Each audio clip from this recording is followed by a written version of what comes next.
那一场大战之后，人间再无靠山王，人族从此没落，无数强者长眠大地，直到3000万年之后。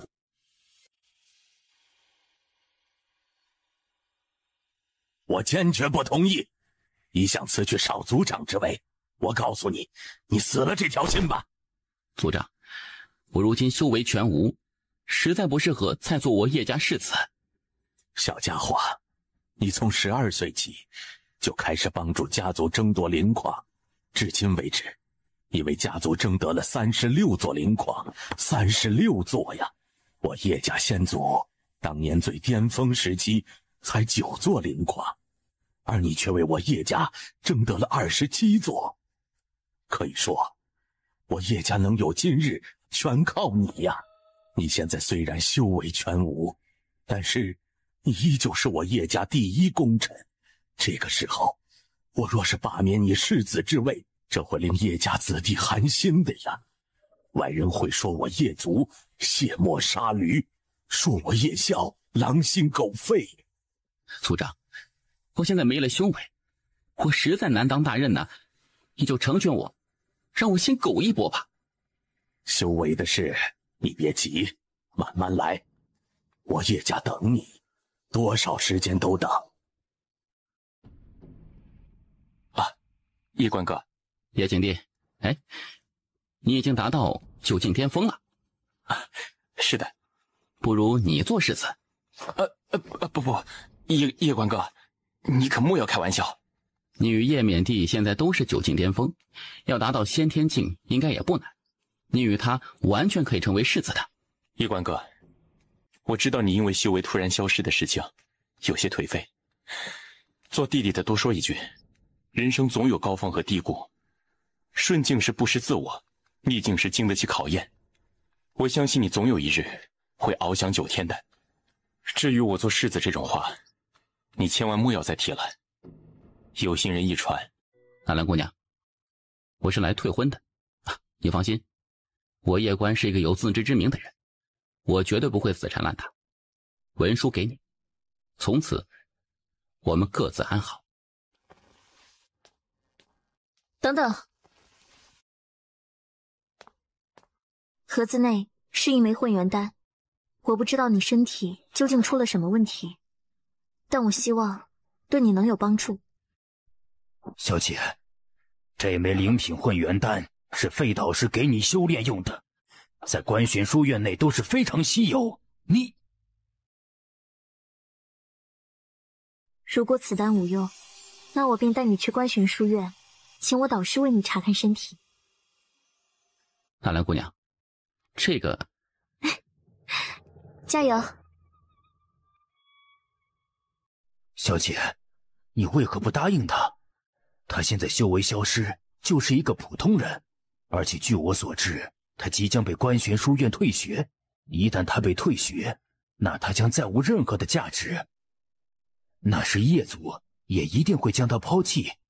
而你不同，你不仅成为了费导师的亲传弟子，还觉醒了传说中的圣灵体质，未来甚至可能成为观玄学院的学生首席。可以说你与他根本不是一个世界的人。小姐，别说他只是失去修为，就算他失去了命根子，我纳兰家依然会嫁。他是男人，我在下面；他是女人，我在上面。上面和下面，我都可以。哎呀，小姐，你图他什么呀？人帅，身材好。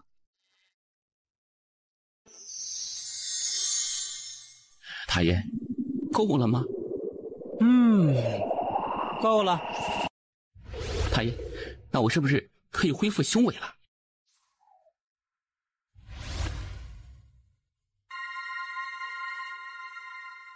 此刻起，我做你的护道者，可有意见？这没。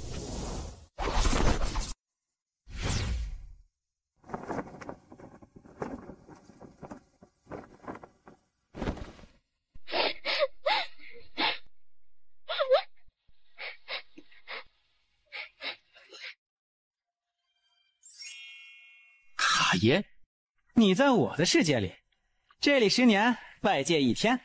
那个塔的世界是啊，有兴趣修剑吧？有啊，非常有。那剑道传承已经融入那柄剑内，不过你实力太弱，因此只能一层一层解封。太爷，这剑厉害不？你握此剑，此生便可不沾因果，不坠轮回，一切法可破，一切道可灭。这会不会太逆天了呀？哎，格局小了。所谓天道，弹指可灭。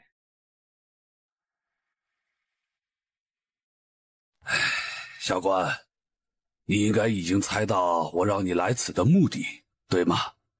伯父应该是为了我与小佳姑娘的婚事吧？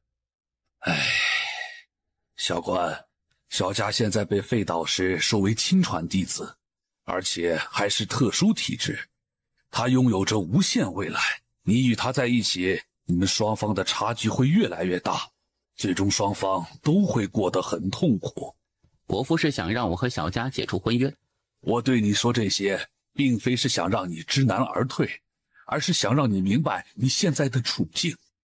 因为书院的费导师一直不同意他与你在一起，而且小佳在观玄书院的追求者不少，其中一些他们不仅自身妖孽，而且背后都有着庞大的势力，这些都要你自己解决。明白。你喜欢我们？谈不上，但不讨厌。你与我的婚事，这是我们2人的事情。我可以解除婚约，你也可以解除婚约，但是外人不能。我师父明日就会到来，为你而来。他脾气相当不好，会杀人的。我是个讲道理的人。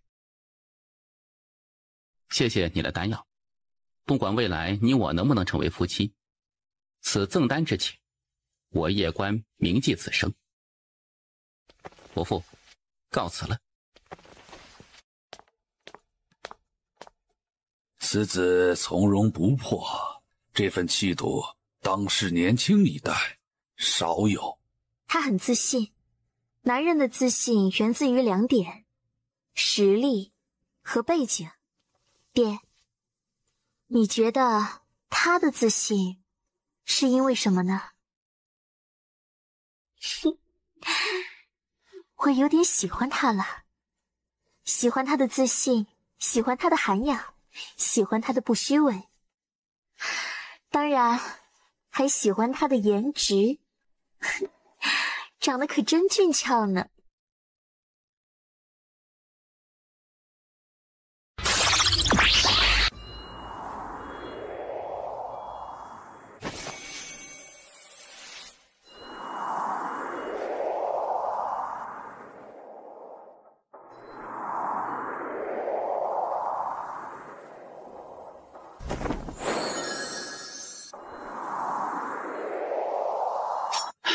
可惜不能御剑飞行啊！哼，谁说不能？你可以御剑飞行。如何御剑飞行啊？站在剑上，感受剑，与剑为一体，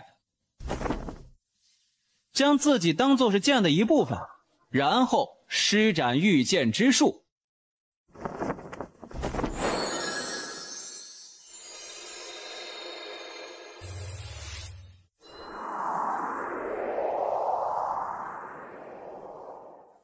这天赋比上代天命之人强不少啊！太爷，我有个问题啊，可以问吗？问。我是不是某个大族的少爷？就是那种顶级世家大族。为何有此想法？你看啊，我这剑如此厉害，还有剑道传承，而且你这小塔内的世界10年，外界1天，所以我猜测我应该是某位超级大族的少爷，然后属于被放养了，对吗？猜对一半。一半？你是某个大族的少爷，但可惜你是私生子。私生子？那种见不得光的。是的，所以我是带着你来小地方避难了。你得努力修炼，不然等那个大族找到你，你知道那后果吗？要好好修炼，有实力才能够活下来，明白吗？我会百倍努力的。小塔，为何不告诉他真实的身份？你想让他变成他爹那样吗？那种无休止的叫人，你还没受够吗？受够了，相当受够了。唉，这小家伙心性很好，天赋也逆天，是一个很好的苗子。我们要好好培养，不能让他走他爹的路子。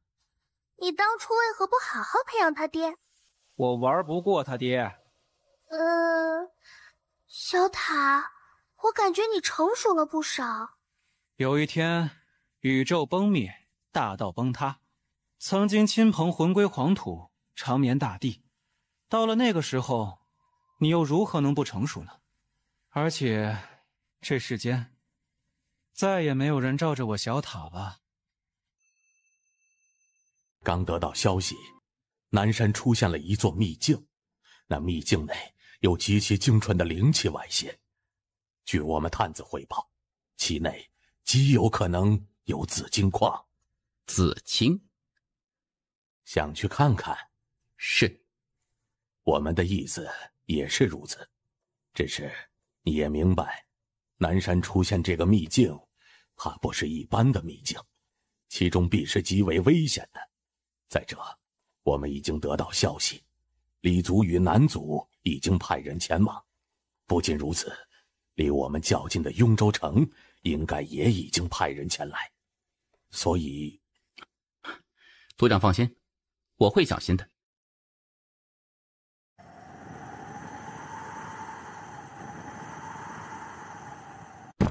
此刻起，南山山脉归3大世家管辖。1刻钟后，若此地还有闲杂人等，格杀勿论。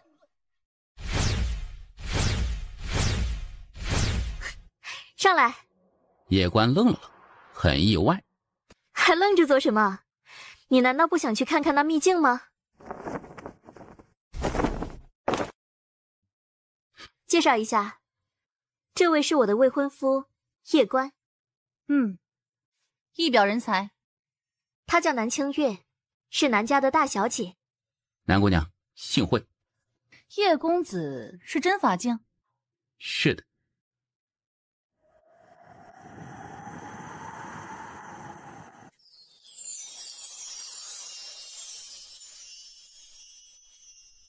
哦，到了。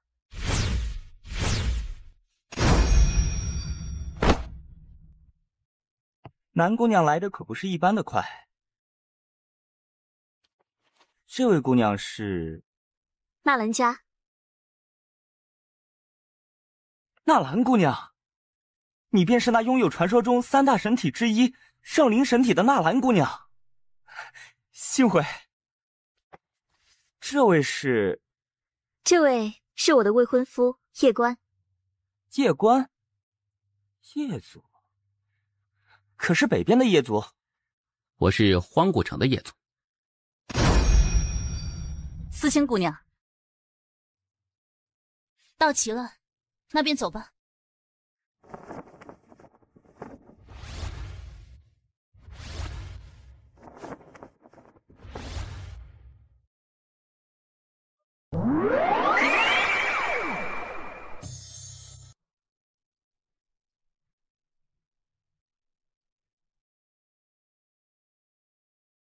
熟悉的气息。熟悉的气息。大爷，什么意思？没什么。小佳，他不适合你。他在荒古城确实还可以，但若是放到外面去，那只能说很普通。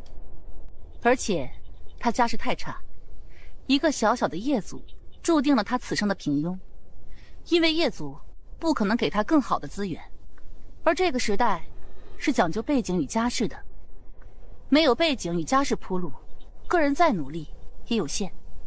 清月，你觉得他很差吗？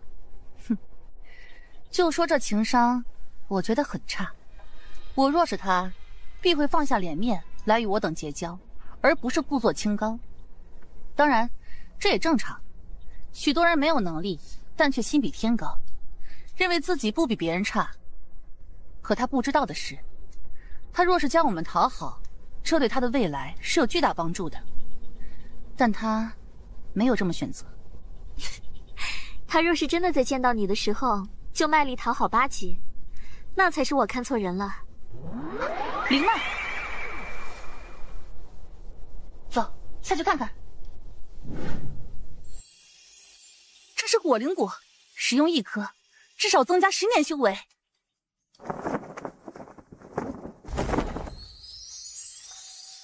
小佳，这对你也有帮助。谢谢。这是我的一点心意，还请收下。好意，心领了。纳兰姑娘可是怕叶公子多想，我想叶关公子应该不会这么小气才是。当然，恕我直言，对于叶关公子的想法，我不是很在意。小佳，既然是人家送你的，那就收下呗，免得人家说我小气了。哎呀，真他娘的香啊！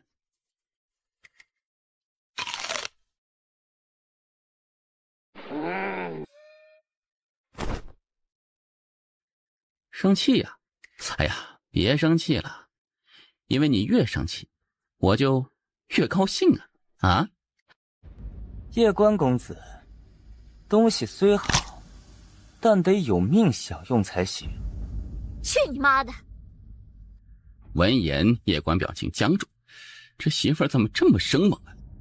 郑林脸色无比难看，他盯着纳兰家，纳兰家毫不畏惧。你说是想单挑，我们现在就可以生死决战。你们闹什么呢？不就是一件小事吗？不至于。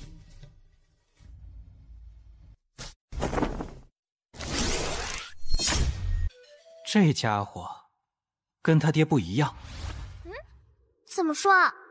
若是他爹，那家伙已经死了。然后呢？然后他爹叫人，接着整个南州没了。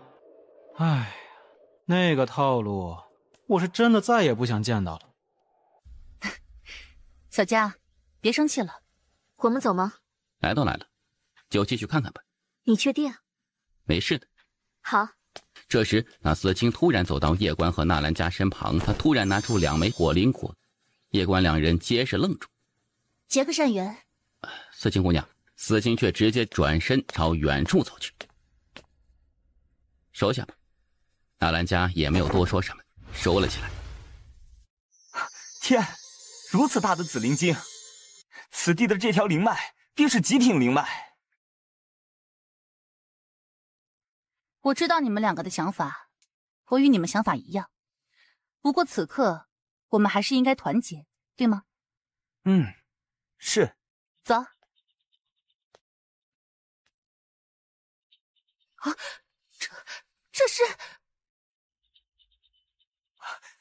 这是金晶，这是地脉，这里还有地脉。若是此地有地脉的消息传出去，会如何？清月，郑林，没有必要如此。待会儿你先走。2人，第4。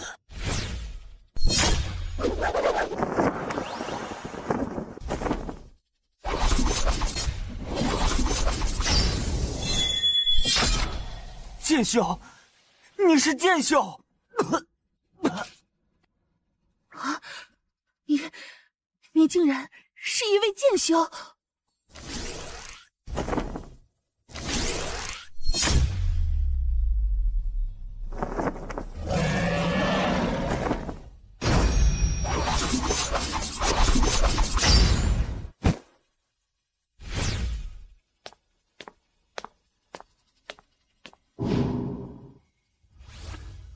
若是不杀此女，此女一旦出去，你有剑道传承之势必将瞒不住。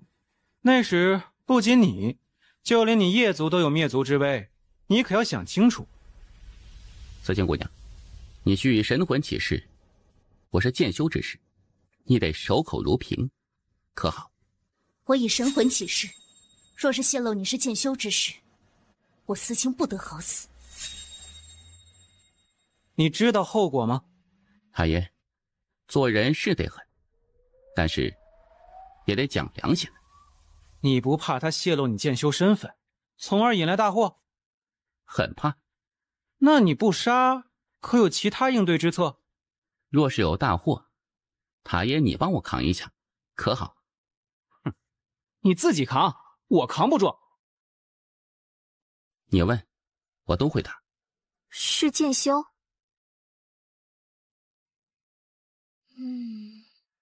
有奇遇啊！原来是我高攀了。为何要这么说话呢？难道男女之间就不能单纯的喜欢吗？不论身份，不论背景，不论钱财。那你喜欢我什么？漂亮。后续怎么办？我可以说，他们是死在了这里的妖兽手中。我来作证的话，他们两家在明面上就没有任何理由针对你们，但是他们肯定不会善罢甘休。我有私家依靠，不会有大事。而纳兰家姑娘有废导师撑着，她也不会有事。你肯定会有事。夜观沉默，麻烦很大。你有两条路，第一，你是剑修，身后必有神秘势力或者强者。若是他们肯出手相助，你应该问题不大。说说第二条路。加入观玄书院，得书院庇护。你若是想加入观玄书院，必定是轻而易举的，但普通的入学还不行，你还得找一位类似废导师这种级别的大佬，只有他们这种级别的大佬，才不惧南家与郑家。我明白了，我们继续前进。这里不仅有灵脉，还有地脉，继续走下去，应该能够收获更多。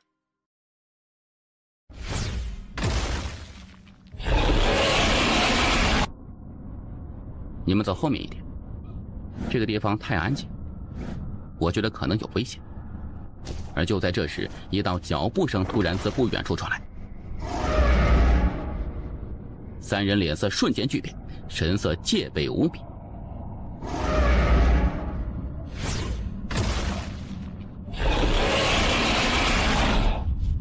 你是王界妖兽？王界？什么垃圾玩意儿！老子是地界。太爷，你不是说没危险吗？地界呀，地界呀，你觉得这个不危险啊？哦，危险，很危险。哼，一群蝼蚁也敢扰本地睡觉！我靠！你怎么会有这件？我靠！你怎么会有这件？大哥，这一切都是误会啊！我不知道你是他的人，我先给您磕个头吧。太爷，你认识这妖兽？认识。小塔。地犬，你怎么这么怂了？真的是你啊！未曾想到会在这里见面。小塔，到底发生了什么呀？当年我若不是跑得快，我就死了呀！唉，说来话长。他是叶少的。你一直隐藏在此处？是的。你是准备离开了？准备前往观玄宇宙，因为我感应到了二丫院首的呼唤。一起吗？不行。为何？他身份特殊，现在不能去观玄宇宙。他是他的传承者。是的。你走吧。小家伙，这是我当年击杀一些妖兽之后得到的妖兽内丹，给你。多谢前辈。我们后会有期。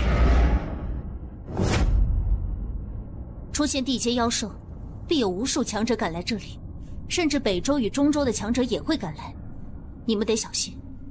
我先去吸引他们注意力，你与小家姑娘趁机溜走。两位，后会有期。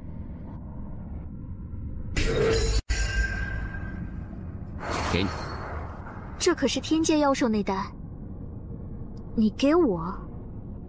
没收3颗天阶妖兽内丹，就是300颗、3000颗，在我心中，也远远不如这颗浑元丹成本。我要先回夜族，小家，我们后会有期。族长，这2卷地阶功法给你，你选一卷自己合适的修炼，等你修炼大成之后，再传给族人。这时，叶关又拿出一枚纳戒放到叶笑面前。纳戒内有1000枚金晶，还有5000枚极品紫晶，你自己分配。小关，族长，功法和金晶切莫示人，否则将为我叶族引来大祸。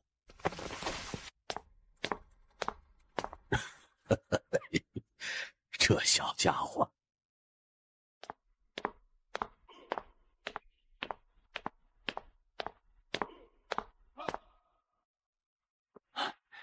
叶关哥，给你。叶关哥，这好好修炼，叶族需要我，也需要你。说完，他转身离去。院子内，叶晴看着手中地阶功法，他摇头一笑说：“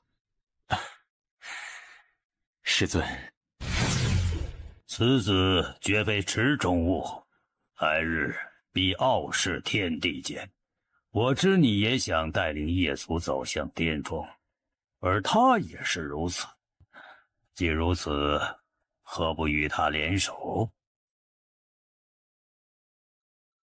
我知你不甘落于人后，但若是技不如人，那就要果断认输，切莫生出嫉妒之心，以免自误。懂？懂了。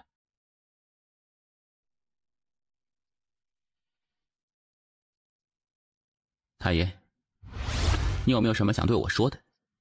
你危险了！你以为那妖兽给你好处，并且对你示好，你就要起飞了吗？怎么说？唉，小家伙，你现在非常危险了。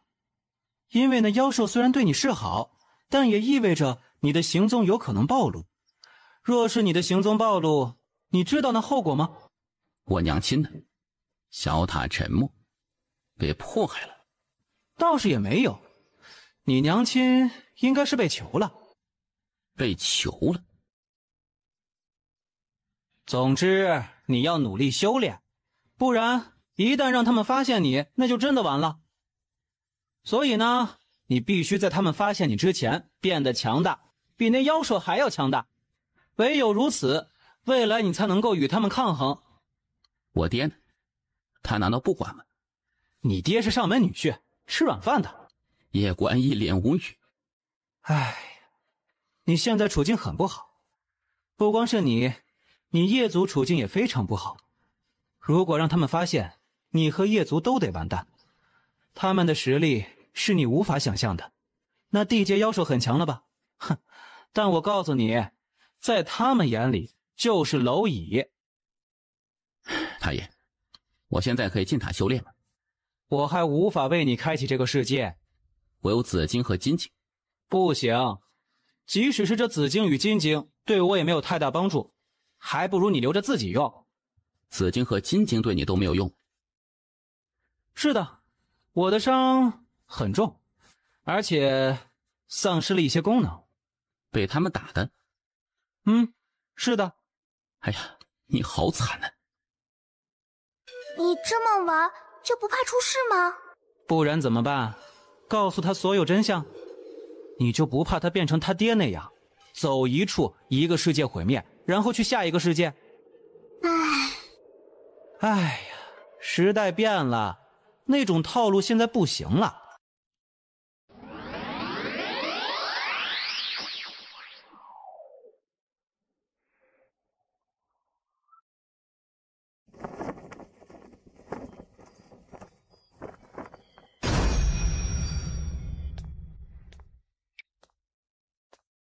你便是叶关？前辈是。我是妃半卿，小佳的导师。有事？我就不浪费时间了。此次来找你，就为一事，那便是让你解除与小佳的婚约。小佳马上就能够达到真法境，而以他的特殊体质，很快就能够达到神阴境。可以说，只要他达到神阴境，那么他将是我们这一届学生首席，并且代表我们前往银河系参加10年一次的武考。而在那里，他会认识更多优秀的人，也会得到更多的资源。一句话，他会越来越优秀。我这人很现实的，现实的人说现实的话。小子，你与小佳不是一个世界的人。你如果强行与他在一起，你会发现，未来你们是非常痛苦的。他现在还年轻，还比较不会想，但以后，当你与他的差距越来越大时，你就会发现，两个不是一个阶层的人在一起，那是何等的痛苦与绝望。再者，你与他在一起，你绝对活不了，因为他不仅天赋妖孽，人还长得那么漂亮。你知道观玄书院有多少人追求他吗？他们不仅自己妖孽，还有强大的背景。这时，叶关突然掌心摊开，一柄剑突然自他体内飞出，紧接着一股凌厉的剑势笼罩住了费半清。叶公子，刚才的话当我没说过，请允许我重新组织一下语言。做我弟子，我给你与小佳做主婚人，谁敢阻止，我亲手捏爆他的蛋！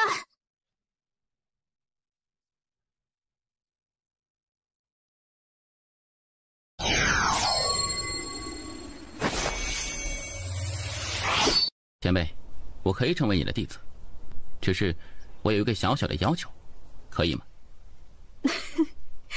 都是自己人，不用这么客气，随便提。提啊，别客气。之前我去过南山山脉，与南家的南清月以及郑林发生了冲突。他们两个死了，我杀的。你倒是诚实。我虽是真法境，但要杀一位神阴境不难，即使神阴境之上的通幽强者，也不是没有机会杀。杀南清月和郑林，我只用了一剑。你真正担心的是他们来找你的麻烦，从而连累叶族，对吗？叶族，我保了。多谢。你是如何变成剑修的，我不管。但既然你入我门下，那便不可再三心二意。可？当然。你之前没有强大的背景，他们肯定搞你。但是现在，你有了，有我罩着，他们胆敢再搞你，我就刨了他们祖坟。我去南山山脉瞅瞅，你准备一下。3日后，我将带你与小佳前往观玄书院。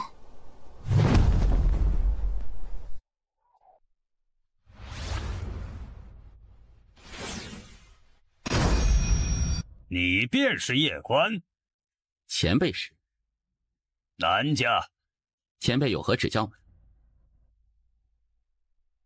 当日你们5人下去，为何清月与郑林惨死，而你们3人却活着？当日下山洞之后，他们2人便结伴而去了，而我与纳兰鬼。放肆！那司卿都已经交代一切，你还想忽悠老夫？我信你个鬼呀！司卿若真的交代一切，你就不会来故意问我。前辈，晚辈句句属实，并无虚言。老夫知道你是害怕私家于纳兰家，你放心，你只要说出真相，老夫可保你与叶族无事。晚辈句句属实。我给你最后一次机会，不然整个叶族将从这世上消失。费半斤，你去哪儿了呀？出来帮我扛一下呀！你真是不见棺材不落泪呀！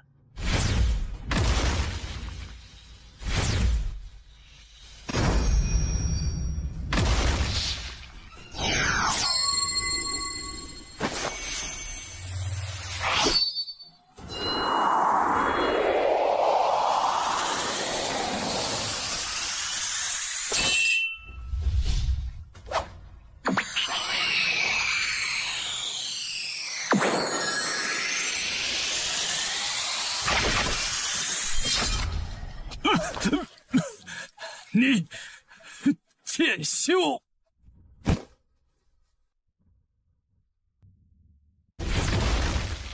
叶关何在？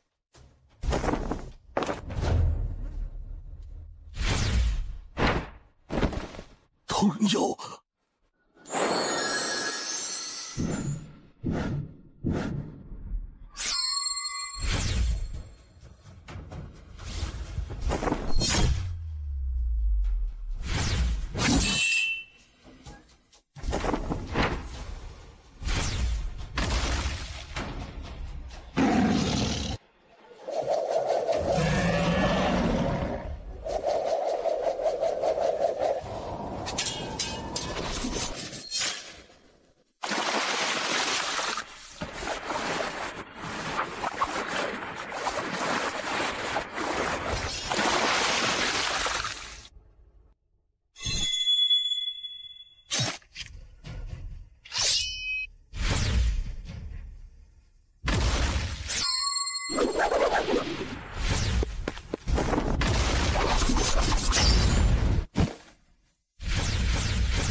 他们是南家的。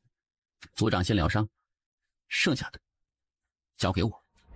走，去官宣书院，还有，立即解散叶族。这个办法不行的。你与叶青活着，叶族就有希望。你是要与南家开战吗？我现在是万法境，再给我1个月，我能到通幽境，就1个月，而且我是剑修，我同阶无敌，越2阶无压力，越3阶也可一战。10年一次的书院五考，我无敌，他们随意。行，你行。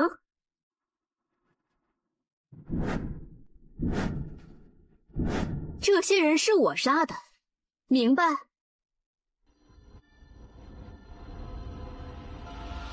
这些人是我杀的，明白？明白。小家伙，你确实让我很意外。你也不错，可愿入官玄书院？前辈好意，晚辈心领了。既然你有别的机缘，我就不夺人所爱了。明天就回书院。当然，我知道你在担心什么。走，我带你去见见南家的大长老。好的。别见地，照顾好族长。叶关哥，你去吧，这里交给我。嘿嘿，你也隐藏了实力。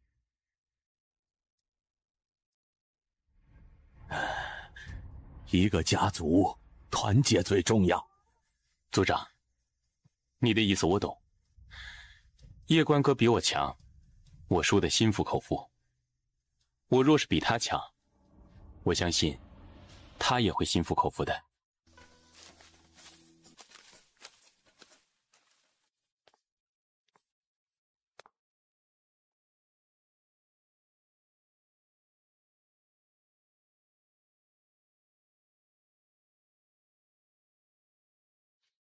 好看吗？好看。费老师，您为何如此看我？我只是看看，并无任何歹念。我突然发现，你这小家伙对女人很有吸引力嘛。若是你去了书院，再暴露自己剑修的身份，绝对会吸引无数思春少女。我是有未婚妻的人。这个年代，男人3妻4妾并不少见。费导师，南枯，你南家派去夜族的人都被我杀了。这小家伙不久前就已经被我收为弟子，他现在是观玄书院的学生，南家不得再去找他麻烦，否则我就视作你们在向我宣战。哎呀，费导师，这是误会。若是早知道他是您的学生，我们根本就不会打扰他了。哎呀，误会误会。夜族如果死1人，南家就死2人。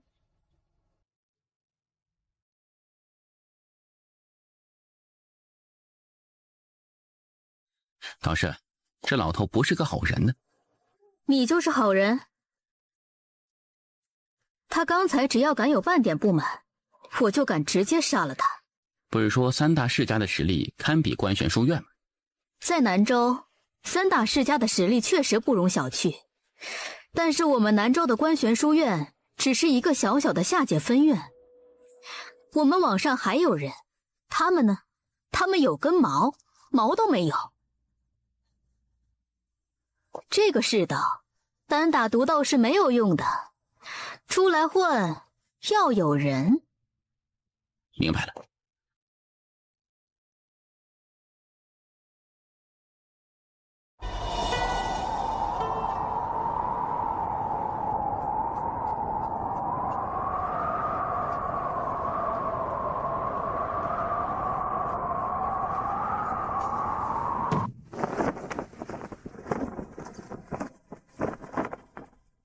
费导师，当年一别，已过去20年，别来无恙啊。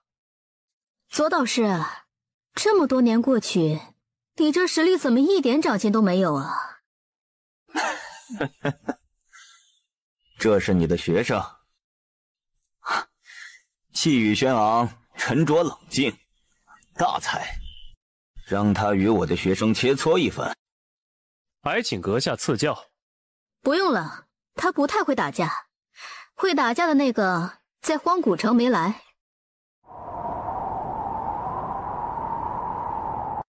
觉得此人如何？此人很沉着冷静，除此之外，看不出。可知我为何让你与他切磋？请师尊赐教。这位费导师一直都喜欢争强斗胜，但这次他却阻止了那少年，而在他阻止之前，那少年是没有丝毫怯色的。也就是说，他根本不惧你，但这位费导师却阻止，只有一个解释，那便是他不想这位少年在你我面前暴露实力。10年一次的武考就要来临，未来若是遇到此人，一定要小心，万万不可有丝毫的轻视。学生明白。导师是不想让我暴露实力。那白衣男子名韩进，是北周观玄书院的一位超级天才，他现在应该是通幽境，而他并不是北周观玄书院最妖孽的天才。你说过的，你无敌，别人随意。我不惧任何人。就是要有这种信心。明日就到书院，去了书院后，你的麻烦肯定不会少。小佳，小佳是圣灵体质，这体质前途无限，加上她本身天赋又高，而且她的容貌在书院又是独一档，因此追求她者不在少数。而且这些人不仅自身妖孽，身世背景更是强大无比。我背景也很强大，我的背景就是导师您呢，有您罩着，我无惧任何人。少拍马屁，你导师我可不吃这一套。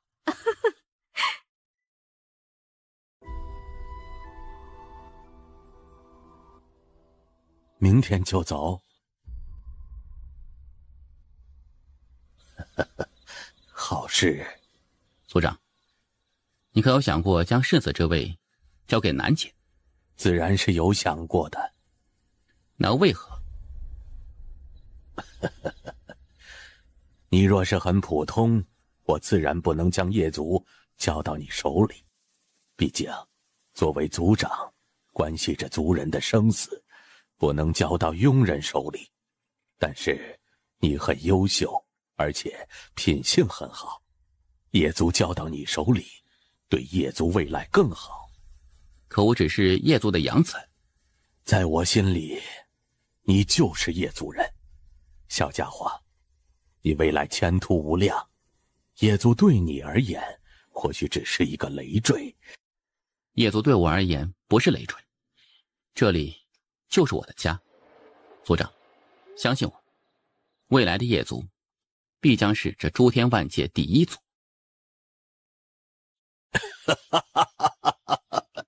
我相信你。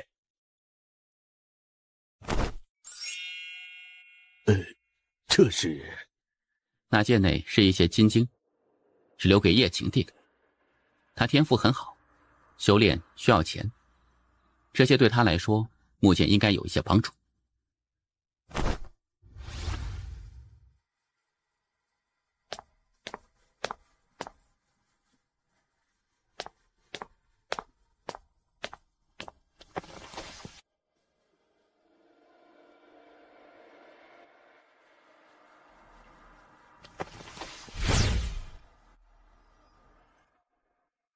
你也要走？是的。这是小关昨夜给我的，让我交给你。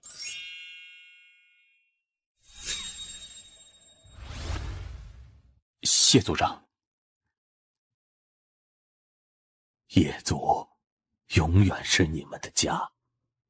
族长，叶族永远是我的家。师父，我们去何处？去中土神咒，那里有3道法则之印。好。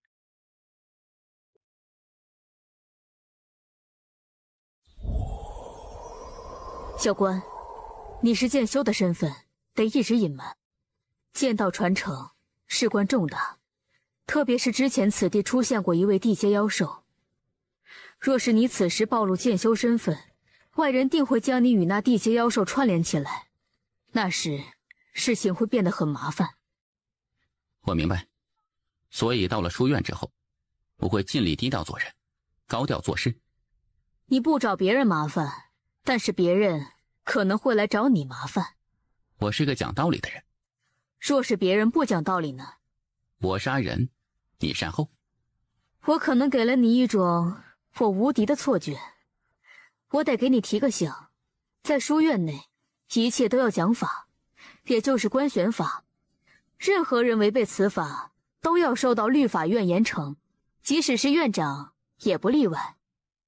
我到了书院，就先去学习官选书院的律法。老师，南家与郑家会善罢甘休吗？断然不会，损失了2名天才，而且什么好处都没有得到，他们怎么可能会善罢甘休呢？也就是说，他们可能暗地使坏。郑家还好，这些年他们年轻一代没落，实力不如之前。这南家一位天才在书院，名南玄，此人是萧导师的关门学生。费导师，我们不惹事，但也不怕事。哼，确实。记住，你别给我惹事，但也别怕事。如果谁欺负你，你就给我打回去。但你记住一点，年轻一代，你如果打输，我不会给你找场子。不过你放心，谁若敢以大欺小，我必为你出头。好的。你们聊。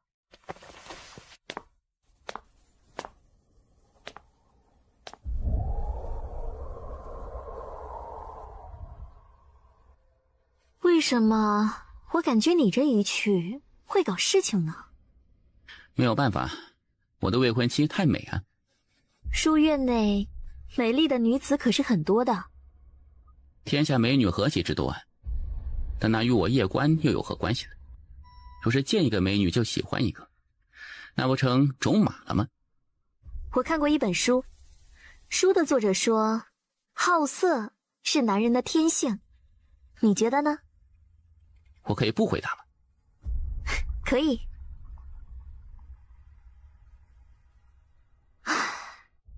你觉得我们未来真的会在一起吗？你讨厌与我在一起吗？我也不讨厌与你在一起。那未来就交给天意吧。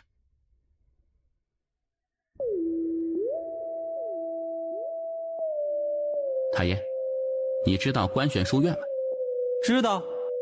太爷，那你认识观玄书院第一任院长人间建主吗？认识。传闻人间建主无敌当代，镇压一切。我的目标就是成为人间建主那样的绝世强者。哎，停！要不你换个人做目标？为何呀？你换个人做目标，我给你点好处。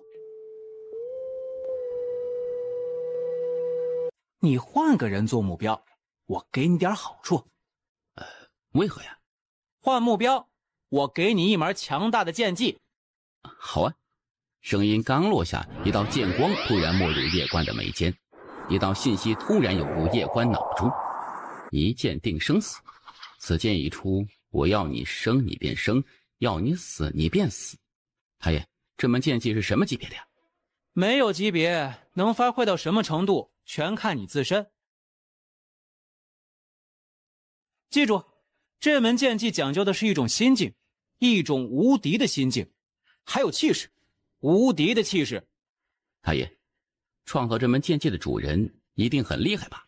就是你剑的主人，那位素群姐姐。你应该叫她，哎，就叫姐姐吧。这门剑技，除开你这位素群姐姐，加上你，一共就2人修炼过。而曾经那位已经把这门剑技修炼废了，现在就看你的了。我定不负太爷和素群姐姐厚望。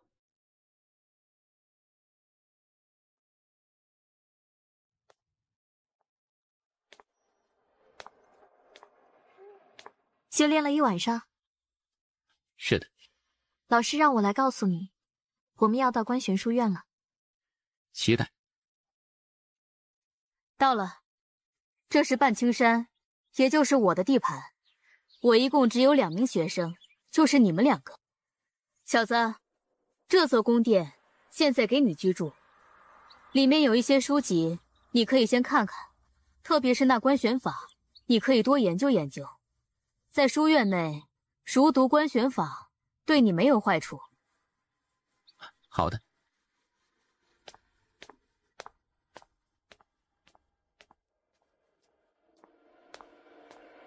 太爷，我是不是有点没见过世面啊？哼，有点儿。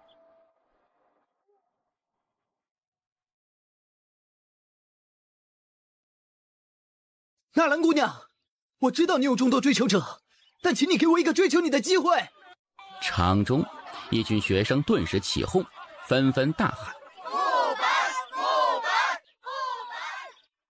这些人是来学习的吗？你是谁？叶关，我知道你是纳兰姑娘的未婚夫。是的。哼，原来你竟然跟着来书院了。呵呵，我也要追求纳兰姑娘，你不反对吧？当然，就算你要反对，我也不在意。场中一些学生直接笑了起来。我劝你客气一点，因为我是一位体修，我修炼肉身已有17年，就算是万法境强者，也无法伤我分毫。哦，是吗？不信，你打我一拳试试。哼，这可是你要求的。在众人目光之中，叶关直接飞出去数丈远，最后重重砸落在地面。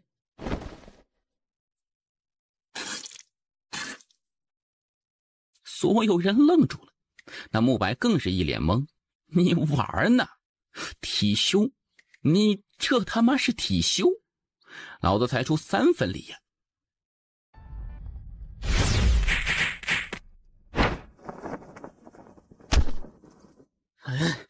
你敢阴我？你这个杂种，我要你生不如死！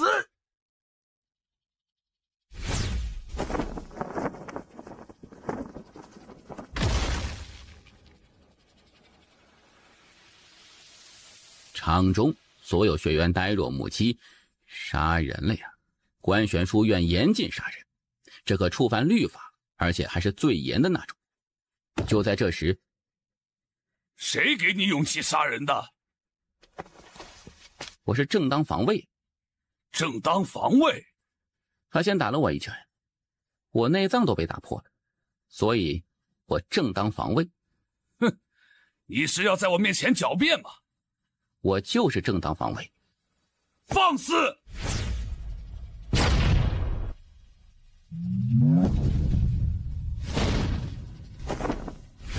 住手！大哥，不是说好的要低调吗？第1天入院就杀人，还打执法院长老，这就是你说的低调？你看，我都被打得吐血了。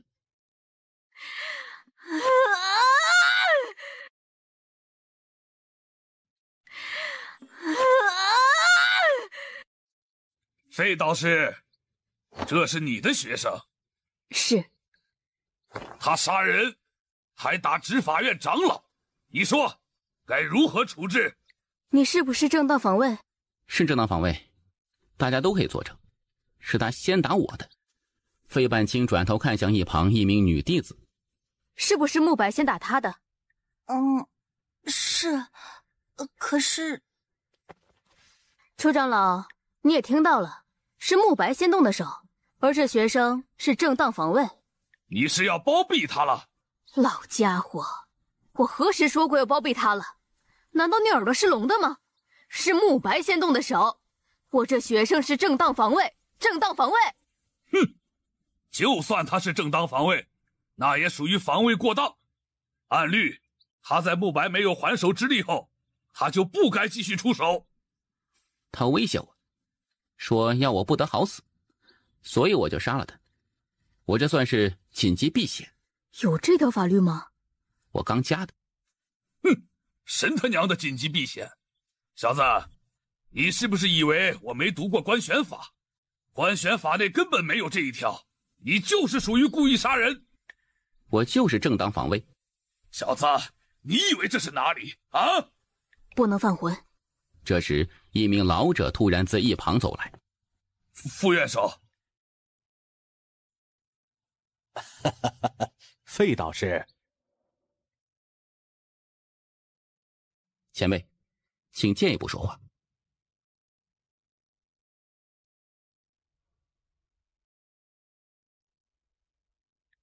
说什么？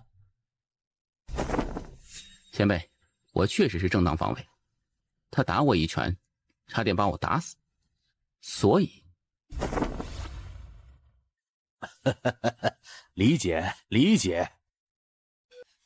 来龙去脉我已知道，这位小兄弟确实是正当防卫，一切都是这慕白咎由自取。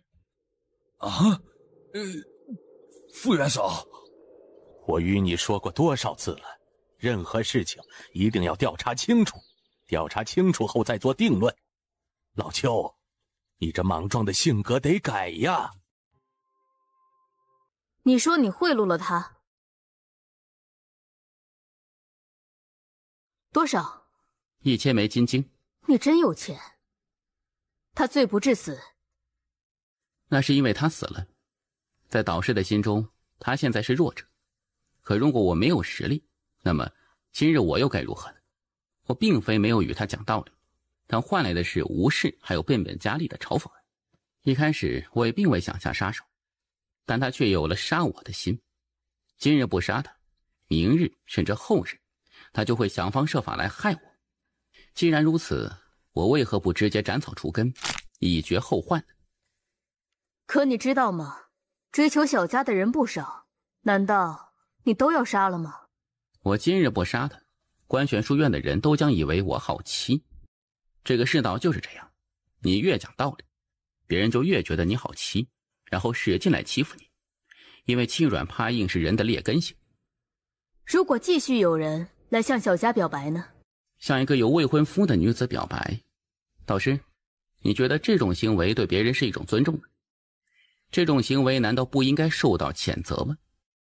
这就好比有人当着你的面向你妻子表白，试问哪个男人能够从容大度啊？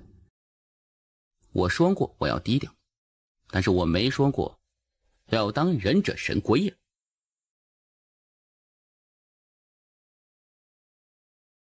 我说过我要低调，但是我没说过要当忍者神龟呀。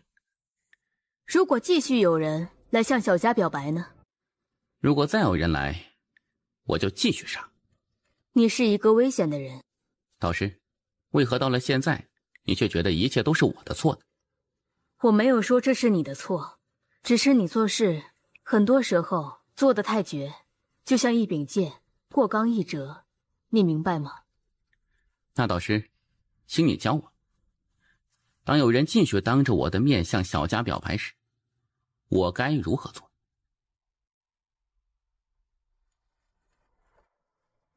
费半清离开大殿之后，来到一片云端之中，在他面前不远处，正是先前离去的陆晨。陆晨掌心摊开，那1000枚金晶缓缓飘到费半清面前。我惜才，加上你的面子，这次这事儿就算了。多谢。此人心性极佳，是大才，不该耍这些小聪明，你得好好教导，莫要让其走上一条歪路。他来自小地方，那种地方环境复杂，一切手段都是为了生存，因此他的一些想法与做法会有些偏激与极端。我会慢慢引导他，让他走堂堂正正之道。也莫要矫枉过正，男人也该有点血性，不然那算个什么？这次那慕白确实做得很过，他的死算是他咎由自取，但他身后之人可能不会罢休，你注意一下。哼，他们若敢暗中针对小官，我屠了他全族。你与他呀，不是一家人不进一家门，他这脾气跟你当年简直一模一样。太爷，我做错了吗？你自己觉得呢？还是那句话，我不惹事，但是谁敢惹我，我必100倍报之。那就遵从你的内心。太爷，我想变强，变得很强很强。哈？为何？因为只有变得很强很强之后，我才能保护好自己，让自己不被别人欺辱。这小家伙没有安全感。唉，从小被放养，他如何能有安全感？他爹当年也被放养，深知那种痛苦，为何还要如此待他的儿子？小主为了破心中神，拒绝天命姐姐与主人相助。唉，太爷，你可有什么好的修炼心法？我想冲刺通幽境。功法有，但不适合现在的你。哎，不对，应该说不适合这个地方。为何？因为太逆天，这个地方的灵气根本配不上那修炼之法。先提升实力吧，等你到了上界，应该就可以了。那我就只能自己想办法了。那宇宙观玄法不可以吗？他现在若是修炼此法，会给他带来无穷麻烦。再者，此地灵气确实无法让他修炼这宇宙第一修炼之法。你何时才准备告诉他，他有无数家产等着他继承？不急。另一边，一座山峰之巅，一名白衣男子席地而坐，他双手叠放在胸前，周身散发着强大的气息。此人正是书院3大天才之一南玄。这时，一名老者来到白衣男子面前，这老者正是那执法院的邱长老。南玄睁开双眼，笑着说：“邱长老，他是万法境，但比一般万法境要强许多。而且此子善于谋划，他使计让慕白仙出手，让自己变成正当防卫。南山山脉出现过一尊地阶妖兽。我听说过此事，怎么与此人有关联？我的姐姐南清月当初就在那里死掉的，而当初他们5人一同下了那秘境，但最后我姐姐与郑家少爷郑林死掉，他们3人活了下来。而据我们所知，司家从其中得到了一座灵脉，而且还是极品灵脉。而据我们探子回报，那个地方不仅仅有灵脉，还有地脉。你的意思是，那地脉除了地脉，必定还有别的宝物，比如极品灵晶与金晶，甚至还有别的什么好东西。他现在被废道士保护，我们动不了他。孙雄一直不是在追求那位纳兰姑娘吗？你是想挑拨他们2人，让他们自相残杀？不需要我们挑拨，那孙雄自会去找他麻烦。但是我们得加一把火。如何加？很简单，就说这位夜观公子与纳兰姑娘同处一座山巅。就这般？邱长老，你不懂，男人眼里容不得沙。这个消息一传出去，必定会以讹传讹，传到最后就会变成这位叶公子与纳兰姑娘已经同居。那个时候，这位孙雄怎么可能忍得住？谣言能杀人，别让我们的人去传这个谣言，让别的人去。明白。姐，你放心，我不仅让他偿命，还要让他整个叶族为你偿命。你想要天阶功法？这个我帮不了你。为何？实话告诉你，书院一共只有3卷天阶功法，都在经阁，一般人根本无法观看。导师，你修炼的是什么功法？你别想打我的主意。我修炼的确实是天阶功法，但是书院有严令，不得私自传与学生。学生想要得到天阶功法，得用足够的学分来换。学分？有2种方法可以获得学分。第一，完成书院发布的一些任务，比如追杀一些被书院通缉的人，又或者为书院立过大功的。而你要靠这种方法获得天阶功法，至少干10年。10年？换个方法。去抢。守京人强不？你还真想去抢啊？你别乱来，去抢经阁，别说我，院守都保不住你。难道真的要用地阶功法吗？走，我带你去一个地方。导师，去何处啊？聚仙宝阁，就是那个南州最大的商会。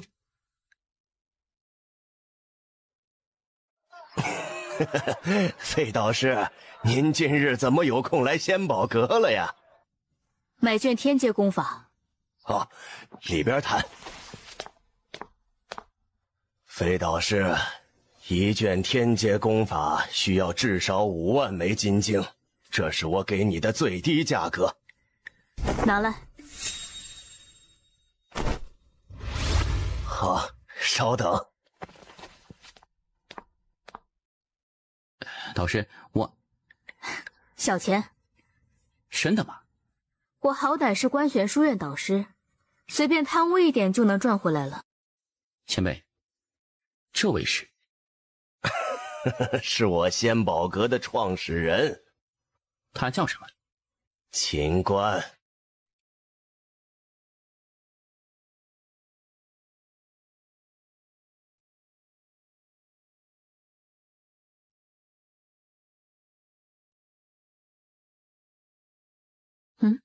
怎么了？没什么，就是有一种似曾相识的感觉。走吧。导师。哎呀，我说了是小钱。做什么？不想欠我人情？我只是觉得有些不好意思。你是我的学生，我为你提供修炼功法，这是天经地义的。再者，你说过要帮书院夺得5考第1，因此你不用觉得欠我什么。你便是纳兰姑娘的未婚夫？你是孙雄？有事吗？哼，上生死台？可以啊。别的不说，你确实有种。走。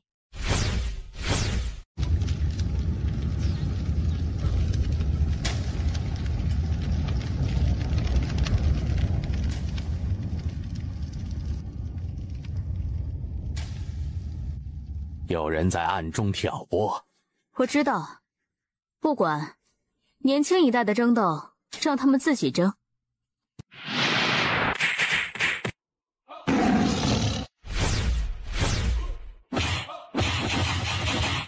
他这种玩命的打法，是你教他的吗？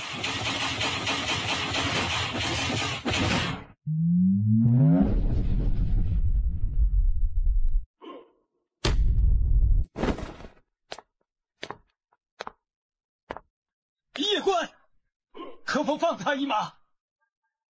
可以，我知道，一切都是你在背后搞的鬼。你既然想我死，好，我现在给你这个机会，来，下来生死台，我们一决生死。我知道，一切都是你在背后搞的鬼。你既然想我死，好，我现在给你这个机会，来，下来生死台，我们一决生死。哎，叶修，我不知你在说。滚下来，少他妈给老子废话！今日就要干你，给老子下来受死！哎，叶修，我们之间是不是有什么误会？你是怂了吗？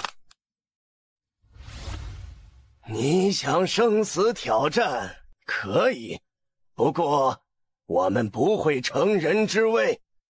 1月后，等你伤好后，这里你们2人再上生死台。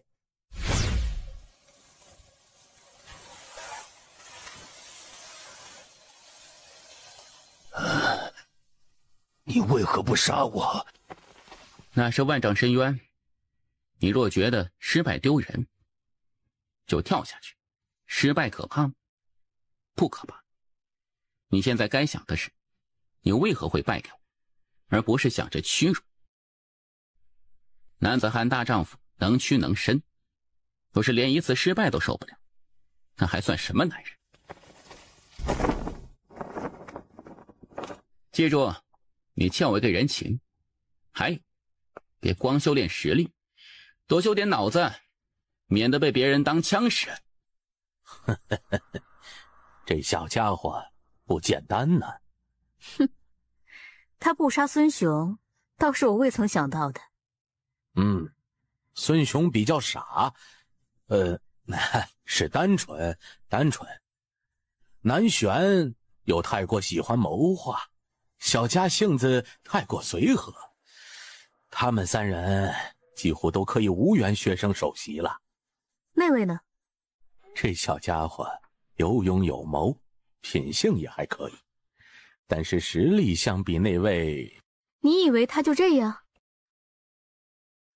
走了，去找院手积点钱用，饭都快吃不起了。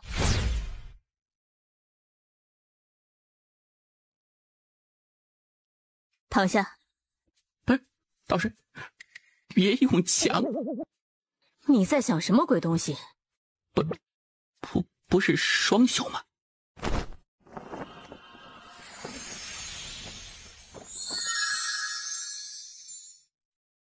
他这门玄火拳还没学到火候，不然这一拳可以直接打穿你的身体，然后将你的五脏都烧为灰烬。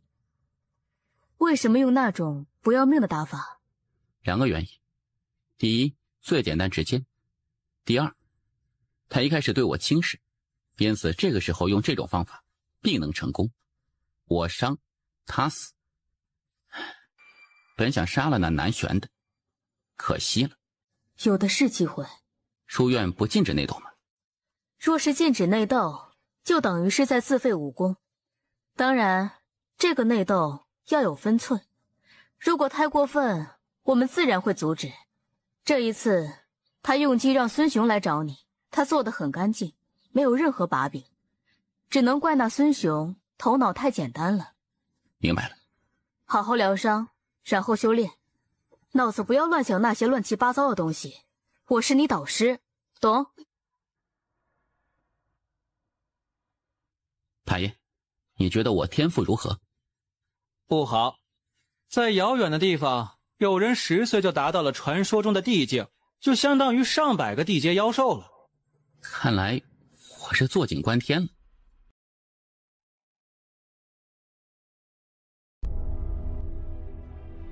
他敢在受伤的情况下还向你挑战，只有一个解释，那便是他有把握杀你。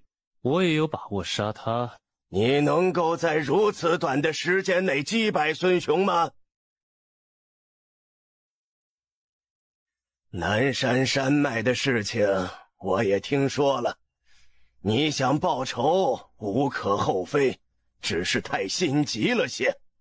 而且这一次你不仅暴露了自己，还为自己树立了孙雄这个敌人。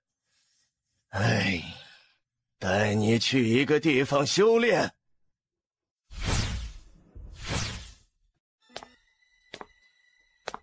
铁乖，南姐，来了好些天了，你也不去找我。我的错。哼，你现在长得比我还高了。南姐，在观玄书院可还好啊？这里挺好，就是有点想家里，只能等1年1次的年假才能回去了。见到你真高兴。真法经？是的。啊，金晶2000枚，你留着用。哎，这太珍贵了。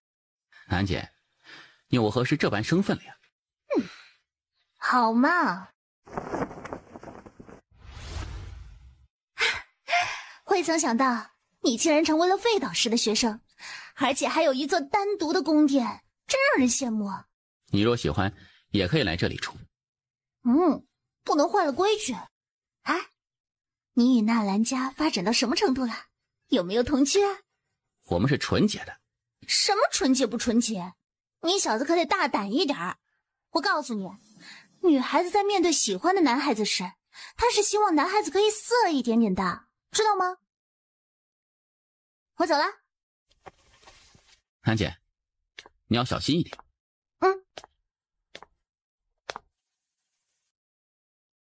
你放心，没有人敢在书院内乱杀人。你姐姐，我会让外院的导师重点关注她，还有，我会给她1枚传音符，若有危险，我亲自赶去。多谢导师。我刚才得到消息，南玄与他的导师去试炼塔了。试炼塔？书院共有9座试炼塔，就是专门修炼的地方，共有9层，越往上越难。若是能够闯到第9层，会有神秘奖励。什么奖励？这个塔只能20岁以下的人闯，过了年纪就不能了。这些塔都是当年那批帮助我们南州建立书院的总院强者建造的，因此是什么奖励我们也不知道。我可以去试试。闯塔需要极品紫金，费用你自己出。导师，你缺钱用不？我还有1。缺个毛，我钱多的是。你快去试炼塔吧。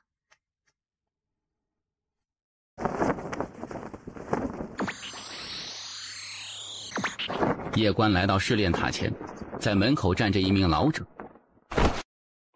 1个时辰100枚紫晶。叶关直接拿出200枚递给老者。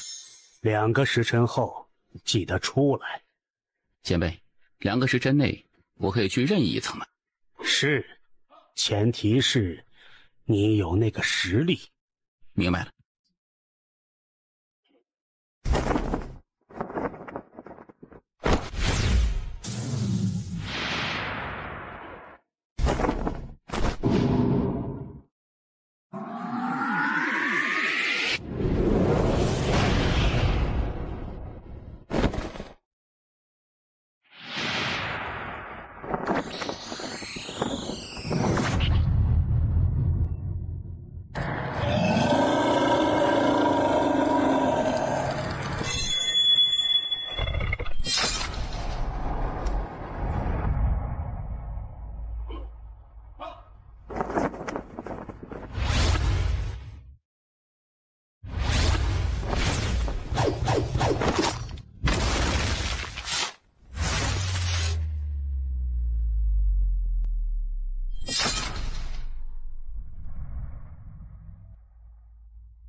大爷，他是在怕着行道剑，是吗？应该是吧。为何呀？可能是他打累了，想休息一下吧。大爷，你不要敷衍我好吗？你这柄剑比较特殊，就目前而言，也就2柄剑能够不惧他，其余的剑遇到他只能臣服，根本不敢露锋芒。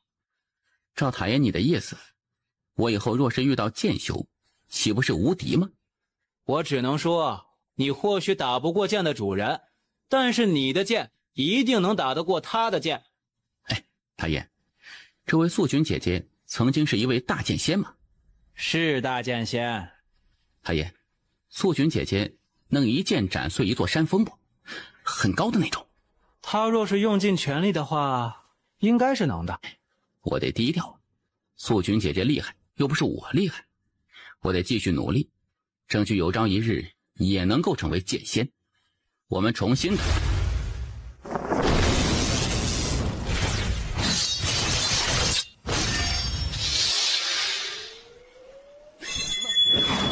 我先疗伤一下啊，疗好之后我们再打。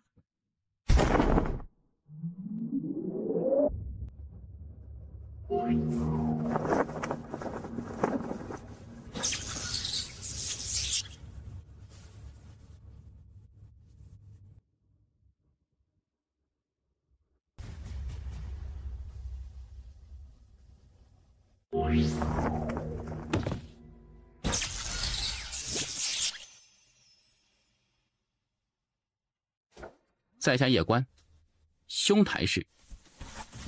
哦，萧哥，萧兄，这第9层为何没有拿到虚影啊？你去敲一敲，那家伙就会出现。厉害不？哦，不厉害，我已经赢了无数次了。我他妈信你个鬼呀！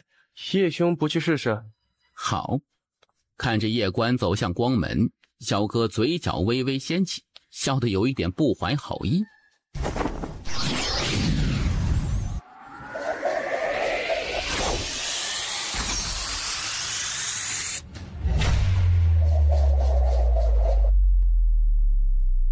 小兄，你没事吧？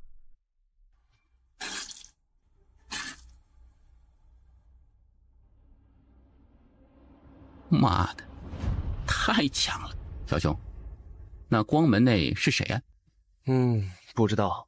你没见过里面的人吗？我连一斧子都接不下，怎么可能见得了真人啊？这是当年总院那帮强者留下来的，肯定不一般。可惜啊，南州书院建立以来，就没有人能够破此门，历代天才妖孽基本都止步于此。联手不？联手？那斧子太厉害，我们2人都不是对手。但我们联手的话，或许可以试试。你确定？不过先说好啊，不许卖队友。你不卖我，我就不卖你。你在前面扛着，我从旁边破着斧子。能不能你扛，我从旁边偷袭？刚才我看了你的枪，你的枪气势磅礴，大开大合，力量霸道无比，而且还修炼出枪芒。你的力量虽然不如这柄巨斧的力量，但是也没有弱太多。你不要夸我，我不想扛。叶兄，你是剑修啊！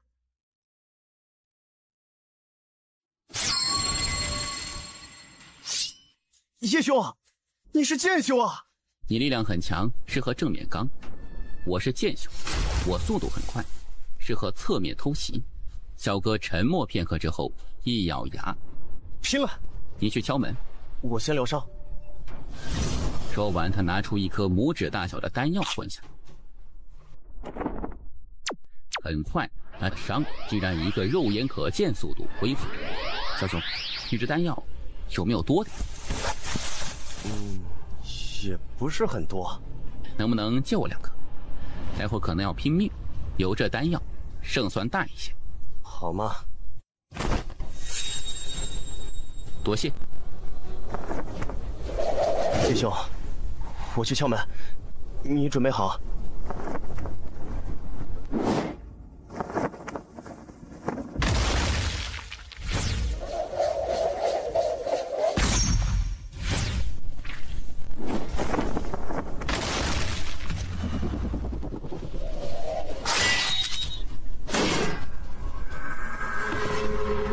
不行啊，门里面的人在隔空射物，得把他丢到传送阵内。斧头进入传送阵，传送阵立刻启动，斧子消失不见。2人这才松了一口气。这时，一尊体型高大的巨人缓缓走了出来。小兄啊，你再刚一次，我偷袭。啊，叶兄，这谁顶得住啊？出来单挑！小兄，没有别的选择了。我刚他，你找机会。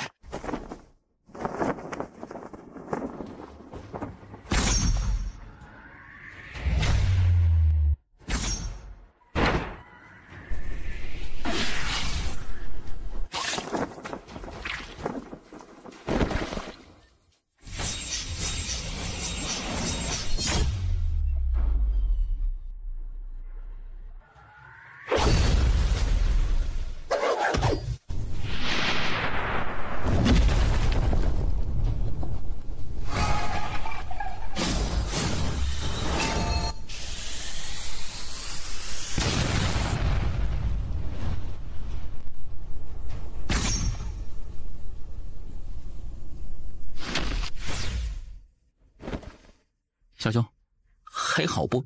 还好，就是差点死了。我们打赢了，再打不赢，我们就只能下辈子见了。就在这时，远处那光门突然微微颤动起来，光门内突然走出一名女子。你们2人联手解决的？是的。你们2人都很不错。在这中土神州以下的世界，你们2人是第2个破第9重的。谁是第1个？中土神州的一个小姑娘叫季璇，告诉你们，她可是一个人破的哦。而且那个时候她年纪刚好跟你们一样，都是17岁。别气馁，你们已经很优秀了。来，现在该给你们奖励了。一个？一个。我们2个人呢，可以多给一个吗？可以。我这里影像要消失了，期待你们到总院来。前辈是总院的？是的，观玄宇宙的观玄书院，总院可好玩了，记得来。夜雨，未曾想到会在这个地方以这种方式见到他。啊，就是那位。当年初见他时还是一个小丫头，未曾想到如今都已经能够独当一面了呢。小哥兄，待会儿你先走，然后就说这是你单独破的。为何？我在书院内有仇人，所以想低调一点。哦，你想扮猪吃老虎？是的。老实说，我不太想做这种事情，因为这让我觉得有点羞耻。就当帮我一个忙。可以。多谢。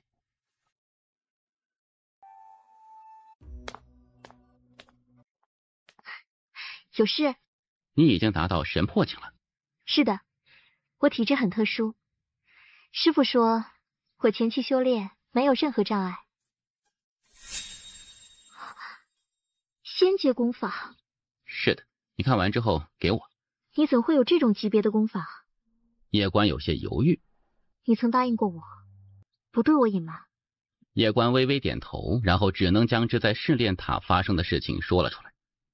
原本我以为我现在应该能够稳赢你，但现在看来，真动起手来，我依然没有胜算。片刻之后，他将所有内容都记在心中之后，然后将功法又还给叶关。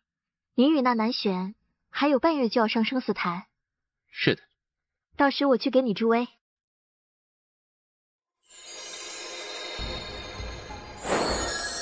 有人破第9层了。是那叶关？放心，不是他，是萧哥。萧哥？未曾听过。你未曾听过也正常。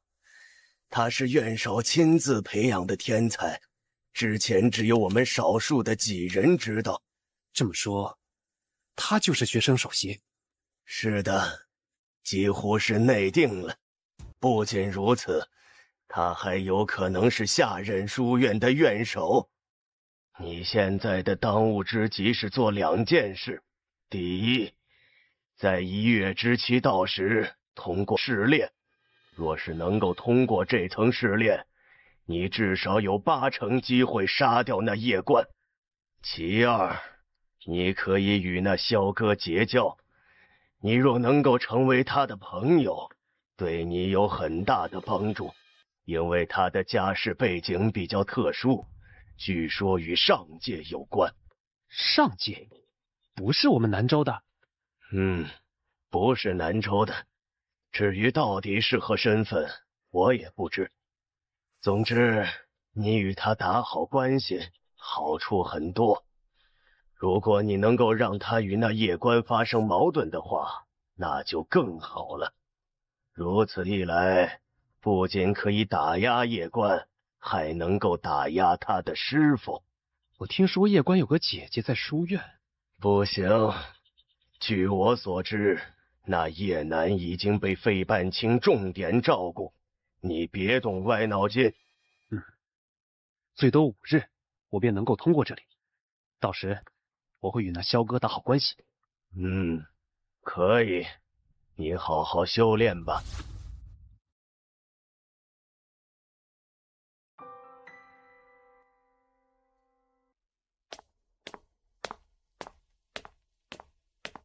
导师。有事？叶关点头，他拿出那本仙阶功法放到费半清面前。第9层是我和萧兄一起破的。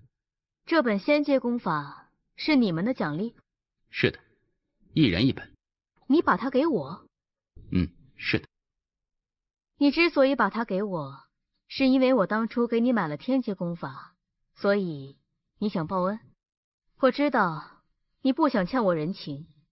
既然如此，功法留下，我们两清。导师想错了，我给你这卷功法是报恩没错，但不是还人情。我只是觉得这卷功法对导师也有帮助，仅此而已。我明白了。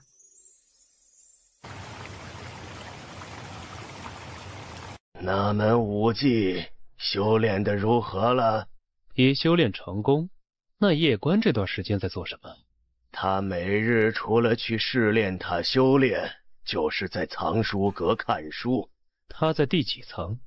不知道，我去查查。不用了，3日后我必杀他。有自信便好。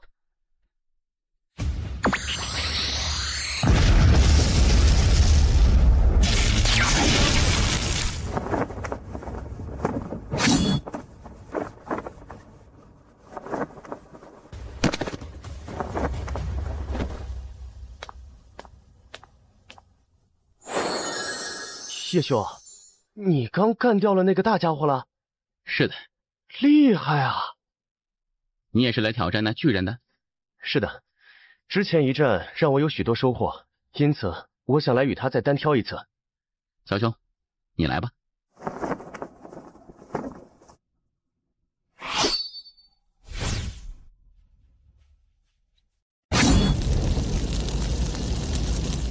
我也成功了。小兄，恭喜了。叶兄，聊聊。这段时间来，我感触最深的就是恐惧。我第一次遇到巨人时，只有一个感觉，那就是恐惧。我的内心深处觉得他是不可战胜的，因为有了这个念头，因此我后面甚至没有与之一战的勇气。说真的，得多谢你。当日若不是你邀请我一起对战那尊巨人，我可能到现在都还在恐惧之中，无法逃出来。当日我一个人在面对他时也是恐惧的，根本没有勇气与之一战。如果不是你，我也会选择逃。叶兄，你这个人有意思啊！我觉得你适合做书院的学生首席。你做学生首席，我是服的。据我所知，你是书院院首的亲传学生，你应该才是学生首席。我没兴趣啊。为何？我的心不在这里，而是在那上界，是那中土神州。中土神州？上界之上便是中土神州，中土神州之下有大大小小世界数千，而这些世界的天才最终目标都是中土神州。那里世家林立，万族争雄，无数天之骄子涌现，真正的卧虎藏龙。你我在这小小南州算得上最妖孽的天才，但放到那个地方去，真的就只能算很一般。还有一个地方更可怕，就是小观宇宙的观玄书院总院，万千世界书院的天才最终目标都是去那里。可惜我们想要去那个地方真是太难太难，难到让人绝望。来日必举中土神州扬名，必举观玄书院总院与那无数天骄争一争。好志向！他妈的，我也要去中土神州扬名，我也要去观玄书院总院与那些天才妖孽争一争。萧兄，在下南家南玄。有事吗？听闻萧兄竟然破了第9层，在下心中敬仰万分。今日特来与萧兄认识一番，想与萧兄做个朋友。方才与萧兄交谈的是那叶关吧？是的。萧兄得小心这叶关。为何？此人心狠手辣，而且诡计多端，喜欢陷害诬陷他人。最重要的是，我曾听说他不服萧兄你，想要争夺那学生首席。我这个人不讨厌别人使坏，也不讨厌别人耍聪明，但我讨厌别人拿我当傻叉。你想给我与叶兄制造矛盾，让我去针对叶兄，我就不明白了，我他妈看起来很像傻叉吗？啊！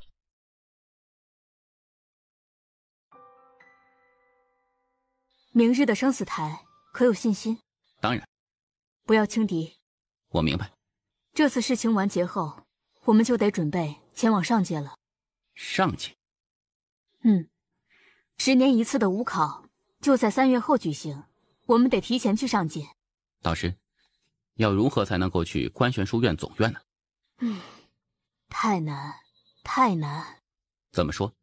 在这茫茫宇宙，观玄书院分院有无数，而这无数的观玄书院学生，他们的目的都是观玄书院总院，而要去总院，就得一直打服所有分院的天才与妖孽。我知道你不甘平凡，不过当下莫要去想书院总院的事情，而是走好当下的每一步。我明白。太爷，我娘亲是个什么样的人呢？一个很厉害的人。很厉害吗？是的，他很让人敬佩。他现在被囚在夜族。是的。要达到什么实力才能够救他？至少也得成为大剑仙吧。我会成为大剑仙的。别恨他，他们之所以放养你，其实也是迫不得已，不然也不会让我跟着你了。我猜到一些了。哎，好好修炼，到时候我带你去继承。我的意思是，到时候带你去救你娘亲。好。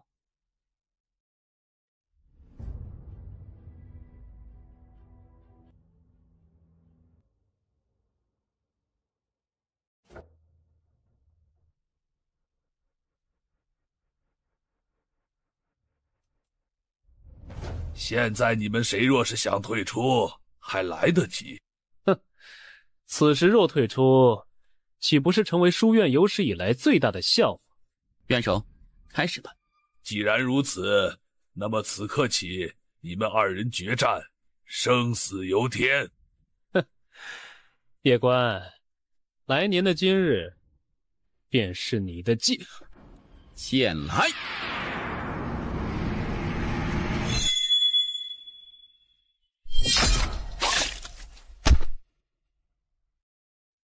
为何打架前都喜欢嘲讽一番？这能帮助你提升战斗力吗？还是说你想用言语杀死我呀？呀，你先修偷袭，不讲武德。院手都已经说开始了，是你要废话的，怪我吗？好装叉呀！唉。南漠族长，是我低估了那夜关，此事皆是我的错。若是早知此人是剑修，我断然不会让南玄与他上生死台的。哎，此事岂能怪萧导师您？是他自己自大了。南家可有合适之人？若有，我可带去书院亲自教导。小风。见过萧导师。可以。明日随我去书院。族长，你可要替玄儿报仇？那夜关不死，我……住口！再敢言报仇2字，老夫亲自毙了你！难道就这么算了？我们现在不是该想报仇的事情，而是该想此人会不会来报复我南家。你记住，去了观玄书院后，切莫要对那夜关展现敌意，一点敌意都不能有。见到他就离得远远的，你就好好读书与修炼，其余什么都别管，明白吗？明白。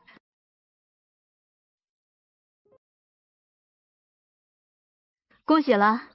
是那南玄轻敌了。哦，怎么说？第一，他不知我底细，在面对我时严重低估我的实力。第二，双方上生死台，便是你死我活，而在战斗前他一堆废话，此乃大忌。知道他为何在战斗前废话吗？他是大族子弟，没有经历过我们这种底层人的街头巷斗，越底层的人很多时候越狠，越不要命。看出来了。当然，就算他不轻敌，他也不是我对手。只是死的早与晚的区别而已。小家伙，我就喜欢你这种自信。老师，我去修炼了。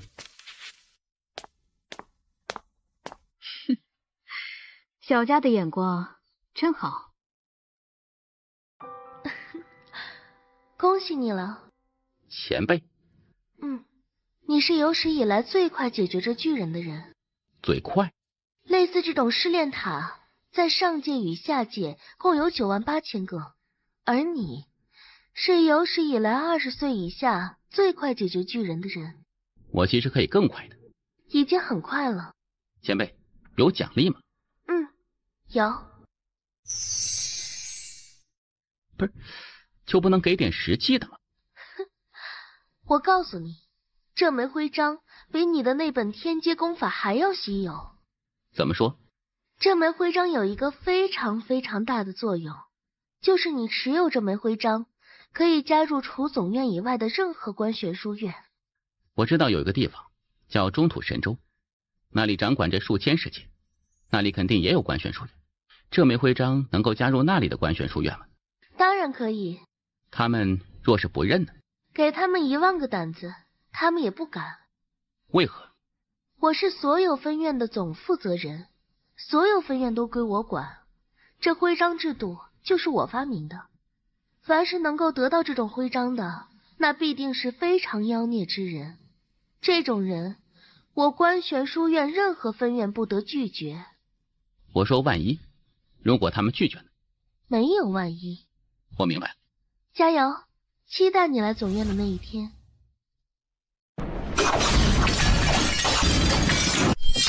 大爷，为何我觉得这位前辈认识我呀？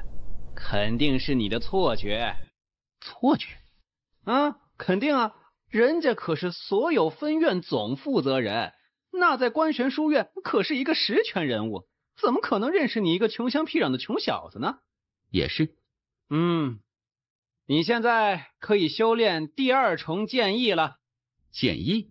是，剑的延伸，你的意志。若是你能悟出剑意，你的飞剑威力至少可以提升5倍。大爷，要如何才能修炼出剑意呢？可以给点提示吗？比如，在你心中，你觉得剑是做什么的呀？剑乃杀人利器，我修剑只为杀人。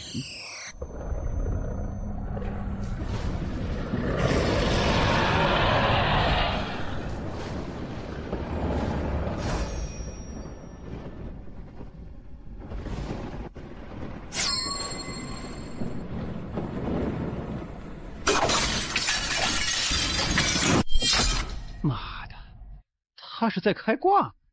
没有，我可以作证。比开挂的小主还离谱。他是天命大人选中的人。大爷，刚才这个是剑意吗？应该是吧。哎呀，好啊，真好。别高兴太早，这个地方剑修很少，但是在别的地方剑修可不少，有很多很多天才的，特别是夜族，那里天才更多。即便是地阶妖兽在夜族，也只能是坐骑。地阶妖兽做坐骑？是的。这个夜族这么离谱吗？当然呀，以后你去了更大的世界，就会知道有些大族是多么的恐怖。大爷，这个夜族内有真龙吗？有啊。他们也拿龙当坐骑吗？是啊。哎呀，太奢侈了。不是说龙都很高傲吗？他们怎么会甘愿当人的坐骑啊？他很高傲，那是分人的。就像有的女子她在你眼里看起来很高傲，但是在有的人面前，什么意思？我的意思就是你要努力变强，只要你足够强，未来想抓一只龙当坐骑也不是没有可能的。我明白了，太爷你放心，我不会骄傲自满的，我会努力的。最近你一直都在第9层修炼，有什么进展没？我悟出了剑意。当真？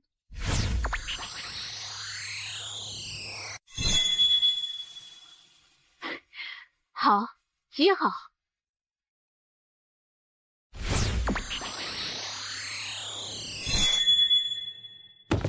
原来我还是低估了你。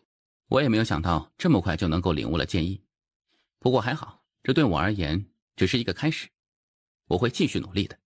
你领悟了剑意这事儿，先不外传。我明白。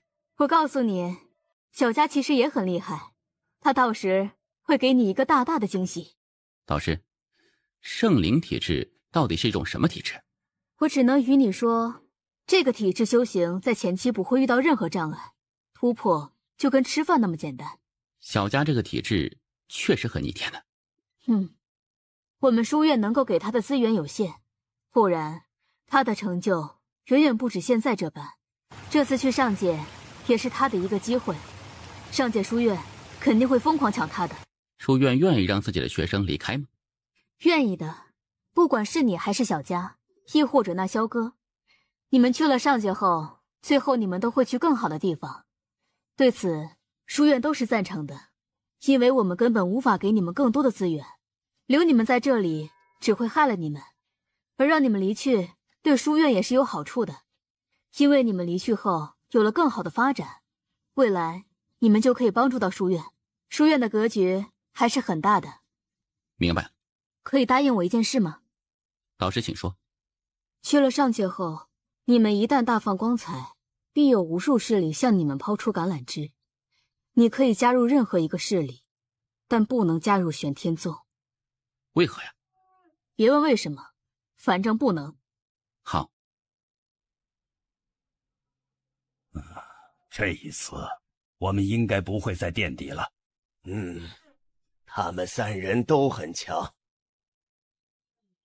数百年来，书院每一次武考都垫底，这事你知道吧？每一次都垫底？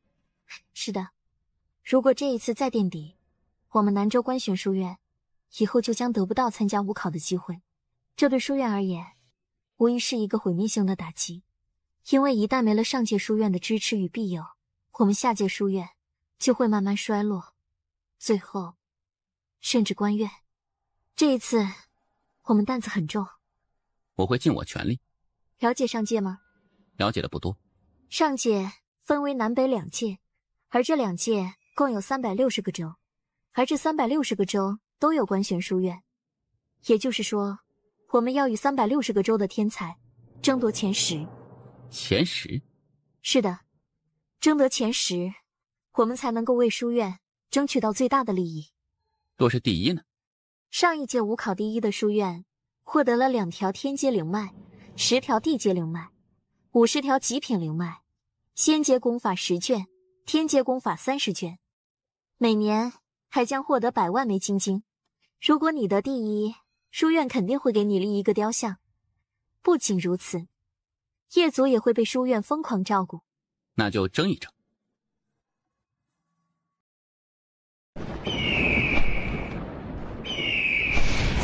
叶兄，不是兄弟我泼你冷水啊，想争第一可真是太难了。怎么说？数百年来，上界书院武考第一一直是一个书院，那就是青州官玄书院。这个地方相当的不简单，因为是人间剑主出生地，因此这个地方得到了官玄书院非常大的资源倾斜，而且这个地方本身就人杰地灵，天才妖孽层出不穷。数百年来，他们一直都是武考第一，别的州只能争第2，而且他们对第2名的书院是碾压。你没信心吗？不是没有信心的事情，而是人家那边真的太恐怖了，真的太让人绝望了。不争则已，要争就争第一。叶兄，我就喜欢你这种性格。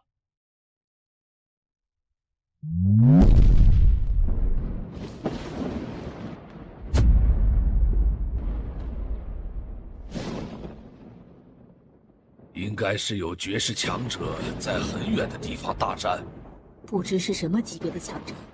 还好，对方离我们很远很远，否则我们怕是要遭殃了。田姑娘，你从中土神州追杀老夫至此，你是疯了吗？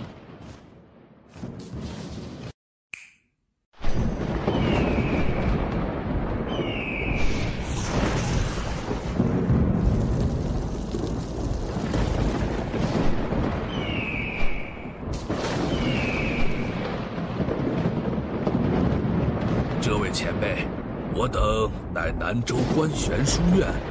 我并无恶意，你上来，我瞧瞧。你叫什么？叶关。可是要去中土神州？是去上界。未来若是来中土神州，可来找我。前辈，这是我在神族，你持此玉佩来寻我，神族无人敢拦你。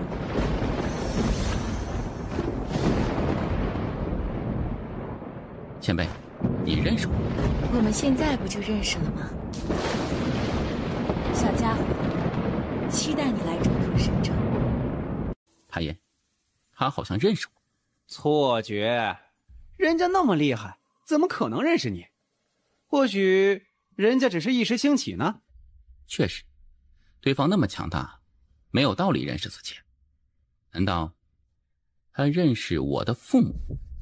你当务之急是好好提升实力，实力才是王道，别的都是虚的。我觉得你有些神秘了。刚才那位前辈的事情，他肯定认识你，但是你不认识他。你知道自己的身世吗？我只知道一点，那就是我好像是一个私生子，就是见不得光的那种。我父母之所以将我放在叶族，是为了保护我。不用在意这个身份，不管你是不是私生子，对我而言都没有任何区别。在我心里，你就是叶关。小佳，我的这个身份未来可能还会带来很大的危险。若真有危险，那我与你一起面对。叶兄，这是上城，我萧族就在这里。哎，待会儿就先去我们萧族歇歇。师妹，你来了也不说一声，是不是看不起师兄啊？看来你在这里等我很久了。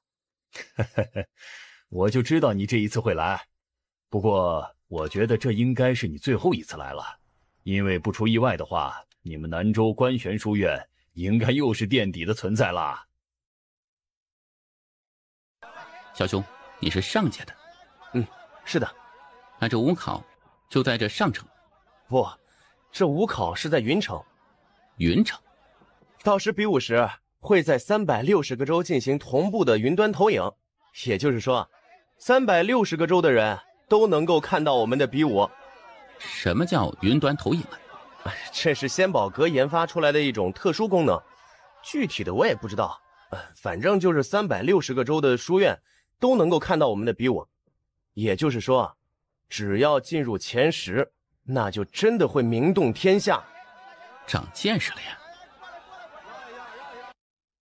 哼，这就是当年玄天宗的盛名，真是让人失望。不过是一丧家之犬罢了。给我导师道歉！哼，我乃玄天宗。你敢辱我！我乃玄天宗！你有种就杀了我！你有种就杀了我！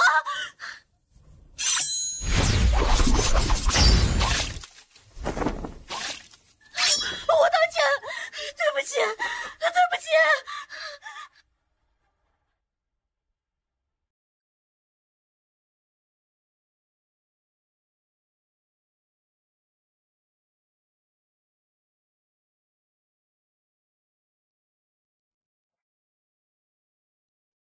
他道歉了，别生气了。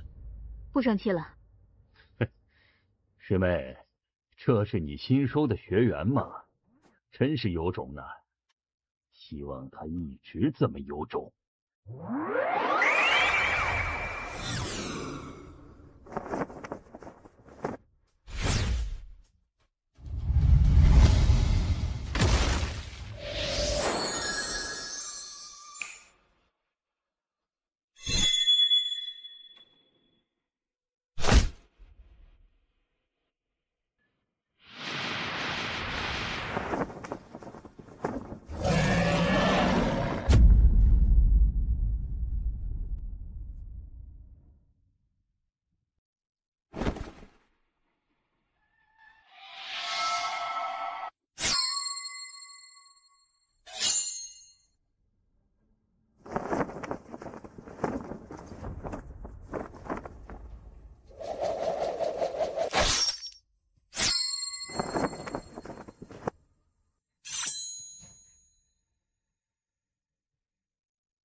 当年就不该让你离去。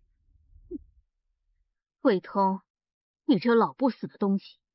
当年的你在我面前可是连条狗都不如的。怎么，玄天宗这是在欺我观玄书院胡人吗？哼，观玄书院，你这话说的不觉得可笑吗？你且看看，现在谁还把你们南州观玄书院当回事？今日你们若是不将此人交出来，那你们都别走了。魏通长老，你是连我儿子也要杀掉吗？萧山族长，是要插手我玄天宗与他之间的事情吗？魏通长老，我只是想来提醒你一下，这些年来，南州观玄书院确实是没落了，没落到即使是观玄书院内部都不待见。但是你别忘记，他们始终还是观玄书院。你今日敢在这里屠杀他们，你信不信明日你玄天宗就会有天大的麻烦？哼，就让你多活几日。有把握杀他9成把握。为什么不是10成？不说10成，是怕我自己骄傲。哼，你这个家伙，知道我为什么阻止你吗？怕事情闹大。不是，这里不是别的地方，这里即使杀人，你也要占据大义，也就是说，要有一个借口，否则事情闹大，书院不会站在我们这边。那时你一个人杀爽了，但是同行来的人都要遭殃。一个男人要懂得学会控制自己的情绪，不能任由自己情绪控制自己，明白吗？明白。谢谢你今天帮我出气，我很开心。你不是才答应你导师要学会控制自己的情绪吗？我现在很冷静，一点也不冲动，可以忍一忍的。大爷，他威胁我呀。他威胁你，所以你就要杀了他？我杀他不是为了爽，而是为了紧急避险。真他妈紧急避险！大爷，你可以帮我隐匿我的气息吗？可以，不过只能半个时辰。够了。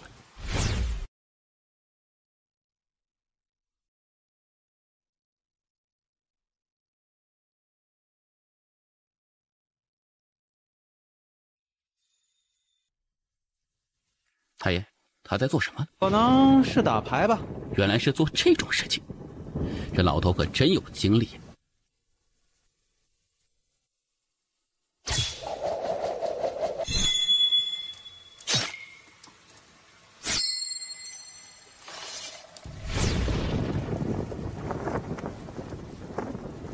你可以出来。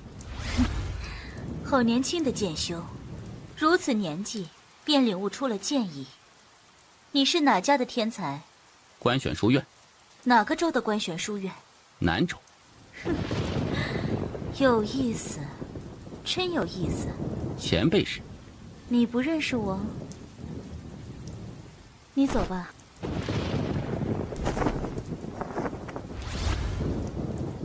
元首，他杀了玄天宗的魏通长老。这么帅的小伙子，杀个人怎么了？我们规定过，不能在城中杀人。我没看到，你看到了吗？没有。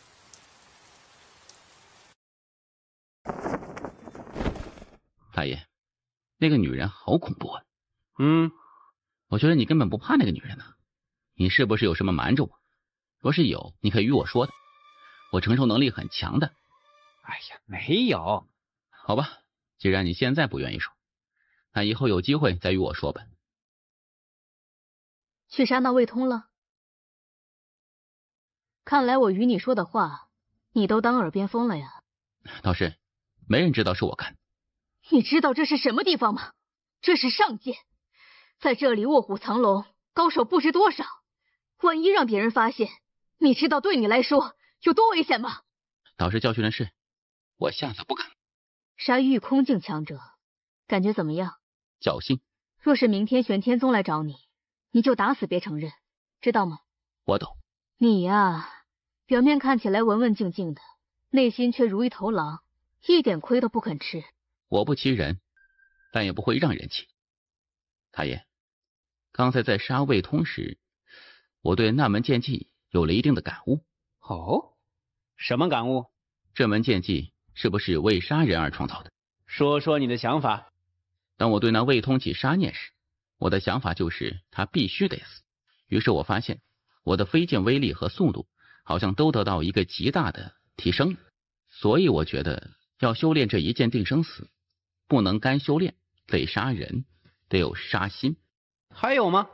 杀心越重，这剑技的威力就会越强。因此我个人觉得我无法像修炼别的剑技那样去修炼这门剑技，我只能通过杀人来修炼这门剑技。太爷，我猜想的是对的吗？你就遵循自己内心的想法来。这小家伙的悟性真的可怕。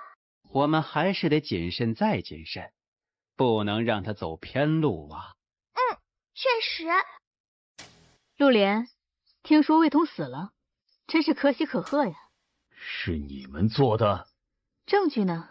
魏半清，你知道你们这是在做什么吗？这是在挑衅我们玄天宗。哼，我好怕呀。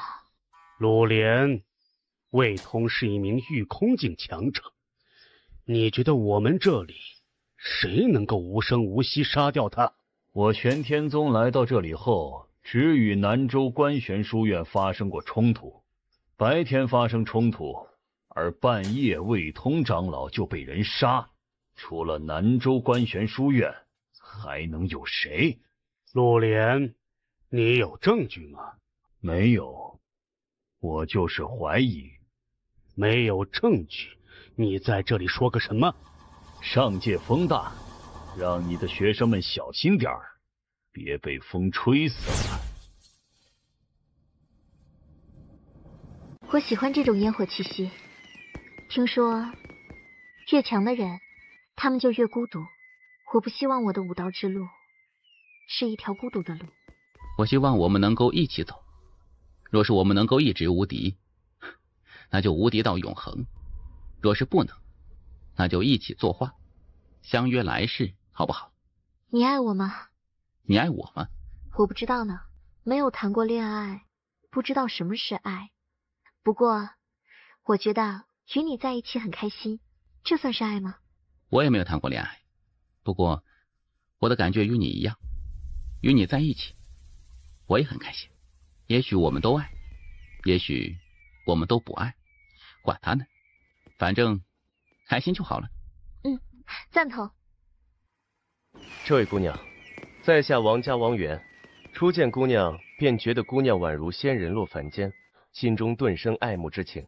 不知姑娘……你看不出来我们是一对吗？眼睛长屁股上了吗？这位姑娘，在下并无他意，就是想与姑娘认识一下。你是不是觉得你很风度翩翩？姑娘，我只是想认识一下你，没有别的意思。我不想认识你，可我就想认识你。我们不希望再被打扰。来人，半个时辰内，我要知道此人所有信息。我感受到你的杀意了。如果是我，在见到一个女子身边跟着一个男子时，我是不会主动去搭讪的，因为这不尊重这名女子，也不尊重这名男子，而他却这么做了。你会主动搭讪女子吗？努力变强，多赚钱，自有女子来搭讪你。言之有理。我觉得他不会善罢甘休的。我也觉得。你怎么想？我想去城外逛逛。小佳，你真漂亮。世间漂亮的女子可多了去了。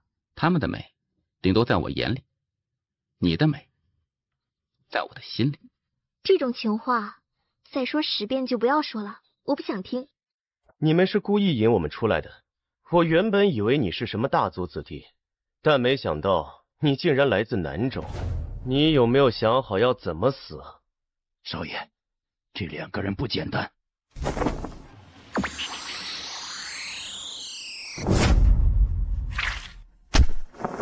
相比我家小官，你真是差了10万8千里。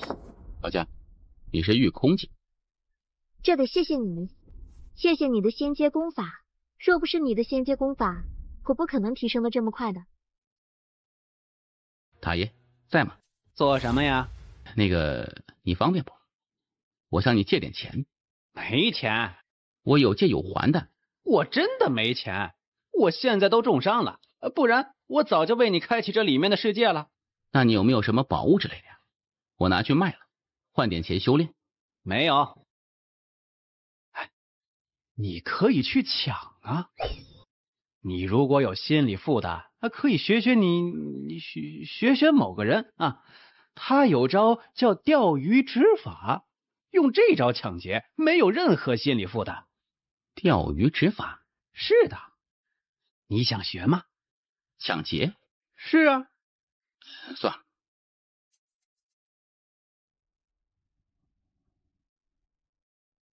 御空镜，杀他之人是御空镜。对方既然敢杀我王家的人，那就证明对方不畏惧我王家。族长的意思是查，但查到之后不可轻举妄动，明白？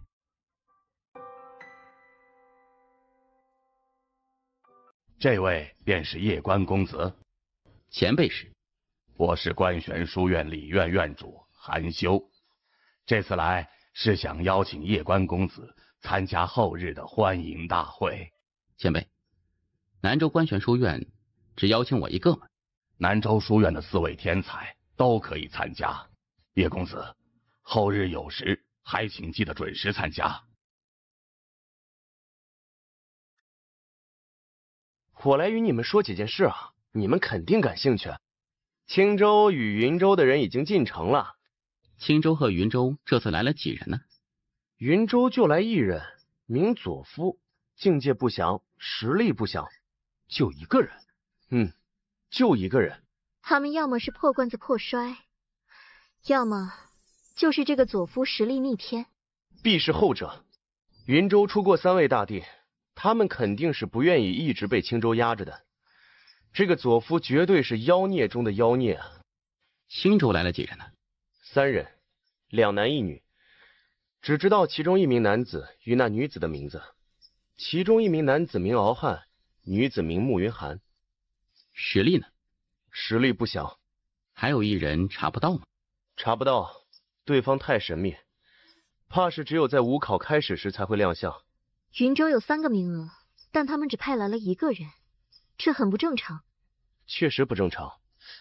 不过我觉得这次云州肯定是在谋大招，毕竟他们可是被青州压了数百年，但是他们想要争第1，肯定没有那么容易。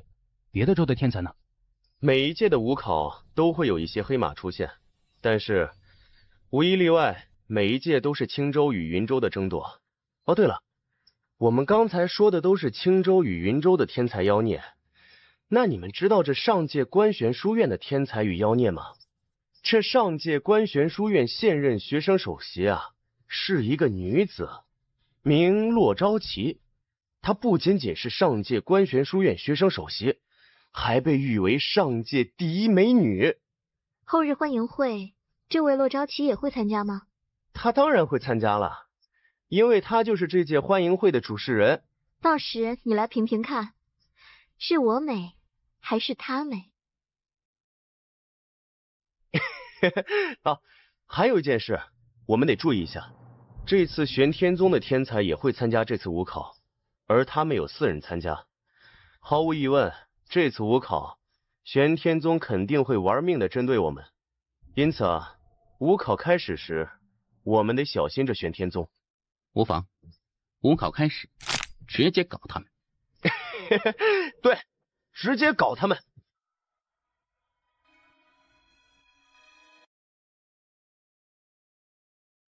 2位有什么需要帮助的吗？你看这个。明白了，2位随我来。父老，有好东西。瞅瞅，一颗天阶内丹也算好东西。父老，你仔细看看。啊，这是吞雷兽的内丹，你准备卖多少？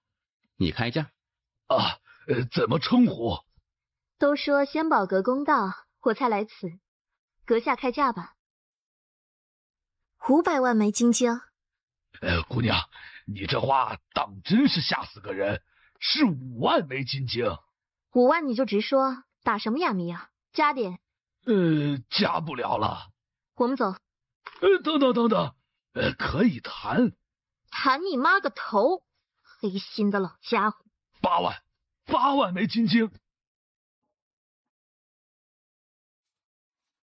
哎呦，姑娘，这已经是极限价格了。9万。好，成交。做生意的人都好精明。听说仙宝阁创始人来自一个叫银河系的地方，那个地方的人都贼精明，喜欢剥削劳动阶层。银河系？是的，一个离我们较为遥远的地方。我在查阅仙宝阁阁主资料的时候，才得知这个地方的。据说那个地方也有很多特殊的人。你想冲刺御空境？是，我还有不到2个月的时间，想达到御空境。你现在的御剑术速度很快，你知道要如何才能变得更快吗？请塔爷赐教。达到御空境后，可以掌握时空之力，人可以在小范围内进行时空穿梭，其实剑也可以。而我这儿有一门针对时空穿梭的御剑术，名瞬杀一剑。一定范围内，御剑穿梭时空，可一剑瞬杀对方。什么品阶？若是修炼到极致，就是普通一剑也可毁天灭地。你达到御空境之后，就可以修炼这瞬杀一剑了。至于能够将这一剑修炼到什么程度，就完全看你自己了。好。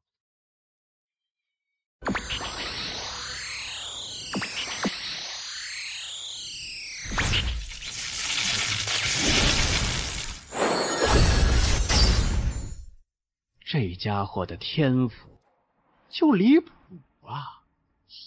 他到底是继承了谁的天赋呀？若是小主的天赋，也不应该呀。小主没这么逆天，而小主母这除了天天造蛋，几乎不修炼呐。他是不修炼，但是这片宇宙许多境界都是他创立的，他只是不喜欢修炼，不代表他天赋不行啊。哎，你把我给你的时空修炼之法写下来做什么？这么好的东西，我得跟小佳分享啊。这可是很珍贵的。这可是我媳妇儿，我的就是她的。太爷，你不会没有媳妇儿吧？我代表观玄书院，欢迎诸位到来上界。我美还是她美？不可忽悠。她很美，容貌不在你之下，但她的美与我没有关系。我的美与你有关系？当然，你可是我媳妇儿。骆首席，在下玄天宗陆柯，有一事想说。请说。青州坐第一排，我服；云州坐第二排，我也服；但南州坐第二排，我不服。不服，但挑我。若是你觉得不够刺激，我们可以上生死台，一战定生死。陆柯，你若答应，观玄书院可免费为你们提供场地。是我鲁莽了，既然是书院安排，那想来书院自有书院的理由。抱歉，我并无恶意，还请叶兄见谅。我原谅你了，下次别再犯这种低级错误了，乖啊！诸位，从明日开始，观玄书院将为诸位开放修炼之地。我观玄书院有36座试炼峰，每一座试炼峰的试炼都不同，你们可选择一种试炼来修炼，当然要交纳一点点金晶。还有一个好消息要告诉诸位，那便是这次5考前3的奖励都有得到增加。不仅如此，第1名者还有神秘奖励，修行20载，一朝扬名天下知。这一次，我代表观玄书院，祝诸位都能够在武考之中获得一个好的名次，为自己争光，为自己的家族争光，为自己的州争光。我一直都有一个疑问啊，就是你这圣灵体质，这体质真的在前期修炼没有任何障碍吗？是。这么说，你可以想怎么提升就怎么提升？在之前是这样的，但现在我已经开始在压制自己境界了。为何呀？你给我的那一卷修炼之法让我明白，一个境界必须要透彻，否则就这么提升上去，最后会根基不稳。确实，我们修炼得稳扎稳打，若是提升太快，反而不好。这得感谢你那一卷修炼之法呀，不然我可能还沉浸在提升境界的快感之中，然后不择手段的去提升自身的境界。虽然暂时阶段实力能够得到大大的增加，但长久下来，这弊端太大太大了。叶关，你快去旅店，萧哥要跟那陆柯上生死谈。为何呀？陆柯当着萧哥的面抢他的女伴，而那女人当着萧哥的面选择跟陆柯，还故意侮辱他。他妈的，这根本就是套，是陆柯那狗贼下的套。走。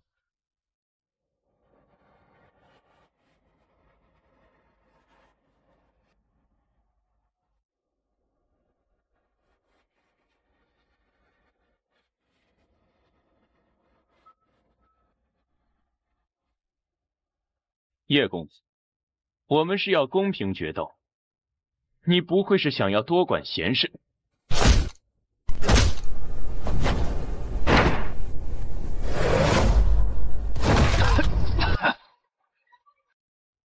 叶关，没有别的意思，就是看你不爽。你若是不爽，打我呀！叶关，你以为你是谁？你在这儿动手，是在蔑视洛姑娘，蔑视关玄书院。没有别的意思，就是看你不爽。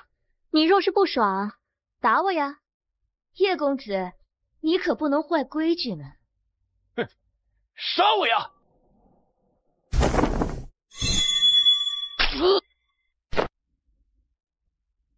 罗首席，在下并无冒犯姑娘和书院之意，只是你也看到，是他让我杀他。叶公子，这事儿就这么算了。从此刻起，取消玄天宗参加武考的所有名额，并且玄天宗下一届也不得参加武考。如果谁再敢搞事情，别怪我不客气。韩院首，是院首让你邀请这位叶公子来的。是的，小启，你可有看出此人有何不凡之处？他隐藏了实力。隐藏了多少？至少60%。不过即使他隐藏60%实力，应该也不至于让院首如此特殊对待。所以我觉得他应该是隐藏了80%的实力。其实相比他，我更在意那佐夫，此人才是真正的深藏不露。相比青州那位，如何？青州那位可是号称有史以来第3妖孽之人。那前面2位是？人间剑主安国士，不得不说，与那位同处一个时代，是这一批青州天才妖孽的悲哀。中土神州这次还将专门派人下来接他，只等他夺得第1，就会直接带着他前往中土神州。中土神州为何这般急啊？据说是与那场气运之争有关，具体的我也不知。而这一次，青州那位就是他们内定的人。若真是如此，那这场武考的结局便早已注定了。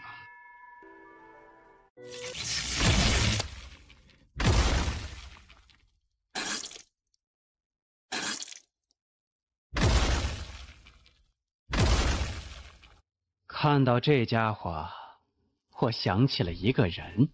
他爹？不，是他爷爷。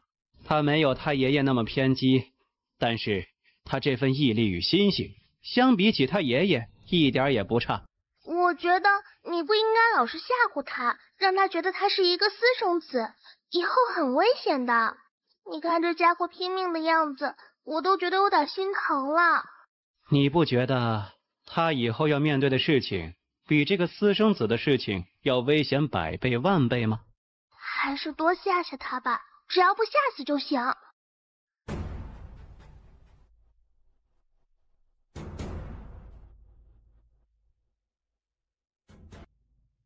袁长老，按照以前的规矩，这武考第1名都得先入我书院进修一段时间，然后再上中土神州。而这一次，你却亲自来接他，很急呢。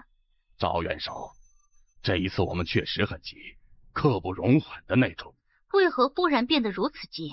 气运之争已经开始了。开始了。压力很大。哎呦，岂止很大，简直是巨大呀！若不是如此，我们又岂会如此迫不及待的来带安慕离去呀？也唯有他，才有可能与那几位争上一争啊。说说那几位。不久之前，5维宇宙出现了一个人，此人天生道体，以凡人之躯正天道。据说此人得到了穆天道的道统传承，而穆天道就是其护道人，就是那位当年号称人间第4剑的穆天道。正是。除了此人，还有不死地族也出现了一位超级天才，据说此人已经彻底觉醒不死血脉。不仅如此，他还觉醒了一丝当年人间剑主留在不死地族的封魔血脉。如果除去人间剑主，他是不死地族有史以来最妖孽的人。那此人的护道者是？据说，是当年与人间剑主一同征战虚真世界的无边主。除此之外，妖界也出了一位超级天才。此人一出世便震惊整个妖族，因为他一出生便是传说中的荒古圣体，而且天生圣童。据说书院妖院院首二丫姑娘还亲自去了一趟妖界，好像还做了其护道者，也不知真假。以上这几个妖孽都是妖孽中的妖孽，护道者更是一个比一个恐怖啊！而银河系的那位更加恐怖。银河系？据说银河系那位是一代天命之人。他的护道者是谁？据我们猜测，可能是安武神。开始。听说你是圣灵体质。是。多么漂亮的脸蛋呀！若是就这么死掉，多可惜。求杀。多么漂亮的脸蛋呀！若是就这么死掉，多可惜。求杀。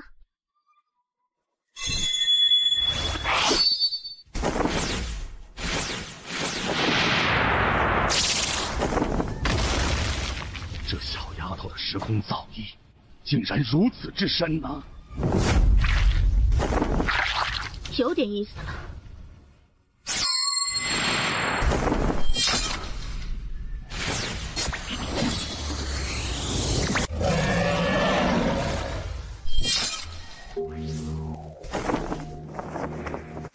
你们2人，谁跟我打？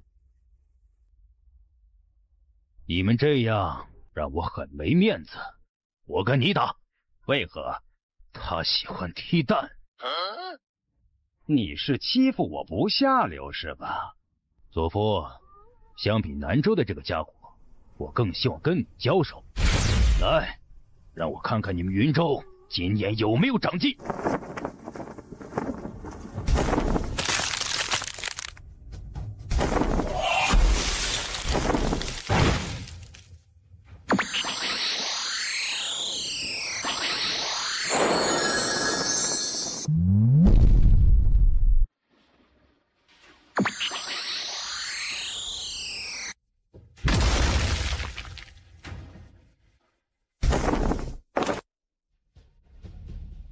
我不与你打，不是你不强，而是，反正我就是不想与你打。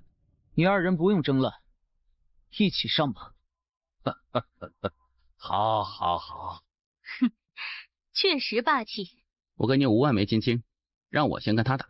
哎，我给你10万枚金晶，让我先跟他打。好。给我，你先跟他打。你们真有钱呢。叶公子，你是不是连5万枚金晶都没有啊？没有。叶公子，你好鸡贼呀！左兄，加油！你确定不与他一起吗？不用。出手吧！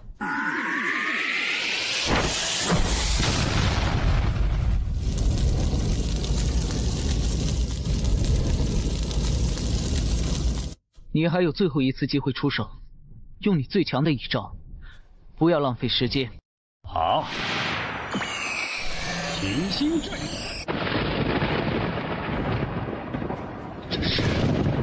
这是神界通神之术。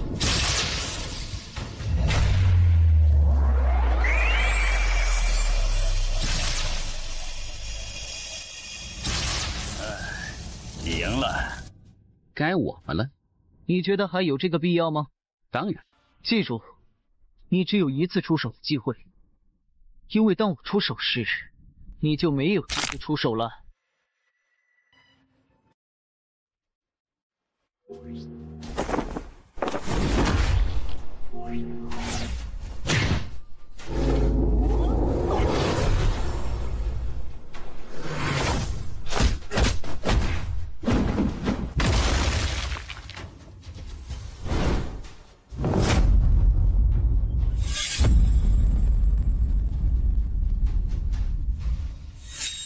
不得不说，你让我很震惊。你这速度，即便是我，也远远不如你。但可惜，你破了我的防御。好恐怖的速度啊！哼，有意思。此人不过是御空境，为何他的速度如此之快？我曾见他在重力时空塔修炼过，他可有说过他在第几层？他说他在第9层。难怪他的速度能够快到这种程度。李毅，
真龙，这是来自中土神州真龙一族，他竟然获得了真龙一族的认可，他竟然获得了真龙一族的真龙守护，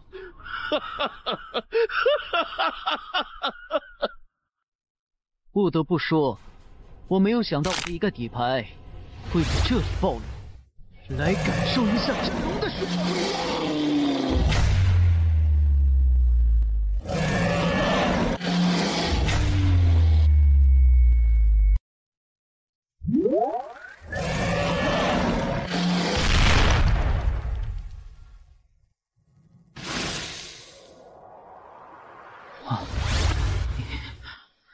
怎么可能？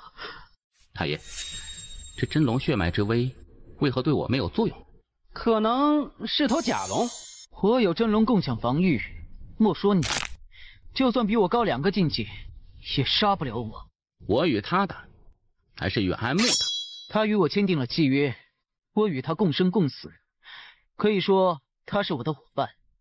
你若有伙伴，也可以叫出来。这不违反规则。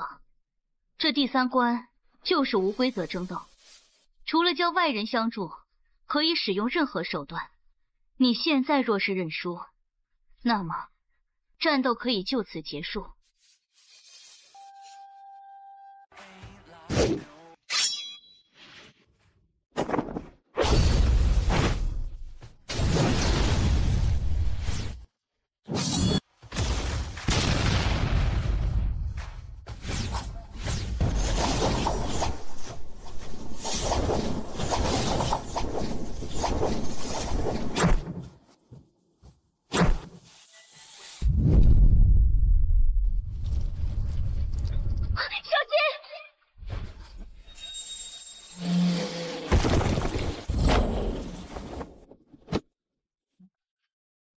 只能来世再加你了。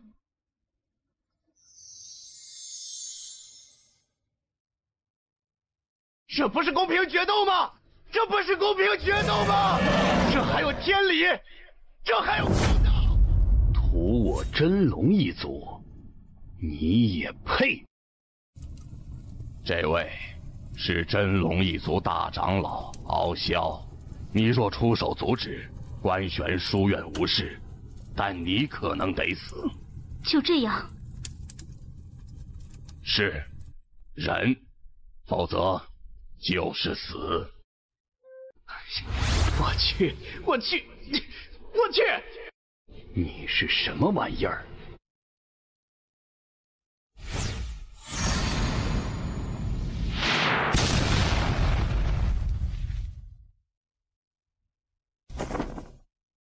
大爷，小家他还能活吗？哎呀，能救他！我现在无法救他，只能暂时保住他的灵魂。而且他灵魂受到重创，你得为他寻来一柄剑，才可以让他灵魂恢复如初。不然，就算此刻复活他灵魂受到了重创，也是残缺之魂。灵魂残缺，那即使复活，也不完全是他了。什么剑？清玄剑。人间剑主佩剑。是。在何处？中土神州不死地族。不死地族。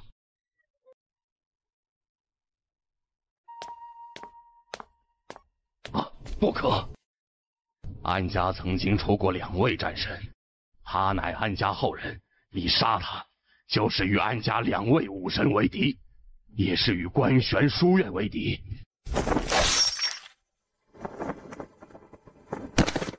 你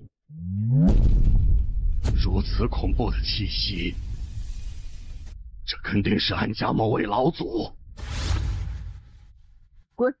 放肆！竟敢蔑视老夫！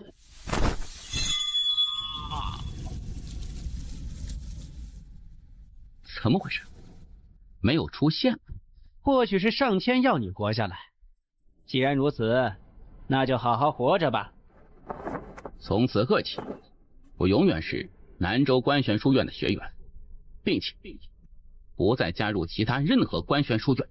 一个欺软怕硬的官玄书院，一个不能为学生主持公道的官玄书院，这不是我心中的书院。谢谢。谢什么呀？谢你在所有人沉默时站了出来。我们是朋友。小佳还能活吗？能。那就好。哈哈，看着你站出来为他说话，我是又怒又怕，还有欣慰。老爹，我太弱了，这次之后，我想出去闯闯。好。哎，这世道。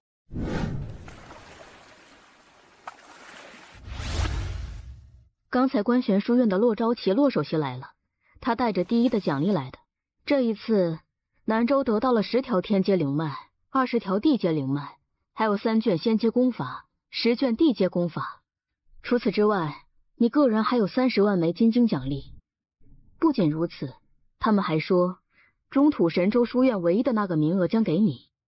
只要你愿意去中土神州官玄书院，那他们将直接向总院告真龙一族，为你主持公道。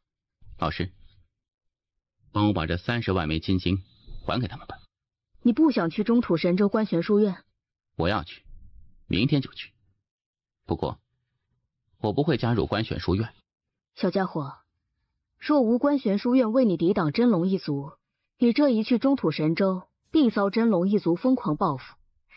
你生死有命，若我能扛得过去，我便会复活小家，屠真龙一族。若是我扛不过去，就与小家一同死去。老师，我去中土神州了，您保重。可一定要回来啊！我等你。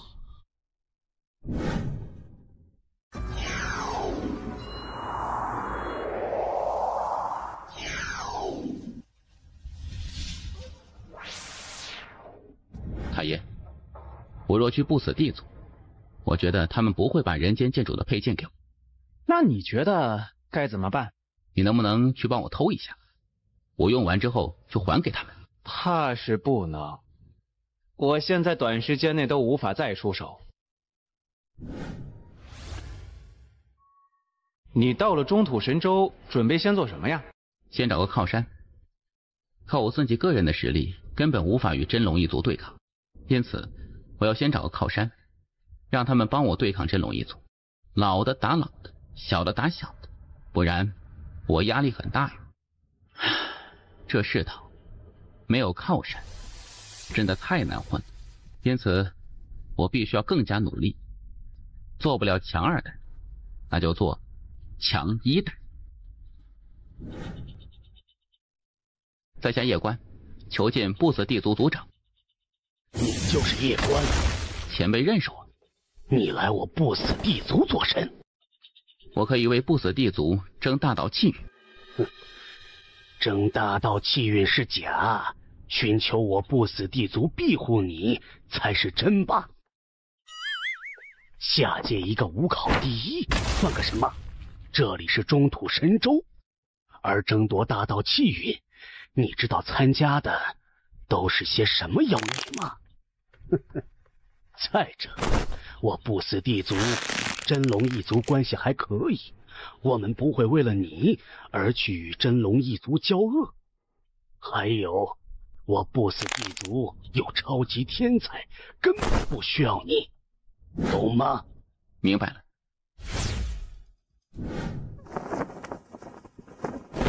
何人？在下叶关。你就是叶关？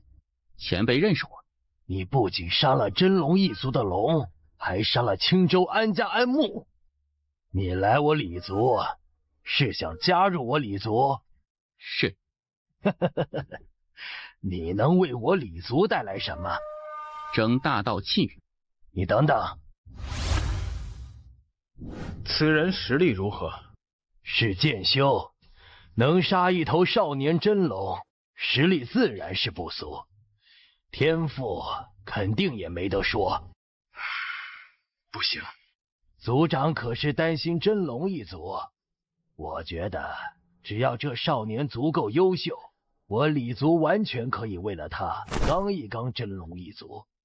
反正有半只仙族在，我李族根本不用怕他真龙一族。不仅仅是真龙一族，还有安家。他杀了安木，将事情做绝，安家势必也会报复。而安家那2位武神，让他走吧。我观此人气度不凡，未来这份因果，我李家不能接。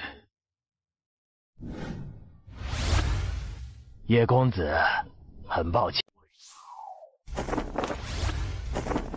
哎，去神歌试试。神歌族？是的，我认识他们一位先祖，他们那位先祖绝顶聪明，他的后人应该也不会差。太爷，你还认识他们先祖呢？走吧。你就是来自下界的那个叶关？是。你来此是想加入我神歌族？是。等着。放心，如果他们不同意，我会亲自出面。他们那位先祖必定会给我面子的。我相信塔爷你。哼，你居然还想加入我神歌族？你是怎么想的？我神歌族会为你得罪真龙一族与安家？真是可笑！让你们先祖离歌，出来见我！你是个什么垃圾玩意儿？也配见我离家先祖？嘿，嘿，你们先祖见到我都要叫一声塔爷，你信不信塔爷我今日断了你神歌族的天命气运？断我神歌族天命气运？你还真是癞蛤蟆打哈欠，好大的口气！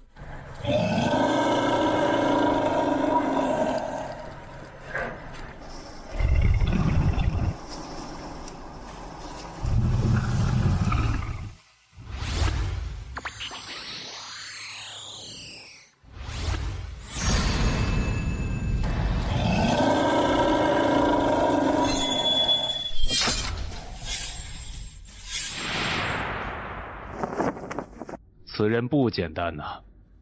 哼，李云族长，那少年是一位剑修，也就是说，他身后必有一位剑修强者。我之前让人调查过，他身后的那位剑修，顶多只是一位大剑仙。何以见得？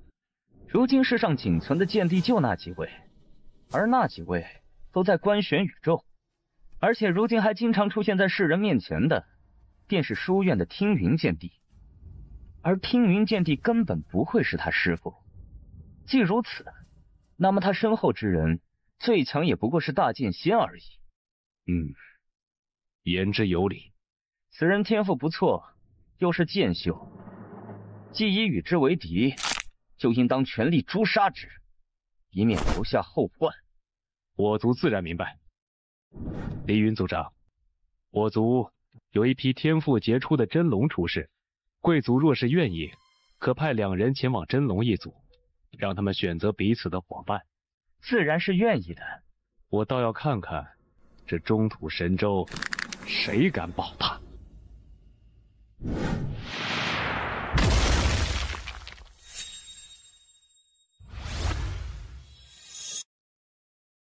塔爷，你没事吧？我不能再出手了。塔爷，是我连累你了。唉，说这话做什么？塔爷，他们目标只是我，要不你离开吧。我吸了你那么多年的玄气，就这么离去，我也挺过意不去的。所以，就让我陪你一段时间吧。等你成为大剑仙后，我再走。去神族吧，给你玉佩的那位姑娘是个好人，这次应该不会有意外了。不如直接带他去观玄宇宙。唉，去了做什么？继承家业？大哥，他现在什么实力？他去那边，那边的人会服他吗？哼，不服又能如何？难道还敢杀他不成？谁敢？新公主、月皇、大荒族，还是太初神族？是不敢，但是敢架空他。以他现在的实力，他有这个能力管理这无尽宇宙吗？做一个傀儡观玄院长有意义吗？再者，你忘记了小主的交代吗？小主不希望这个小家伙再走他曾经的老路，这才将他送到这遥远的南州来。而且你没发现吗？如今的观玄书院在小主消失这么多年后，已经开始出现内部腐败。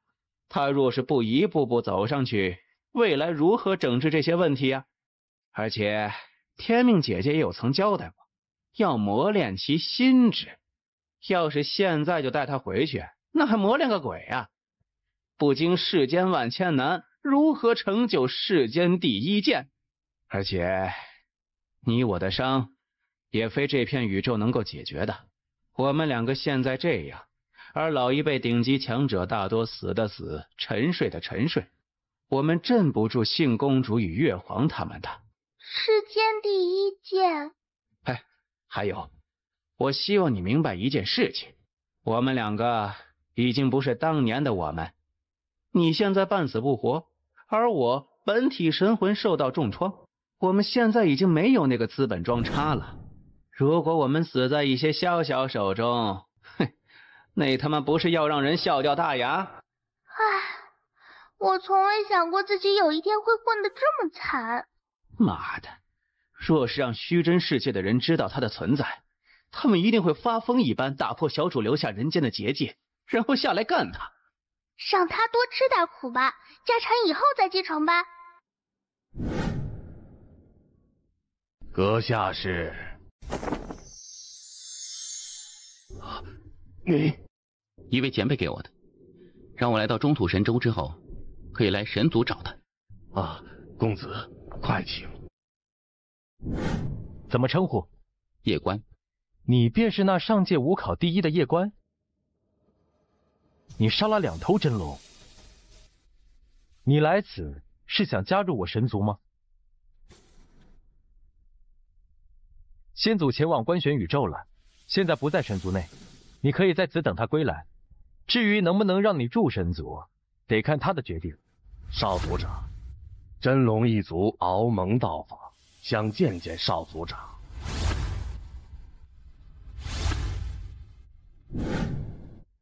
我听说你杀了安慕，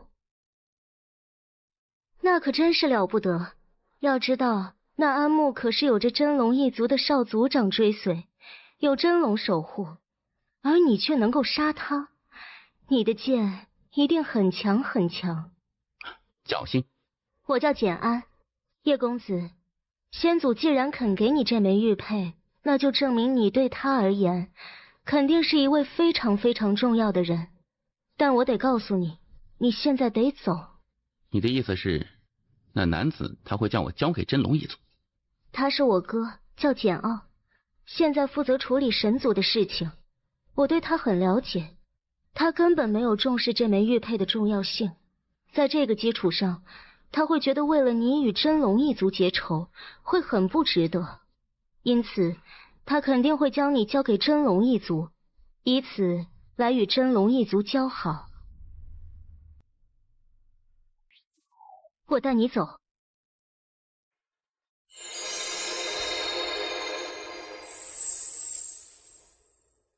我也不知道他为何会这么做。少族长，这叶关我真龙一族必杀之。至于缘由，你应该也很清楚。而对于神族，我们真龙一族向来尊重，因此我们不希望与贵族发生任何的不愉快。此事我会给你们一个交代。你们追杀那叶关时，不要伤害我妹妹。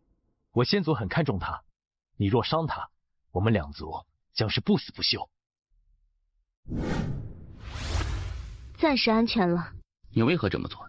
为了我哥，为了我神族。何意？第一，你能够让先祖赠送玉佩，这证明你绝对不是一般的人。特别是你杀了安慕与那头真龙后，还能够活到现在。如果我神族将你交给真龙一族，先祖赠送玉佩的善因就会变成恶因。往小了说，这份恶因可能会害死我哥；往大了说，这份恶因会害我神族。也许是你多想，也有这方面可能的。不过你能够杀了安慕与真龙一族后，还能够活到现在，这是极其不简单的。而且我了解先祖的性格，他不会随意将自己的玉佩赠送给别人的。不管如何，简安姑娘，多谢你的帮助了。我们后会有期。等等，先祖在遥远的观玄宇宙，一时半会儿回不来。如果我现在回去，我也会有危险，因为真龙一族肯定会逼我说出你的下落。我们去道门吧。道门？我可以负责任的告诉你，虽然你很妖孽，但6大族都不会接纳你，因为他们不会为了你去与真龙一族为敌。我知道，我不值得。你救我出来，还有个原因没有说。什么原因？你怕你先祖真的收留我，那个时候神族就不得不与真龙一族为敌，而在你看来，神族也不值得因为我而与真龙一族死拼。叶公子，你这份心智，我倒是真有些小瞧你了呢。我能够理解姑娘的所作所为，也很感激姑娘出手相助。你放心，我不会再去神族，连累神族。你不该放他走。不得不说，这位叶公子确实不一般，少有的俊杰。唉，可惜啊。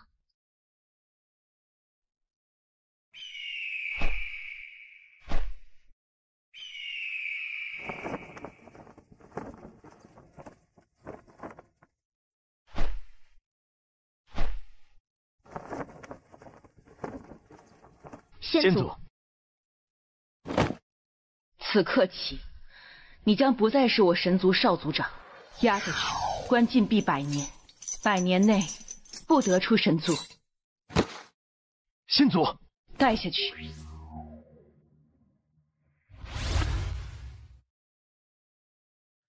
我原本对你抱有极大的期望，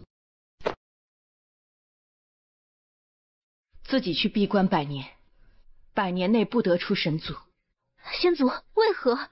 我所作所为皆是为我神族。下去。我不服，我不服。他应该叫我姑姑。那又如何？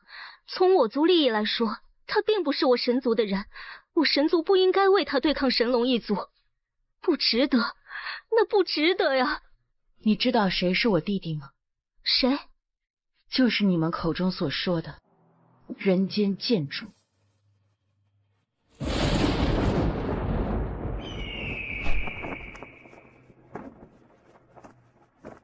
前辈，我本体在观玄宇宙办事情，这是我的分身，跟我去神族吧。不用了。生气了？没有，我已经处罚他们了。前辈，简安姑娘就莫要处罚的，她的所作所为皆是为神族，并无过错。而且，若不是她相助，我可能已经无法离开神族了。那你与我回去。前辈，真的不用了，我已经有新的去处了。你是一个人吗？我身边还有一位塔爷。好，前辈，告辞。弟弟，你在那个世界到底发生了什么？塔爷，你对道门了解的多吗？还好。听说道门历史悠久，还在观玄书院之前。是的，道门曾经是这片宇宙的秩序维护者，而观玄书院是新的秩序维护者。改朝换代？算是。既然是改朝换代，那为何道门没有被彻底灭掉？因为人间剑主当年也是道门的一员，因此他在重建秩序后，并未彻底灭掉道门，而让道门继续存在。这么说来，人间剑主格局还蛮大的呀。道门虽然已经没落，但还是有不少能人的。你若是能加入道门，其实也不是什么坏事。你确定让他入道门？有问题吗？我能有什么问题？只要你不担心就好。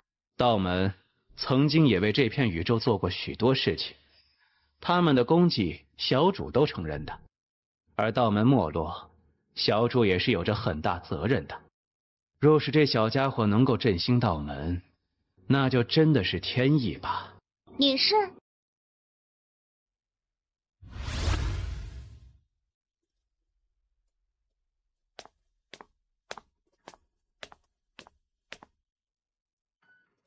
你是？在下叶关。来此。加入道门？师父，有人要入我们道门，你快出来啊！千万别让他跑了！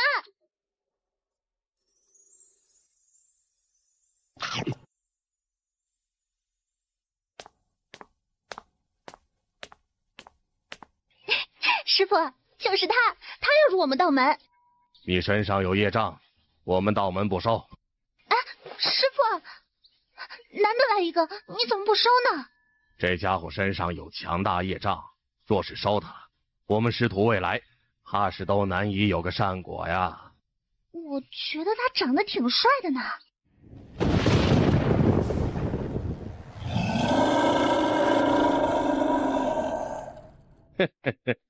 真龙一族。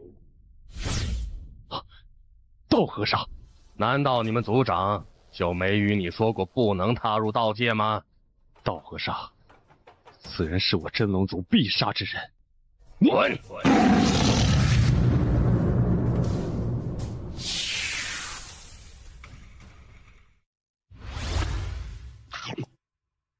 你与真龙一族有仇？我杀了一头真龙。你就是下界武考第1的叶关？我很出名吗？你不仅杀了真龙一族的少族长，还杀了他的追随者安木，而这安木是安家的人。我不怕真龙一族，但是我刚不过安家。他们祖上2位武神，一个比一个逆天，我打不过。所以，你要不要去别家试试？我很能打。你很能打有个屁用啊！年轻人，现在出来混是要讲势力的。前辈也是一个人，却能够不惧真龙一族。有些人他的势力是他身后的势力，而有的人他一个人就是他的势力。前辈是后者，我想做前辈这种后者。你小子说话倒是挺好听的，可惜啊，现实比你想的要残酷很多。据我所知，气运之争就要来临，我要参加气运之争，我要争第1。我若争第1，必可振兴道门。振兴道门？小子，你可知这次气运之争有多恐怖？乾坤既未定，你我皆是黑马。我不相信天命，我只相信自己。你等等，依依，你随我来。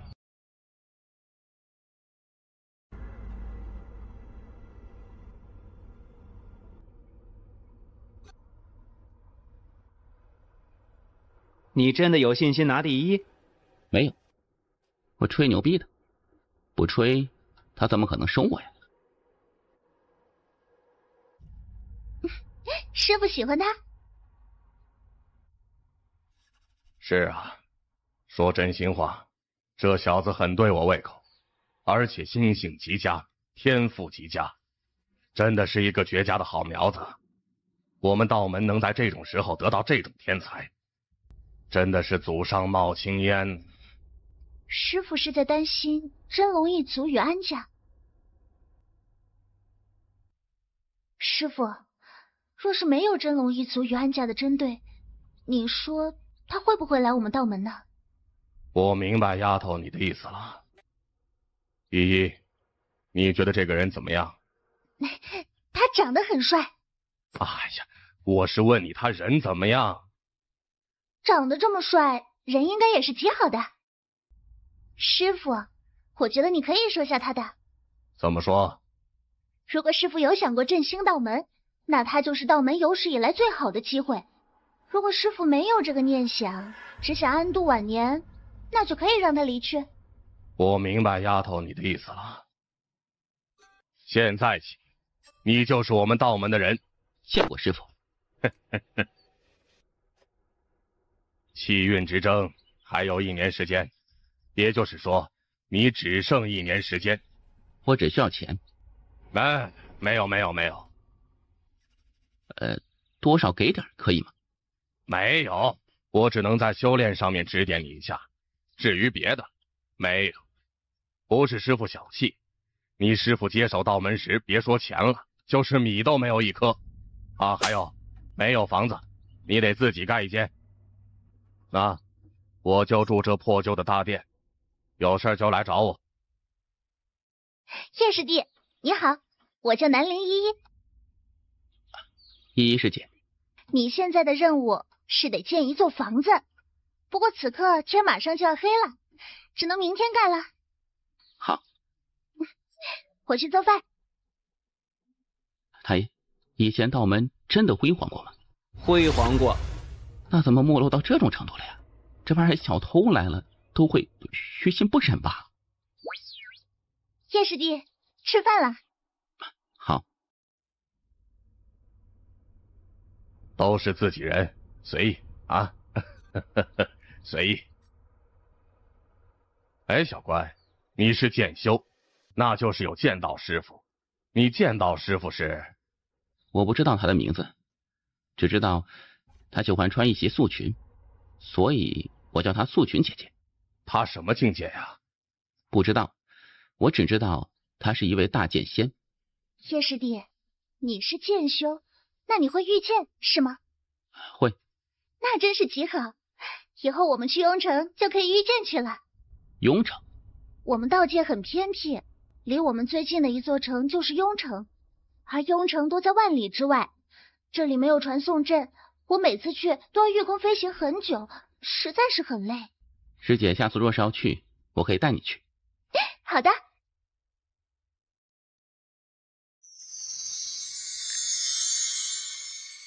太爷，我要屠掉整个真龙一族。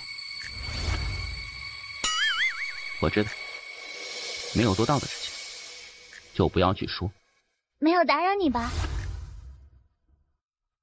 唉，现在道门终于多了一个人，这种感觉真好。道门这么多年来，就一直是师姐你与师傅吗？嗯，是的。师姐，你的家人呢？抱歉。你想哪里去了？他们没有死。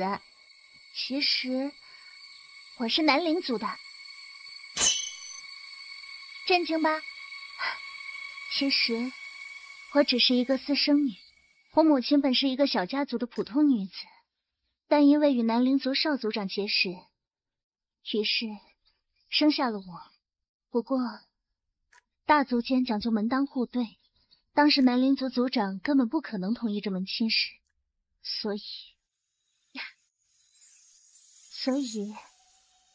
我与我母亲没有得到南陵族的承认。而现在我父亲已经成为南陵族的族长，我以为他会认我与我母亲，但直到我母亲死去，他都没有来看一眼。那一刻我知道他早已经忘记我们。叶师弟，你不会看不起我吧？其实我也是私生子。私生子？我塔爷与我说，我其实是叶族的私生子。我们叶族在观玄宇宙是一个超级大族，我父亲还是个上门女婿。叶师弟，你天赋这么强，若是让他们知道，叶族肯定会接纳你的。不会的，塔爷与我说，若是我被叶族知道，他们会疯狂杀我的。毕竟私生子这种事情是很不光彩的，我会努力的。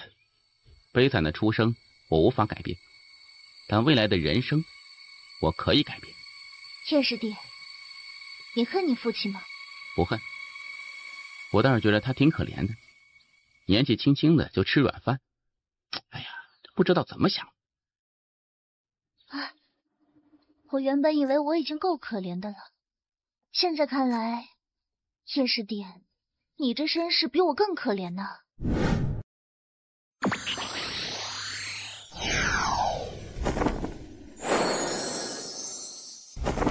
叶师弟，走吧。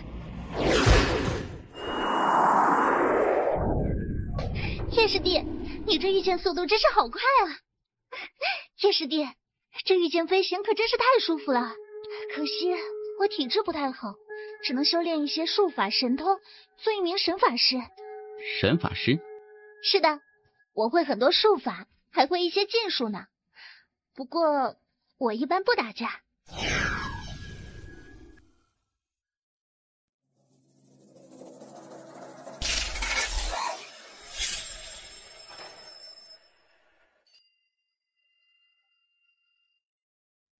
这是妖人。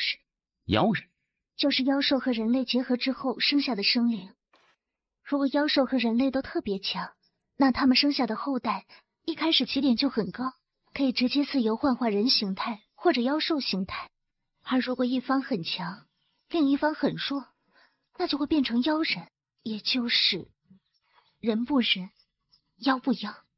他这种妖族不认他，人类也不认他，等待他的就是被卖去做奴隶。他多少价格？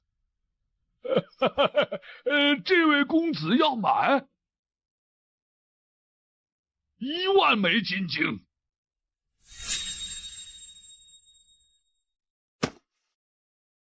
现在他是你的了。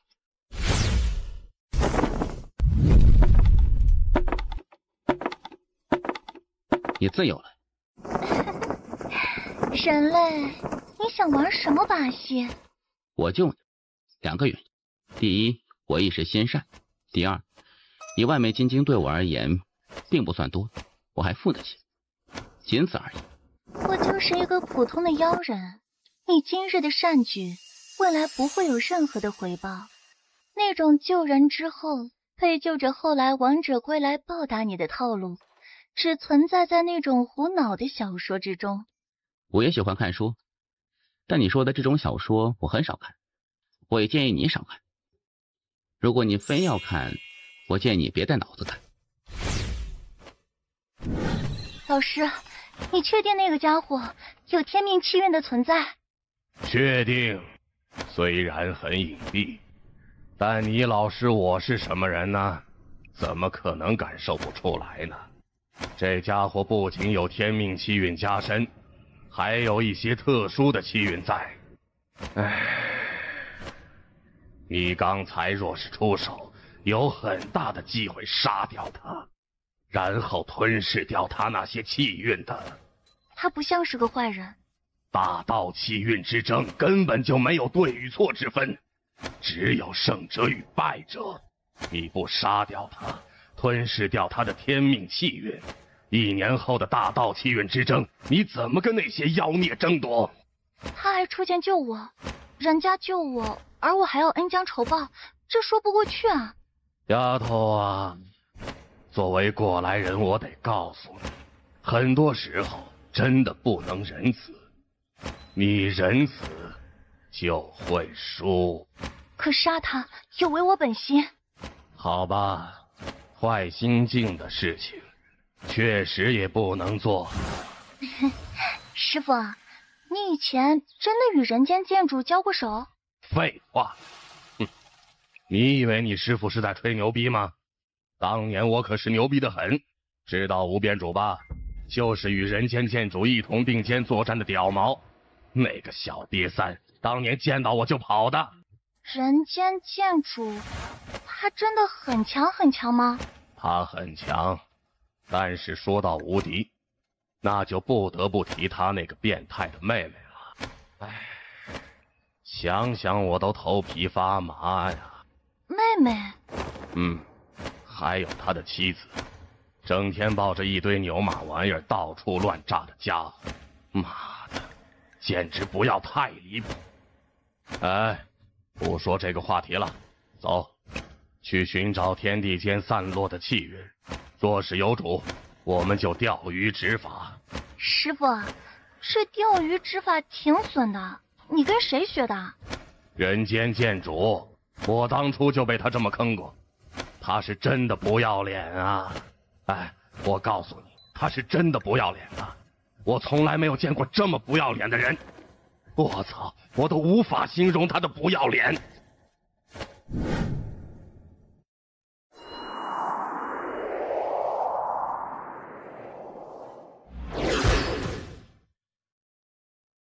叶师弟，为何停下？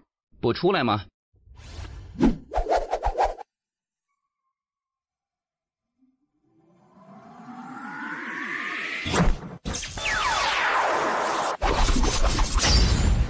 你们给我下套！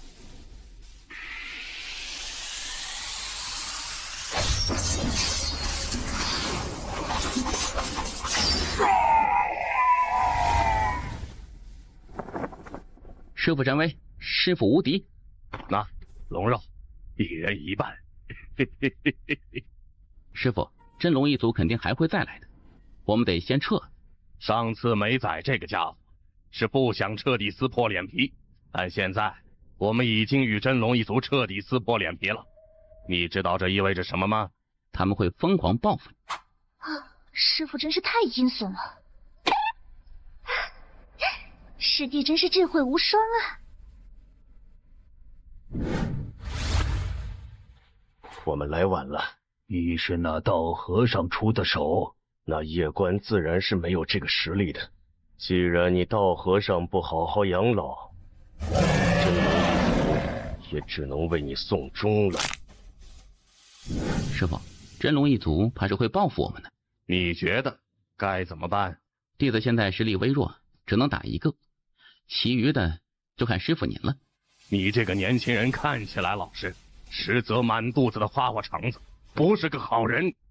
丫头，要小心他一些。别的我实在也打不过呀。那你敢杀人家真龙一族的龙？打不过不代表我不敢打呀。有种！叶师弟，你是不是想修炼？你可以去仙宝阁。仙宝阁？是的，仙宝阁有特殊的修炼场所，不比观玄书院差。当然，这很花钱。据说特别好的地方，一天就需要上万枚金晶。仙宝阁是一个神奇的地方，只要你有钱，什么都能买到。可惜我没钱，不然我一定要买许多许多青丘时代的上古剑术来观看学习。青丘时代？师弟，你不知道吗？我们所在的中土神州属于观玄宇宙之下，而整个观玄宇宙分为2个时代。第一个时代是人间剑主的时代，因此被称之为人间时代。第2个时代是青丘院守的青丘时代。青丘院守那可是如今观玄宇宙第1强者，不过已经有1000年没有听说过他的消息了。有人说他去寻找人间剑主了，也有人说他陷入沉睡了。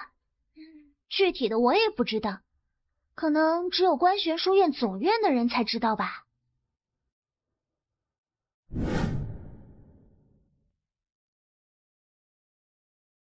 太爷，你认识这位青丘院守吗？认识。太爷，师姐，我们道门的祖师是谁？不知道。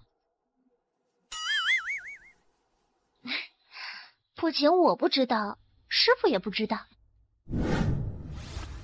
太爷，你知道？知道。是谁？大道比主人。大道比主人？他与人间剑主相比，谁厉害啊？人间剑主不叫人的话，大道比主人厉害；人间剑主叫人的话，人间剑主厉害。叫人？人间剑主打架还带叫人的吗？哎呀，家常便饭啦。这位公子，修炼场所分为6种，分别是人字修炼室、地字修炼室、玄字修炼室、天字修炼室、地字修炼室，还有神字修炼室。不知公子想要哪一种啊？天字修炼室多少价钱？1万枚金晶一天。地字修炼室呢？公子，地阶修炼室2万枚一天。啊，我要人字修炼室的。你玩呢？问了半天，你要个最便宜的。不好意思，我有点穷。理解。我要修炼10天。随我来吧。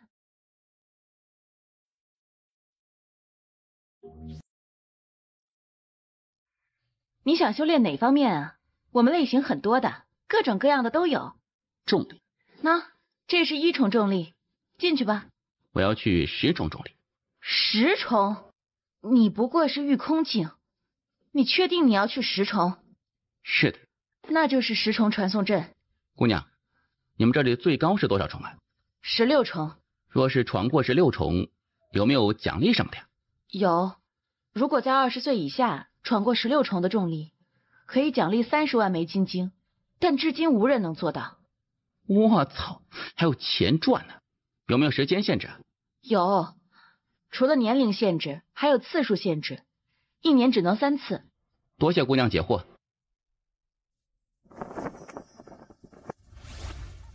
人是真的帅，但也是真的穷。哎呀，也不知道是哪家的穷少，看着怪可怜的。苦命人呐！听说那夜观入了道门。是。不知敖天族长是如何打算的？那道和尚实力不简单。再不简单，也不过是一人。那少年是一位剑修，那柄剑也非凡物，其身后应该有一位大剑仙。哼，敖天族长是想要我安家一个态度是吗？安慕是我安家千年来少有的天才，而他却死在那少年手中，此仇我安家自然不会就这么算了。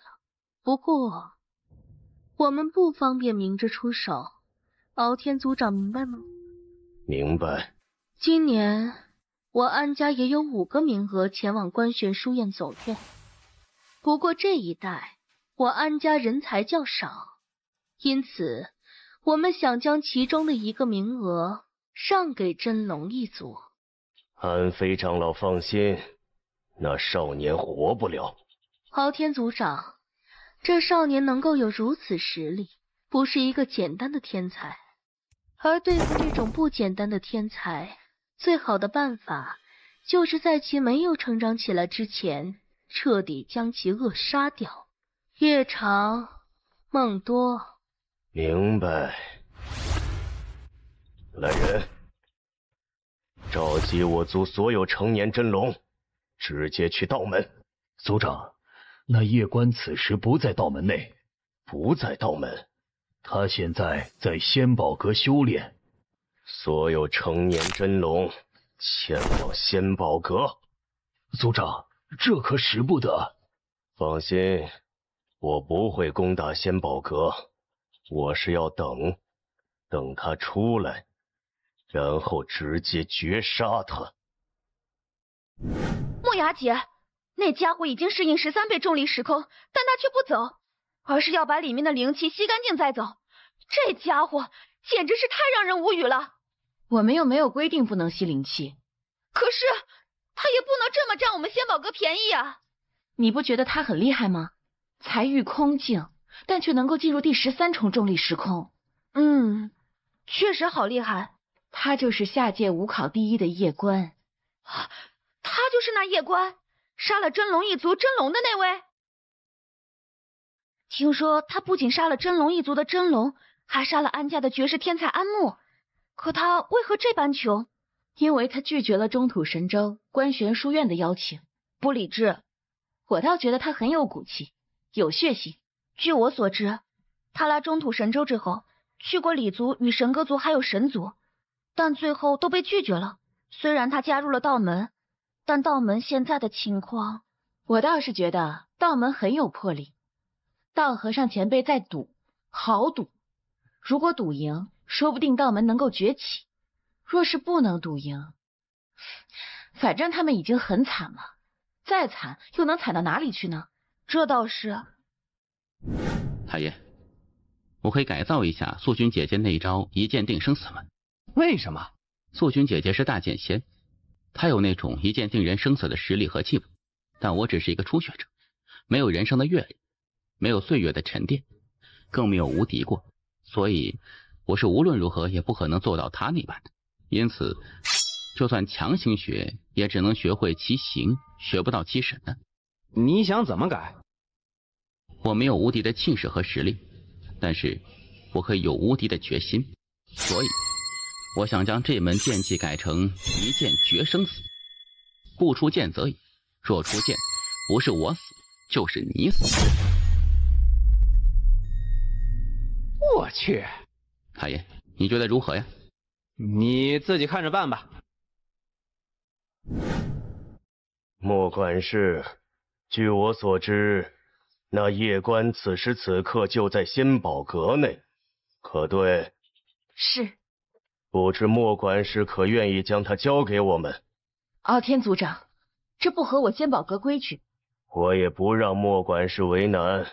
据我所知，这修炼之地每隔一段时间都需要维护，若是现在维护，那夜观必定会离开仙宝阁，还请莫管事给个方便。傲天族长客气了。多谢了。傲天族长，不能在仙宝阁内动手，不然这坏了规矩，那时事情可就大了。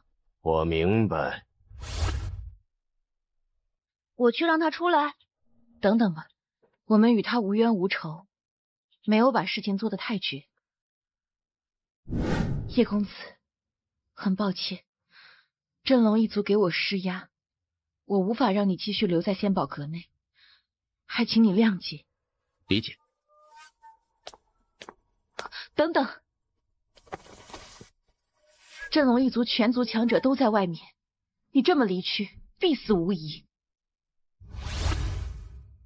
这是随机传送卷轴，可以将你随机传送至方圆数十万里的任何位置，它可以让你有一个逃跑的机会。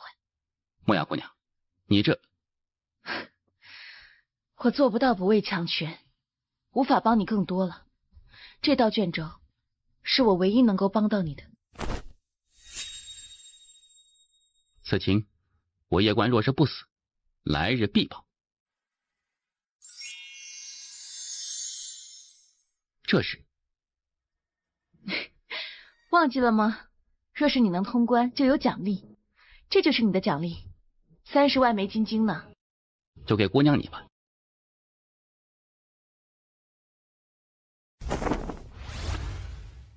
告辞。木雅姐，那可是30万枚金晶，你为何不要？许多时候，人情可比金钱重要的多。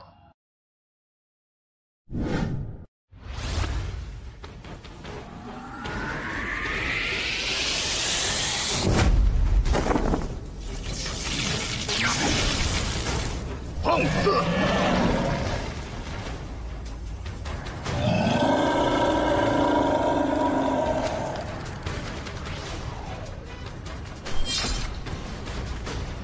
随机传送卷轴，分头追！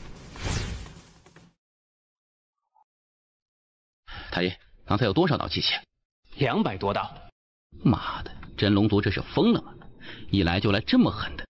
你是要回道门吗？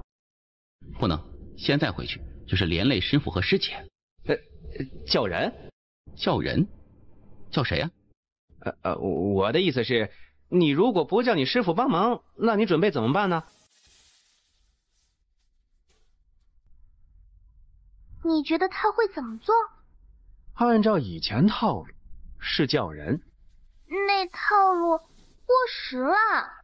唉，看看吧。莫雅姑娘，借仙宝阁传送阵营。你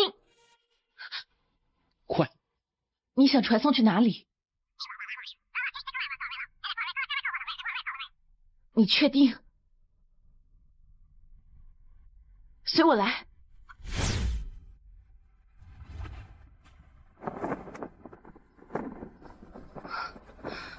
疯子，这家伙胆儿是真尼玛肥呀！哼，确实没有想到他居然反其道而行，有种！哼，咱们看他如何操作。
你接下来打算怎么做？如果我猜的不错，真龙一族必定会疯狂的找我的。以你现在的实力，对抗不了他们，所以我不能与他们硬刚，我要玩阴的。哦，怎么玩？偷袭、暗杀，有计划没？大爷，你说真龙一族会不会想到我还会回去？你是真牛啊！敖天族长来此，可是为了那夜关？敖天族长，我们仙宝阁不参与这些俗事。敖天族长，你这是什么意思？只是想与陈管事交个朋友。这位夜关公子来历可不简单。不简单？此人身后的大剑仙，我仙宝阁之前调查过，但查无此人，连我仙宝阁都查不到，那是很不简单了。哼，那又如何？一位大剑仙而已，他若是敢出现，我真龙一族要将其灭之，不过是弹指间。师傅，师弟不会有事吧？哼，他会不会有事我不知道，你师父我肯定是要有事了。师傅，我觉得师弟做的没错，杀一个不亏，杀两个血赚，不是吗？丫头，你下山去躲躲。好。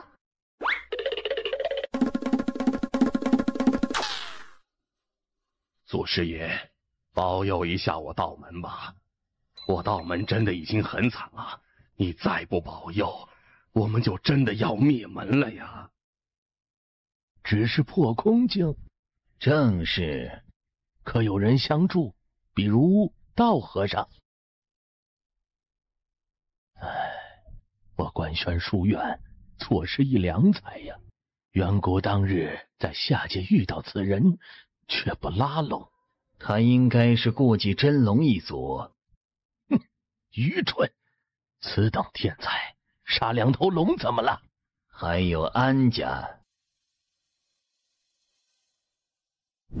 之前我族拒绝了此子，并且联合真龙一族围杀他，此子必已将此记在心中。若是让其崛起，未来必将报复我神歌族。我觉得我们与其还没有到你死我活的地步。此人如此妖孽，身后之人怕是大有来头。继续与其死磕，不是很明智。我建议就此观望。若是他不死，并且能够继续成长下去，我们就向其示好，化解曾经恩怨。我们若是观望，真龙一族如何想？诸位可别忘记，我们现在与真龙一族也是联盟关系。再者，若是此人睚眦必报，未来崛起后再来算旧账，那个时候我神歌族又该如何？我的建议是，立即组织强者，配合真龙一族，将其灭杀。要不要请示一下先祖？先祖见多识广，或许能够知晓那夜关背后的神秘剑修。这点小事，何须请示先祖？而且那夜关身后的剑仙不过是一位大剑仙，不用先祖，我神歌族就可以灭之。陈管事，听说您最近修行遇到了瓶颈，此物或许对你有帮助。敖天族长，稍等片刻。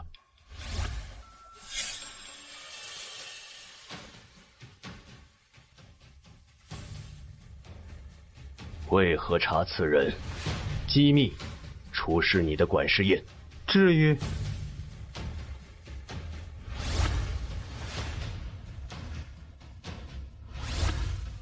敖天族长，快回族！何意？他又去你真龙界了。他这是在藐视我真龙族吗？太爷，这龙好大呀！这应该是真龙一族的一位先祖，已经达到地阶巅峰，不过已经陨落。但是他对你现在而言，全身都是宝贝。太爷，我的纳戒装不下这个家伙。我能装下。你能打开你的世界了？暂时呢，不过不能长时间打开。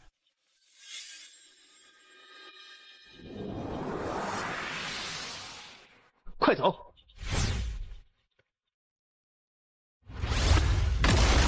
哪里走？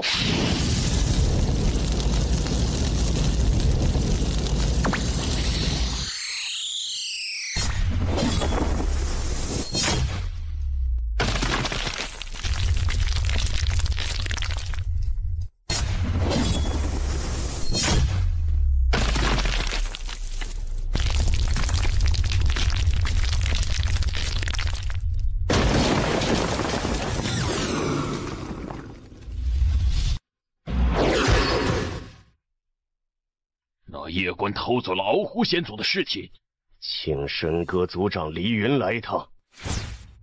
不管你身后到底有什么人，我真龙一族都会让你们变成死人。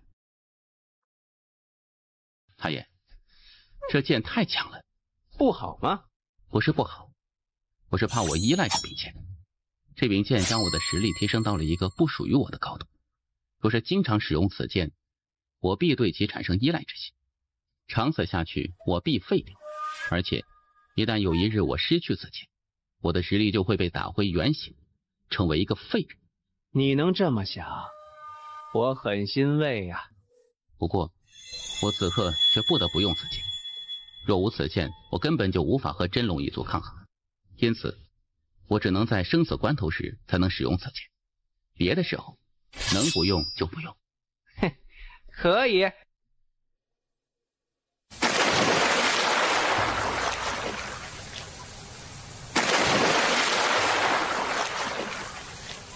师傅，我已经彻底掌握了这枚大地法则。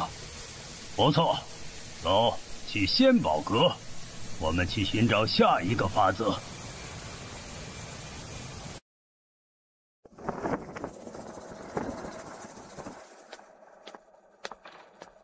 这夜官可真了不得，不仅杀了数十条真龙，还抢走了真龙一族的所有龙蛋，而他才破空境就离谱。嘿，这算什么？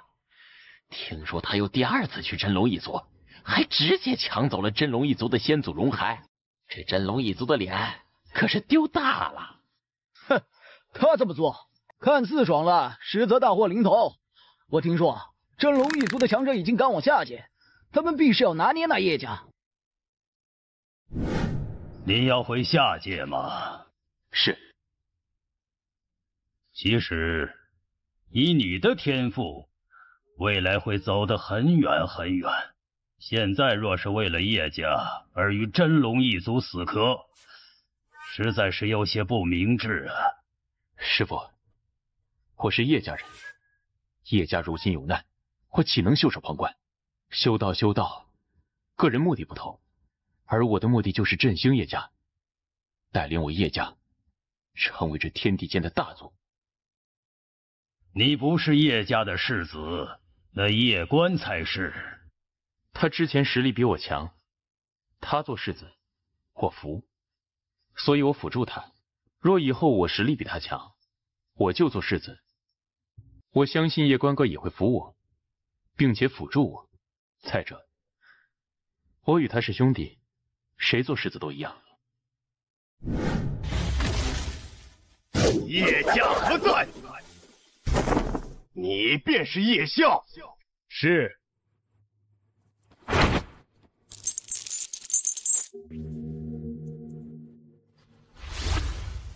那是叶冠，回族，快！拦住他！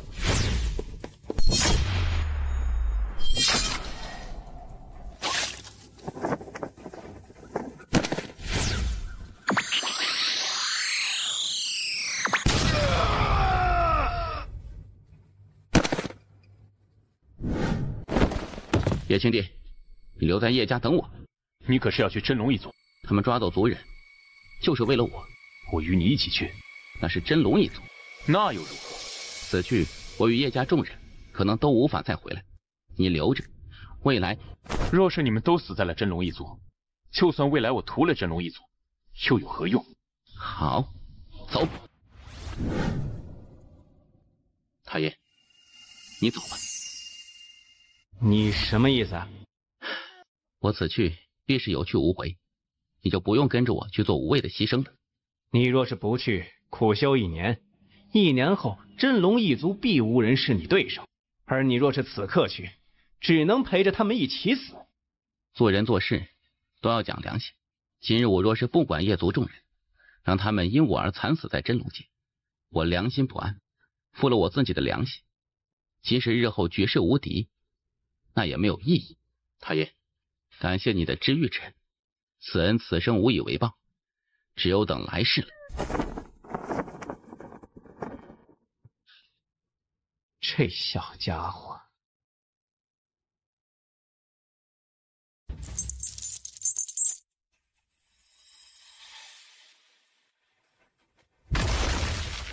我倒是有些意外，没有想到你们真的敢来。不得不说，你们2人很有种。比剑，杀！眼睛闭，这个敖天与乃一众真龙，你选。老实说，我都不想选。那我给你选，你打多的，我打少的。要灭我们叶家，先灭我们兄弟2人，来吧！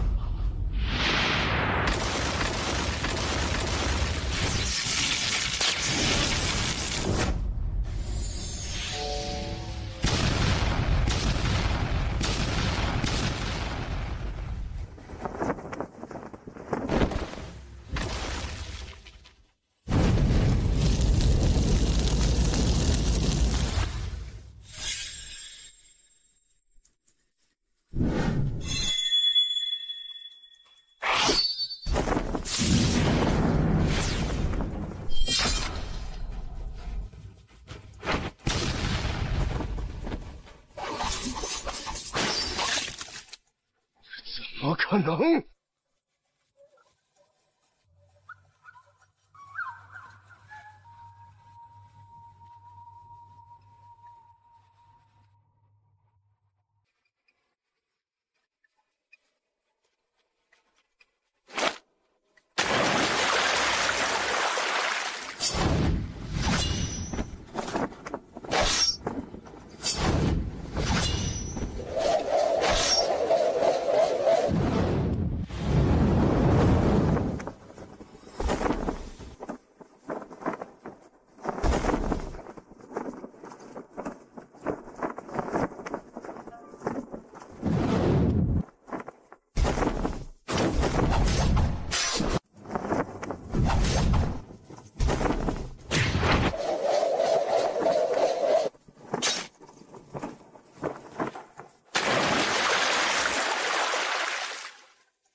乃龙王守护，你如何能伤我？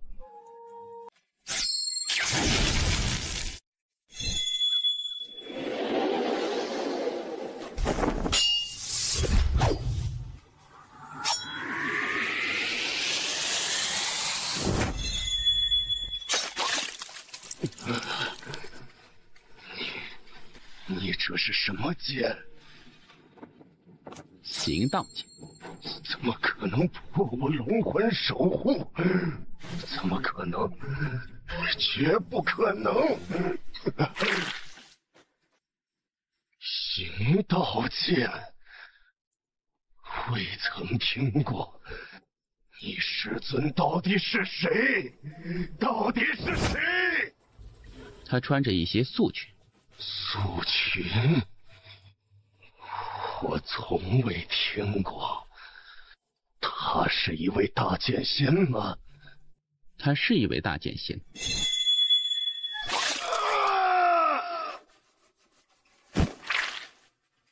以后我还是别报素裙姐姐的名好了，以免连累她，让她被别人针对。有什么事还是我自己扛吧。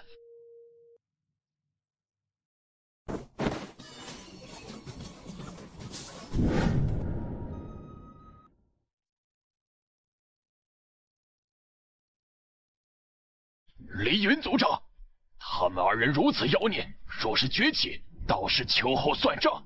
你神歌族能抵挡得住吗？杀！哼！当真欺这两个小家伙身后无人吗？你是谁？你也配知武名？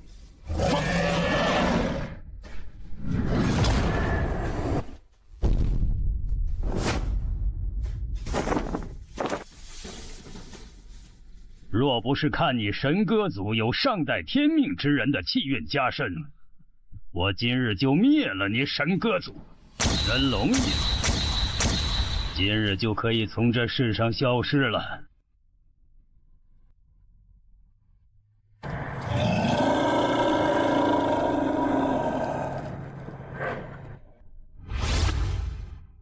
真龙一族虽只是我天龙族的一个分支，但也不是什么阿猫阿狗能灭的。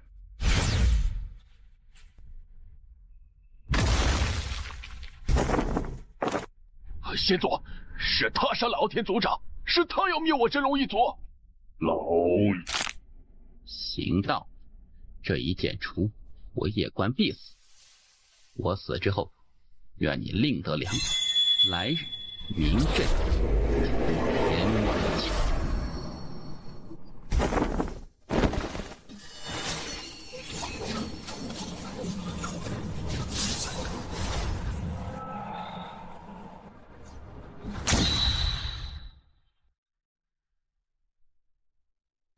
忘却生死，心中无畏，不依赖外物，自己就是剑，剑即是自己，人剑合一。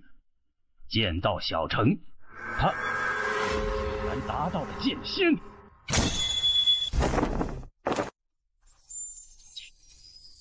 来世，我再娶你。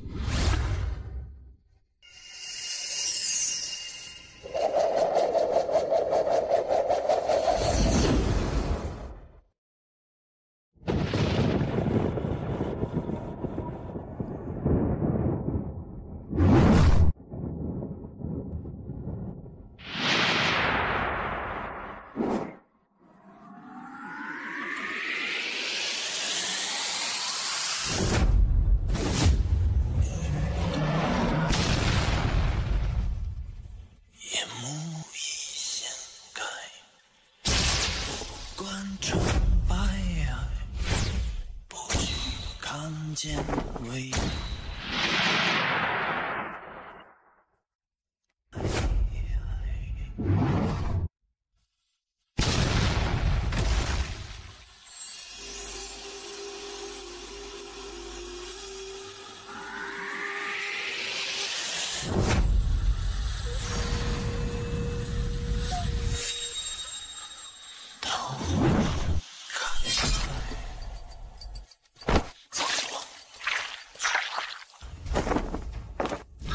爷，哼，这就想死了？我让你说话了吗？来者，你可敢留下名来？没有名字，不过世人都称我为塔爷。你上古天龙一族若是想报复，尽管来，我无敌，你们随意。你无敌，真是井底之蛙呀！不知天高地厚。少给老子逼！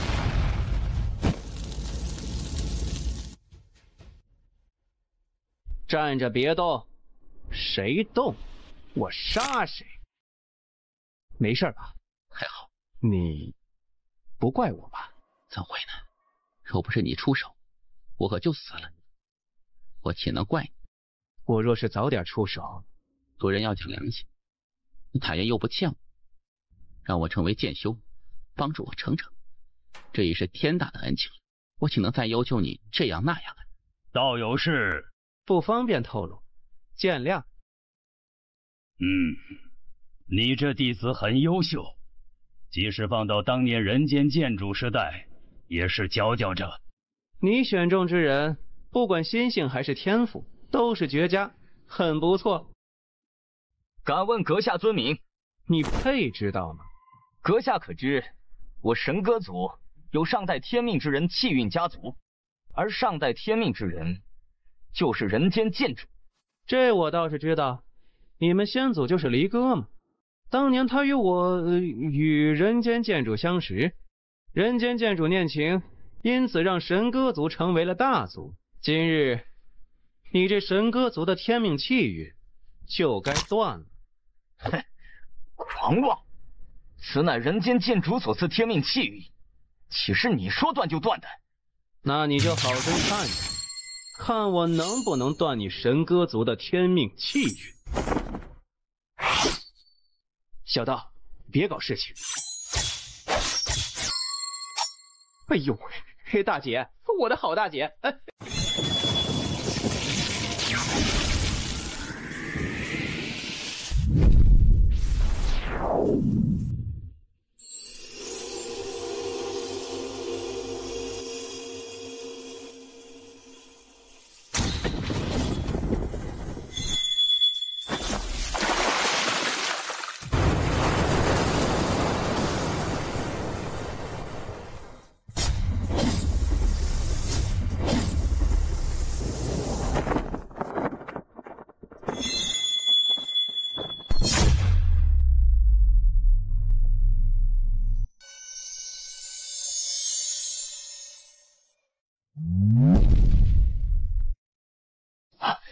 是天命气运！你竟然真的斩断了我神歌族的天命气运！哼，不服，你打我呀！幻仙族！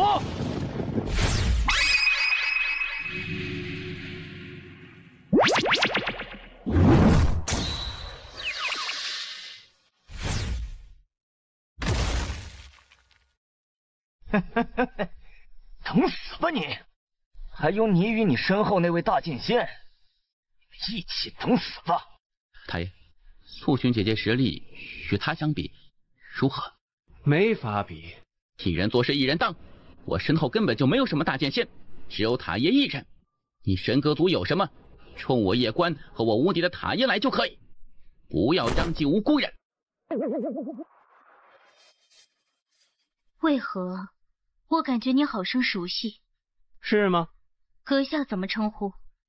塔爷。啊，你，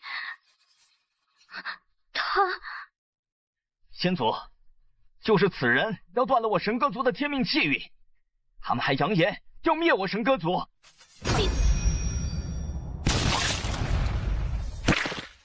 抱歉，小家伙，这是我神歌族的错，可以放过我神歌族吗？小家伙，若是你不想放过神歌族，就摇头；若是想放过，就点头。其余的别问，也别管，点头或者是摇头，剩下的别管。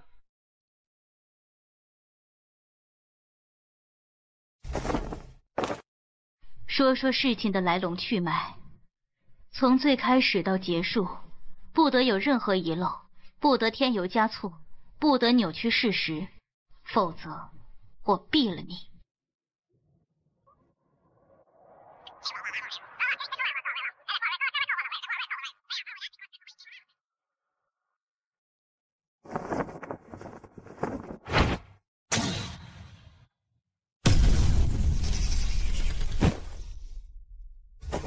先祖，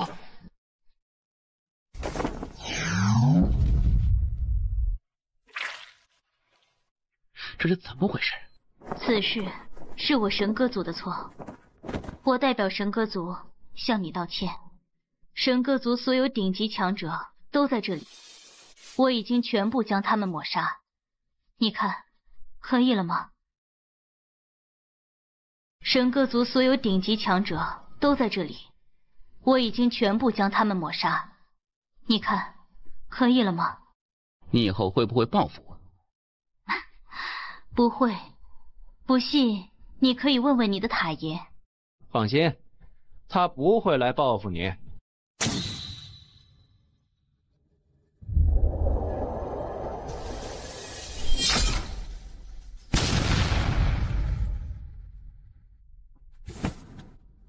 这女人好恐怖的实力！你如果觉得还不满意，我可以立即将神歌族所有老小全部斩杀。我可以放过神歌族，不过我有个条件。你说。我放过神歌族，但是这算你欠我一个人情。一言为定。哎呀，傻孩子，你让他欠你人情，你很亏的，真的很亏的。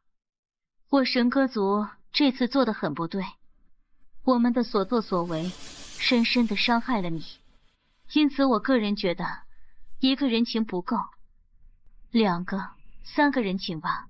为了感谢你放过神歌族，我个人欠你3个人情，就这么愉快地说定了。太爷，他为何要杀掉神歌族那些强者？想要个体面。体面？他如果自己不体面，就会有人帮他体面。叶师弟，你死不了。你变丑了。没事的，我又不会嫌弃你。小关，没事吧？还好。哎，是我连累了你们。族长莫要如此说，是我连累了你们，连累了叶家。真龙一族被灭，此事必惊动各方势力，因此此地不宜久留。族长，我护送你们回南州。叶关哥，我把真龙一族所有龙尸还有财物分作了3份，这份是你的。你们小心。叶关哥，你可是要争那大道气运。是，我也是。这是好事，到时我们有伴。确实，叶关哥你好好养伤，我们后会有期。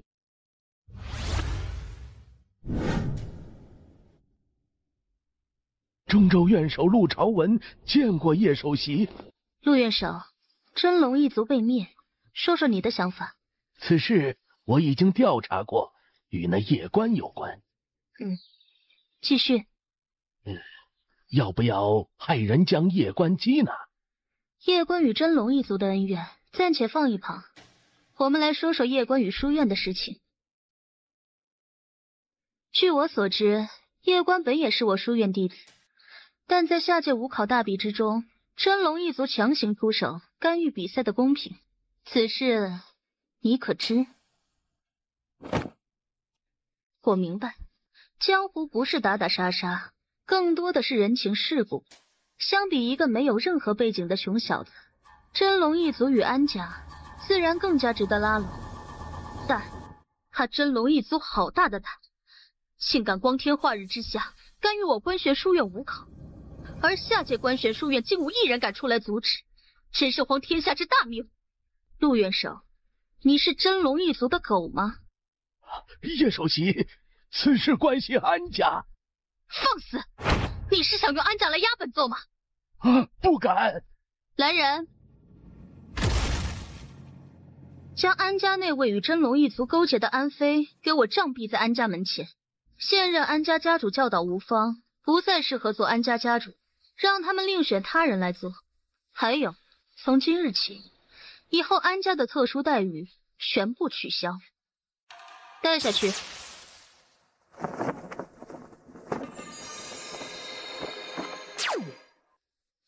这些年来，这些世家宗门当真是越来越过分，不断挑战书院底线。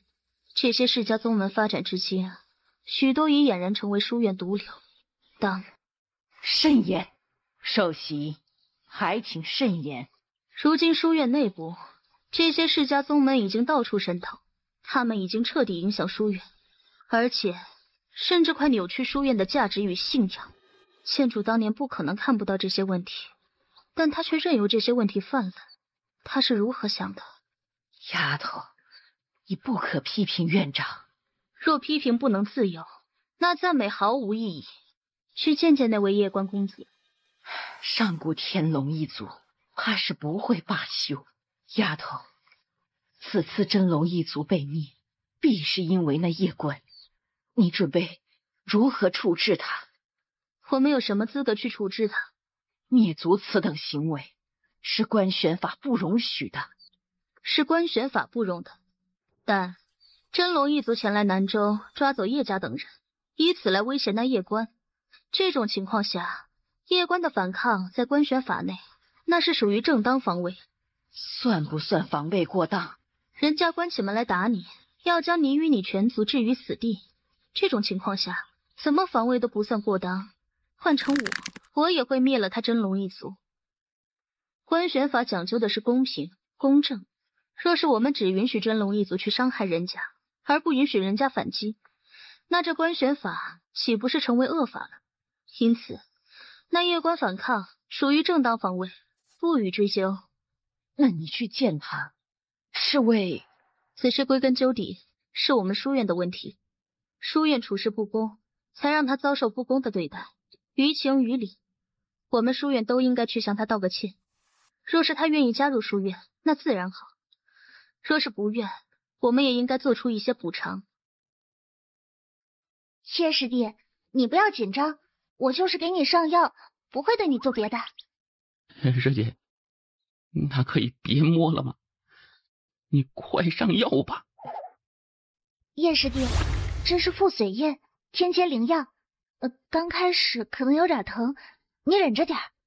好。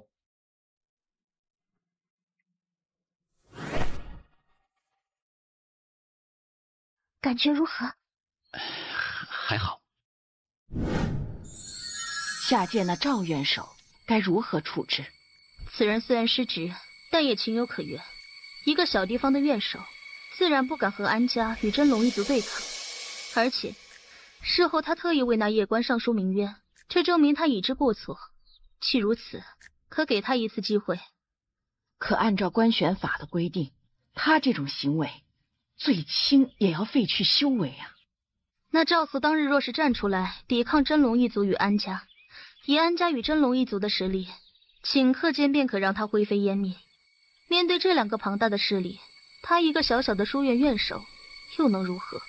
而且此人并未与真龙一族同流合污，事后为夜观上书鸣冤，足以见他心中是心存正义的。而刑罚的宗旨是希望在惩罚的基础上，能够让犯罪者洗心革面，重新做人，并不是单纯的就为了惩罚而惩罚。说到底，是我们书院自己内部出了问题。若无中土神州官选书院与安家帮衬，那真龙一族岂敢如此嚣张，公然破坏武考规则？这一次严惩陆朝文与安家，就是为了震慑其他书院与那些世家。师姐青丘院首在时，那些世家还有所收敛，而当师姐现在，那些世家的手当真是伸得越来越长了。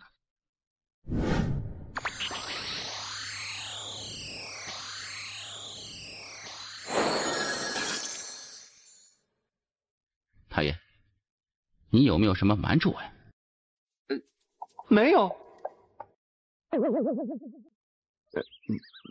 瞒了一点点。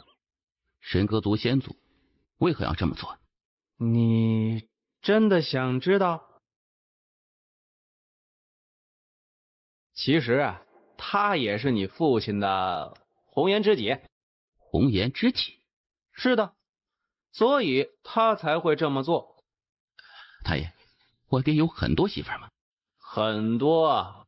他怎么这么花心呢？你爷爷也有很多媳妇儿。我爷爷？是啊，我爹是上门女婿，然后还有那么多红颜知己，这有点过分了呀。那你想不想多娶几个媳妇儿啊？我有小家。哎呀，多娶几个也是没问题的嘛。这不太好吧？哼，怎么不好？一个人怎么可以同时喜欢2个人呢？只要你情我愿，那也是可以的。啊，当然，如果你觉得娶2个不好，那就都别娶。只要都不娶，那你同时谈几个红颜知己又有什么不可以呢？就像多几个朋友一样。这话不是我说的啊，是你爹说的。我爹，哎呀，算了，哎，不讨论这个问题了。你先好好养伤，等伤养好后，可以好好修炼。真龙一族的积蓄足够你花很久很久了。叶公子你好，我是观玄书院的，我今日来此是代表观玄书院向叶公子道歉的。道歉？下届5考之事是书院的不是，让你受了不公的对待与委屈，很抱歉。书院愿意为叶公子破例，让叶公子前往观玄书院总院修行。不用。你是观玄书院总院的？是的。上古天龙一族属于观玄书院总院，他们会报复我师弟吗？明面上他们不敢，暗地里他们肯定会。安家呢？我只能明面上约束他们，但他们暗地里肯定会针对叶公子。那怎么办？姑娘，若说真心话，此事归根究底都是他们的错，而我也已经惩罚他们。但是如果他们不明着报复，我对此是无能为力的。毕竟想犯罪与还没犯罪是有区别的。若是上古天龙和安家现在就来报复，你当如何？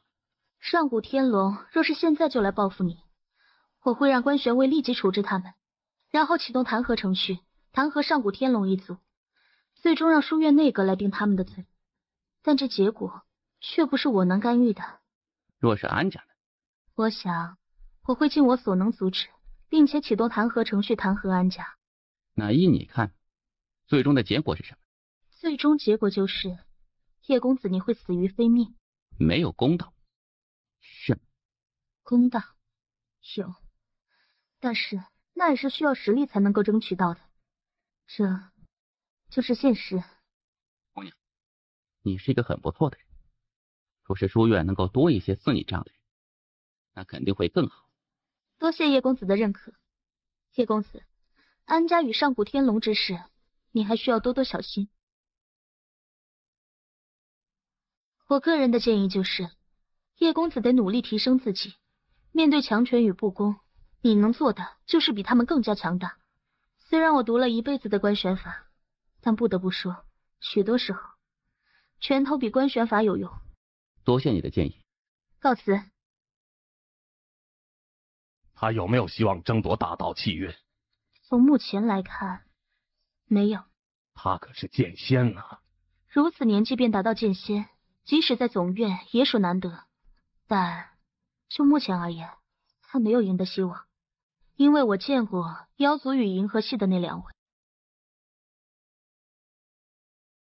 道前辈，你也莫要气馁，乾坤未定，众生皆是黑马。哎，姑娘，前辈2字实不敢当。观玄书院与道门也是有些渊源，道门如今没落，实在可惜。怎么处置我？嘿嘿，看来你已经知道自己的结局了，处死。我虽有罪，但也不至死。哼，我还以为你不怕死。你想投资真龙一族可以理解，毕竟相比那夜关，真龙一族更有潜力。唉，可惜你不该动用仙宝阁的力量去帮助真龙一族。就算他输，我也没有亏什么，但他若赢，我就血赚。你前途无量。多谢长老看着。这里以后就交给你打理，我走了。我刚得知那叶公子已经来到这里，长老可要与其见见。哼，你希望我与他见面吗？属下虽有私心，但也知顾全大局。叶公子此等人物，我能够卖他一个人情已是极限。若是长老觉得叶公子未来前途无量，可亲自与其结交，为我仙宝阁拉拢一个重要的伙伴。我倒是有点小瞧你了。好好表现，未来不是没有机会进入总阁的。叶公子，认识一下，我叫秦风，你可以叫我老秦。你是？我算是莫雅姑娘的上司。原来如此。叶公子，我代表仙宝阁向你道个歉。为何？实不相瞒，之前叶公子的行踪之所以暴露，是因为月城仙宝阁管事陈调与真龙一族勾结，他动用了我们仙宝阁的情报系统，帮助了真龙一族。那陈调虽然已经被我处死，但是我还是有些过意不去。叶公子，这是我仙宝阁的一点小小心意，还请笑纳。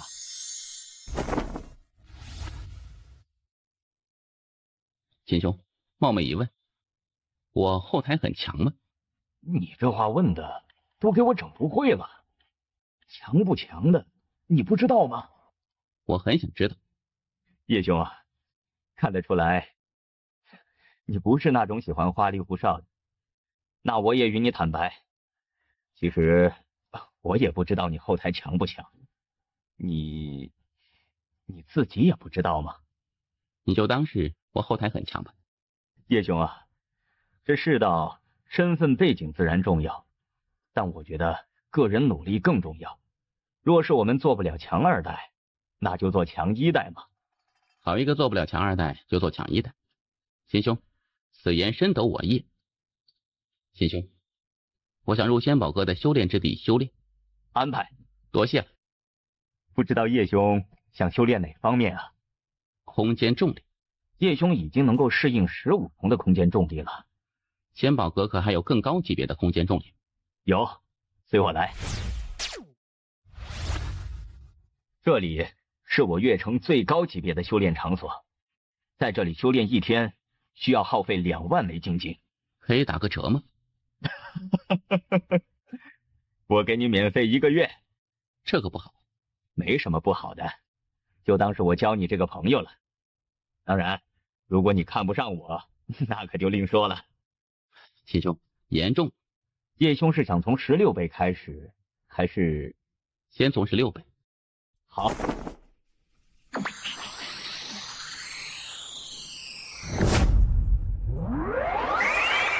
秦兄，17倍。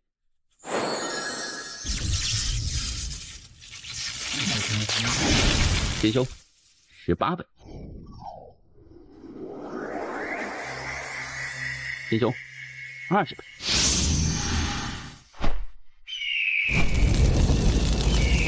秦兄，21倍。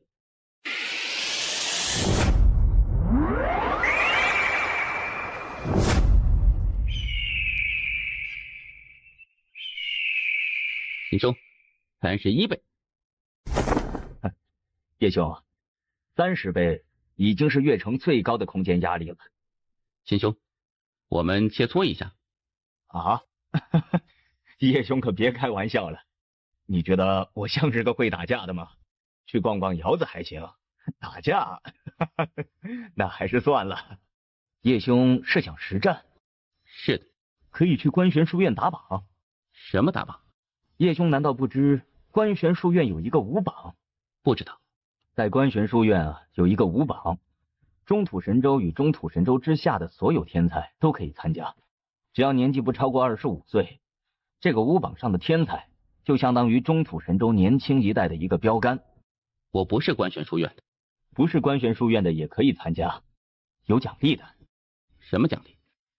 第10名每月发放50万枚金晶，第9名发放70万枚，第8名每月发放100万，第7名每月发放130万，至于第3名每月发放300万枚金晶，第2名每月发放400万，至于第1码每月发放500万枚金晶，外加10万枚仙晶。最重要的是，如果你获得第1名，有可能见到人间剑主留下的一缕影像。人间剑主留下的影像？是的，若是人间剑主一时高兴给你一份什么传承，那可就真的是血赚了。当然了，也不一定会出现，除非你很特殊，因为这么多年来，他也就出现过一次，而那已经是几千年前的事情了。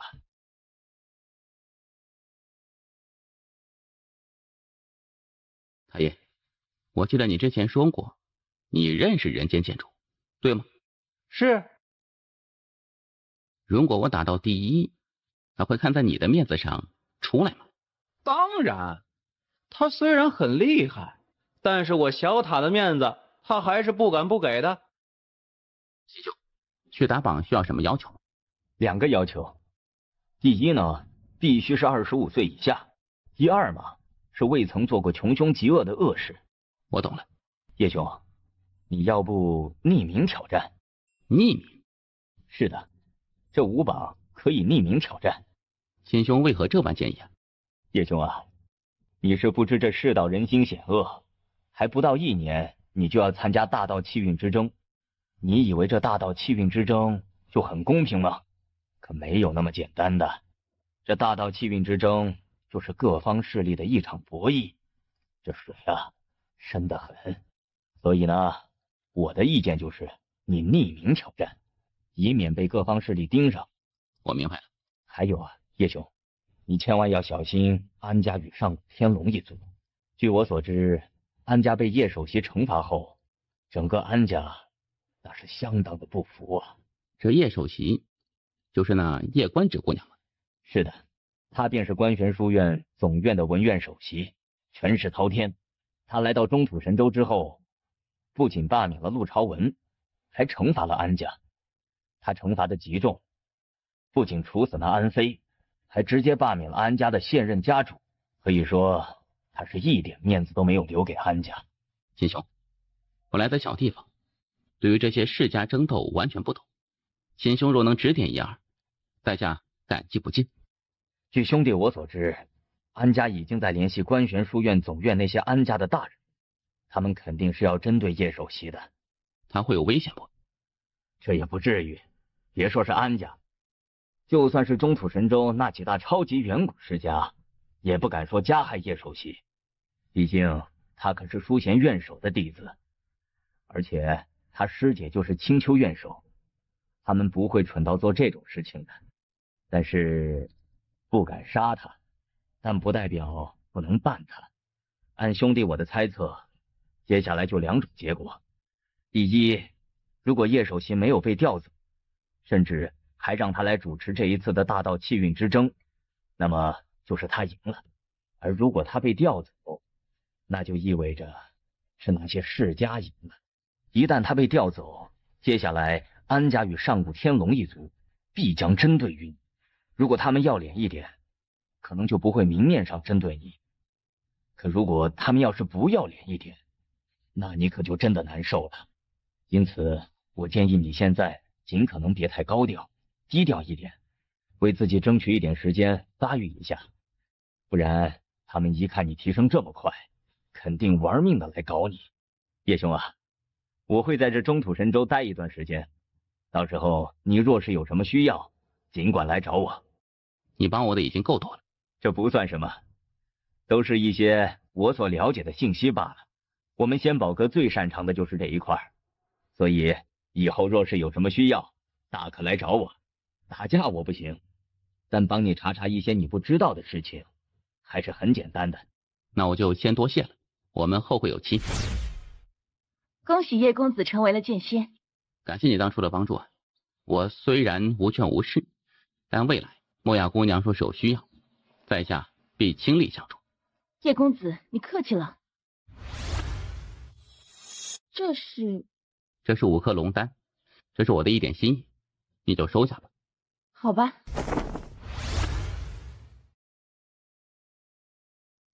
去修炼啦？你的实力肯定提升了不少吧？是的。你要去打榜？是的。有信心没？有。啊，那就去吧。好。先祖，你若是在天有灵，就保佑保佑这个少年吧。要不然我们道门真的就要绝种了。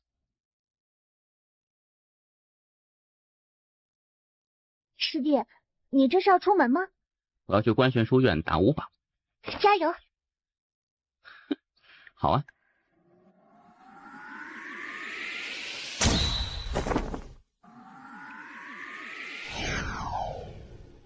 我也得加油了呢。四位兄台，打听一事，这5榜在何处挑战呢？你要打5榜？想尝试一下。看到那座山没？那是神武山，5榜就在山上挑战。多谢。未执剑，但整个人却犹如一柄蓄势待发的宝剑，锋芒毕露。剑仙，如此年轻的剑仙，有意。这少年不简单。若是大剑仙，那还能说不简单。剑仙，只能算还可以。你最大的缺点就是轻视他人。非我轻视他人，还是这中土神州年轻一代之中，除了妖族与银河系那2位，没有人能够让我重视。我知道我很狂妄，我很自负。今日来此见这位叶首席，就是希望他能够打败我，制止我的狂妄与自负。在下不死地族东李默，今日来此求见叶首席。莫公子稍等。这官玄书院当真是人间仙境啊！莫公子，叶首席有请。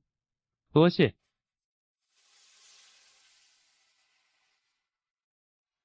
见过叶首席。莫公子可是有事？久闻叶首席文武双全，在下不才，想讨教一二。莫公子，我境界远高于你，这不公平。我不在意。莫公子，我不太喜欢打架。叶首席可是看不起我。莫公子，我确实不太喜欢打架，请回吧。叶首席，若是我今日非要打呢？莫公子，你来此，你们族长知道吗？不知道。你回去问问你们族长，他若是同意，我便与你打，你看如何？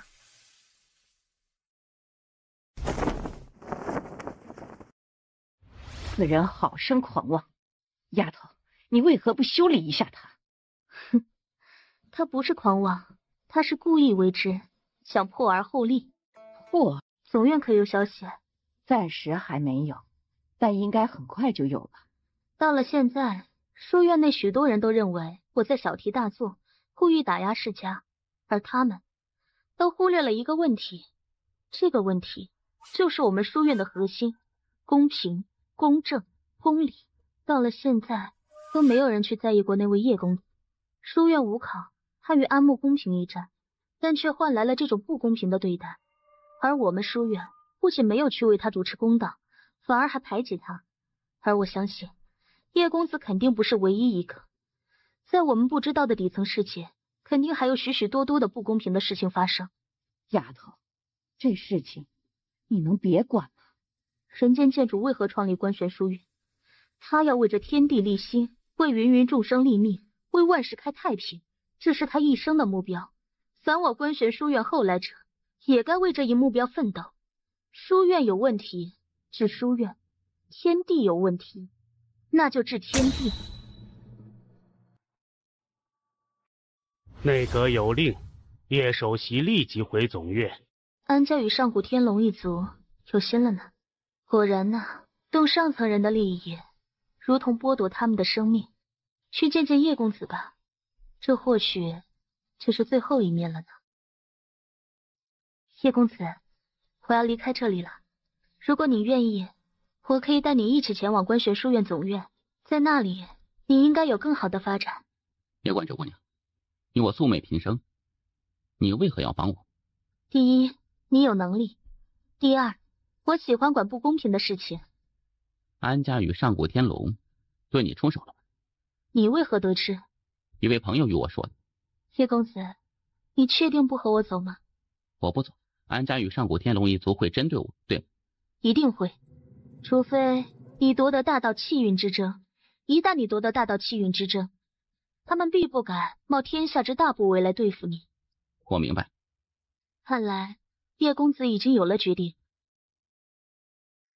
临别之际，我想与你切磋一下，不知你可否愿意？当然。出剑，出你最强的一剑。我怕杀了你。没事的，我有神功护体，一般死不了。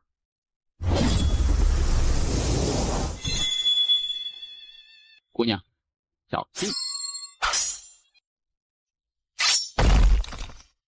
叶公子，你剑的速度约3阶都是无敌的存在，不过有一个致命的缺陷。请姑娘赐教。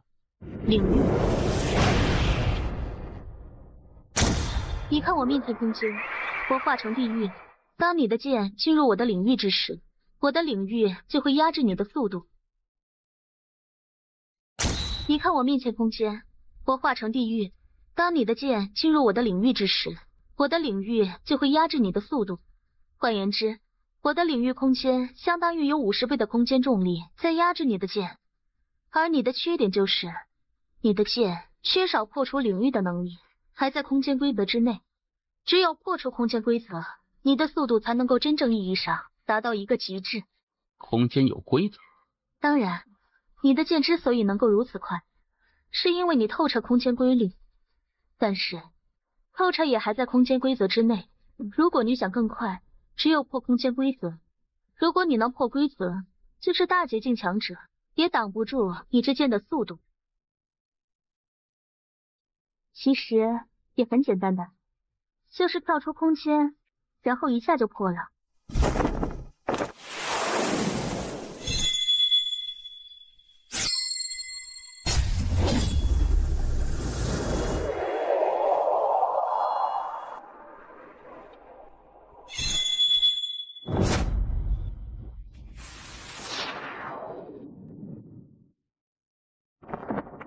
关着姑娘，这算是跳出空间，算破规则。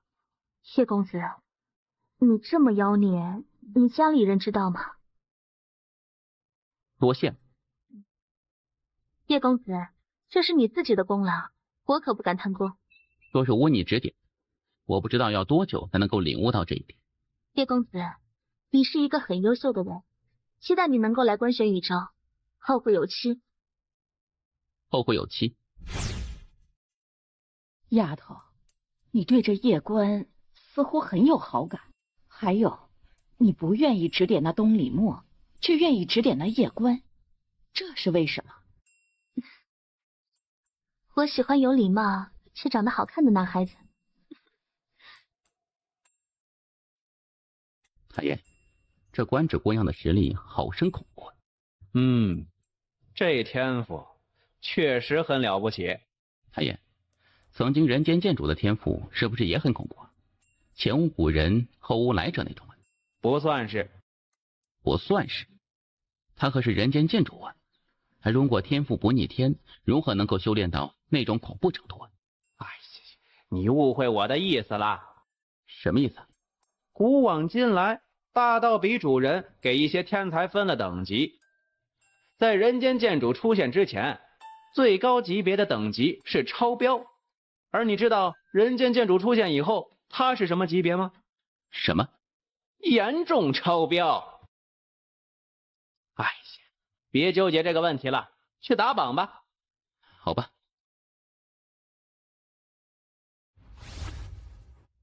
第几层？10。确定。10000枚金晶。这么贵？姓名：杨关。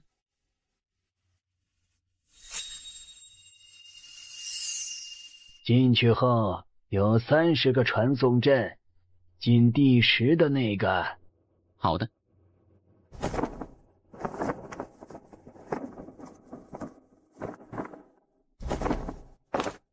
你为何要换成杨关？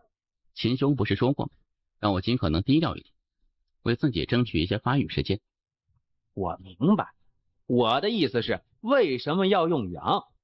人间剑主本性不是姓杨吗？所以我就选了这个。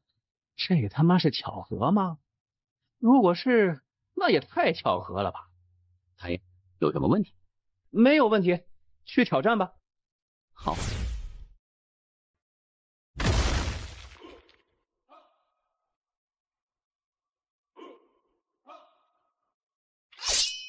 我很久没有被挑战过了，可以开始了吗？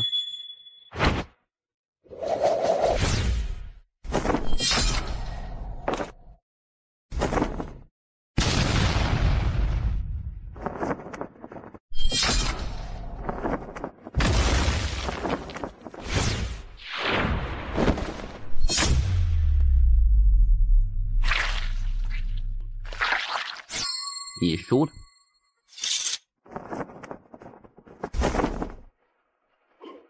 等等，这位兄台，聊聊吗？不聊。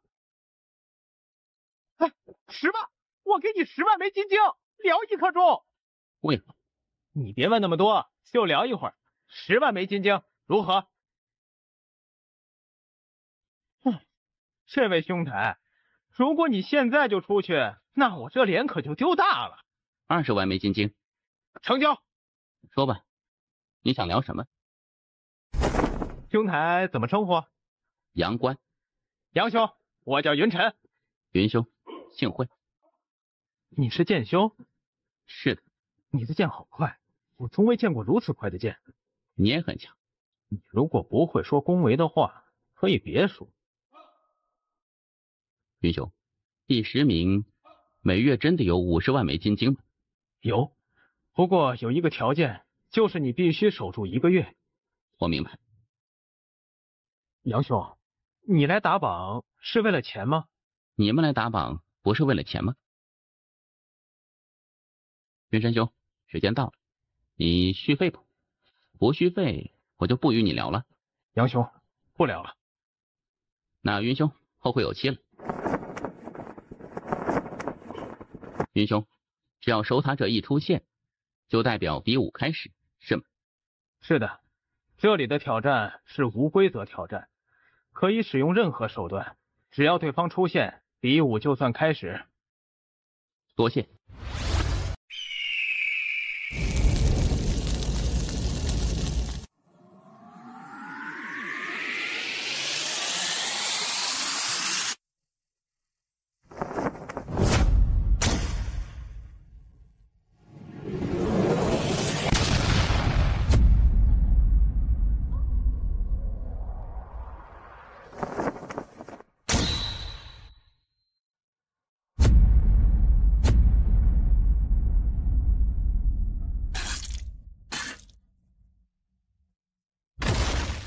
姑娘，你败了。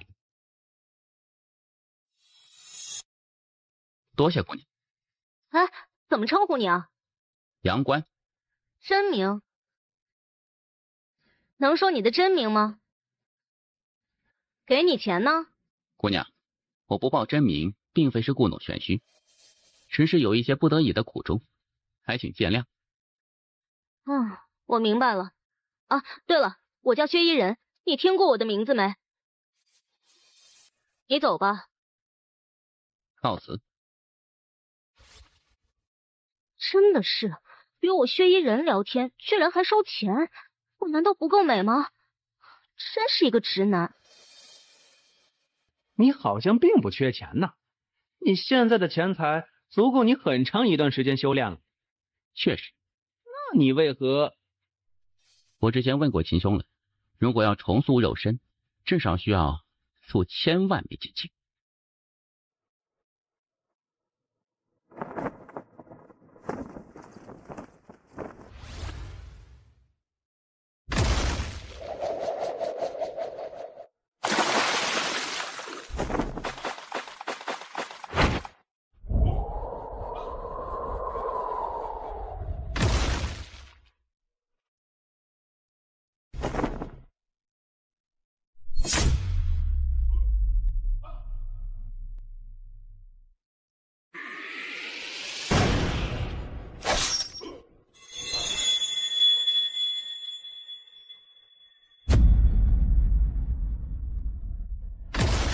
你怎么偷袭啊？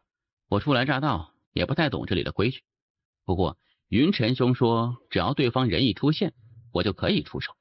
就是10层的那位云晨？是的。这个掉毛，我们可以继续开始了吗？不打了，我认输。不打了？啊，我认输。钱呢？什么钱？云晨说，打输的一方要给赢的一方钱，最少20万钱。他这么说的？嗯，是的。兄台，怎么称呼？杨官。杨兄啊，看得出来啊，你应该是经济比较困难。这样如何？我这里啊有30万枚金晶，你先拿去用，就当我们交个朋友啊。要还不？以后你如果方便的话，反正看你哈。我确实需要钱，不过你既然不再打了，那就算了。这剑修为人实诚，有点意思。可惜啊，他若是能拿这份钱，说不定就能结下一份善缘了。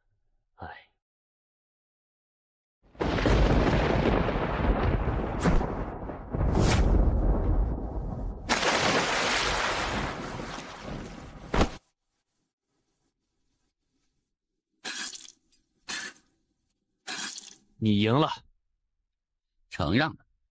兄台怎么称呼？杨官。可以再打一场吗？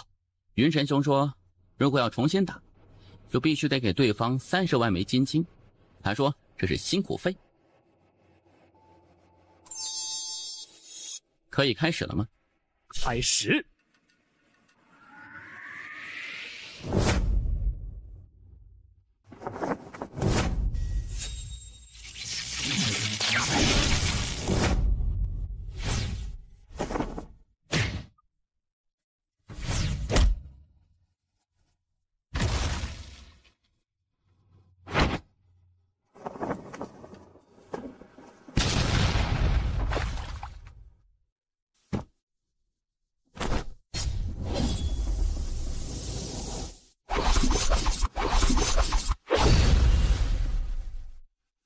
你输了。用了几成力？3成。你直接去第1层吧。为何？除了第1层那位，其余的都打不过你。没事，用不了多久就能到第1层。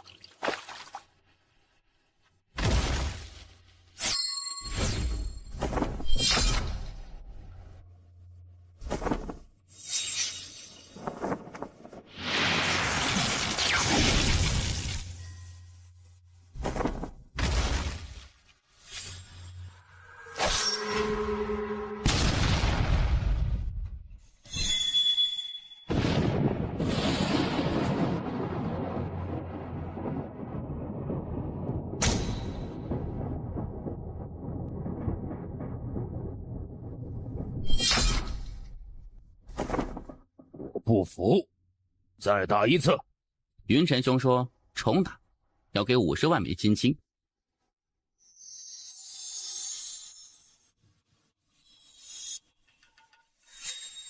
你好像很有钱呢。哼，我是神法师。神法师就很有钱吗？废话，我们随便炼制一枚符箓都能卖出天价，明白吗？师姐怎么就这么穷呢？你能不能先让我放完一个大招？不能。你不让我先放完大招，我怎么跟你打？也不是不可以。比如什么？比如你可以贿赂我。你很穷吗？你是剑修，而且实力如此逆天，若是加入观玄书院，钱的东西应该就不缺了吧？你贿赂吧，不贿赂我就走了。哼，你狠！啊！记着，要让我放完大招。好啊。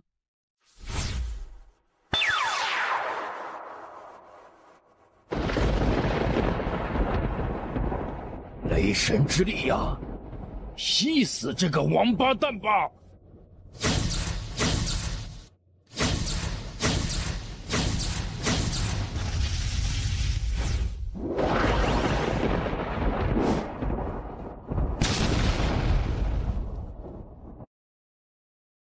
你便是那个一口气连闯了7关的剑修。你认识我？刚刚有人通知我了，说你的剑极快，让我要小心。中土神州剑修很少，你这么强的，我更是第一次见到。虽然我知道我可能不敌你，但是我还是想看看你的剑有多快。那我要出手了，请。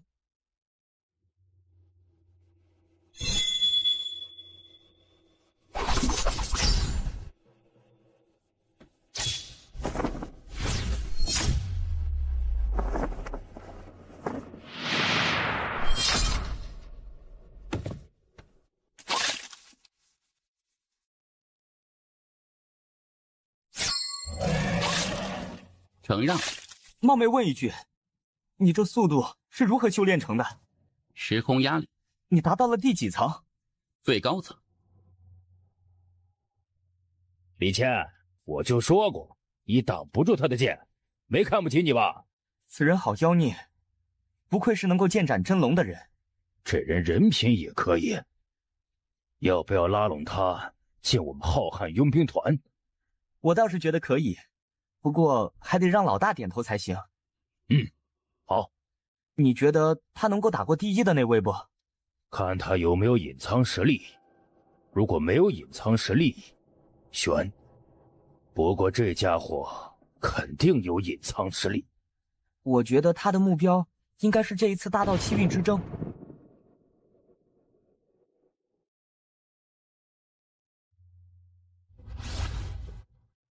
时辰已到，他未出现，当作弃权。现在你是第1了，你可以去最后一层碰碰运气了。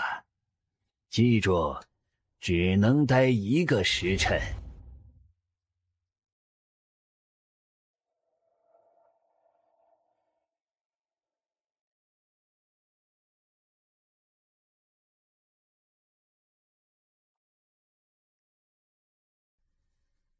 仔细一看，我与这人间建筑好像还有几分相似呢。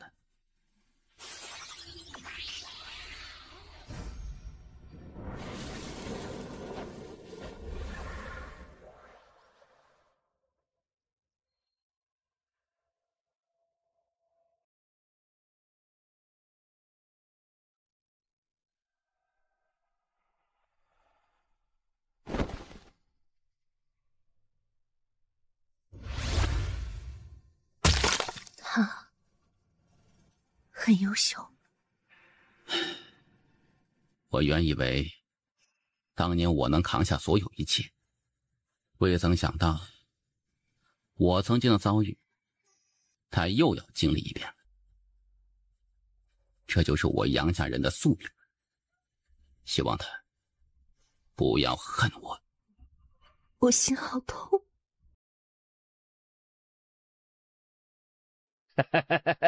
杨兄，恭喜你得第1了。对方未到，所以只能说运气好。对方未到？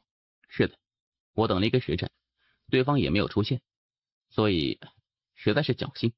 杨兄，我们这次来找你，是想邀请你加入我们浩瀚佣兵团的。浩瀚佣兵团？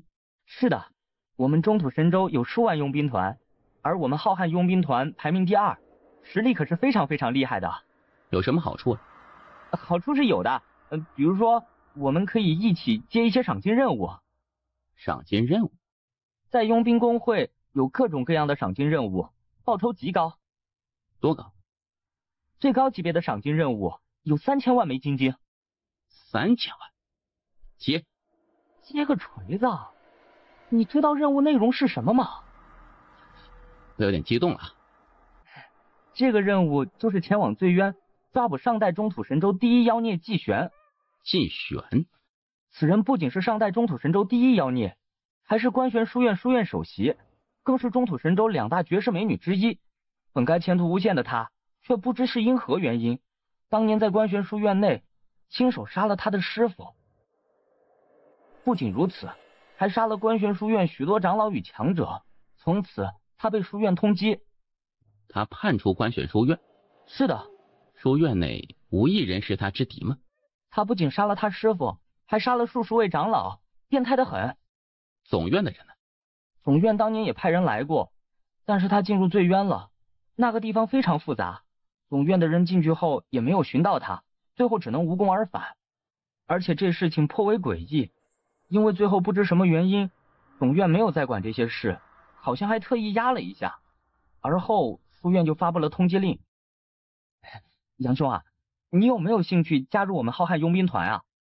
这一次我们接到了一个活儿，追杀一头地阶妖兽，只要能杀了他，妖族不仅能给1000万枚金晶，还有20颗天阶妖兽内丹呢。1000万枚。好，杨兄，从现在起，你就是我们浩瀚佣兵团的成员了。你是第4位，所以我们就叫你4弟了哈。现在就启程。难怪叶首席对此人如此看重，一口气连破10层，当真妖孽呢。此人的剑奇快无比，越2阶还都是轻而易举的事情，而且他一直都未出全力。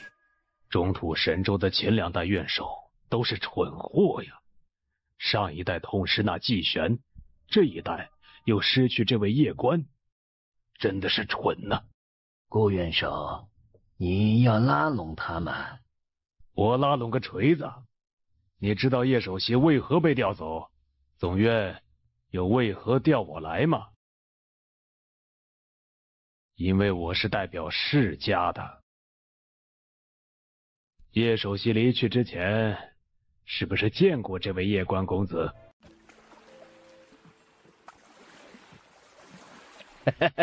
四弟，来，给你介绍一下，这是我们佣兵团团长，也是大姐，叫大姐。姑娘好。叫大姐？她太年轻了，叫大姐不太好。哼，年轻？很年轻。很会说话嘛。妈的，搞半天你是在拍马屁呢。你是剑修？既然你已经加入我们佣兵团，那你就是自己人了。那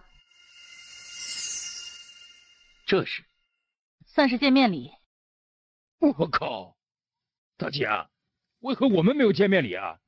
你这也太不公平了。人家不仅长得帅，说话还好听，你呢？哼，以貌取人可不好。哼，你减肥，其实还有点救。我们启程吧。我们这是要去何处啊？醉渊。不是说那个地方很危险、很乱吗？确实很危险，也很乱。不过我们也不弱呀。我们这次任务是追捕一头地阶妖兽，可据我所知，人类和妖兽之间不是一直都是挺和平的吗？通缉这头地阶妖兽的不仅仅是关玄书院，还有妖界的妖族。这头妖兽为了修炼，竟然吞了一座有几10万人口的小城，这惹得书院震怒，于是要求妖族给一个交代。妖族为了交差，就发了一个通缉令。不过，不管是书院还是妖界，都没有派强者来追捕这头地阶妖兽。为何？因为吃力不讨好啊。书院虽然有强者，但是那可是地阶妖兽，战力非同凡响。他们都已经养尊处优太久，怎么敢去刀口舔血？至于妖界，虽然那妖兽吞了1成的人类，但是吞的是人类，可不是妖兽，因此他们更不可能去追杀自己同类。书院可是世间秩序的维护者。哼，对书院一群管理者而言，只要他们的职位与利益不受到影响，别说死10几万人，就是死100万人，他们也不会太在乎。但如果这事儿闹到总院，而且总院还追责，威胁到他们的官位，你信不信中土神州关玄书院能在半个时辰内干掉那头地阶妖兽？我懂了。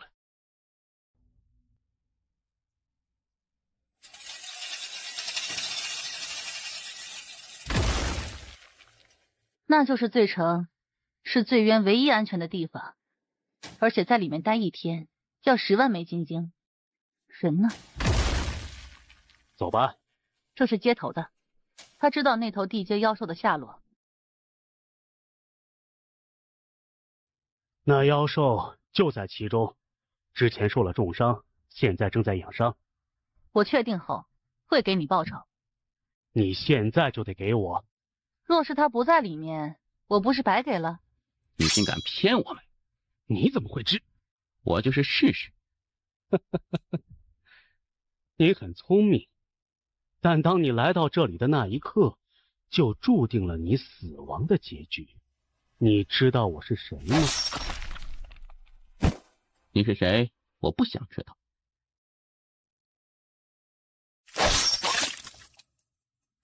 你是谁？我不想知道。地法镜，你应该让他把话说完的，因为这样你会死的相对久。地法镜这么弱，好快的剑！我才出3成脸。我认得此人，他是书院六长老的孙子。六长老，长老团的六长老，有实权的。埋了。好，很好，居然杀人灭口，真好。长进，有靠山。观玄书院内，长老团大长老张律的孙子，在观玄书院实力仅次书院院首。哼，未曾想到，堂堂书院大长老的孙子，竟然来干这些下三滥的事情。你可别诬赖我，我只看到你们杀了六长老的孙子，不仅如此，还要埋了。你们觉得书院是相信你们呢，还是相信我呢？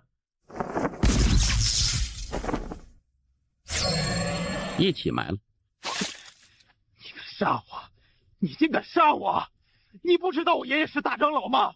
我知道，刚才李谦兄已经与我说了。那你还敢杀我？不杀你，我怕你叫你爷爷打我呀。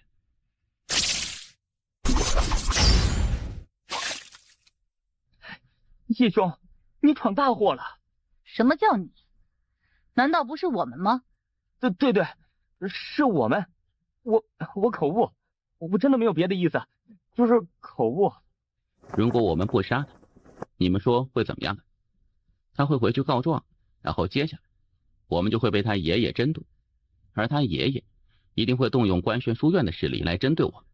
至于对与错，我觉得对他们而言都不重要，他们也不会在乎谁对谁错的。到了那个时候，我们的处境会比现在难无数倍。杨兄，我觉得我们可以把这2个人的死推到那季玄身上去。我觉得也可以，毕竟那季玄本身就与书院有血仇，这么一推完全是合情合理，书院不会怀疑的。算了，我们与那季玄无冤无仇，这么做实在是不厚道。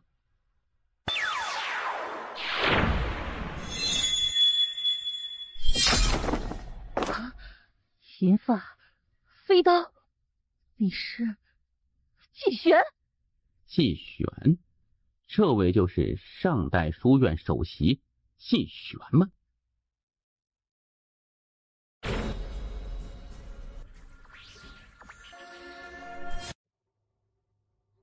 未曾想到书院如今居然出了一位剑修，而且实力很不错嘛。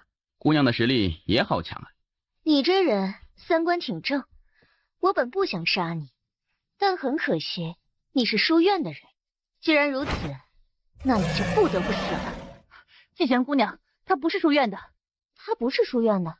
对，她和你一样，本来是书院的，是下界武考第一，但是因为安家与真龙一族干预比赛，书院坐视不管，于是她就没有再加入观玄书院。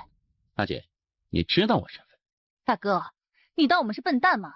你是剑修，而且这么强，这些年来出现过的剑修屈指可数，最近最有名的就是你，而且你还叫杨关。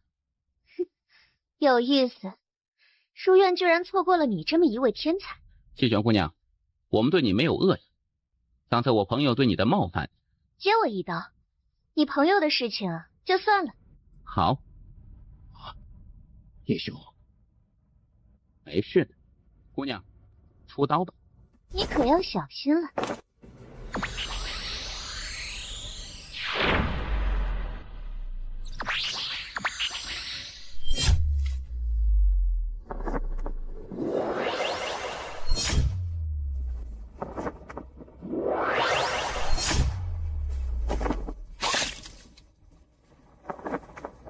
若是与你同阶，我一定打不过你，真的厉害。姑娘的飞刀也好厉害。书院没有收你，实在是一个巨大的损失。可以问姑娘一个问题吗？你问吧，不过我可不保证会回答。姑娘看起来不像是恶人。然后呢？我比较好奇的是，当年书院对姑娘做了什么，惹得姑娘大开杀戒？你为什么会想知道呢？就只是因为好奇？刚才姑娘出刀并未出全力，也没有杀意，看得出来姑娘手下留情了。而我认识书院的叶官指姑娘，她是总院的，是一个很好的人。若是姑娘所遇是不公之事，我以后见到叶官指姑娘，可与她说说。你知道我为何出现在这里吗？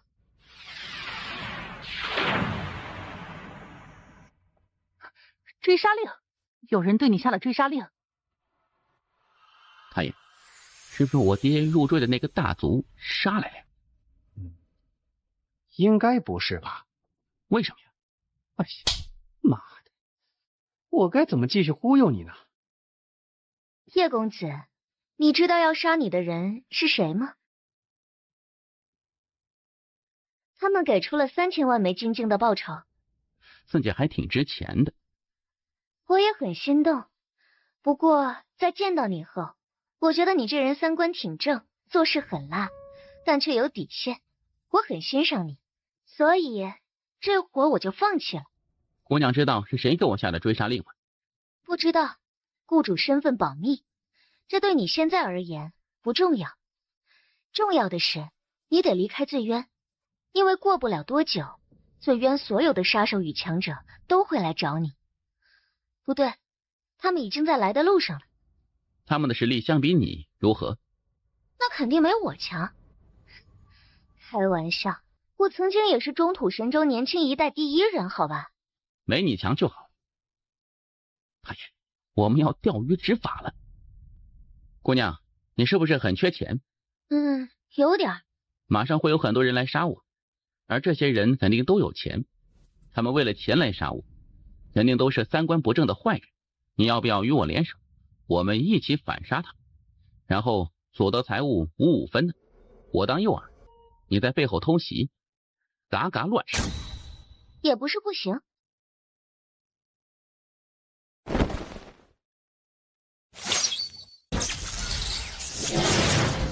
你知道与我在一起可能为你带来什么吗？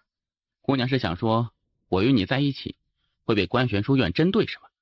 你不怕官玄书院？姑娘，你与我在一起，你怕安家和上古天龙一族吗？我不怕，反正债多不怕愁。我也是。你这剑修真有意思。我不能继续和你们做任务了，不然我会连累你。你小心。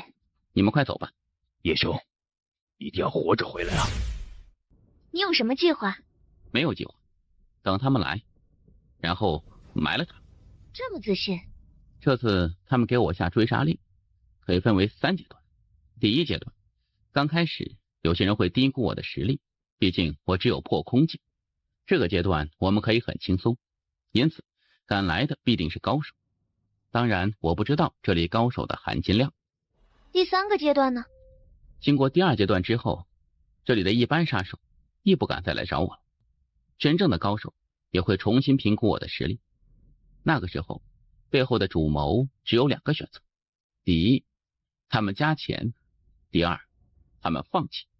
还有第3，那就是他们亲自下场。对，以你的实力，即便是在这醉渊，能杀你者不超过10人。10人？这里的人这么弱？难道就不能是你太强吗？你这家伙是故意在装吧？我来这中土神州没多久，对这里的强者并不了解，杀过的人其实也不多。能杀你的那10人，皆是这里的老怪物，一般价格他们不会心动。但如果要杀你的人肯舍得，那可就不一样。你我联手呢？嘎嘎乱杀。这么说，只要那些主谋不亲自下场，我们没有任何危险。如果那主谋亲自出手，那我们合作就结束。你们方才杀的那2名官玄书院的学生，必有大麻烦。为何？你别小看官玄书院，他们的情报可是非常厉害的。一开始那少年引你们来，你们可没隐藏行踪，因此一旦他们调查，他们最后都会调查到你们头上来。你那3个朋友，他们极有可能出卖你，然后把所有的一切都推到你头上。如果他们真的那么做，你会生气不？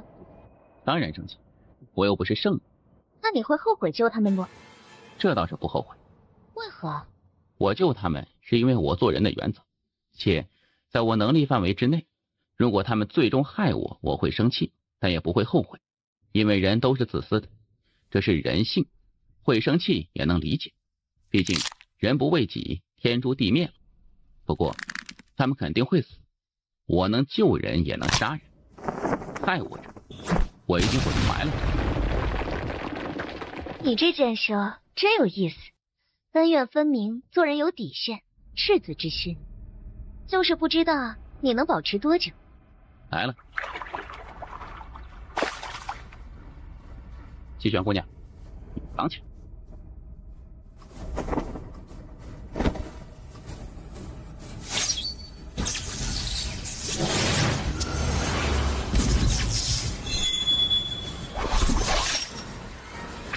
好快的剑！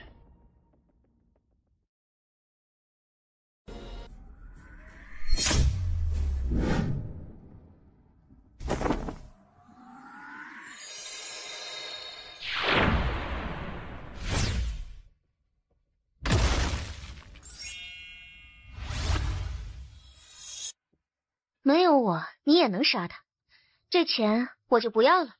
我们说好的。没有我，你也能活得好好的。很快就会进入第3阶段，那个时候，这里真正的强者会出现。那时我需要你帮助，而且我准备干票大的。怎么干？看我表演。又来人了。藏起来。你是夜官，有人通缉你3000万枚金晶，而我最近刚好缺钱花，所以想借你人头一用。就你一个人？难道不够吗？你要不要多叫点人？哈哈哈哈哈哈！杀你，我一人足矣。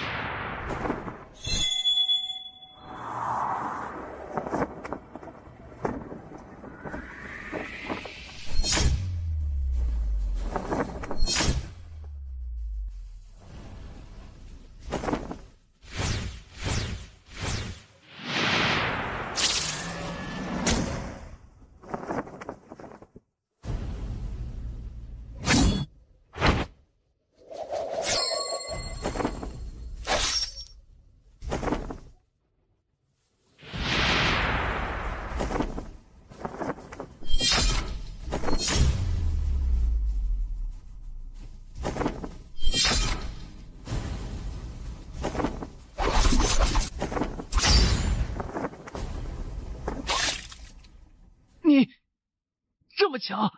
我没有想到你看起来很猛，但实力却这么弱。叶少，我还有机会活命吗？帮我一件事情，你可以活命。你说，你回去罪城，就说我和季玄一战，身受重伤。你想阴人？有问题没？没问题。你走吧。你不怕我回去后就逃走吗？你不会。为什么？你如果逃走，我肯定不会报复你，你相信不？我会照做。等等，叶公子，我发誓，我真的会照做，绝对不会出卖你的。来杀我的人，我得了他们的金晶之后，我分你一成。当真？我是剑修，我不骗人。叶少，你放心，我回去之后肯定卖命的宣传你身受重伤的消息。去吧。叶少。之前我有眼不识泰山，多有得罪，还请多多海涵。我给你行个礼吧。你叫什么？我叫饶修，在醉渊，他们都叫我刀神。刀神？我自封的。你可真，刀神都敢自封。叶公子，我去了。好手段，先是威逼，后以利诱，那家伙被吃得死死的了。没有利益给他，他肯定不会给我做事情的。有了利益，他会做得比谁都积极。你让他这么做，是想吸引更多人来杀你？他们不是我的目标，我的目标是他身后的主谋。你想引诱对方出来杀你？我的目的是他。至于别人，我与他们无冤无仇。如果他们真的来杀我，我就只能含泪发笔横财喽。含泪发大财？叶公子，你这人可真有趣。叶公子，书院没有收你，真的是一个巨大的损失。书院失去姑娘你，也是一个巨大损失。我们就不要商业互吹了，说正事。你觉得这一次通缉你的是谁？无非安家或者上古天龙一族。你能够在得罪这两个势力后还能活下来，你也很不简单啊。我有个很厉害的塔爷。塔爷？虽然他一直很低调，但我知道他是在刻意隐藏。他在当年肯定也是一个非常了不得的大人物。小家伙，你不要拍我马屁啊！我不吃你这一套。塔爷，没有拍马屁，你连太古天龙一族都不怕，可以想象得出，你曾经肯定也是一位叱咤风云的绝世大佬。哎呀，还好还好。哎，你还是需要努力，毕竟你的敌人实在是太强了，知道吗？我懂。等过一段时间，我帮助你提升一下剑意，顺便给你一本心法。现在这个地方勉强可以修炼我的心法了。好的好的，我都听塔爷你的，你说啥我就干啥。从开始到现在，我在杨家待了3代，跟着第1代主人天天担惊受怕，不是在杀人，就是在去杀人的路上。老主人动不动就来个自爆燃魂，那日子每天都是提心吊胆的。而跟着第2代主人后，这小主整天花里胡哨的，玩起人来简直就离大谱。唉，现在这第3代主人终于正常了，我小塔算是熬出来了呀。他在拍你马屁。嘿嘿，我知道他是在拍我马屁，但是那又如何？我喜欢听。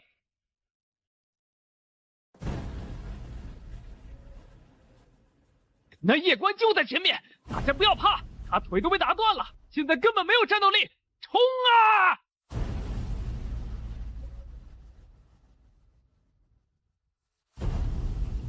我尼玛，这可真是个人才！你隐藏起来，帮我照看一下，我怕有人偷袭我。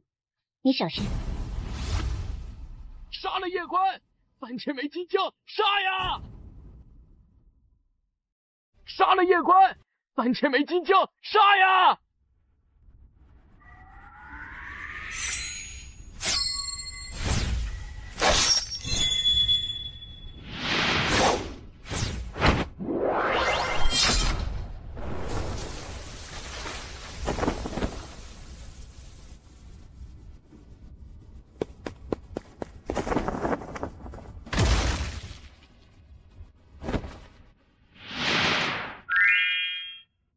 这家伙的速度真快，小人书上说，男人速度太快可不太好。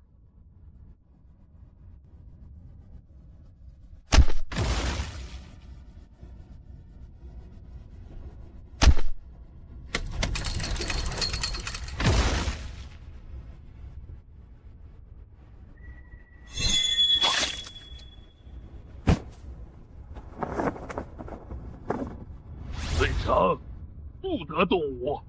好。等等，你就是那夜官？是的。有人花3000万枚金晶通缉你。我知道。徐生榜刷新了1亿，反杀夜官者1亿枚金晶。1亿，自己真值钱的。可有人来取我头颅啊？若无，我可要走了。我来。还有吗？他妈的！我们大家一起联手诛杀此人，共享赏金。耿大汉，你先去跟他过2招，看他还能不能打。如果能打，我们就下来帮你。张花花，你看我像蠢货吗？我觉得你就是一个蠢货。耿大蠢货，别生气了，我这是在救你。你仔细看看，那位叶公子一剑杀了数百人，而那数百人没有一个境界比他低的。这意味着什么？这意味着他不仅自己牛逼，身后的人肯定也牛逼啊！能教出这种天才的人，这是我们能招惹的吗？没事，别光顾着修炼你那把破刀，多修炼修炼你的脑子。打不打？不打不打，不打也可以，把那戒留下。妈，这个人不会是在装伤勾引老子吧？你可以试试，看是你速度快还是我的剑快。把你的那戒交出去，破财消灾吧。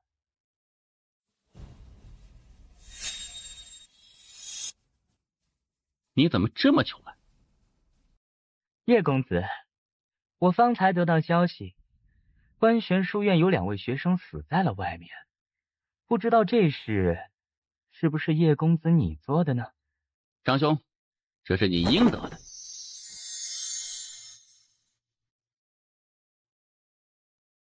他妈的，你别走！你给老子把话说清楚！喂！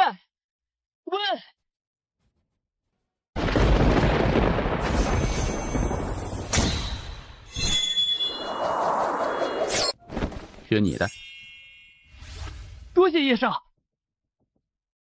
快走吧。叶少，我在醉城南城角落的破庙，这些年来，我在醉城也有一帮兄弟，我们实力不强，但是醉城的大小事，我们都一清二楚。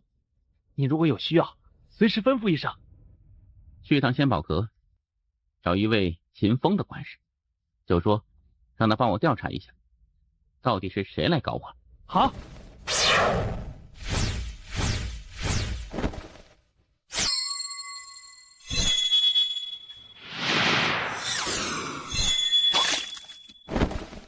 这家伙叫幽灵，是醉城非常有名的杀手，他潜伏在这里很久了。给我。老实说，我有点惭愧，没有帮什么忙就得这么多钱，这个贪财了哈。谢玄姑娘，我想请你帮个忙。你说。按我猜测，这一次针对我的不是安家，就是远古天龙一族。只要仙宝阁情报一到，我就会杀入醉城。那个时候我势单力薄，没有帮手，肯定吃亏。所以我希望你跟我一起去，好不好？西玄姑娘，我并非是在算计你，你实力非常强，若是愿意相助我便有10成把握斩杀对方，并且全身而退。对方竟然敢出1亿的金晶来追杀我，也就说明他身上肯定有这笔钱。若是我杀了对方，这钱我们平分可好？叶公子，是秦公子利用特殊传送阵将我传送至此地的，这是秦公子让我交给你的。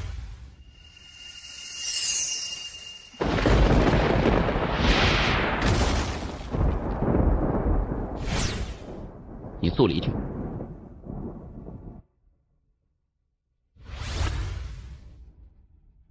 西泉姑娘，反杀是不行了，我要先苟一苟，你也快走吧。去醉城，醉城有规矩，不得动手。醉城的这个规矩持续了近1000年，还没有人破。好。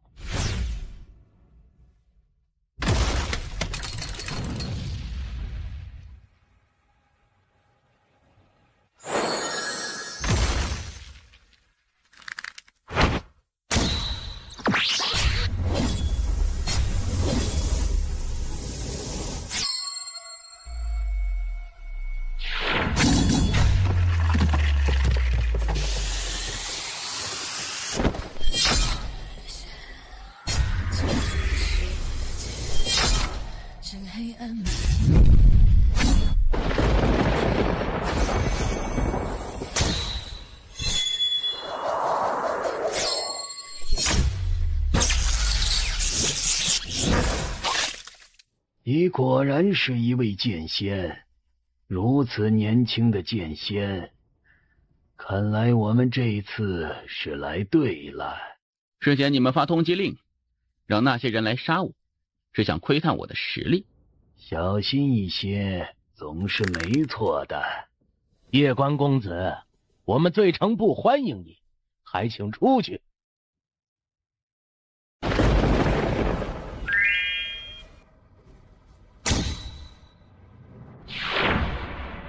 夜关，你知道你为何能活这么久吗？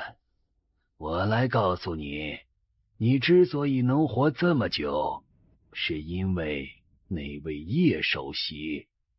我们一直在等他回到关玄书院总院，而现在他已经回到总院，也就是说，你身后没人了。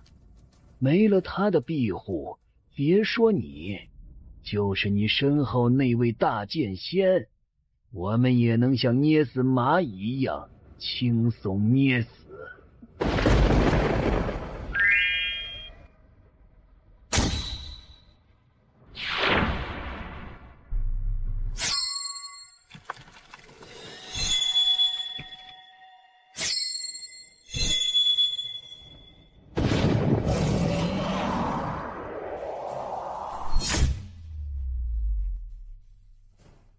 玩归玩，闹归闹，别拿天命姐姐开玩笑。这就是口嗨的下场。你根本不是剑仙，你是大剑仙。太爷，是你动手的吗？不是。行道剑自己动手的？是。你没忽悠我吧？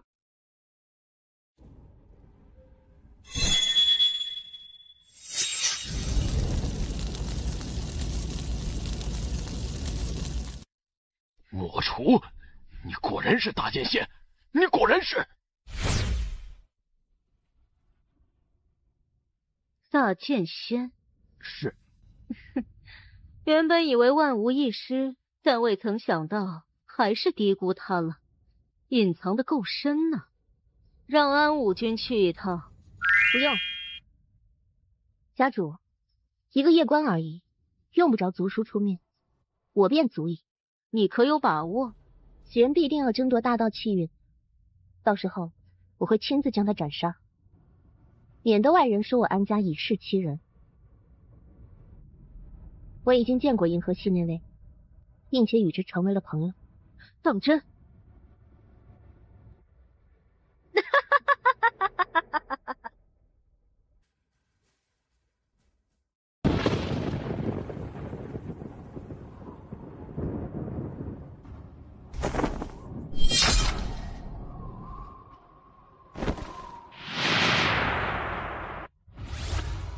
怎么了？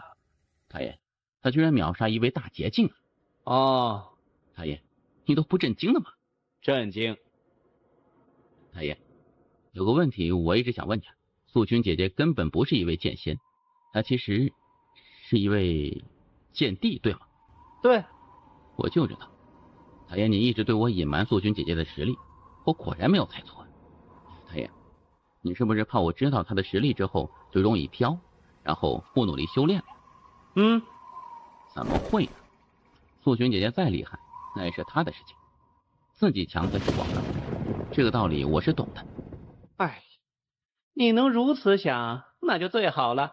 太爷，这安家和上古天龙一族如此强大，特别是安家，还跟传说中的人间建筑有点关系，而我又与他们结仇，这会不会给素君姐姐招来祸事？应该不会。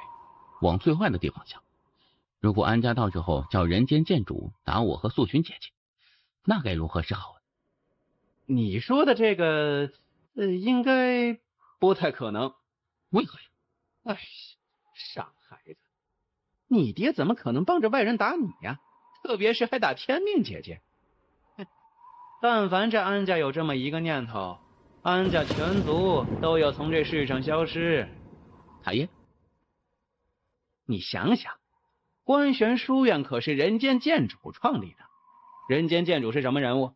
那可是100万年难得一出的绝世天才。他创立观玄书院的目的是什么啊？是建立一个法理的世界。安家又没有道理，人间剑主怎么可能帮着他们？也是。你现在的任务呀，是好好修炼，争取达到真正的大剑仙。你是大剑仙？我是。你的剑。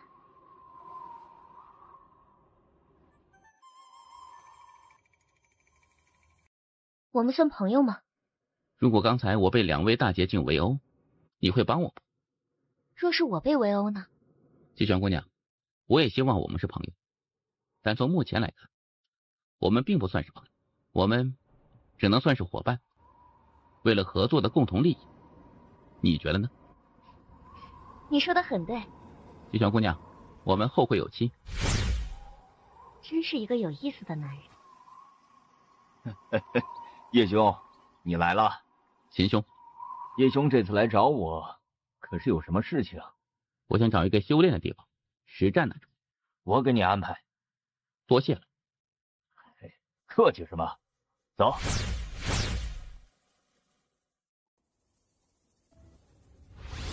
秦兄，这里是传送基地，是中土星域最大的传送基地，可以传送到很多宇宙位面。我们这是要去何处修炼呢？玄塔。玄塔？玄塔位于玄界，而整个玄界已经被改造为一个修炼之地。诸天万界，无数大族与大宗的天才都在这个地方修炼。可以说，这个地方是除小关大陆最厉害的修炼之地。明白了。叶兄，你要争大道气运，对吗？那我得提醒你，这一次要争大道气运的这些天才，真的都非常恐怖。据我所知，有几个他们一直是在观玄书院总院修炼，不仅有最好的资源，还有名师指导。可以说，这些人的眼界与实力，都是远超外面天才妖孽的。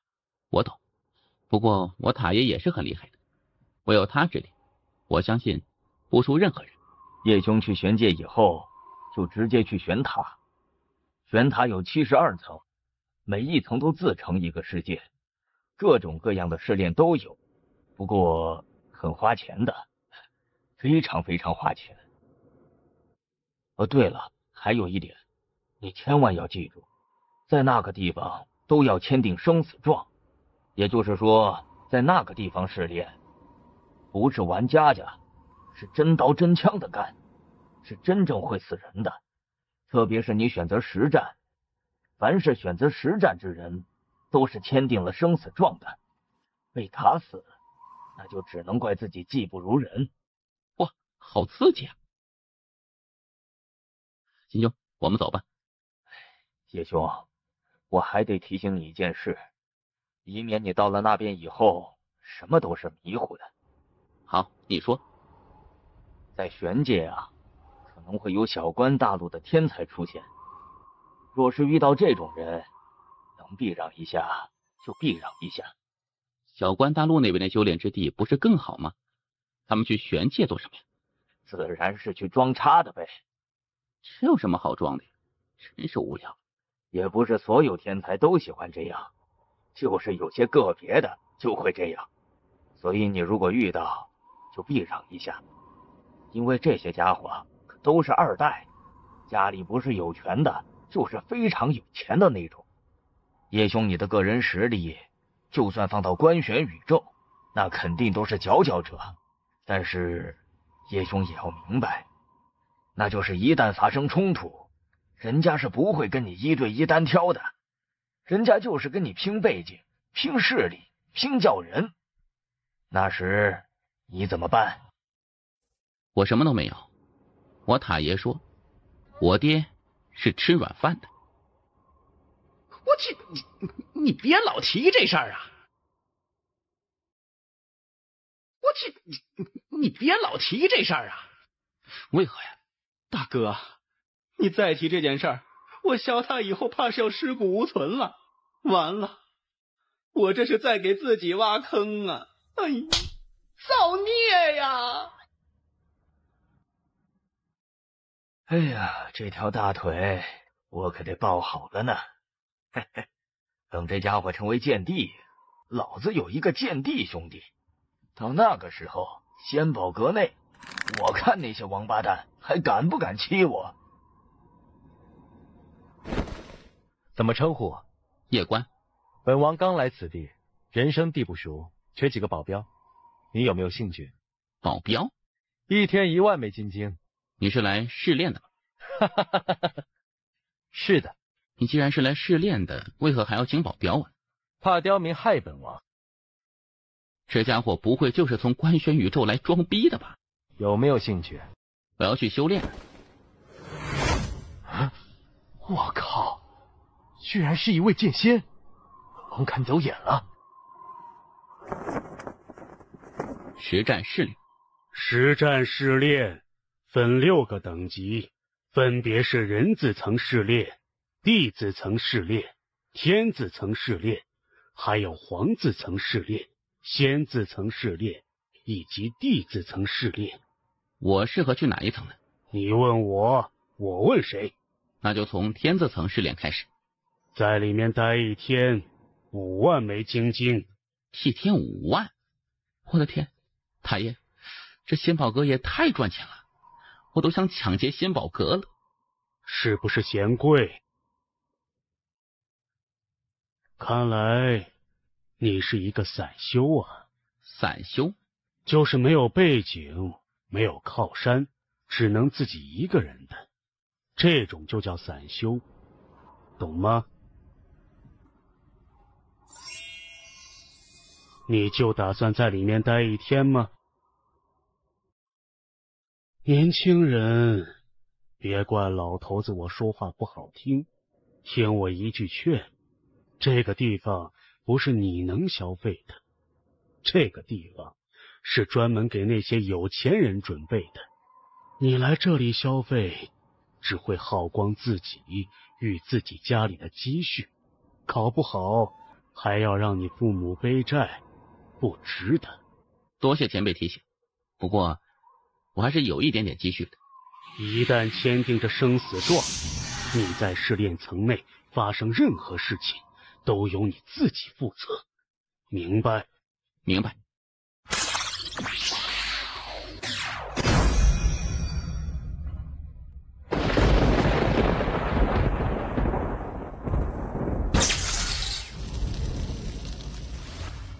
这是什么意思？你到底是谁？一个普通人。一个普通人能够让这天道规则承受不住？我真的只是一个普通人。你父亲叫什么？我不知道啊。不知道？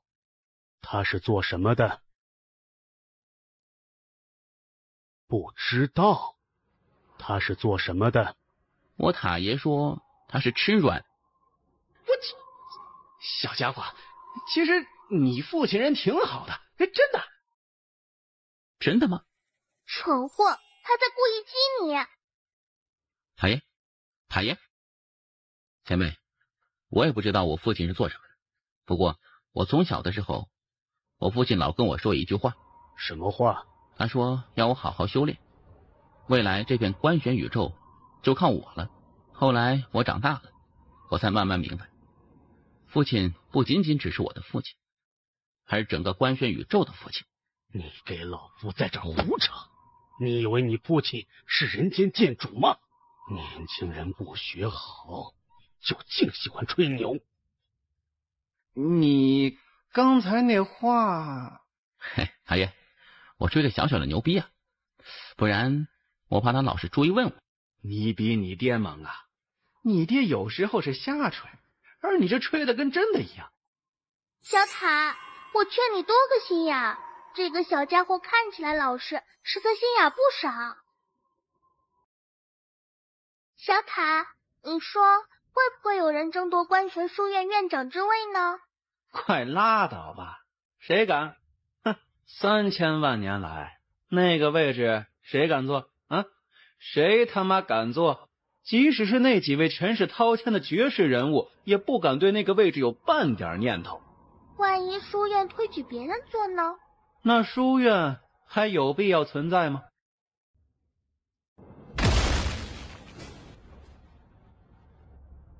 这么安静？哎，你不突破境界吗？你在破空境可是待了许久了。没事。为什么？太爷，我能越好几阶杀人，这意味着什么？意味着什么？意味着很多时候，境界跟实力无关。你什么意思？说详细点。简单来说，就是境界会有水分，就像两柄剑，一柄剑只是普通打造，而另一柄剑是千锤百炼。同样都是剑，后者肯定不是前者能比的。修行如筑楼，若是地基不稳，即使建成万丈高楼，也不过是外强中干，一风便倒。所以，我觉得我修一个境界，就应该把一个境界修炼到极致，最后水到渠成的提升。所以你要等自然突破？我只是觉得我还没有达到自身的极限，若是达到自身极限，这境界自然也就突破了。可以。什么玩意儿？破空境来这里？那我该去第几层啊？你知道我是什么境界吗？我是地阶妖兽。看你就像个新手，来这里应该也是来错了。你赔我5万枚金晶，我不杀你。我们过2招。跟我过2招？那就过2招。我的打法有些不太正经，若有冒犯之处，还请见谅。无事，你尽管来。我的打法有些不太正经，若有冒犯之处，还请见谅。无事，你尽管来。你这打法是不正经吗？妖兽兄，我这打法确实猥琐了些许，但实属无奈之举。你这打法是他妈下流吧？你们妖兽防御实在太过逆天，若不攻取这些薄弱之处，我毫无胜算，因此只能得罪。你可以换个打法吗？我承认打法很猥琐，但是这可不违背我本心。你如果不换打法，那我就只能恢复本体与你一战了。好啊。你确定要我恢复本体吗？你恢复本体之后，某些地方是不是也会变大？人类，你这就有点过分了。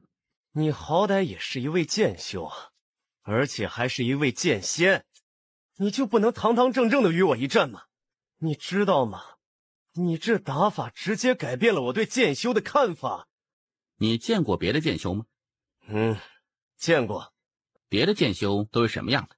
比较正派的，而且很冷酷，少言少语。不像你，你看起来也比较正派，说话也是彬彬有礼，但是你做的事却很猥琐下流。你是官玄宇宙的吗？不是，我来自南州。没听过。就是中土神州下面的一个小州。哦，原来如此。这2天这里出现了一个很妖孽的天才，也是来自中土神州，他也姓叶，叫叶晴。你认识吗？认识，他是我兄弟。你跟他真的是兄弟？是的。你们2个也都是。现在起，我们就是一伙的了。别怕，他们就算报复你，你有靠山，知道吗？叶关哥，你怎会在此？我来此修炼，听闻你有危险，于是追了过来。谢谢。4家兄弟，谢什么？老弟，你们杀了刘琦。你儿子杀？休要胡言乱语！我儿子与刘琦是兄弟，他怎么会杀刘琦？爹，是我杀的。逆子，你可知道你在说什么？确实是我杀的。你知道你在说什么吗？爹，他们是我认的结拜兄弟，叫叶关和叶晴，我与他们是生死兄弟。这屌毛玩什么花招啊？爹，此人发现我兄弟叶晴有至宝，于是心生歹念，想要杀人夺宝。我几番劝阻，他都不听，最终我只能与我兄弟2人大义灭亲了。放肆！老爹，人是我杀的，所有的事情我一个人扛，跟我2个兄弟没有任何关系。我愿意一死，平息汉天宗的怒火。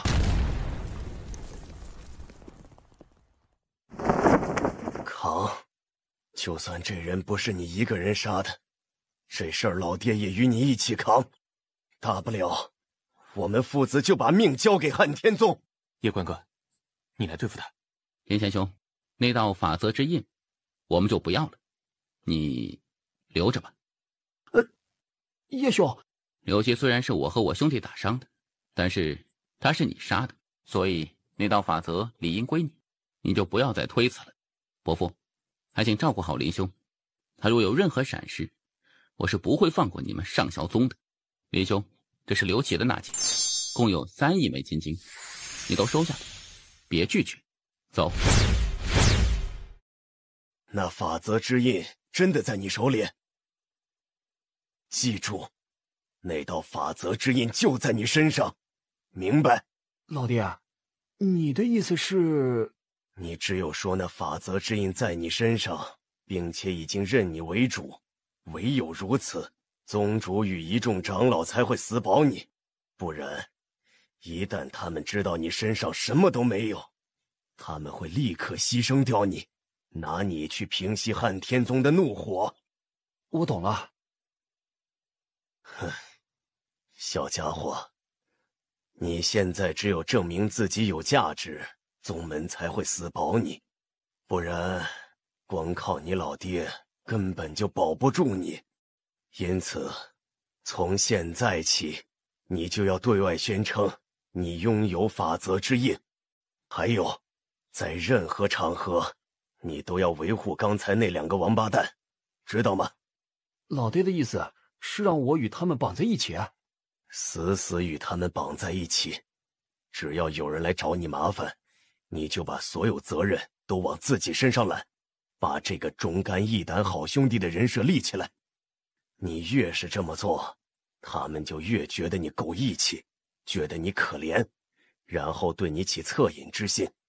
一旦世人对你起恻隐之心，就算宗门想要把你交出去，他们也要考虑一下舆论的压力，明白了吗？我明白。这2个少年都不是简单之人，你招惹上他们是祸，但现在若是你能够活下来，而他们又真的是有大背景，那就是福。老爹，这又怎么说？今天过后，所有人都知道你是他们2兄弟的生死兄弟，这事儿他们认也得认，不认也得认。可他们不是我兄弟啊。外人觉得是就行了。懂。小子，自信一点，回去后就给我装，往天上装，就说你有大机缘，只要给你20年的时间，你就能同代无敌，明白吗？我明白。你也别太过担心，毕竟你爹好歹也是上霄宗的大长老，天如果真的塌下来，也是老爹先扛，知道吗？知道。走。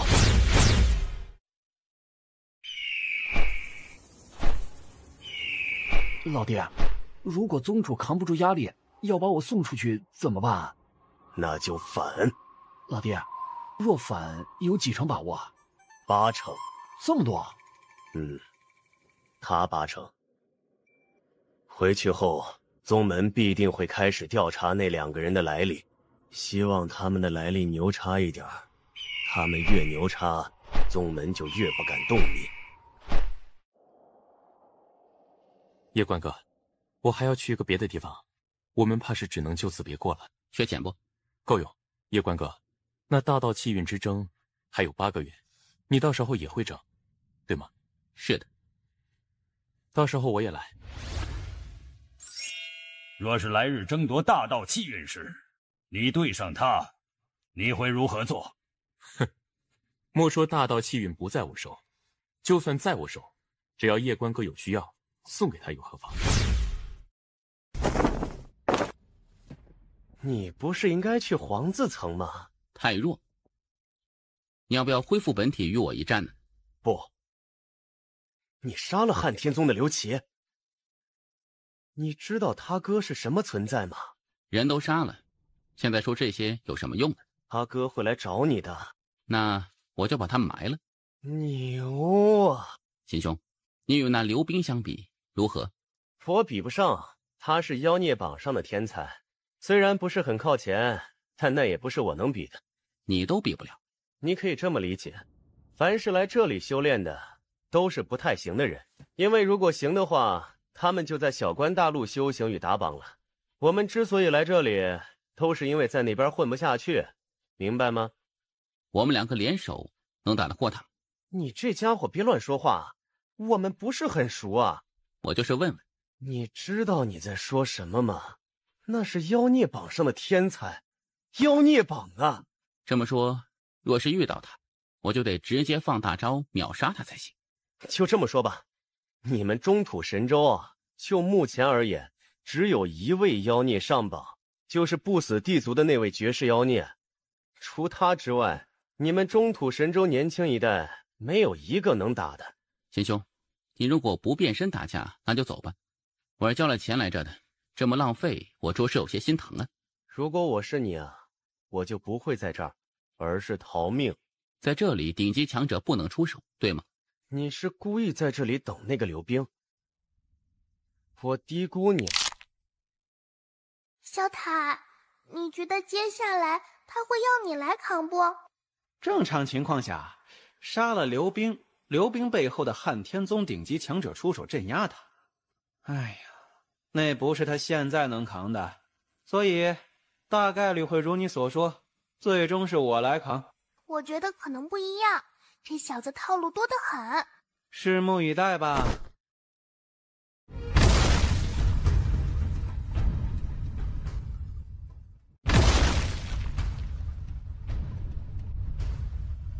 你在等我？听说你是剑修，来，让我看看你的剑有多锋利。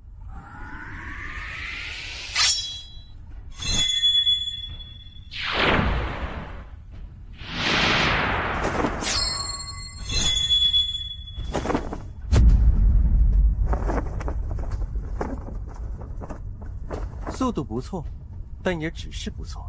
在。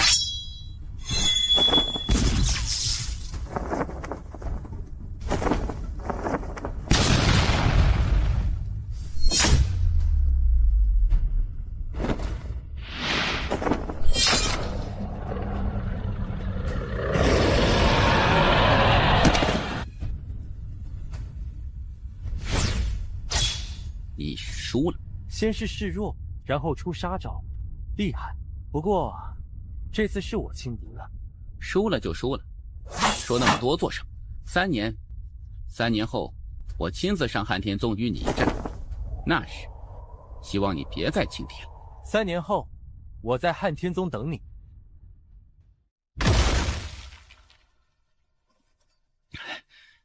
大爷，你放心，我不会依赖你的。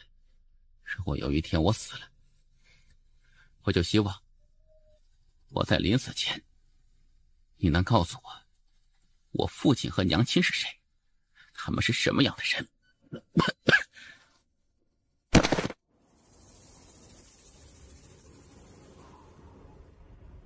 气玄姑娘，醒了。我见到你晕倒，就把你带到这片树林来了。你放心，这里是安全的。谢谢你救了我。小事一桩。气玄姑娘，你怎么会出现在此？我来这里也是来历练的，却没有想到刚好遇到你，真的是太巧了。气玄姑娘，多谢你了。你刚才打败了那来自关玄宇宙的天才，侥幸。你应该要出名了。现在中土神州，你的名气与不死地族那位超级天才东里墨差不多。你知道东里墨吧？听过。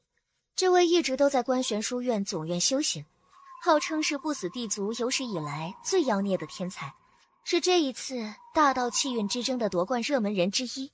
气玄姑娘，这一次大道气运，你也会争？争啊！我也要争。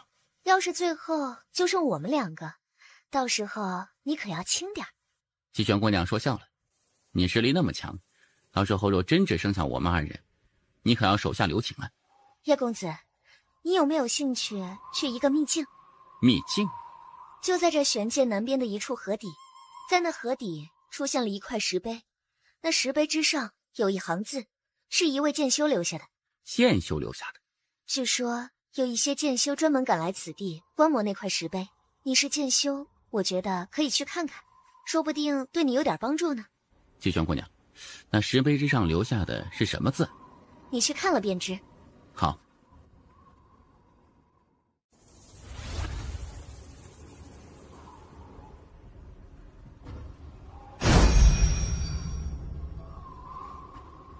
走，去看看。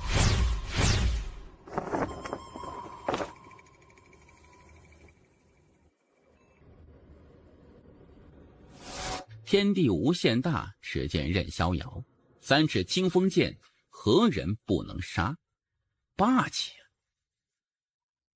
太爷，除了霸气，我为何从此句中感受到了一丝落寞和孤独？哦，为何？若不是已达到无敌，又岂会说出如此豪迈之言？而当无人可杀之时，除了无敌，应该还有寂寞和孤独。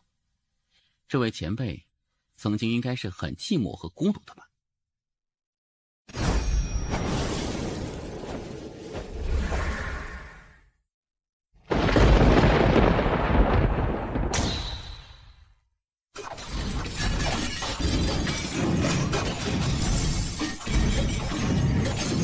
我要无敌，我的目标就是无敌，我的信念就是要举世无敌。我知道他很妖孽，但没想到他这么快就找到了属于自己的剑道之路。要知道，当年主人与小主都是大后期才确定了自己的剑道目标与信念，而我更没有想到，他竟然发如此宏愿。无敌，无敌剑道啊！他走的是无敌剑道之路，我的老天哪！为何他只是半步见地？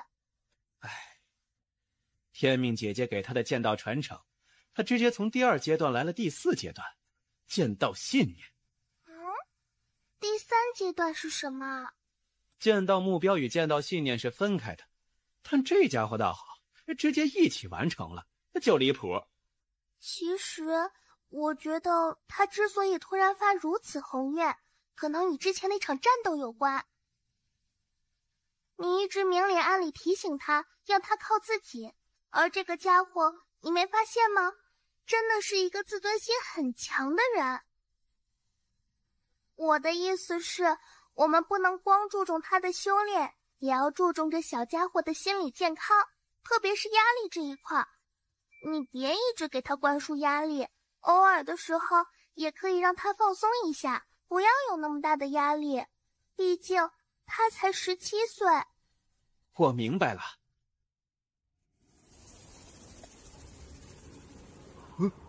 他刚才关的石碑有感，好像是突破了。他就是叶关，那位剑仙。难道他真的是一位大剑仙？太爷，我这是突破了吧？恭喜你啊！你现在已经是相当于半步见地了。太爷，我现在是半步见地，放到官玄宇宙那个叶家家族还算蝼蚁吗？不算啦。现在的你也许打不过他们，但是好还是可以的。太爷，我会继续努力的。等我变得更强之后，我就杀上叶族，去让他们放了我母亲。加油，我相信你。你突破了，走。你突破了，走。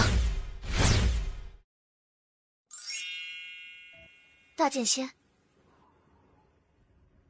若是为难，不说也罢。季玄姑娘，我拿你当朋友，所以不想对你隐瞒。我其实已经达到半步见地。半步见地？是的。厉害，你可是相当的厉害。你得隐藏自己的实力。你这次要争夺大道气运，可以说是非常非常危险的。你若是不隐藏自己的真正实力，人家就会针对性对付你，那个时候你可就难受了。我明白这个道理。我是真未曾想到，你居然这么厉害，直接成为半步见地了。还得多亏你带我去那个地方，不然我也没有这个机会。这是你自己有实力，你看那里剑修不少，但只有你悟了。你这一次是代表道门争夺大道气运吗？你要不要换个势力？恕我直言，道门太弱了。如果你在争夺大道气运时遇到什么不公平的事情，道门根本无法帮助你。但你如果加入一些强大的势力，比如神佐，比如观玄书院，那就不一样了。天赋很重要，但是平台也重要。据我所知，你和观玄书院的关系……我与观玄书院确实是有仇，不过我现在不恨他们了。为何？我恨的那些当初都被我杀干净了，他们现在肯定不会放过我。不过我也不在意，我到时候要去争夺大道气运，书院有规定，争夺大道气运的人会得到保护。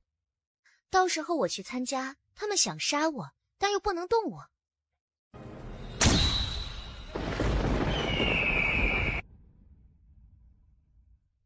你是说那夜观可能是大剑仙？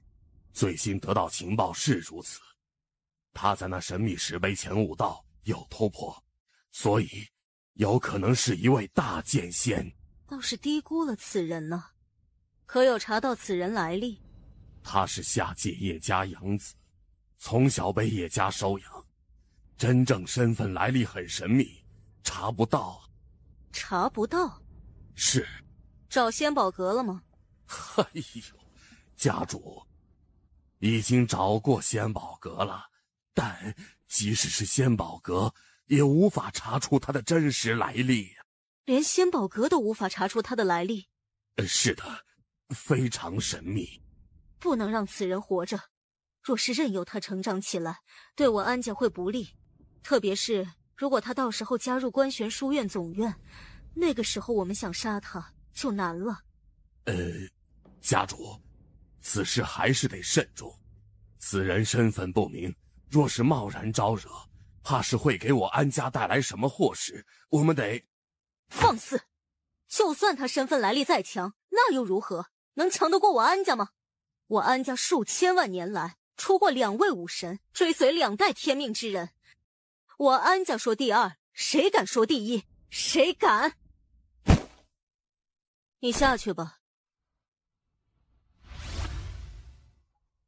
倒是有些小瞧他了，未曾想到他竟然成为了一名大剑仙了。此人天赋确实罕见，若是让总院发现了他，将他带到总院，到时想要杀他就难了。让书院提前开启大道气运之争。大道气运之争提前是因为我吗？是，我得到消息，是安家家主安雅前往观玄书院找了顾元首，而他们之所以这么做，很显然就一个目的，那就是不想让你继续成长，想提前杀你。猜到。我还得到一个消息，太古天龙一族有一位妖孽来中土神州了，他这一次的目标应该也是为了杀你。叶兄啊，别参加大道气运之争了。我现在最好的选择就是去争这大道气运，并且获胜。唯有如此，他们才不敢动我。毕竟，若是夺得第一的人被安家和太古天龙一族斩杀，对观玄书院会造成多大的恶劣影响？可你能夺得第一吗？能。叶兄啊，不是不看好你，而是这些人真的都太妖孽了，而且他们都是顶级2代。比如这安家安道星，从小就在观玄书院总院修炼，他所得到的教育资源，那不是别人能比的。还有这不死地族的东里墨，他不死地族的血脉几乎可以让他立于不败之地，而且他的护道者还是一位来自3000万年前的超级强者。对了，你知道护道者吗？知道，不过不是特别了解。武道一途凶险无比，在这条道路上若无人护道，就算你再妖孽也有可能夭折。毕竟这人生充满了意外，而护道人的作用就是帮你避免这些所谓的意外。太爷，他说的是对的。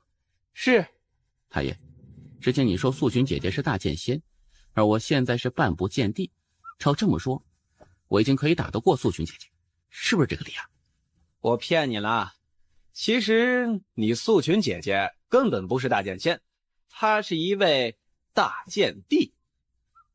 秦兄，有没有那些参加大道气运之争天才的详细资料？此次来参加大道气运之争者，能够对你有威胁的，一共有5人。这第1人是来自5维宇宙的范青，此人天生道体，天赋无敌，护道者乃是3000万年前号称人间第4剑的穆天道。穆天道，太爷，这位穆天道强不？很强。第2人就是这妖族的妖芒，此人天生荒古圣体，与道体齐名，而且他还拥有先天圣瞳，非常恐怖。他的护道者可能是来自书院妖院的院首二丫姑娘。太爷，这位二丫院首厉害不？很厉害。还有1人就是你的死对头安道熙，此人被誉为安家3000万年来最有可能成为新武神的存在。这第4位是不死地族的东李默，他拥有不死血脉，这不死血脉非常的逆天，只要你不能秒杀他，他就能够一直治愈，可以说相当于是不死之身。据说他还从不死血脉中感悟到了一丝疯魔血脉。除此之外，他的护道者也是3000万年前的一位大佬。太爷，这疯魔血脉强吗？很强。这最后一位就更加离谱，他来自银河系，是这一代天命之人。怎么才算是天命之人呢？大道鼻主钦点之人就是天命之人，这种人天生拥有大道气运，他就相当于小说中的主角，当代无敌，镇压世间一切敌。身后的护道者就是这诸天万界命运之主的大道鼻主人。太爷，大道鼻主人厉害不？非常厉害。太爷，我的护道者是素群姐姐，是吗？叶兄，你有护道者没有？有。厉害不？太爷，素群姐姐与刚才我问的那些强者相比如何？没有可比性。太爷，如果这次气运之争中我死了，还请把我和小佳葬在一起。谢谢。秦兄，大恩不言谢，这次气运之争我若不死，来日必报答秦兄。如此年轻的大剑仙，这等天赋，真是世间少有啊！可惜呀，没有一位强大的护道者。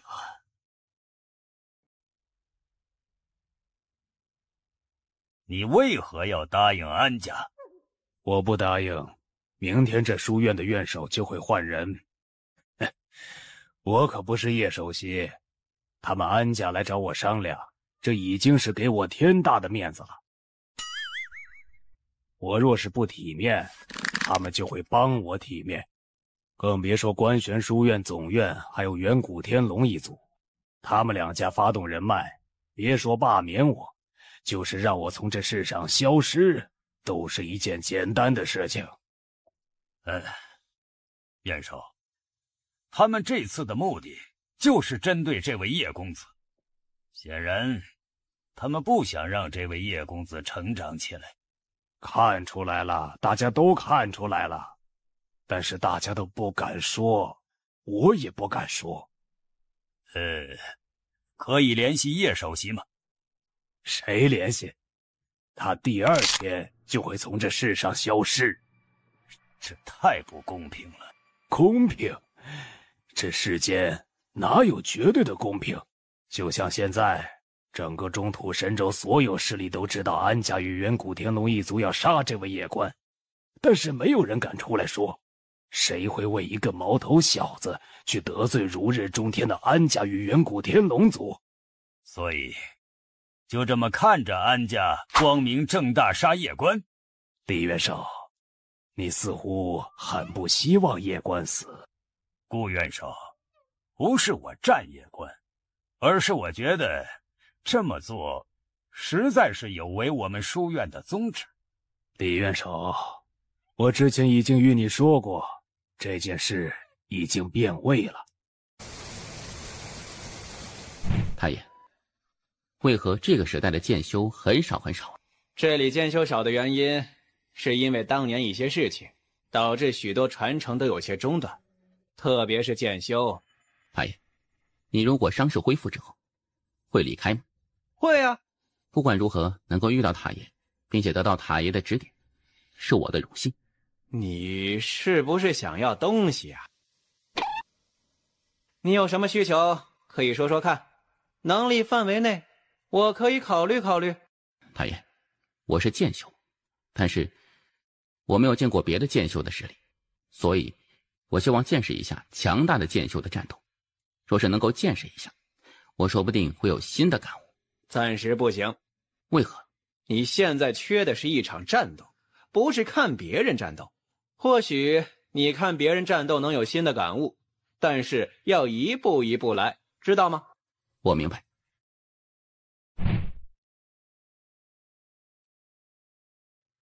姑娘，你是神族简安。神族的？这位就是南陵依依姑娘吧？是的。你是来找我师弟的吗？是的。我带你去见他。多谢。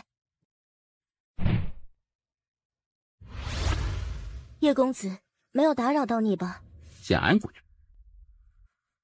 简安姑娘，你怎么来了？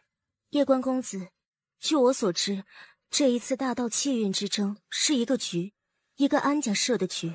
我知道。叶公子，这是我神族的一点点心意。简安姑娘，你这是？我知道叶关公子缺钱，所以小小心意，还请叶公子笑纳。简安姑娘，我不能收啊。为何？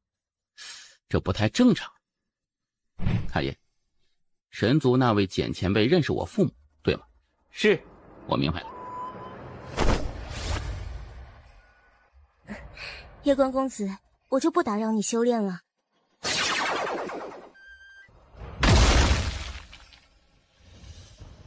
师姐，我要离开一下。这小师弟，一天天就知道修炼，忙得很，真的是都不知道谈情说爱的呢。你便是那趁我不在时来夺取第一的叶关？你就是上一位5榜第一？待了这么久的第一，感觉可还爽？当然是你自己为道，与我有何干系？哼，没关系，今日再战一场，希望你这个第一有点含金量。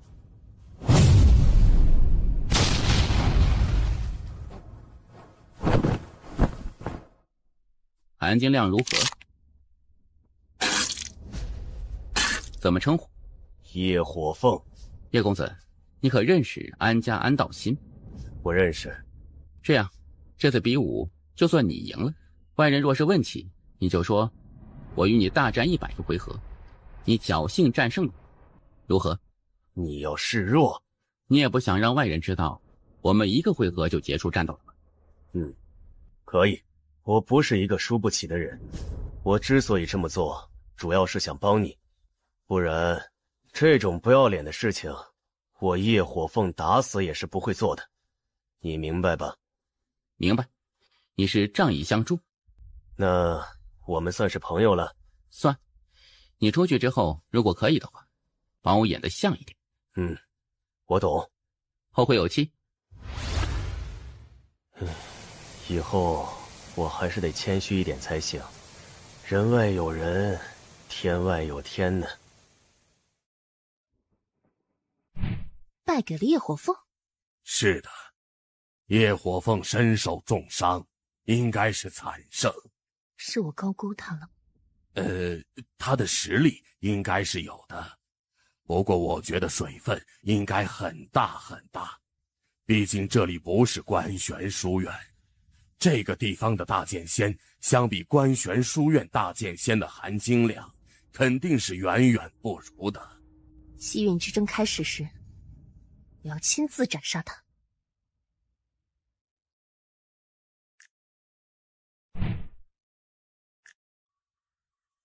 哎，磕个头吧。不行。为何？我还没给人磕过头呢。虽然我很敬仰人间建筑，但给他磕头，我觉得还是有点过了呀。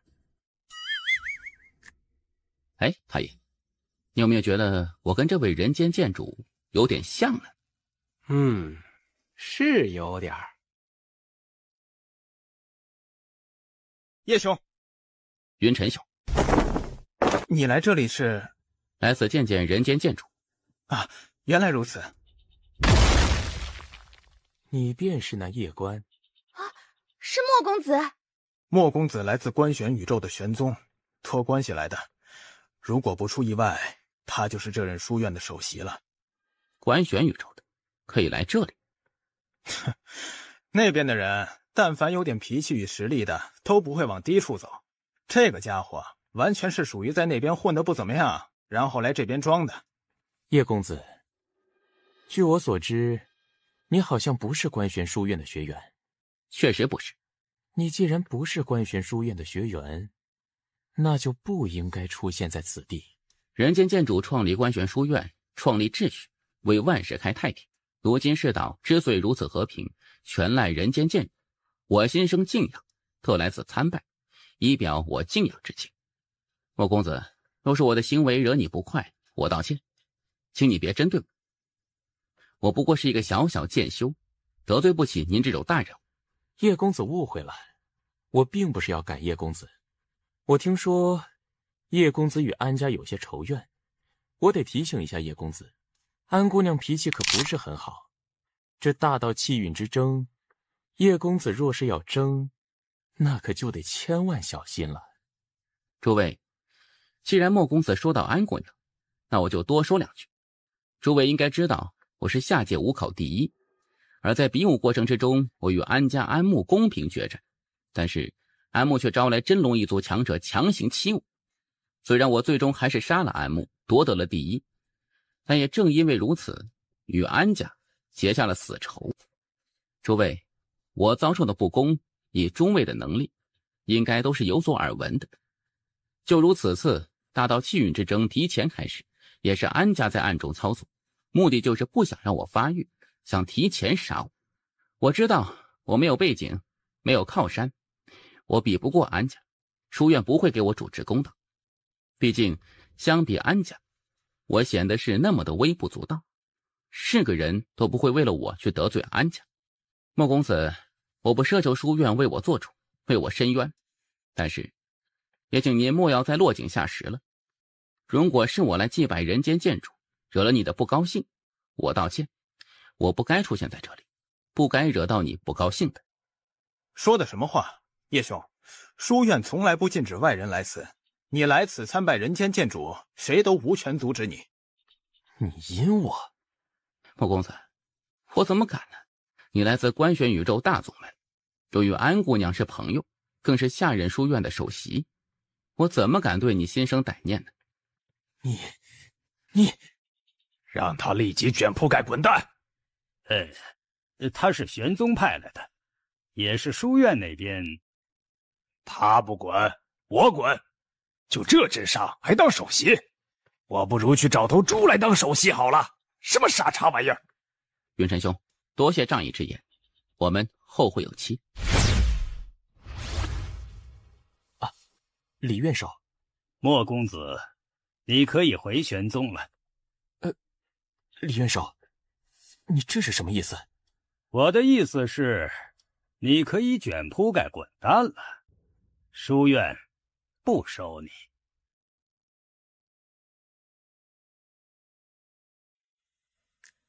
叶师弟，这一次大比之争，你会得第一吗？我不知道，毕竟未来的事情谁也说不准。我只知道我要尽力而为，至于剩下的就交给天意了。师姐，我之前听师傅说南陵家族又来找你了。是的，你也希望我回去吗？我觉得你即使回去也会不被待见。我也是这么想的，可师父却想我回去。师父是担心道门耽搁你。我喜欢留在这里。那就留在这里，只要我还在，就没有人能够强迫你。好。太爷，你老实告诉我，我父亲其实根本就不是什么上门女婿，对吗？哼，来了，这个小王八蛋又来了。按我猜测，他们将我放在夜族，可能有2个原因。第一个原因，应该是一种不得已的原因；第二个原因，可能是想让我从头修炼起，让我经历磨难，对吗？你恨你父母吧？看情况吧。如果有些不得已的原因将我放养，我倒也不是不能理解。不过，我心中还是有些怨的吧。毕竟，我也不是圣人，从小无父无母，那种心酸，外人不懂。不管如何，太爷，我都要谢谢你。如果不是你，我即使再努力，也无法走到现在这种程度。哼，不用客气。太爷，我问你最后一个问题啊，问了之后，往后都不再问了。问吧。我父母，他们可是好人，很好很好的人，这足够了。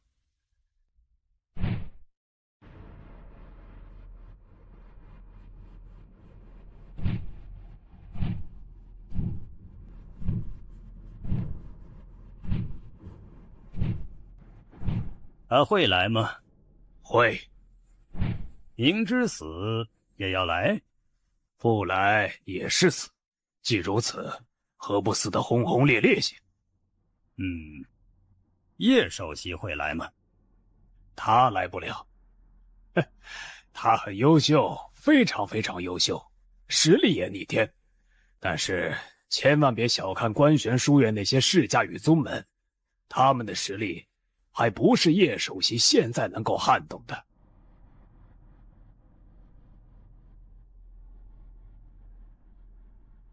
好生嚣张！此人很强，至少是神结境。安家不是一般霸道的，他们有这个资格，毕竟出过2位武神，而且2位武神都还与当代天命之人关系非同一般。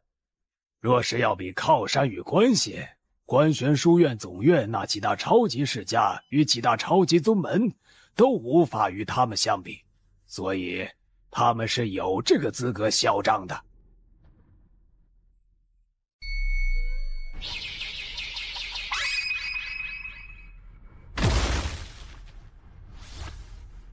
今日一位大剑仙要陨落了，就一人。群殴还是单挑啊？你选。你们3个一起上吧。叶关哥，加我一个。加我一个。没有这个必要的。看不起我？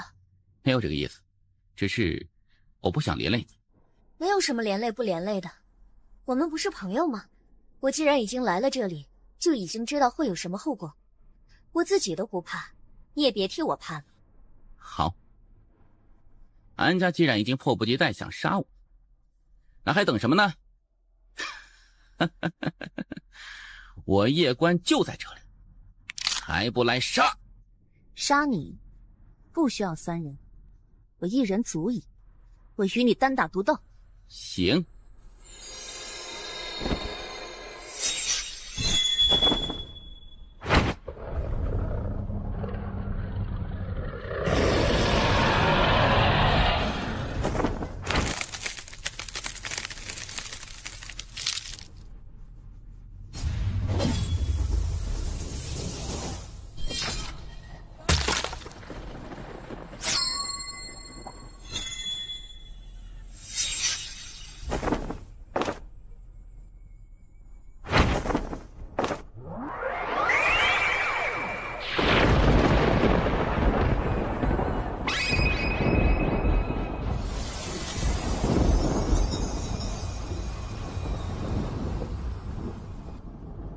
这是武神气息，这是曾经安家那位女武神使用过的长枪。大局已定，你这贱种，今日一枪杀你！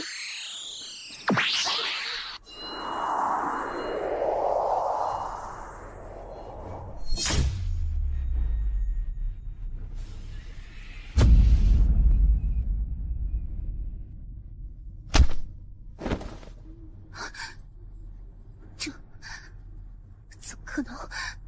怎么可能？啊！剑帝！剑帝！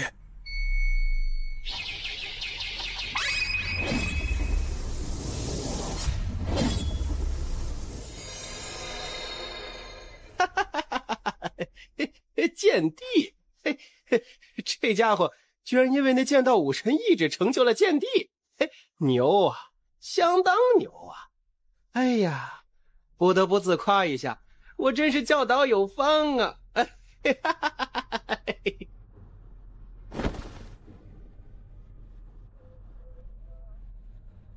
清场。安家主，你要做什么？这可是官玄书院。闭嘴！再有半字，你人头落地！本是公平决斗，你安家难道要仗势欺人吗？我安家今日就要仗势欺人，就要欺你。今日谁敢为你说话，我安家今日就杀谁。我知道你背后还有一位护道者，来，让你的护道者滚出来，我倒要看看你护道者是谁，竟然让你与我安家为敌，是谁给他的狗胆？让你的护道者滚出来！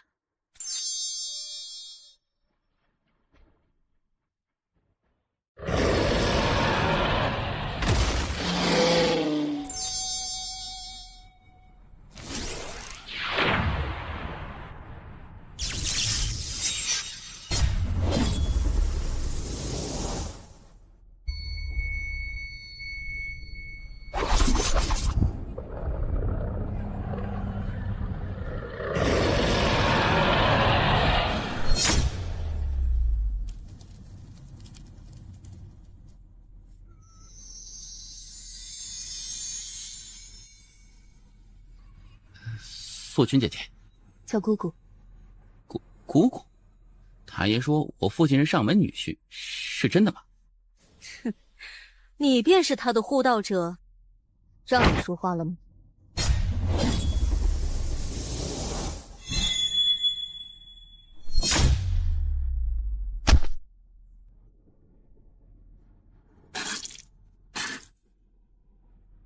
你是谁？可敢报上你的名号？你怎么配？我不配！我安家屹立官玄宇宙数千万年，祖上强者无数，而且还出过2位武神。你何德何能，竟敢蔑视我安家？2位武神，很了不起吗？哼，可笑，真是可笑！小小剑修，竟口出如此狂言，真是可笑！你可知何为井底之蛙？叫出来！让你安家2位武神一起出来，有请先祖虚魂。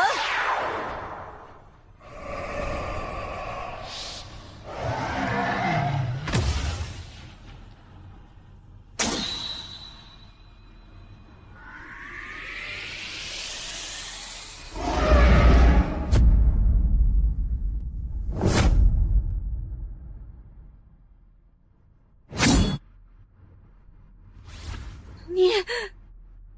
姑姑，场中，你点，点谁，谁死。狂妄！我家老祖马上就来，你等死吧！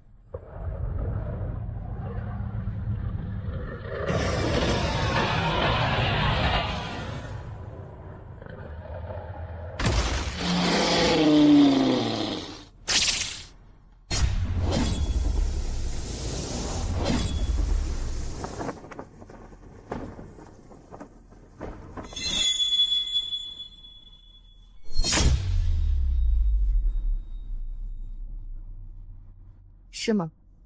哼，今日不仅要杀你，还要杀你护道的这人，灭你十族。你家在何处？指个方向。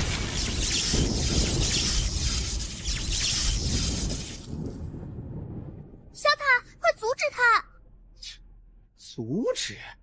你他妈怎么不阻止呀？妈的，什么事情都想让我去扛，我只是一个塔呀！如果你不阻止他，一旦让他灭了真龙一族，那世界就崩了呀！而且，如果让他在小关面前展现出过于无敌的实力，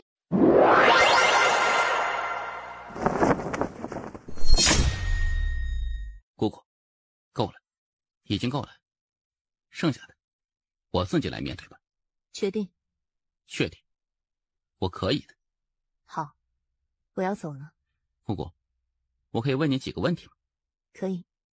姑姑，塔爷说我爹是上门女婿，是真的吗？我的个亲娘啊！你怎么就不能忘了这茬啊？哎呀，完犊子了！你自己觉得呢？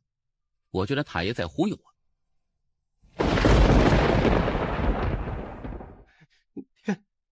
天命姐姐。是。那我爹到底是谁？等你再强一些，你便会知道了。好，姑姑，你是大剑帝。是，你很不错，好好跟着小塔修炼。我会的，我会成为像人间剑主那样的绝世剑修。好，姑姑，最后一个问题，你与人间剑主谁厉害？他厉害，他打我，我都不敢还手的。我觉得你今日做的很过分。是吗？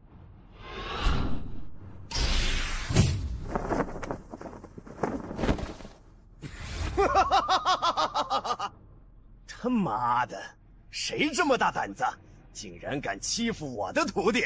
是不想活了吗？师傅，打他！我靠！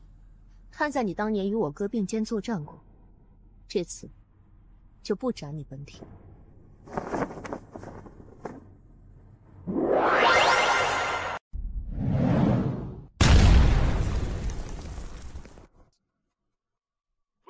来，让我看看一位剑帝的实力。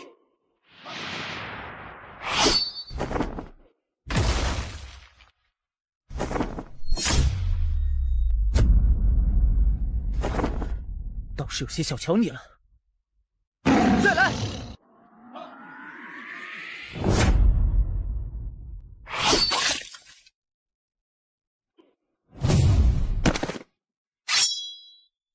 倒是有些低估你了。此间天道何在？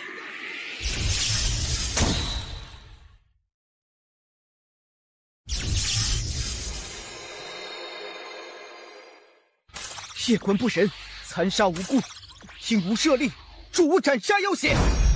遵令。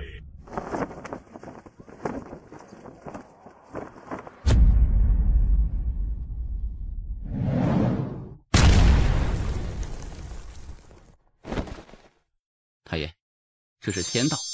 是，天道所为，不应该是要公平公道的。天道代表不了公道，公道自在人心。天道若公，我尊天道；天道若不公，我斩天道。小小蝼蚁，竟敢逆天而行！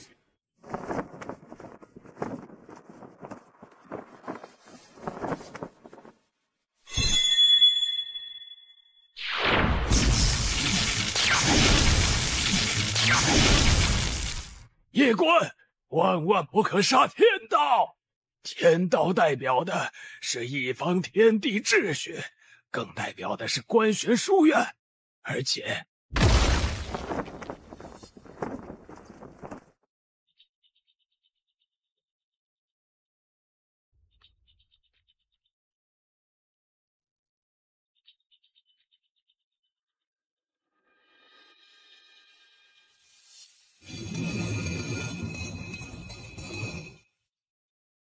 是你。前辈，我来此并无恶意，只是想向贵族借一物。你想借什么？清玄剑。不可能，断然无可能。不借，那就算账。你家这个天才跟着安道心一起针对我，我杀了他，不过分吧？叶关，我知道你很妖孽，而且背后有大靠山，但你可要想清楚了，这里可是不死地族，我不死地族，何有人间剑主庇护？你身后之人再强，能强得过人间剑主吗？你今日胆敢放肆，就别怪我召唤人间剑主了。叶关，你当真要欺我不死地族？是我欺你不死地族，还是你不死地族欺我呀？你不死地族的天才少年和安家联手针对我，这事儿你是忘了吗？啊？你不是没死吗？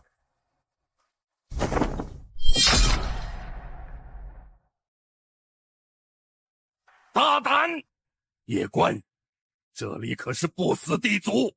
他妈的，我连安家的人和天道都敢杀，还怕你不死地族吗？你直接把剑借给我，我放过你不死地族的天才少年，大家两清不好？你还要在这威胁？你这智商啊，我他妈都替你着急呀！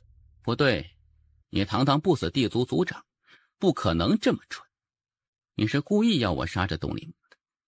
如果我没猜错，这东里墨根本不是你的儿子或者嫡系。东立晨，这个狗东西，到了这个时候，你竟然还有内斗，还我儿子命来！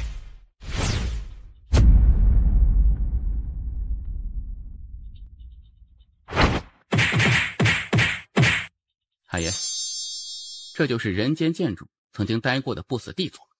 曾经的不死地族族长是一位非常了不起的人，那一代的不死地族族人都很了不起。如今数千年过去，物是人非了。太爷，你能感受到清玄剑吗？感受不到，这不正常啊！妈的，老子来这里是借剑，不是来看你们内斗的。这个时候内斗合适吗？这个时候，你们难道不是应该齐心协力一起对付我吗？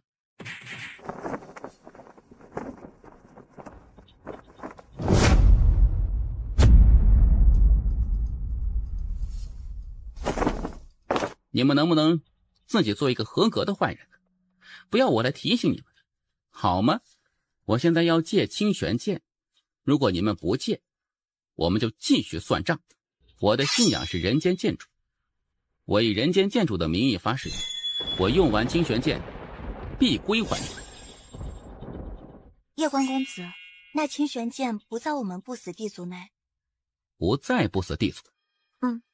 千万年前，清玄剑确实是在我不死地族内，但后来时任我不死地族族长的靖族长将此剑带往了关玄书院总院，因此此剑不在我族内。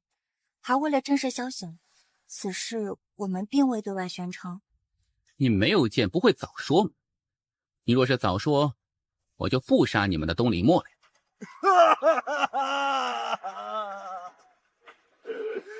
我的墨儿啊，你死得好惨啊！你这老狗，老夫今日就与你同归于尽！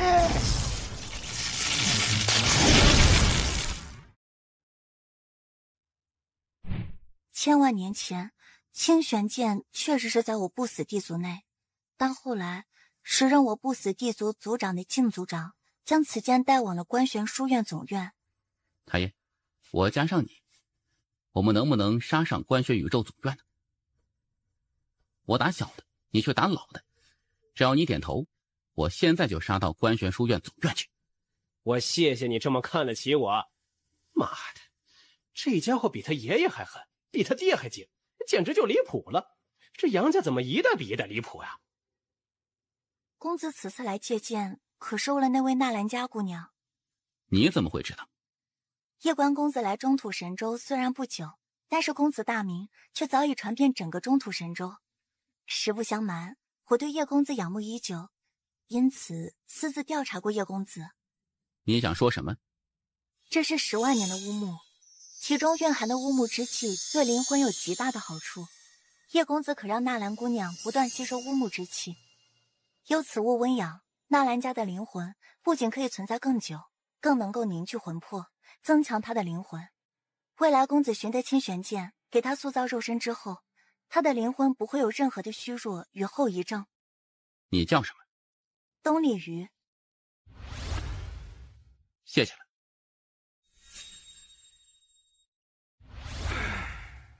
那乌木，如果不那么做，你猜猜这位叶公子会不会就这么空手离去呢？他连安家天才与天道都敢杀，他还怕我们不死地族吗？若是不主动送他，等他动手时，我们丢的可能就不仅仅是一根乌木了。确实啊，还是那位叶官之首席眼光毒辣啊！可惜书院的世家们势力太强大了，不然这位叶公子现在应该已经是书院的天才了。叶官哥，这大道气运之争，我肯定是无法参加了。我也无法参加。你们应该是可以的。书院就算有针对，肯定也只会针对我一个人，不会针对你们。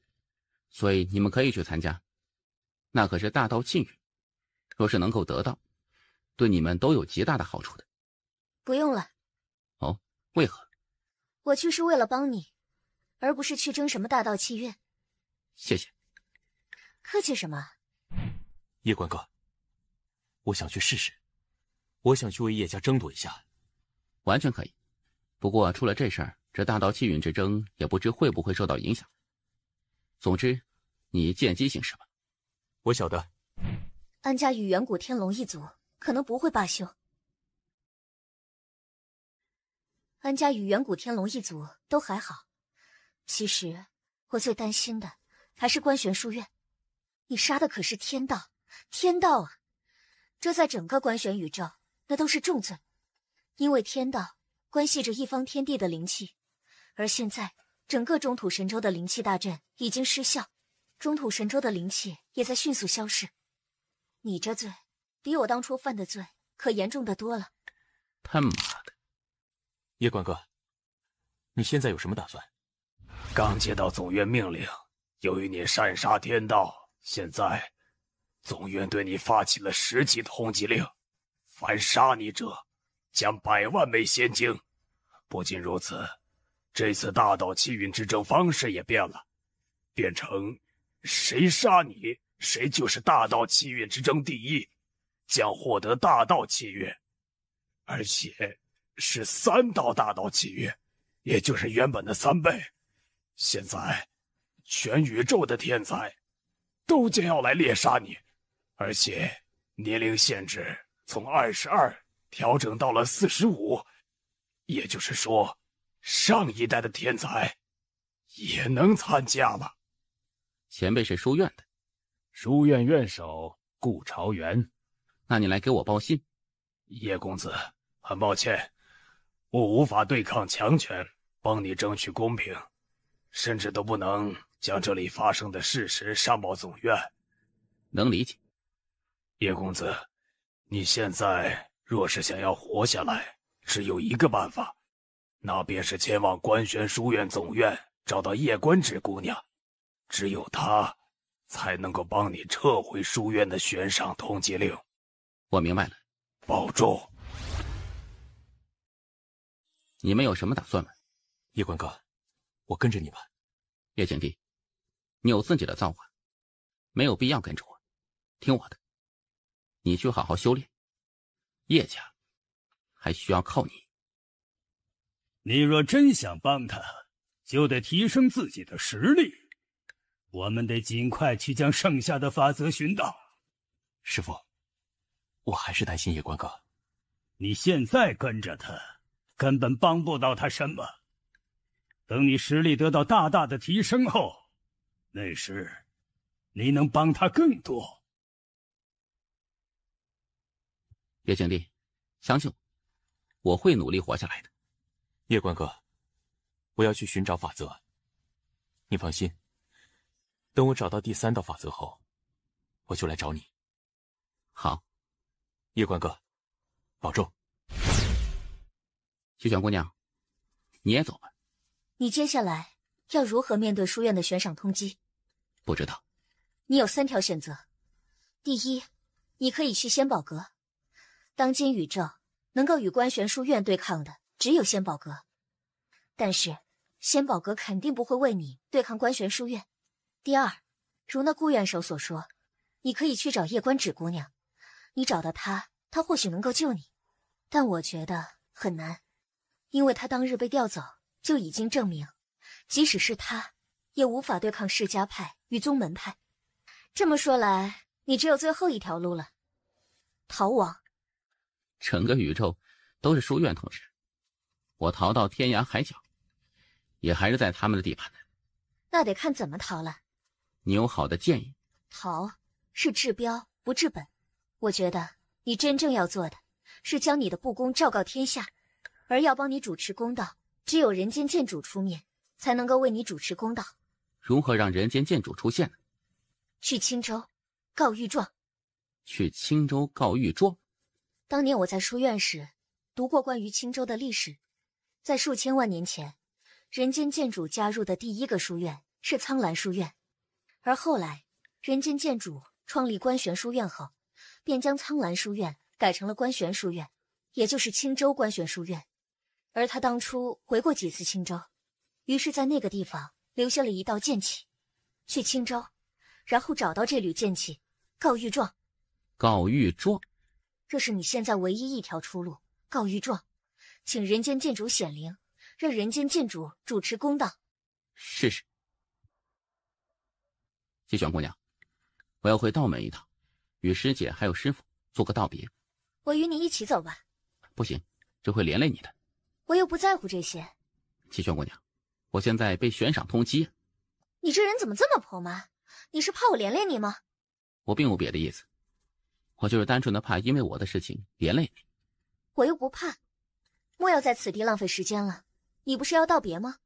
走，去道门道别，然后赶紧走。好。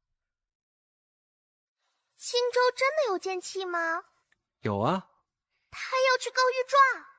那就去告呗。我也未曾想到，这数千万年过去后，一些世门与宗门竟然膨胀到这种程度。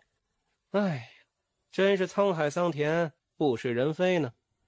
去青州也好，也算是他的祖籍地，而且我也有点想念小主了。这次若是能见到，也是极好的。估计也只有这个小家伙才能够让小主现身了。其实他去另外一个地方告御状可能更有效。仙宝阁？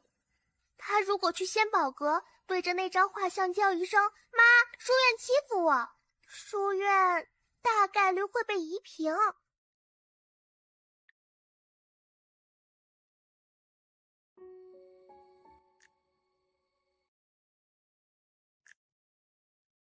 师傅，我得走了。唉，小家伙，师傅无能啊，无法护住你，别怪师傅。师傅莫要如此说，这些事情都是因我而起，莫要因为我的事情连累道门才好。唉，你保重。这是师傅这些年来的积蓄，别拒绝，带走吧。这是我师父当年留给我的，他想我用这笔资金重新建设道门，让道门能够成为一个像样点的势力。唉，这个任务我是完不成了，你来完成吧。也不是不可以，可是能多给点吗？没有了，这还是道门几代祖师存下来的呢。真是太穷了呀。小家伙，你不是池中物，来日必翱翔9天。记住，一定要活着，一定。我明白。你与依依聊聊吧。依依师姐，我要走了，以后你要保重。我得走了，不然可能就来不及了。依依师姐，那界内有10头真龙，还有一部神典和法典，是我为你向塔爷求的。塔爷说很厉害，我也不知道有多厉害，你自己慢慢研究。除此之外，我给你留了几百万美金金，记得以后去雍城，想买什么就买什么，别再让自己过得那么苦了。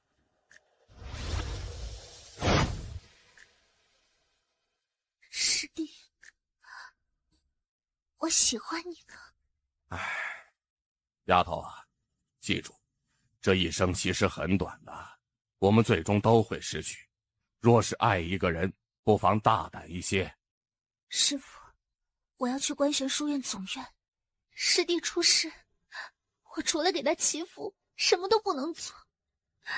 我讨厌这样无能的自己，很讨厌。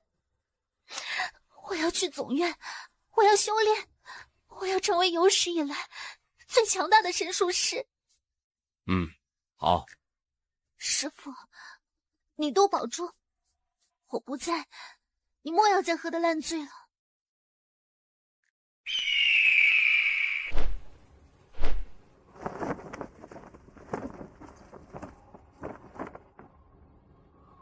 书院、执法院与天道院已经发了悬赏通缉令，谁能杀夜官，将获得3道大道气运与100万现金。悬赏令刚一发出，观玄宇宙9天10地的天才妖孽立即赶往了中土神州。叶公子杀了安道心，击败了五维那位。安道心拿出了武神枪，但依然被击败。安家家主安雅公然插手2人的比武，并且将青州安家80%的强者都派到了中土神州，准备强行斩杀夜官，但失败了。出手相救夜官之人是谁？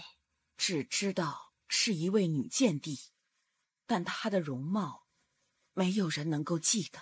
穿着呢？一袭红裙如血。没有印象。这位叶公子也是颇有些神秘。当日我惩治安家，却未曾想到那些世家派与宗门派以为我这是在针对他们，因此他们想要杀掉夜官，以此来警告我。说到底还是我思虑不周害了他。当日我若是不插手，事情可能也不会走到如今这一步。这与你无关，没有你，安家与天龙一族也不会放过他，只是早晚的事情。我的建议是不要插手。可我觉得对与错才是最重要的，对就是对，错就是错。安家公然以势欺人，这就是错。天道院天道私听他人命令出手压人，这也是错。中土神州坐视不理，任由安家与各大世家蔑视观玄法，这更是错上加错。我身为书院文院首席，手握重权，若凡事只讲利益与得失，不讲对与错，那我可对得起这份权利，对得起我这些年读过的观玄法与书籍。为一个小小的夜官，值吗？不是值与不值的问题，而是该不该做。若书院所有人都只讲利益，讲得失，那谁又来为这芸芸众生讲道理？书院是服务苍生，不是服务世家与宗门。内阁内大多都是世家与宗门，你就算向内阁弹劾，最终的结果也早已注定，而且你也会被连累。那也要做。为什么呀？为什么？我心中的那一份信仰。莫雅姑娘，你要用传送阵？可以吗？叶公子，我刚得到消息，从现在起，仙宝阁已经将你列入黑名单，不再对你服务，而且你所有在仙宝阁的资产都将被冻结。真离谱！叶公子，我可以为你开启一次。你要去何处？我为你开启传送阵。莫雅姑娘，你的好意我心领了，我们走吧。你为何不同意？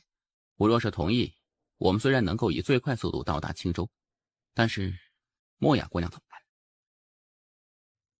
她必定会被仙宝阁惩罚，重则丢命，轻则饭碗不保，前途尽毁。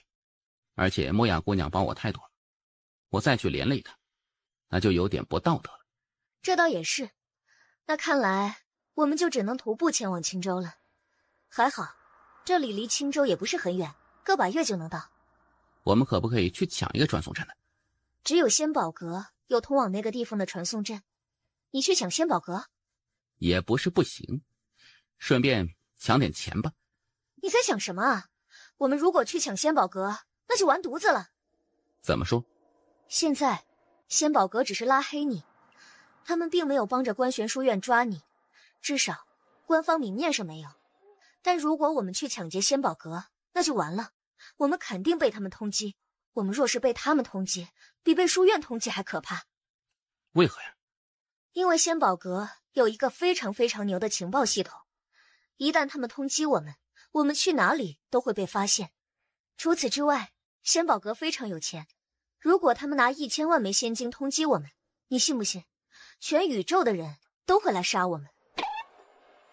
可以得罪观玄书院，但不能得罪仙宝阁。这个势力钱太多，没有什么是他们不能用钱解决的。所以我们还是坐云剑前往青州吧。你有？云剑可是逃跑的必备之物。走。曲玄姑娘，冒昧一问，你当年和书院之间到底发生了什么呀？我的师父，他想将我当做炉鼎，我向书院揭发他，但书院不管，于是我就杀了他。跟你一样，杀了一个人，立马就有无数的麻烦接踵而来，我就一不做二不休，把书院杀了一个遍。后来总院的人来调查，应该是知道了事情的真相，但是他们却没有为你伸冤，而是将这件事情压了下去，对吧？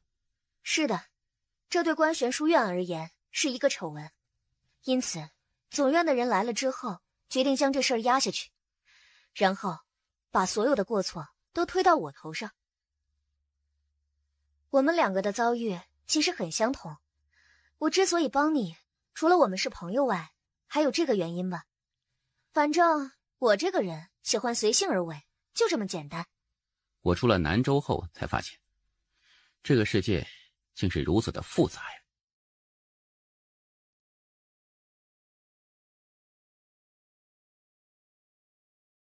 我出了南州后才发现，这个世界竟是如此的复杂呀。若是再给你一个机会，你会杀安家与斩天道吗？当然。我也不后悔。你说，我们这次去青州，人间剑主真的显灵的话，他会不会为你主持公道？我不知道。应该会的。人间剑主若是都不圣明，那这世界不就彻底完了吗？塔爷在吗？做什么？塔爷，这次去青州，我有一种不好的预感。啊？为何？我不知道。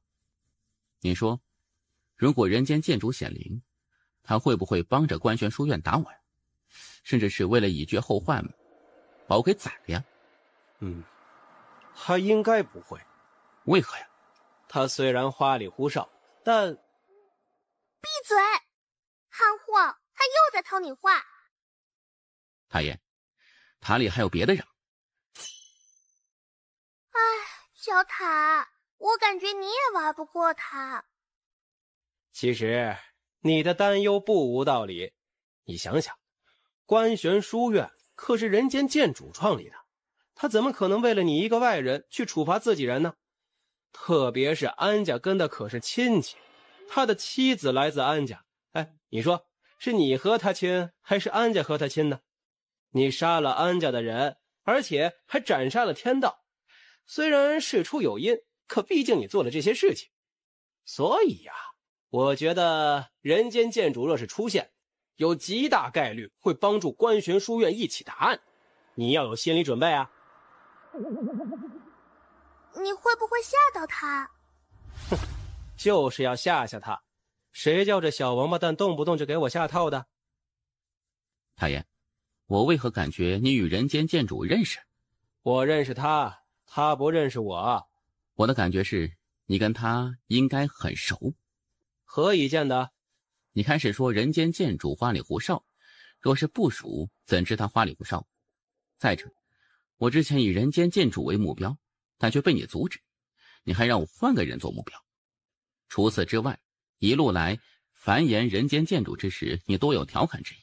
很显然，你跟他很熟，不然不会这么调侃。至于熟到何种程度，我就无法推断了。妈的，话多惹的祸呀！哎切，以后在这小王八蛋面前一定要少说话，言多必失啊！太爷，我不再问这些问题了。怎么？不管你是因为什么原因出现在我身边，这都不重要。重要的是，一路来你待我很好，对我没有恶意，且多次危机关头相助于我。至于你对我的隐瞒，想来你也有你的苦衷和不得已，我能理解。他这么搞是什么意思？欲擒故纵？应该是这小子的真心话。哎呀，他这么一说，这搞得我倒是有点不好意思了。我倒是宁愿他跟我玩心眼儿了。看，来了。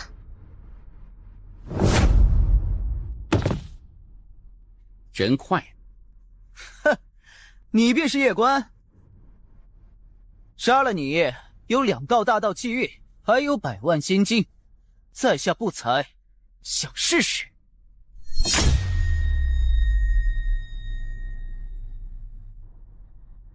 他们对我的实力可能有点低估了。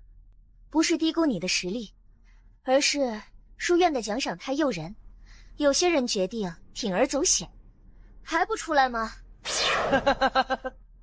不愧是能够杀安道心的绝世天才，真厉害啊！来自官玄宇宙。可曾听闻过暗佣兵团？没有。我们就这么不出名吗？中土神州排名第1的佣兵团。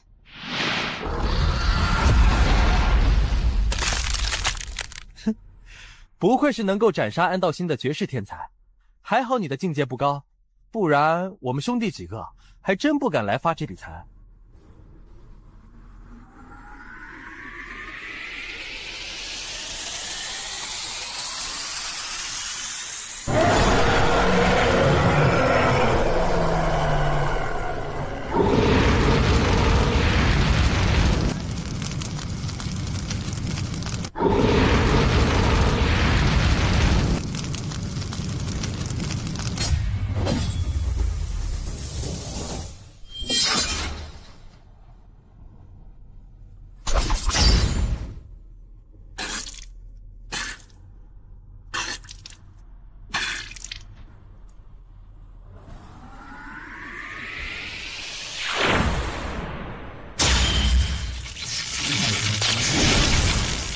撤！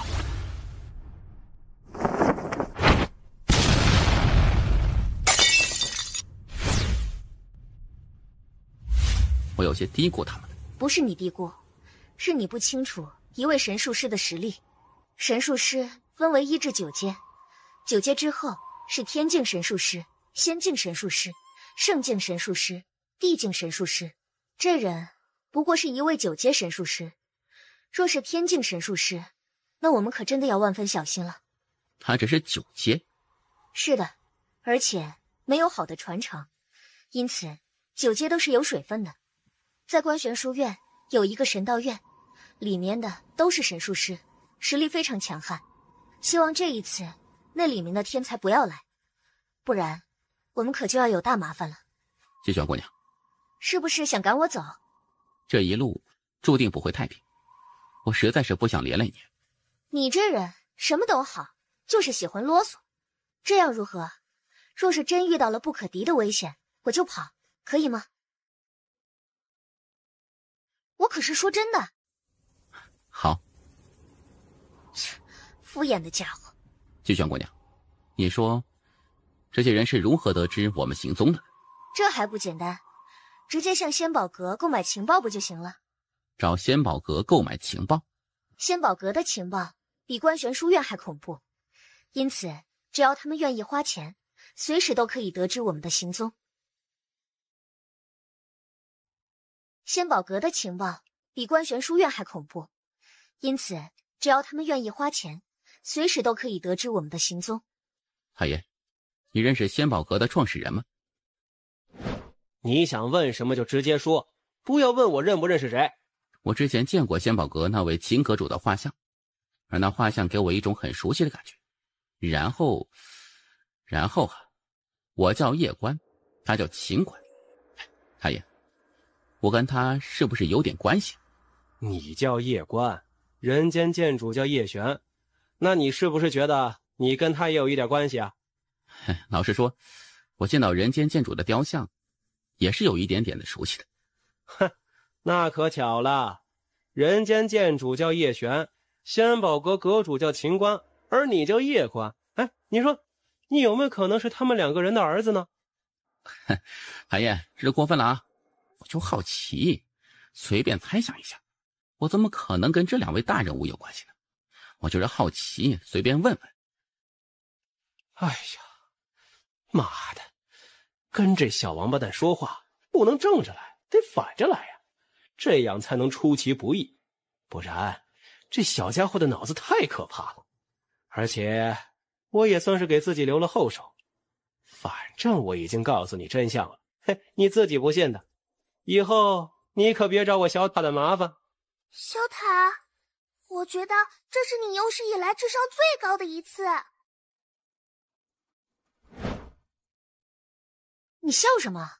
我刚才在想，接下来的路要如何走啊？然后呢？杀着走。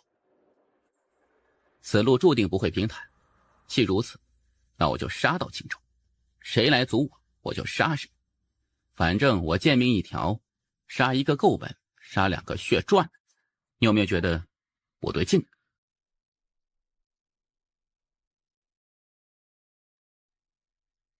幻境，我们进入了一片幻境，不知道这是阵法师布置的幻境，还是神法师虚构的幻境。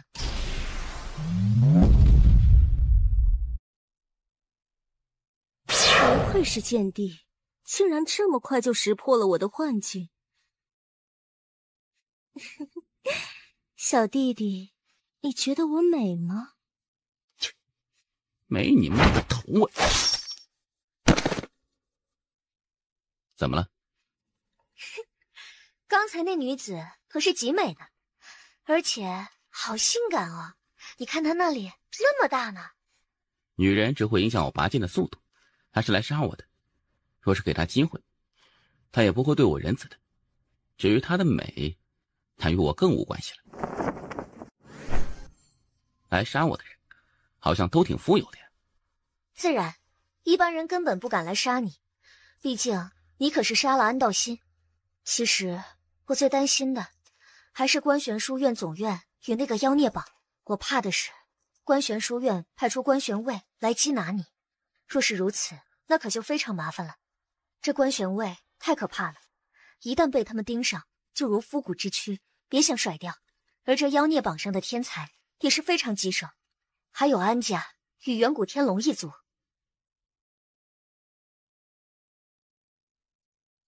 还请武君为我安家做主。请武君为我安家做主。你们这是做什么？武君，如今这天下人都在看我安家笑话的，此仇若是不报，我安家如何立足世间？都下去吧。下去。道云，你过来。你是有什么想对我说的吗？族叔，你打算怎么做？你有什么建议？这事儿我们安家得慎重。怎么说？世人都只看到叶关天赋，却忽略他身后之人。那位身着红裙的女子一剑斩杀了我安家上千的强者，并如此藐视我安家，此人绝非一般大剑帝。继续说。他敢如此杀我安家强者，这就意味着他并不惧我安家。但到现在，我们都无法查清他的真实来历。很显然，他应该是数十万年前的强者，也就是与先祖他们同一个时代。我们安家踢到铁板了。与我们调查的一样，此人应该来自3000万年前，但不知他用了什么方法，让当天在场的所有人都无法回忆起他的容貌，因此我们根本无法得知他真正的身份。族叔，书院对此人的态度是先调查。书院担心的是，此人曾经参加过虚真大战，因此不敢贸然通缉此人。当然，对于一位突然出现的大剑帝，书院也是比较戒备的。为了调查此人的真实身份，书院已经派人前往虚真战场寻找夜雨剑帝和听云剑帝。若是3000万年前真的有一位红裙大剑帝，他们二人肯定知道。对这夜关的态度呢？不管是杀我安家，还是杀天龙一族，书院都会视作私人恩怨。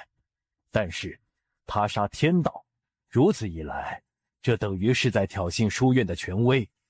书院已对他下达通缉令，此人算是彻底无了。不过，据我情报得知，此人正在赶来青州的路上。他想来青州书院告御状？是的，他应该是想来青州请人间剑主显灵。不能让他来到青州。你觉得人间剑主会帮他？我不能赌，因为此次事情的原委，我安家本就不占理。若是人间剑主出现之后真的秉公处理，那时他一言否定我安家，那我安家就真的万劫不复了。人间剑主与我安家怎么说也是姻亲，他应该不会为了一个外人而惩罚我安家。我们不能赌，毕竟人间剑主创立书院，核心宗旨就是公平公正，而此事是我安家不占理。再者，族叔，现在已经不是数千万年前，经过数千万年的传承，我们安家与那2位先祖的血缘其实已经很淡薄了。族叔，人间剑主若是出现，一旦他否定我安家，那么从此我安家的特殊地位将再不复存在。因此万万不能让那夜关来到青州，我们不能赌，也赌不起。我明白。除此之外，我们应该做2手准备。你的意思是？夜关背后明显有人，为了以防万一，族叔，我愿意脱离安家。我脱离安家后，将在观玄书院总院潜心学习。安家与夜关之争，若是赢，自然是皆大欢喜；而若是输，我安家也不至于没有一丝退路。我愿意成为安家的退路，还请族叔成全。我会安排你前去观玄书院总院。多谢族叔。你觉得那夜关能走到青州不？世事难料。你说的也对，不过我赌他到不了青州。这一次，若是让他到了青州，那丢的可不是我们安家的脸，而是整个观玄书院的脸。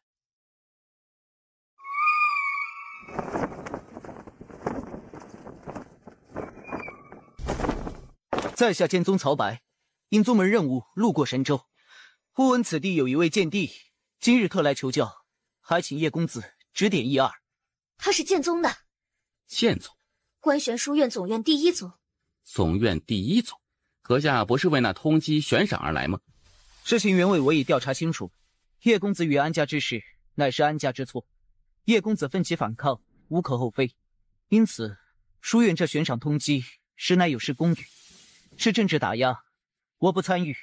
此事原委我已上报宗门，但宗门3大剑帝都在虚真战场，因此此事恐怕难有下文。之前听朋友说，现在是世家派和宗门派在打压我，现在看来，我倒是有些以偏概全了。我剑宗不掺和这些事情。曹兄，我也正想和一位剑修一战。叶修，请一步一跑。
我输了。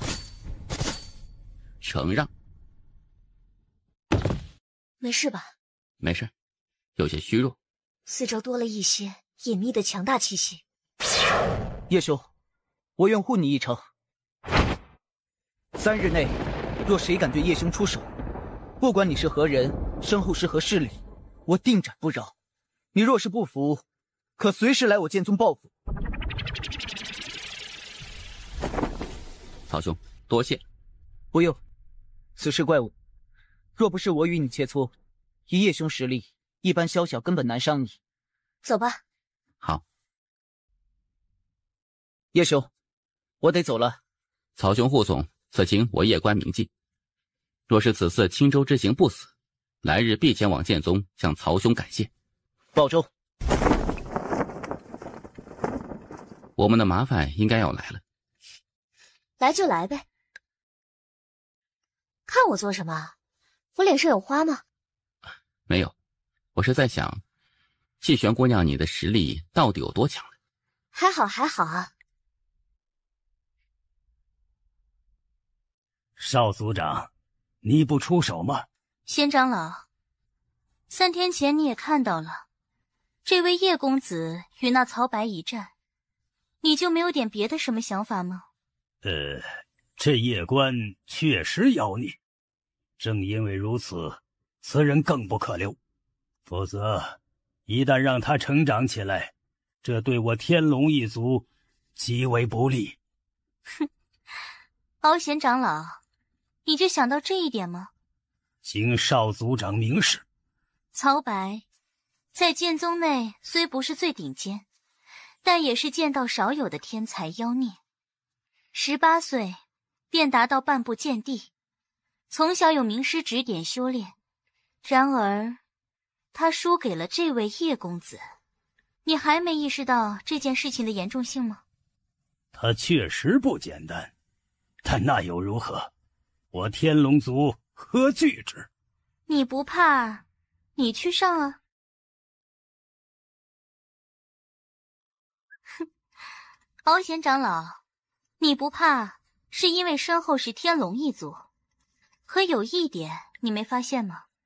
人家好像也不怕我们。知道我为何要亲自来此吗？我来此就是想看看这位叶公子。如今一看，此人气度着实不凡，虽有逆天天赋与实力，但身上却无半点骄纵之气，有着远超常人的成熟与稳重。动时锋芒毕露，静时内敛含蓄。通过他的剑道传承与这性格来看，他身后必有名师指点。若是他身后之人不如我天龙一族，当日就不会让他斩杀我天龙一族，与我族结死仇。但是他身后之人并未阻止，只有一个解释，那便是他身后之人根本不惧我天龙一族，更不惧安家，或者说根本不惧那2位武神。传令，族中所有强者退千里，不得再紧跟。谁敢出手，我杀谁。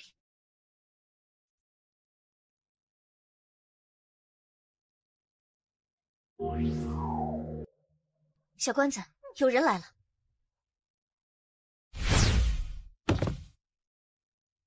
强雄。林然，你是你们庐山福地难得一出的天才，何必来趟这浑水？想来见识一下这位中土神州的剑帝，看看他的含金量。现在你可以走了。你说走就走？3息内，你如果还在这里，我就送你去投胎。你是何人？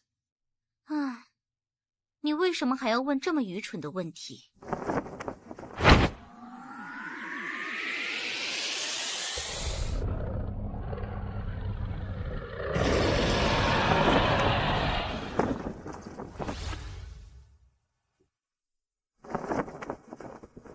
叶关公子，自我介绍一下，我叫敖芊芊。天龙一族。是，姑娘这是玩哪一出啊？叶公子，你与真龙一族的事情我已经调查清楚。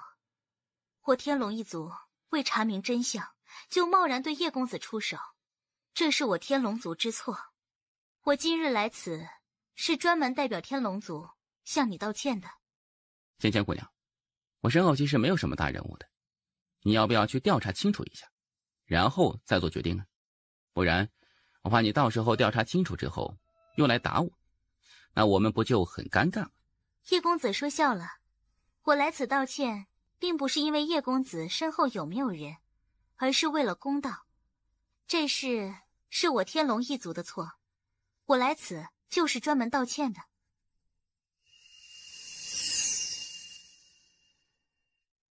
叶公子，那界内有1000万枚金晶，这代表了我的歉意，还请叶公子莫要拒绝。芊芊姑娘，你确定你能代表天龙一族？叶公子，你放心，我能够代表天龙一族。叶公子，我与你说一句交心之话，因为叶首席的缘故，世家与宗门们将你视作为敌人，他们要杀你，以此来震慑书院派，不是因为我天龙一族。叶观止姑娘可还好？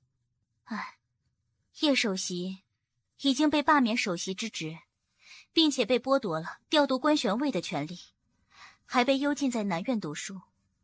为什么？他在知道你被书院通缉后，就向内阁启动弹劾程序，最后被内阁镇压了。叶公子，前路坎坷，你保重。是不是疑惑他为什么这么做？他呀，肯定是认为你身后有绝世大佬，而且可能还是天龙一族都惹不起的那种存在，所以他才来与你化解恩怨，了却因果。你呀，自己是后知后觉。你想想，你如此年轻就能够达到剑帝，你身后之人会是一般人吗？特别是之前出现的那位血群女剑修，她肯定是来自数千万年前的绝世强者。总之，你很不简单的。我公谷和塔爷肯定都是不简单的，不过我其实是一位私生子。哼，不管如何，天龙一族不再针对你，也是一件好事。毕竟这个种族在观玄书院也是属于大族，实力很强。现在他们不针对你，你就少了一位大敌。就是他击败了银河系的那位？是，不仅如此，他还斩杀了中土神州天道。厉害呢。此人身后极为不简单，不过至今为止，我们也没有能够调查出他的身世与来历。把此物给他，没有这个必要吧？很不容易的一个人，能帮就帮一次吧。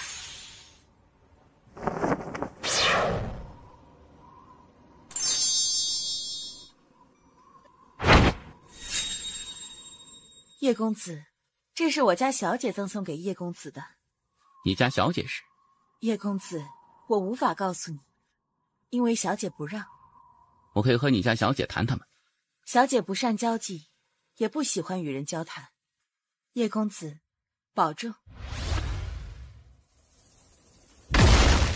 你放下那戒便好了嘛，你与他说我做什么？小主，你帮着叶公子是心善，可为什么不让他知道是谁帮了他呢？但行好事，莫问前程。我们走吧。小主，我们现在要去何处？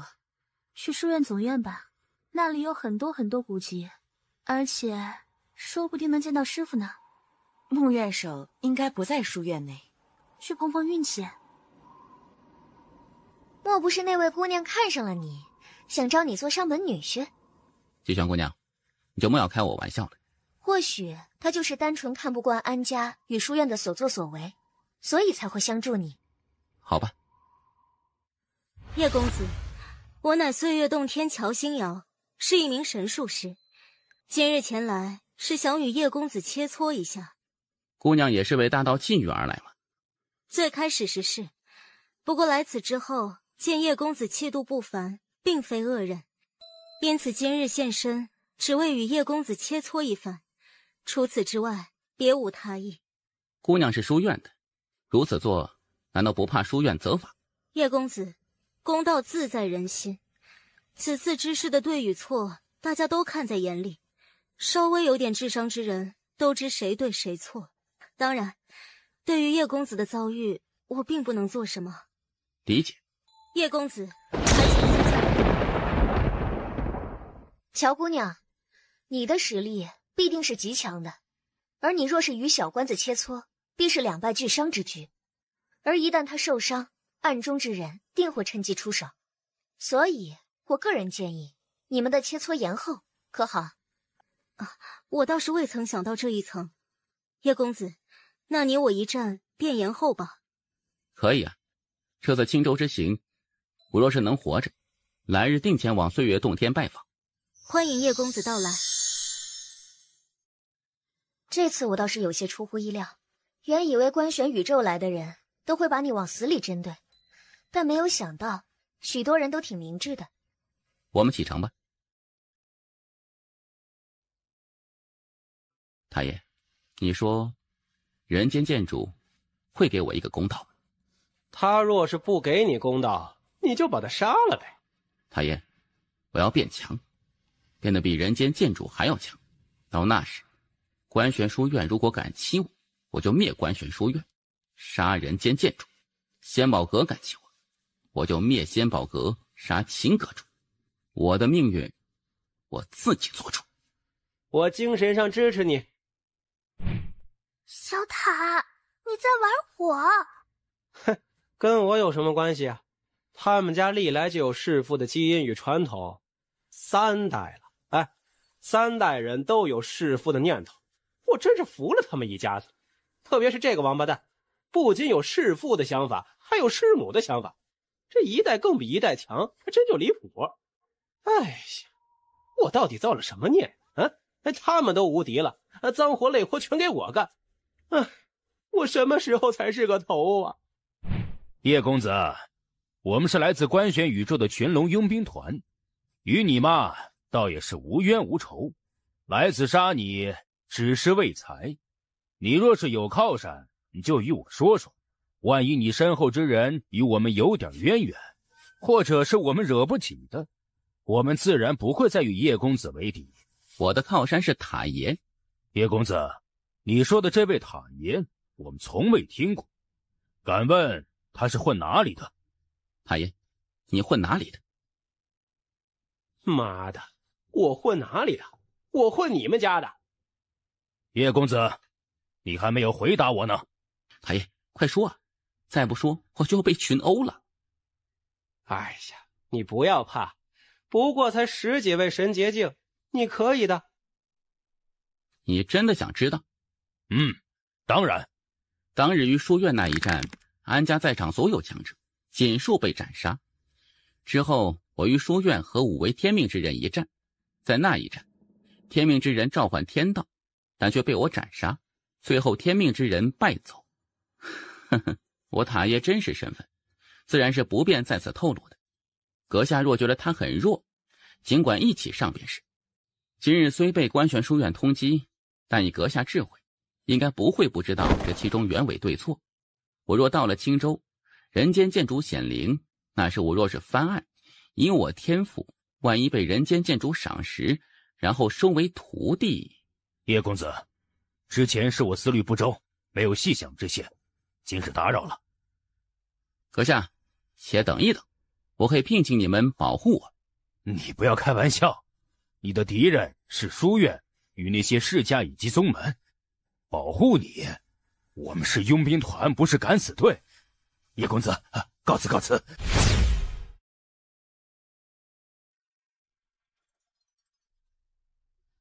吉祥姑娘，感谢你一路来的护送，前面就是青州，若再往前，你必有性命之危，所以到此便好。你是怕我喜欢你吗？吉祥姑娘，我不希望你有危险。回答我的问题。吉祥姑娘，有个女孩为了救我，身死魂销。我若用这条命去与别的女子谈情说爱，我想他应该会很伤心的。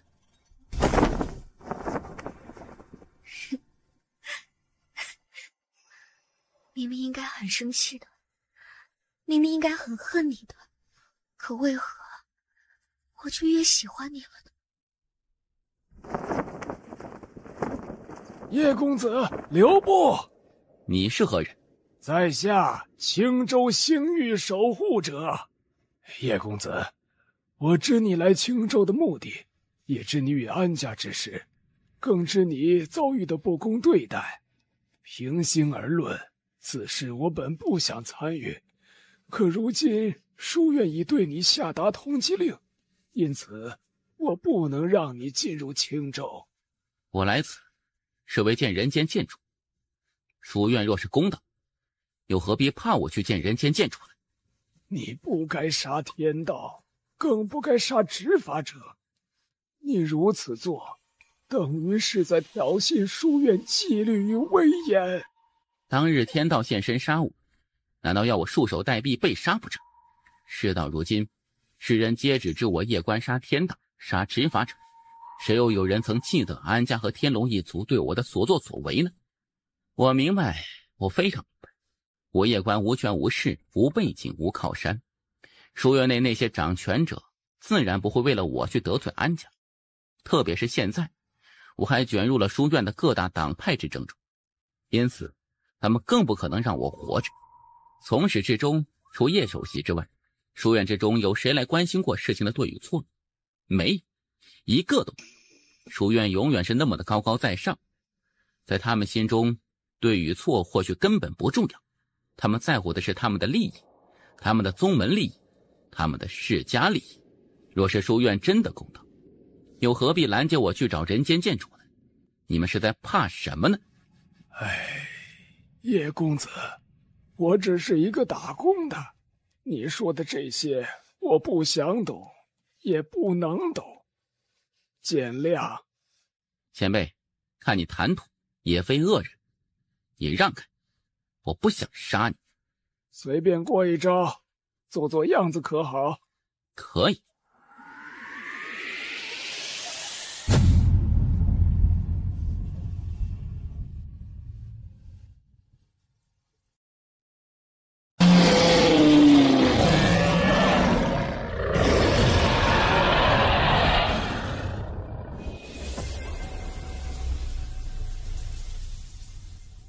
你便是那南州夜观？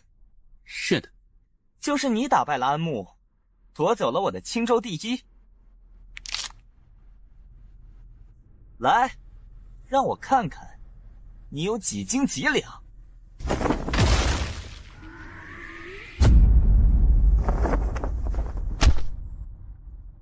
你竟敢在我青州杀人！青州是输不起吗？什么输不起？五考之时，我打败了安牧，安家公然报复，我原以为这是安家的个人行为，但现在看来，不仅仅是安家输不起，你们青州的人也输不起。放屁！我们现在是在说你杀人的事情。你来到青州公然杀人，你不是在藐视我们青州是什么？他出来挑战我，你没有看到吗？挑战就要杀人吗？我现在向你挑战，你是不是也要杀我？新人，我夜观只接生死战，凡向我挑战者，主动视作生死战。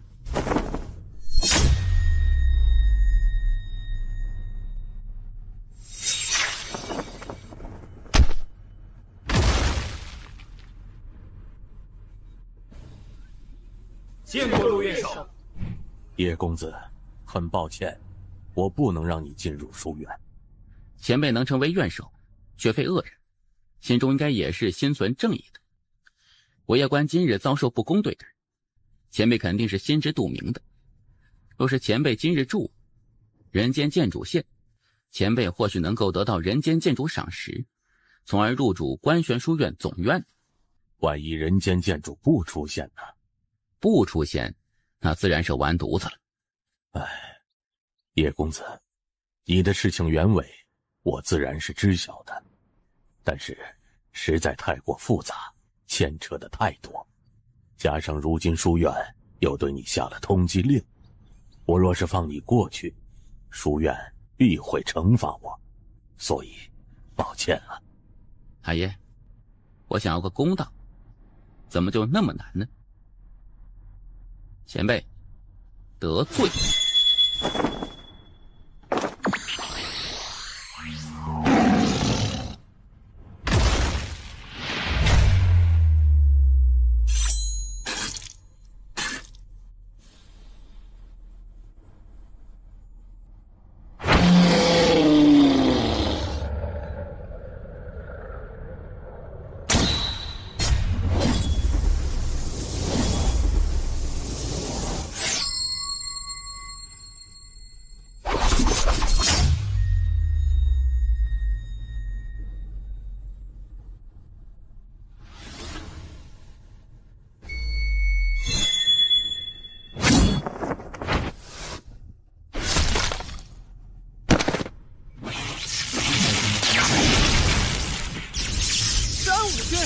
他居然亲自来了！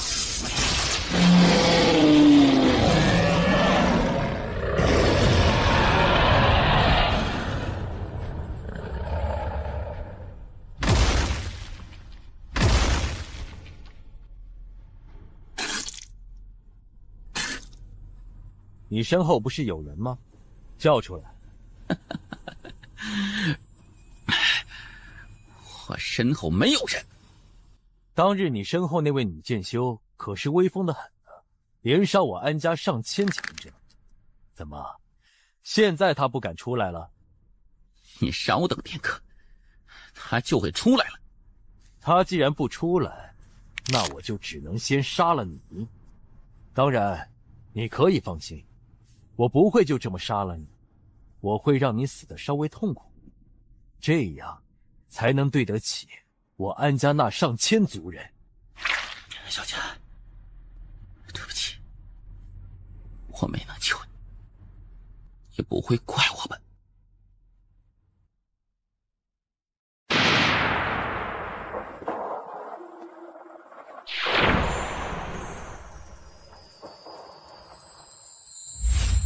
小姐，对不起，我没能救你，也不会怪我吧？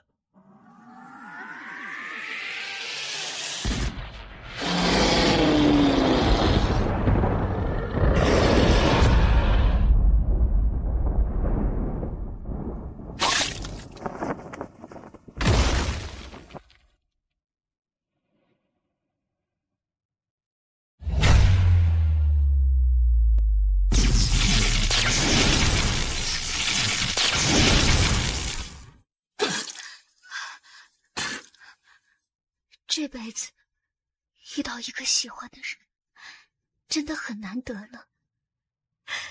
可惜，我喜欢的人已经有了喜欢的人。抱歉，我帮不到你了。若有来世，我一定要先认识你。你知道吗？我真的好喜欢你呢。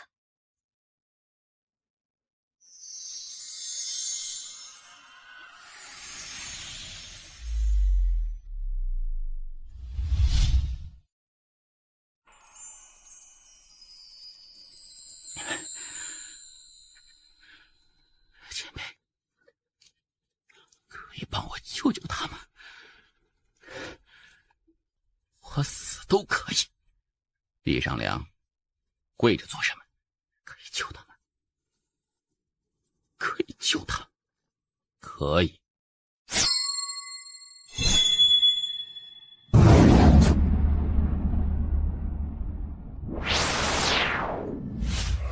放肆！何人敢开轮回路，干扰生灵正常轮回？是不想活了吗？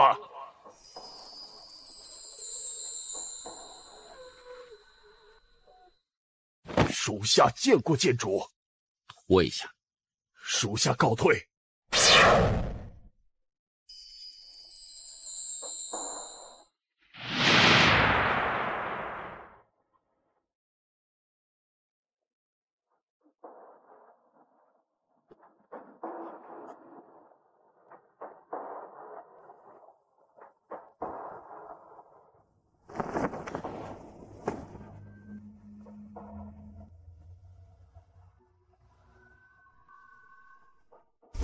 你。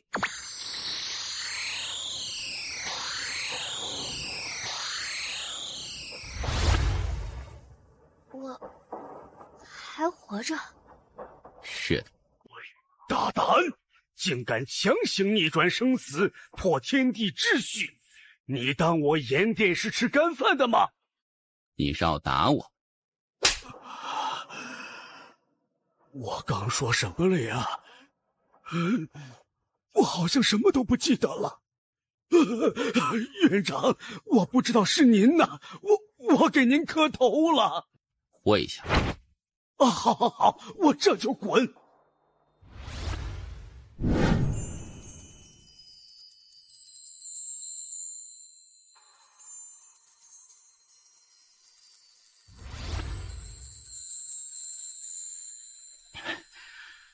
前辈，安家的事你怎么看？安家有2位武神，与前辈又是亲戚，我能怎么看？凡安家此次参与围杀夜关者，尽数斩杀，不得入轮回。安家所有幼小送往书院总院读书，1000年内不得任书院任何官职。此间天道何在？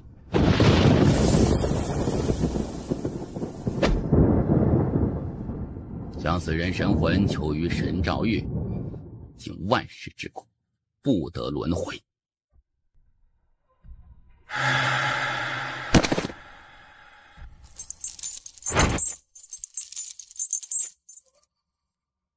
给我走走。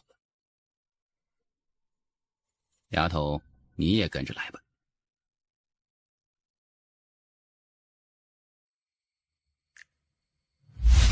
这次有何感想啊？公道，最好还是掌握在自己手中为好。还有嘛，我太弱了，实力嘛，慢慢来。没有谁一出生就是无敌的，凡事都要有一个过程。前辈，这次针对我的不仅仅是安家，还有书院。虽然我未去过总院，但是我知道，书院分成很多派，有什么宗门派，有什么世家派，他们结党争权夺利，严重破坏书院秩序。当年的时候，这些问题就已经预料到了。那你为何不在当年就处理掉呢？当年他们与我一起打江山，江山打完之后，我若就对他们举起屠刀，那是不是有点不够意思呀？而且当年他们都很安分，我也没有理由动他们。所以后来我就决定把这个事情交给我未来的儿子来处理。前辈，恕我直言，你做好人，你让你儿子来做坏人，你儿子不成倒霉蛋了吗？小家伙，我要走了。前辈，我可以求你一件事情吗？你说说看。前辈，我的未婚妻灵魂当日遭受重创，现在养于行道剑内，前辈可否出手帮我复活她？你知道我的佩剑清玄吧？知道，这毕竟只是我留在这里的剑气，不能存在太久。你得前往书院总院寻我佩剑。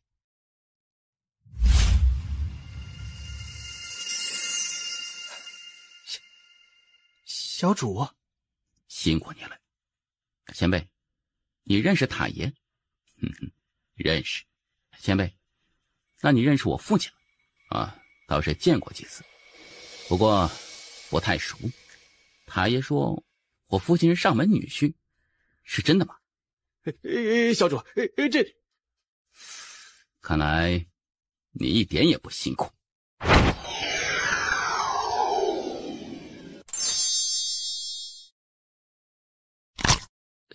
前辈，您这是？您这塔爷身体不太好，我帮他活动活动筋骨。小家伙，我要走了。前辈，我一定会成为像你这么厉害的剑修的。你想成为像我这么厉害的剑修，你就是我的人生目标。小家伙，好好加油，我相信你可以成为像我这么优秀的剑修的，我一定会的。这是一份故人的传承，希望对你有帮助。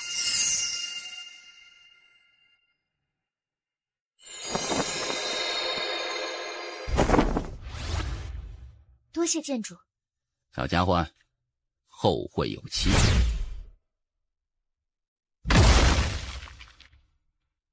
塔爷，塔爷，你没事吧？我能有什么事儿？刚才与人间剑主叙叙旧而已。塔爷，你真的跟人间剑主相识？我一直以为你是在吹牛逼呢。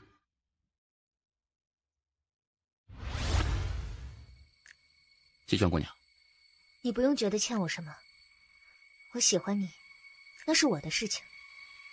而且，我喜欢你，不代表你就要喜欢我。你保重。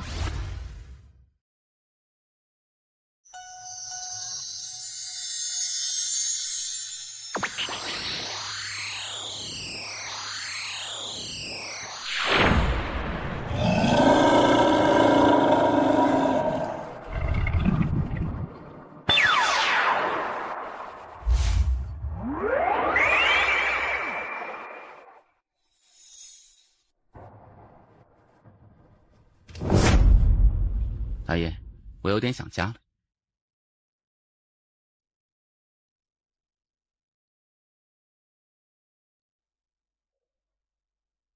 我要去南州。叶公子，你还在我仙宝阁的黑名单内，我们无法为你服务。叶公子留步。叶公子，有件事情，我觉得还是有必要与你说一声。前辈请说。叶公子，你可还记得天命之人？自然记得。他已经前往观玄书院总院，而他已经放话出来，有他没你，有你没他。因此，虽然人间剑主已经为你翻案，但书院大概率不会让你加入总院，仙宝阁也大概率会一直把你放在黑名单内。妈的！叶公子，我得到的消息是，总院现在怀疑天命之人可能是人间剑主的儿子。人间剑主儿子？是的，当然只是怀疑，大家都还没有确定他的身份。太爷，人间剑主这人挺好的呀，你说为何要杀他儿子？他会不会报复我呀？叶公子，天命之人的身份不是安家能够比的，毕竟每一代天命之人都几乎……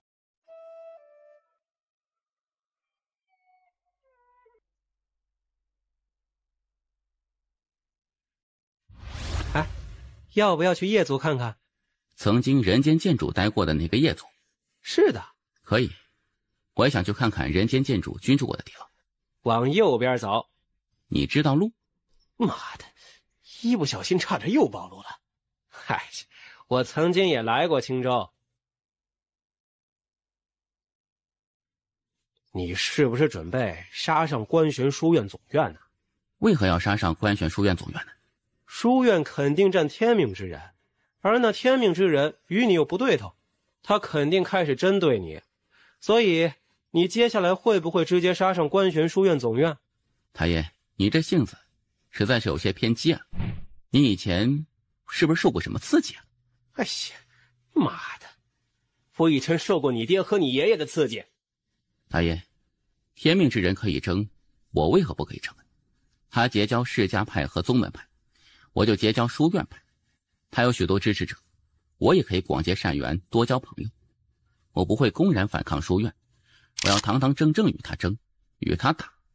我要去观玄书院总院，我要亲自挑战他，我要当着所有人的面，光明正大的把他弄死。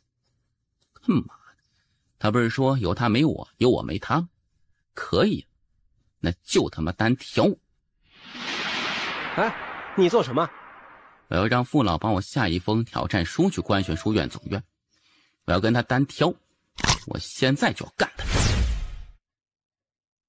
嘿，妈的，你们家这脾气都是有遗传的吗？啊，生死看淡，不服就干。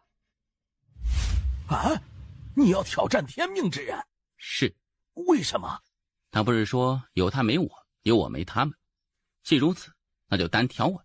哎呀，你可真刚啊。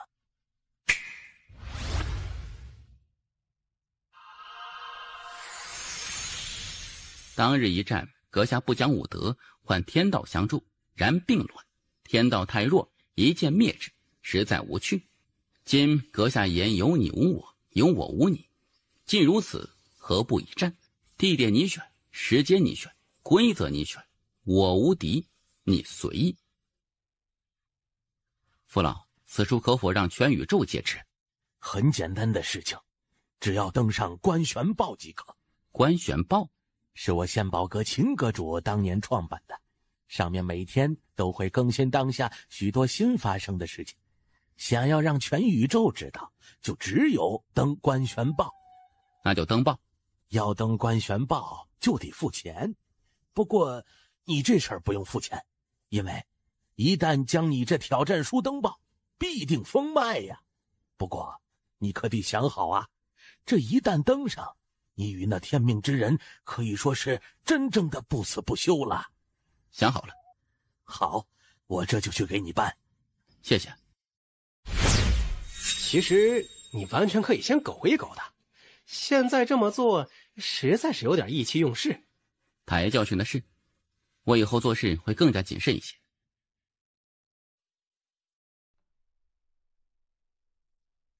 笨蛋，你以为他真的是意气用事吗？什么意思？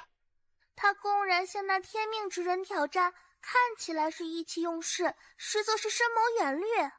现在书院最大的两股势力明显是战天命之人，他处于弱势的一方，而他出来公然挑战天命之人，你说那些世家派与宗门派还有天命之人敢不敢来以大欺小他？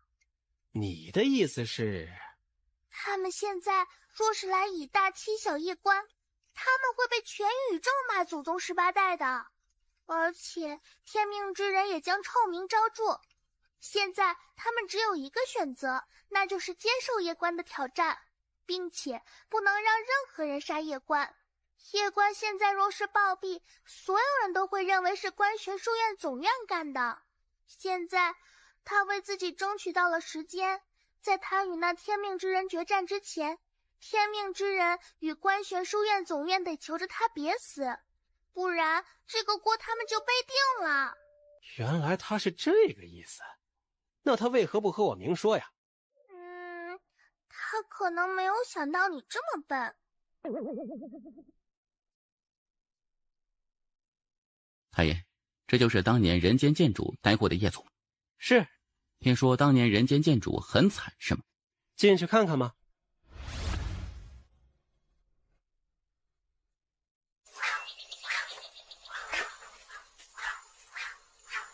叶公子，你怎么会在此啊？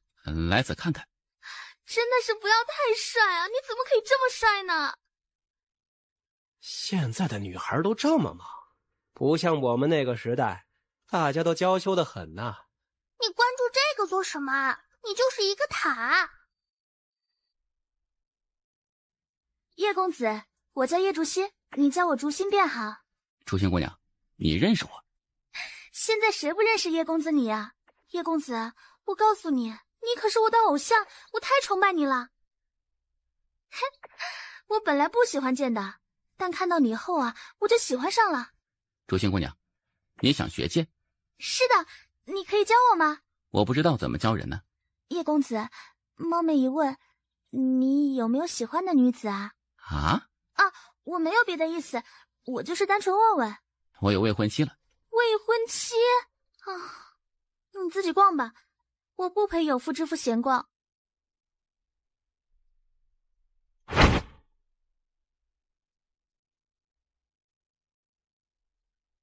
嗨，叶小家伙，不许乱动我的小木人。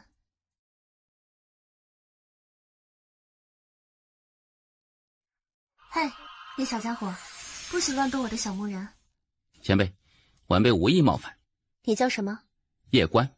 叶观。前辈认识我？认识呢。认识自己，这不应该呀。你是一个人吗？还有一个塔爷。我知道，我已经感受到他了。前辈认识塔爷？认识呢，而且还有点熟。那前辈也认识我父亲吗？当然认识，也是有点熟呢。前辈能与我说说吗？塔爷一天就知道忽悠我，也不告诉我真相。等你以后变得更厉害一些，你就会知道了。前辈，人间剑主没有陪你一起吗？哥哥，他很忙呢，我也好久好久没有见到过他了呢。小家伙，你应该不知道你父母是谁，对吧？是的，塔爷说我的父亲是上门女婿。我操！这个王八蛋，是见一个人就说一次吗？我的天哪！这事儿能不能就这么接过去？哎呦，我的老天哪！他是在报复你，忽悠他。他这么说？是的。看起来你不太信。你长得真好看，比你爹还好看。你这小家伙还有一些腼腆呢，你跟你爹可真是不一样哈。前辈，我爹是一个什么样的人呢？你爹脸皮有那么一点点厚呢。塔爷说他是一个很好的人，是吗？你恨他吗？这个问题我现在无法回答。你们父子间的事，你们以后自己解决吧。小家伙，我要走了。好。塔爷，辛苦你了呢。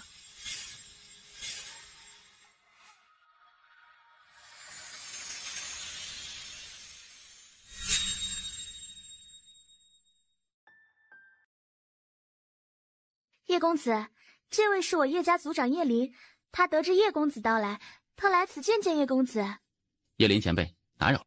不愧是当世年轻一代第一剑修，真的是一表人才，气度不凡呐。前辈过誉了，当世年轻第一剑修，实不敢当。叶小友，据我所知，银河系天命之人在针对你，你可知？知道。叶小友，据我所知，现在那天命之人身边已经聚集了一帮五维宇宙妖孽，而这些妖孽身后都代表着一个个世家与宗门，而你又给他下战书，你现在等同是在挑战一个庞大的利益集团呢。我知道。小友，你随我来。前辈，这是此剑匣内有2柄飞剑，一柄龙吟，一柄凤鸣，皆是地阶巅峰剑。他们曾追随过夜雨剑帝，后因先祖追求更高剑道，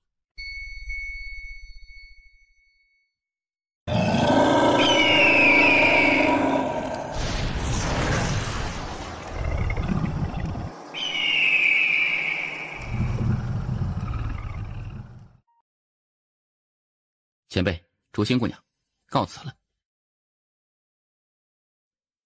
族长，他真的很优秀呢，可惜不是我叶族人。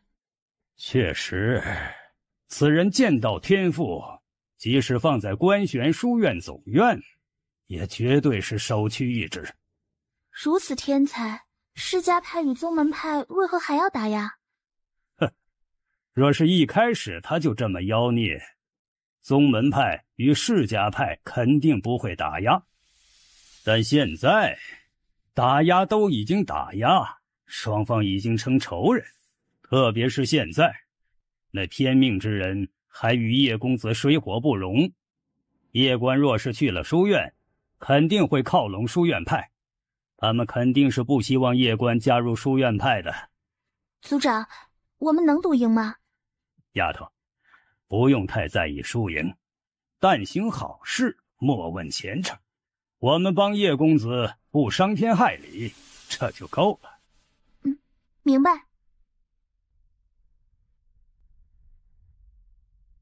他们同意你的挑战了。走。去哪儿？他不是同意挑战了吗？我去观玄书院总院，我现在就要埋了他。他是同意了，不过他定的时间是3个月后。不行，我现在就要埋了他。父老，你带我去观玄书院总院，这路费，我先欠着。等我埋了他，把他纳戒抢到手，我再给你。叶公子，你忘记了吗？是你说的，时间让人家选的。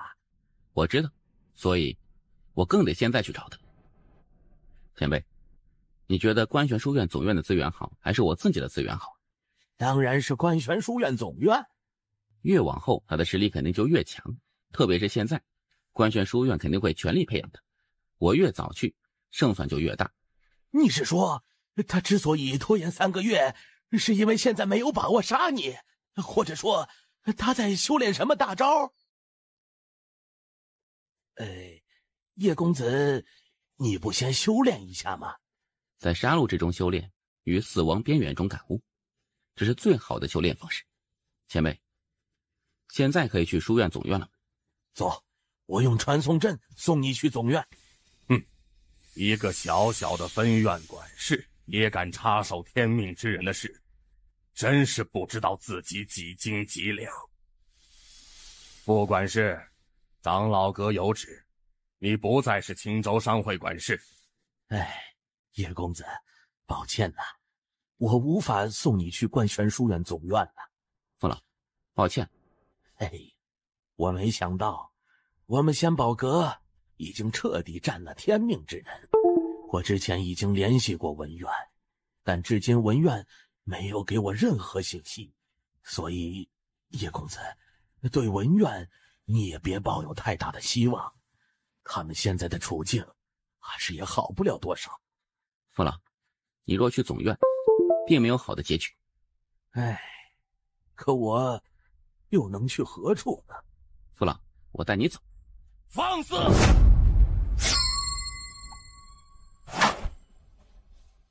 怎么，你是想杀老夫吗？来，你杀一个试试。老夫乃是仙宝阁金布袋管事，你杀老夫就等于是向仙宝阁宣战。你杀一个试试。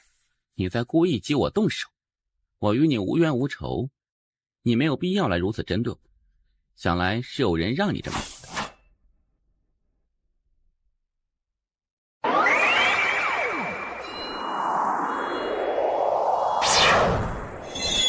我与你无冤无仇，你没有必要来如此针对我。想来是有人让你这么做的。很显然，只有一个，那就是天命之人。不对，天命之人已经答应与我一战。他虽然不怎么地，但是我觉得他还不至于玩这种把戏。所以用排除法的话，那就只剩官玄书院的那几个超级世家和几大超级宗门。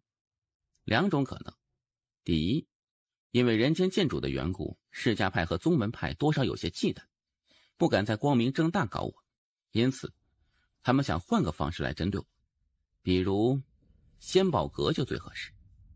第二种可能，他们想挑拨我和天命之人，严谨一点点说，只想加深我和天命之人的矛盾，让我认为是天命之人在故意针对我，从而让我和天命之人互相残杀。其实不是两种可能，而是一举两得。不管是宗门派还是世家派，他们都不可能培养一个新的人间剑主出来，没有新的人间剑主才符合他们的利益。毕竟他们已经当惯了老大，又怎么可能培养一个新的老大出来？所以在他们眼中，天命之人是棋子，我也是棋子。阁下，我知道他们肯定给了你很诱人的条件，但是你可曾有想过，仙宝阁内的高层绝非无脑之人，你这么甘心为官玄书院利用，他们会放过你吗？叶公子，不得不说我很佩服你。你说的基本都对，但有一样不对。什么不对？我没有选择。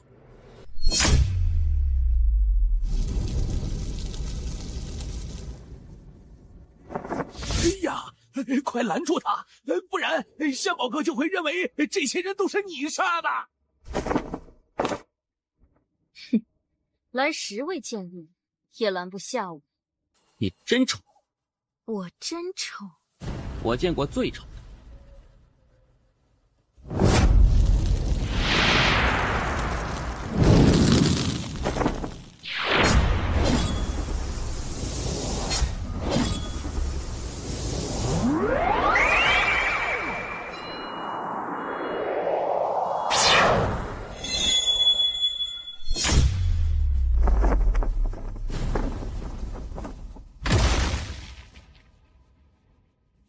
这是什么剑？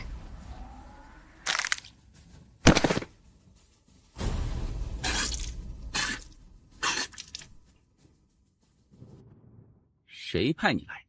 身份未知。他出5000万金金，让我来此杀这些人。嫁祸给你。可以联系到你。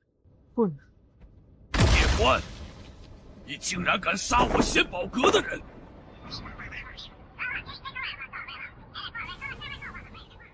我明白了。前辈，父老不会受到什么处罚吧？不会。仙宝阁会解除我的黑名单吗？不会。你就不好奇为什么不解除吗？很简单，仙宝阁想投资天命之人，所以你们得表态。是的，长老团已经决定投资天命之人，而天命之人与叶公子水火不容，因此为了向天命之人示好，仙宝阁已经将叶公子列入终身黑名单内，永不解除。此生我将不会再踏入仙宝阁了。上面有交代，你走吧。穆管事，父老，你死罪可免，但活罪难逃。现在起，你将被流放到下界儋州。好。太爷，我是不是很能惹祸？其实不算。为何？哼，我以前见过更能惹祸的。谁？有什么打算呀？回南州一趟。做咒剑？当然不。哎，你做什么啊？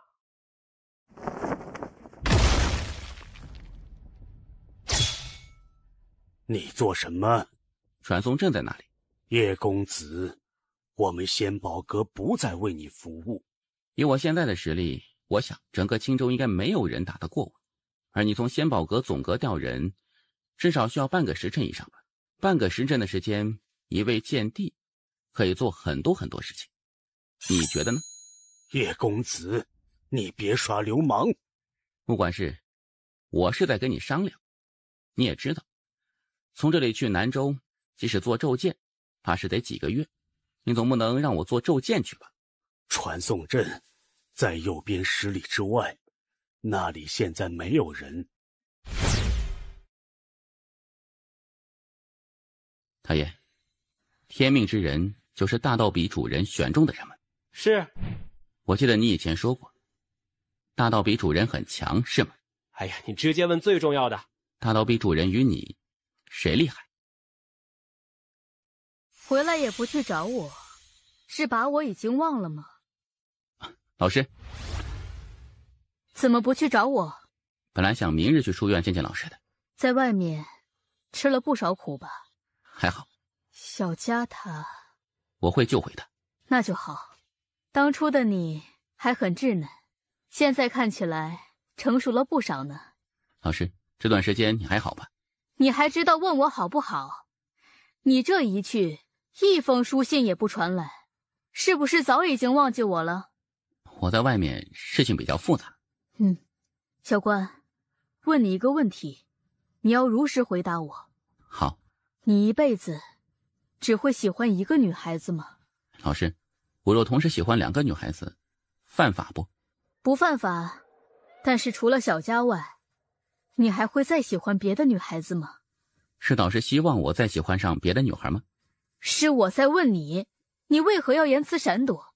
是不是想开后宫？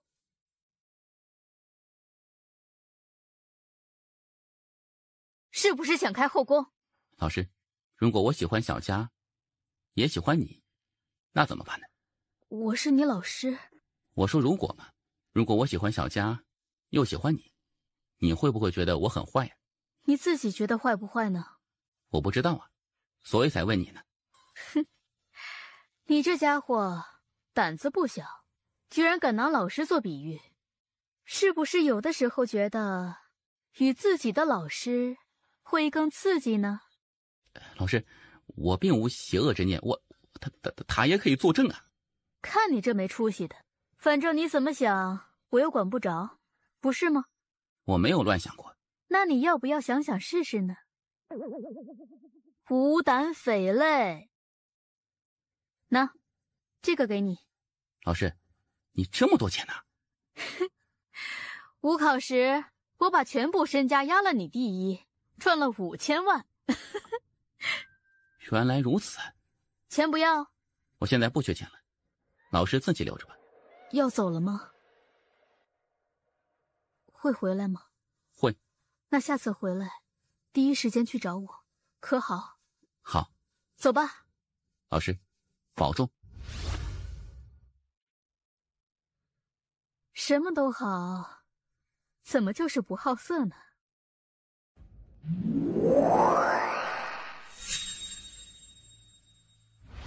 等风静了。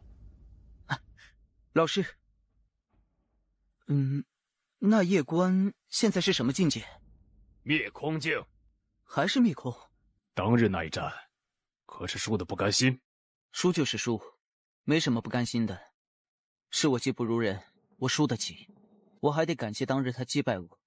若是不然，我就无法放空自己，认识到自己的不足。一时的输赢算不得什么，武道一途，比的不仅仅只是一时，还有未来。谁能笑到最后，才是赢家。我明白。不过这一次，我不会再输了。而他夜关，就是我登顶的第一块踏脚石。仙宝阁如此支持你，是不是因为已经知道你获得道印认主的事情？是，老师，我知要继承大统极难，因此，我想让老师助我一臂之力。若继承大统，我必不忘老师相助之情。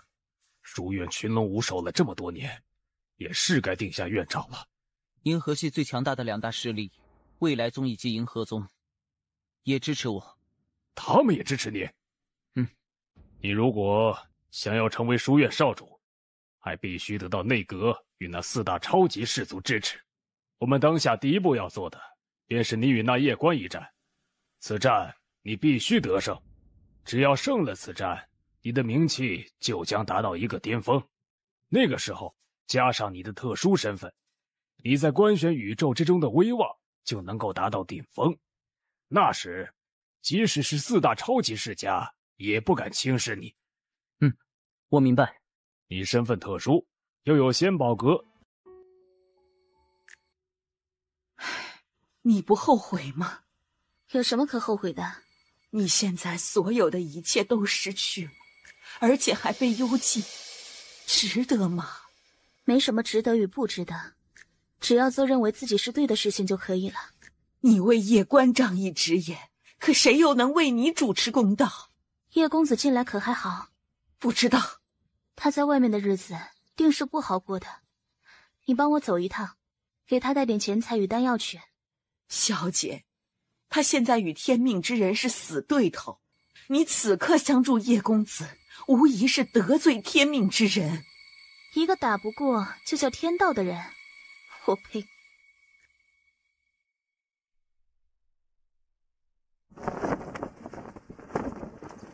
恕老，李少府，你应该知晓我来意。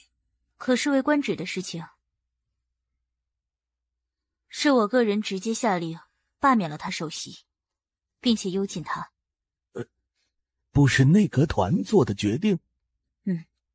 我个人做的决定。李少府，您一直是我比较敬佩的人，而您的为人我也知晓。此事原委您应该是晓得的，您为何要这般做？恕老，事情的原委我自然是知晓的。这一次确实是安家与天龙族以势压人，官只是在主持公道，他做的没错。那你为何还要打压他？恕老，官职有大才，他看到了书院的问题，而你以为只有他看到书院目前的问题吗？当年人间剑主就看不到吗？我们就看不到吗？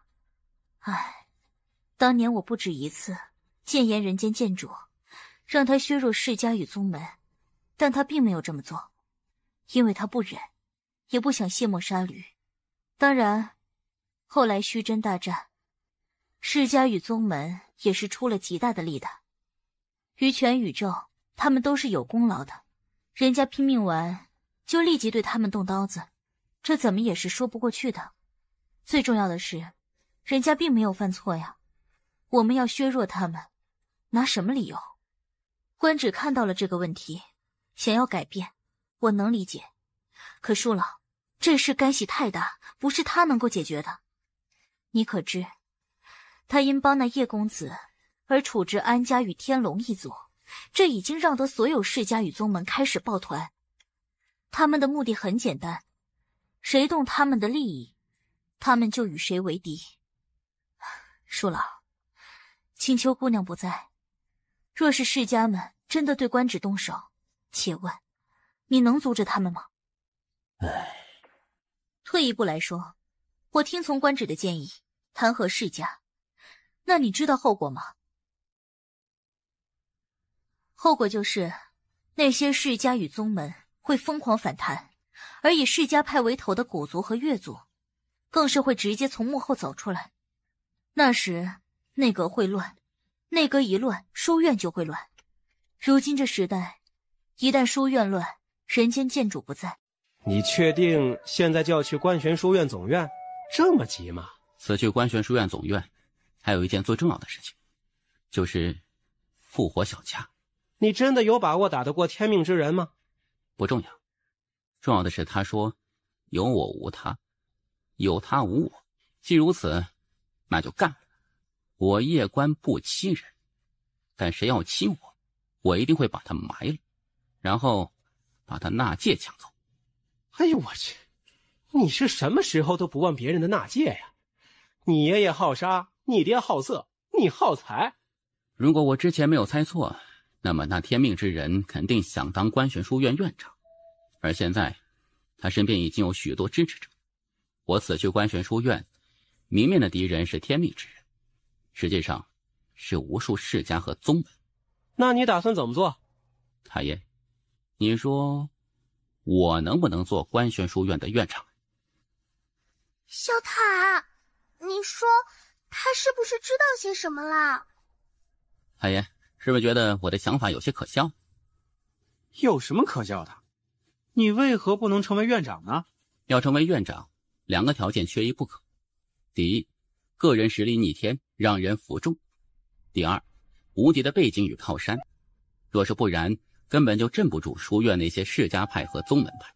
我知道个人努力很重要，但不得不说，很多时候世界是残酷和现实，有些东西你出生是没有，可能永远也就不会有了。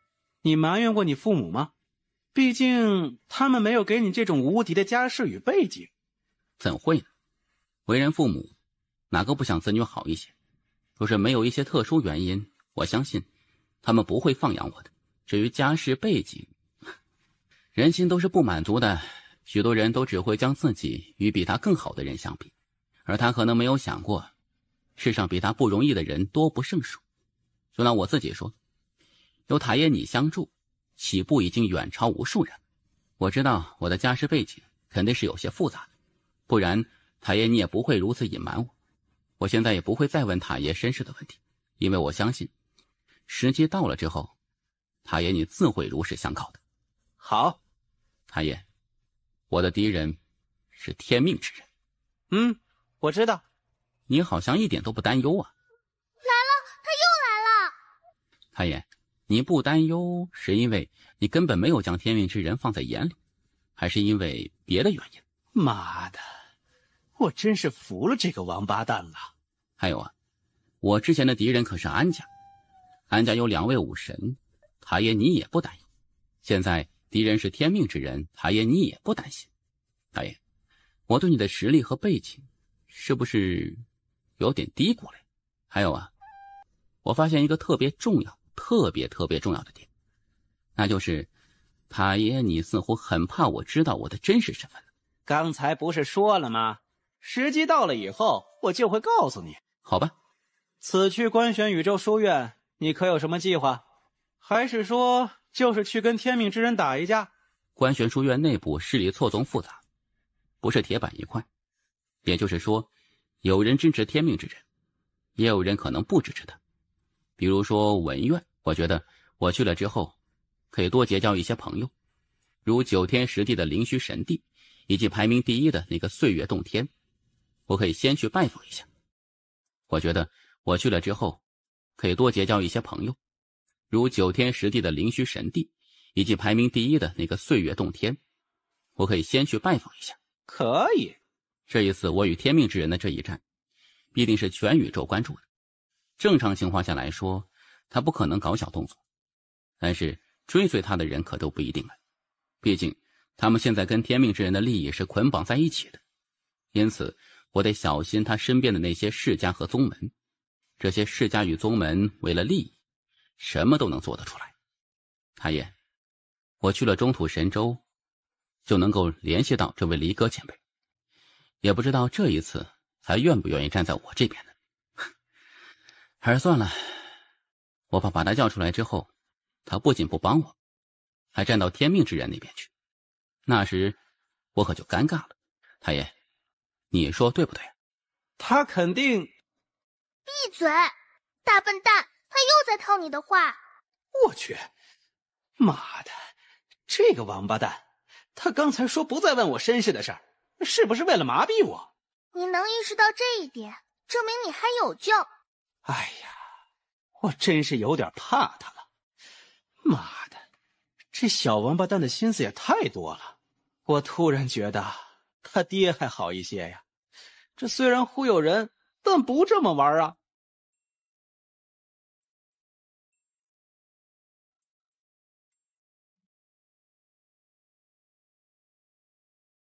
不得不说，你真是一个有种的男人，不仅敢向天命之人挑战，还敢这么快就前往观玄宇宙。不过可惜的是，现在有人不想让你去观玄宇宙走运。姑娘，我们之间有没有死仇？你什么意思？既无死仇，我想与你聊聊。你想聊什么？你的任务应该是阻止我去观玄书院总院，而我想知道是谁派你来的。你觉得我会告诉你吗？你觉得有没有必要与我结成死仇呢？若是觉得有必要，那我不会再与姑娘聊什么了。你知道现在有多少势力站对天命之人吗？观玄书院内5院的大武官已经成为天命之人的老师，他门生遍布天下，影响力非常可怕。除此之外，仙宝阁也已经站对他，而且来自银河系的2个超级势力银河宗与未来宗也是他的拥护者。其余的9天10地以及一些大世家大宗门都在纷纷向他靠拢，现在他们的利益已经绑在了一起。叶公子，此去观玄宇宙，你没有任何赢的可能，因为你赢不符合他们的利益。姑娘怎么称呼？完颜谷。完颜姑娘，你知道在青州时，人间剑主与我说了什么吗？说了什么？人间剑主与我说，如今书院内宗门世家林立，腐败严重，他希望我能够成长起来，然后替他管理一下书院，清除毒瘤。他是在吹牛叉吗？他没有吹，他爹确实有那个意思。当然，他是认为他在吹牛，别人也认为他是在吹牛，但他真的没有吹牛。我总感觉他是知道些什么了，真的是太吓人了。唉，叶公子，你是在忽悠我吗？人间剑主若是选你做传人，那他为何不直接宣布？哼，这小家伙的忽悠能力比起他爹还是欠缺了一些呀。完颜姑娘，你知道我为何敢上安家的人吗？你知道我为何不怕安家2位武神吗？你就告诉我，人间剑主为何不宣布你是传人？你就告诉我这一点就可以了。当年那场大战之后，人间剑主他的脑子有点不好使了。你别说话，别反驳，别劝。我怀疑他不是在忽悠那女孩，而是在故意给你挖坑，等你跳。你觉得我会信不？姑娘，我要尽快到观玄宇宙，但现在仙宝阁与各大势力肯定在监视我，他们不想我这么快去官宣宇宙，那天命之人肯定在修炼什么大招，所以还请姑娘帮个忙，让我能够尽快到达官宣宇宙。我凭什么帮你？我给你1亿金晶，不过只能先欠着，等我找到我爹之后，他来支付，可以打欠条。小塔，你别说话，这可能也是个坑。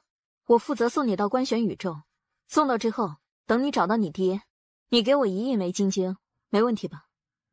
大爷，我不问我爹身份，我就问问他钱多不多。滚！走，再不走，仙宝阁的人要调查到这里了。婉言姑娘，这城为何能够悬浮在星空之中啊？它为何不掉下去啊？因为掉下去会砸死人，所以它不能掉下去。这是暗都，有名的地下黑市。这个地方很特殊，即使是仙宝阁和官玄书院，手也无法伸到这里。这么厉害？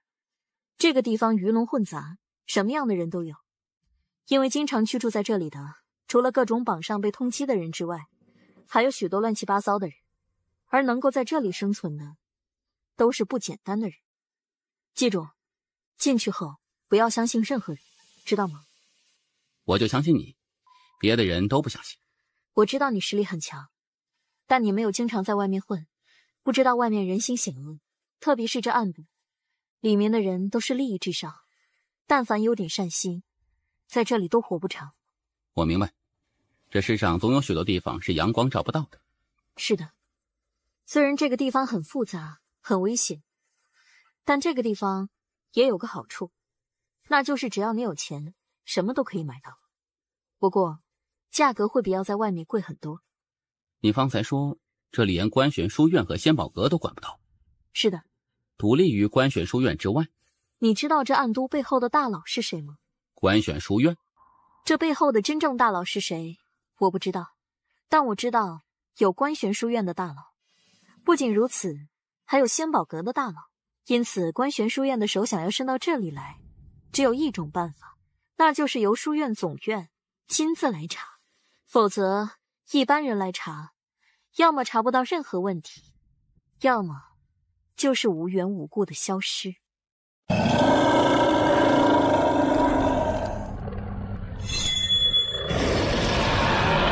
一般情况下，想要星域传送，只能借助仙宝阁的传送阵，但是这个地方也有传送阵，虽然没有仙宝阁那么全面，但是一些主要的大事件都可以通过这里传送出去。最重要的是，在这里只要你给钱就可以传送，他们根本不管仙宝阁与官玄书院的通缉令。那贵不？从这里去官玄书院总院，至少500万枚金晶。500万？海爷，你说仙宝阁秦阁主赚那么多钱做什么呀？他花得完吗？花不完就留给他儿子花。秦阁主有儿子？有。与人间剑主生的？是。人间剑主和秦阁主的儿子，这不是出生就无敌的存在吗？哎，不过那种人生我觉得没有什么意思，他永远无法体会到我们穷人的快乐。他儿子不是个好人。不是个好人？是的，心眼太多，前妻过得老惨了。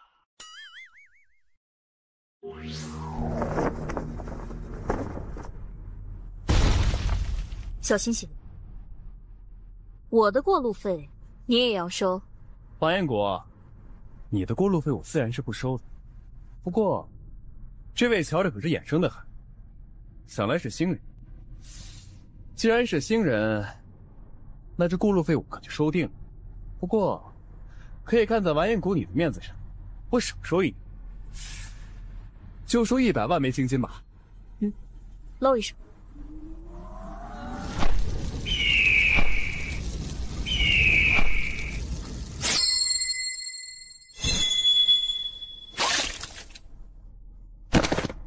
大哥，我让你露一手，没让你下杀手啊！嗨，不好意思，我会错意了，抱歉。坏事了。嗯，完颜国，我南派与你好像没有什么恩怨，为何要下死手呢？这可能是一个误，你信吗？哼，你觉得我信吗？不要慌，他们不强，真动起手来，我都能解决的。这种话，你能不能玄气传音呢？我来此是为那传送阵，并无意和诸位为敌，诸位可愿让开，放我离去？我若是不愿意呢？那我就只能含泪收下你的大剑。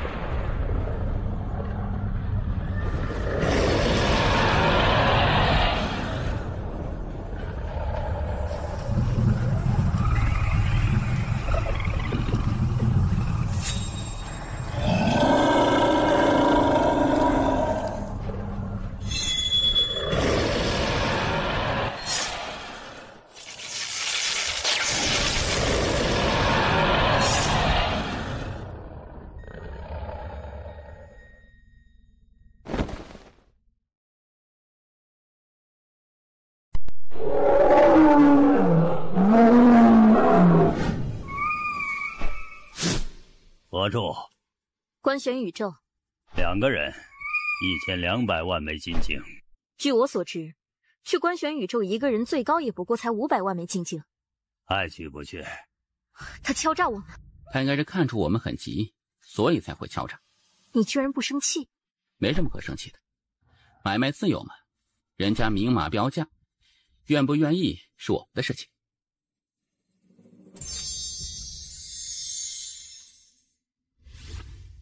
等等，还有服务费，100万枚金晶。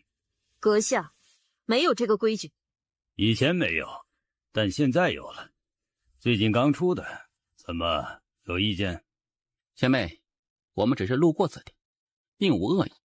我们，莫说那些，这是服务费，这是暗都的规矩。要做传送阵就缴费，若是不想就离去，莫要再次浪费老夫的时间。阁下，事情莫要做太绝。我正常收费，怎么做绝了？你要做传送阵就交钱，若不想做，那就赶紧滚。既如此，那我们便不做了，请阁下将我们的钱还给我们。什么钱？怎么，这是要吞钱了？老夫从未收过你们的钱。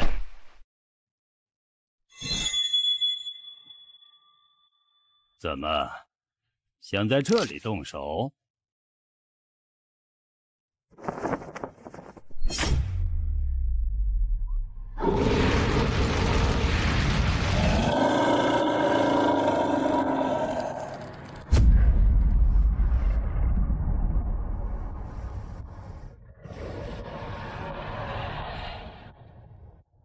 贱帝，这他妈是一位贱帝！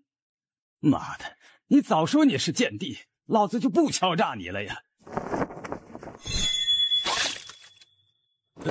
这位公子，是老夫的错，老夫这就将1200万枚金晶还给你。你记错了吧？明明是1亿2千万，怎么说1200万？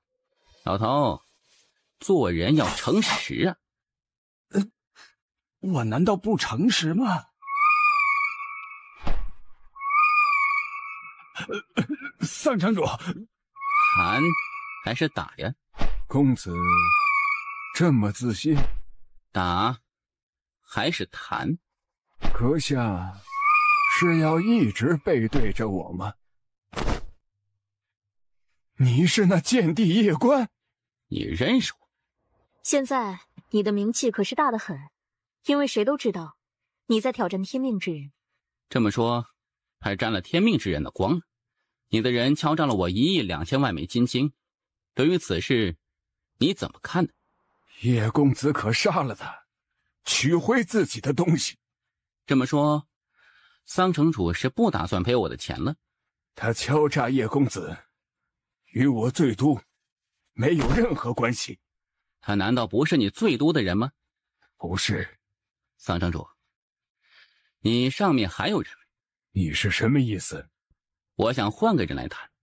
叶公子，你可知这醉都身后之人是谁？比安家如何？比他们强。有意思呀。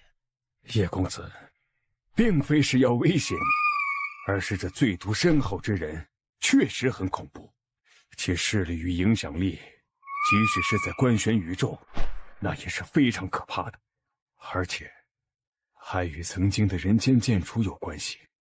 与人间剑主有关系？是的，叶公子，这事儿是我们的人冒犯了您，但这1亿枚金晶，我也确实拿不出来。这样如何？您不是要去官玄宇宙吗？我做主，免费让你们传送去，如何？如果我在这里把事情闹大，这最毒深厚之人会如何？应该说，如果闹大，你的结局会如何？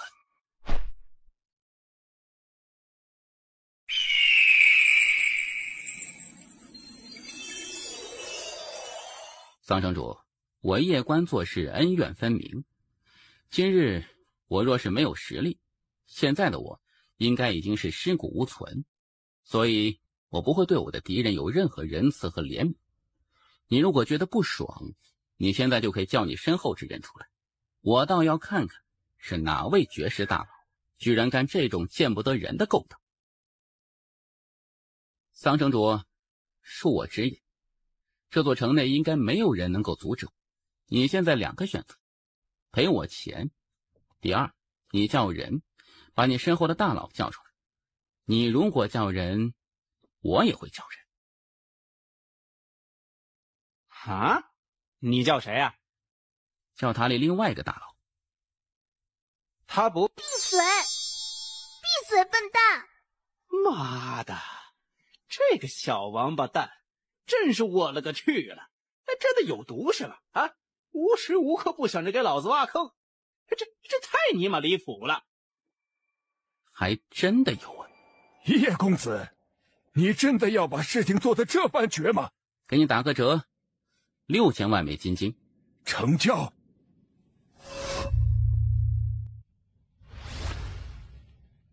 叶公子，你不是要去官玄宇宙吗？那可得尽快了，因为据我所知，仙宝阁的人可是不希望你现在去官玄宇宙，你再不去，到时候可就麻烦了。你这个给我，不然刚才那一架不是白打了？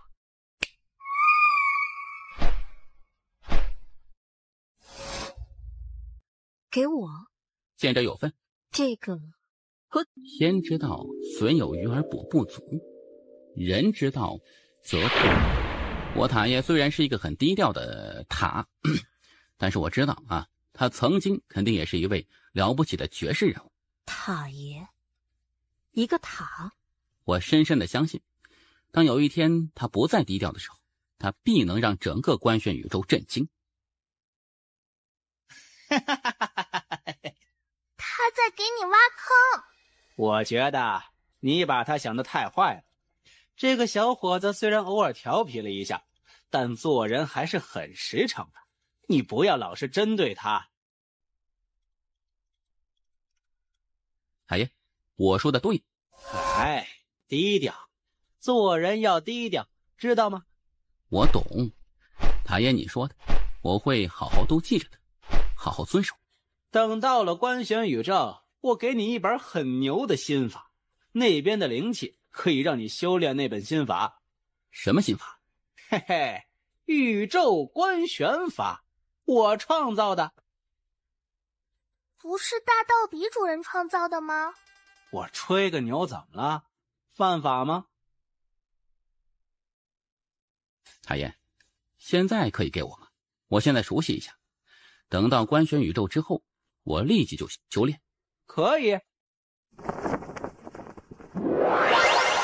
天之道，损有余而补不足；人之道，则不然。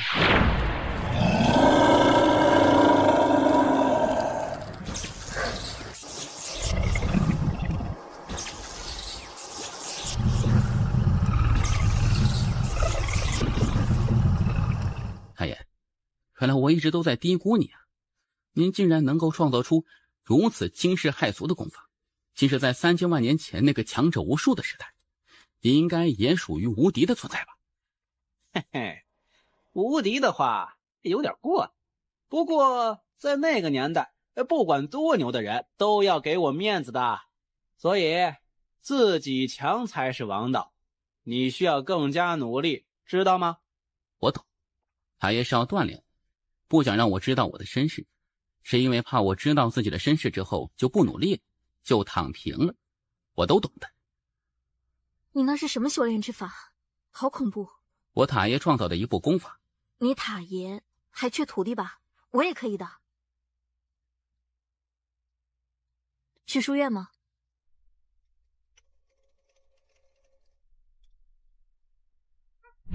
婉言姑娘，我已到官宣宇宙了，接下来的路我自己一个人走，欠你的钱，等我认祖归宗之后再还你，可好？你爹穷不？应该还好吧。那等你认祖归宗时，我再来找你，那时你可别不认账哦。一定，后会有期。这天赋，这心性，当真罕见。可惜，就是身世背景差了一些，我这钱还是没有机会拿了呢。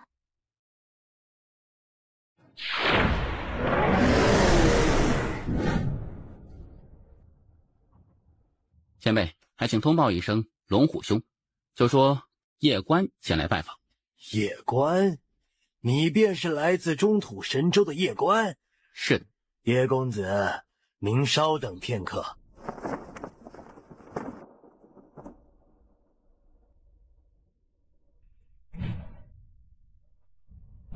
叶关来了。此人与天命之人，水火不容。我们若是与他交好，必得罪天命之人。若得罪天命之人，恐有万劫不复之危。如今整个官玄宇宙，大家都在站队，仙宝阁、未来宗、银河宗，就连五院大武宗都已经站队天命之人。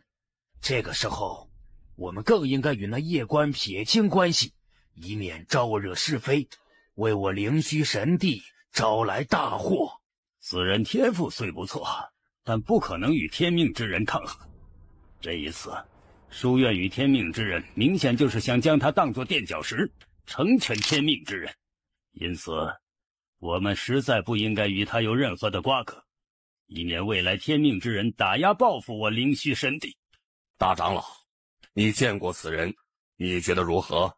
此人天赋妖孽，心性绝佳，为人厚道，可成大事。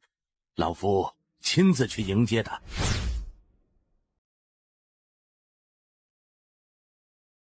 哈哈，叶兄，你真的来了！我还说过要来拜访的，这不是就来了吗？不会给贵帝添麻烦吧？叶公子，这是我灵虚神帝的祖地，也是我灵虚神帝传承的。为了我灵虚神帝的发展，我灵虚神帝的一些先祖都在此地留了他们的传承。不过，能够获得多少好处，就看你自己了。多谢了。客气了。叶公子，你进去吧。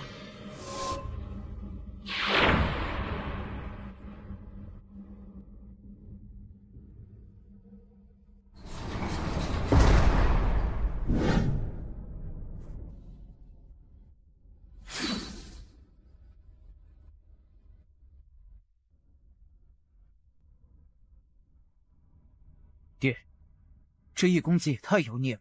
是，太妖孽了，简直恐怖了。若他是武神身份传出去，整个官玄宇宙会大地震。爹，叶兄的敌人可是天命之人。他妈的，天命之人又如何？老子稳了一辈子，这一次就赌一次。若是赌赢，我灵虚神帝起飞，老子以后的灵牌就会放在第一位。我张家后人就只知有云天老祖。若是赌输了呢？那就不用以后了，现在灵牌就会摆上去，而且云天老祖就会变成云天蠢货。太爷，我老祖多不？不多，活着的加上你爹就2个了。哎呀，我们家也太惨淡了，就2个。我以后若是与人打架拼换祖，那我不是被人吊着打吗？准大见地。夜官来到官玄宇宙了。我刚得到消息，此人是从醉都而来，不仅如此，还在醉都连杀了数人。此人杀心太重，留不得。欧阳长老，作为修炼者，杀几个人不是很正常的事情吗？你难道没有杀过人吗？千峰，别以为我们不知道，你不仅与那夜官交好，还与其称兄道弟。哼，我是与他交好，是与他称兄道弟，但那又如何？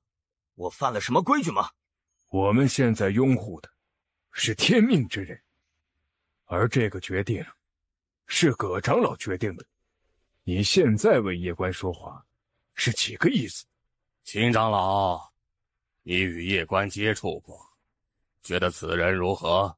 天赋妖孽，心性绝佳。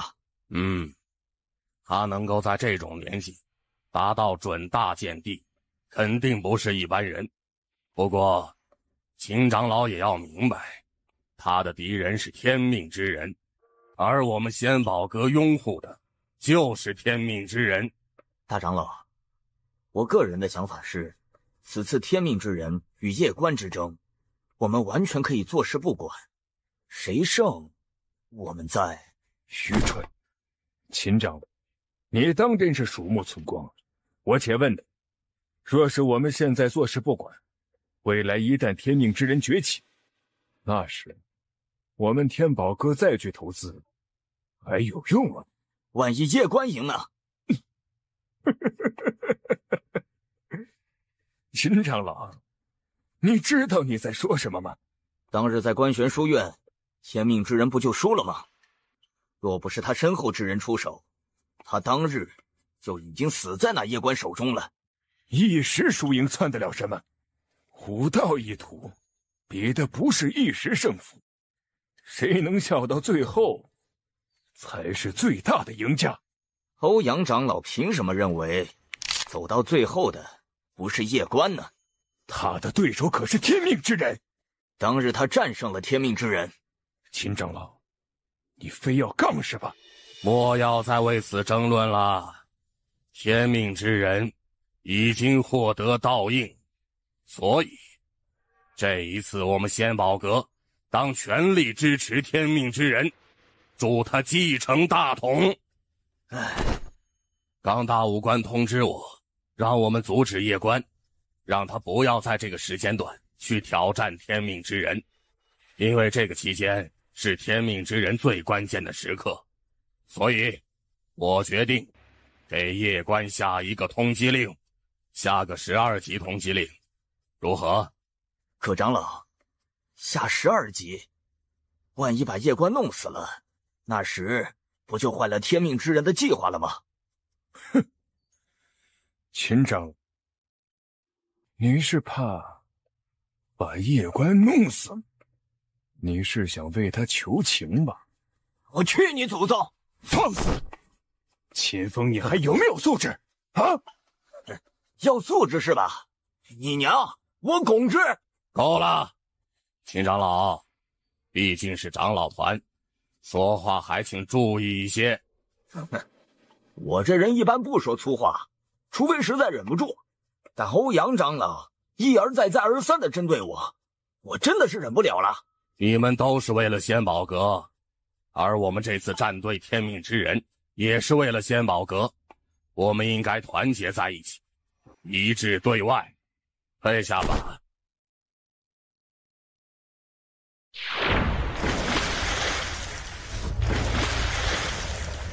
哎呀，我还要突破吗？这怎么办？怎么办？怎么办呢？这还要突破呀？这不是好事儿吗？如此太快呀，这少了沉淀，容易出事儿啊！哎，快帮我镇压一下，我不要突破。你不觉得你压得太狠了吗？修行如铸剑，须得千锤百炼，才能得盖世之风。我若境界突破太快，短时间内没有问题，但长久来看，可能不是什么好事儿。你为何会有这种想法？我现在对天法境都不了解，若是就这般突破，到了天法境，境界也不是很稳，就没有太大意义了。我帮你镇压。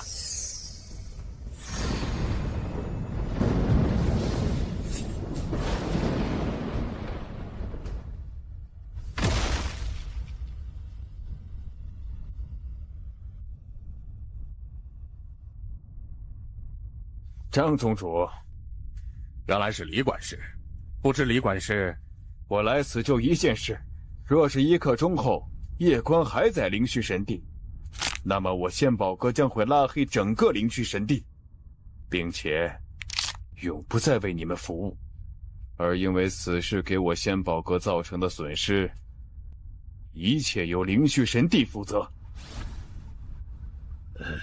宗主、大长老，这趟浑水，我们灵虚神地根本趟不起，让那夜观离开灵虚神地吧。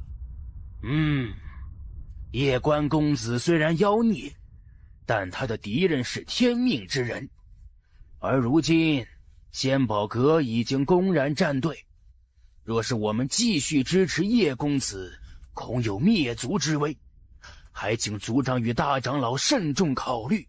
毕竟我灵虚神地有数十万族人呐。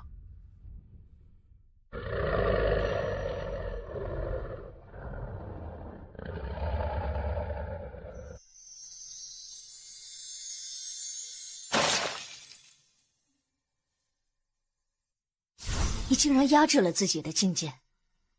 是的。你体内有一位极强的神秘存在。我塔爷。我可见见。塔爷，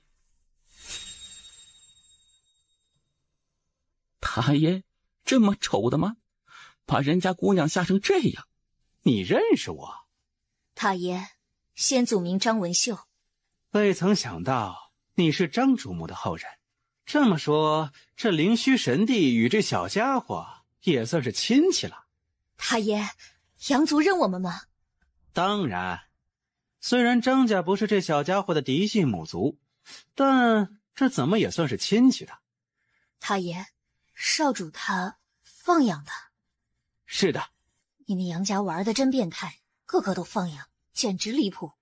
莫要与他说他的身份，他的身份暂时不宜透露。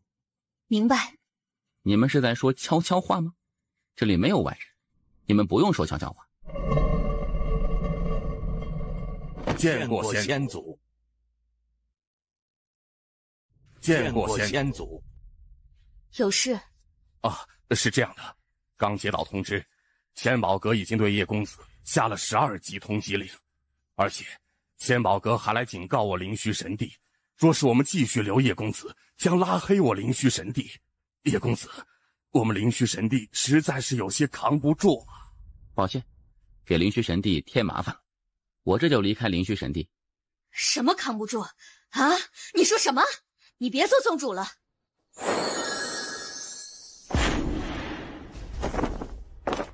来，你来做吧，你可以的。先祖，叶公子很妖孽，但他不是我张家人呐。这少年未来前途无限，我灵虚神帝就支持他，明白吗？先祖，我知道，不过仙宝阁与观玄书院，莫要管那些，你记住我的话，就支持他。仙宝阁要打压我们，就让他们打压，他们想怎么玩都可以。我们灵虚神帝为这位少年长生不死，明白吗？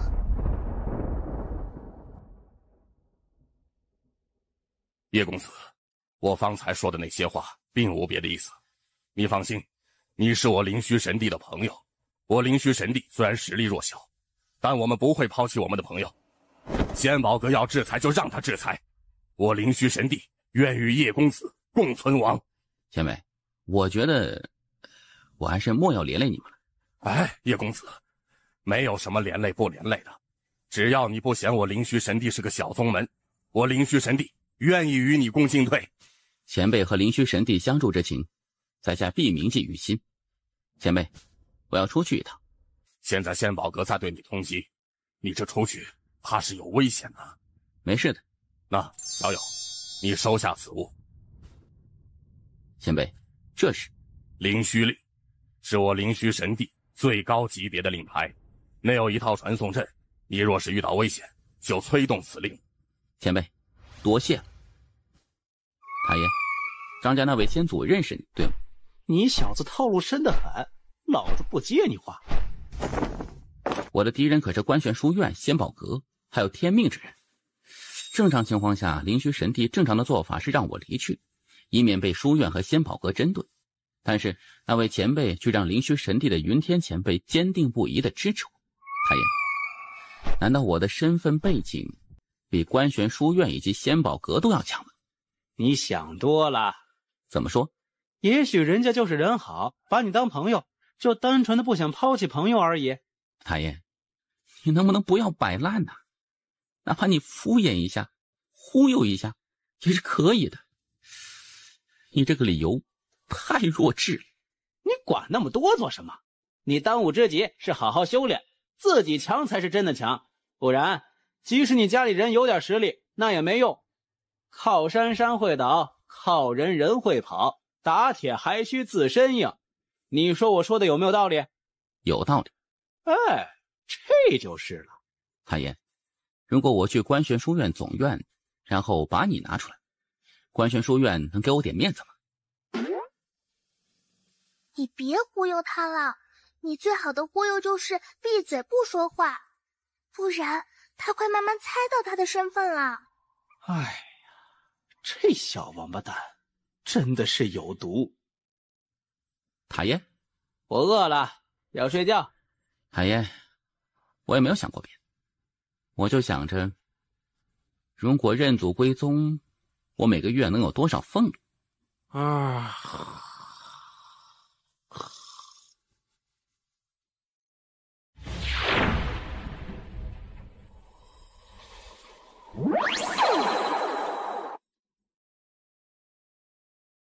在下叶关，前来拜访乔星瑶姑娘，前辈可否去通报一声？叶公子稍等。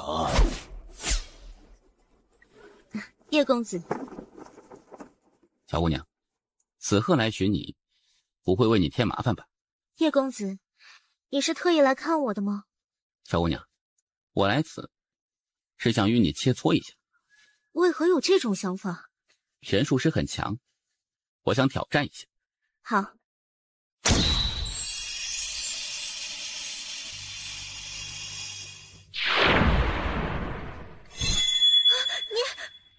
施法太慢，我有点等不及了。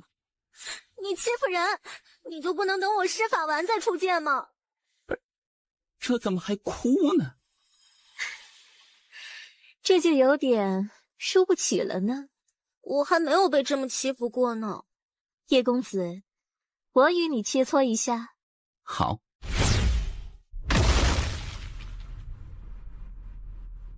我可出手了。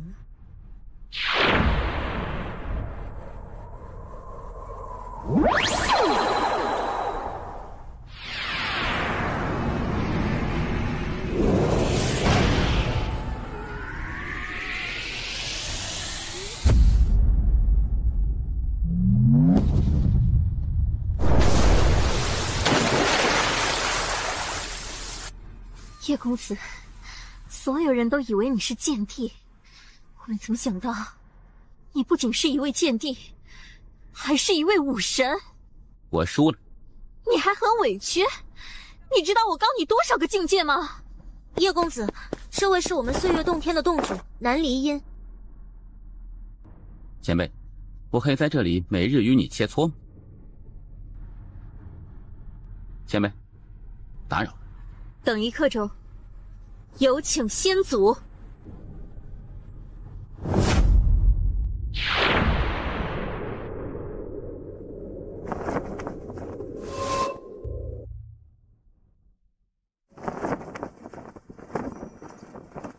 见过先祖。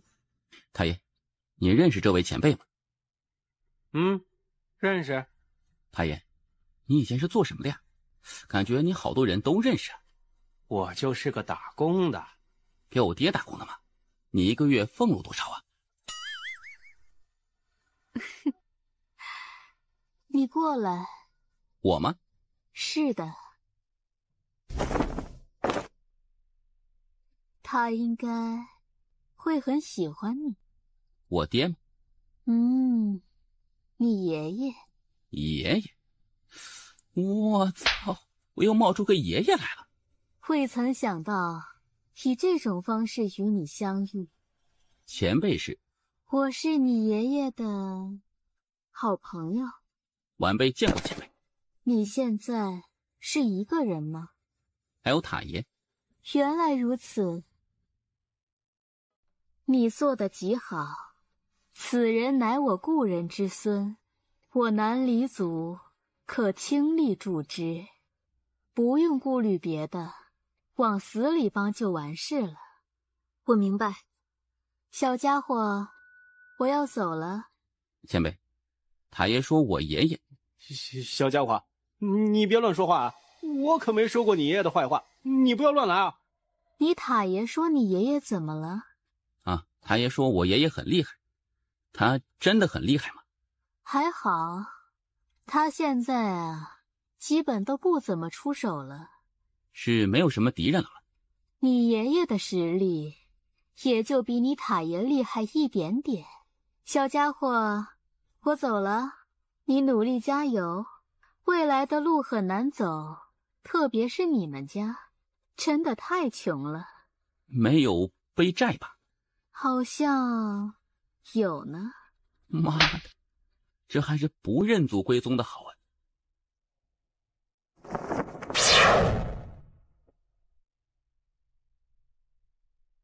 前辈，我想了想，还是莫要连累南黎族。你这说的什么话？你没听到吗？你爷爷与我先祖认识。这么说来，我们也算是亲戚了。既如此，那就是自己人了。既是自己人，那说什么连累不连累的？海燕，我现在与我爷爷切磋，几开呀？他打你跟打孙子一样。叶公子，我必须得提醒你一件事。现在那天命之人的老师可是大武宗，他的实力是远在我之上的。而且观玄书院总院的资源，那不是你能够想象的。因此，你虽然很妖孽，但你千万不可有轻视之心，知道吗？我明白。你是武神的事情，切莫要外传，这算是你目前最大的底牌。不过，我觉得还不够，你需要实战。但我缺合适的对手。我不适合做你的对手。现在的你肯定是无法打过我的，而我与你打，收着打，也没有太大的意思。去剑宗，叶公子与那曹白交好，只要通知曹白，他必然来接叶公子。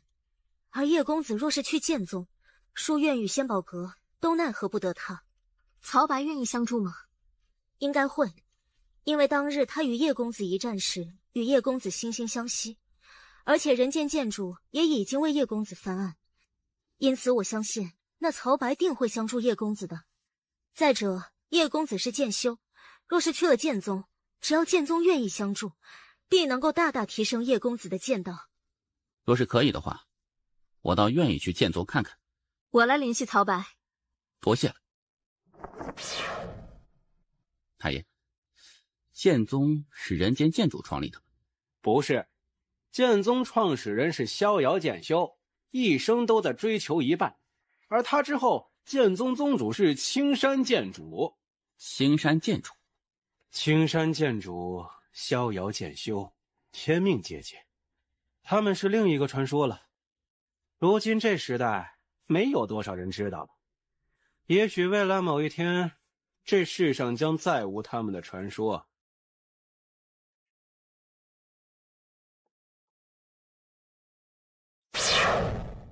洞主，刚得到消息，仙宝阁突然派出了12名仙兵，朝着我们这边赶来。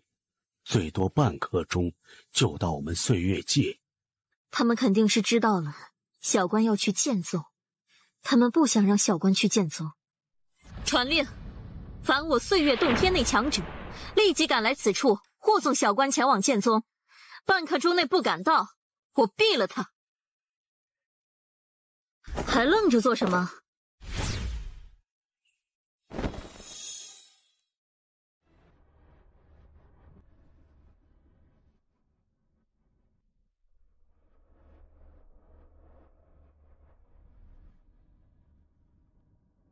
今日，我南离族全族护送叶公子前往剑宗。谁若是胆敢搞事情，休怪我不手下留情。南离洞主，你的所作所为让我很震惊。原来是欧阳信副统领啊，未曾想到这次是你亲自带队啊。看来你们是真的很怕叶公子到剑宗呢。南离洞主，岁月洞天发展至今实属不易，你确定你要为了一个外人而搭上你岁月洞天这无数年来的基业，甚至是他们的性命？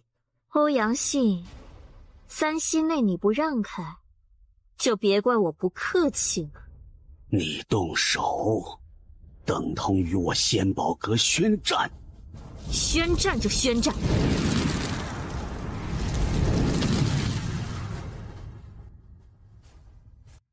南离阴，你岁月洞天将会为此付出惨重的代价。洞主，我们知道你为人谨慎，做任何事情都必有理由，但此刻族内众人都很担忧，你可以透露一点吗？大长老，这位叶公子来历不简单。来历不简单？比天命之人的身份还要不简单吗？他叫叶关，姓叶，又是绝世剑修，你懂吧？我操！他，族长，你说的是真的吗？这个可开不得玩笑啊！这是先祖说的，你觉得先祖会跟我们开玩笑吗？妈的，这家伙居然是人间剑主的后人，难怪这么妖孽。此事干系重大，越少人知道越好，知道吗？我懂，我都懂。看什么看？叶公子是我岁月洞天的朋友，为了朋友，我岁月洞天可以两肋插刀，肝脑涂地，上刀山下火海。我们都是成年人了，不要扯那些花里胡哨的，说点有用的。我与族长的为人，你们还不清楚吗？我们会害岁月洞天吗？你们尽管拼命就行了，别的不用管。老大，你能不能多少透露一点？不然老夫我这心里慌得很啊！我操！啊！我操！你仔细看他，像不像？你不说我还没发现，你这一说，我仔细一看，我操，简直太像了！这事儿干系重大，不要透露，知道吗？我懂，我都懂。看什么看？我与大长老还有族长会伤害我们岁月洞天吗？你们尽管拼命就是了，别的都不用管。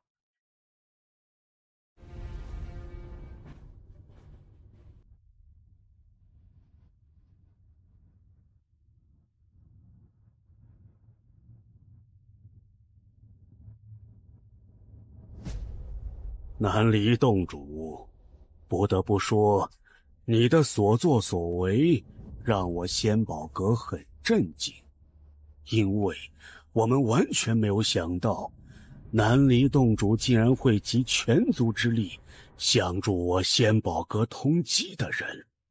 萧统领，我也没有想到，仙宝阁为了支持天命之人，竟然不惜公然站队，而且使出如此卑鄙手段来针对一位少年。遥想当年，秦阁主创立仙宝阁，辅助人间建主，开万世太平。那时的仙宝阁让人心生敬意，而如今，你等行为，实在是为秦阁主抹黑。怎么，南离洞主是想教我仙宝阁做事？岂敢！我知道你南离族仙族身份不一般，有点来头，所以你南离洞主才敢这么有恃无恐。既如此，你何不换族？我倒要看看，是你仙族不简单，还是我仙宝阁不简单？前辈，给你们添麻烦了。说的什么话？叶公子，你千万莫要说这等生疏的话。你是我们南离族的朋友，既然是朋友，那就是自己人呐。自己人之间，什么麻烦不麻烦的？是的，是的，叶公子你放心，我们南离族就是战死，也要护送你安全。妈的，你们两个倒是卖命的很啊，就不能稍微透露一点吗？今日岁月冬天相处之情，我叶关铭记于心。看来岁月洞天是真的打算要与我仙宝阁为敌了。既如此，那今日起，我仙宝阁便向岁月洞天宣战。杀！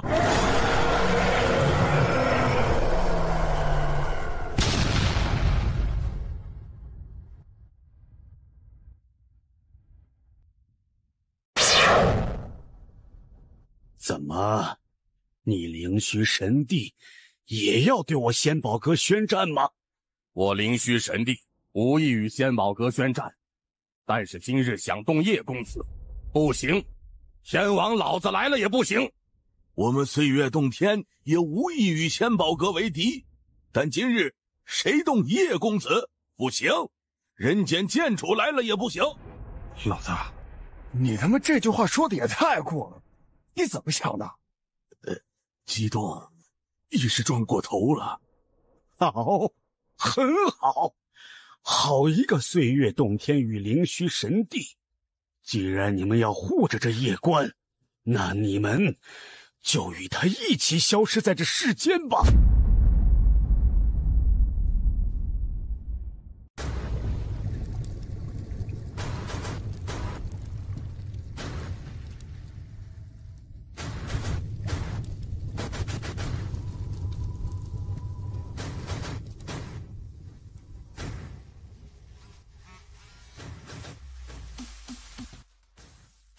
杀！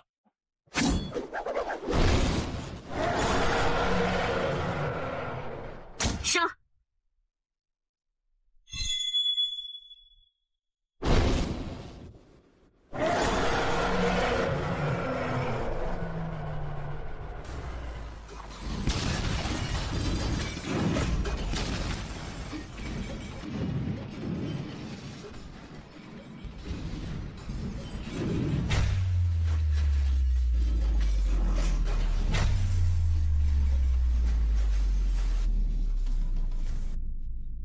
你现在就走，前往剑宗。只有到了剑宗，仙宝阁与书院才会稍有忌惮。你是一个聪明人，应该明白，你在这里杀人没有任何的意义，懂吗？你们别管我们，他们灭不了我们，快走！杀！全部杀绝，一个不留！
谁敢动夜关？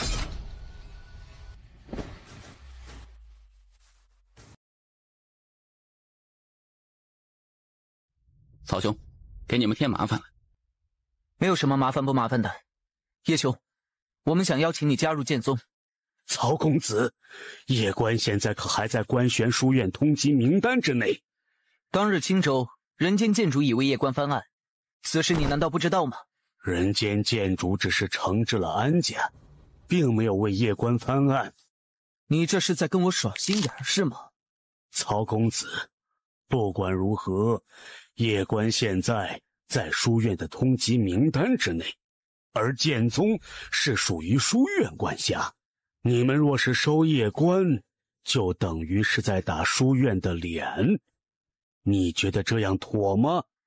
据我所知，书院已经在启动流程，取消对夜关的通缉令。但是现在并没有取消。我官玄书院取不取消通缉令，那是我们书院的事情。放肆！你是不是要战？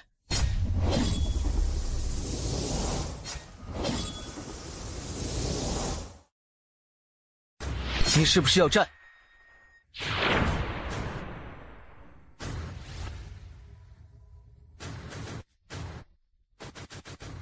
既然你剑宗要战，那便战。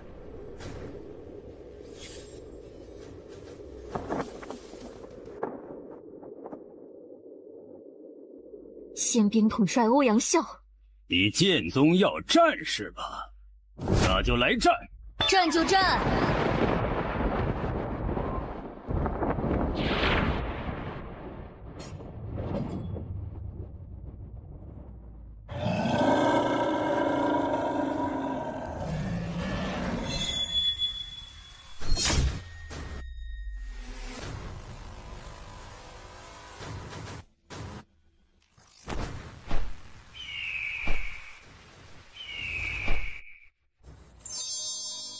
见过阿罗师姐。阿罗大剑帝，你堂堂大剑帝对一位小辈出手，未免太掉价了些。道兵统领，南宫镇，若是不爽，尽管战便是。阿罗大剑帝，剑宗是特殊，但也得讲道理吧？哎，他怂了，看出来了。这夜关现在都还是书院通缉之人，剑宗如此。那是我剑宗的事，与你仙宝阁何干？阿罗大剑帝，这夜关不仅是官玄书院通缉之人，更是我仙宝阁通缉之人。你剑宗护他，是真的不将我仙宝阁放在眼里吗？你若是不爽，战便是了，何必说这些废话？阿罗大剑帝，我们后会有期。哥，眉宇间与你真像。跟曹白他们回剑宗。好，岁月洞天及灵虚神帝相助之情，在下铭记于心，大恩不言谢，来日再报。叶公子，此去剑宗好好发育，你与天命之人一战，我相信你能赢。叶公子，这是你的机会，加油！两位前辈，仙宝阁是不会罢休，你们要小心呢。我明白，你莫要为我们担忧。好好修炼，等你大战那一日，我会带着岁月洞天所有人来为你加油。我灵虚神帝也是，那一日，我灵虚神帝所有人都会到官玄书院，为叶公子加油。诸位，后会有期。好一个剑宗，竟敢无视我仙宝阁！他要战便战，你何必惧他？妈的，那是一位大剑帝。而且还是从虚真战场上活下来的大剑帝，战你去跟他打呀！这一次，我仙宝阁在剑宗面前退缩，势必被世人耻笑。大长老，若是真全面开战，你觉得值得吗？有什么不值得的？你可知名声二字？世人都将我仙宝阁与官玄书院齐名，而此刻一个剑宗就吓退我仙宝阁强者，你让世人如何看我仙宝阁？他妈的，你该考虑的不应该是为何剑宗还有灵虚神帝以及岁月洞天如此力挺那夜关吗？妈的，老子得溜啊！继续待在仙宝阁，恐有大难临头。在下思虑不周，丢了我仙宝阁面子，实乃大罪。我愿请辞，不再担任道兵统领，还请长老团另寻贤人。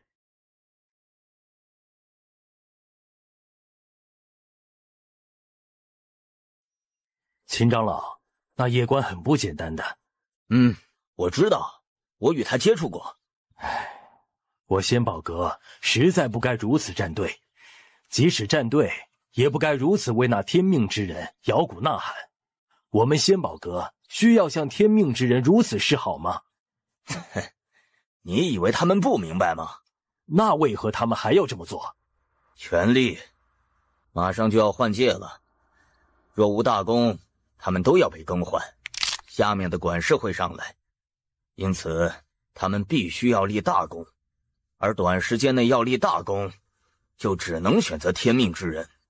一旦天命之人打败夜官，并且被封为官玄书院少主，那时仙宝阁就是头号功臣，他们这些长老在仙宝阁的话语权就将达到巅峰。那个时候，即使是应清府阁主，怕是也要给他们3分面子。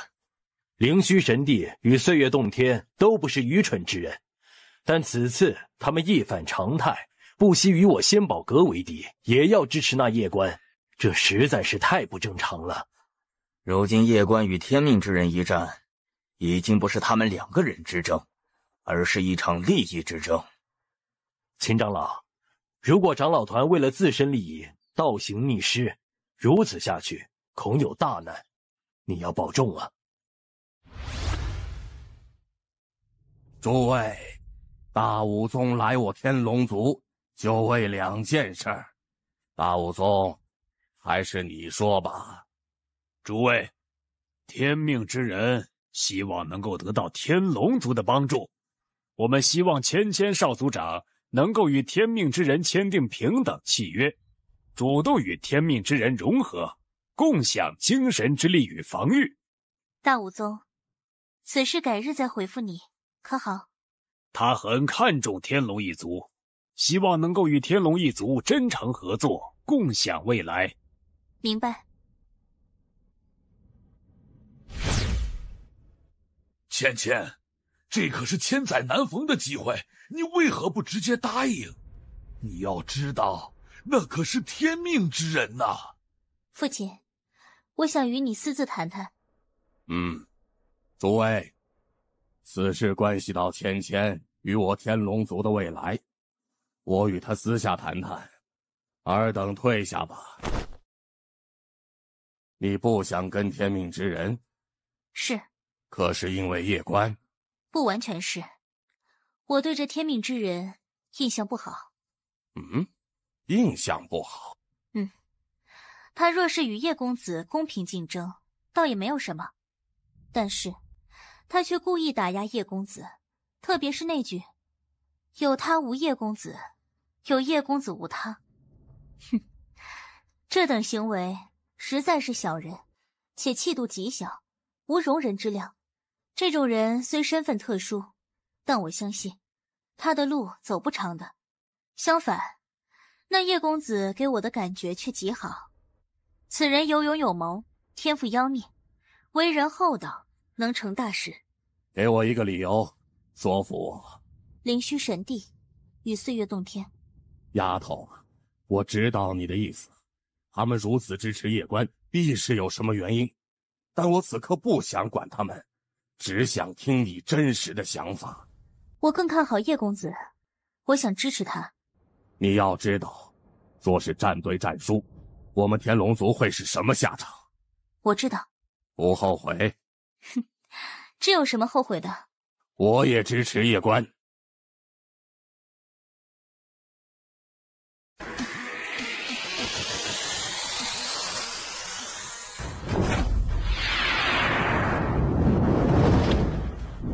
我更看好叶公子，我想支持他。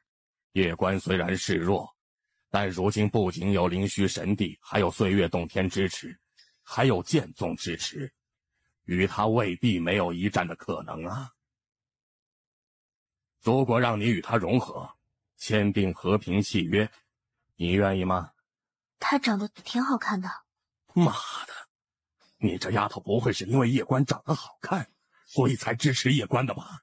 叶公子刚来关玄宇宙，没有身份，没有背景，人也穷。现在的他，修炼资源各方面肯定很困难，所以我想拿点龙晶给他。如果可以的话，天龙血也可以给他带点。天龙血比真龙血要好很多很多，对他有极大的好处。哎，你自己看着办吧。那我可以带着天龙神位去保护他吗？你干脆把你自己也送给他算了。爹，你说的什么话嘛？我跟叶公子只是朋友，没有发展到那一步呢。哎呀，真是气死人了！不理你了。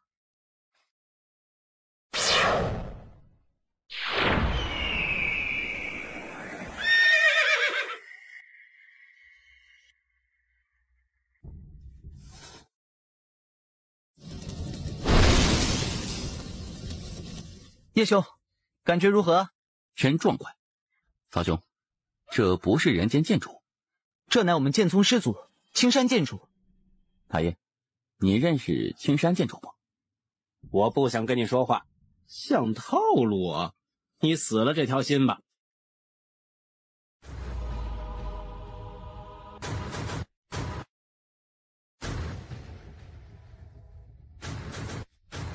曹兄，生死战需要走什么流程？不用走流程，上了生死台就是生死战。当日一战未能杀你，实在遗憾。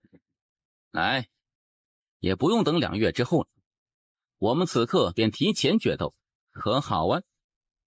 哼，好，极好。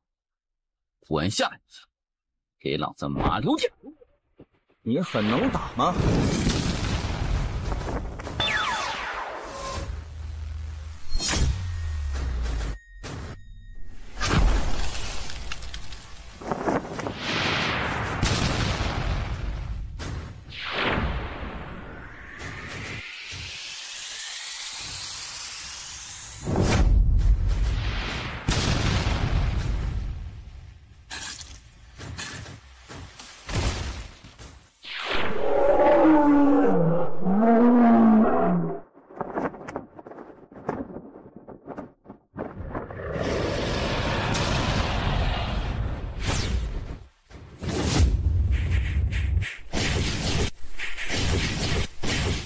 比起当初，他又强了不少。居然能够修炼到这种程度，当真厉害！哼，就这还敢挑衅当代天命之人，简直是可笑！下来，单挑，你境界比我高，是要以大欺小吧？我境界与你相同，下来，单挑！愣着做甚？下来，赶紧的！现在是陆天学长与叶关的战斗，你觉得我们现在单挑合适吗？这就是武院的？他不是我武院的，你是哪一院的？我们是一伙的，都是陆天学长的支持者。你说的没错，但你的所作所为实在是丢我等的脸。陆天师兄是情，但是那叶关也不弱，你实在不应该捧一人贬一人，无脑推陆天学长，贬低他人，只会让别人看不起我武院。滚！莫要与我等为伍！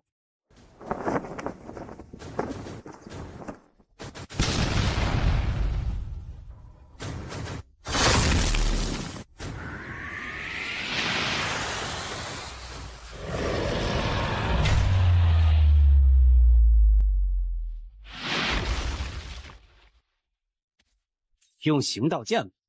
大爷，什么阿猫阿狗都配我用行道剑？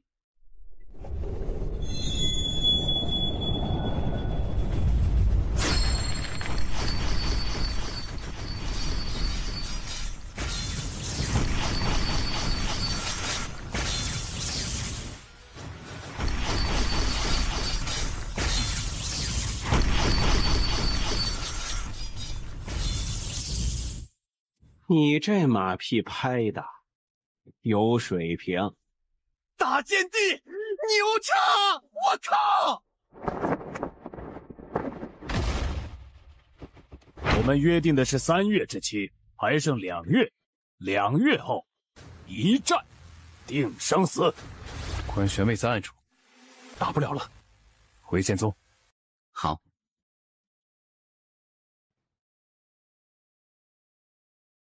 老师，叶关哥竟然达到了大剑帝，他很优秀，天赋之强，不比当年人间剑主差。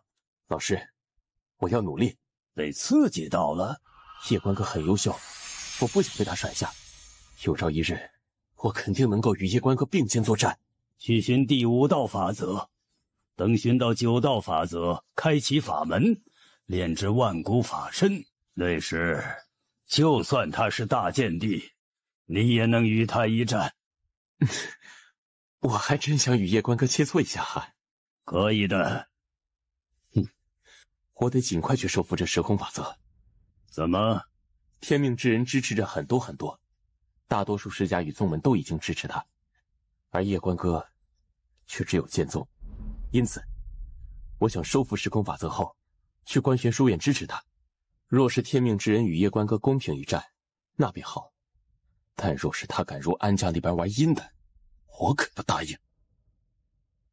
唉，未曾想到叶兄已经发展到这般程度。哎呀，叶少牛啊，真是牛啊！老夫的眼光没错啊！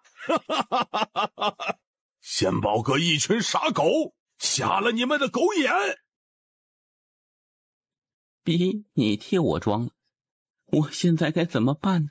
我达不到大剑帝，我这脸往哪儿搁呀？唉，你的意思是啊，我懂了。啊？你听得懂他说什么？是的。他在说什么呀？他说让塔爷帮忙，给点功法武器。哼，你给老子放狗屁呢！你坏得很呐！塔爷，我爹以前也很坏吗？不坏，才怪！塔爷，我要如何才能达到大剑帝呢？你莫要有此心态，剑道境界可悟不可修，更不可及。修未得道，在求；悟未明醒，在知。心中若是有执念，反落了下乘。因此，你应该保持平常之心，不因外事而影响自身，初心不变，方能无敌。塔爷，这位前辈说的真好。他说的是你，妈的，又找了这个小王八蛋的道。行道歉确实容易坏他心情。我可不敢多说什么。不过还好，这小家伙心性极好，也很自律，因此即使有行道剑如此逆天神剑，他也未曾飘过。相反，还能够时时自省自身，实在难得。哼，你想收他为徒吗？他已经走无敌之道了。那又有什么关系？你也可以教他呀。你有没有发现，这小家伙或许真的只有他姑姑才有资格教他。没有想到，他居然是大剑帝。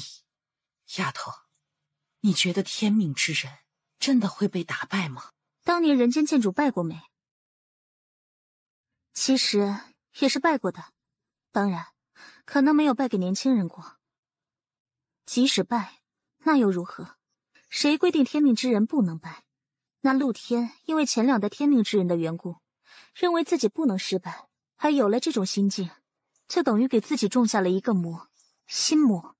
他是天命之人，身份这东西就像一把双刃剑，用得好无敌，用不好坏自己心境。他当日中土神州与叶公子一战，就已经被破了道心，因此他在自己心中种了一位心魔，这位心魔就是叶公子。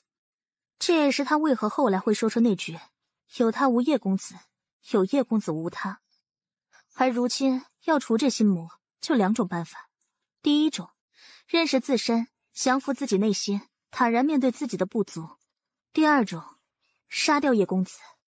而现在他选择了后者，他把自己逼到了悬崖之上。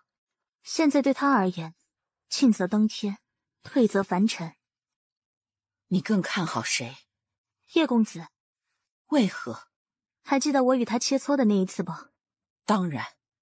当时他败给我，却没有任何的气馁与不甘，反而是虚心向我求教。他并没有将胜负看得那么重，在他的世界里，赢自然好，输也好。为何输还好？因为输就能看到自己的问题，知道自己的不足。若是真的无敌，那还如何提升自身？真正站在巅峰无敌的人，都是很寂寞的。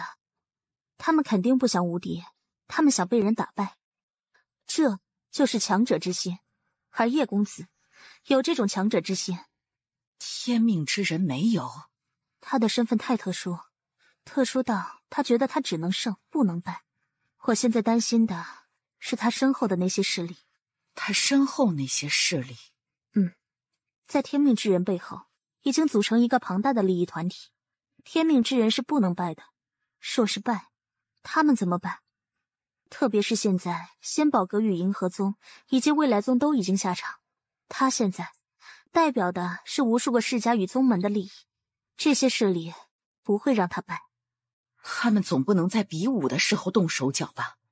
若是如此，那也太无法无天了。你不了解他们，当利益足够的时候，他们什么不敢做？别说玩手段，就是造反，他们也不是不敢。有书院镇压，他们岂敢造反？天命之人的身份特殊，又拥有道印，他们若是带着天命之人造反，名正言顺。内阁可还在？若是内阁之中也有人站在天命之人那边呢？其实最主要的是四大世家，若是四大世家有2大世家站在他那边，那个时候他都不需要造反，直接可以镇压内阁，控制内阁话语权。这事闹得很大，内阁真的不镇压吗？怎么镇压？陆天来书院之后便开始拉帮结派，他的目的很明确，就是想做书院院长，而支持他的那些宗门与世家目的也很明确，想上位，想获得巨大好处。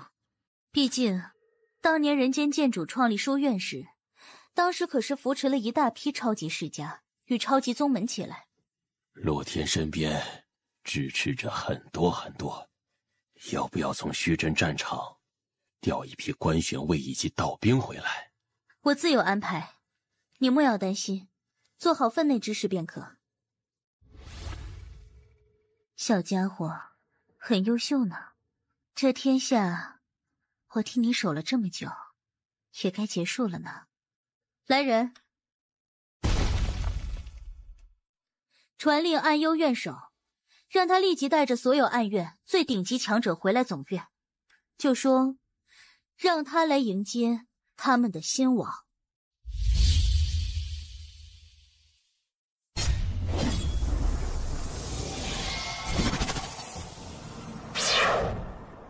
大师兄，莫要多想，保持平常心。师兄知道了。随我来。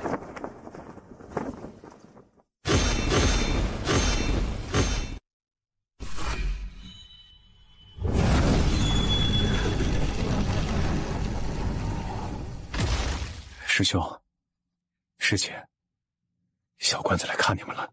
以前我是剑宗最小的，现在我是剑宗年轻一代之中最大的。他们都陨落了。都已陨落？是的。虚真世家吗？自从3000万年前那一战之后，我剑宗每年开始都有师兄弟在虚真世界陨落。叶师弟，此地佩剑，你若有中意者，可取之。平时你也可来此修炼。此地100万柄剑，每一柄剑都留下了生前主人的剑影，你可以与他们交流感悟。你是我剑宗之人，先辈们会照顾你的。你在剑宗修炼，没有任何人能对你下黑手，若有，那便是我剑宗师兄弟都死绝了。剑宗晚辈叶关，拜见诸位师兄师姐。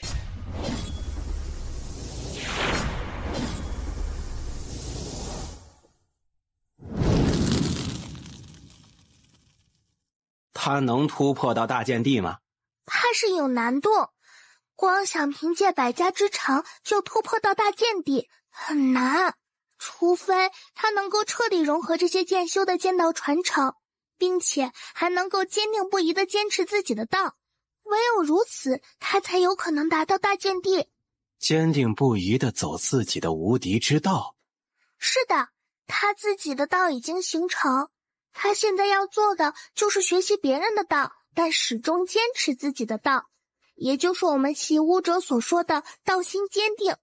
他若是能够做到这一点，要成大剑地境轻而易举，反之他可能就会被别人的道影响，就像你的小主后期就被影响了，直到大后期才重新坚定了道心。我相信这个小家伙能够坚持本心的。我也相信他能，此子心智坚如磐石，这些剑修的道影响不了他。我现在更担心的是他的血脉之力。血脉之力？之前纳兰家与玄机那两个小丫头陨落时，我以为他会激活自身血脉，但他并没有。他与他爹以及他爷爷不同，他太冷静了，冷静到我都感觉有些可怕。因为越冷静，到激活血脉时就可能越疯狂，就像世俗中的老实人一样，平时看起来老实，但当你把他惹毛以后，他比疯子还疯。哎呀，这天地间能够镇压疯魔血脉的真的没几个，特别是这个家伙。没事，若真有那么一天，我来镇压。你可以出手？那你还有更好的办法吗？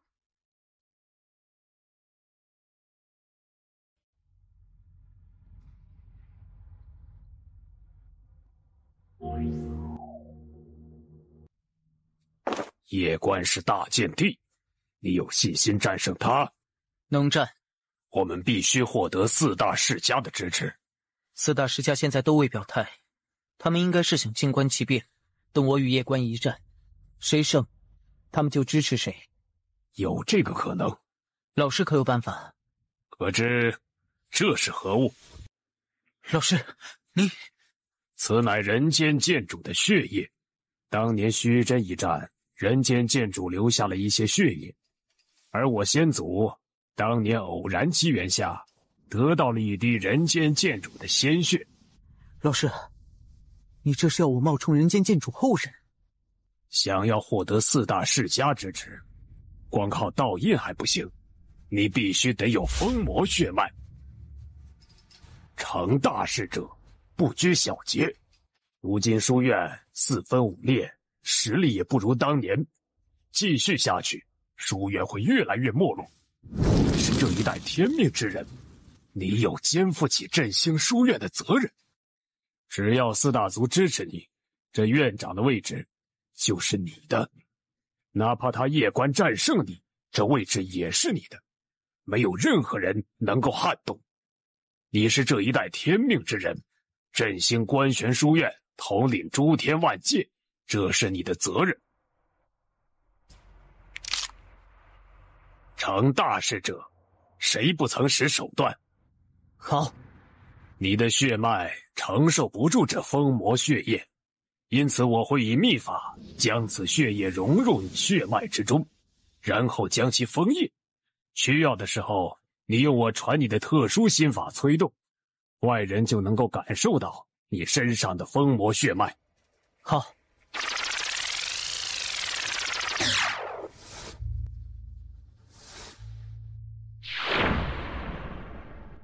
可以了。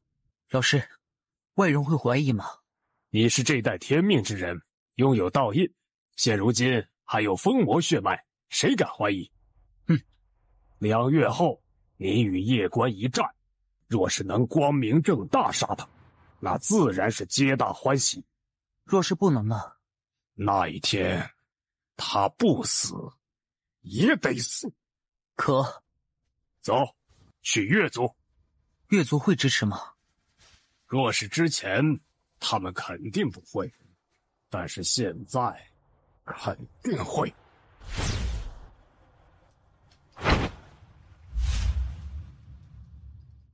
安幽院守辛苦了。李大人，需要立即拿下他们吗？为何？陆天需要一战来名震天下，那小家伙也需要。明白了。你安院精锐可都有调回来？暗院30万精锐已经秘密从虚真赶回来，大人放心，不会有任何人知道，因为我们的人一直都是在暗中行动，因此没有人知道我们行踪。关玄卫与道兵我暂时不敢调动，因为世家渗透严重，因此只能用你暗院的人。多谢大人信任。小家伙身边现在有多少人保护？36位智仙，18位道仙，3位岁月仙。不够，传我命令，立即让幽冥殿那几位立即赶回来。遵命。等等，你亲自去一趟虚真，找到阳族先祖，告诉他，他们阳族最妖孽的天才出现了，他知道怎么做。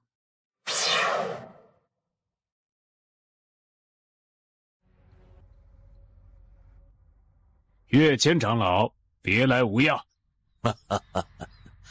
大武官，别来无恙啊！岳谦长老，我就开门见山了，此次前来，陆天希望得到岳族的支持。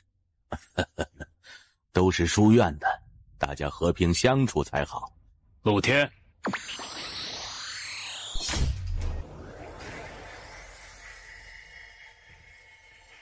岳谦长老应该知道道印意味着什么。先祖留有祖训，我越国只能支持人间剑主后人。陆天，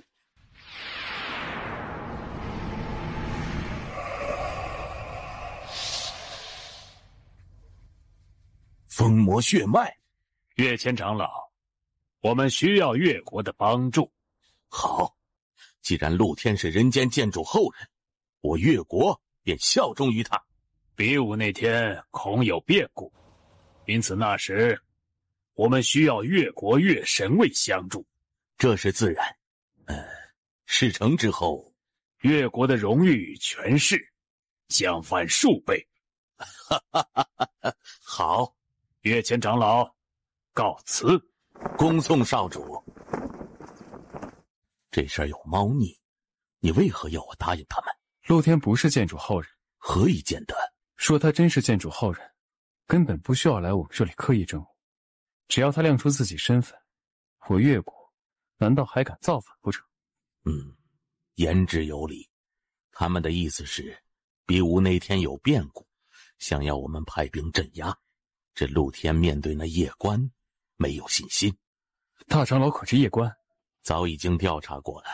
他有没有可能是人间剑主后人？何以见得？我之前有3个疑问。第一，夜官来自南州，这是一个小世界，他为何能够获得剑道传承，而且修炼速度还如此之逆天？答案很简单，他身后有绝世剑修，而这位剑修我越国都查不到。这意味着什么？意味着对方在刻意隐瞒夜官的真实身份。第2个疑问，夜官荆州之行，人间剑主现世，当日人间剑主现世之后，安家被处罚，人间剑主与夜官闲聊了许久，特别是人间剑主对夜官的态度。夜官倒下，他没有用剑气拖住，而是亲自去报，这很耐人寻味。最后一个疑问，至今为止，内阁首辅李大人到目前为止都没有任何动静，这是非常不正常的。陆天与夜官事情闹得这般大，但内阁却没有阻止，这是为何？大长，我猜测夜官才是人间剑主真正的后人，而李首辅也已经知道他的身份，但他没有暴露。为何？如果我没有猜错，他想借助这次机会清除世家派与宗门派，这对他而言是一个千载难逢的机会。因为这一次，所有有野心与二心的人，都将会被暴露出来。他可以趁机一网打尽。他就不怕人家造反吗？他巴不得释迦派与宗门派造反。大长老，我且问你，我们4大家族与那些宗门派以及释迦派，若是一起造反，能成功吗？是不是在想有那么一点机会？毕竟人间剑主本体已经数千万年未曾出现，大家都在怀疑他在当年那一战已经战死，而他若是不在，4大家族是完全有能力反的，对吗？先祖曾留下祖训，追随人间剑主后人。这句话有2个意思，第一个意思就是明面上的意思，第2个意思其实就是在告诫我们，人间剑主尚在，不要有二心。大长老，我们若是不为臣，顷刻间就会从这个世界上消失，而且我们没有那个能力造反。我不相信人间剑主没有留后手，他当年没有削弱我们释迦是仁慈，但并不代表他不会留后手，因为他太久太久没有出现，因此现在我们对他失去了敬畏之心。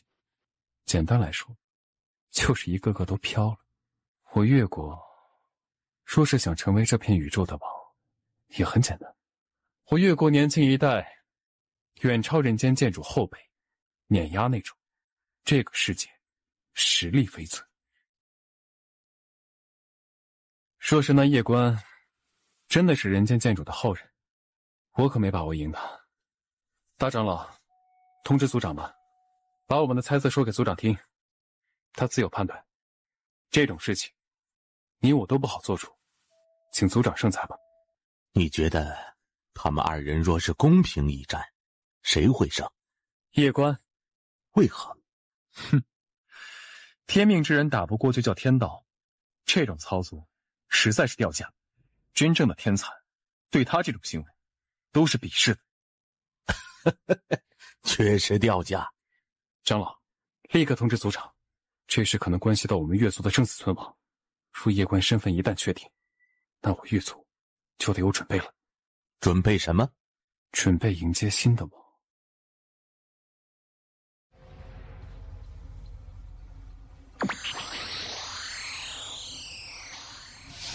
封魔血脉。是的，古宗的意思是希望我们古族能够支持陆兄。古太子，古族可愿相助？古宗是想让我古族做什么？古太子如此聪慧的人，不可能不知道我的来意。陆兄，你与叶关一战有几成把握？10成。10成？你这牛皮吹的，我都不好意思接话了。古太子怎么想？但说无妨。此事事关重大，我得请示先祖。那我2人便先告辞了。哥，那陆天真的是人间剑主的后人吗？不是，他可是有封魔血脉。他这叫此地无银300两。他若真是人间剑主后人，根本不需要来这里让我们古族相助。他可是有道印，还有封魔血脉。这证明不了什么，阳族还有封魔血脉呢，他们是人间剑主后人吗？而且，这大武宗与这位陆兄想走歪路。什么意思啊？若是我猜的不错，大战的那一天，这位陆兄若是胜，还好；若是败，他们可能会直接强行镇压那叶关。啊，他们敢？有什么不敢的？他们现在背后绑了无数的世家与宗门，特别是仙宝阁与银河宗以及未来宗，这几个势力可不容小觑。哥，我得提醒你，我们也是世家。不对劲。怎么？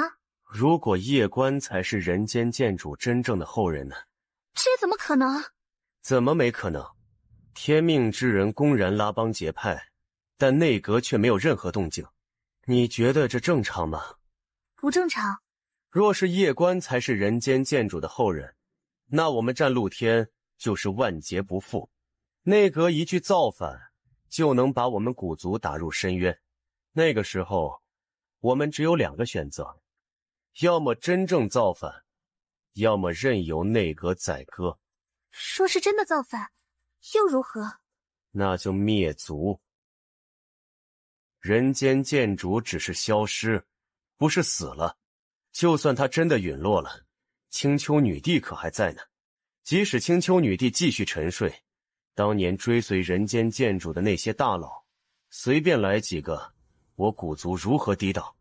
先祖留有祖训，我古族必永生永世追随人间剑主后人。先祖那般绝世人物，为何会说出这种话？我不相信只是单纯的忠诚，更多的还是因为他知道，唯有如此，我古族才有活路。我们现在不确定叶关身份。我可以确定了。你可以确定？我有证据。什么证据？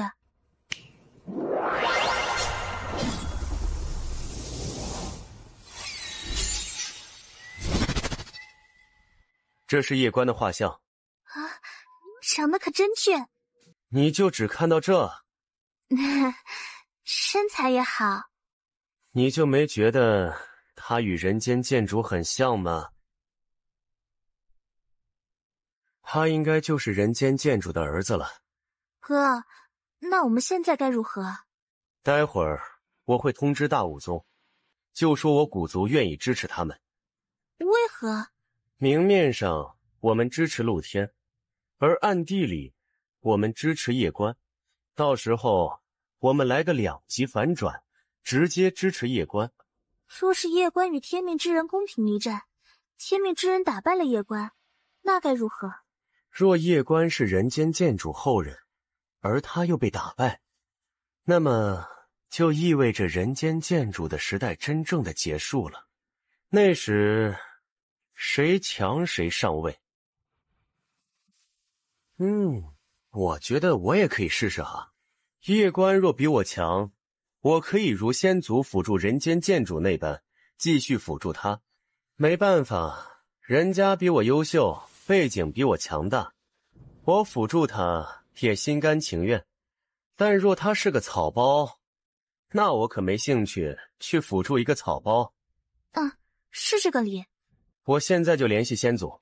5号之前为了大道气运，前往青州杀过叶关。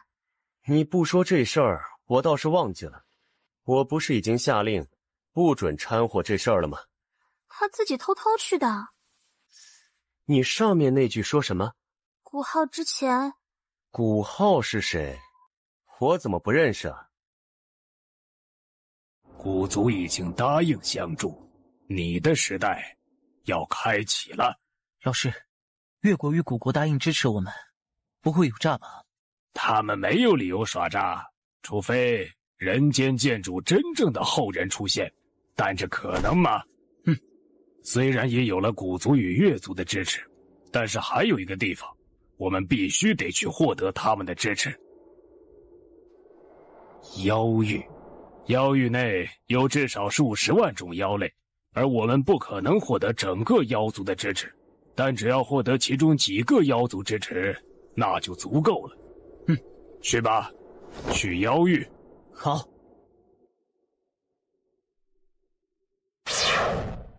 大师兄，我总感觉四周有人在监视我们剑宗，但我查了一番又没有人，是我的错觉，还是监视之人实力太强？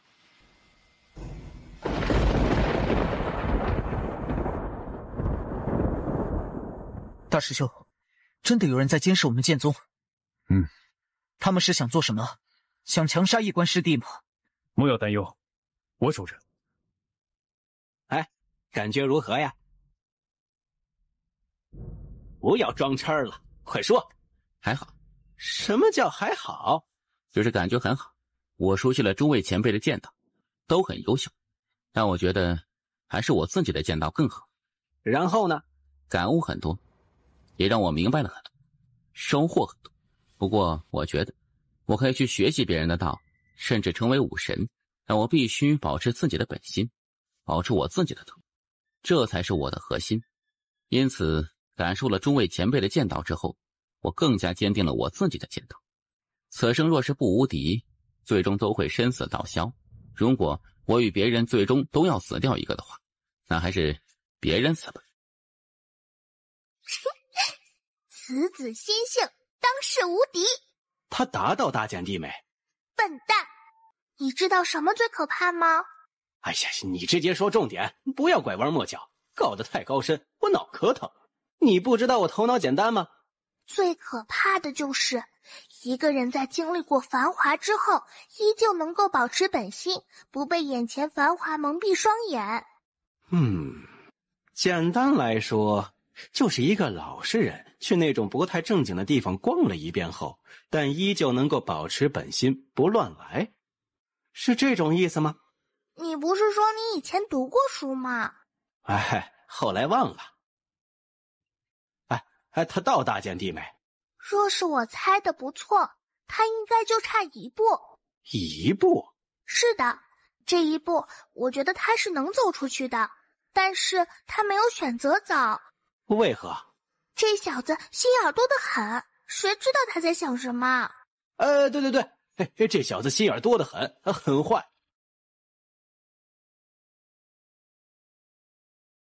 叶公子，我是官职的嬷嬷，此次来找你是官职的意思，他想让你去见一下他。不可！怎么？现在是特殊时期，若是叶师弟你离开剑宗，我们……有人在监视我。是。他们是想做什么？不管如何，叶师弟现在留在剑宗内是最安全的。曹师兄，没事的，因为他们不可能在这个时候对我出手，也没有必要在这个时候对我出手，除非天命之人面对我时一点信心都没有。那我陪你去南苑吧。不用，放心，即使真的有什么危险，我应该也能自保的。那你小心。前辈，我们走吧。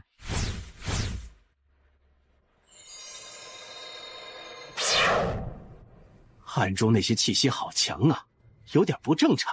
没有敌意，也不像是在监视，反而是在保护。难道是这小家伙的身份暴露了？不应该呀，我瞒得很好的呀。你确定你瞒得很好吗？前辈，关芷姑娘在南苑过得可还好啊？被囚禁，能怎么好呢？李嬷嬷，内阁在哪里？你要做什么？赵玉柱。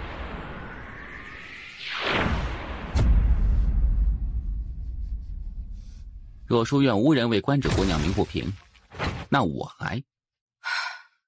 丫头，你没有看错人。前辈，带我去内阁。叶公子，你有这份心便可。至于去内阁，还是算了吧，此事很是复杂的。当日关芷姑娘为我鸣不平，应该也已经知道后果，但她还是那么做。还请前辈带我去内阁。至于别的，就莫要多言了，我意已决。好。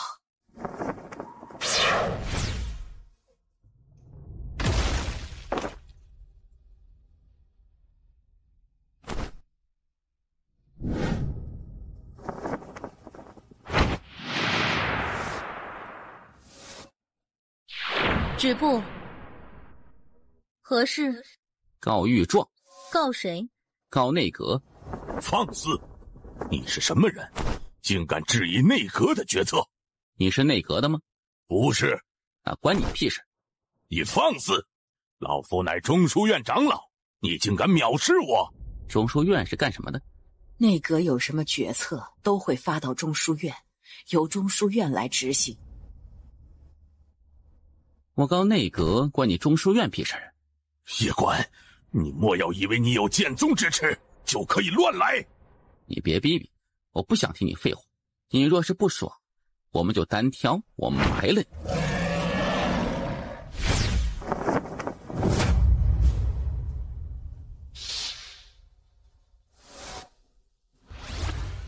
长老，放肆！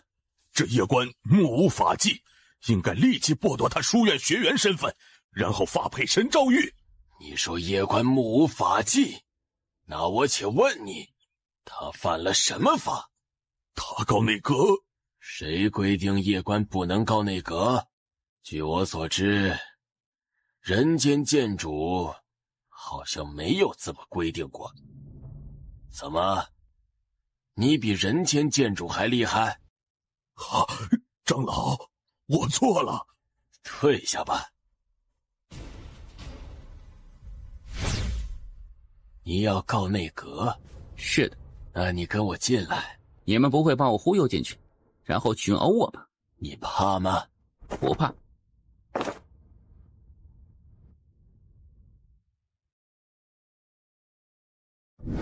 你要告内阁？是的。你现在开始告吧。前辈，夜关这姑娘何错之有？没有错。那你们为何要关她？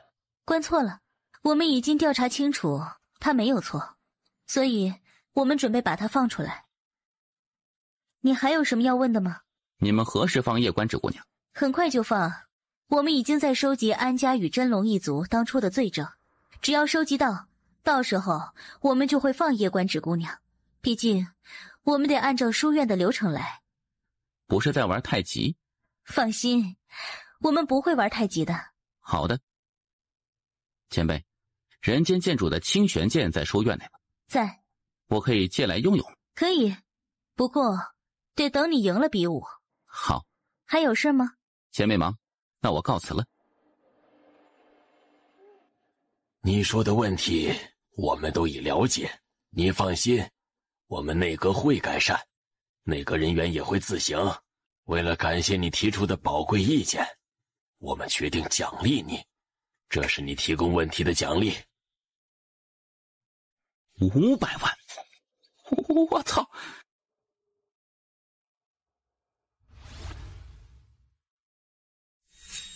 叶公子，你没事吧？我没事。你没事就好，我们去南院吧。好啊。你觉得他如何？天纵奇才，100万年难得一见。没有拍马屁，是我真心话。确实很优秀呢。是的。安幽院首，仙宝阁可有动静？他们在调动仙兵与道兵，还有在观玄宇宙的部分武卫。盯紧点儿。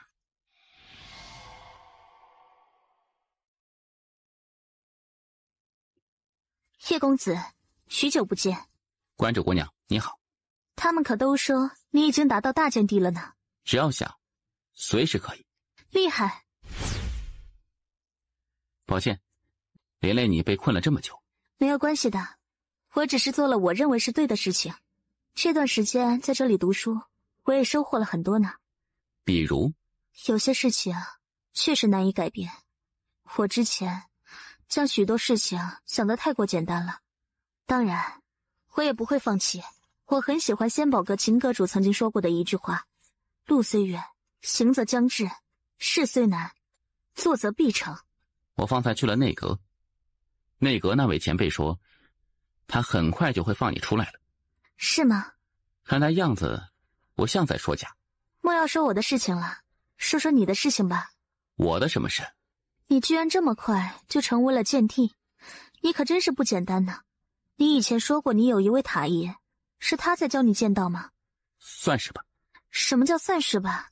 关主姑娘，我们要不要再切磋一下？我不喜欢打架呢。不过既然你想切磋一下，那就切磋一下吧。好。关主姑娘，我出剑了。好。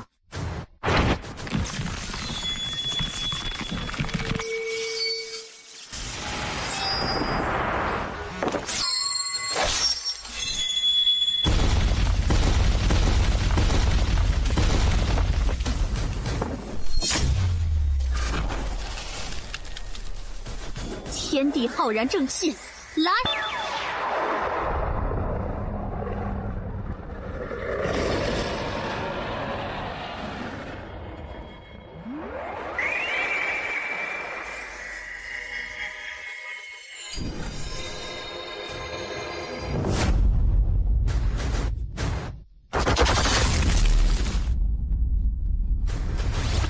文成玉，你何不以剑成玉？不。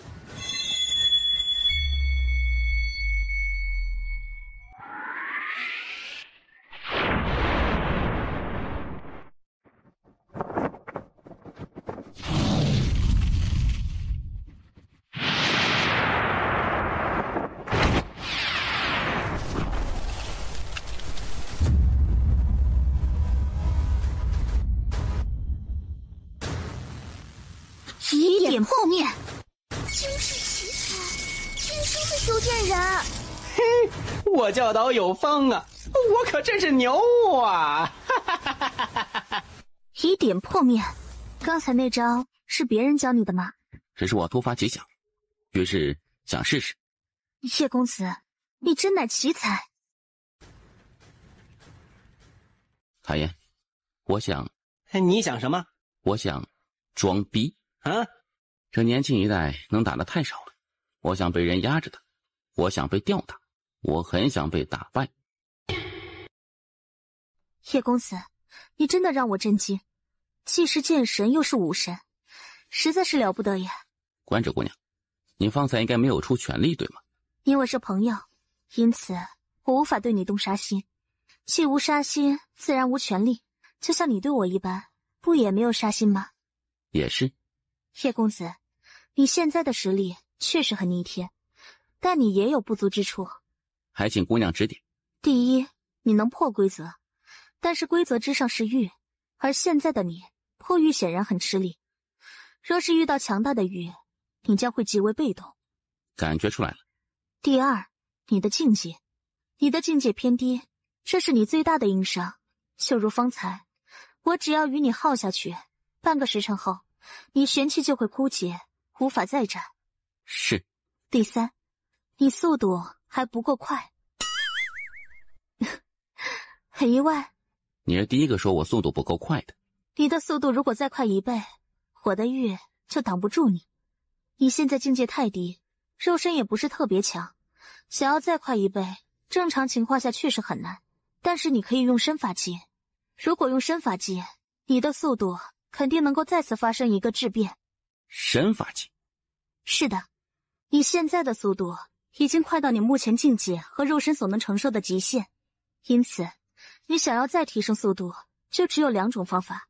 第一种，提升境界，提升肉身，然后再提升速度。第二种则是用身法技。我都听你的。你现在的速度是你的物理速度，还用身法技，就等于是魔法速度。为何？这物理一词还是秦阁主从银河系带来这边的，我初听时就为之惊奇，以后若有机会定要去银河系看看。听说那边的人都喜欢说那种虎狼之词呢，譬如什么我操我操之类的。你说的这身法技我也曾想过，但我没有这方面的武技啊。我有。这你卖的贵不？若说钱，我可就不想与你谈了呢。若是白拿，我也有些不太好意思。没关系的呢。这是惊雷，书院之中简介身法之中最好的。当日我见那陆天施展过，他是天命之人，书院肯定会给他最好的。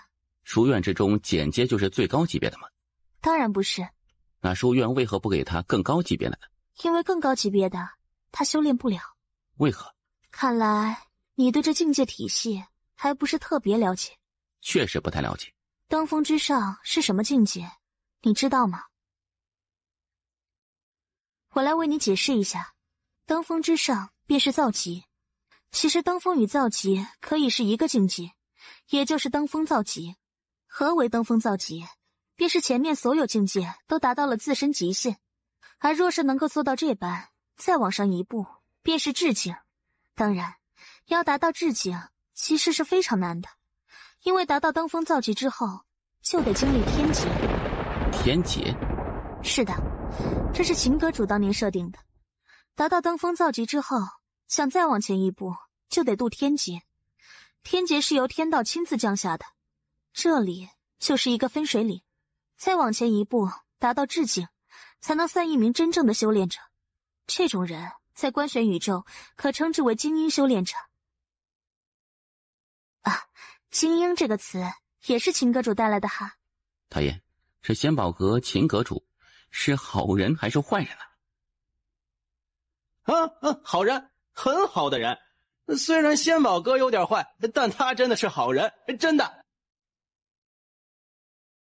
要达到至境，就得渡天劫，而若是渡过天劫，就能够得到天道馈赠，掌握天劫之力。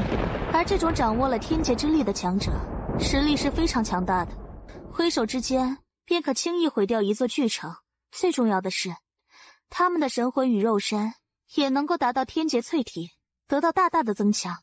而这种掌握了天劫之力的强者，也才有资格去修炼简阶之上的功法武技。因为简阶之上的武技威力都是非常可怕的，超越天劫的存在，只有至境强者才能够掌握。可以说，至境与下于至境，一个天，一个地。关主姑娘，你什么境界？至境。至境。而且我还不是一般至境呢，因为我是掌握了玉的至境，有自己的玉。若是我没有掌握自己的玉，我与你打，其实没有多大胜算。你的剑快得有些不正常，要达到至境，你才能掌握玉，因为这对肉身和精神力有着极大的要求。你现在境界太低，即使掌握剑玉，你也无法施展，因为施展玉那消耗不是你现在能够承受的，特别是还要破开天地大道，自成一域。可以说，以你现在的境界，就算施展出玉，它也就只是能够坚持数息的时间。我明白了。我觉得你现在可以发展2个方向，第一是好好修炼这惊雷，让你自身的速度达到一个新的高度。若是你将这惊雷之法修炼成功，只要不是掌握了玉的至境，你都可以秒杀。第二，修炼以点破面。以点破面？是的，只要你掌握了以点破面，那么你就再也不用受制于掌握了玉的强者。那时，至境之中你无敌，至境之下，嘎嘎乱杀。这个以点破面，我只是突发奇想，但要如何修炼到极致，我现在也没有别的想法。关主姑娘，你可有好的建议？要真正做到以点破面，就得必须掌握一种特殊手段，那就是临界。而会这种手段的书院目前有2个人，第一个是大武官，此人实力通天，武道造诣非常高深，但他是天命之人的老师，肯定不会教你。还有一人呢？佛院孙无大院首，他现在是书院所有院首之中唯一在书院内的院首，他可是数千万年前的人物。不过他经常待在他的寺庙里，基本不过问书院任何事情。他会教我吗？我不确定，不过你可以去试试呢。好。你得自己去找他呢，我现在还被禁足，无法与你一起去。关主姑娘，多谢了。客气了呢。我改日再来看你。好呢。你方才若是用全力，结局会如何？如果只是切磋，我打得过他；但如果是生死之战，我打不过他。为何？剑若无杀心，何来威力？他方才与我交手之中，件件都无杀心，威力大大削弱。特别是他施展那门武技时，他怕伤到我，竟然在关键时刻又收了几分力。我们这切磋跟过家家一样呢。他是一个很好的少年。嬷嬷，天命之人那边有动静是吗？有，而且动静很不小。据我所知，这段时间来，大武宗天天带着陆天到处拜访，很显然，他们是在拉拢那些世家与宗门。你也知道的，他身份特殊，那些世家与宗门肯定不会拒绝他。比武那天，我要去青丘山。为何？若是那一日，还有人胆敢倒行逆施，将布公压在叶公子身上，就算丢了这条命，我也要唤醒青丘师姐。不可！丫头，青丘姑娘曾留言过，除人间剑主外，任何人不得打扰她。你知道的，青丘院首自人间剑主消失后就不再管书院，他一旦生气，后果不堪设想。再者，在那里有神秘强者镇守，你若是去打扰，那里的神秘强者必将你镇杀。而你也清楚，那些神秘强者就连内阁也无法命令他们。我都知道。那你为何还要有这种想法？书院3番2次如此对待他，实在不公平。世间没有这般道理。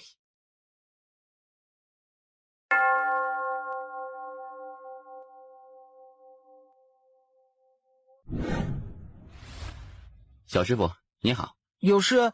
在家夜观，求见僧无院首。师祖在闭关，不得打扰。小师傅，还请通融一下。这位公子，你这是做什么？我不是那样的人。就通报一声，劳烦小师傅了。公子，我看你慈眉善目，想来也是个心善之人。师祖常说要助人为乐，也罢，就算被师祖责罚，我也要为公子通报一声。小师傅，等等。怎么？你将此卡给你师祖看，就说是故人之子前来拜见。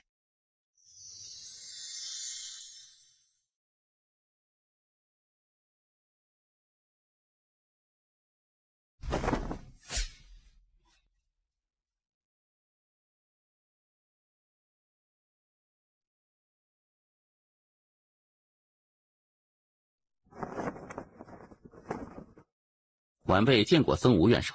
就塔爷跟着你吗？前辈认识塔爷？认识。前辈认识我父母？认识的。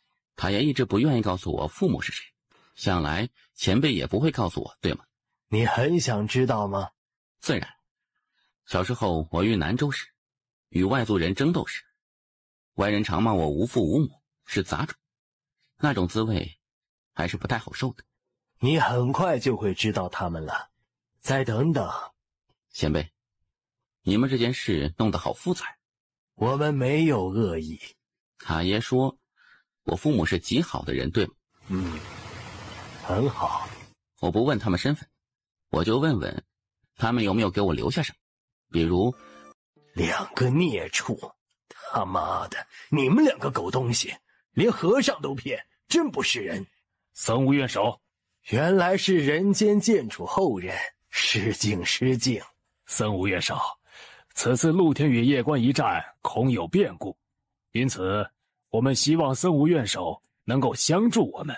我佛院必倾尽全力相助露天少主。僧无院首，那我们便不打扰了。大武宗慢走，露天少主慢走。僧无院首无需如此客气，事成之后，我不会忘了僧无院首与佛院。你们再不走，老衲可就要超度你们了。老师，我们走吧。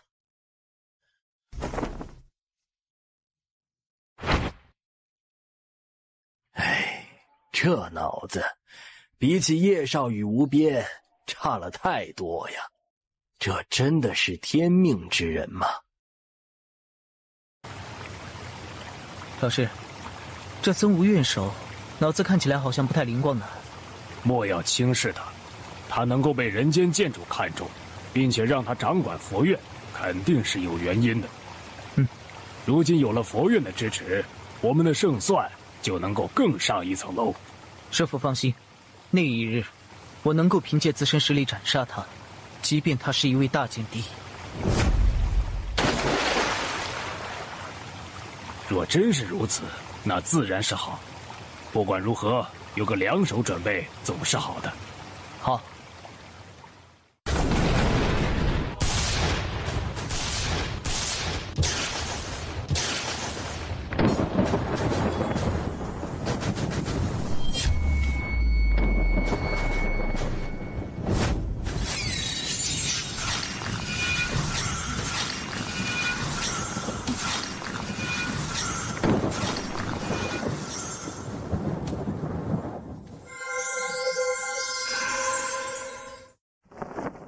感觉如何？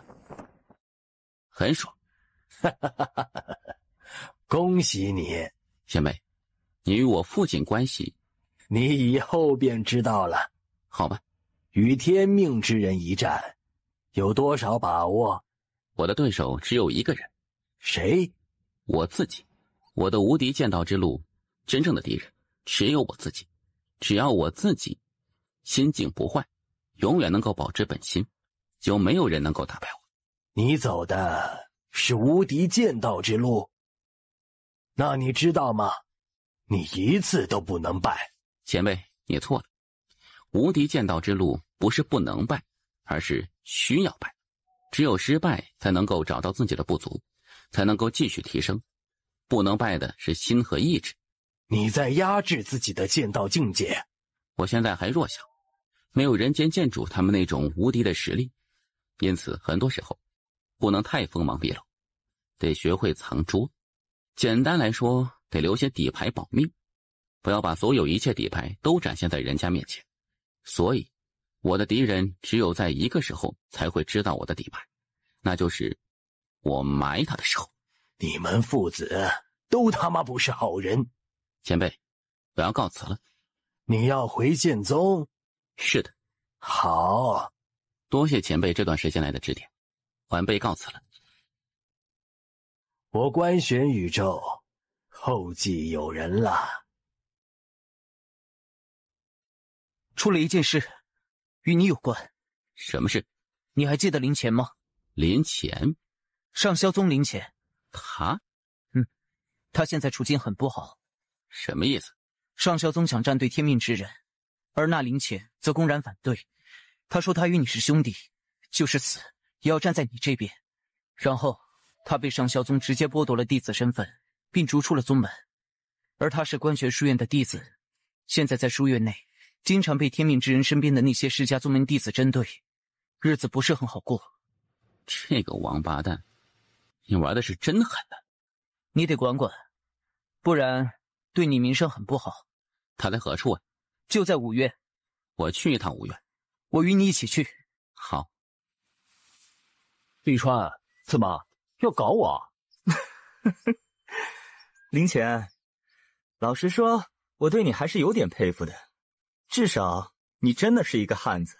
但现在有一个天大的机会摆在我们面前，只要跟着陆天师兄，我们的命运就能够被改变。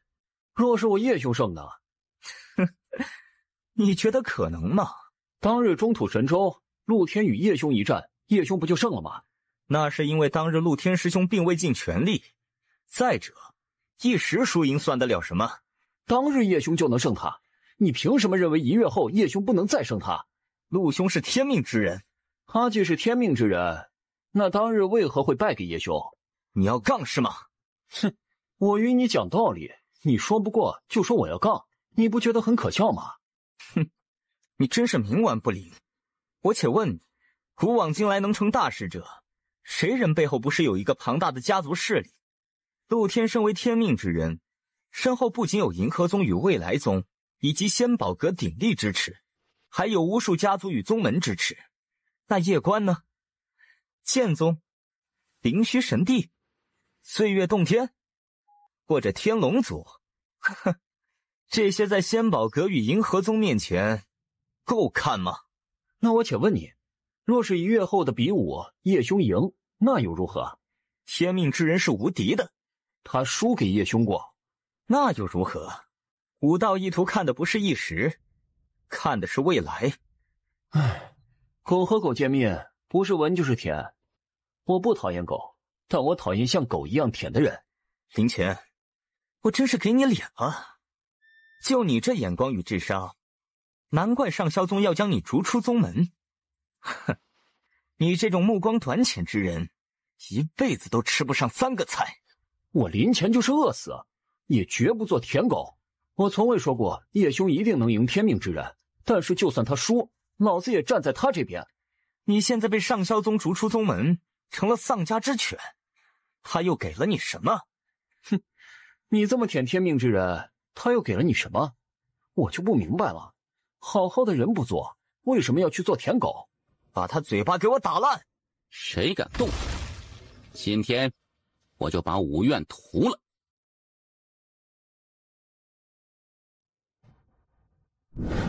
你要动他？谢关，这里是五院。我知道，你大可以动手试试，你看看我敢不敢杀你。叶关，人狂必有祸，希望你1个月后还能这么嚣张。等等，怎么，你还想杀我？告诉你，在书院内无缘无故的杀人，那是要偿命的。我懂，我不杀你，但我要打你。娘的，这家伙还是那么高！谢官，你竟敢在书院内无缘无故动手！曹兄，在书院内打人会受到什么处罚呀？赔钱。赔多少？看情况，不过一般不超过30万枚金金。我厚道一点，多给你。叶官，叶官，你不要欺人太甚！今天这李川我打了，武院若是不服，随时可来找我叶官单挑，任何时候都可以生死战。我们走。林兄，你这是玩的哪一出啊？我没有恶意，我就是单纯的支持你，仅此而已。我知道。叶兄，我父亲让我提醒你一下，现在许多宗门世家都已经围在陆天身边，他们现在全都绑成了一个利益体。那天命之人不能败，他必须得赢。如果他输，我明白你的意思。叶兄放心，那一日我剑宗将为你保驾护航。这段时间你就在书院内低调一些，尽可能不要让他们找你麻烦。明白，这是我父亲让我交给你的。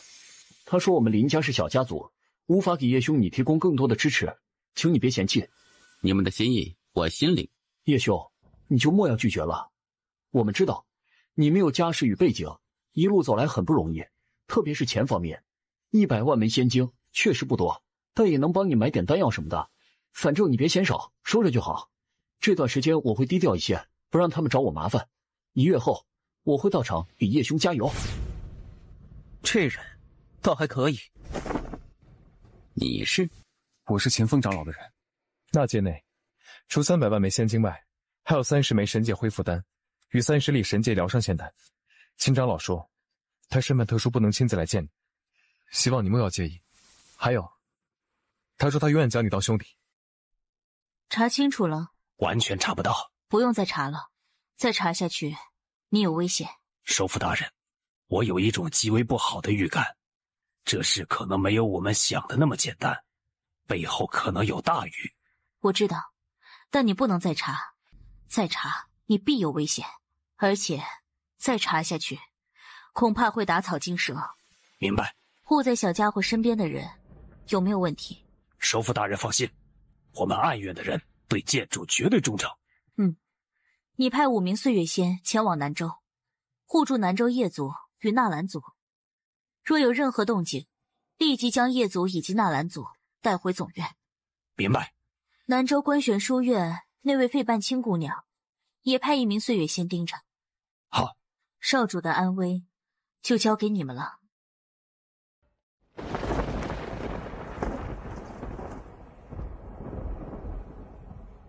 前辈是？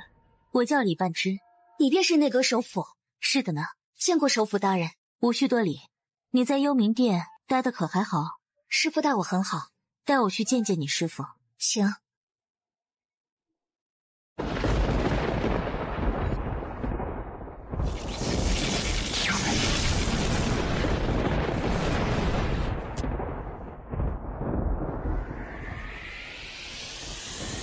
破！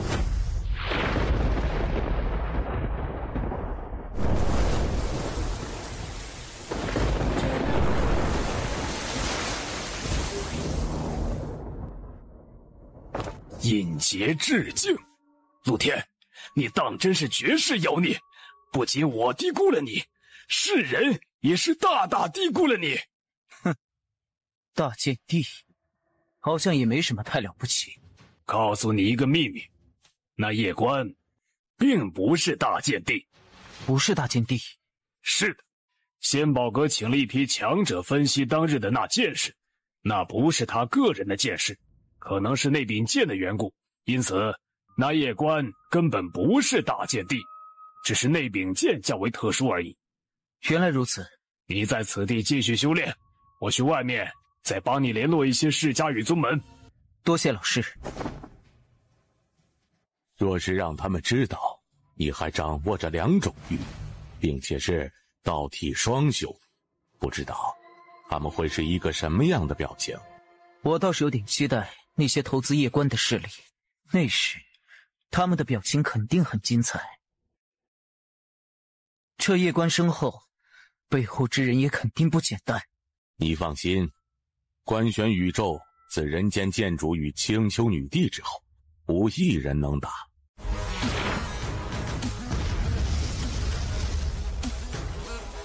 好久不见了，谢玄姑娘。我要去虚真世界了，当然是等你明天与陆天一战之后。哎，你在想什么呢？谢玄姑娘，对不起。笨蛋，你不用说对不起的。我之所以那么待你，是因为我喜欢你。若是你也喜欢我，那自然是极好的。可你若是不喜欢我，我也没有什么可后悔的。你好，便一切都好。我走了。冯真大爷，我知道他的缺点是什么啦。啊？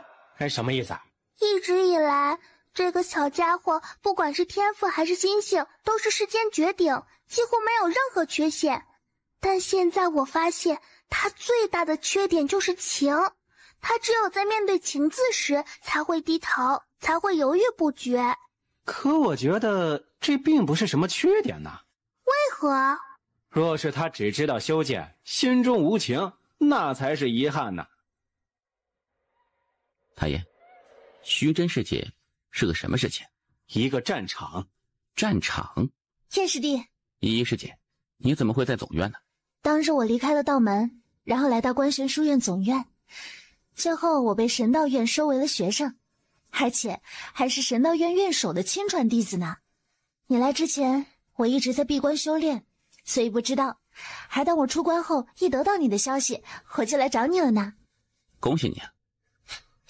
得多亏你赠送给我的那2本修炼之术。叶师弟，我告诉你，在他们看到我的修炼之法后，神道院的那些长老顿时激动的不行，然后就直接联系了院首，接着院首就收我为徒弟了。叶师弟，你那个塔爷肯定是一个超级牛逼的人物呢。哎呀，这小姑娘可以。塔爷是很厉害的。师弟，我走了，明天我去给你加油。好。他就是你喜欢的人。既然喜欢他，何不与他说？喜欢一个人，没有必要一定要说出来。我觉得现在这样挺好，以师姐的身份静静待在他身旁，他永远都不会拒绝我。师父，明天大战，陆天他们会动手脚吗？最好别，否则都得死。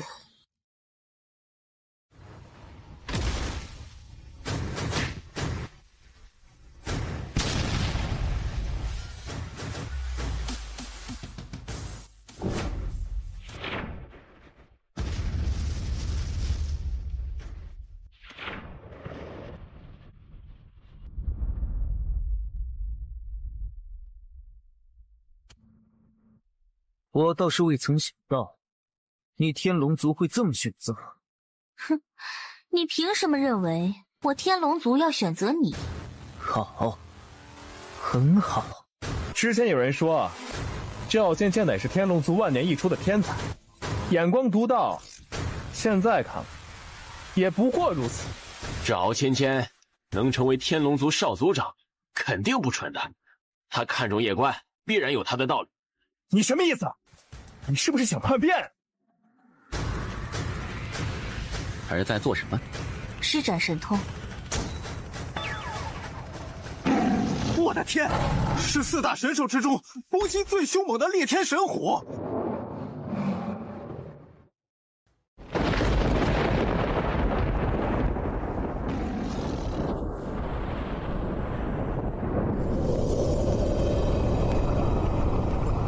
芊芊姑娘，现在让你退出很不厚道，所以你愿意跟随我与他们一战吗？当然。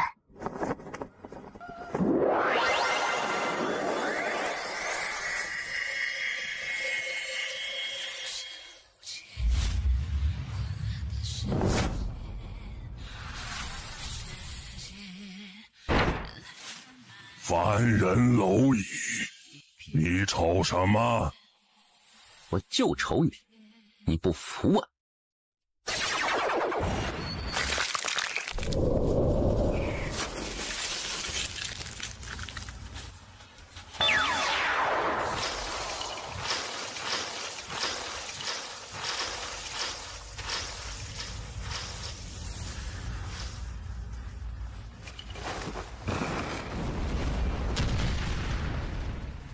夜官，我烈天神虎愿意退出你与天命之人之争，还请留我孙子。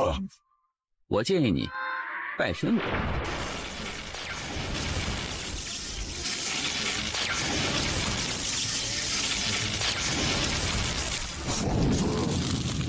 今日谁敢将不公施于我师弟头上，我就斩谁。我输走我孙子的尸体，你想得美！放肆！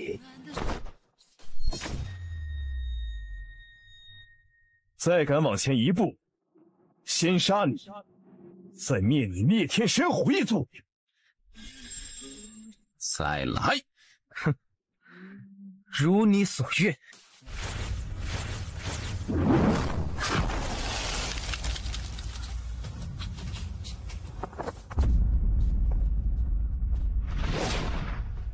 动武者，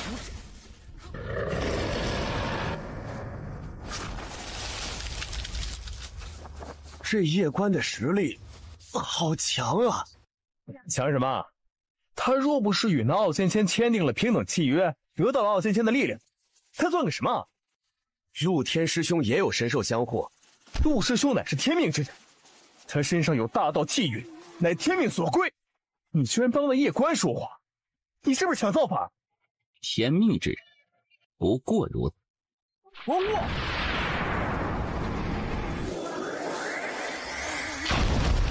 疯魔血脉，这是疯魔血脉，他真的是人间剑主后人。就算你是人间剑主后人，那又如何呀？今日我就让人间剑主绝后！我操，这个小王八蛋可真猛啊！让自己爹绝后，夜官，受死！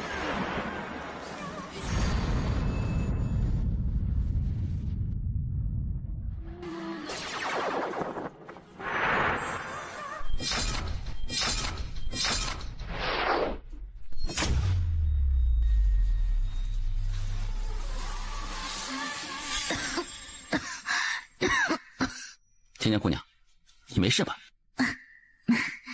无事。真的？我肉身可是比你强悍得多，你都没有什么事，我能有什么事？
官玄神甲，太爷，我什么装备都没有，就只有一柄行道剑，是不是太寒酸了呀？你要不要给我整点啊？我操！哎，你听听，汝人言否？禽兽也，屌毛之！你干嘛突然这么说话？你不是老说我文化少吗？我最近读了一些书，哎，你看看我这说话水平增加了没？读得很好，下次别读了。夜官，你不是有一柄神剑吗？来，让我看看，是你神剑强，还是我这官宣假枪？我答应过我塔爷，我一般不用那兵器。嘿，你什么时候答应过我了？妈的，这王八蛋怎么动不动就让我来背锅呀？不用，我看你是不敢吧？来，莫说我不给你机会，用你那柄剑往这里捅。此剑太强，我本不想多用，但奈何禁不住你3番2次要求。既如此，那我就勉为其难用一下。你不要动啊，我来了。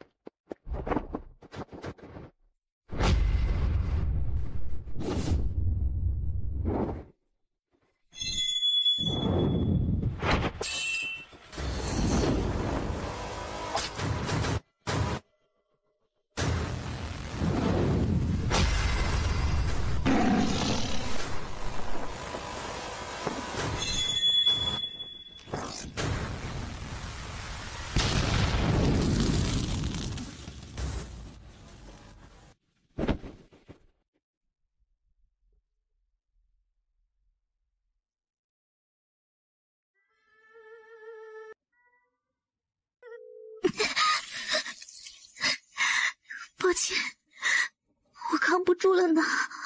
你先前几次之所以没事儿，是因为他帮你承受住了至少90%的力量。你没事儿，而这小丫头早已经是千疮百孔。抱歉。没关系的，我选择了你，自然就要与你同生共死的。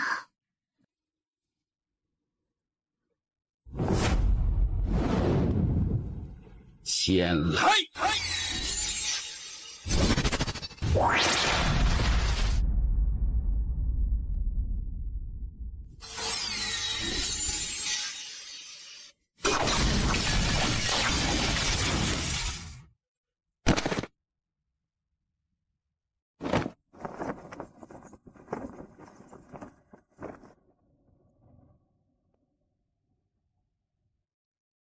谁敢动少主？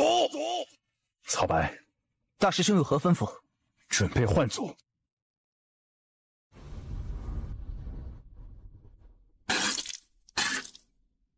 木姑娘还未到，在赶来的途中。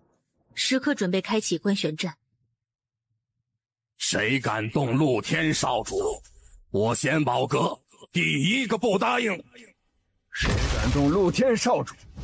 我烈天神虎族第一个不答应。动陆天少族长，我朱雀族灭了10族。谁他妈敢动陆天少主？谁敢？我们低估了他身后之人。今日我灵虚神帝与叶公子共存亡，真是不要脸！单挑打不过就玩群殴，就这还天命之人？我去你妈的天命之人！垃圾！老夫看不起你！待会儿我要让你岁月洞天所有人死绝！来，你尽管来。这位长老所言极是，本是单挑，但你天命之人却不讲武德，居然群殴，实在是丢人呐！哼，今日我天龙族与叶公子同生共死。同生共死？哼！待会儿会如你们所愿的。天命之人就是这种货色，真不是一般的垃圾，单挑打不过便要群殴，我呸！你又是什么废物，也配在我面前叫唤？怎么，你敢做，却不敢让人说？我且问你，你与我叶关哥是不是在公平单挑？既是公平单挑，那你为何让你体内那神秘强者出手？你是不是输不起啊？放肆！你竟敢对少主不敬，实在是该死！杀了他！这位小兄弟，今日之事不简单，你且退到一边，我剑宗来处理。这位兄台放心，我实力虽然没有夜关哥那般强大，但也不弱，杀些人还是可以的。好，哈哈哈哈！你再能打又如何？这世道比的是人多，我人比你多，杀！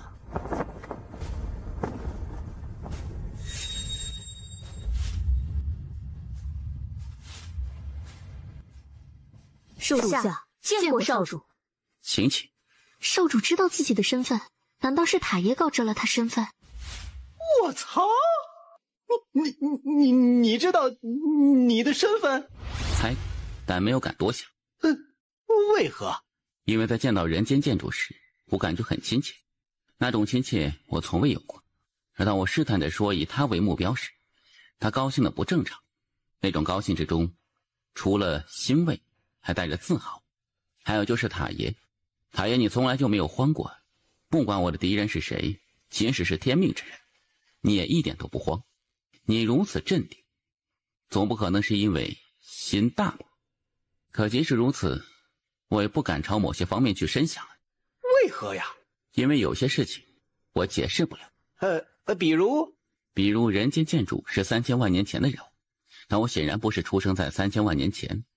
那么问题来了，我是什么时候生的？最近才生的吗？可人间建筑已经有3000万年未曾出现过。塔爷，你不为我解惑吗？此事还是让你父亲亲自告诉你吧。好，两位前辈，如今这局面是听你们的，还是听我的？听你的，你放心，我们还没有胆子敢造反。啊！怎么可能？这怎么可能？我才是天命之人！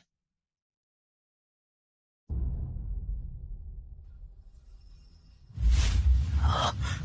怎么可能？这怎么可能？我才是天命之人！他是假的，陆天才是真正的少主，因为陆天拥有封魔血脉，而叶关根本没有封魔血脉，他是古族与星族培养起来的傀儡。这英青找的什么货色？英青应该可以退休了。此人是假的，杀了他！杀了叶关！杀了叶关！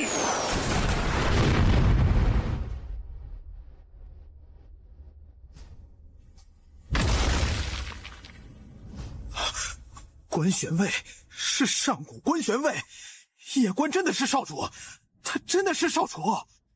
关玄卫统领代朕见过少主。人间建筑儿子，不得不说，这一次真的是一个天大的惊喜。小家伙，撤！撤！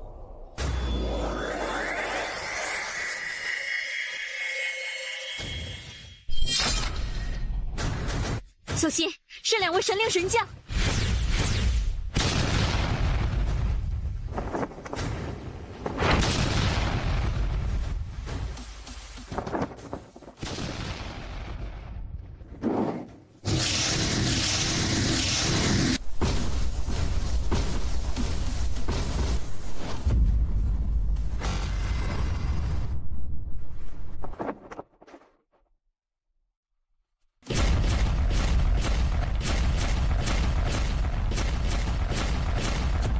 出境！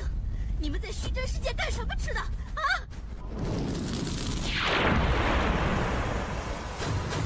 拦住他们！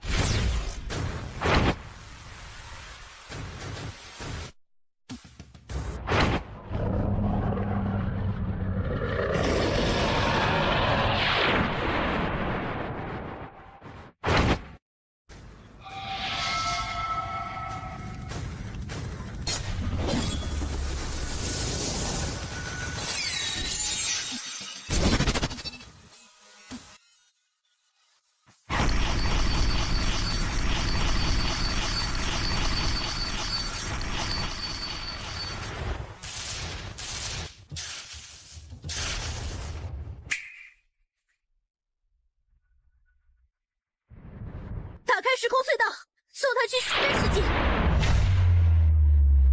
还看着做什么？那叶关便是阁主之子，你们现在还不保护他，是想等着阁主请你们吃炸弹吗？他妈的，逆天巨人勾结神灵，保护少主，快保护少主！救少主！快他妈救少主啊！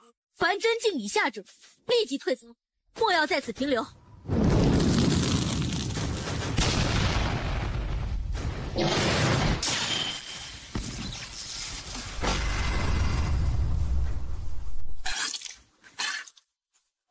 诸位，若是我们今日退走，来日必死无疑。莫纵族长的意思是我们一不做二不休，干掉叶关。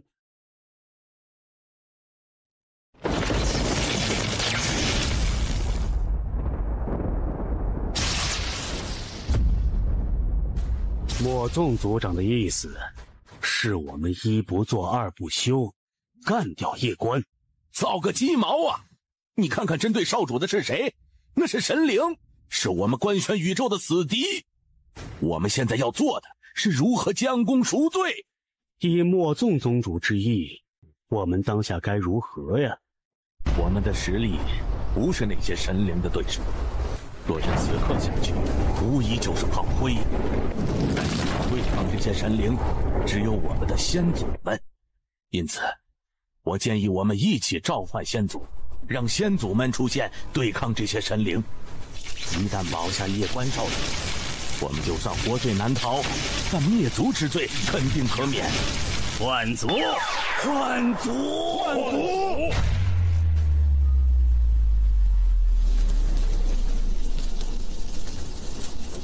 先祖，快救少主！你这龟孙子，你这个时候犯，你是嫌你祖宗我死的不够彻底吗？先祖，如果救不了少主，我们墨家可就彻底无了呀！你们这群龟孙子哟，老子真是服了你们这群坑祖玩意儿了！我死了都不得安宁。烈天神虎老祖、朱雀老祖、神玄武老祖、凶逆老祖，你等速速护在少主身边，让他撤离此地，快！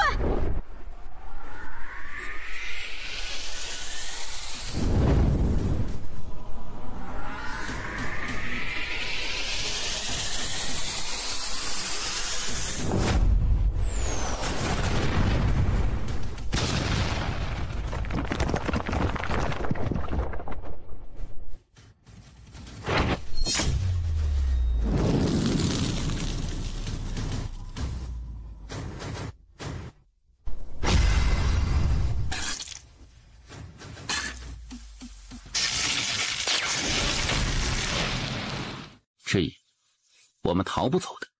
相信我，你父亲不在，我定护你周全。传我内阁令，官选宇宙立即进入特级战士状态。凡我官选宇宙至境之上强者，不管你在何处，不管你在做何事，请立即前来书院。书院需要你，官选宇宙需要你，拜托了。之意，不可以召唤人间剑主了。若是无神灵，便可以；但有神灵，便不可以。为何？具体的我也不知道，我只知道，你父亲当年杀入真世界之后，与那位真世界的真神，似是有过什么约定。太爷，这位真神强吗？你无法想象的强。不行了，这得太爷扛啊！嘿，你个小王八蛋，坏得很呐！老子刚认祖归宗，你们就派出最顶级的强者来搞我，真是他妈不讲武德呀！给点发育的时间不行吗？少主，李首府，小关刑狱的所有时空隧道，谁敢动杨家的人？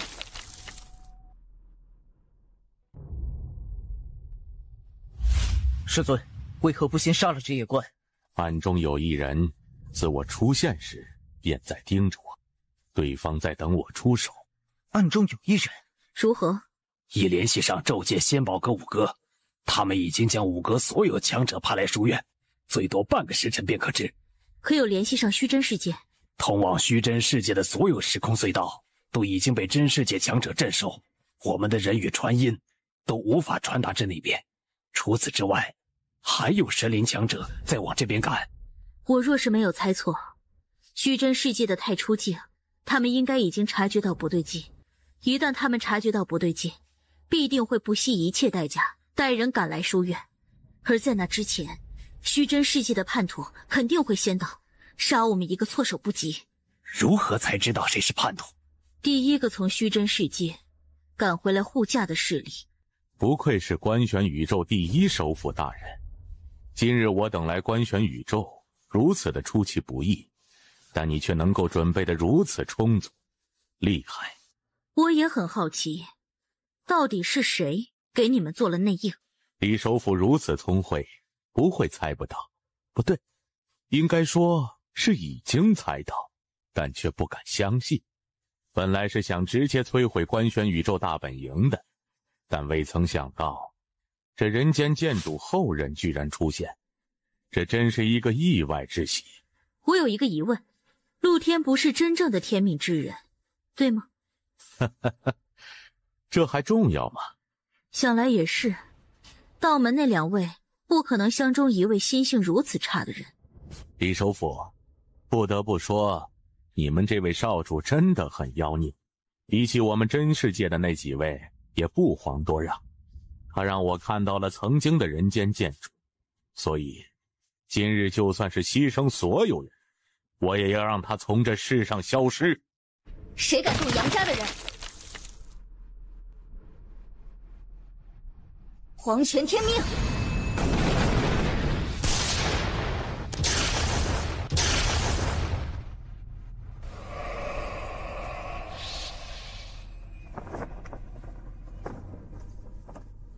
你好，我叫莹女，是你爷爷的朋友。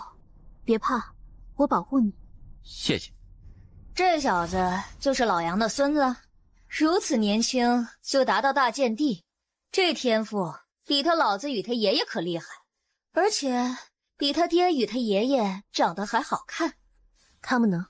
快到了。知道我是谁吗？前辈是？我叫齐比天，比天高一点。齐比天，太爷，你认识吗？认识。太爷，你是不是跟了我们家祖孙3代啊？你莫要怕，我们不会让别人以大欺小你的。炎主、冰主。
这才是天地间的顶级强者，自己以前格局实在是有些小，一座山算什么呀？老子改天要拼个天！莫要多想，这是老一辈之间的战争，不是你现在能够插手的。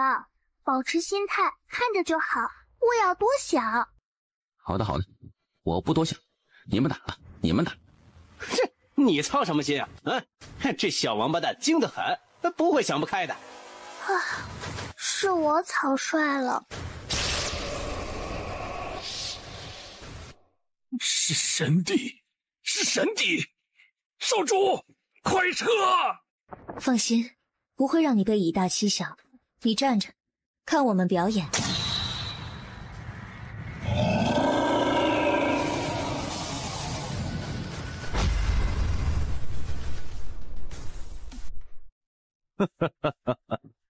原来是人间第4剑的穆天道。真世界的震天门有9大神帝，有8位被我打过，想来你应该不是最后那一位。我是第10位，先晋升的太和神帝。未曾想到今日穆天道会出现，也好，我早就想与穆天道一战，还请赐教。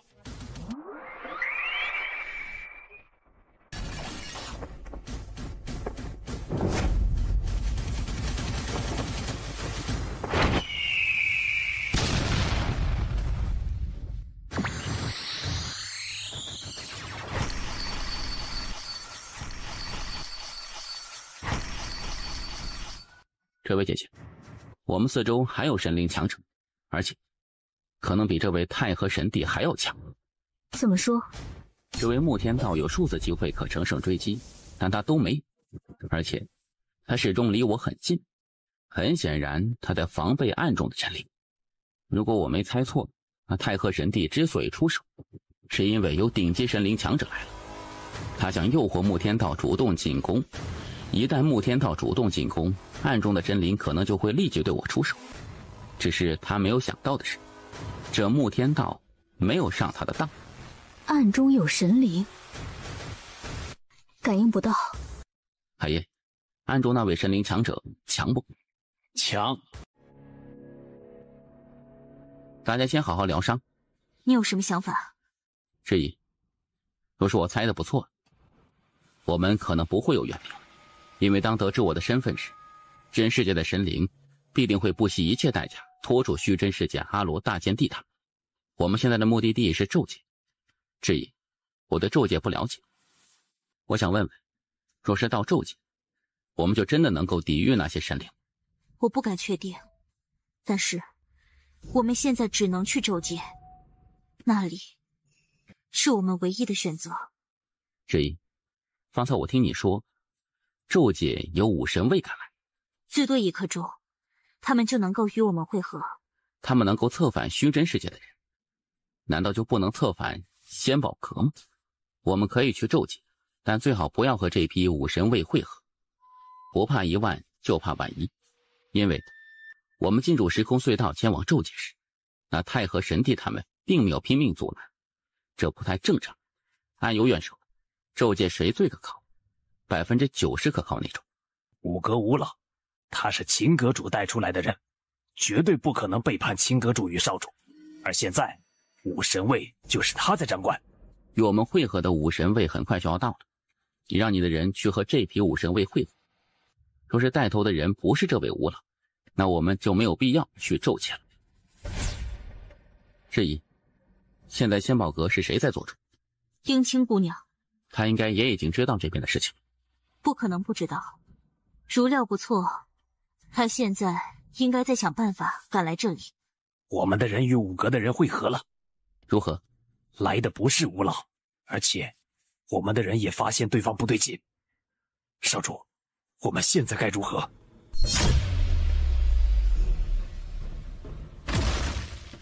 少主，他们便是来与我们结印的5神卫。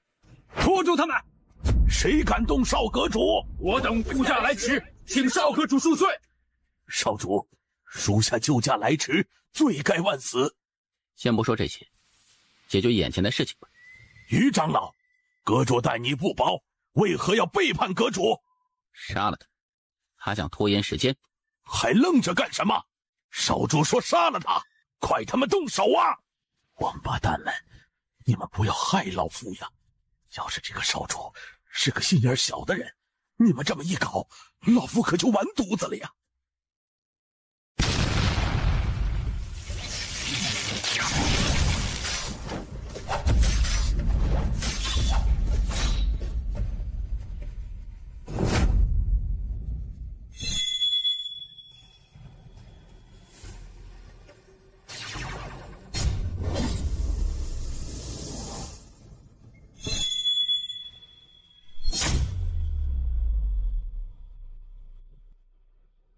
神帝，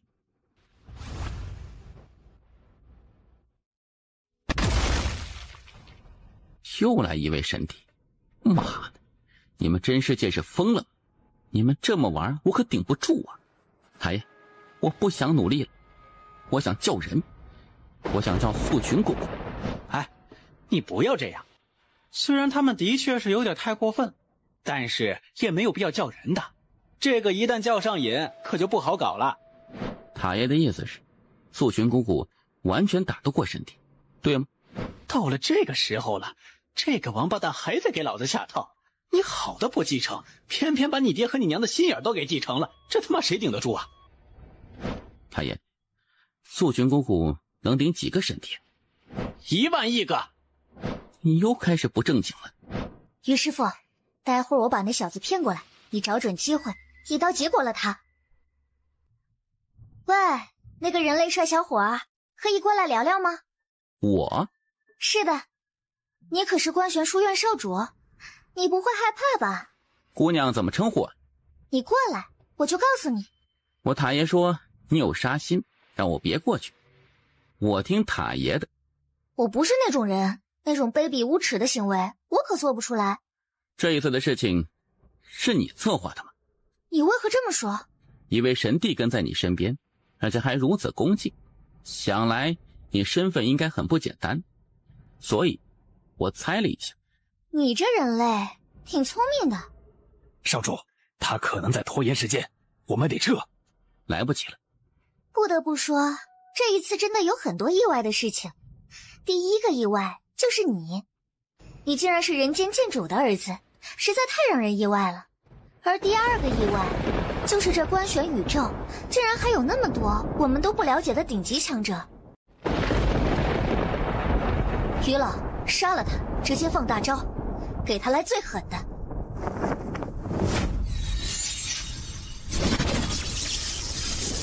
妈的，你这个女人坏得很呢。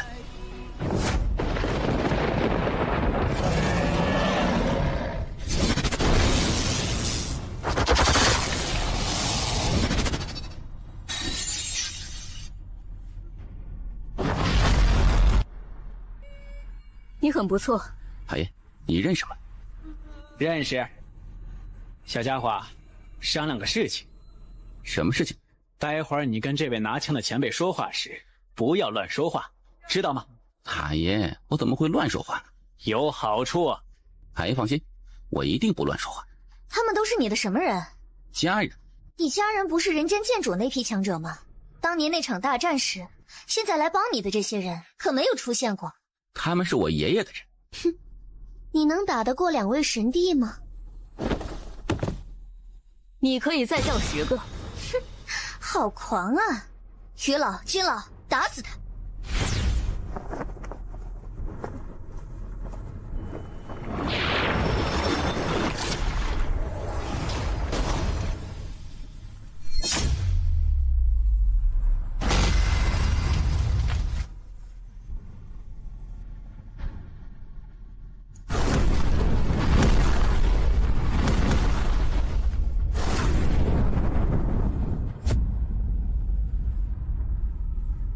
厉害！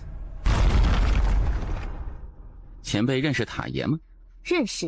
哎呀，好东西，有好东西！塔爷说我爷爷很好，是真的吗？嗯，真的。前辈，能杀了这个女人吗？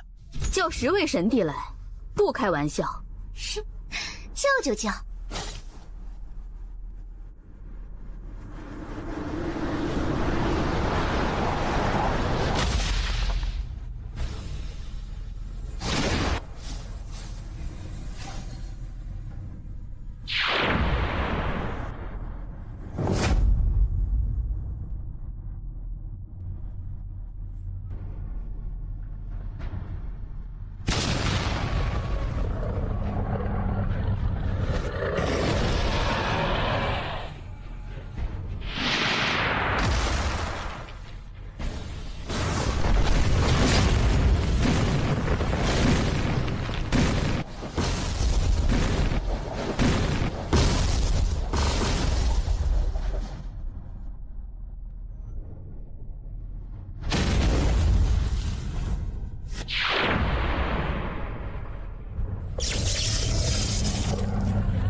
不好，这是真世界的10大真术之一的彼岸超度真术。传闻此术一经施展，可超度一整个宇宙。3000万年前，他们就施展过，当时是人间剑主用人间剑意才破了此术。此女竟然能够施展真术，她来历必定极为不简单。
以后你还会记得我吗？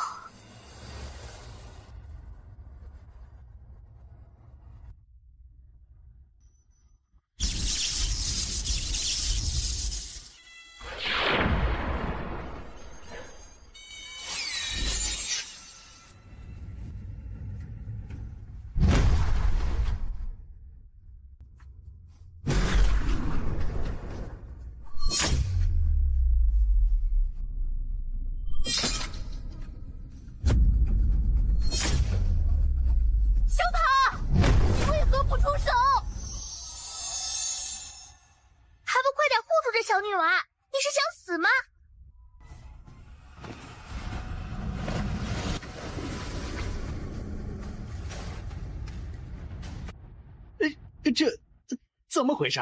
这是真世界的大道法则，不归这片天地管。那怎么办？这个小女孩一死，这个小家伙必定恨你，恨他父母。你等死吧！我去！我能回之主何在？出来！出来！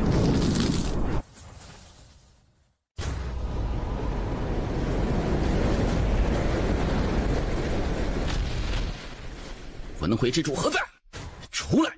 出来！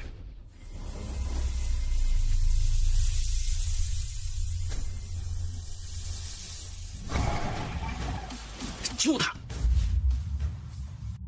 少主，他被真世界法则所伤，不归我们这片宇宙管。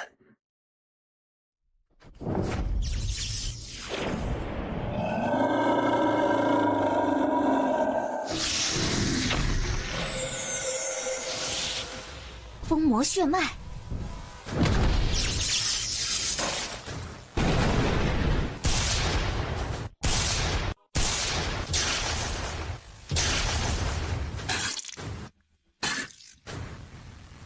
凡我安王界内，神帝、神皇、神君，凡是能打的，都给本王立即赶来，用你们最快的速度。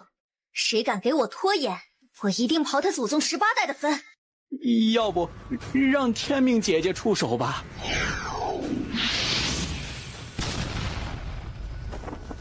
你是看不起他爷爷吗？韩主母啊，你这个帽子扣下来，我小塔如何能承受得住啊？放心，他暂时没事，被小塔收到了塔内。小塔，我在。放养也要有一个限度。那神帝对他出手，你也要他自己扛吗？我忘记了。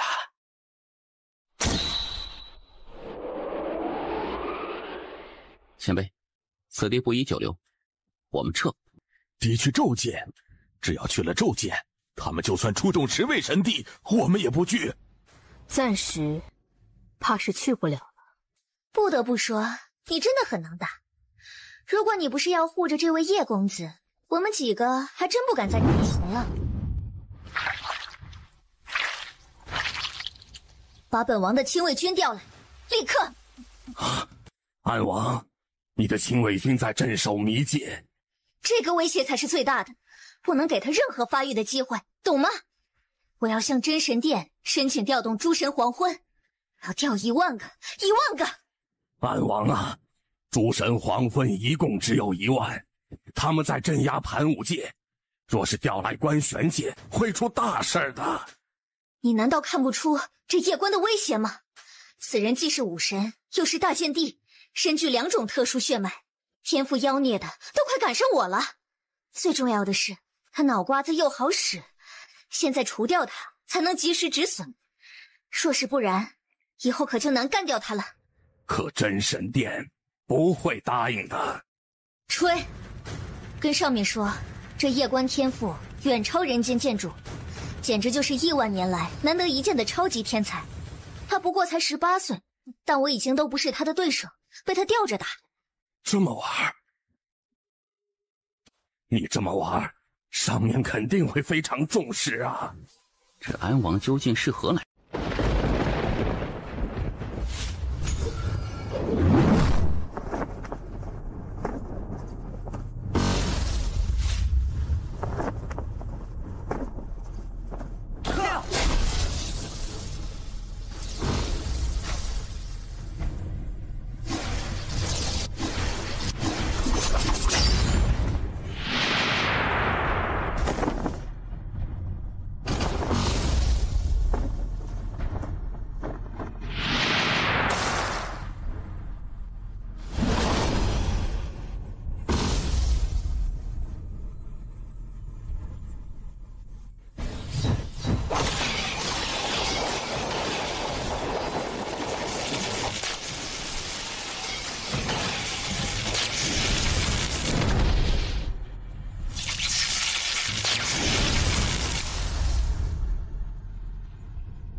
不用出手了，他是一位武神，你不是他对手。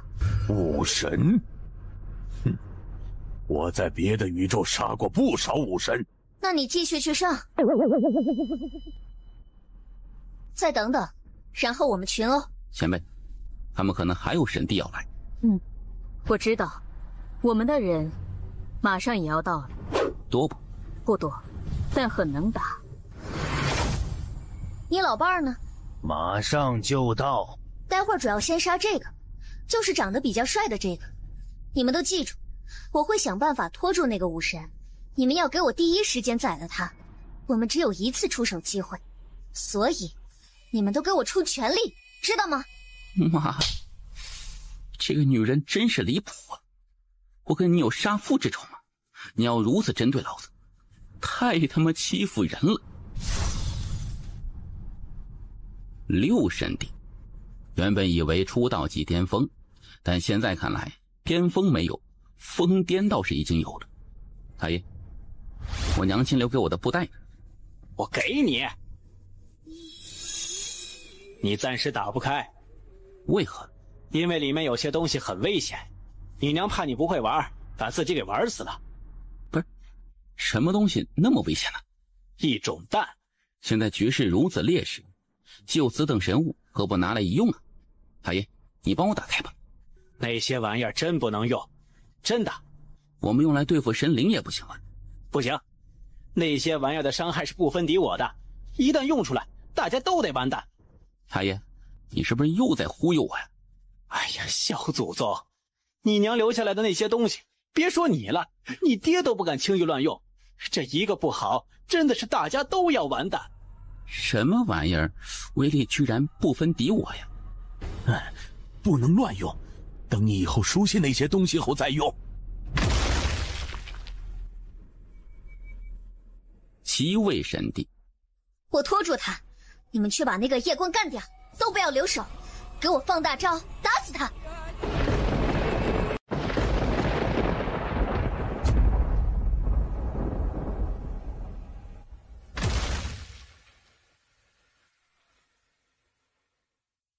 小白，保护这个小家伙。二丫未然，打架。保护谁呀？我。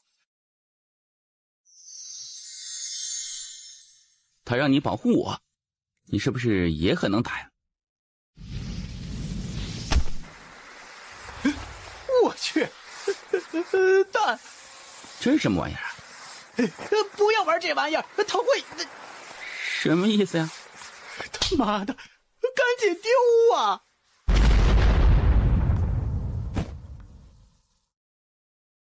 这怕不是对面派来的吧？太爷，他在说什么呀？他说：“你为什么不丢？”我他妈哪里知道你给我丢一颗会炸的东西啊！太爷，他说什么呀？他说：“这颗威力更大，可以把这片宇宙炸没。问你要不要玩？”他是认真的吗？他可能没想到你很弱。这小家伙真的是来保护自己的吗？到底谁保护谁呀？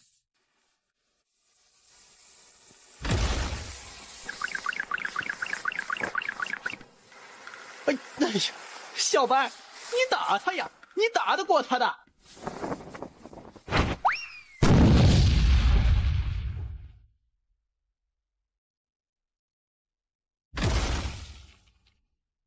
我去！这是什么玩意儿？威力这么强的！我操！这小家伙真的是对面派来的吧？所有人快撤！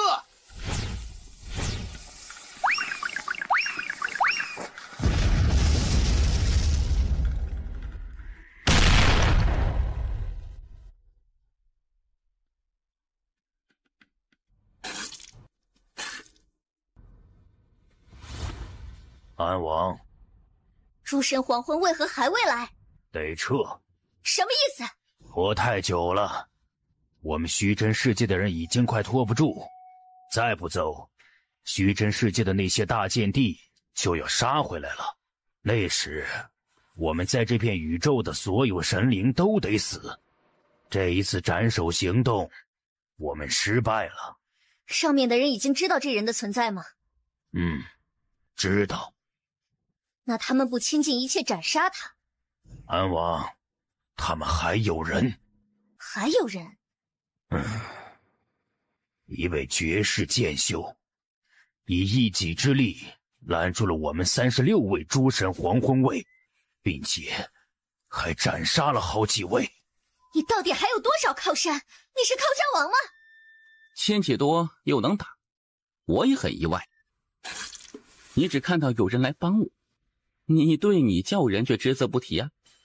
你个好双标的女人呢！撤！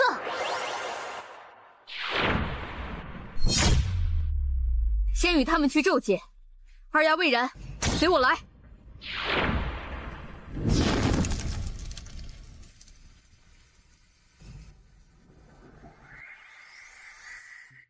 少阁主，我们去咒界。好。走吧，我们低估了叶关身后之人，越来越多的人出现帮他，只能暂时先撤。你是真世界的傀儡，你根本不是天命之人。我曾入道门过，不过后来我转投真世界。吴总，此地已经没有你的容身之处，与我一同前往真世界吧。陆天啊陆天，你可知你有多愚蠢？吴总，我告诉你，官权宇宙永远不可能打过真世界的，即使是当年无敌的人间剑主，不也奈何不得真世界吗？你背叛自己的宇宙，你以为真世界的神灵会高看你吗？不会的，你去他们的宇宙，他们只会把你当狗，因为谁也不会瞧得起一个背叛自己国家的人。胡总，你又何必执着？以你的才能，即使去了真世界，也能得到重用。而你若是留在这里，那一关必不会放过。闭嘴！你这神灵的狗！我告诉你，你想做狗，没有人拦着你。但是我大武宗永远不可能去给神灵做狗。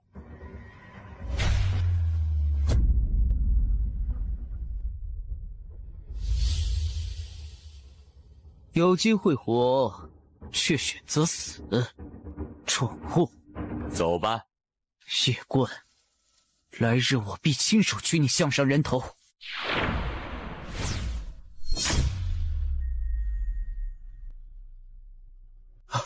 救我！救我！操！让你走，你就是不第一时间走，非要他妈的放句狠话再走，你是不是脑子有坑？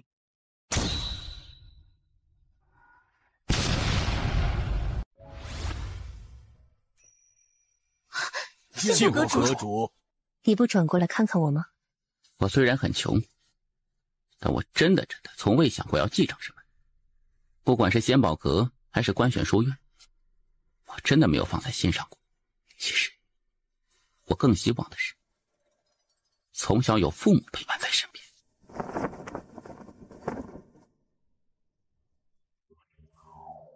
我培养你们，不是让你们来给我儿子脸色看的。此刻起，五阁立即解散，五阁所有人此生永不再录用，此地盗兵，就地处决。这座城是为你打造的，而现在也没有必要存在了。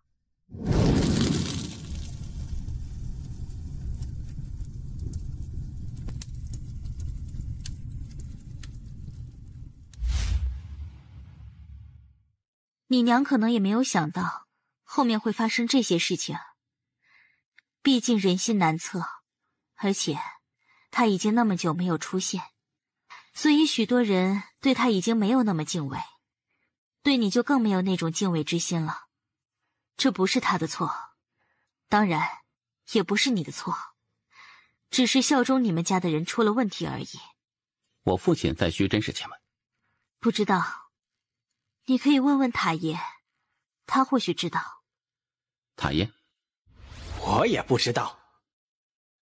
哎，我真的不知道。后期他都用不到我了，我的存在感已经大大降低了。你现在当务之急是前往虚真战场，去那里继承你爹的遗产。遗产？家产，是家产。你真的不见你娘了吗？我跟过你爷爷，又跟过你爹，算是你长辈。我多说两句哈，我觉得还真的不是你娘的错，她是一个很好的人，真的。我现在只想复活小家，至于别的，不想那么多。哎呀，仙宝阁这些蠢货，简直是天大的蠢货！你们给这个小王八蛋下马威，真是打着东龙进茅厕。太初神族族长，止步！李首府，你这是……你们居然投靠神灵？你是怎么发现的？猜的。你真像你爹。你太初神族为何要背叛官玄书院？因为看不到希望了。打了这么多年，我太初神族陨落了那么多人，继续打下去，一点希望都看不到。所以我们想换个活法，只是没想到，偏偏这个时候，人间剑主后人现世，真是巧得很呢。你这么做，对得起你太初神族的先辈吗？我不想管先祖们，我只想管我太初神族的后辈们，我不希望他们以后死绝。你很优秀，若是早点遇到你，我或许不会选择神灵。可惜你出现的晚了。李首府，3000万年来，我们被困在关玄宇宙，固步自封，而真世界却在飞速发展。你如果出去看看，你就会知道我们的差距与人家有多大。我知道我们关玄宇宙与他们有差距，可是他要灭我们的宇宙啊！你太初神族曾经的先辈们为何拼命反抗？不就是为了有尊严的活着吗？当年他们的选择就错了。蠢货！太初亲，我且问你，当年若不是人间剑主挡住了虚真世界的强者，并且守护至今，真世界的人可会来与你谈，并许诺你太初神族好处，做你的春秋大梦吧？你也不看看你是什么货色！哼，你现在之所以能与他们谈好处，那是因为人间剑主挡住了他们，让他们知道了我们关玄宇宙并没有那么好欺负。若是不然，你看看那些神灵会不会正眼瞧你？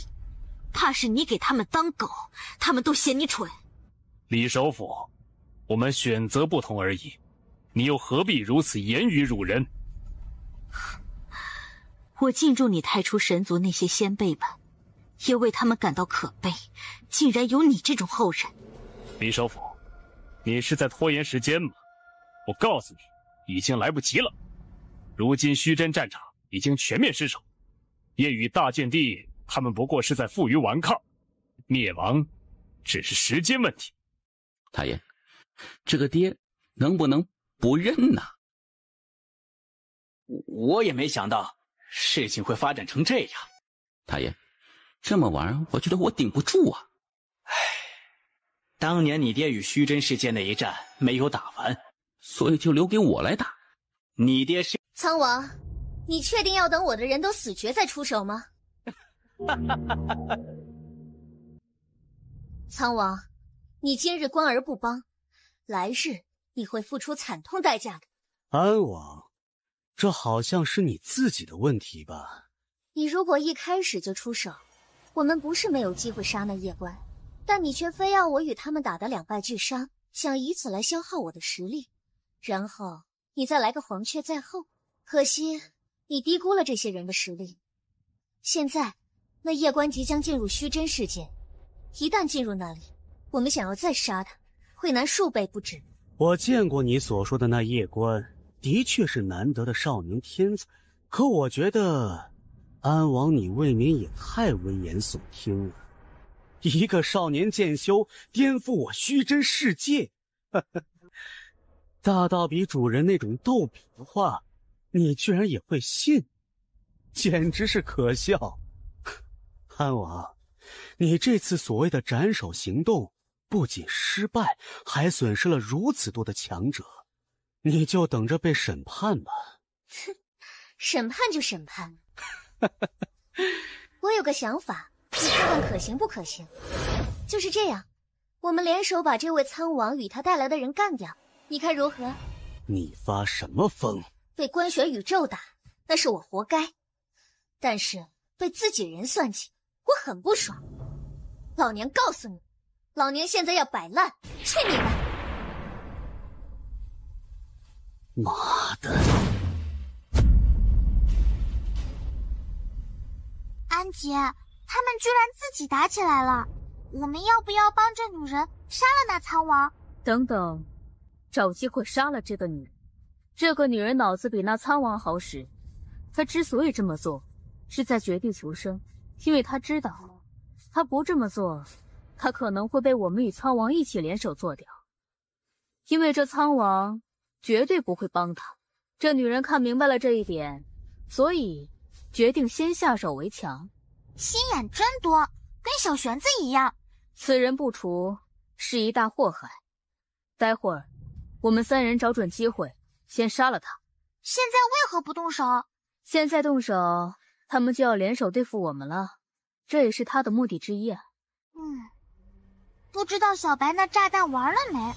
你给他闹玩意儿了？是的，给了他几10颗。我跟他说了，一次不要炸太多，点完就得跑，不知道他记住没有？那小关还活着吗？我们在这里拼命抵抗，家却被小白给偷了，那可就好玩了。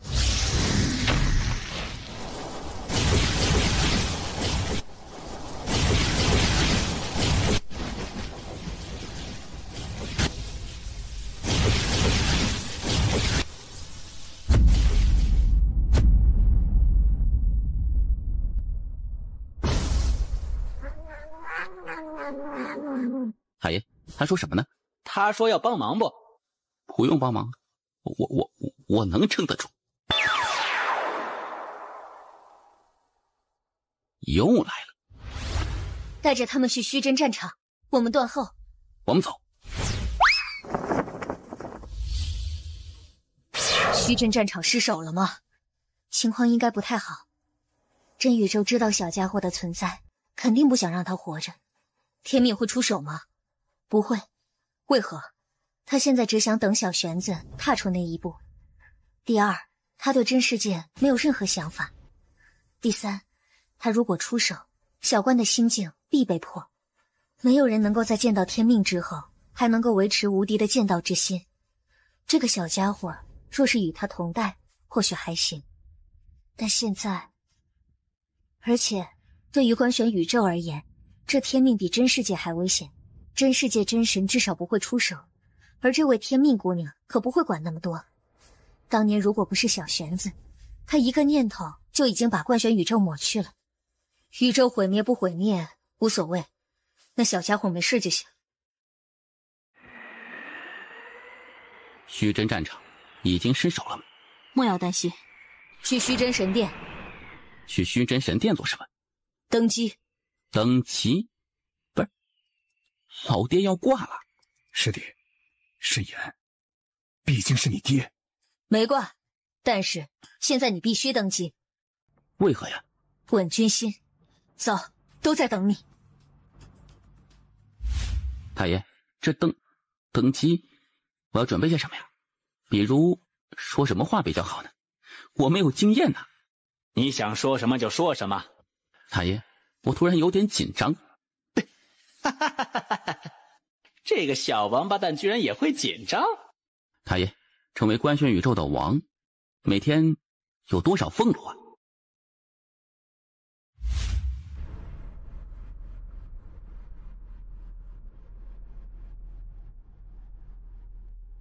登基！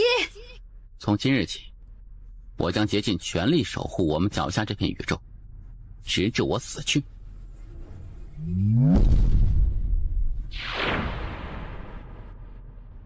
这是真神吗？不是，是一位宇宙之灵，阴神，曾吞噬过数千轮回文明，这已经是在欺负人了，可以叫人了。阴神，太爷，你来打。我去，他让你叫人，不是叫塔，你听清楚点呀！你怎么一遇到坏事就想到塔爷呢？这要不得呀！登基，你应该是没有机会了。是吗？来动我儿子试试，他刚才吓到你们，吓到了。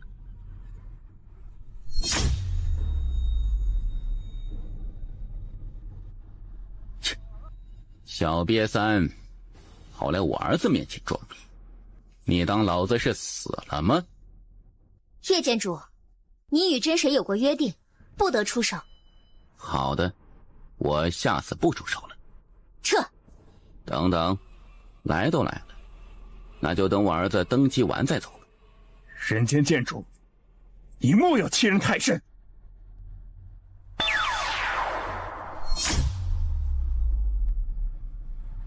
我让你们参加我儿子的登基大典，这个要求很过分。很过分吗？太爷，我这老爹好像有点……别！你怎么想的是你的事，别和我说，我什么都不知道，我就是一个塔。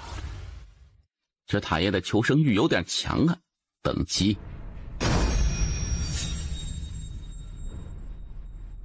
等等。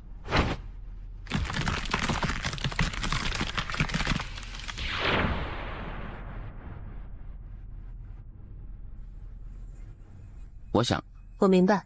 来，天地之力，不仅有天地之力，还有宇宙之力。我用这些力量帮他重塑肉身，复原后，他的体质将比他原来的体质还要强大。不太够。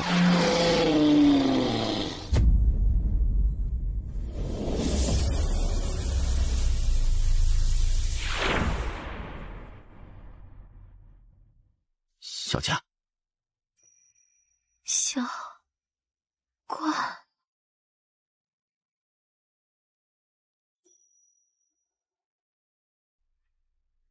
小佳，这两位便是我的父亲和娘亲。以后官玄书院的钱粮由你来管。现在起，官玄宇宙交给你了，老爹你呢？今后这官玄宇宙再也不需要信仰谁了，他们该信仰的是自己。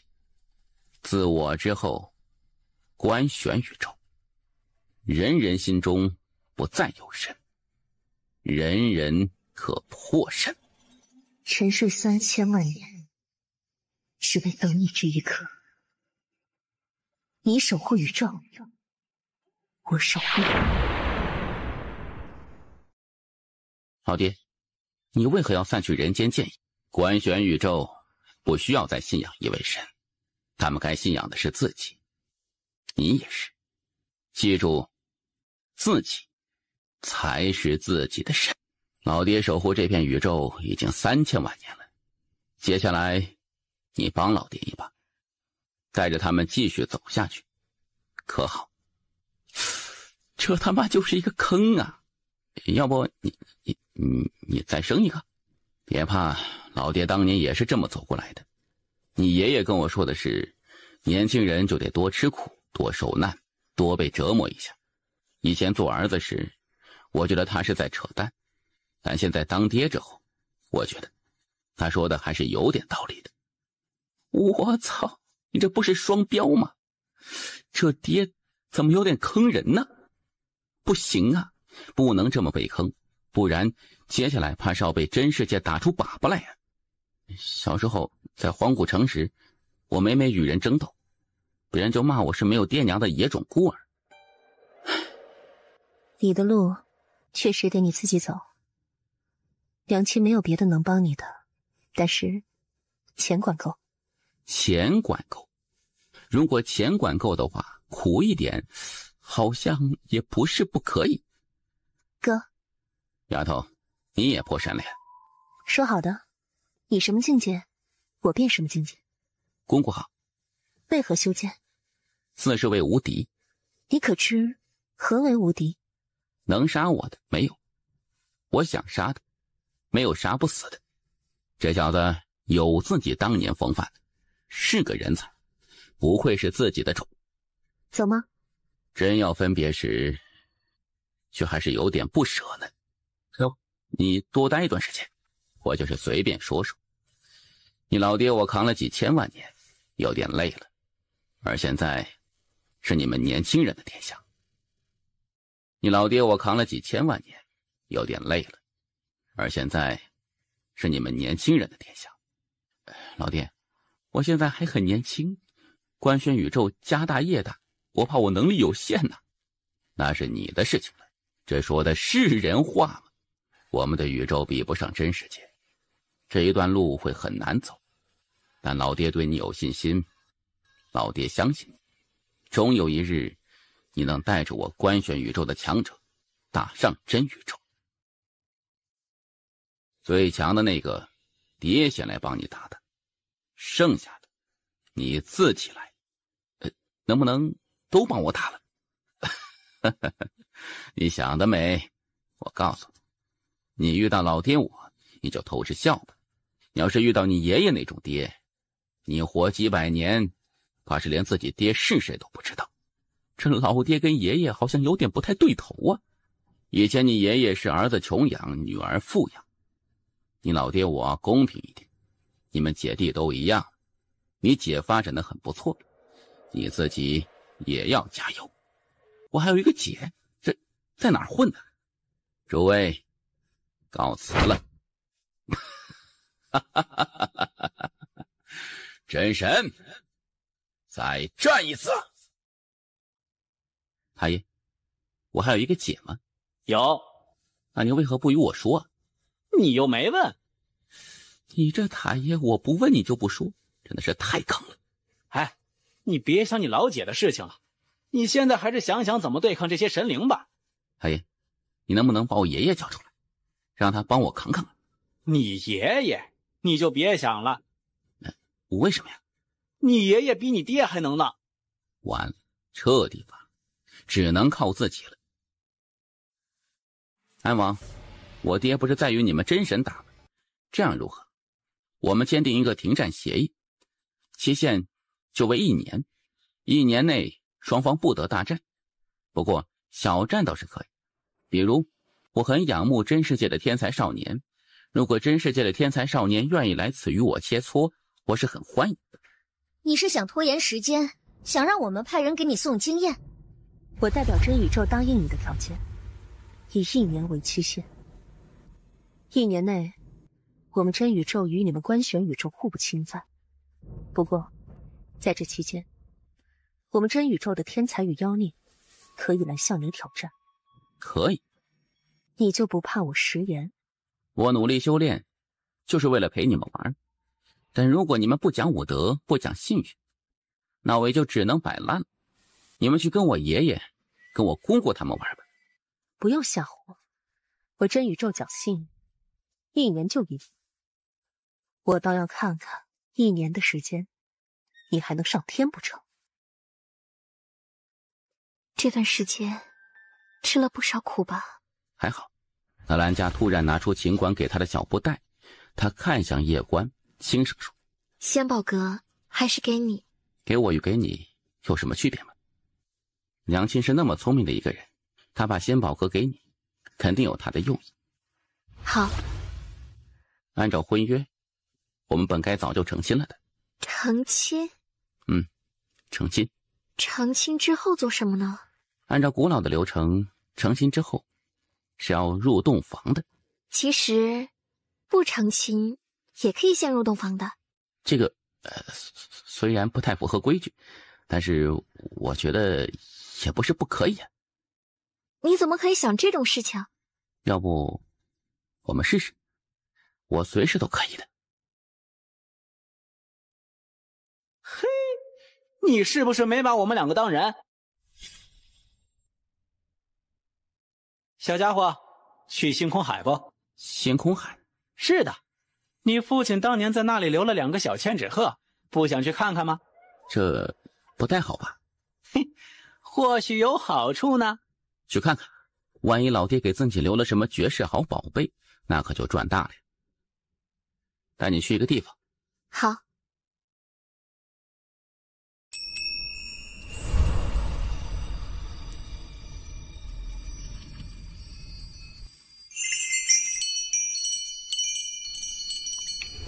好美啊！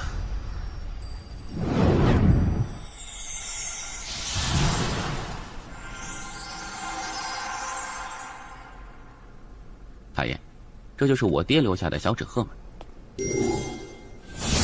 是的。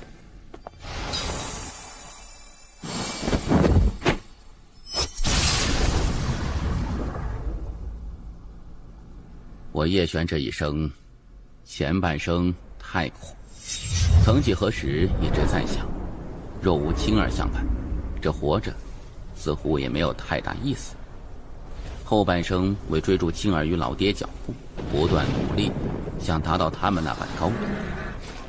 可奈何我的敌人总是那么的强大，不叫青儿得死，叫青儿得成为靠山王。我自然是不想死的，于是世间多了一位靠山王。不过也没有关系，能活着能看到此信者，为我嫡系血脉之人。当你看到此信时，也意味着我叶璇的时代真正的结束了。虽有些许不舍，但也好，因为我再也不用那么累了。儿子，追逐巅峰时，也切莫忽略了身边人，也不用那么累。最强的敌人，你爹我来帮你扛，就算老爹没有破身成功，老爹也要与你一起面对所有的一切，谁也别想以大欺小我儿，如果有，那就是我死了。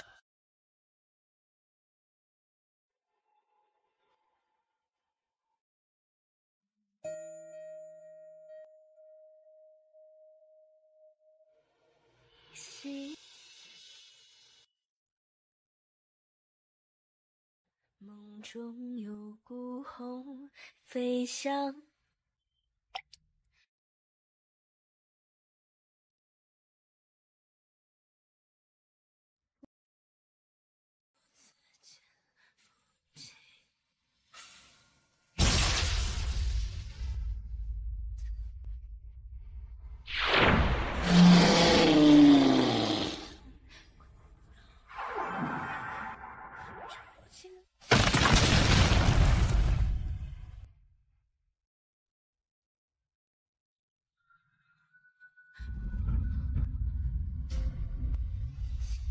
这回眸中仍然记得月下相逢。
你去过真宇宙？去过。你是武神？是。可以好好发展一下。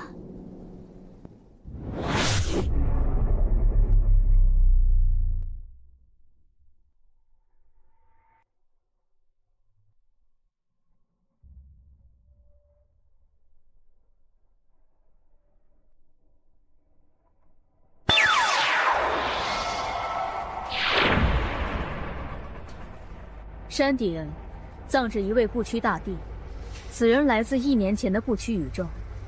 他当年带着族人反抗宇宙之灵，并且最终成功。据记载，他是第一位以凡人之躯斩杀宇宙之灵的存在。而后，在与真宇宙大战之中，一人斩杀上百位神帝，近10位宇宙神灵。最后，真神亲自出手，实战10败于真神，不屈服。第11战时，大彻大悟，更进一步，古话不屈古，异话不灭异。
然后呢？然后被真神镇杀，骨头碎成108块，意志被无限镇压，永世不得轮回转世。太爷，你扛得住真神的打不？你不要给我想这些有的没的，赶紧去修炼你的。妈的，这小王八蛋的一些想法真的是太危险了。不要分心，听我讲。好好好。这108块不屈骨，对于这世间的修士而言，就是无上之宝，得其一者，都可凭借成就地位，甚至是正道成神。正道成神，神帝嘛。神帝之上是虚神，虚神是大道比主人创造的一种境界。达到虚神，就意味着凝聚了自己的神格。这种级别的强者，仅次宇宙之灵。宇宙之灵很强吗？之前那阴神连我爹一招都没接下呢。我说错话了？没有，下次遇到阴神，你跟他打。去吧。上去就能得到不屈骨吧？听说是的，但具体的我也不知道。太爷，不屈大帝无疑是很厉害的，但还是没有打过真神，而我老爹却能和真神单挑，也就是说，我爹比不屈大帝厉害，对吗？你想说什么？可以找我爹要点骨头吗？我不要多，就2根肋骨。我去，你千万别说这是我教你的，你太可怕了！妈的，这个小王八蛋太可怕了，感觉比他爹还可怕。他爹都没有过这种可怕的想法。其实，你爷爷也很强。我爷爷？是的，你下次遇到他，可以找他要2根肋骨，他应该会给你的。你要给他挖坑吗？切，这小王八蛋欠收拾。我劝你不要给他下套，因为你玩不过他，到时候吃亏的还是你。哈哈哈哈哈哈！真神，再战一次！安王，我爹不是在与你们真神打，这样如何？我们签订一个停战协议，期限就为1年，1年内双方不得大战。不过小战倒是可以，比如我很仰慕真世界的天才少年，如果真世界的天才少年愿意来此与我切磋，我是很欢迎。你是想拖延时间，想让我们派人给你送经验？我代表真宇宙答应你的条件，以1年为期限。1年内，我们真宇宙与你们观选宇宙互不侵犯。不过，在这期间，我们真宇宙的天才与妖孽可以来向你挑战。可以。你就不怕我食言？我努力修炼，就是为了陪你们玩。但如果你们不讲武德，不讲信誉，那我也就只能摆烂了。你们去跟我爷爷、跟我姑姑他们玩吧。不用吓唬我，我真宇宙侥幸，1年就赢。我倒要看看1年的时间，你还能上天不成？这段时间吃了不少苦吧？还好。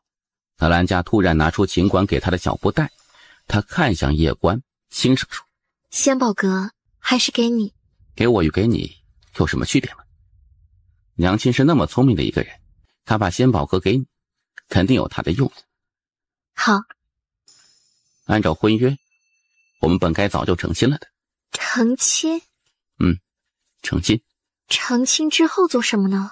按照古老的流程，成亲之后是要入洞房的。其实不成亲也可以先入洞房的。这个虽然不太符合规矩，但是我觉得也不是不可以啊。你怎么可以想这种事情？要不我们试试，我随时都可以的。你是不是没把我们2个当人？小家伙，去星空海不？星空海？是的，你父亲当年在那里留了2个小千纸鹤，不想去看看吗？这不太好吧？或许有好处呢。去看看，万一老爹给自己留了什么绝世好宝贝，那可就赚大了。带你去一个地方。好。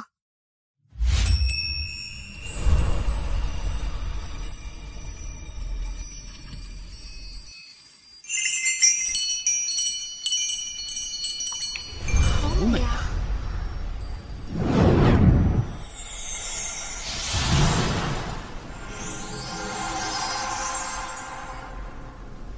大爷，这就是我爹留下的小纸鹤吗？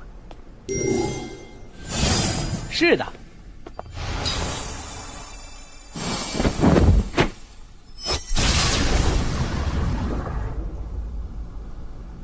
我叶璇这一生，前半生太苦，曾几何时一直在想，若无青儿相伴，这活着似乎也没有太大意思。后半生为追逐青儿与老爹脚步，不断努力，想达到他们那般高度。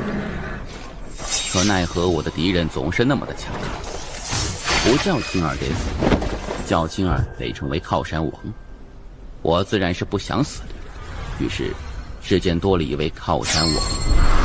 不过也没有关系，能活着的人，能看到此信者，为我嫡系血脉之人。当你看到此信时，也意味着我叶璇的时代真正的结束了。虽有些许不舍，但也好，因为我再也不用那么累了。儿子，追逐巅峰时，也切莫忽略了身边人了，也不用那么累。最强的敌人，你爹我来帮你扛，就算老爹没有破身成功，老爹也要与你一起面对所有的一切。谁也别想以大欺小我儿，如果有，那就是我死了。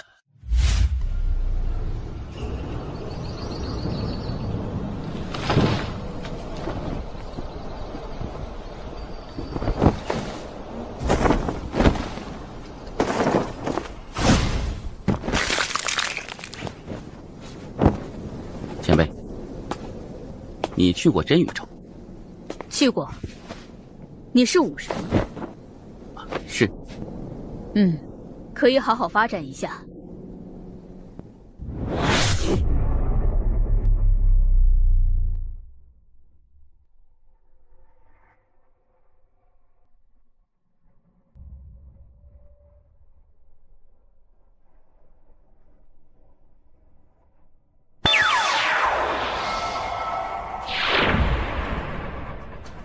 山顶葬着一位不屈大帝，此人来自1年前的不屈宇宙。他当年带着族人反抗宇宙之灵，并且最终成功。据记载，他是第一位以凡人之躯斩杀宇宙之灵的存在。而后，在与真宇宙大战之中，一人斩杀上百位神帝，近10位宇宙神灵。最后，真神亲自出手，实战10败于真神，不屈。第11战时，大彻大悟，更进一步，古化不屈骨，异化不灭异。然后呢？然后被真神镇杀，骨头碎成108块，意志被无限镇压，永世不得轮回转世。太爷，你扛得住真神的大不？你不要给我想这些有的没的，赶紧去修炼你的。妈的，这小王八蛋的一些想法真的是太危险了。不要分心，听我讲。好好好。这108块不屈骨，对于这世间的修士而言，就是无上之宝。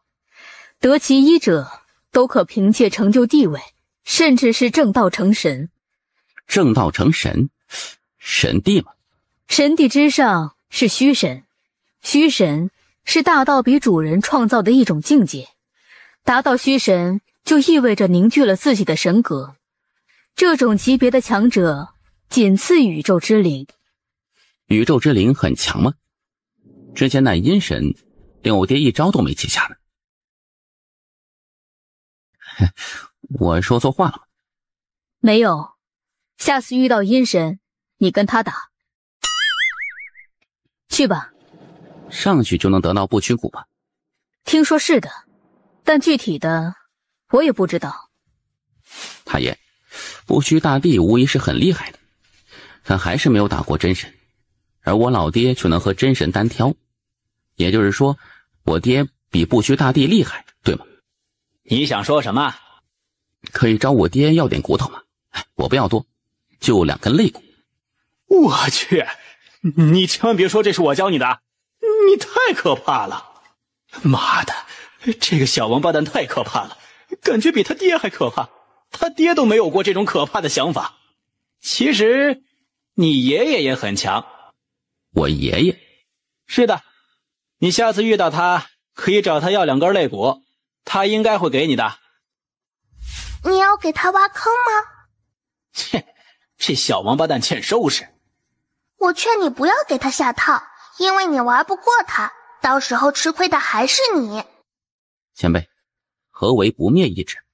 身可死，魂可消，骨可碎，但意不灭。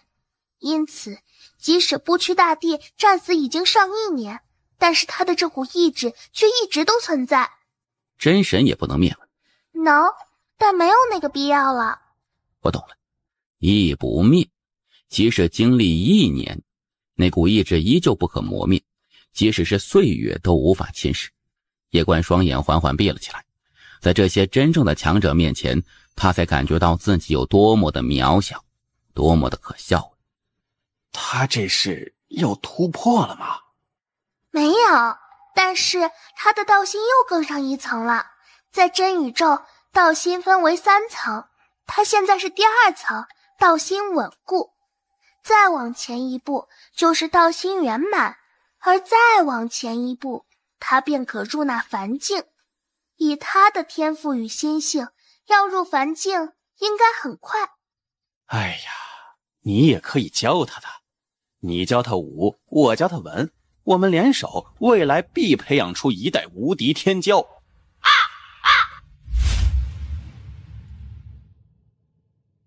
可以一战了。可以。此地属于宇宙边缘，无边无际，适合一战。等等，杨业，滚出来！我这儿子终于踏出那一步了。你们2人不是经常求死吗？今日，那就死吧！进来！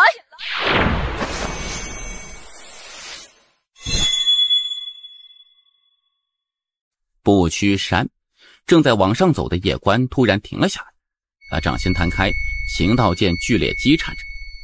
太爷，这是怎么了？这是怎么回事啊？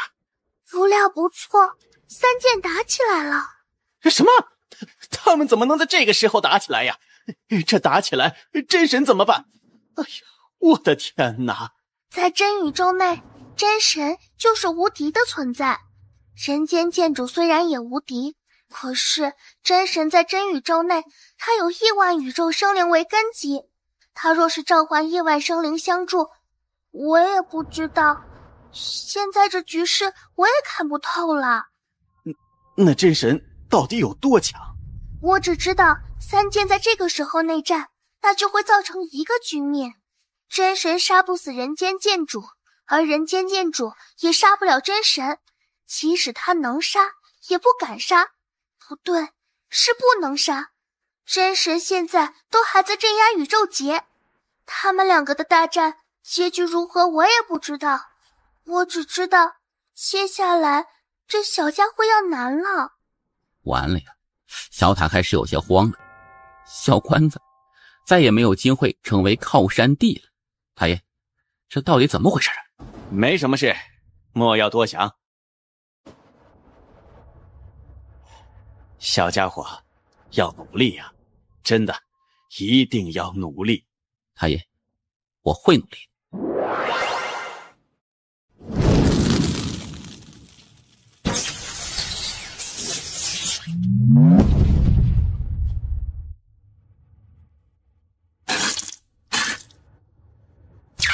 这位兄台，你这是要做什么？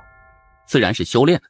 在这里修炼需要感悟，慢慢往上走，走到头顶后，然后等待那不灭意志出现，如此反复淬炼自己意志。你这么玩，我们要被你玩死了。我已经感悟完了。感悟完了？你都感悟了些什么？能分享一下吗？阁下可是来自真宇宙？我不是来自真宇宙，我来自万界之一的玄界。玄界？是的。你是观玄宇宙？观玄宇宙？怎么？目前为止，能够被称之为宇宙，并且被真宇宙认可的，就4个宇宙，一个是盘无宇宙，一个是宇宙边界之外的无间宇宙，还有一个博天宇宙，最后一个就是你们观玄宇宙。4个宇宙？你难道不知道吗？还请兄台为我说说。目前而言，最大的宇宙自然是真宇宙，而真宇宙之下有4大宇宙，就是方才我说的那4大宇宙，而在之下便是万界与诸天。万界与诸天很多很多，没有人统计过，因此不知道到底有多少。而万界与诸天之中比较有名的是10大界与10大诸天，就是排名前10的10个界与10个诸天。宇宙那么少啊？不是宇宙少，是只有被真宇宙承认的才算是宇宙。就像你们观玄宇宙其实是很小的，甚至没有一些界大，但是你们观玄宇宙出了一个不得了的人，就是人间剑主。他当年带人杀入过真宇宙，一战成名，而之后真宇宙就不得不承认观玄宇宙为宇宙。目前为止，就观玄宇宙不用向真宇宙称臣纳贡。你应该不知道，因为你们观玄宇宙不用向真宇宙称臣纳贡，这别的世界都是要向真宇宙称臣纳贡的，不然真宇宙的大军一到，会荡平一切。据我所知，真宇宙不止一次攻打过你们观玄宇宙，但都被你们给守下来了。你们观玄宇宙厉害的。兄台怎么称呼啊？叶关。我叫连双，来自玄界的仙帝城。连兄，你在此地待了多久了？已有3年了。3年？叶兄，冒昧一问，你方才说有感悟？我的感悟很简单，就是这位不屈大帝前辈曾经是一位绝世无双的超级强者，他的意志历经1年而不磨灭。这种绝世人物肯定不喜欢唯唯诺诺的人，更不会喜欢畏惧他的人。因此我们面对这股意志可敬但不可畏，所以我们要做的就是怎么打败这缕意志，而不是每日在山上胡思乱想。你为何要将自己的感悟与他们说？你就不怕他们抢了你的不屈骨吗？来这里者大多都是各界与诸天的顶级天才，我若能够与他们结一份善缘，何乐而不为呢？虽然有老爹的人和爷爷的人在帮我撑着，但不可能永远靠他们。因此我除了努力修炼之外，也应该多发展一下自己的人脉。今日在场有上百人，若能结交几位不错的朋友，哪怕就几位，也是值得的。哎呀，这小家伙与他爹还有他爷爷的性格真的是完全不一样啊。今日听叶兄一席话，当真如醍醐灌顶。许多时候，方法若是错了，即使再努力，也是突然的。连兄，我说的也不一定就是对的。大道3000，各有各的道，通往大道的路上不止一条。叶兄所言极是，不过我要换个方法了。既然我们道相同，那何不一起呢？好，加我一个可好？加我一个可好？在下宗界宗族宗首，见过两位兄台。一起啊！两位若是不嫌弃，我愿与两位一同战这不灭意志。可还有人愿意加入我等吗？算我一个。好。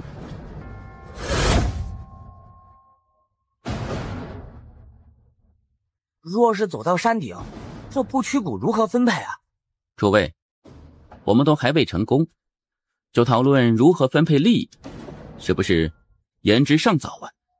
当务之急是先齐心协力，战着不灭战役。若是我们成功到了山顶，那时大家坐下来好好谈，若有分歧，少数服从多数。诸位觉得如何？众人相视一眼，纷纷点头，没有异议。既然诸位无异议，那便开始。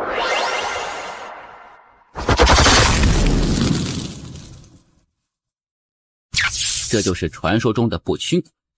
若能得不屈骨，哪怕仅仅是一根，都足以逆天改命。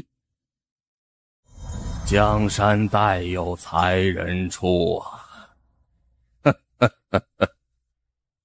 少年，你很不错，可愿要我这一身骸骨？叶兄，还不快磕头拜师？这是一份天大的机缘，只要有这不屈骨，你的实力至少能够提升100倍不止。前辈，我不想要这不屈骨。哦，为何？我已有无敌意，何须不屈骨？一股强大剑势突然自叶关体内席卷而出，那股剑势直接化作一柄异剑冲天而起，破苍天。剑意得道，无敌剑。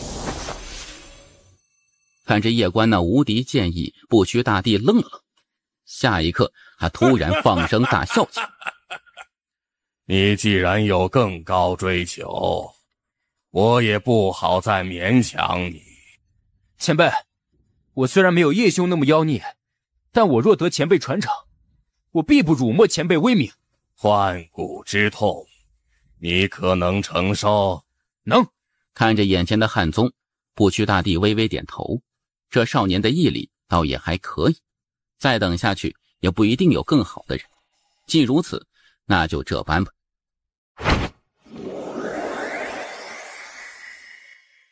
这少年换骨后实力超过你，你会不会……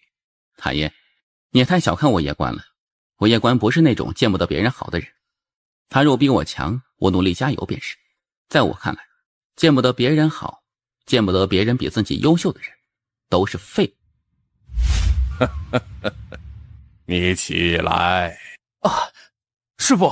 你今日能到此地，全靠这位叶公子。你年纪比他大一点儿，叫他一声大哥吧。众人愣住，叶关也愣住，年纪比自己大一点，叫自己大哥，不是什么鬼啊？师父，我的对，叫大哥吧。大哥，前辈，您这是？叶小友，我有一个不情之请。前辈说说看。这小家伙刚得到不屈骨，还需要至少1个月才能够彻底融合，因此我想让小友护他一程。前辈可否出手将暗中宵小斩杀？你所看到的我不过是一缕幻象，我的意志已经融入不屈骨内。意志不是意识。叶关知道这前辈是将自己的所有全部赠送给汉宗了。大哥，一声大哥，一世大哥。不屈骨，这么不屈的吗？既然你认我大哥，那我自当竭尽全力护你周全。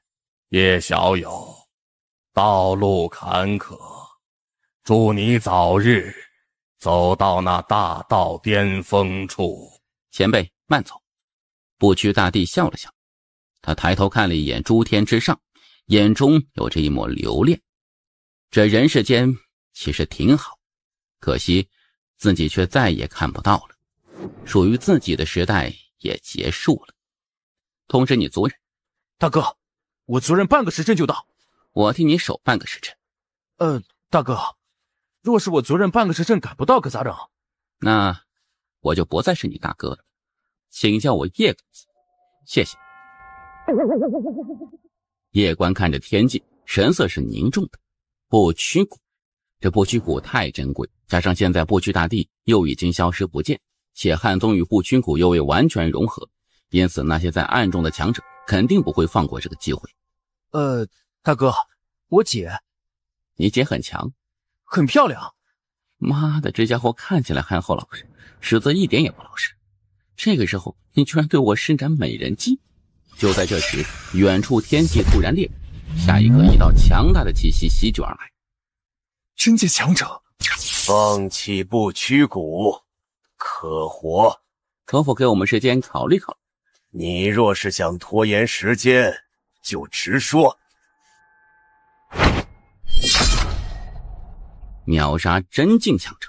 见到这一幕，一旁连双三人满脸的难以置信。叶关抬头看向天际，神色平静，他知道暗中还有很多人。下一刻，一名黑衣男子走了出来。黑衣男子刚一走出来，叶关眉头便是皱了起来。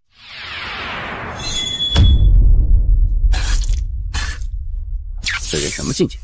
他是人仙境。人仙境，比我高10级，难怪能够硬扛我一剑。黑衣男子双眼微眯，心中震惊。眼前这少年比他低了10级，但却能够伤他，好恐怖的妖孽。而就在叶关认为他要动手时，黑衣男子却突然说：打扰了。见到黑衣男子直接遁走，叶关几人皆是愣住，怎么打着打着就跑了呀？不好，有更多的强者赶来。叶关看向汉宗，此时此刻汉宗已经到了关键时刻，若是这个时候被打断，那就前功尽弃。就在这时，时空突然裂开，一名老者突然走了出来。大罗天宗办事，闲杂人等立即滚！天部，大罗天宗是汉族的死敌。汉族死敌？3息内，你若不滚，那就永远也别滚了。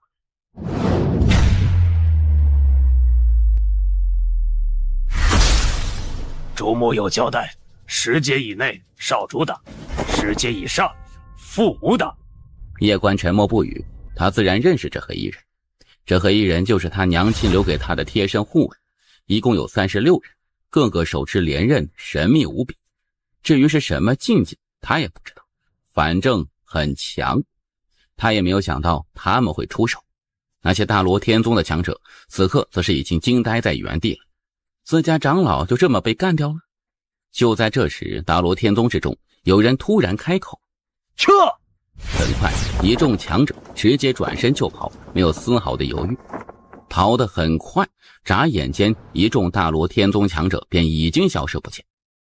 叶兄，刚才那位黑衣前辈口中所说的少主，是你吗？应该是吧。看来，叶兄身份应该是极为不简单的。3位身份应该也是极不简单，但这些重要吗？我们在此相识，大家性格又合得来。既然如此，又何必在意身份不身份？大家以兄弟相称即可。也是。就在这时，天地突然裂开，下一刻，一道道强大的气息涌了出来。见到这一幕，叶关眉头微微皱起，一柄剑出现在手中。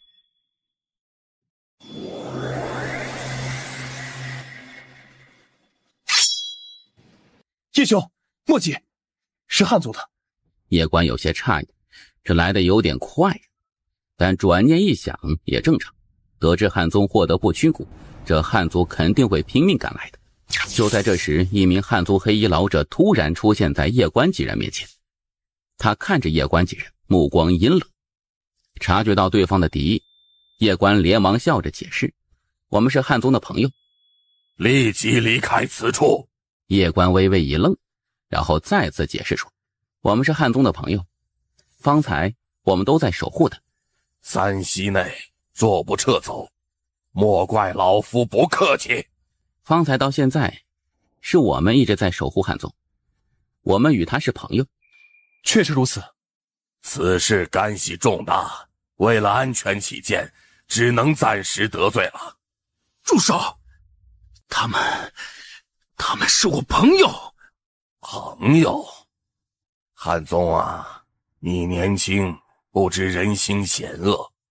你现在获得不屈骨，他们接近你，与你称兄道弟，必有所谋啊！你这老头是吃屎长大的吗？放肆！你竟敢羞辱老夫！先让汉宗与不屈骨融合。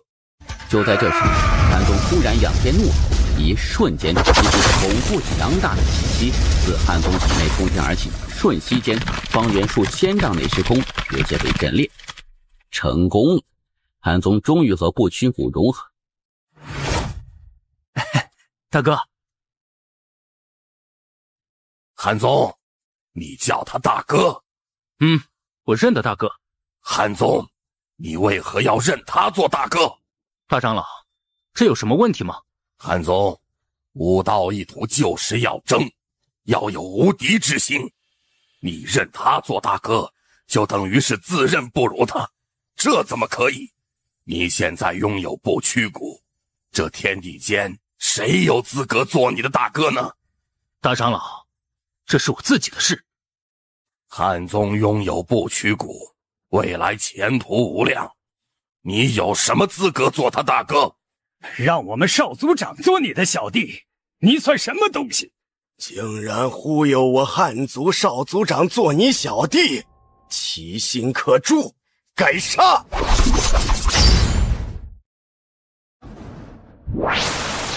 少主，汉族灭否？放肆！灭我汉族，你算个什么玩意儿？竟敢大放厥！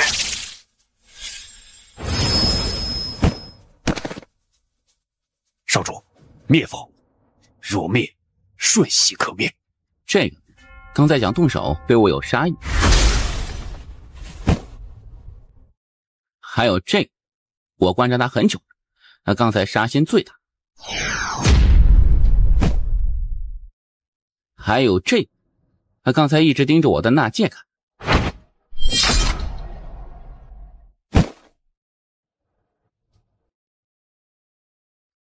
你这脑子不适合做汉族族长，此刻起，汉宗接手汉族，成为汉族的新族长，你有问题吗？公子，这只是一个误会。啥？大哥，汉宗，事情的原委你比谁都清楚，而你汉族人一来，不分青红皂白的就要赶我们3人走，这事儿我倒不是很生气，因为最多算是个误会。但是当我们解释之后，你汉族人却依旧不依不饶，你觉得这应该吗？大哥，对不起。你既然还认我做大哥，那么这事情我自然也不好做得太绝。不过这汉族族长你怎么也得当，不然整个汉族除你之外我都要杀掉。我当。这汉族族长你怎么也得当，不然整个汉族除你之外我都要杀掉。我当。好，你汉族这些族人脑瓜子都不太行，你现在拥有不屈骨，他们必定会极为膨胀，这么下去他们必定会招惹大祸的。所以回去之后你要好好约束，莫让他们在外面招惹是非。好。好，带着他们回去吧。你现在还未完全适应着不屈骨，回去之后抓紧时间好好适应不屈骨。好的，大哥。大哥，刚才的事情，对不起。对我们来说，你的态度才是最重要的，所以我们不会再生气了。好，改日来天部找我。好。我也要告辞了，我们后会有期。前辈，不好意思，我没有得到反骨。没有，更好。为何？既有无敌意，何须不屈骨？虚真战场如何了？还好。还好。莫要多想，当务之急是提升实力。好。带你去另外一个地方。我们要去何处？藏神山。是一个什么地方啊？万界诸天，4大宇宙，曾经都出现过无数精彩绝艳的绝世强者，而他们在达到自己世界的巅峰之后，都会做一件事，那就是向真宇宙的真神发起挑战。失败后，尸体都会被钉在藏神山，因此那个地方又被称之为藏神之地。而这一次，那里有一位绝世剑修要向真神发起挑战，你可去观看。藏神之地，绝世剑修。这次去有个任务。什么任务？入凡。好。你被阴神通缉，因此为了不必要的麻烦，现在起就叫阳关吧。太初神族所有族人皆已经被拿下，怎么处置？他们是举族叛变，还是有些人没有参与叛变？参与叛变的全部镇杀，未参与的可活。好。累不？我们的累来自于官宣宇宙自身，而小关他却要面对整个真宇宙。就目前而言，我们整体实力是要比真宇宙弱的，还是抓紧时间培养更多的强者？一直在培养，即使有仙宝阁全力支持，我们也比不过真宇宙。他们那里的制度比我们官选宇宙还要更加先进，特别是全民免费修炼，就这一项，每年他们都会培养出无数的天才与妖孽。除此之外，全民免费修炼更是可以飞速提升他们宇宙的整体实力。我研究过，他们之所以能够做到这般，是因为他们不断扩张，不断征服别的宇宙，因此内部没有什么矛盾。因为扩张带来的利益足够大，加上真神无敌的实力震慑，所以相比之下，他们内部比任何一个宇宙势力都要团结。有些事情也该让你们知道了。我们曾经调查过，真神一共创立了3支无敌的军队，一支是禁卫军，这支军队是无数年前真神创立的贴身禁卫军，由真宇宙最强大的剑修执剑者掌管。后来真神不知去向，这支禁卫军就一直镇守在真神殿。当年念念姑娘与小玄子他们就曾打到过真神殿，与这支军队交手过。结局如何？他们止步真神殿前，与这支军队一战，小玄子杀得疯魔血脉遍溢，小塔重伤，清玄剑沉睡，无边珠脑壳都被打掉了。然而即使如此，依旧没有能攻入真神殿。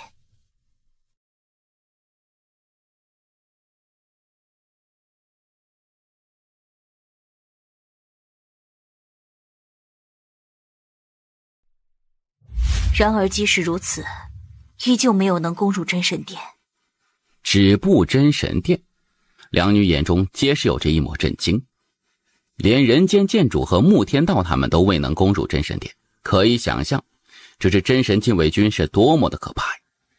除真神禁卫军外，还有2支军队，其中一支军队是诸神黄昏卫。这支军队一直负责镇压叛乱，据我所知，他们现在还在镇压3个超级宇宙，一个是盘古宇宙，一个是无间宇宙，还有一个是博天宇宙。这支军队的真实实力我们不知，因为没有与他们交手过。还有一支军队呢，远征军。远征军？这是一支负责征战全宇宙的军队。真宇宙大半地图都是他们打下来的。当年真宇宙的宇宙边界外，也就是无间宇宙，也是这支军队打下来的。而他们当时面对的是无间宇宙100万族。据真宇宙记载，那一战，这支军队独占100万族，最后杀掉了无间宇宙1万生灵。一战之后，无间宇宙元气大伤，再无法与真宇宙抗衡，只得臣服，苟延残喘。当时的无间宇宙有一位超级强者，名为青帝，年少成名，30岁便无敌世间，最后用了不到3年时间，斩杀无间宇宙之灵，一统无间宇宙100万族，创立青帝道统，然后被100万族尊为青帝。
然而，即使是如此恐怖的绝世人物，在面对真宇宙真神时，依旧被震杀。然而，即使是如此恐怖的绝世人物，在面对真宇宙真神时，依旧被震杀。而那一战，不仅青帝被震杀，青帝统领的100万族也被远征军几乎屠尽。直到至今，无间宇宙的大地都是红色的。与你们说这些，是希望你们能正视真宇宙，而我们官宣宇宙与真宇宙之间，肯定还有无数场硬仗要打。小玄子曾说过，这场仗，官宣宇宙会一直打下去，一代人打不完，那就下一代继续打，直到杨家再无后来人。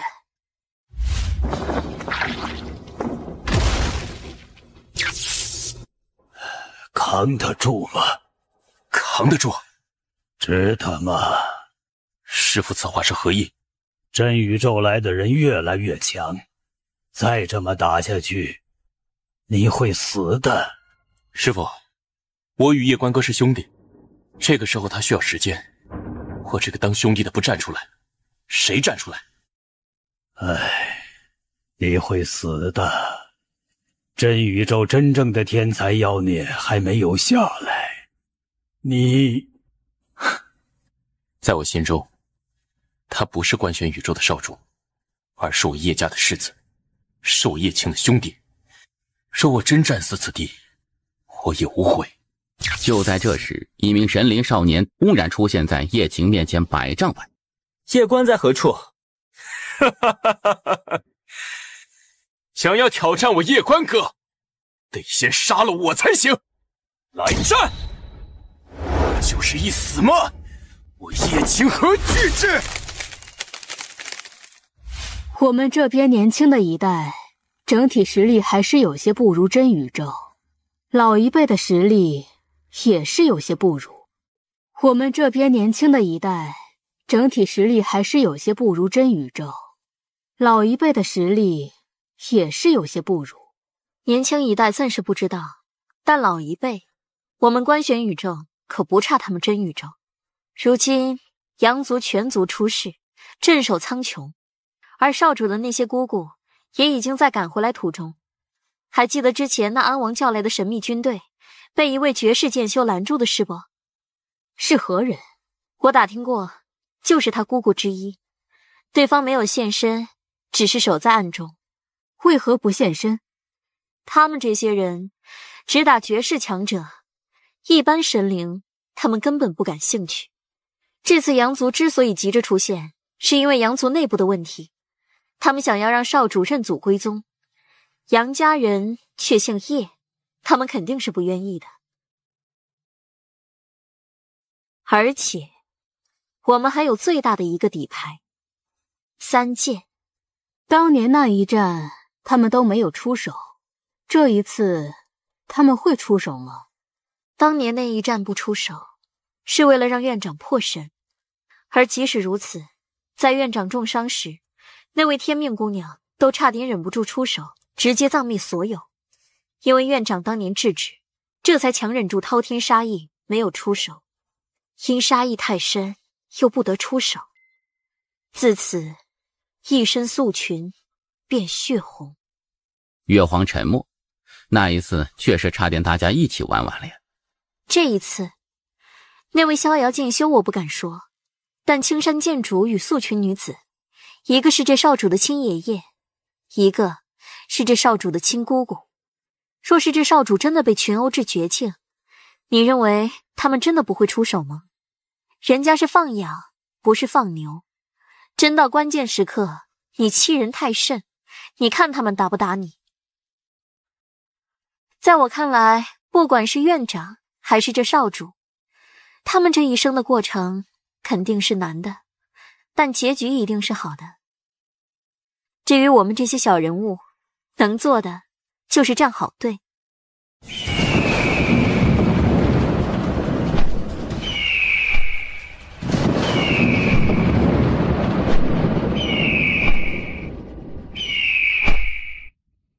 前辈，这是天妖界的天蓬妖，负责镇守此界，防止有人来救走这里的那些强者尸体。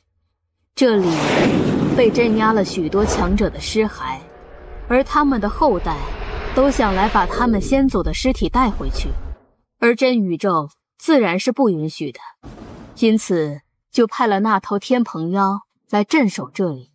原来如此。去山脉。去做什么？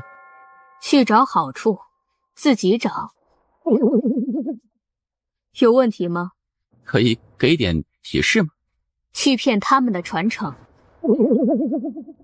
快去，不然我打你了。好。你是不是想过投降？你可别瞎说，只要3剑在，我永远效忠杨家。若是不在了呢？我能施展抱负，全靠人间剑主的信任。若3剑不在了，我也只能以死报恩而已。投降？真要我去向真宇宙下跪求活，那我如何对得起3000万年来我鼓足战死的那些人？他们许多人的尸体，至今都还被挂在震天门呢。希望有一天，少主能够把他们带回来。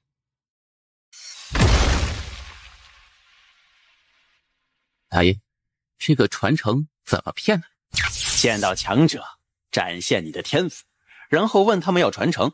一般情况下，他们都会把传承给你，然后让你帮忙做点事情。这事情你可做可不做，反正你爹都是……我爹骗人家传承。小塔不说话了。现在的小主已今非昔比呀，说他坏话，他能感应到的。他爷是越来越谨慎了。大爷，帮我以捏气息。不能。为何？你要学会独立。先祖，子孙给您磕头了。如果您还有口气，显显灵可好？小友，聊聊。聊什么？小友之天赋，好生可怕。前辈，你想聊什么？你走吧。叶关愣住。原本是想让小友继承我传承，但当看到小友天赋后，我知道小友怕是看不上我的传承。打扰了。前辈，告辞。先祖，你为何不将传承给我？我难道比他差吗？他不过是天法境，我不服，不服！站住！让你站住！是没有听。现在的年轻人戾气太重了，一个不顺都是没有经历过江湖的毒打吗？你竟敢打我！你可知我是谁？家父来。大哥，我错了。错在哪儿呢？你说错在哪儿就错在哪儿，你说了算。年轻人，不要那么大力气和火气。本就是弱肉强食的世界，又没有什么法律道德约束，脾气太大容易被人家收拾，知道吗？我知道了。见到叶关离去，少年顿时松了一口气。这个男人太可怕了，刚才他连还手之力都没有。要不要报复他？算了吧。为何？这大哥实力太强，如此年轻就拥有如此恐怖的实力，来历肯定不简单。我们家族不一定能打得过人家，所以还是算了吧。先祖，我走了。等等，跟上他，与他结交，认他做大哥。少年愣住。这是改变你命运的时候。先祖，这不太好吧？那大兄弟虽然厉害，但我这么上去强行结交，我拉不下脸啊！而且我可是咱们私家的少爷，这么下去认大哥，那我们私家的脸面……你这天赋实在是太拉胯了，想要成为家主，基本上是不可能的事情。而在修炼一道上，你根本没有太大的前途，所以你想要有一番成就，就必须要借力。那少年就是你的机会。至于脸，知道世间为何有那么多的普通人吗？因为没有实力，又还要脸。先祖，我的天赋真的那么差劲吗？你祖宗都看不上你，你觉得呢？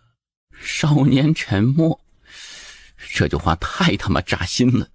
先祖，我听你的，今日起，我司通天这脸不要了。大哥，等等我！我以为你要杀他。太爷，你为何会这么想？我为何这么想？因为你爹跟你爷爷经常干这种事情。其实那句话是对他说的，也是对我自己说的。这世界本就是强者为尊，出门在外，做人还是要低调一点。为何有这个想法？在那个少年身上，我看到了自己。看到了你自己？我年少成名，父母又是人间剑主和仙宝阁的阁主，如今更是登位，成为官宣宇宙的王。说实话，内心之中难免滋生膨胀之心，而人一旦膨胀，必招祸事。那膨胀的少年警醒了我自己，权力、金钱都容易使人膨胀，而如今我两者皆有，也正因为如此，我更应该时刻约束自己。可见羞羞的是心，你约束自己等于约束自己的心，如此一来，对你的剑道修行可不是一件好事。我约束的是自己坏的一面，比如这邪恶之心、膨胀之心，这又怎么会是一件坏事呢？而且剑修不代表就一定要随心所欲、为所欲为，一念不顺便杀人，确实是痛快。可当自身实力没有那么强大时，也这般做，那结果就是麻烦与仇人源源不断的。就如方才我遇到那位少年，我大可一剑杀了他，毕竟他不是我的对手。可是杀了他，他的家族必定会来报复我。当然，我爹是人间剑主，我娘是秦阁主，我们肯定是不怕他们。但是如此下去，我就会产生依赖之心，做任何事情都会认为有父母撑着，自己可以为所欲为，反正有父母托底。而长此下去，自己的依赖之心就会越来越重，认不清自己。你能如此想，极好。我若有素裙姑姑那种实力，我也可以为所欲为，但可惜我没有。既然没有，那就要低调一点。年轻人实力不行，脾气就不要那么大。实力没有，脾气又大，在别人眼里就是一个笑话。你说的这些，是你方才看到那膨胀的少年感悟的吗？那少年家世肯定也不简单，所以才会如此膨胀，目中无人。其实我也是如此。自从之前与真宇宙一战之后，现在的我甚至觉得神帝也就那样。我为何如此膨胀啊？因为我身后有父辈们在撑着。可如果没有他们，让我单独面对一位神帝呢，我肯定会被吊起来打，连还手之力都没有的那种。修行就是修心，修自身，灭自己恶念，保持本心。而这条修心路最难，如逆水行舟，如履薄冰，稍有不慎便是万劫不复。因此你能够在这种时候还如此清醒，这是极为难得的。要保持，以后你修心境时会轻松许多许多。修心境，一种我自创的境界，再过一段时间，到时候我教你，你可愿意学？当然。你要教他了吗？你知道他现在是什么心境吗？什么心境？他现在这种已经进入心境范畴。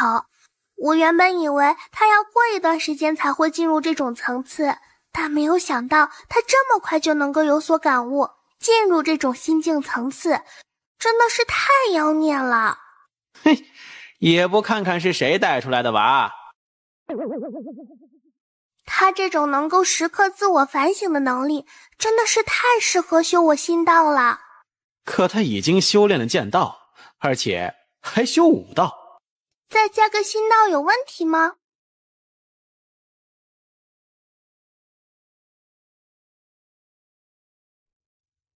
有事吗？大哥，我是来道歉的。道歉？是的，先前小弟我有眼不识泰山，冒犯了大哥，还请大哥原谅。小事。大哥，你是第一次来此地吧？是的。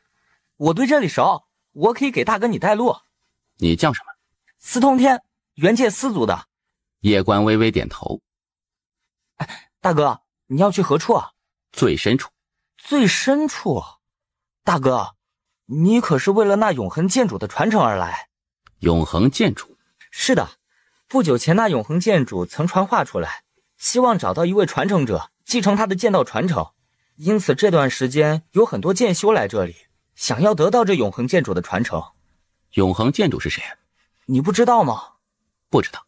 万界排名第一的是永恒界，而永恒剑主就来自永恒界，是永恒界有史以来最妖孽的剑修，也是最强的剑修。死了？没有，他与别的强者不同，他还没死，他是自己主动进来这个地方的。不过我也不知道为什么。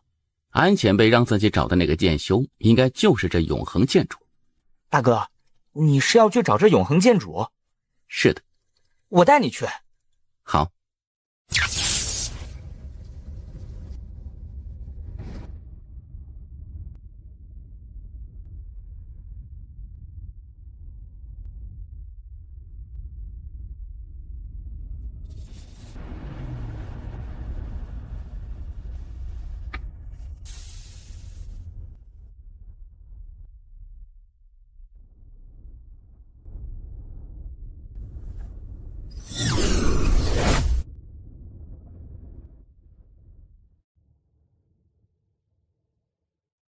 时藏还未到吗？我很差吗？不差。就因为我是女子，所以不能继承永恒剑宗。他更合适。不管我如何努力，都得不到你的认可。你天赋不比你哥哥弱，你也比他更努力，但你一生要强，性格太强势。我在时可保你平安，我若不在，你这般性格必招惹无数是非，甚至招惹大祸，连累永恒剑宗。前辈，你认识永恒剑主？认识。强的？你等等就会知道了。好。你过来。前辈，可有师傅？有。可愿换个师傅？换个师傅？什么鬼？这永恒剑主挖墙脚，自己这大哥猛啊！不仅被自家先祖看中，还被这位永恒剑主大佬看中，这必是一位绝世妖孽呀！谢前辈厚爱，但我无意换师傅。大哥，这位可是永恒剑主啊！你师傅是素群天命。永恒剑主眼中闪过一抹疑惑，这名他未曾听过，还想问什么，但转念一想，宇宙这般大，有些强大且低调的剑修正常的很。永恒剑主再次看了一眼叶关，神色复杂。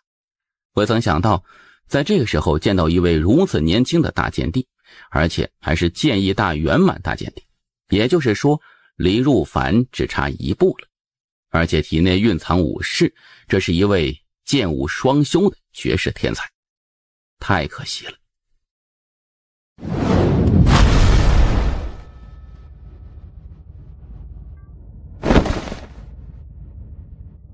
等你许久了。师祖，今日起，你便是永恒剑宗宗主，好好守护永恒剑宗。当年我就该选择陪你一起的，不好意思让你等了这么久。这永恒剑主终于要踏出那一步了。什么？今日战真神。此刻叶关明白了，安前辈让他来这里不是为了剑道传承，而是为了让他观看这惊世一战。想到这里，叶关也是期待起来，这必是一场绝世大战，自己若是有幸观看到，必能有所悟。真神，来一战！挑战真神，现在的你也配？当年那一战，在你妻子陨落的那一刻，你若是敢出剑，真神或许还会高看你一眼。现在，你没有资格挑战真神。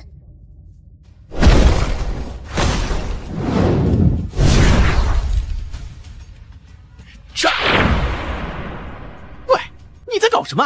这是人家的战场，你上什么呀？被塔爷一声怒喝，叶关顿时清醒了一些。妈的，上头了！这下怎么办呢？上肯定要被打死，不上，哎呀，这气氛都到了，这不上脸面挂不住啊！妈的，不管了，先干了再说。于是塔爷先扛9成，我扛1成。塔爷，我们一起上！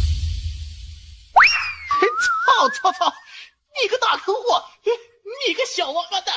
你不是人！你比你爹还坏！当年那一战，在你妻子陨落的那一刻，你若是敢出剑，真神或许还会高看你一眼。现在，你没有资格挑战真神。也好，执剑人早就想与你一战了。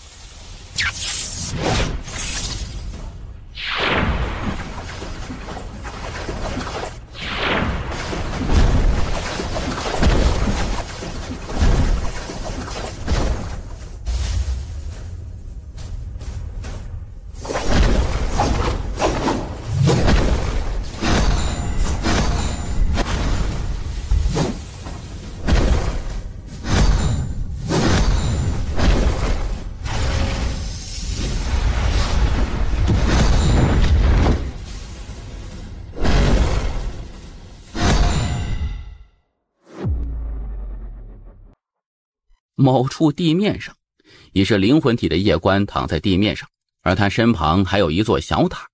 此刻的夜观灵魂极其虚弱，虽然刚才是塔爷扛在前面，但是他也承受了极大力量啊，差点就玩完了。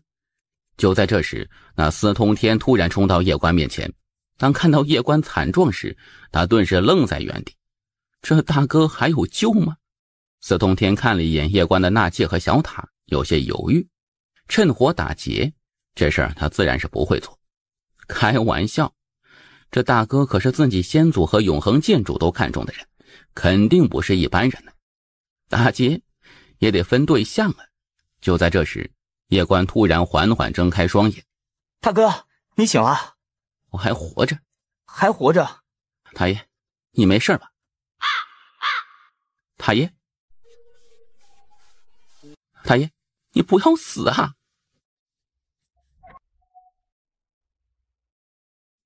见到塔爷还是没有动静，夜观真的有些着急了。因为刚才那一战，塔爷就顶在前面扛下了所有，太能顶了。这时安南静突然出现在他的身旁。前辈，塔爷他还没死。闻言，夜观顿时松了一口气。肉身没了。夜观点头。先修复肉身。好。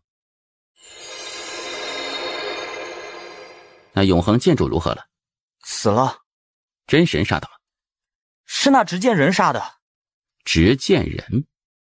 他没有想到这执剑人的实力竟然如此的强大，真的太恐怖了。此刻想起那一剑，他都心有余悸。不过更多的是兴奋，因为他发现他现在想起那一剑没有恐惧，就是有点苦了塔爷了。方才为何出手？因为我发现我内心之中滋生恐惧。所以你出手？那一剑很强，不是我现在能够抵抗的。我若是不出剑，我将永远活在那一剑之下，它会成为我的梦魇。可你出那一剑会死。我知道，但是不出那一剑，我会生不如死。那道剑是想要我臣服跪下，我想要活很简单，臣服跪下趴在地上就可以。但是我不会，我觉得做人很多时候可以怂，也可以哭，甚至可以死，但是不可以没有骨气。再给我一次机会，我一样会选择战。你要战，下次能不能别带上我？太爷，你没事了？哼，死不了。我就知道，以塔爷的实力，区区一位执剑人，怎么可能奈何得了你呀？你不要拍我马屁啊！你塔爷我活了那么多年，我不吃你这一套。前辈，你带我来此地，就是想让我看看永恒建筑和真神一战。走，去最后一个地方。什么地方？万界诸天城。万界诸天城？去打诸天宝，打到第一。打到第一，有什么好处吗？你想不想多娶一个媳妇？这是什么话呀？打到第一，我与你爷爷帮你想办法，让你多娶一个媳妇。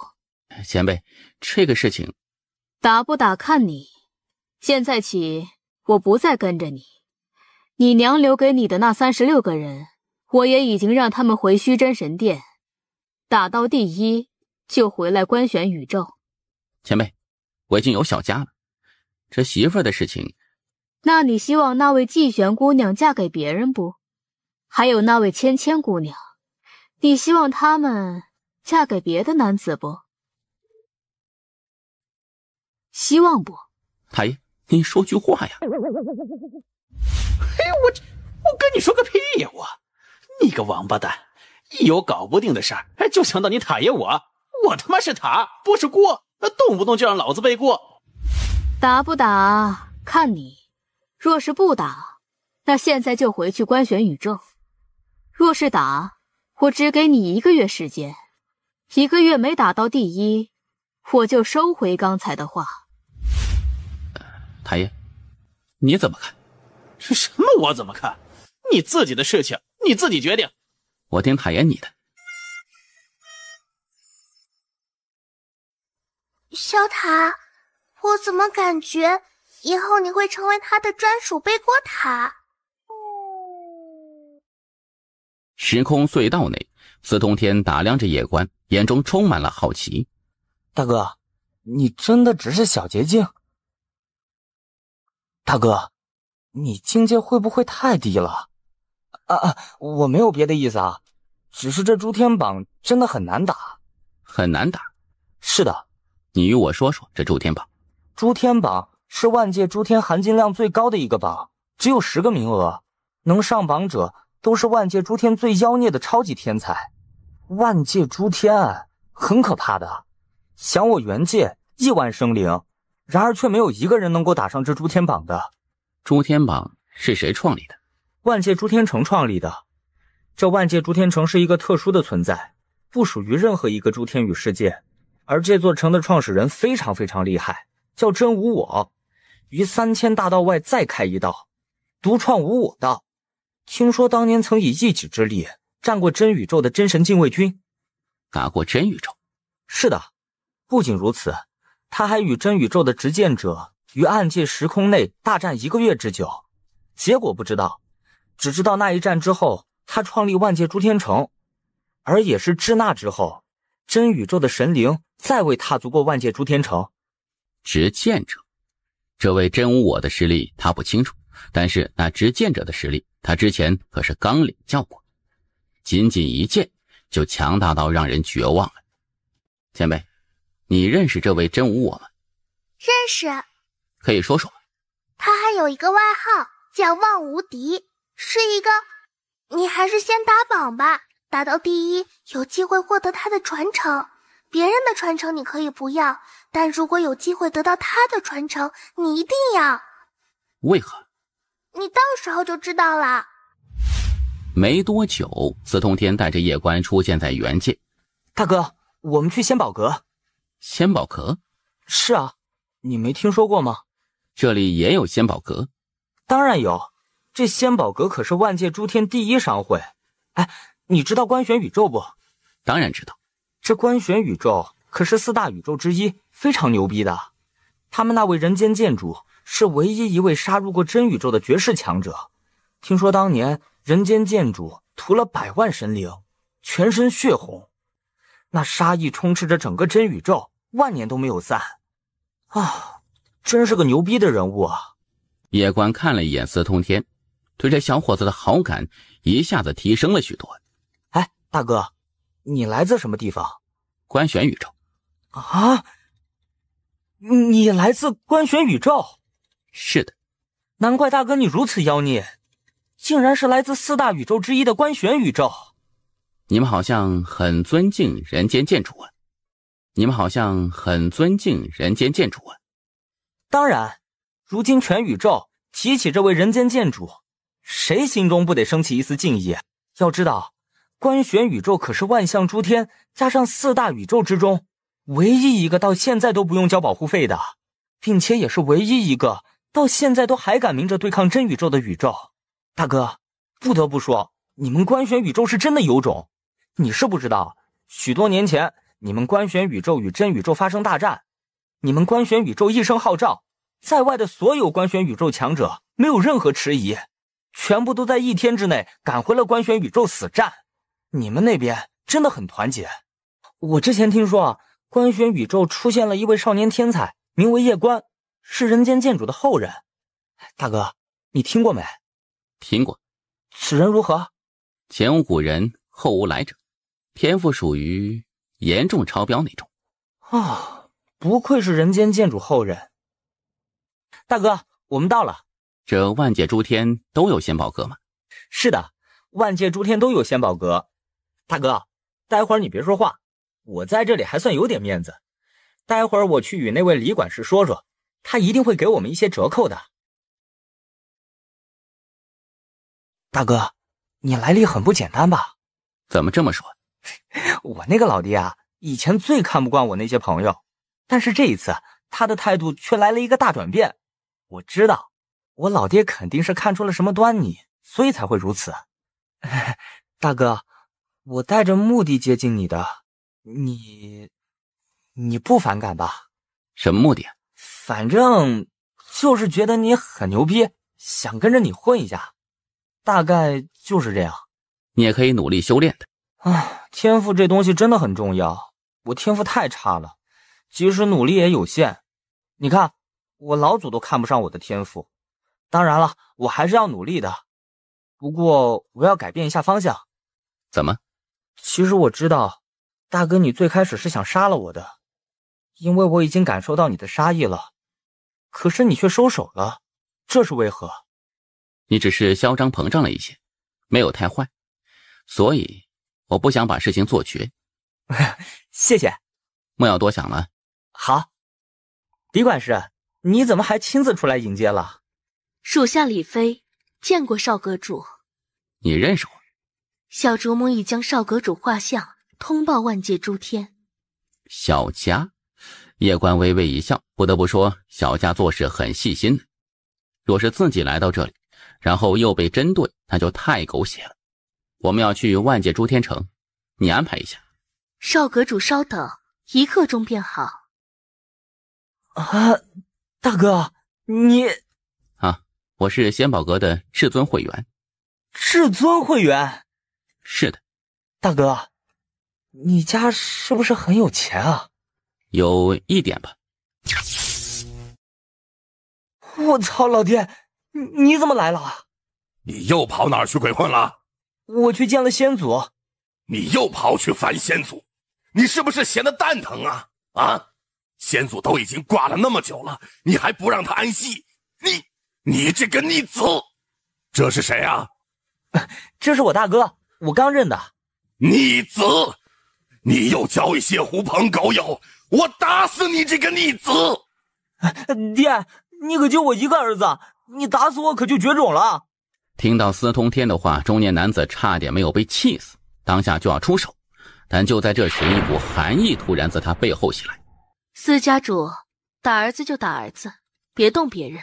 司家主看了一眼李飞，然后转头看向面前的叶官。很快，司家主神色变得凝重起来。刚才被逆子气得头脑发昏，没有注意到眼前这年轻人。现在冷静下来之后，他发现这年轻人不是一般的不简单呢。通天兄，感谢你带路啊！我现在要去万界诸天城了，我们就此别过了。你大哥要去万界诸天城，你不亲自送送？司通天愣住。你大哥应该是第一次去万界诸天城，他这一去肯定有许多不熟悉的地方，送他一程，去吧。老爹，你怎么突然变温柔了？你脑子没坏吧？要不要去看一下？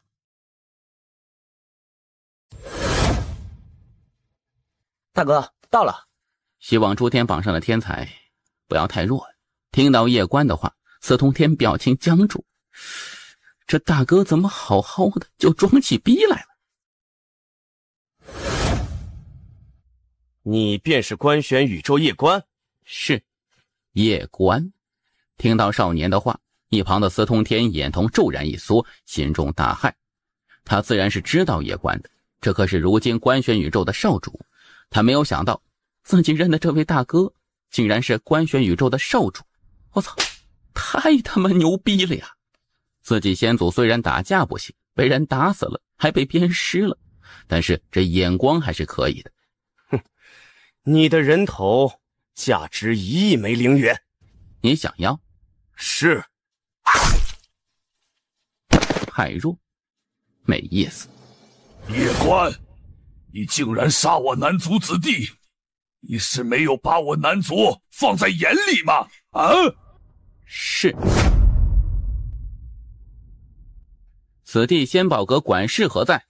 属下顾明，见过少主。南族在何处？在南边100里外。带上你的人，随我灭了南族。来人，灭南族！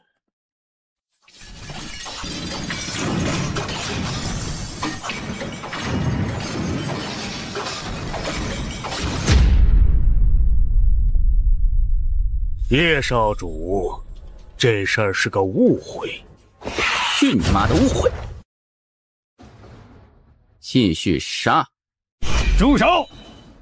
少主，这是城主府的。叶少主，这里不是官选宇宙，这里是万界诸天城。然后呢？城内禁止杀人。南族的人去杀我，又怎么说？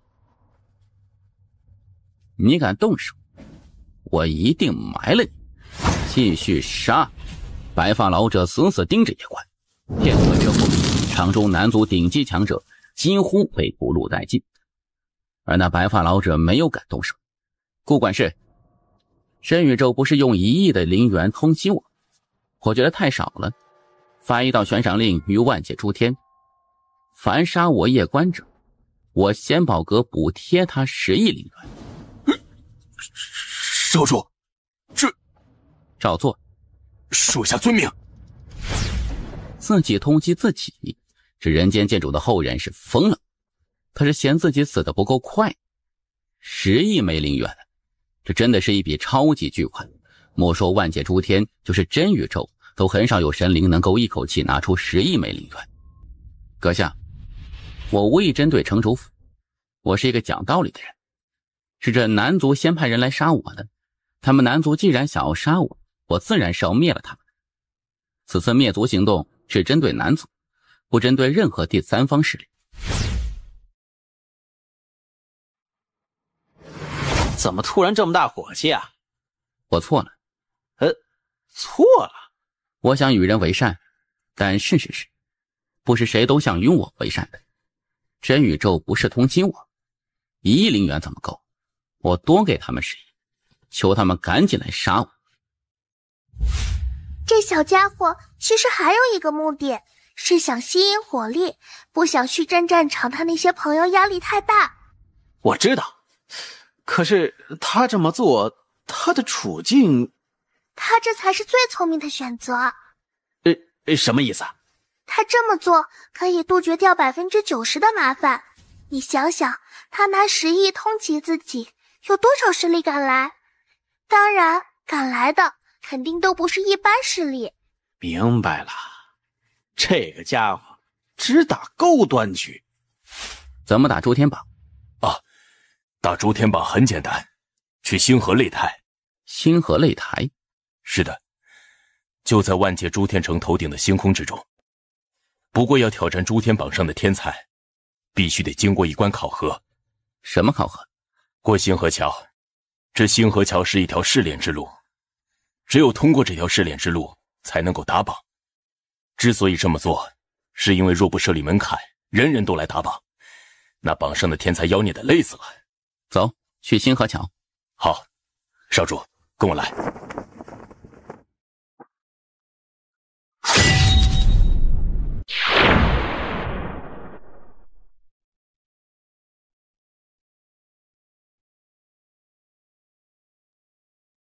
少主，过了此桥便可打榜。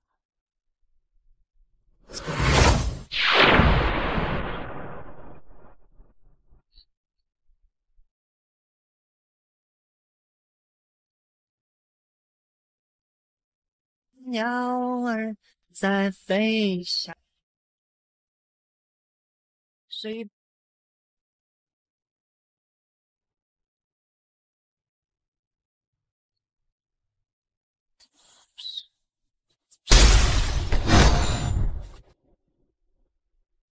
素群姑姑，不好，有人想破他斗心。什么意思？这是一门幻术，当他踏入这里时，有人以无上神通探入了他内心深处，知道他内心深处的恐惧点。未曾想到，这个小家伙的恐惧点是当初他见到素裙女子的那一幕。该死，这个家伙太聪明了，他牢牢记下了当初那一幕，然后加上他见识越来越高，因此他在不断推断素裙女子的实力，而推断的结果就是越推断越发现素裙女子实力深不可测。幻境？不对，这是真实的场景。有人想破自己道心。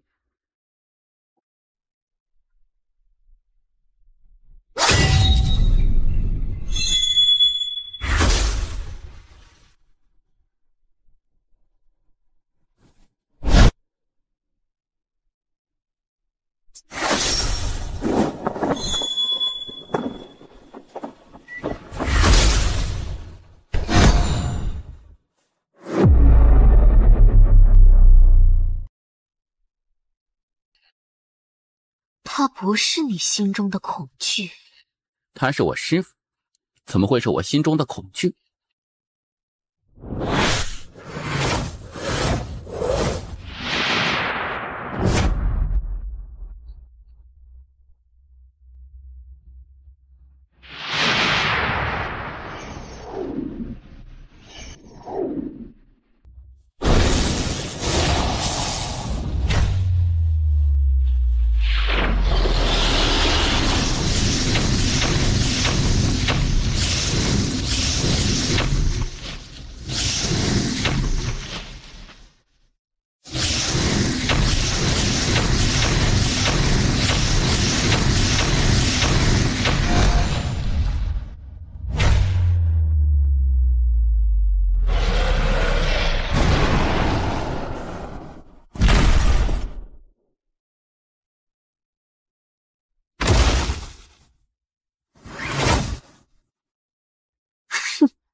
未曾想到，你的剑道传承竟然不是人间剑主，而是一名素裙女子，有意思。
幻化文，很有意思。阁下是何人？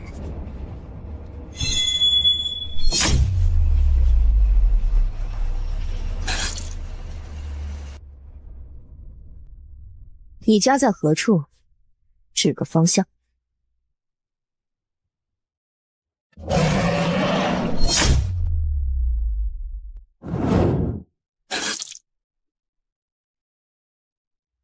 你家在何处？指个方向。在下千幻界千幻宗长老，幻化阁下容貌，无意冒犯，还请阁下恕罪。是吗？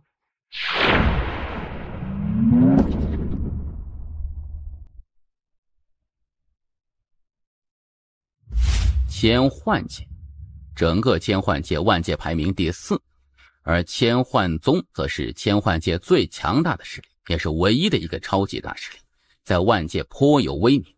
这一日，一柄剑突然从天而降，一瞬间，整个千幻界直接被抹除，自此万界少一界。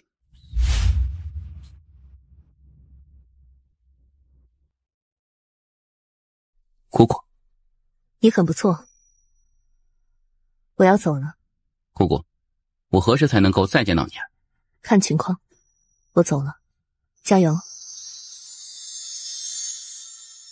我会的。我走了，加油。我会的。素君姑姑的实力到底有多强啊？这个问题他一直在想，也一直在问，但没有答案。而且塔爷一直在刻意隐瞒。为何隐瞒呢？难道塔爷是怕自己知道素君姑姑的实力之后道心受损？你在想什么？没有想什么。哎呀，这小家伙肯定在想什么。莫担心，这小家伙没有那么容易被泼到心的。希望如此。星河桥上，叶关抬头看了一眼星河尽头，这一刻他想到了塔爷曾经的一句话：素君姑姑可以打10000个神帝。有没有一种可能，塔爷这句话没有说假，打10000个神帝？换句话来说，神帝在素君姑姑面前就如蝼蚁一般。沉思许久之后，叶关突然笑了起来。哎，你笑什么呀？塔爷，谢谢。谢什么？塔爷，你放心，我虽然走的是无敌剑道，但是这不代表这世间就只能我一个人无敌。我可以无敌，别人也可以无敌。所以你不用担心素君姑姑太过强大而破坏我道心。而且我现在不会拿自己去与老爹和素君姑姑他们相比，也不能比。我现在去与他们相比，就是找不自在。我现在应该比的是与我同一时代的年轻人。嘿，你能如此想，那真是太好了。那我以后可以叫素君姑姑帮忙打架吗？小塔瞬间感觉被坑了。塔爷，我可不是一个迂腐的人。我之所以努力修炼，是希望能够得到公平。若是此刻神灵族那执剑者来杀我，我断然是打不过的。这种时候我肯定是要叫人的，这种时候不叫人，那就是傻蛋了。嘿，这种时候可以。如果可以，还是靠自己最好啊。所以努力吧。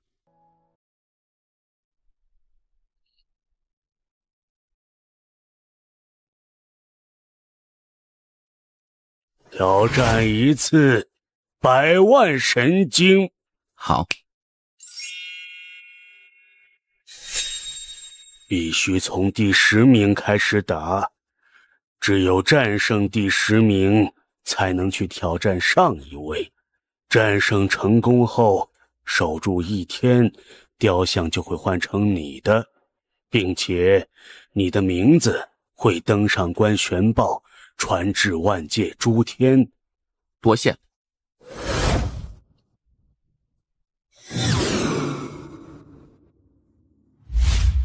你便是那拿10亿通缉自己的叶关？是。来，让我看看你的实力。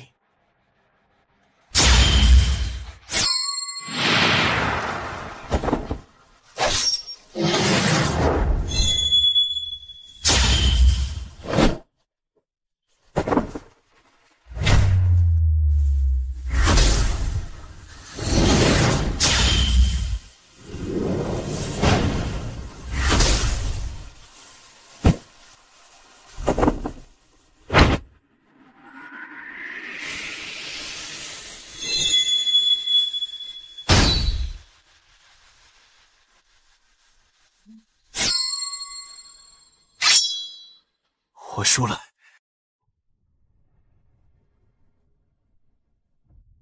我输了。我要打下一位。200万枚神经。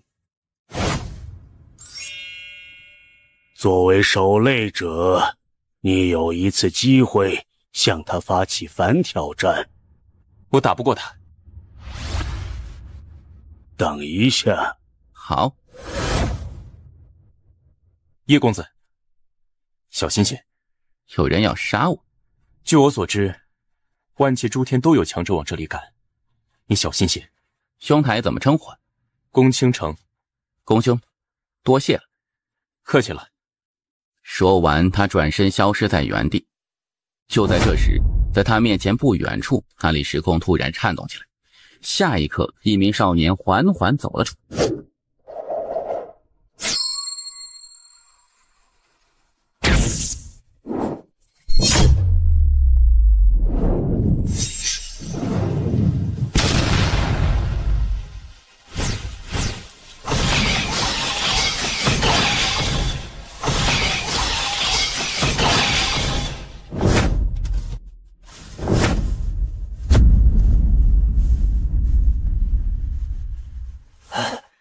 我输了，多谢手下留情。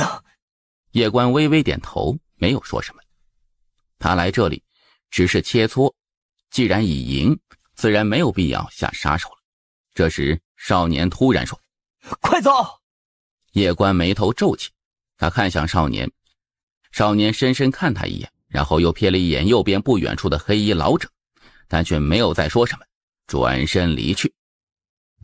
而少年刚一走，这时他面前时空突然剧烈颤动起来，下一刻7人突然出现在擂台上，这7人分别是第2名至第8名。7人可以群殴？可以。什么时候的规矩？刚改的规矩，不行吗？你代表万界诸天城说这句话，是吗？是。叶关，你若有人，也可叫来。这可是你说的。闻言，萧云山等人眉头顿时皱了起来。作为官玄书院少主，这叶关肯定是有人的，难道真的有人在暗中保护着叶关吗？想到这里，萧云山几人眼中顿时露出戒备之色。围殴叶关他们自然不惧，但若是叶关也叫人，那他们的胜算可就不大了。见到这一幕，一旁的叶关顿时嗤笑一声：一群废物，杀你们何须叫人？顾七，小心！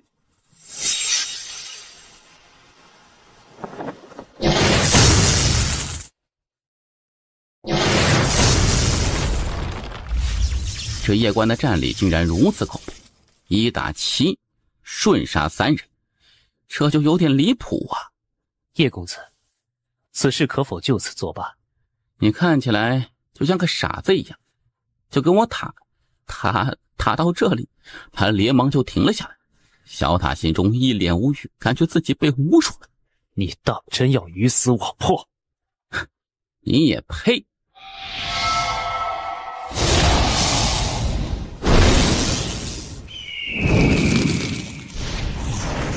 老祖，救我！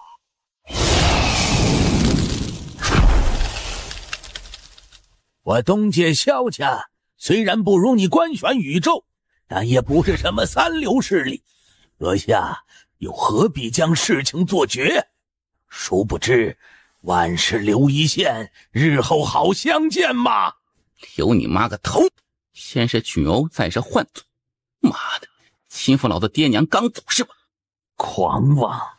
今日我就替你父亲好好教训你一下。我教训儿子，你他妈的算个什么东西？此间天道何在？何人敢对我大呼小叫？活的不？我操！人间剑主，人间剑主，我不知是您驾临，我愿意投降，加入官选宇宙。东界在何处？指个方向。东界在何处？听到人间剑主的话，天道连忙往右边一指。人间剑主拂袖一挥，一柄剑冲天而起，消失在苍穹之上。东界在何处？指个方向。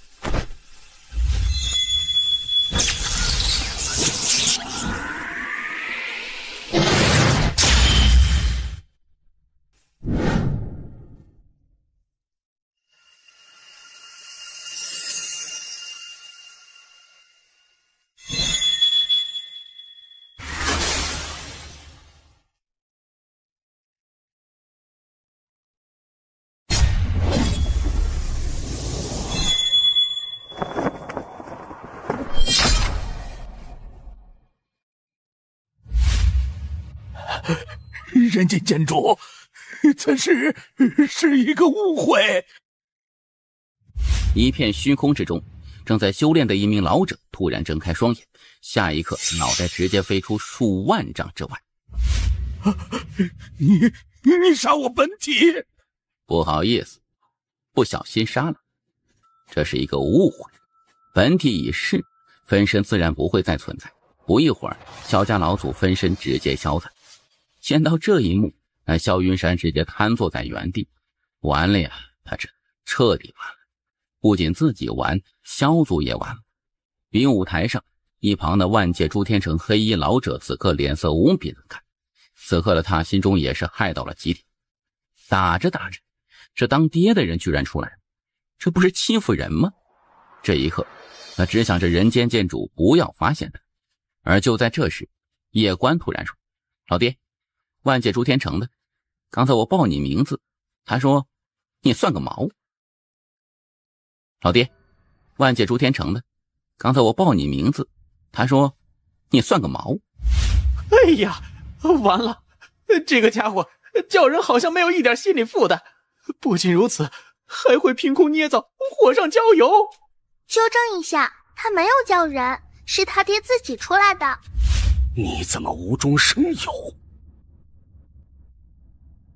黑老者连忙恭敬一礼，刚要说话，人间剑主突然说：有什么话下辈子再说。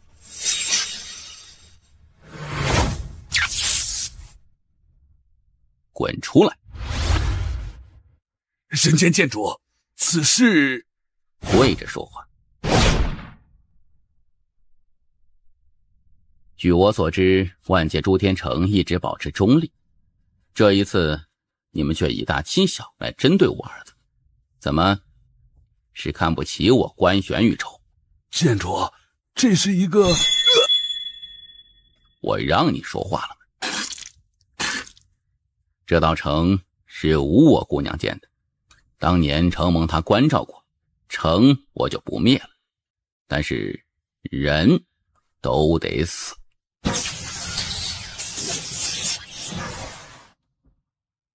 老爹在，永远不会让人家以大欺小你的。记住，年轻一代打不过，那是你无能；老一代打不过，那是爹无能。万界诸天，胆敢对我儿子以大欺小，我定灭他九族，屠他一切。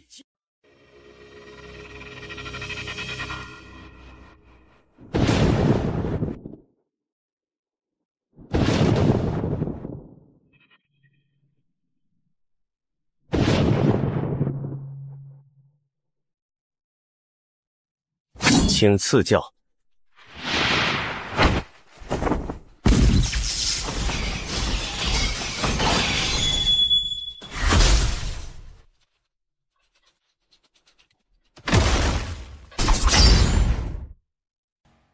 第一的牌子呢？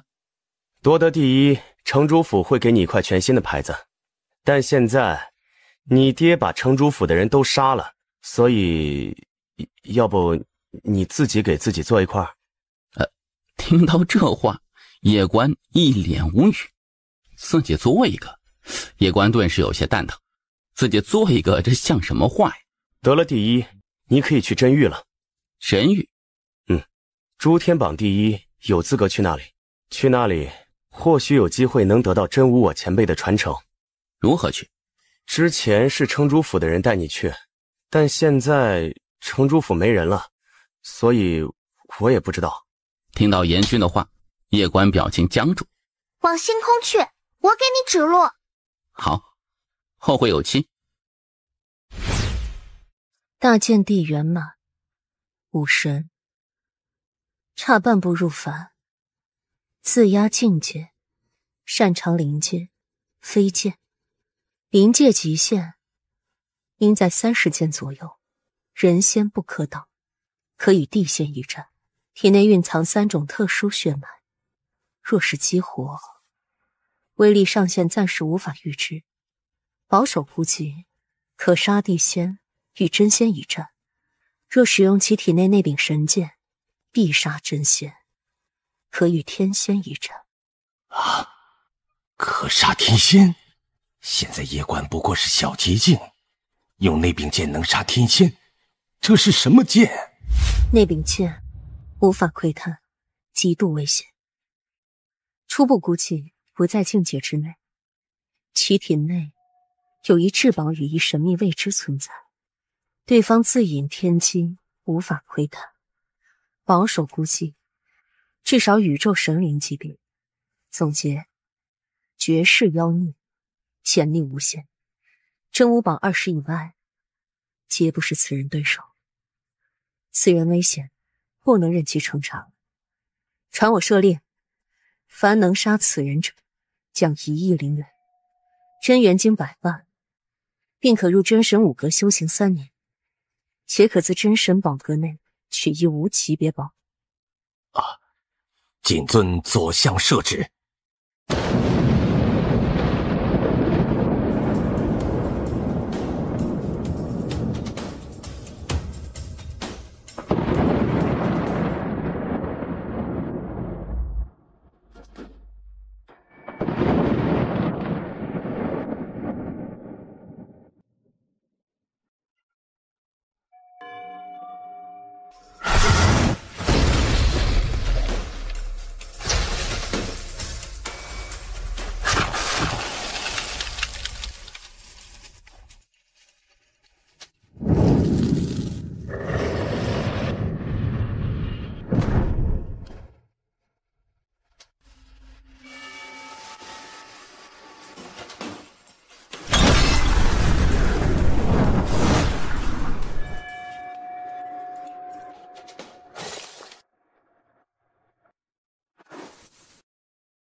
真神殿左相风起，掌管真宇宙千万世界，真神不在，在内他说了算。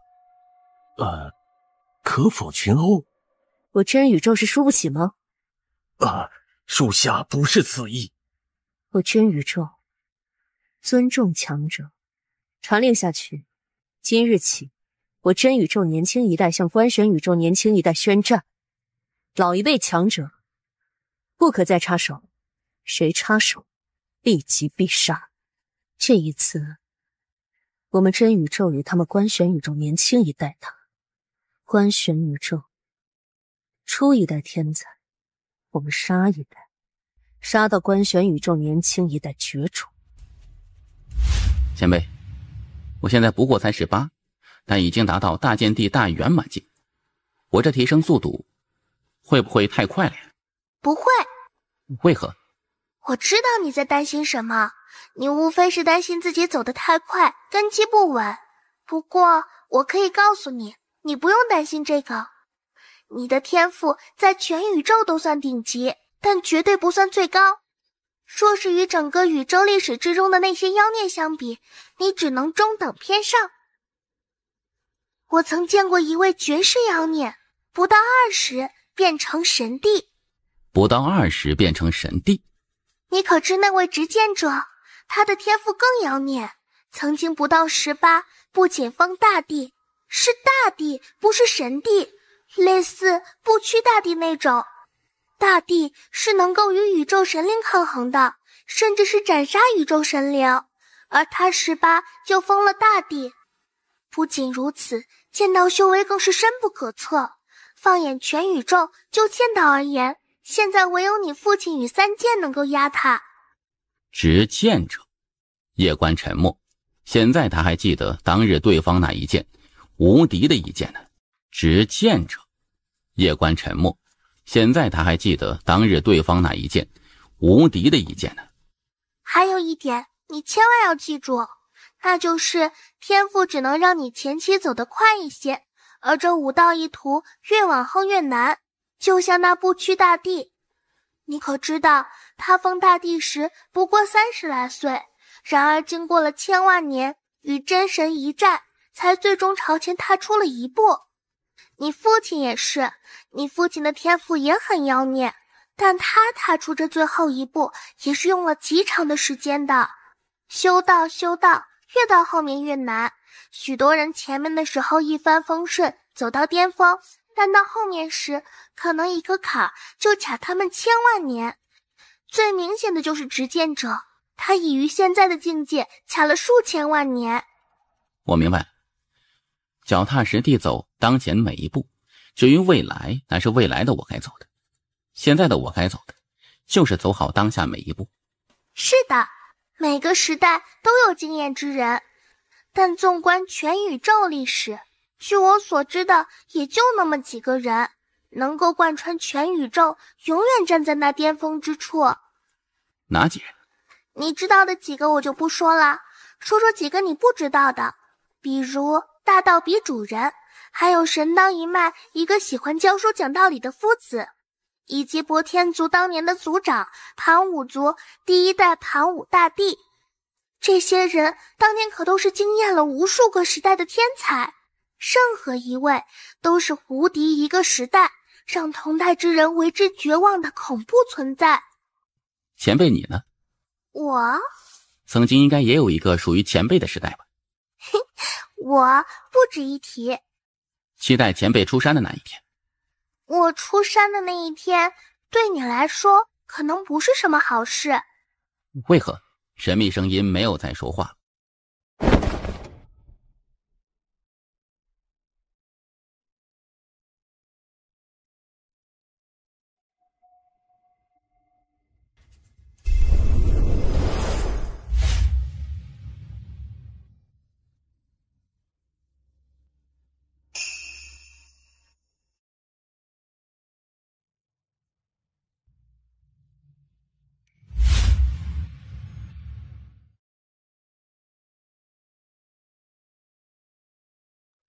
外人不得入内。外人？自己应该不算是外人吧？进入村子之后，叶关发现这里村民居然是没有任何的修行，都是一些普通人。而此刻那些村民也都在好奇盯着他。这时叶关面前不远处一个小女孩突然转身就跑，边跑还边喊：八丸姐，又来人了！这次这个人有点山羊，不要打他脸。八丸姐，叶关有些疑惑，何许人也？这时远处街头，一名女子骑着一头牛缓缓走来，是一头成年公牛，两只牛角像是弯刀一般，非常的霸气。叶关正在疑惑，这时牛背上女子突然纵身一跃，她这一跃，叶关眼瞳骤然一缩，这一刻他感觉到了前所未有的危险。翻身，破地，撼天，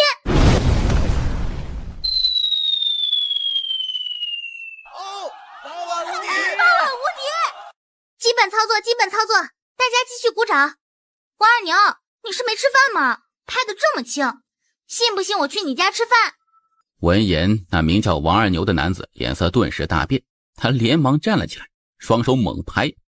其余人在听到上你家吃饭这句时，也是纷纷色变，连忙拍掌。一时间村子里面掌声如雷，响亮无比。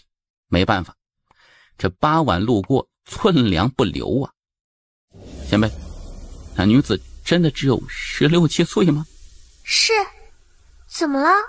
人外有人，天外有天呢。老娘，我请你吃草，你请我吃牛肉，好不好？切，小气鬼，我请你吃了那么多草，想吃你点肉都不肯。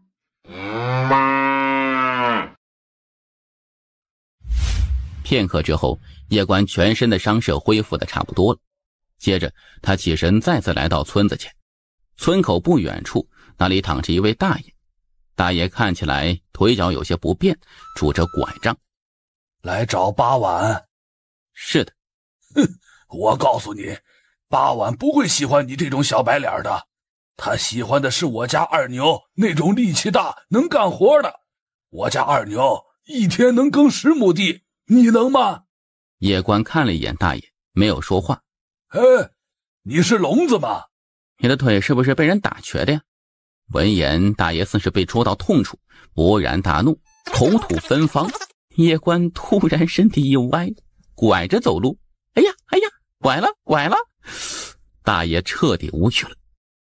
很快，叶关来到一间茅草屋了。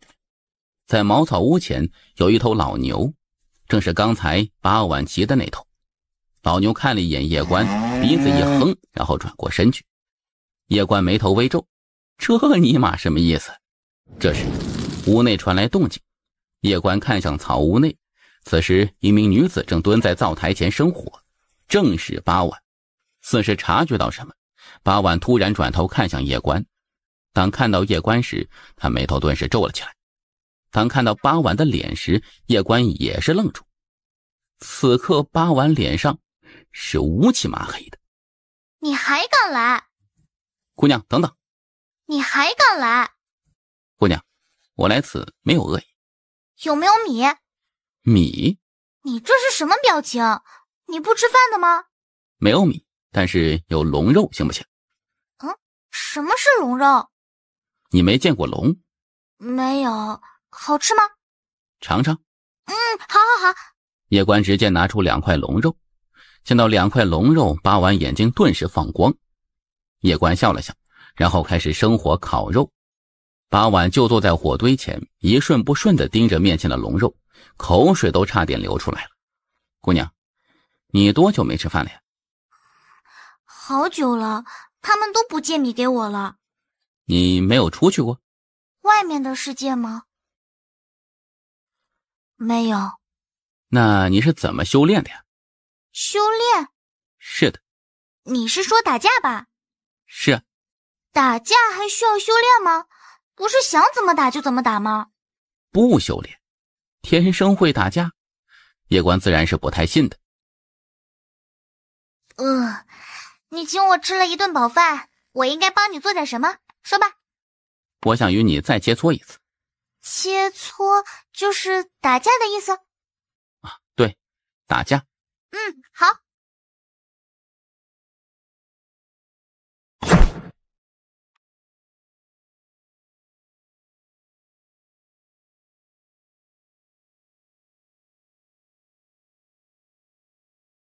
8晚姑娘，你为何要下黑手啊？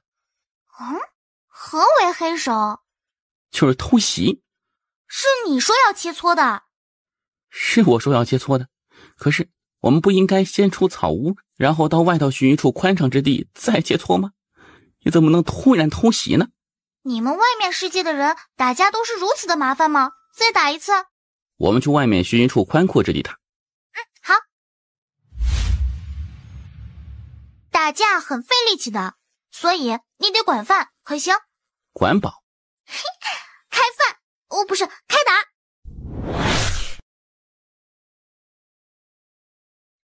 8晚姑娘，你什么境界？境界？这姑娘根本不知道什么是境界。我们开饭吧。一处巨石旁，叶关靠在巨石上安静疗伤，8晚则在一旁一口饭一口肉，干得起劲呢。前辈，他真的没有境界吗？有，但是他自己不知道，他也是修行过的，只是他自己可能也不知道自己修行过。这女人不简单呐，你是不是知道些什么？这人你惹不起，少打听。8晚姑娘，吃饱了？吃饱了，我好久没有吃饱过了。8晚姑娘，你是怎么学会打架的呀？你想知道？方便说吗？有一个山洞，我在里面学的。山洞里？要不要我带你去？好啊。走。不一会儿，8晚带着叶关来到一处山洞前。2人进入山洞之后，8晚带着叶关来到一处石壁前。那石壁前摆放着一本泛黄的古籍。我看着这里面学的。你全部都学会了？是的。8晚姑娘，此物极为珍贵，你为何不带走呢？带走做什么？又不能吃。你如果想学，也可以看。此物若在外面很珍贵的。跟我没有关系，我来之前它就在这里，它不是我的东西，我自然不能带走。当然，如果是吃的另说。叶关打开拳经，将所有的招式心法都记下来之后，他也将其放回原地。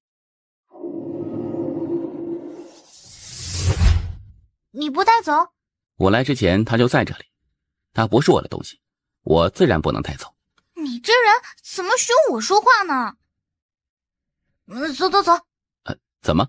吃饭时间到了。你不是才吃过吗？切，你这人可不太行，吃饭都不积极。在村里吃饭不积极，媳妇儿都娶不到的。这次他给他炖了2锅龙肉和2锅饭，而他则在旁边修炼着不败全经。这本不败全经共有6式，分别是搬山破地、撼天摘星、秦月蟒神。他是武神，自然也得修炼这不败全经。刚开始修炼时倒也简单，不到3日他便将搬山破地修炼成功，只是在修炼这撼天时却遇到了困难。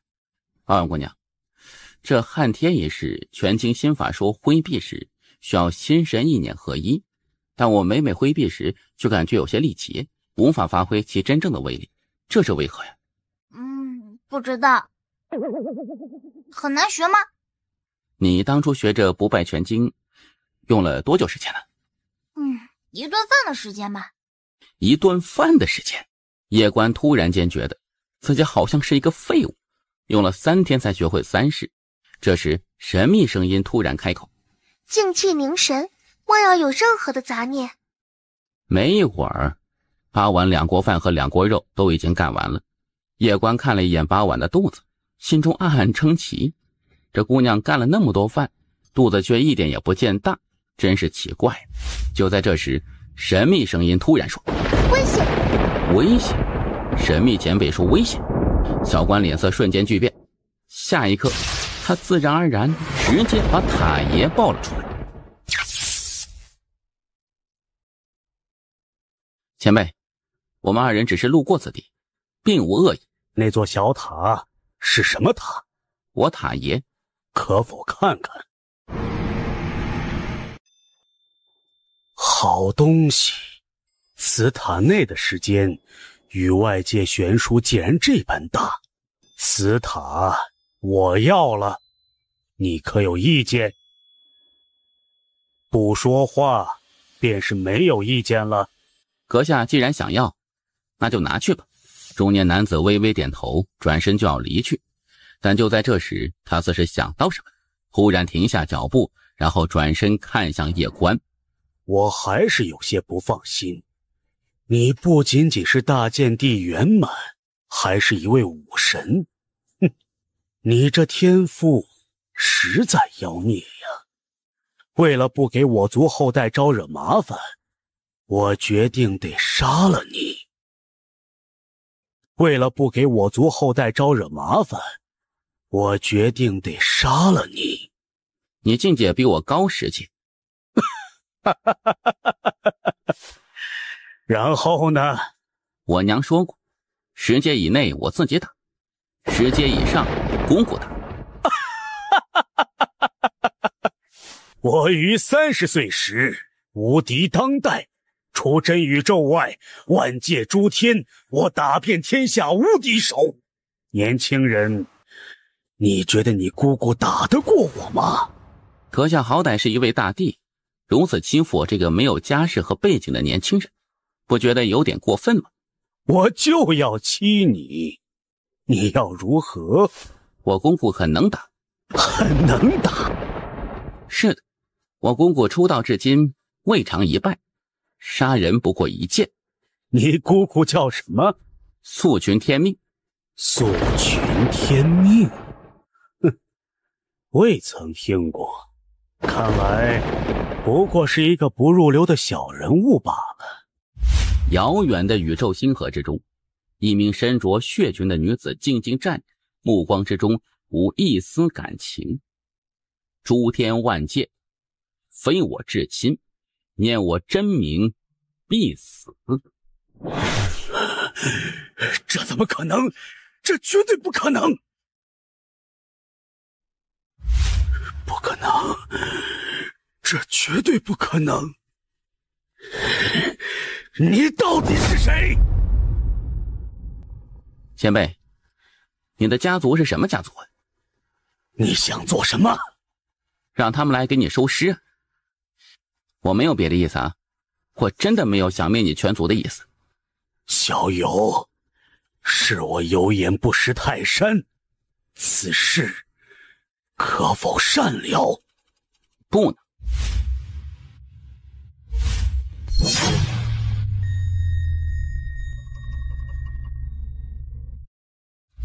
原地夜观沉默，一位绝世大帝竟然就这么被姑姑秒杀了。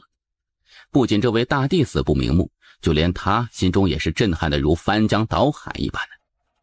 杀大帝就像杀鸡一样，姑姑到底有多强啊？夜观缓缓抬头看向那苍穹深处，眼中有些茫然。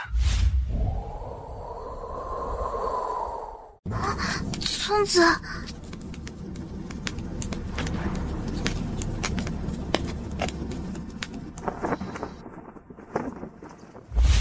很快，远处突然传来八婉的哭声。只见八婉此刻正趴在一头牛上痛哭，牛死了。八婉，我要伤心了。牛肉是炖了好吃，还是烤着好吃啊？夜观双眼圆睁，整个人直接麻了。许久之后，八婉拿着一块肉在嚼着，眼中泪水不断，边吃边说：我的牛牛，他死的好惨，牛肉好吃。牛哥，一路走好啊，要不要我走啊？我没有出去过。那刚好出去看看外面的世界。管饭不？管饱。走。走。八婉，你父母呢？没有父母。没有父母。我从小就在村子里长大，村子里的大爷们也不知道我父母是谁，只知道我有一天出现在村子门口，然后我就吃百家饭长大了。不过后来他们不让我吃了。这丫头来历不简单呢。在你来之前，经常也有些修炼者来这里，应该是为了寻找宝贝，他们可能是寻找那全境。那你为何不带他们去呢？你们外面找人办事，不请人吃饭，能办成事不？夜观沉默，无言以对。你到底有多少龙肉？够我吃不？够，绝对管够。我之前把好几家都吃穷了。你吃不穷我家。为何？我娘很会赚钱的。好，你娘就是我娘。夜观愣了愣，哑然失笑。少主，虚真战场出事了，请少主急回。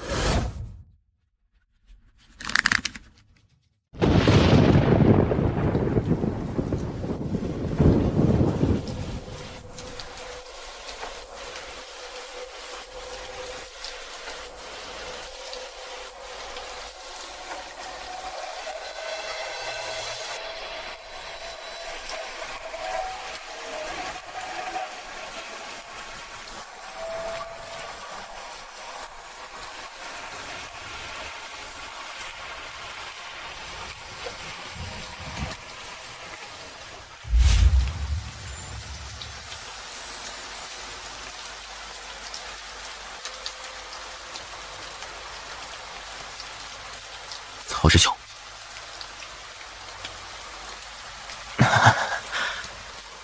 叶师弟，抱歉，没有打赢。不用了，不要让真宇宙觉得我们官宣宇宙输不起、死不起。叶师弟，抱歉，不能陪你杀上真宇宙了。真是遗憾呐！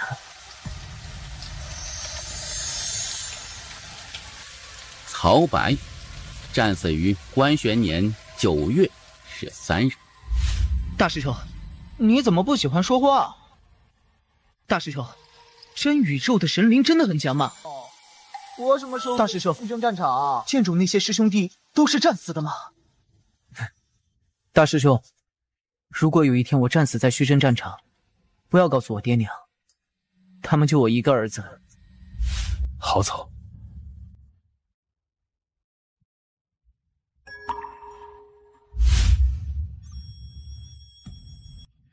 在下剑宗曹白，因宗门任务路过神州，忽闻此地有一位剑帝，今日特来求教，还请叶公子指点一二。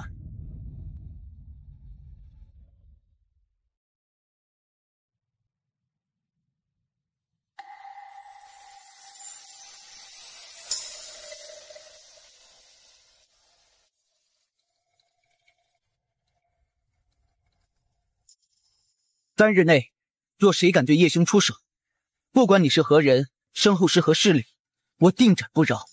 你若是不服，可随时来我剑宗报复。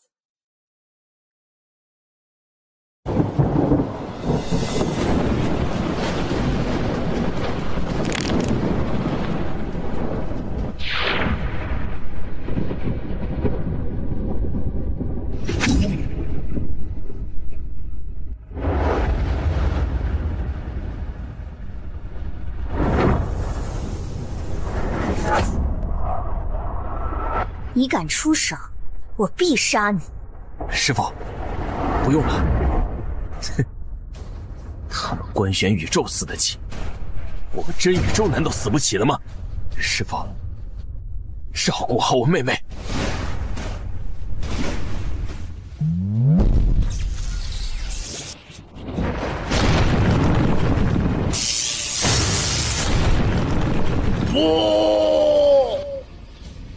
滚！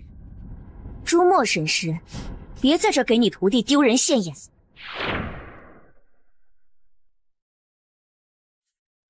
大师兄，回来就好，去见见他父母。好。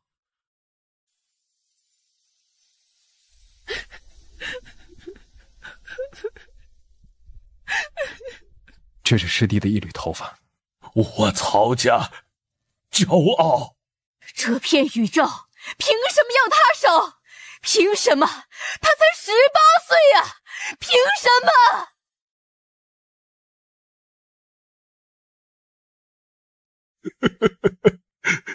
可总要有人站出来呀！这片关玄宇宙之所以静好，是因为曾经无数先辈用命换来的。他们当年那一战没有打完，现在到了我们这一代了。如果我们这一代打不完，就会是我们下一代来打。我堂哥死了吗？我堂哥战死了。我要加入剑宗。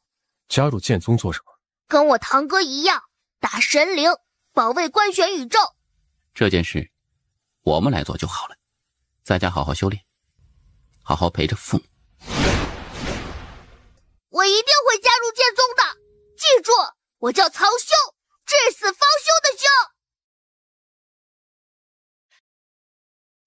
诸葛皓月于真玄年10月3日战死关玄宇宙，请入英灵殿。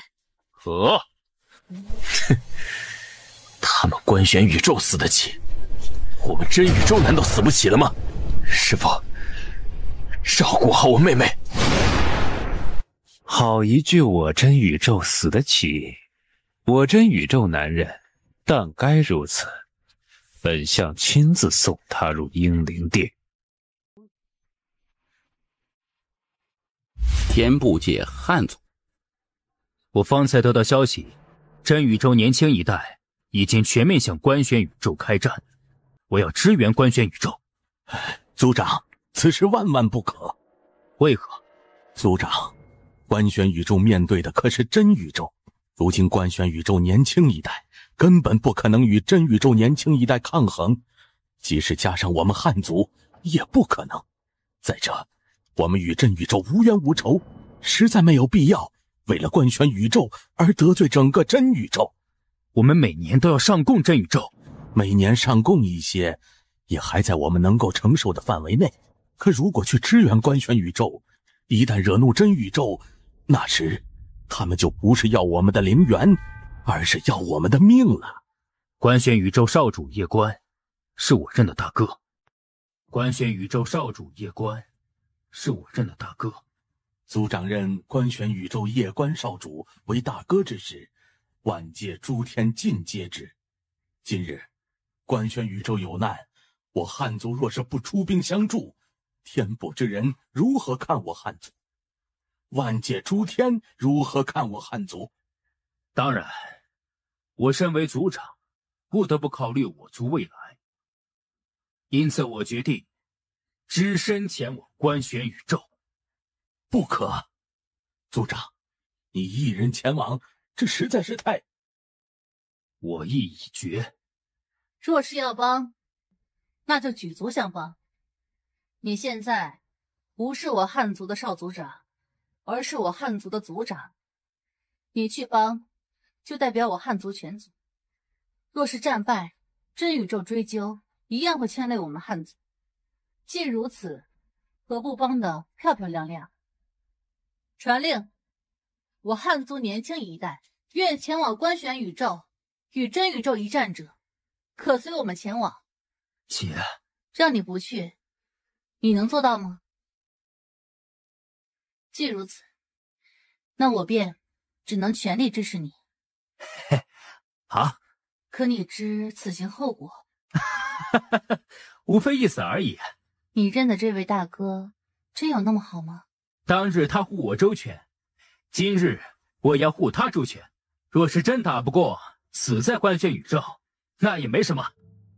玄界连讲不行，爹，是你教我的，做人要讲义气。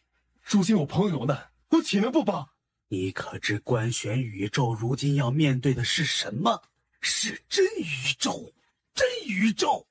真宇宙又如何？叶兄不就是在对抗真宇宙吗？你叶兄有一个无敌的爹，你有吗？我觉得爹你也很厉害。我谢谢你看得起我。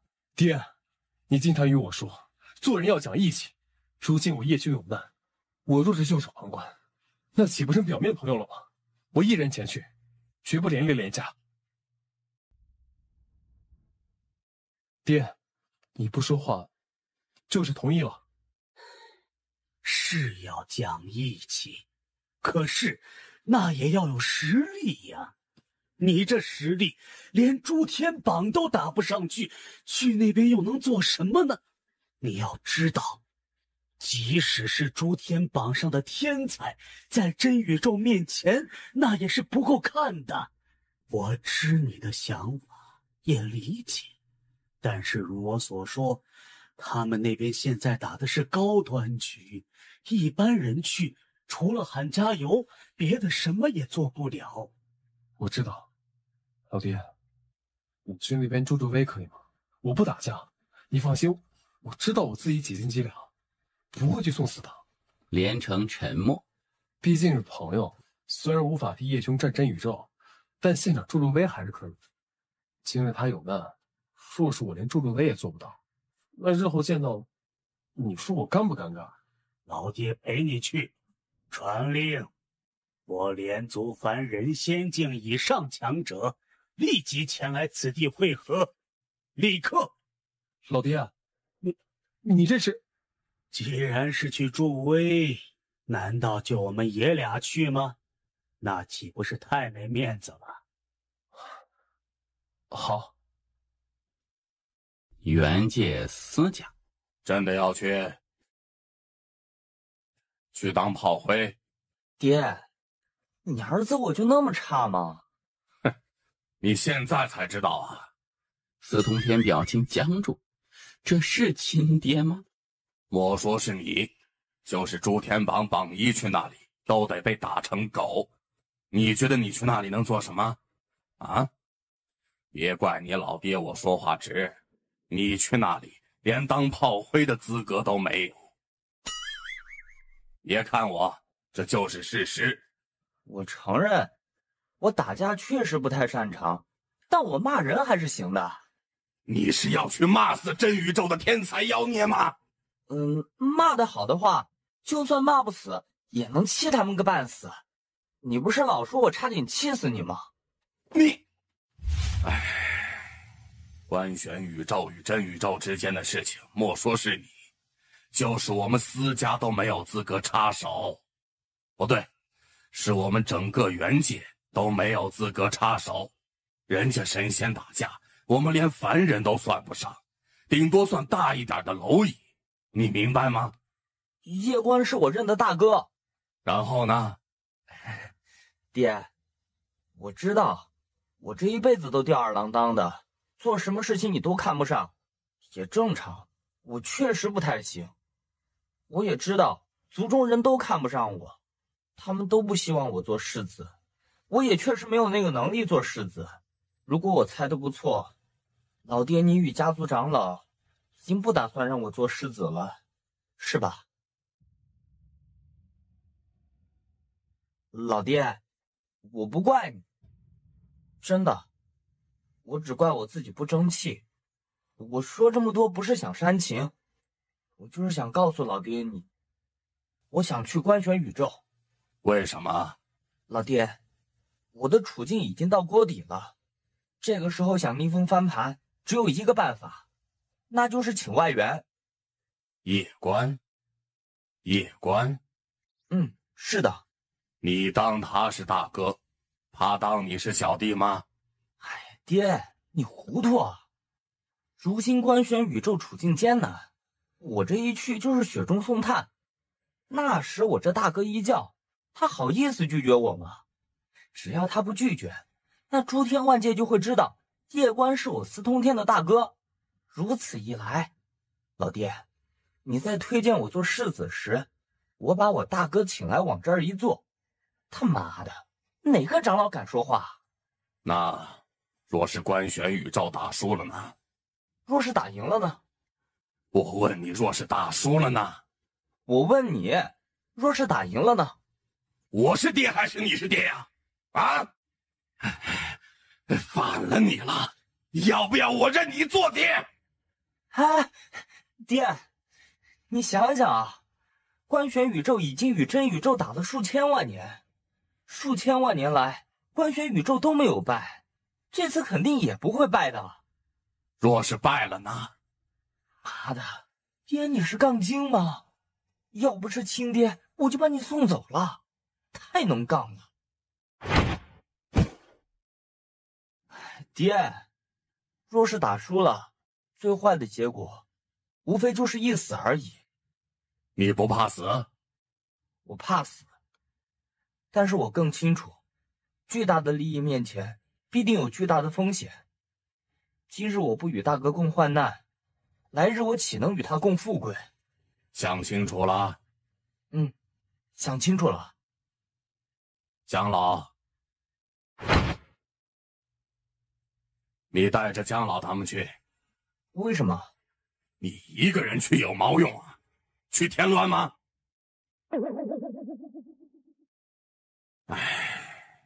带着他们去，多少还是能帮点忙的，也能让你有点分量。不然你一个人去那里，即使你大哥把你当回事儿，别人也不会把你当回事儿。我明白了，谢谢老爹。你带着姜老他们去。可如此一来，岂不是会连累我司族？若是官选宇宙胜，我们还是父子；若是败呢？那对不起，我不认识你是谁。去吧。等等，活着回来。嘿嘿，打得过的我就上，打不过的我就骂。臭小子，宗介，确定要去？去。你不是真宇宙的对手，打不过没关系，但人要到场。爷爷，我以个人名义前去，不连累家族。等等，传令，凡我宗族人仙境以上强者，立即赶来此处。爷爷，如果有选择，我倒是想站队真宇宙，可惜啊，人家不会把我们放在眼里，而官选宇宙的王却愿意将你当朋友当兄弟，就凭这一点，我宗族也要相助他们，不能给你丢人。走。银河系银河宗，萧宗主，官宣宇宙出事了。说真宇宙已经全面向官宣宇宙年轻一代宣战。年轻一代全面宣战？是的，宗主，我们如何做？还用问？传令，银河系所有年轻一代立即赶来银河殿，1刻钟内未到者，立即逐出银河宗，永不录用。来人！传令凤朝歌，立即召集我银河宗所有人仙境以上强者来银河殿前，1刻钟内我要见到他们，不来者立斩不赦。来人！上仙宝阁，立即启动所有通往官玄宇宙的传送阵，半个时辰后，所有人立即前往官玄宇宙。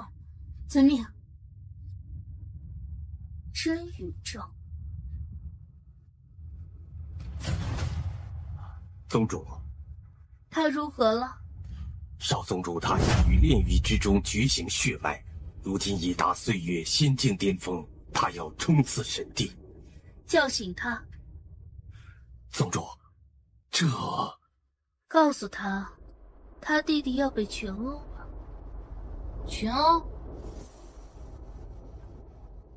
干他妈的！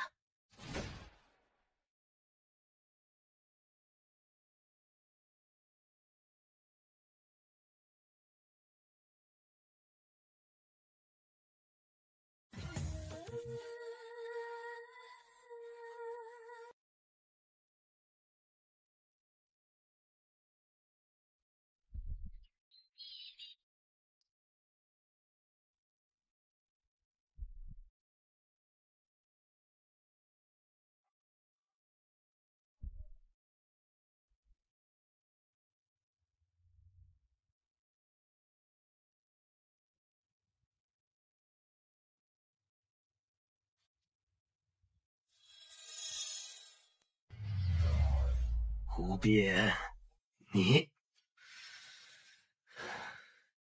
居然如此堕落！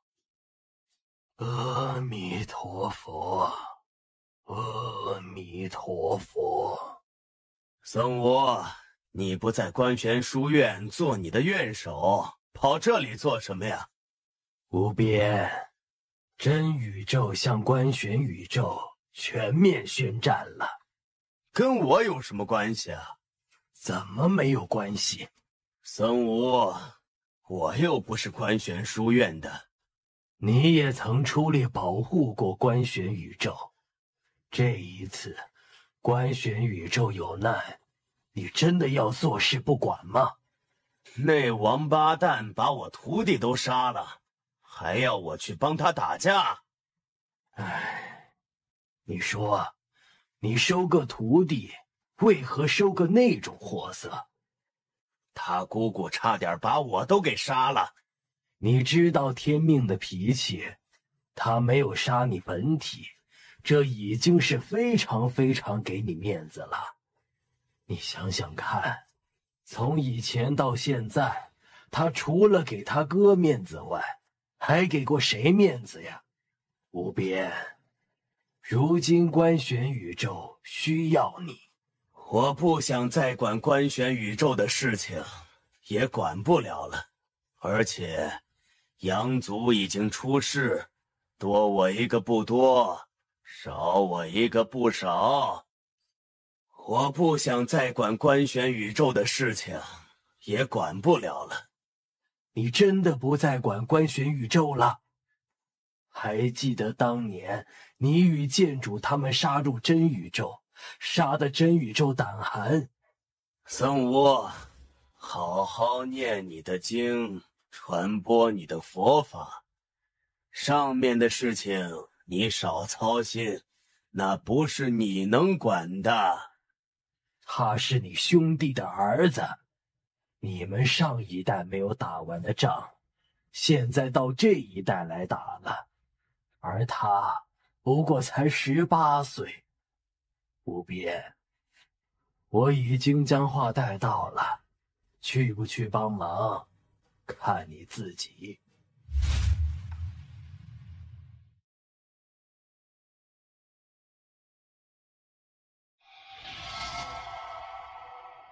纳兰姑娘，这是官玄神甲。你为什么会认为我要参战？这一次很危险，他又不喜欢我。季玄姑娘，我也不知该如何面对你，但不管如何，我还是希望你能平平安安。为什么？因为你如果出事，他肯定会很伤心的。上一次他就很伤心，只是他没有在你的面前表现出来而已。芊芊姑娘，这个给你。这是？此乃官玄神甲，目前我们官玄宇宙最强防御甲。为什么？你们都喜欢问这个问题。纳兰姑娘，我也喜欢小关。我知道。我们可是情敌。然后呢？你不怕我把小关抢走吗？谢谢。谢谢你当初舍命救他。当然，这是你与他之间的事情，本不该由我来说谢。但我还是想说声谢谢。纳兰姑娘。依依姑娘，给。这是雷龙神杖，目前官玄宇宙最高级别的法杖，神帝阶级别。纳兰姑娘，这太贵重了。不贵重，这里面还有一件官玄神甲，你留着。纳兰姑娘，这……纳兰家微微一笑，没有再说什么，转身离去。小佳，你是不想他们出事？这一战，我可以与小关一起并肩作战吗？不行，他们若是出事，小关会伤心的。现在这种时候，大家齐心协力面对真宇宙才是最重要的。所有的儿女私情都是小事。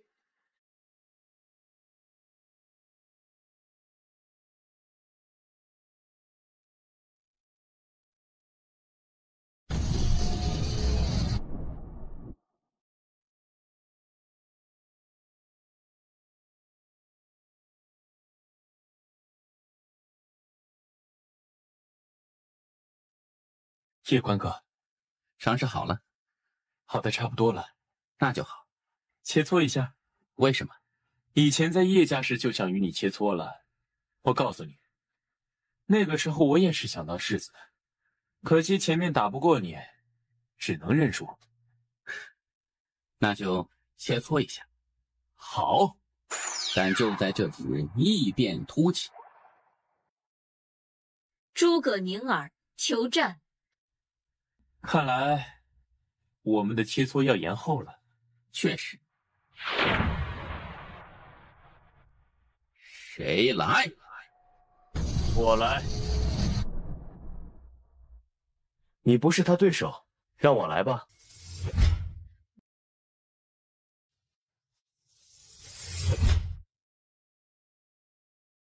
那永别了。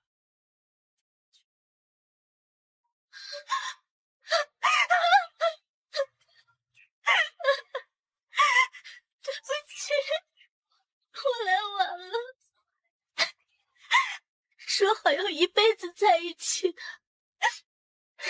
不过没关系，我们下辈子一起。等我。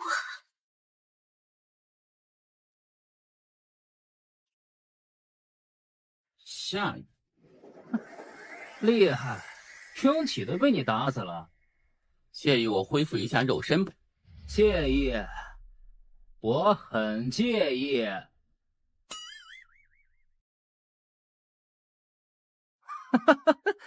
别这么看我，当然你们看我也没有用，因为我这个人不要脸啊！我最喜欢以大欺小，乘人之危了。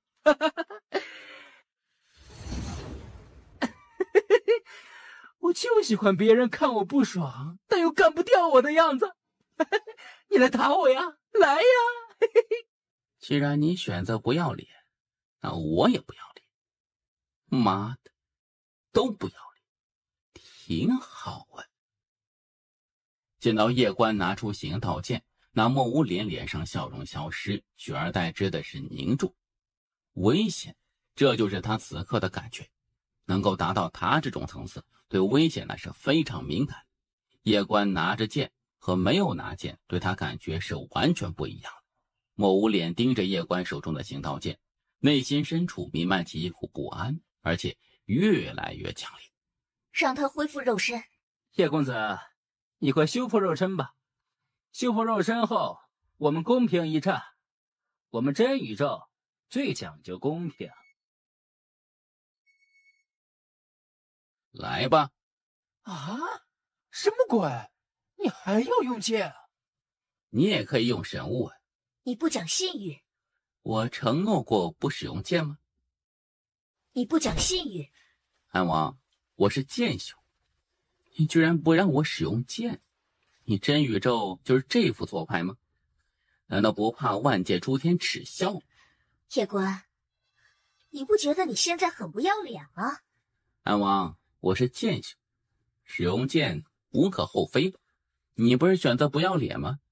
没关系，我也不要脸，我们都不要脸。你若有什么神物，尽管使出来，毕竟装备也是实力的一部分。叶公子，你当然可以用剑，这是正常的，也是应该的。真武榜上天才何在？被选的呢，都出来啊！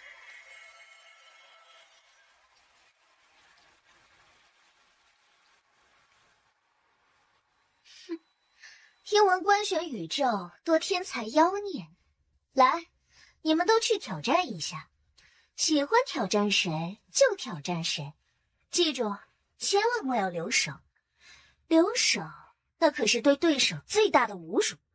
请官选宇宙天才四将。哼，叶公子，我们真宇宙与官选宇宙年轻一代开战，可没说一定要一个一个单挑。既然是年轻一代开战，那得给所有年轻人一个机会，让所有人都有机会上场。你觉得呢？战就战。场中官选宇宙这边，所有天才和妖孽都站了出来。他们看着远处那些真宇宙的天才妖孽，眼中没有半点畏惧，只有战意。官选宇宙真的没有怂过。以前人间剑主在时，官选宇宙没有怂，现在官选宇宙也不会怂。战就战。哈哈，叶兄，加我一个可好？叶兄，你，叶兄，我连家虽然妖孽天才不多，但是也有一些。若是叶兄不嫌弃，我等愿意与官选宇宙共进退。连兄，你的好意我心里，只是这会连累你连家。叶兄，我既然敢出现在这里，就证明我已经知晓所有的后果，所以那些就莫要说了哈。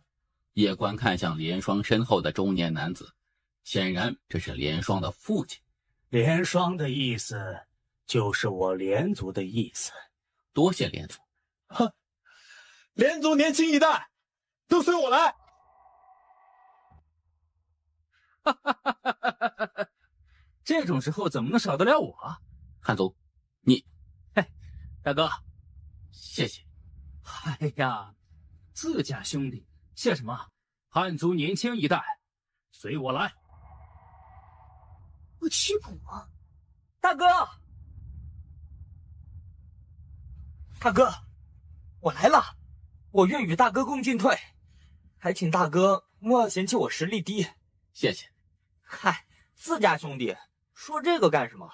说完，他看了一眼一旁的安王。古人有云，多行不义必自毙。这位姑娘，我看你年纪轻轻，姿色也不错，不如及早弃暗投明，嫁给我大哥，给他生个10几个娃，然后大家一起坐下来好好聊聊，共建和平世界，岂不美哉？原见私家是吧？哼，正是。我记下了。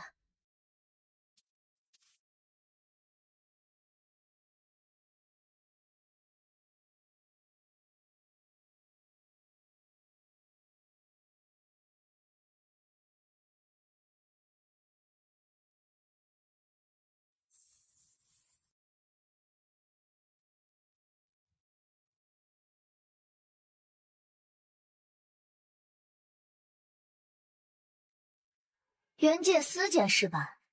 哼，正是。我记下了。司通天眉头微皱，这时叶关突然说：“他就是安王。”闻言，司通天脸色瞬间巨变，双腿一软，差点没跪下去。完犊子了！司通天脸色顿时变得有些苍白，本来想表现一下，先气死一个对手，没想到骂到一个最牛逼的了。既然真宇宙要群战，那就群战吧！来战！群战！双方所有人同时爆发出一道道可怕的气息，瞬间席卷诸天。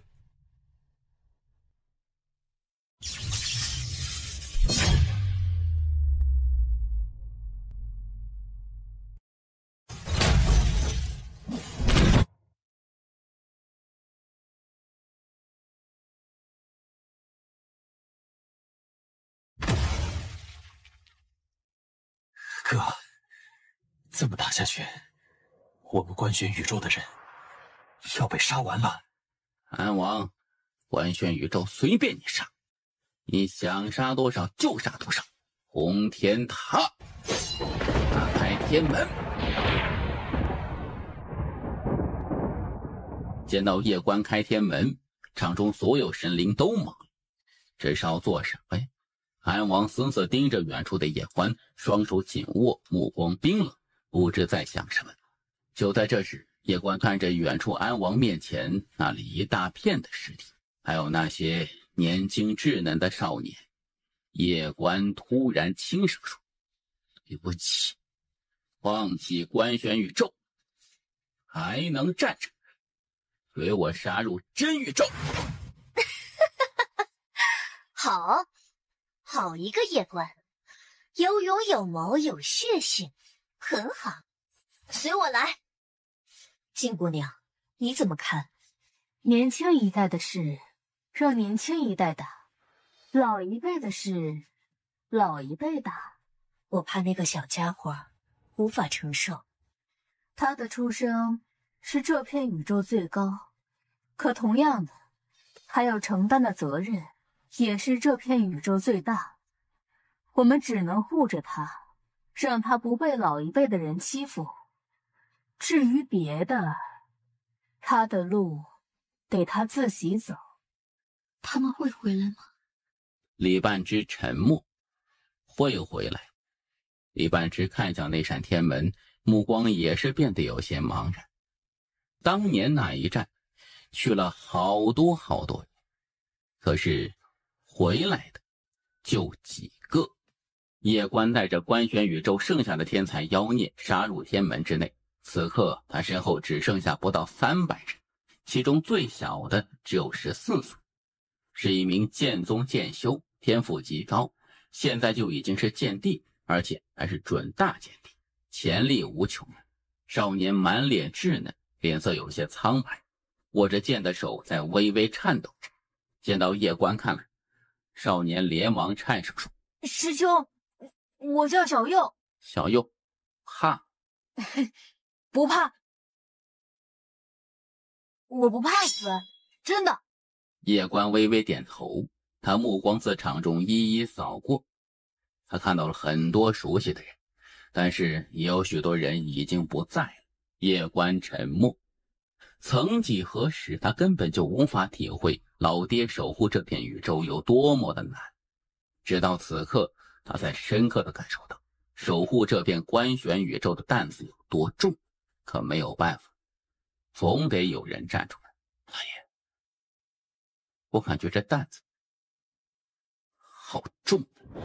曾几何时，一直在想，若无青儿相伴，这活着似乎也没有太大意思。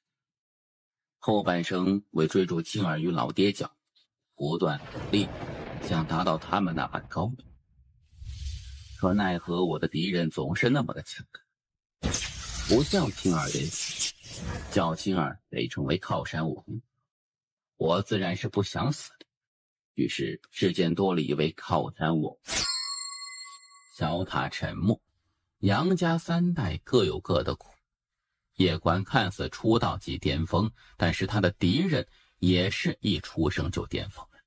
青山剑主和人间剑主曾经至少还有发育的时间，慢慢往上提升，但是这一代真的一开始就在打巅峰区，而且是从开始打到现在，几乎一刻也未停歇。要知道，青山剑主和人间剑主17岁时面对的人都是最底层的存在呀。小塔现在一叹，他一开始一直怕叶关走上一代的老路，可却忽略了他现在的敌人，这担子确实很重。前期融合，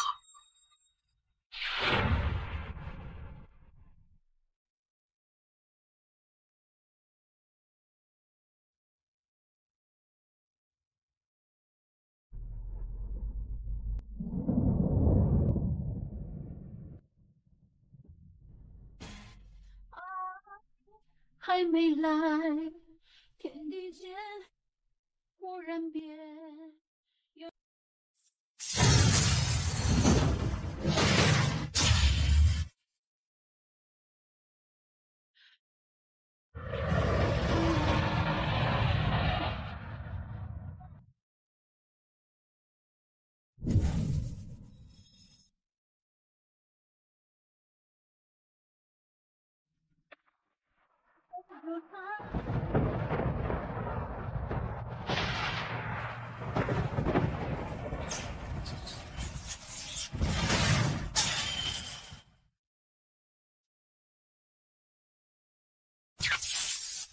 我把他杀了。杀了？真的，我刚才没有吃饱，不然我早就把他打死了。这一战打完，给你做饭，好不好？嘿，好。塔爷，我只有一个要求，如果我战死在这里，你与前辈把这8万姑娘救走，我带她出来，只想让她看看外面的世界，并不是想利用她，而且守护官选宇宙不是她的责任。她如果死在这里，我死也不会瞑目的。好。8万看了一眼叶关，然后又看了一眼叶关的腹部位置，眼中有着一丝疑惑，肚子里有声音。他是不是听到我说话了？你觉得呢？小塔沉默。这个8万姑娘来历好生神秘呀。就在这时，那安王突然出现在震天门前，而在安王身后还有无数的神灵族人。安王看着为首的叶关，没有说话。到了这个时候，说什么都无意义了，因为不管是真宇宙还是官选宇宙，都已经没有了退路，唯有一战。诸位，既来，那就去杀个痛快。前期融合，前期融合。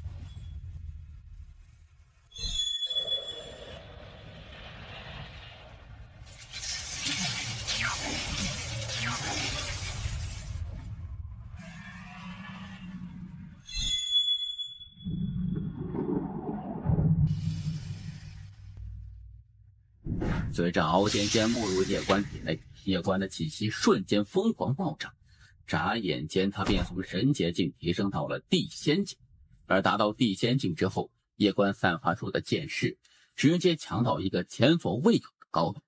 见到这一幕，远处一众神灵脸色顿时变得无比凝重起来。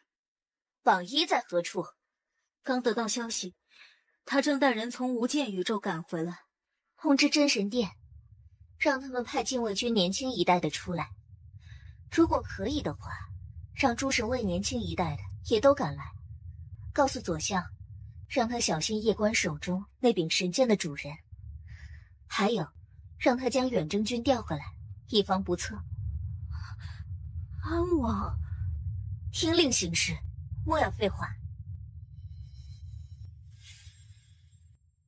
叶公子，你应该是想杀我很久了吧？不如我们今日就来一决生死。你想拖延时间？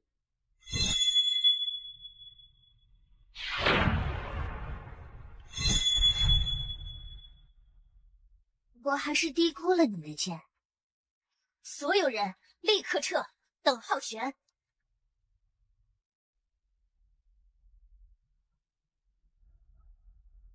快撤！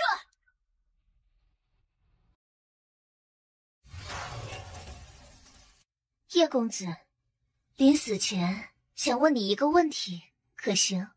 不是拖延时间。你那剑，据我所知，不是人间剑主的，对吗？你本可以走的。是可以走，但是我身后就是真宇宙。你也知道你身后是真宇宙，那我问你，你真宇宙来入侵我官玄宇宙时，可有想过？叶公子，我曾阅读过官玄宇宙的历史。当年官玄宇宙并不是一个统一的宇宙，是你父亲后来统一的。你可曾想过，在曾经那些世界强者眼中，你父亲也是一个侵略者。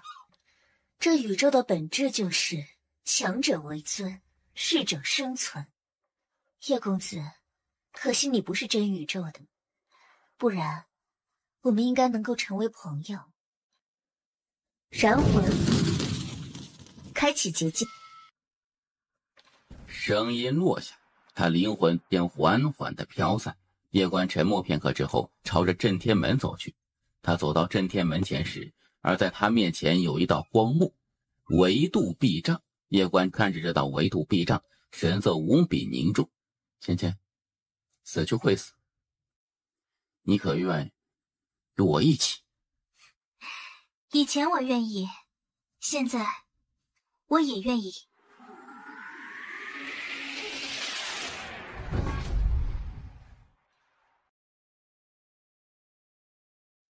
你做什么？叶景帝，帮我照顾族长，还有叶族，我们可以一起扛的。我是大哥，我来扛。季玄姑娘，谢谢你曾经舍命救我。我一直想对你说些什么，可每次见到你，却又不知道怎么开口。总之，很高兴认识你。师姐，我一直想接师父来书院，可是我真的好忙啊，好多事情要我去做。师弟，我现在很能打的，我与你一起去，好不好？诸位，我们后会有。等等，太爷，你觉得真宇宙老一代会对我出手？以我对他们的了解，他们老一辈不会对你出手，除非你先坏规矩，比如老一辈人会出手救你。放心，他们真宇宙守规矩，我叶关也守规矩。他们不出动老一辈，我也绝不叫人。官玄宇宙输得起，也死得起。叫人，平心而论，叶关到目前为止真的没有怎么叫过人，就连行道剑都是能不用就不用。当然他也不迂腐，面对如此强大的敌人，如果太过迂腐，那就只能是蠢了呀。芊芊，我在。一直都是你帮我，而我却没有帮过你什么，我有点不好意思。你我之间何必在意这些？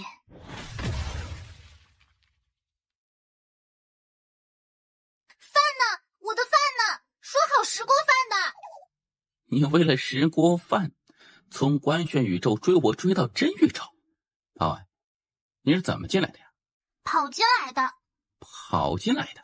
先吃顿饭，然后再聊天好吗？叶关嘴角微抽，没有办法，叶关只能给八碗做饭。前辈，他为何食量如此之大呀？体质特殊。体质特殊？什么体质？神秘声音却不愿再多说什么了。八碗，要不你先回去，等我忙完之后，我再回来找你。不行，绝对不行。为何呀？你是不是也嫌我吃多了？我以后每天少吃2口，好不好？八碗，前面很危险的。我可以帮你打架。我知道你想帮我，但是这一次去很危险。他自然不会认为对方追过来是真的为了吃饭的。这个丫头是喜欢吃饭，是比较单纯，但是她不是傻呀。那你与我一起回去好不好？来都来了，这怎么回头啊？开玩笑呢。那我与你一起去。八碗，这次去可能会死。叶关无语，这什么态度啊？小家伙，我知道你不想他卷入这趟浑水，但我可以告诉你，他比较特殊，不会有什么危险。比较特殊？叶关看了一眼八碗，那我们一起打架能打几个？如果我吃饱的话，想打多少就打多少。叶关有些头疼，这到底要吃多少才算饱啊？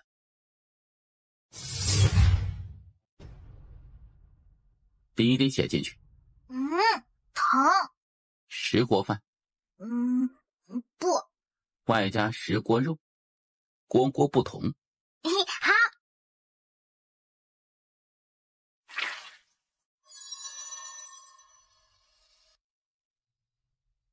保护好自己。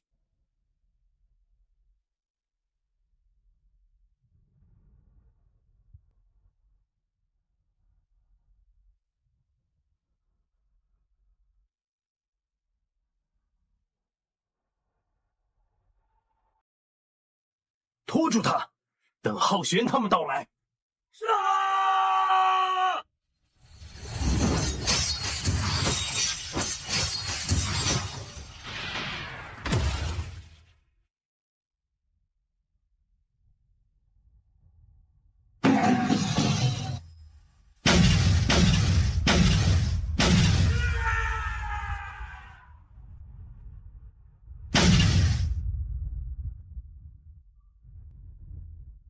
这不是你能破的，就算是我，也无法撼动此维度壁障。难道就这么眼睁睁看着？汉宗兄，你是体修，你撞一下，没准就撞进去了。我试试。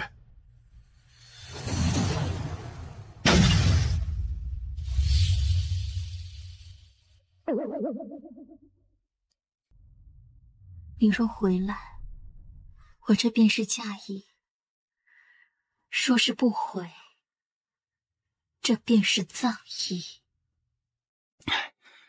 疼啊！疼。太爷，无论如何，不要让这个丫头与我战死在这里。杀！诸位兄弟且退下，我浩玄来打。你记着，最强的我来打。这是谁呀？知道我是谁吗？这不是封魔血脉老姐？姐，我打最强的那个。这老姐看起来有点猛啊，这种老姐老爹应该多生几个呀。请。再来。身为军人，何须马狗裹尸？兄弟们，若有来世，我们再做兄弟。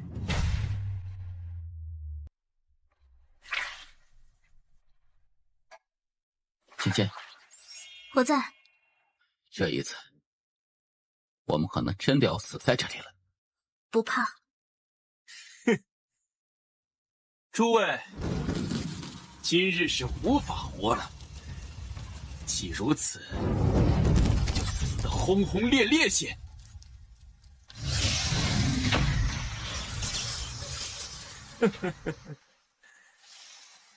愿我来世还做真宇宙神灵。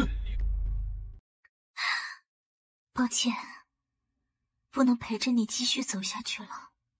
你不会死的，就算要死，也是我先死。问你最后一个问题，有喜欢过我吗？你先进塔疗伤，剩下的交给我。你养伤，我来。我们一部分人拖住他，其余人去杀了叶关，切莫让他恢复肉身，恢复实力。前辈，能透露一点他的体质？反正就是吃的越多，实力越强。吃就能增强实力？是的。难怪这个丫头实力这么逆天呢，光吃就可以。她跟着你后，实力提升了很多，因为吃的好了。如果我要是吃饱，我能打10个。诸位，此剑修在疗伤，此刻正是杀他的最好时机。我们若是一起联手，必能杀他。若是今日我等在此被他2人镇住，那我们将会被万界诸天笑死，也会被亲朋好友看不起。方才得到消息，诸神黄昏卫与禁卫军的年轻人都已在赶来的路上，我们不妨等等。那剑修实力极强，若让他恢复好肉身，伤势恢复，到时会变得更加棘手。因此，我们必须拖住他，等待援军到来。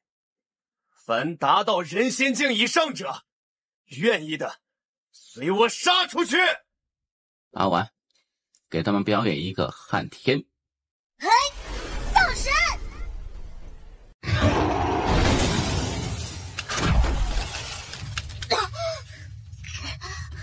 疼！叛逆是强弩之末，先杀那剑修。谁也不许动他！杀！死前若是能吃个饱饭便好了。叶关连忙拿出一枚丹药给八丸服下。这个吃不饱。嘿，造神！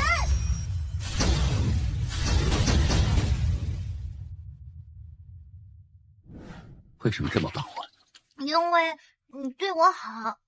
就因为给你做吃的。是你从来不嫌我吃的多。傻丫头。去，你才傻，笨蛋，大笨蛋。八丸，去塔里面的世界吃好不好？塔里？吃饱再出来。我还能打。我知道，可是吃饱之后再打，会更厉害，是不是？好。塔爷，我记得我有个道印，你还记得吗？记得。道印有什么作用？可以镇压对方的境界。镇压对方境界？为何不与我说呀？你一直也没有问呐。塔爷，你他喵的是来给我人生增加难度的吧？塔爷，这道印可以镇压敌人的境界，是不是也可以提升我的境界？是。我没问你，所以你就不说是吗？你确实没问我呀。塔爷，我爹是放养我，他不是故意整我呀。你要长点心呐，我的敌人真的是很强大的，你这么搞我很难呐。好的。如果我死在这里，杀我者他爷爷来杀！你等退下。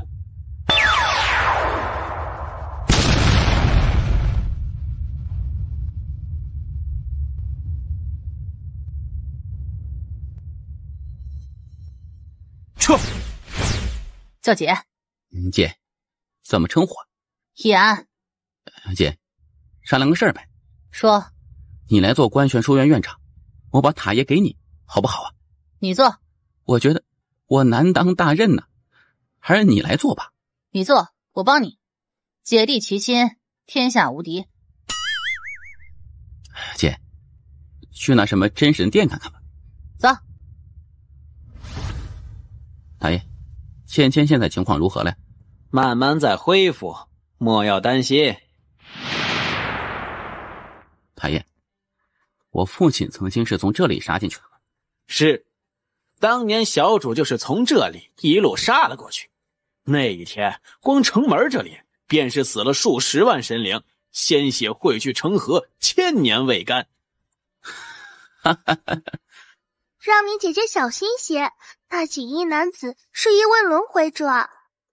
让你姐姐小心些，那锦衣男子是一位轮回者。轮回者？就是前世是一位绝世大佬，这种人转世从修，在初期到中期无比的逆天，几乎属于没有任何瓶颈的那种。当然弊端也大，越往后他们越难提升，而且越往后他们所承受的劫难就越大，双倍的，因为这大道会将他们的潜意识也算进去。但是在前期与中期，他们绝对是无敌的存在。这种算犯规不？不算，因为他转世这一世确实只有这个年纪，岂不与别人相同？姐，最强的我来打。请。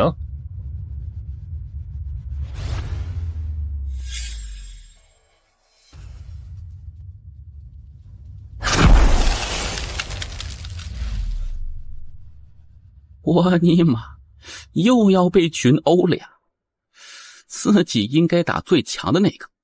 叶公子，莫要说我等以多欺少，你也可以叫人。我杨家打架，从来不叫人，从来不，除非实在打不过。你是没人叫是吧？我娘说过，一个以下儿子打，一个以上姑姑打。你确定要我教？听说你爹以前叫靠山王，那么你应该是靠山王中王。来，让我看看你的靠山。如你所愿。前来！老爹保佑我，爷爷保佑我，公公保佑我，他也就算了，这个坑逼！前来！小心他的剑！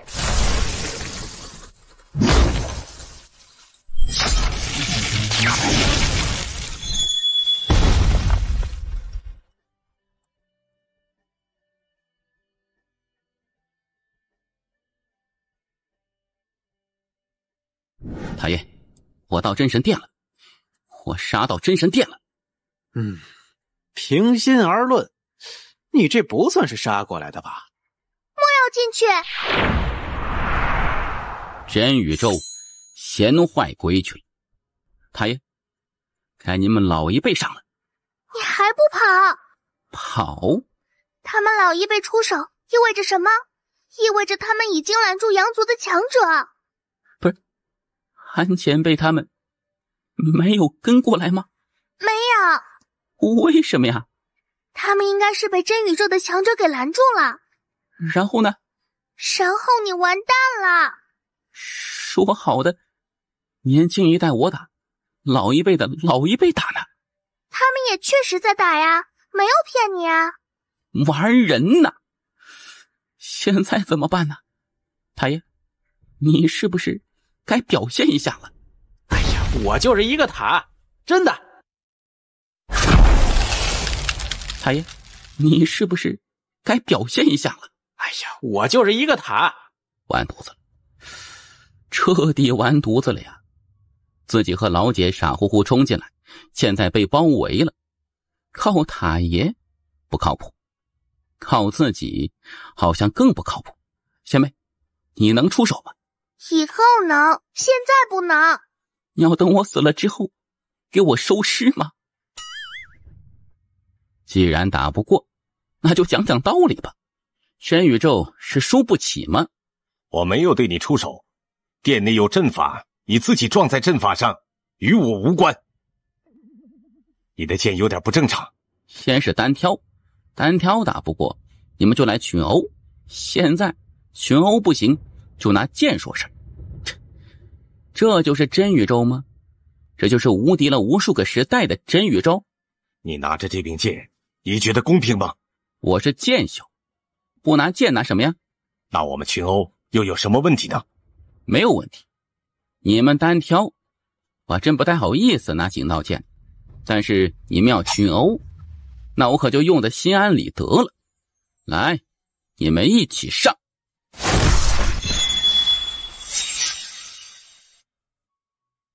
虽然我们双方约定老一辈不能出手，但是不代表你就可以对我们老一辈出手。现在你对我出手，我对你出手，乃是私人恩怨，与真宇宙无关。我操！真宇宙开始摆烂了。你们是真的一点脸都不要了吗？是你先对我出手的。太爷，你看，他们这么欺负人呢，你打他们呢？我就是个辅助，这打架确实不太擅长。老爹，哎，你境界提升后，他没有高你10阶。哭过。爷爷，自我起，我若有儿女，他们必姓杨，我子子孙孙都姓杨，我是杨家人呐。爷爷，哼，叫爹都没用，还叫爷爷。与大帝硬刚，叶关自然不会那么蠢。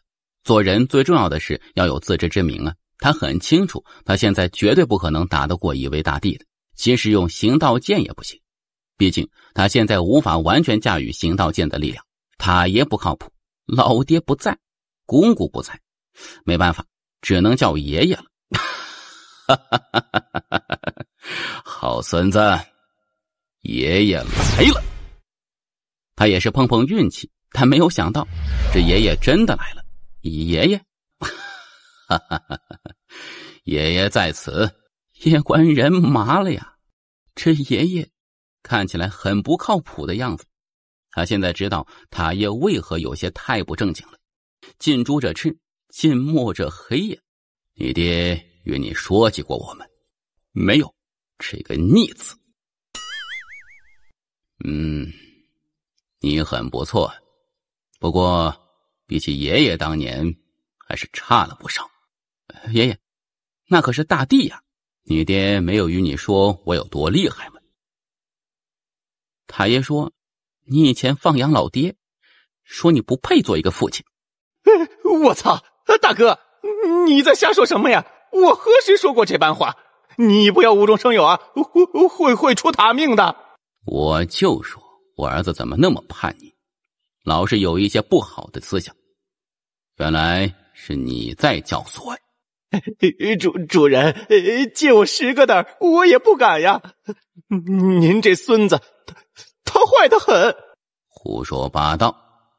我看这小子懂事得很嘛，比他爹懂事。小塔，你不要说我孙子坏话啊，不然我就修理你了。阁下，我们爷孙说话，你多什么嘴？我爷爷这么屌的？不用震惊，所谓大帝不过蝼蚁而已。又来个装逼王，这是行道剑，很厉害的。厉害什么？就一把破剑。怎么，你要跟我单挑吗？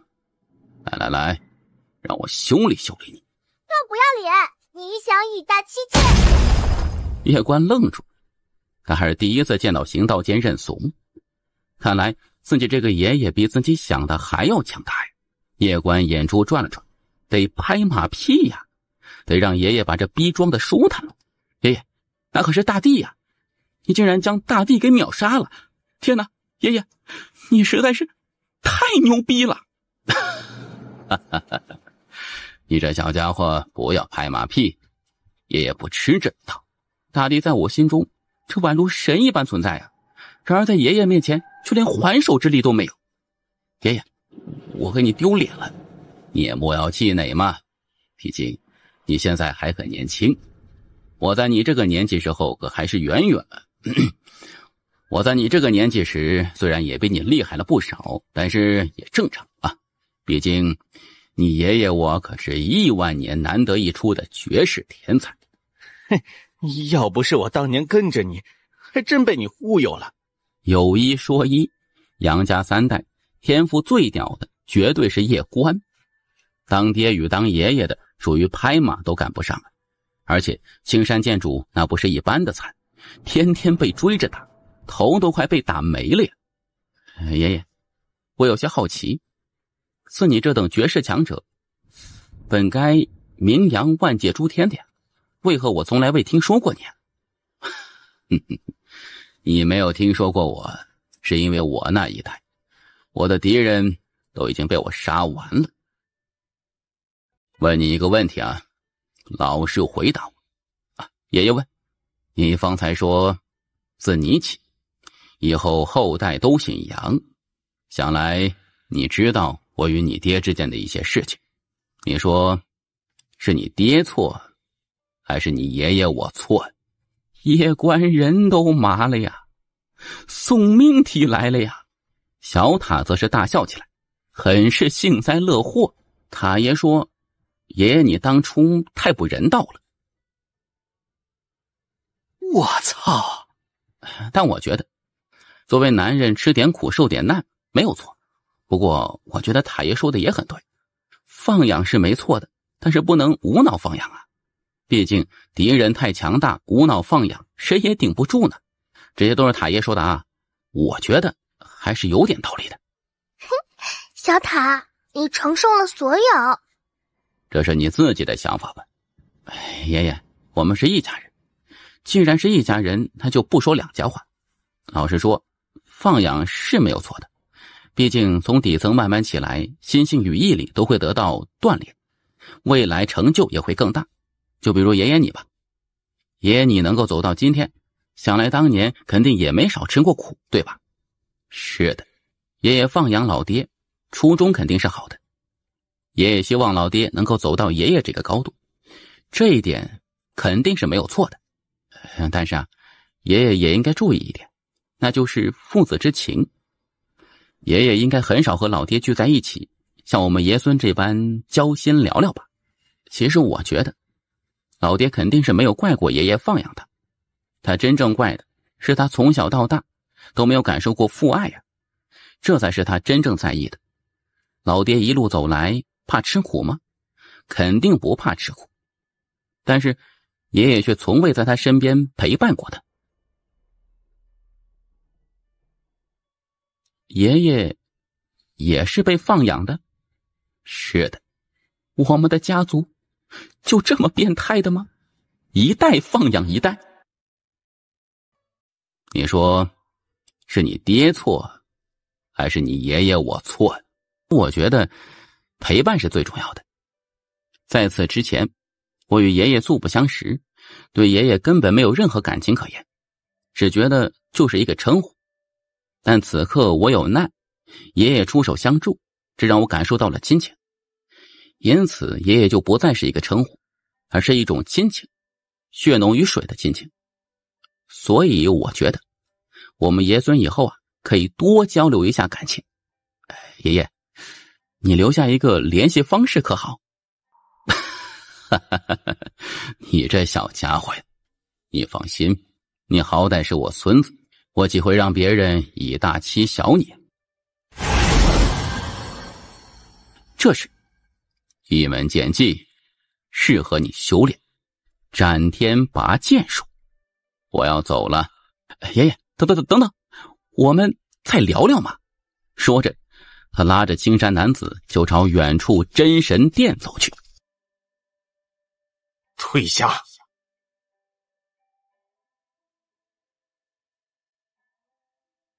爷爷，打得过他们？你猜？爷爷无敌。几剑能杀他？我知道你在打什么鬼主意，但我告诉你，这个女人很不简单，而且也确实是一个很了不起的神灵。当然，如果她敢出手以大欺小你，爷爷自会出面的。那时我可不会管什么别的，谁都别想动我孙子。青山男子的话让叶官顿时大为感动，这爷爷他认了，祖上还有什么能忍，我都认呐。你的起步很高，因此就更需要稳住，许多事情还得你自己面对，毕竟你的路只能你自己走，明白吗？你的路只能你自己走，明白吗？自己走得分情况，刚才那种情况就万万不能自己走啊！你这小家伙，你这心思比你爹还多啊！到了一定程度，是不是对芸芸众生所有一切都会看得比较淡呢？确实会这样。你觉得大地很强，是吧？叶官点头，大地确实很离谱，即使他拥有行道剑，也绝对不是对方的对手。此人在这片宇宙也算是最顶级强者，但在我眼中亦不过如蝼蚁一般，若非他以大欺小你，他根本不会让我有任何出手的兴趣。爷爷是在装逼吗？修道如饮水，冷暖为自知。人生需要一个过程，这个过程得自己去经历。就如你自官选走到此处，实力也提升了不少吧？是，若是一开始我就替你出手，你会有提升吗？悲欢离合，喜怒哀乐，都得经历一番。若不经历分别，就不会有重逢的喜悦；若不经历死亡，就不会知道生命之可贵。简单来说，只要不被打死，就应该多吃点苦，多受点难，这样成长的才快。叶官无语啊，他发现这爷爷年轻的时候可能受过什么刺激，可能是童年不幸，有心理阴影，或者心理扭曲，而他现在明白老爹为何跟爷爷有点不太对头了。只要是自己爹，自己都不想认呐，太离谱了。我当年放养你爹，初衷虽是好意，但方式却是过于极端，因为有些事情却不该由他来扛，这也是我较为后悔的事情。还有机会补救啊！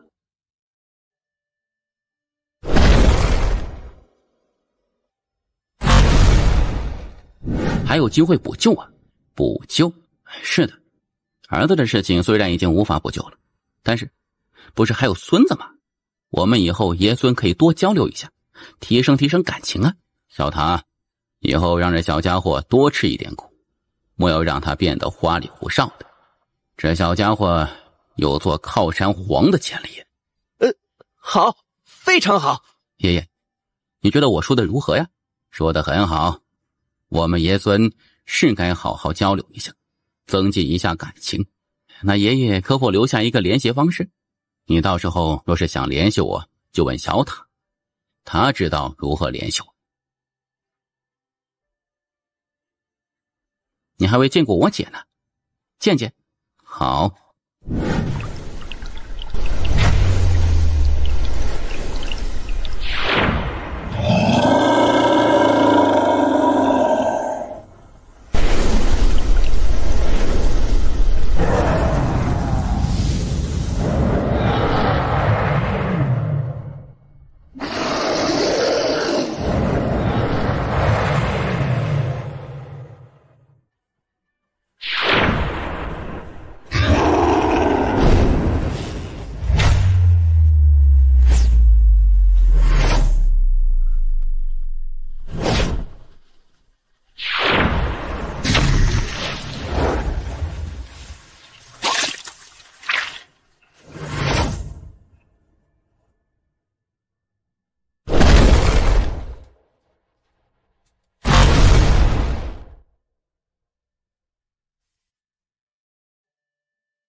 老姐，叫爷爷。爷爷刚才把一位大帝给秒杀了。爷爷，血脉已经觉醒。是。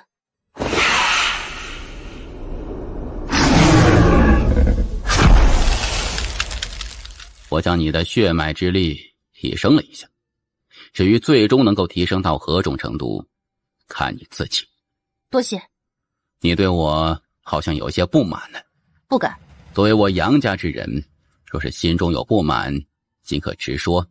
你爷爷我不是那种小气的人。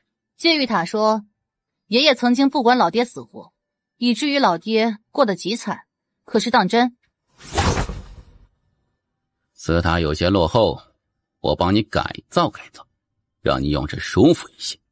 很快，叶关和叶安便听到一道道凄厉的惨叫之声。不是啊，这提升过程有些痛苦，过会儿便好。这爷爷不像是个好人呢。改造了吗？我帮他换了一个灵。我杨家的事关起门来，怎么说都可以。他一个破塔也敢搬弄是非，真是心里没点逼数啊。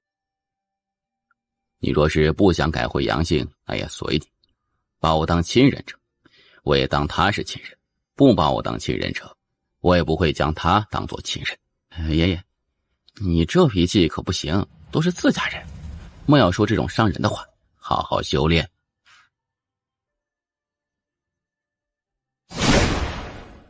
得，你们脾气都大，一个比一个大，自己这又当孙子又当弟弟的，太他妈难了。怎么样？闹了一点小小不愉快。跟孙子辈也能闹脾气，也就你了。走吧。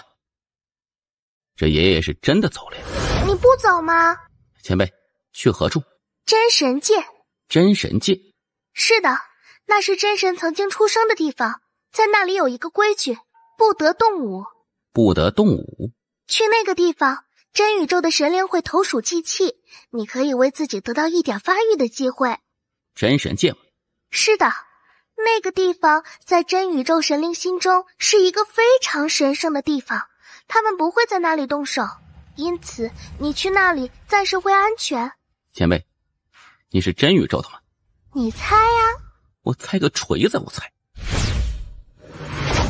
南辰大帝，方才那青山男子，我担心阴神他们已经在赶回来的途中。前辈，这是神之墓地。真神死了吗？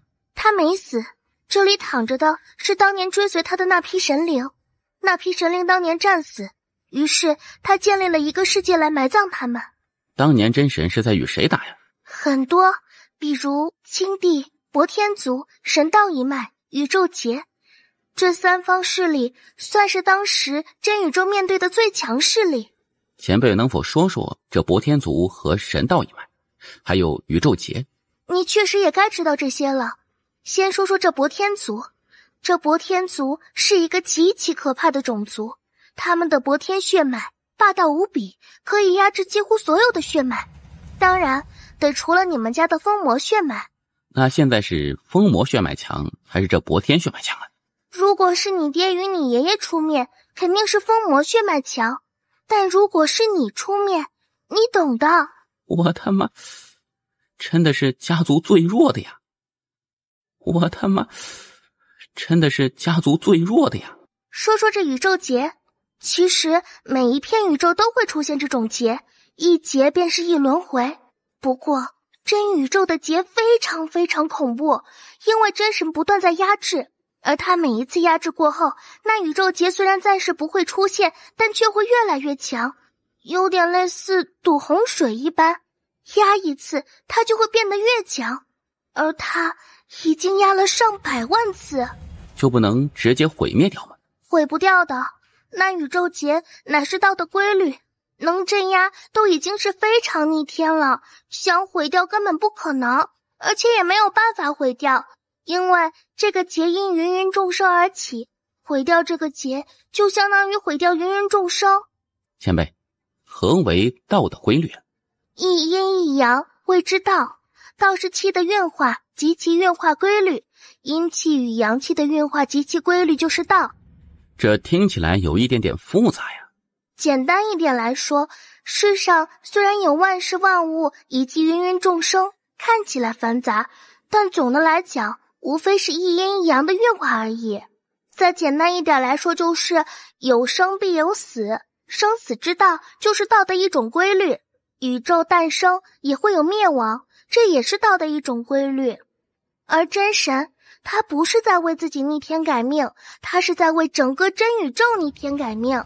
按照道的规律，真宇宙在无数年前就应该要毁灭重启的，但他硬生生压住了宇宙劫。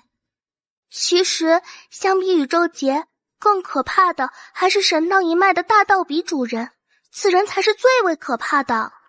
大道比主人，一位真正的得道者，不仅得道，还能够驾驭道。如果要形容他，只能说相当牛叉。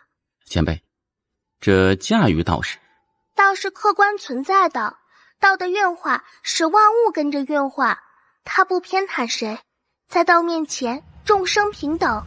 但是大道比主人就不同，他能够驾驭道，他是有意识的去催动道，使万物跟着他的想法去运动。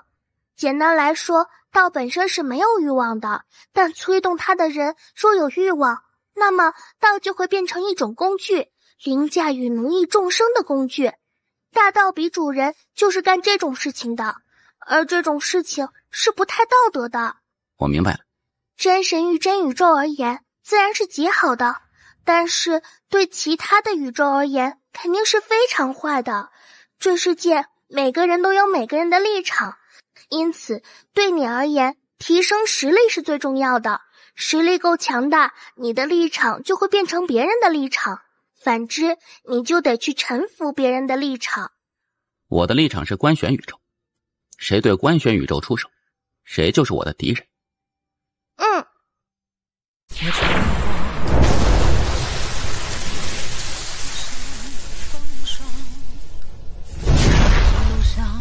追逐我梦想，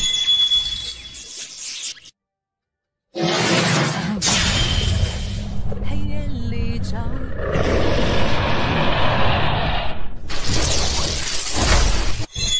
曙光，年少的热血。放肆！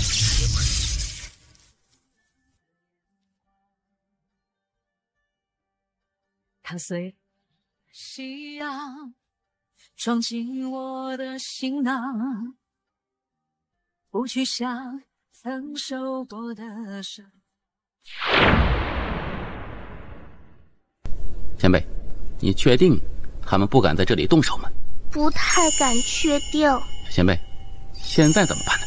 你随意。你体内那神秘人是谁？阴神，我们约定好的，1年内年轻一代交手，老一辈不出手。而现在你们真宇宙老一辈都对我出手，你们这是什么意思？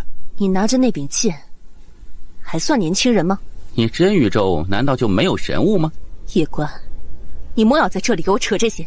阴神，此地可是真神界，埋在此处的都是当年真宇宙的先辈，若是在这里开打，把这里给毁了，那后果你承担得起吗？操！阴神，现在该如何？他体内还有一位极其强大的强者，实力至少是宇宙神灵级别。执剑者回来没有？已经在赶回来的途中。我们都不能在这里出手，但是他可以调查一下之前那青山男子是谁，还有此人体内那一位神秘强者。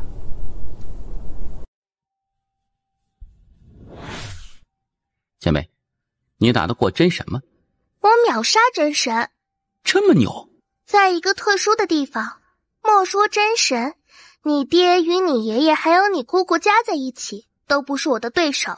啊？在哪里啊？梦里。梦里？你在这跟我扯犊子呢？还梦里？在我梦里，我也能把我爹跟我爷爷给秒了，还用你说呀？简直是无了个大雨啊！他发现现在这神秘女子前辈越来越难搞了。这个地方，傍晚，你来过这里？好像来过。好像来过。前辈，你知道八晚的真实来历吗？他是不是又在猜了？是。他猜得到不？若是别人肯定猜不到，但是这小家伙他太能猜了。这8碗究竟是何人呢？你也猜啊？你猜我猜不猜？你猜我敢不敢打你？小塔无语，玩不起呀。怎么了？很多零碎的记忆，很混乱，很难受。你是想起些什么了吗？记不起来。暂时想不起来，就先不要想了。好。前辈，现在该如何？进竹屋，找到一本金色古籍。嘿，要不要泡温泉？莫要想那么多。塔爷，你自己先去玩一下啊，滚远点。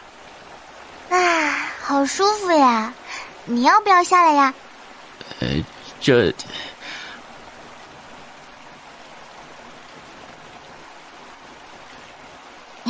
真的很舒服呢，我帮你脱。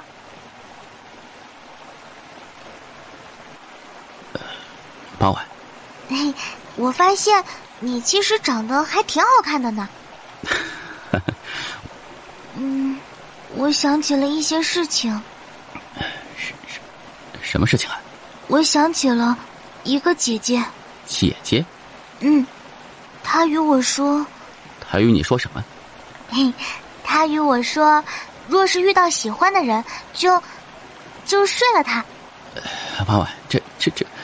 我饿了。这个时候，我给你做饭。今天吃别的。我去！真神到点。你认识？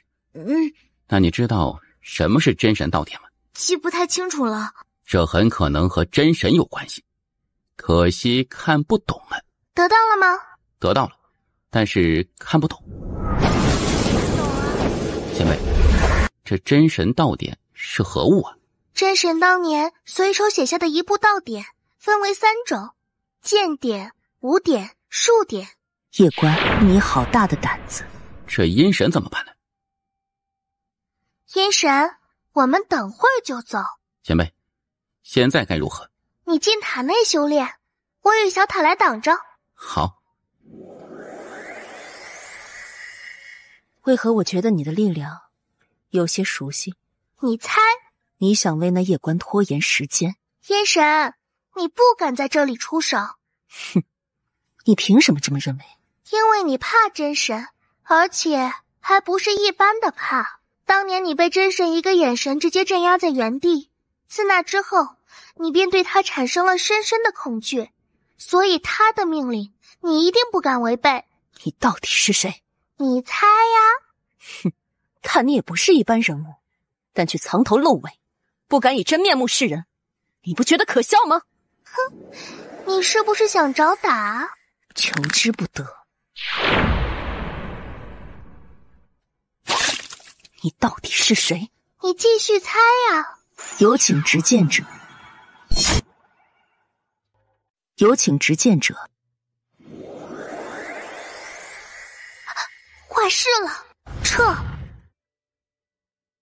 执剑者，你等去对付关玄宇宙，那人类少年剑修，我来。那夜关体内有一神秘强者，对方的气息让我觉得有些熟悉，马上便知其是何人。前辈，你打得过那执剑者吗？哼，不告诉你。前辈，这是无间宇宙。我们来此处时，我替你想过，如果3剑不出手，你们关玄宇宙打真宇宙一点胜算都没有。即使你们打赢，整个现有已知宇宙也会陷入动乱。什么意思？真宇宙到现在为止都是在以一己之力对抗所有势力，除了你们关玄宇宙，他们还在镇压博天族、盘古族，还有神道一脉残存的势力。这一次你打到真神殿，你没发现真宇宙的顶级强者都极少吗？发现了。那是因为他们大多的顶级强者都在猎杀博天族的第一任族长。博天族的第一任族长？准确的来说，是猎杀他的转世之身。你可能还不知道，博天族第一任族长博天道已经转世。这家伙也是一个狠人，别人转世是越来越弱，而他是越来越强。而且每次转世之后，只要实力恢复到巅峰，必屠杀真宇宙强者，然后挑战真神。如今他已经转世了9次，连真神都无法彻底葬杀他们。他比较特殊，而且手握世间3大神器之一的轮回之门，要杀他就得毁掉轮回之门。而若是毁掉轮回之门，后果会很严重，比如真宇宙的人都将无法轮回，只要一死，那就是永远的死去。当然，观玄宇宙不会有事，因为你们有大道比主人建立的归墟之地。轮回之门？是的，神道一脉的至高神器，是大道比主人以大道为基础打造的，能掌控所有生灵的轮回。若是此门被毁，现有的轮回秩序就彻底崩塌，真宇宙的生灵都将玩完。如果你们观玄宇宙没有归墟之地，也会跟着一起完蛋。因为一旦轮回之门彻底破碎，就意味着不会再有新的生命出现。以真神的实力，难道不能重新建立一个轮回秩序吗？以真神的实力，难道不能重新建立一个轮回秩序吗？自然是能的。至于他为何没有建立，我倒也不是特别清楚。建立新的轮回，就得牺牲一代生灵，他不忍，所以没有弄。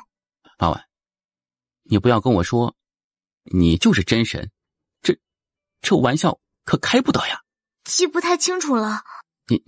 你别这样啊。这8碗要是真神，那可咋整啊？前辈，轮回之门如此重要，那博天族族长岂不是能够要挟所有宇宙生灵啊？他曾经就是那么做的。当年的博天族一统着整个博天宇宙，他们也是在吸别的宇宙的血，而且暴力程度是你无法想象的。你知道他们博天血脉为何那般强悍吗？因为他们不断的在寻找特殊的血脉之源，然后吞噬。当年那片宇宙有无数的特殊血脉种族，然而都被他们吞噬了。唉，茫茫宇宙其实就是强者为尊，强者的一方可以任意妄为的对弱者欺凌与索取，这是宇宙间永恒不变的铁律。吞噬血脉？是的，你的血脉也可以吞噬别的血脉，不过没有必要了。你祖辈太强，以一己之力强行逆天改命，你们家的血脉完全不用去靠吞噬别人血脉来增强。懂了。神道一脉当年也是奴役诸天万界，大道比主人更是想掌控芸芸众生所有生灵的命运。他想创造出一套全新的秩序，万物万灵必须要按照他的意志与想法来运行。他确实也厉害，我也不能说他的想法就是错的，毕竟最开始的秩序就是他先创立的，而且他也没干过什么恶事。但你若是遇到他，可得小心些。此人能够驾驭大道为己所用，知晓天地运行规则，很会算计。好的。这次让你来此地，一是为避祸，此地乃青帝地界。青帝当年虽然被真神镇杀，但其青帝意志却依旧存在。那执剑者来此，必有所忌惮。二是看看能不能得青帝道统，或者结交青帝后人。他不惧青帝意志。你认识？他不惧青帝意志。前辈，他不怕青帝意志，现在该如何呀？你毕竟是一个成年人了，你要学会自己扛事情。我要休息了，下次聊。什么？自己扛？听到神秘女子的话，叶关顿时就无语了。这执剑者之强，绝对不是他现在能够扛得住的呀。他对自己的实力还是有点逼数的。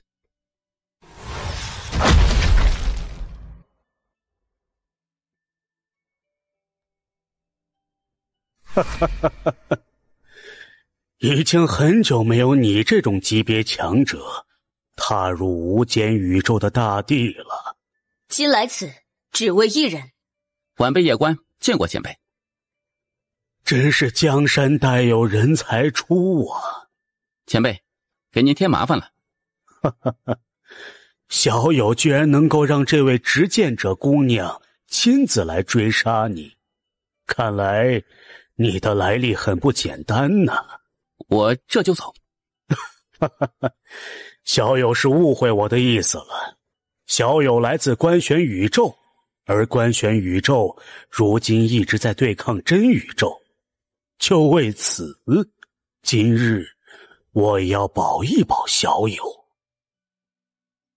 装逼找存在感吗？死就死干净点儿，留一缕意志在世间何用？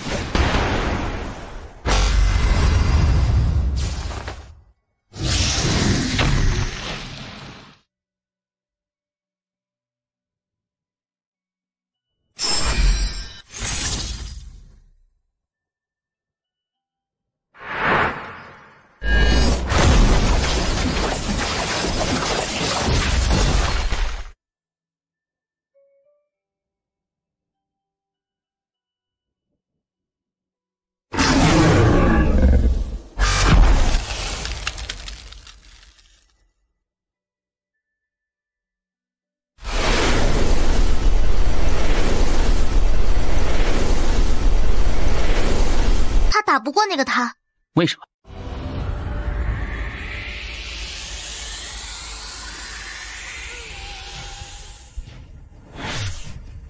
他打不过那个他。为什么？本体若在，能打过他，而如今他不过是一缕意志，一缕意志根本阻挡不了他。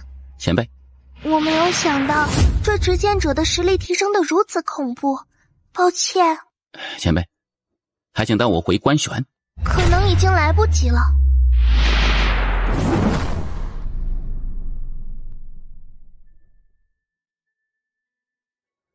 没事，有八碗在，你不会死，最多就是挨一顿毒打。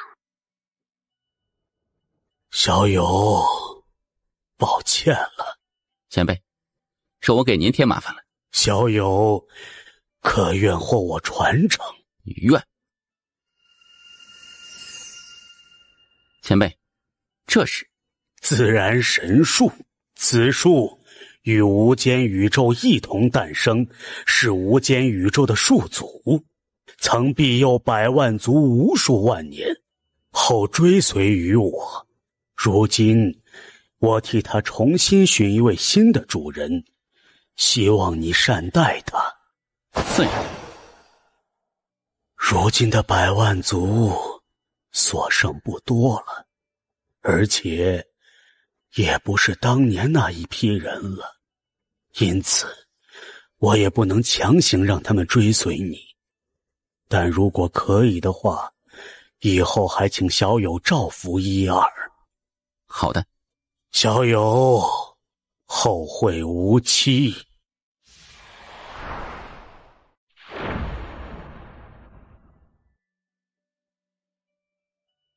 慈静，许久不见。许久不见。前辈，8碗真的是神灵？是。你早已经知道。前辈应该也是神灵吧？是。大爷，你不会也是神灵吧？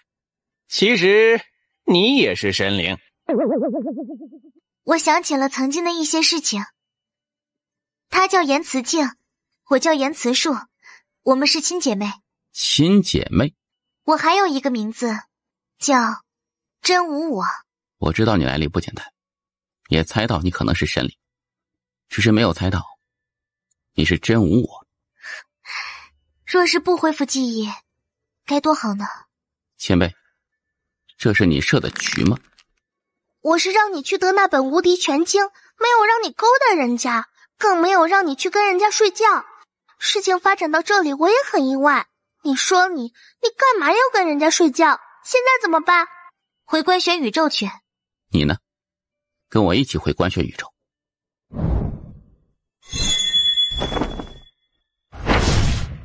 哼，慈静，你还是那个脾气，一言不合就喜欢打。你要让他回去。你知道他是我们的敌人吗？慈静，这么多年来没有见面，一见面就要如此针锋相对吗？你体内那家伙，他现在打不过慈静，所以待会儿我将送你。你呢？我是真宇宙的。所以，今日分别之后，下次见面，我们就是敌人吗？八万，跟我走。你与他，大姐不是说过吗？若是遇到喜欢的，就上呗。你知道官选宇宙与我们真宇宙之间的关系吗？当时不知道，不过就算知道，我也会照做。喜欢一个人，何必管那么多事情？你今日是非要保他？慈静，你杀不了他。那就试试。前辈，你认识真神？认识。熟吗？一起睡过觉。纯洁的那种吗？小塔，我真的要打你了。我知道你很好奇我与八婉还有真神的关系，但我不太想说曾经那些事情。前辈不想说，那我不勉强。不过，有一事我想问问前辈。前辈应该知道官选宇宙和真宇宙之间的恩怨，但前辈还是跟着我，所以前辈是想与我们官选宇宙一起对抗真宇宙吗？这事情很复杂，我也无法与你说清楚。总之，我对你与官选宇宙没有恶意，至于跟着你是有别的原因。与真神还睡过觉，这神秘女子前辈很不简单呢。我不想与你打，今日我非杀他不可。不行。还记得这道疤痕吗？当年于石村时，你差点被外人打死，是我护住你，替你挡了一刀，而我差点脑袋搬家，你记得吗？妖城驿站，你被大妖重伤，我背着你跑了3天3夜回石村。那一次，我双腿被迫锯掉，在床上躺了整整3月，差点死去，你还记得吗？与博天族一战，你被12位巅峰大帝围攻，我为了救你，强行杀入博天族。那一战，我肉身被打碎，灵魂重伤，昏迷了足足100年才醒来，你还记得吗？都记得，我都记得。曾经我为你可以牺牲掉自己的命，而现在你却为一个男人不惜与我动手。好，真的很好。来，你杀我呀！来啊，我绝不反抗。慈静，你对我的好，我从未忘记过。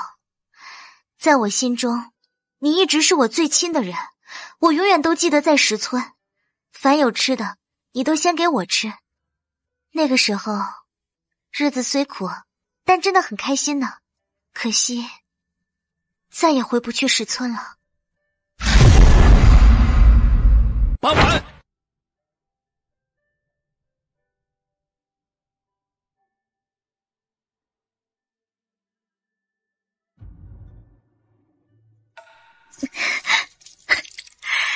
我从未喜欢过一个男人，认识你，很高兴。可是对不起，我不能帮你一起打真宇宙，因为他们都是我的至亲。可我也不能帮着他们打你，因为你是我的挚爱。真想再吃一次你做的饭。为什么？为什么？前辈，就不行，他自己的选择根本无法救。他实力很强，他自己想死，外人根本无法相救。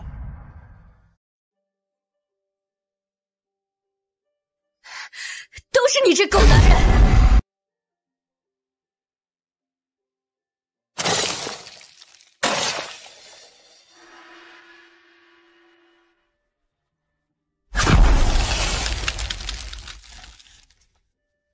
是你，慈静，你是一点都没有变，你也要帮他。我知道，不管是慈硕还是你，都在因为石村当年的事情怪大姐，我也怪他。那事发生之后，我也打他，也骂他。可是，这不代表你们就应该背叛他，背叛石村，背叛真宇宙。八婉没有背叛过真宇宙，也没有背叛过大姐，我也没有。你知道他是谁吗？他是官选宇宙的王。你真的以为你能杀得了他吗？子敬，出了石村后，你没发现我们大家都在慢慢变吗？说到底，你们就是因为当年石村的事情对大姐不满，我对她做的那事也不满。可回过头来想，我们若是在她那个位置，该如何？大姐她还有别的选择吗？她没有。如果她那么做是为了自己，我一定会不惜一切代价杀她。可是她是为了自己吗？她是为了让石村更多的人活着，是她救了我们所有人，而我们却还在埋怨她。但她从来没有说过什么，也没有解释过什么，从来没有。我没有恨她，我知道她是为了我们，只是我觉得我们后来所作所为不对。可我觉得很对。这个世道没有强大的实力，终究是要任人欺凌的。就如我们在石村一般，当年与博天族一战，输的若是我们，你猜我们的人会被如何对待？与神道一脉一战，若是我们输，我们又该如何？还有与青帝一战，与盘五界一战，与宇宙劫一战。可你不觉得我们后来所作所为与当年对待我们的那些大妖一样吗？远征军所过之处，寸草不留。我曾经觉得命运不公，我们愤怒，可是后来我才发现，我们愤怒不是因为不公，而是因为我们自己处在不公平的不利位置。我们不是想要消灭这种不公，而是想要让自己处在不公平中的有利位置，然后去对别人不公。在我之上，众生平等；在我之下，等级森严。远征军所过之处，寸草不留。这有什么错吗？这世道本就是如此，强者为尊。我们若是弱，现在被欺压的就是我们真宇宙。那时，你的敌人难道会来与你讲道理？不要天真了，好吗？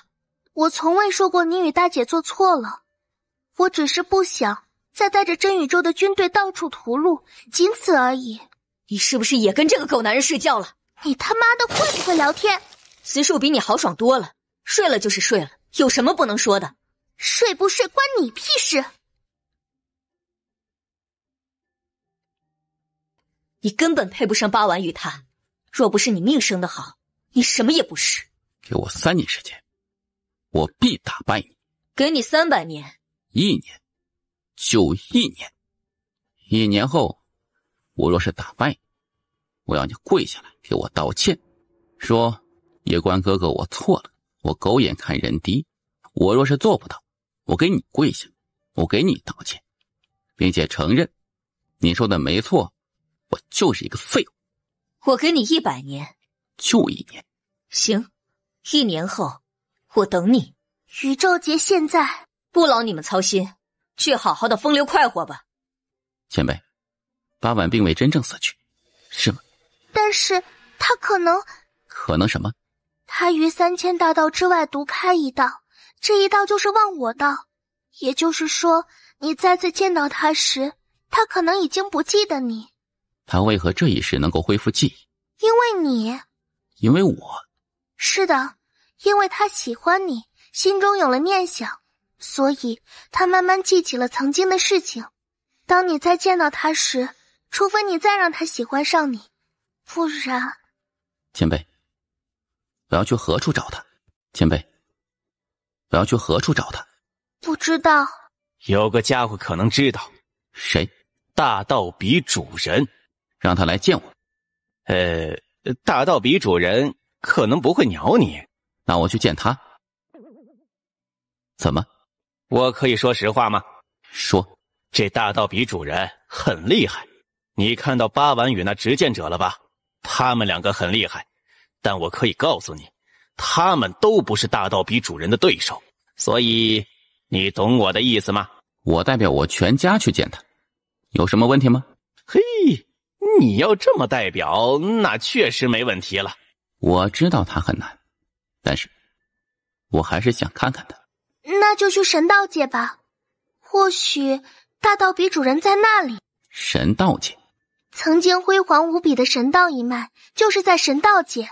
不过，当年那一战之后，那个地方已经被真宇宙封锁。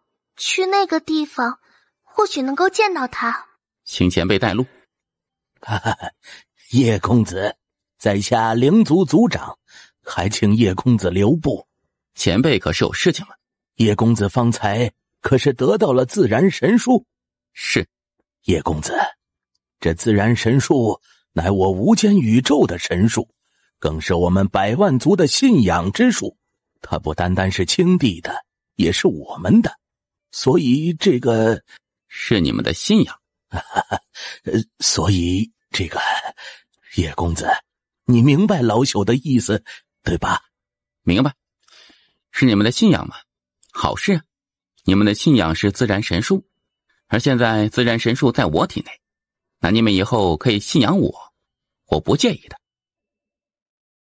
叶关离开无间宇宙之后，在神秘女子的指引之下，前往神道一脉。前辈，你与真神他们都来自那个什么史村？你们都是亲姐妹？我与他们不是，但感情却比亲姐妹还亲。能说说？很多很多年前，在石村，我与执剑者还有八婉以及真神，我们都是孤儿。我们的父母曾经都在与大妖们的战斗中战死。自那之后，我们四姐妹就相依为命。真神是大姐，我是二姐，执剑者是三姐，八婉最小。但是八婉天赋非常高，仅次于大姐，也是前期唯一能够跟上大姐的。后来呢？为了守护石村，我们四姐妹都拼命修炼。而在石村与大妖们最后一战时，发生了什么？前辈不想说，那我不勉强。前辈，这自然神术有何作用啊？在当年，其实远征军的实力是要远超百万族的，但是那一战远征军却久攻不下，你可知为何？这自然神术？是，这颗自然神术有一个非常非常逆天的功能，那便是治疗，而且它是群体治疗。理论上来说，只要你不死，它就可以一直给你治疗。群体性治疗？是的，很逆天，属于无级别的神物。就是单纯的没有级别？可以这么理解，万界诸天加真宇宙，无级别的神物其实也没有多少，比如无间宇宙，一共也就这一件。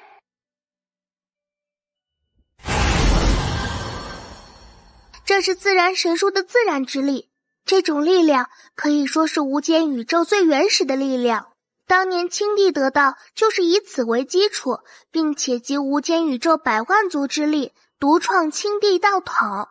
可他还是败给你大姐了。青帝确实是一个很了不起的人物，整个真宇宙也只有大姐能够稳胜他，而除大姐外，还有一位能够与他抗衡。谁？你猜？不会就是前辈你吧？你真聪明，你真聪明。你不会觉得我不厉害吧？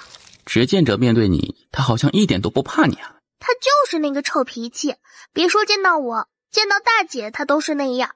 他这个家伙脾气臭，脑子不是特别灵光，不过很讲义气，属于那种有事真敢献上的那种。真宇宙有什么无级别的神物吗？有几件。都是一些什么呀？大姐手中有一件特别特别厉害的，叫逆道镜，可逆道元。何为道元呢？就是大道本源。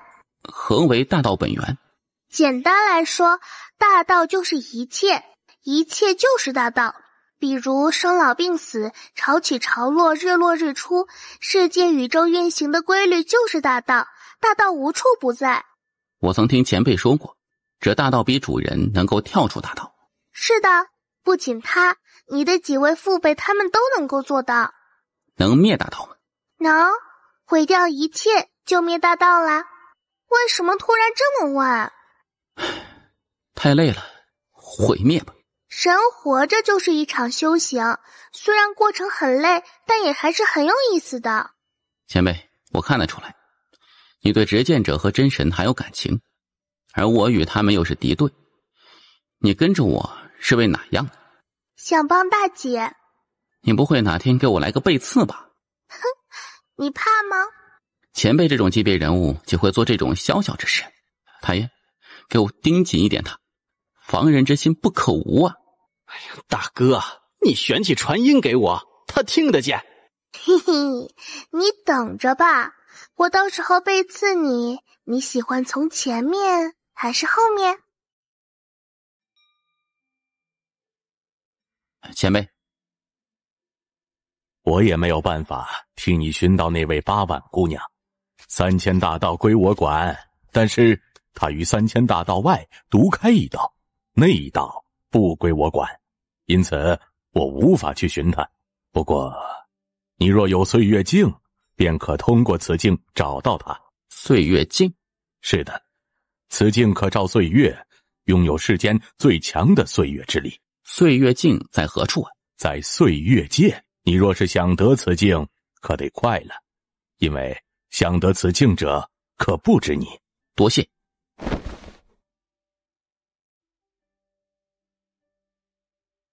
诸位可是为这岁月镜而来？本是为了岁月镜而来，但此刻见到姑娘，我决定改变主意了。若能得姑娘芳心，这岁月镜完全就不值一提。我们苗宗可有规矩，不得与外人通婚。规矩是死的，人是活的嘛。我可看不上你。哦，那姑娘看上谁了？姑娘认得我？不认得，只是公子长得好看，奴家瞧着很欢喜呢。我有媳妇儿。我做小也可以。我有2个媳妇儿。我可以接受。姑娘，长得好看是没有用的，在这个世上要讲究有权有势。自我介绍一下，在下罗界天宗少宗主罗尔，家父罗家第1强者，半步大帝罗峰。并非刻意显摆装叉，家父虽然是半步大帝，但我罗家一直都是非常低调的。不知阁下父亲是？叶璇。什么境界？没有境界。原来是小瘪三啊！这家伙居然没有听过父亲大名，不应该呀。你说人间剑主，他应该就知道了。你不认识叶璇？不认识。那你好勇啊！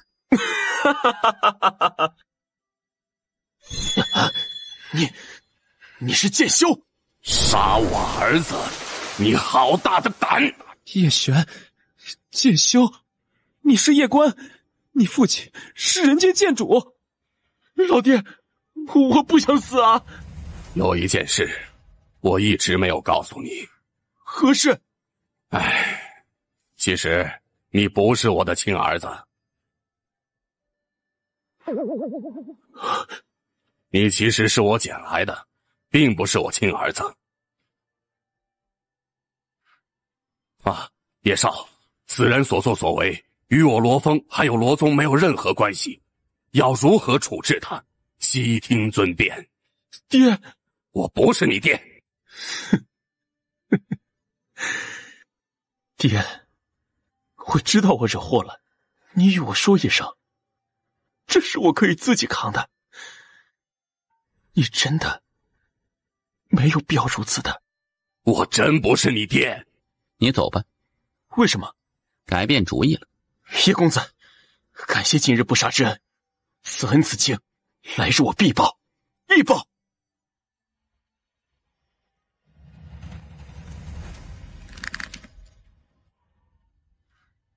叶公子，今日我从此地离去，怕是也难活，还请叶公子再说我一次。罗尔若死于非命，我就灭了你天宗。不敢不敢，也不会，毕竟是我儿子。走吧。哎，怎么突然改变主意了？太爷，你以前说老爹很苦，老爹是不是？没有，小主虽然也苦，但是主人对他真的没有动过杀心啊。主人对他只是放养，希望他成才，真没有想过要弄死他呀。你不要乱想，更不要说是我说的。哎呀，我操！这小家伙有时候说话能吓死人。这家伙狠的时候很狠，不过更多时候还是很好的一个人。他今日的一个恻隐之心，或许会在未来造就一位很厉害的强者。你是说纳罗尔？是的，大彻大悟之人，未来都不会差。那少年来日必非池中之物。至于能够走到何种程度，就看其机缘造化了。确实。叶公子，我与姑娘素不相识，姑娘为何一见到我就刻意针对我？叶公子，可以先把剑拿开再聊吗？你还有最后一句话可以说，要是不给我一个合理的解释，我就让你脑袋搬家。还有，说起你那一套，你虽然很漂亮，但我对你没有任何的兴趣，不管是心理上的还是身体上。我知道岁月镜在哪。在何处？就在这河里。岁月河？是的。前辈，他说的是对的吗？他说的话一半真一半假。你说的是假的。哪里假？你自己知道。我没有说假，是你体内那位姑娘说假了。你知道我体内那位姑娘？知道。前辈，你不说两句吗？你打不过他。不是，这句话你可不可以早点说？我也没有想到你一言不合就亮剑，你真的是太勇了。你杀我呀！你倒是快杀我呀！岁月镜可是在你身上。还是说你就是岁月镜？你怎么知道？猜的。你就是岁月镜？你怎么知道？猜的。怎么猜的？太爷说岁月镜就在这里，因为这里有岁月之力。而方才姑娘也说岁月镜就在这河里，而我前辈说姑娘的话一半真一半假。想来他的意思是岁月镜确实在河里，不过就是姑娘本人。叶公子很聪明。姑娘，我来此确实是为岁月镜，不过并不是想将岁月镜占为己有，只是单纯的想借用一下。不想占为己有？叶公子，你也挺虚伪的。姑娘觉得这瓷塔如何呀？破。姑娘觉得这如何呀？自然神术。姑娘，你觉得此剑如何呀？了不起。姑娘，现在相信我说的话了吧？借用一下。你可以给我什么好处？姑娘可以提。我想进入你塔里修炼。不仅如此，你还需要给我提供自然神术的自然之力。除此之外，据我所知，观玄宇宙有灵祖，下次遇到他，你得让他帮我提升一下。当然，作为回报，我可以为你作战。不过，我不会认你为主，与你融合。你看如何？可以。很好，那我们就这么说定了。怎么称呼？于岁月。玉姑娘，我想借用你的岁月之力帮我寻一个人。哼，你便是观玄宇宙的叶观。哈哈哈哈！叶观，你身后这位姑娘可否割爱？你说的是人话吗？叶公子若是不愿，那我只能抢了。阁下，我观玄宇宙与博天族没有过什么恩怨吧？叶公子，你若是想以势压人，那我可告诉你，你想错了。你观玄宇宙不惧真宇宙，我博天族亦不惧真宇宙。正常情况下，我观玄宇宙和博天族无怨无仇。作为博天族的老祖，实在没有必要故意发起两个宇宙的战争，特别是我们双方还有一个共同的敌人，但你却偏偏这么做了。很显然，你的目标不仅仅是岁月镜，应该还有我体内的疯魔血脉。你虽然弱得跟鸡一样，但你这智商当真了得。你确定要挑起我们双方宇宙之间的战争？叶公子，我知道你官选宇宙很能打，不过这次吓不到我博天族。我博天族在与真宇宙大战时，你们官选宇宙没出现。小心！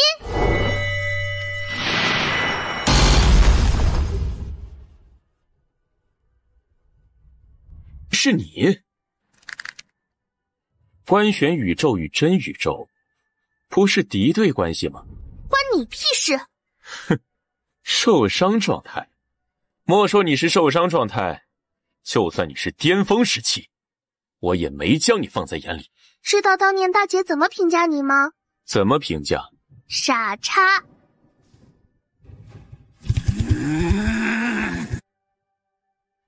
别生气，他确实就是这么说的。你若是不服，可以去找他单挑啊。他一个时代无敌，不代表他永远就无敌。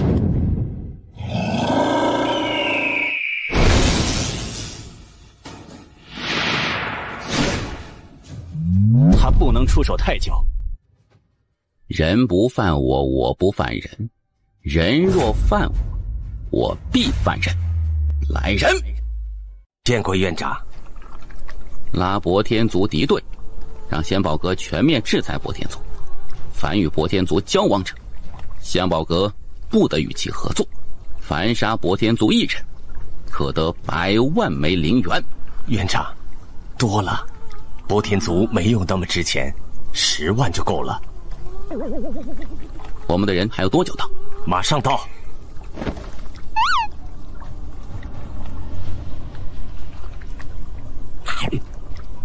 二丫姑娘，打架呀！来，保护这个孙子。孙子！叶关脸庞一阵抽搐，心中万匹马在奔腾而过呀。小白飞到叶关肩膀上，小爪子轻轻抚摸叶关的脑袋。叶关一脸无语。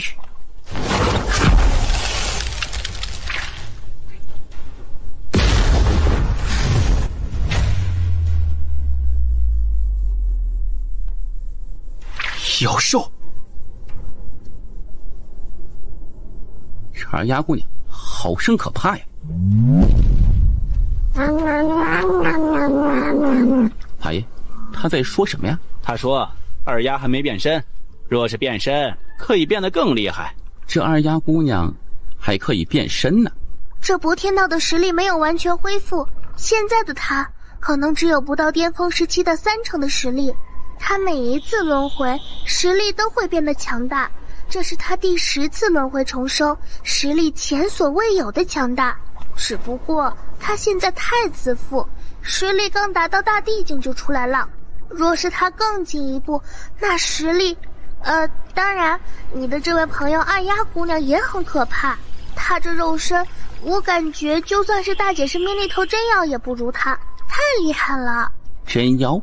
真宇宙最强大的一只妖兽，经常跟着大姐，也很强大。大爷，二丫能不能扛得住行道剑呢？你姑姑拿着，她扛不住；你拿着，她应该能把你打得叫爸爸。哼，你这畜生，等着，等我修为恢复后，看我不想撕了你！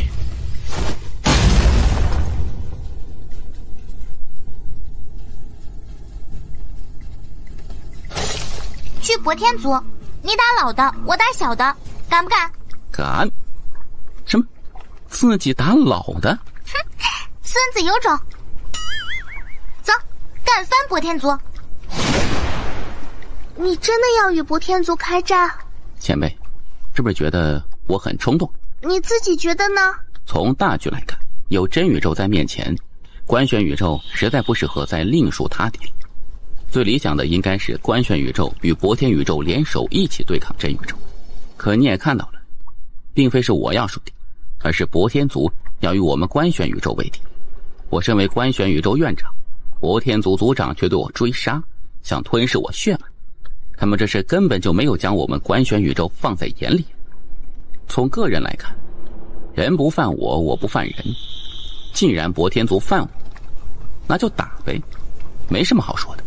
这个博天族族长很自负，除大姐外，他基本不把任何人放在眼里。看出来了，小心些。虽然博天族如今已步入巅峰时期，但也不弱。明白。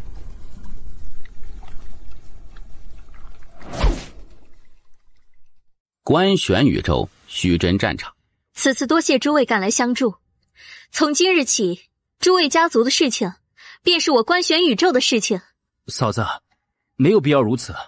我与大哥是兄弟，我们来此帮忙，绝非是为了钱财，所以你先看看。既是嫂子所赠，小弟我不敢不收，多谢了。诸位，官选宇宙的修炼之地，任何时候都对诸位开放，你们可随时来官选宇宙修炼，所有的修炼费用都由官选宇宙来承担。不仅如此，你们的族人也可来此修炼。多谢嫂子。嫂子，大哥现在在何处？他现在在外面，过不了多久便会回来。你们是在这里等他，还是……纳兰阁主出来已有许久，族中有许多事都未处理，因此我等想先回族一趟。若是真宇宙再来犯，我私家必将举族来助。好，请管事。阁主，从此刻起，仙宝阁拉博天族为敌对，在博天界内的仙宝阁立即撤出。发一道悬赏令，凡杀博天族一人，奖30万枚元灵，没有上限。境界越高，奖励便越多。明白。前辈，刚得到消息，小关于二丫姑娘去博天族了。好好管理书院，培养强者，她的事情莫要担心，我等会守在暗中护她。好的。老爹，这世子之位，之前长老们商议过，你不适合做我私家世子，所以族长，此一时彼一时，此次我私家能够有如此大的收获，全赖通天英明神武。若无他，我私家断然不会有这天大机缘。因此，我建议通天继续做我私家世子。谁若是反对，我第一个不服。哎呀，他不学无术，天赋也差，实在是不适合做我们私家的世子，所以还是另选别人吧。哎，大长老，您的孙子就不错呀，选您的孙子如何？就选大长老孙子吧。那你做什么？哼，我要自立门户，族谱单开一页。从今天起，我就是私家的老祖，通天老祖。老爹，你来给我打下手。那我应该叫你什么？当然是叫老祖。当然，你还是叫我爹，我们各叫各的，不矛盾。听到司通天的话，司莲脸色当时就黑了下来。你叫我爹还是我叫你爹呀？很快，场中响起一道道惨叫声。大长老等人撇过头去，当没有看见。哎呀，得治啊！这司通天有反骨啊！居然想在族谱单开一页，这个想法实在是太危险了。叶关跟着二丫去博天族大战一场之后，回到了官选宇宙。于岁月姑娘，有什么吩咐啊？希望你帮我找一个人。没问题。前辈，怎么操作？8碗的碗你还带着，对吗？是的。让他带着你进入岁月长河。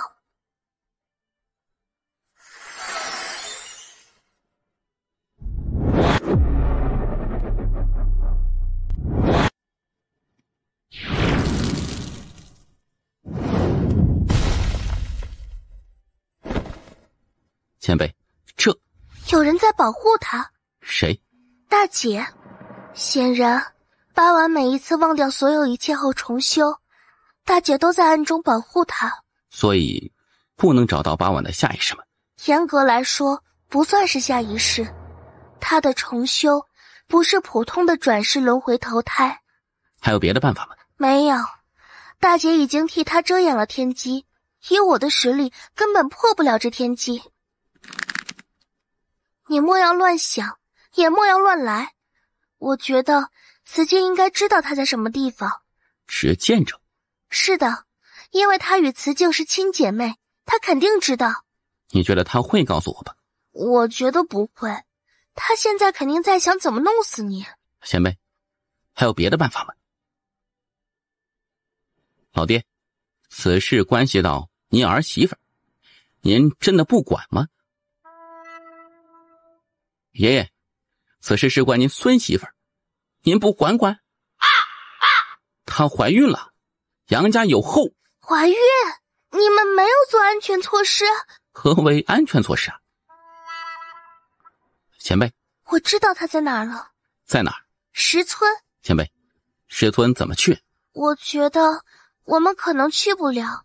为何？那个地方是一个很特殊的地方，如今真宇宙最强的那一批神灵基本都是来自于石村，包括真神。我觉得我们可能去不了。为何？那是真宇宙所有神灵的祖地，因此对于那个地方，真宇宙保护的是非常好的。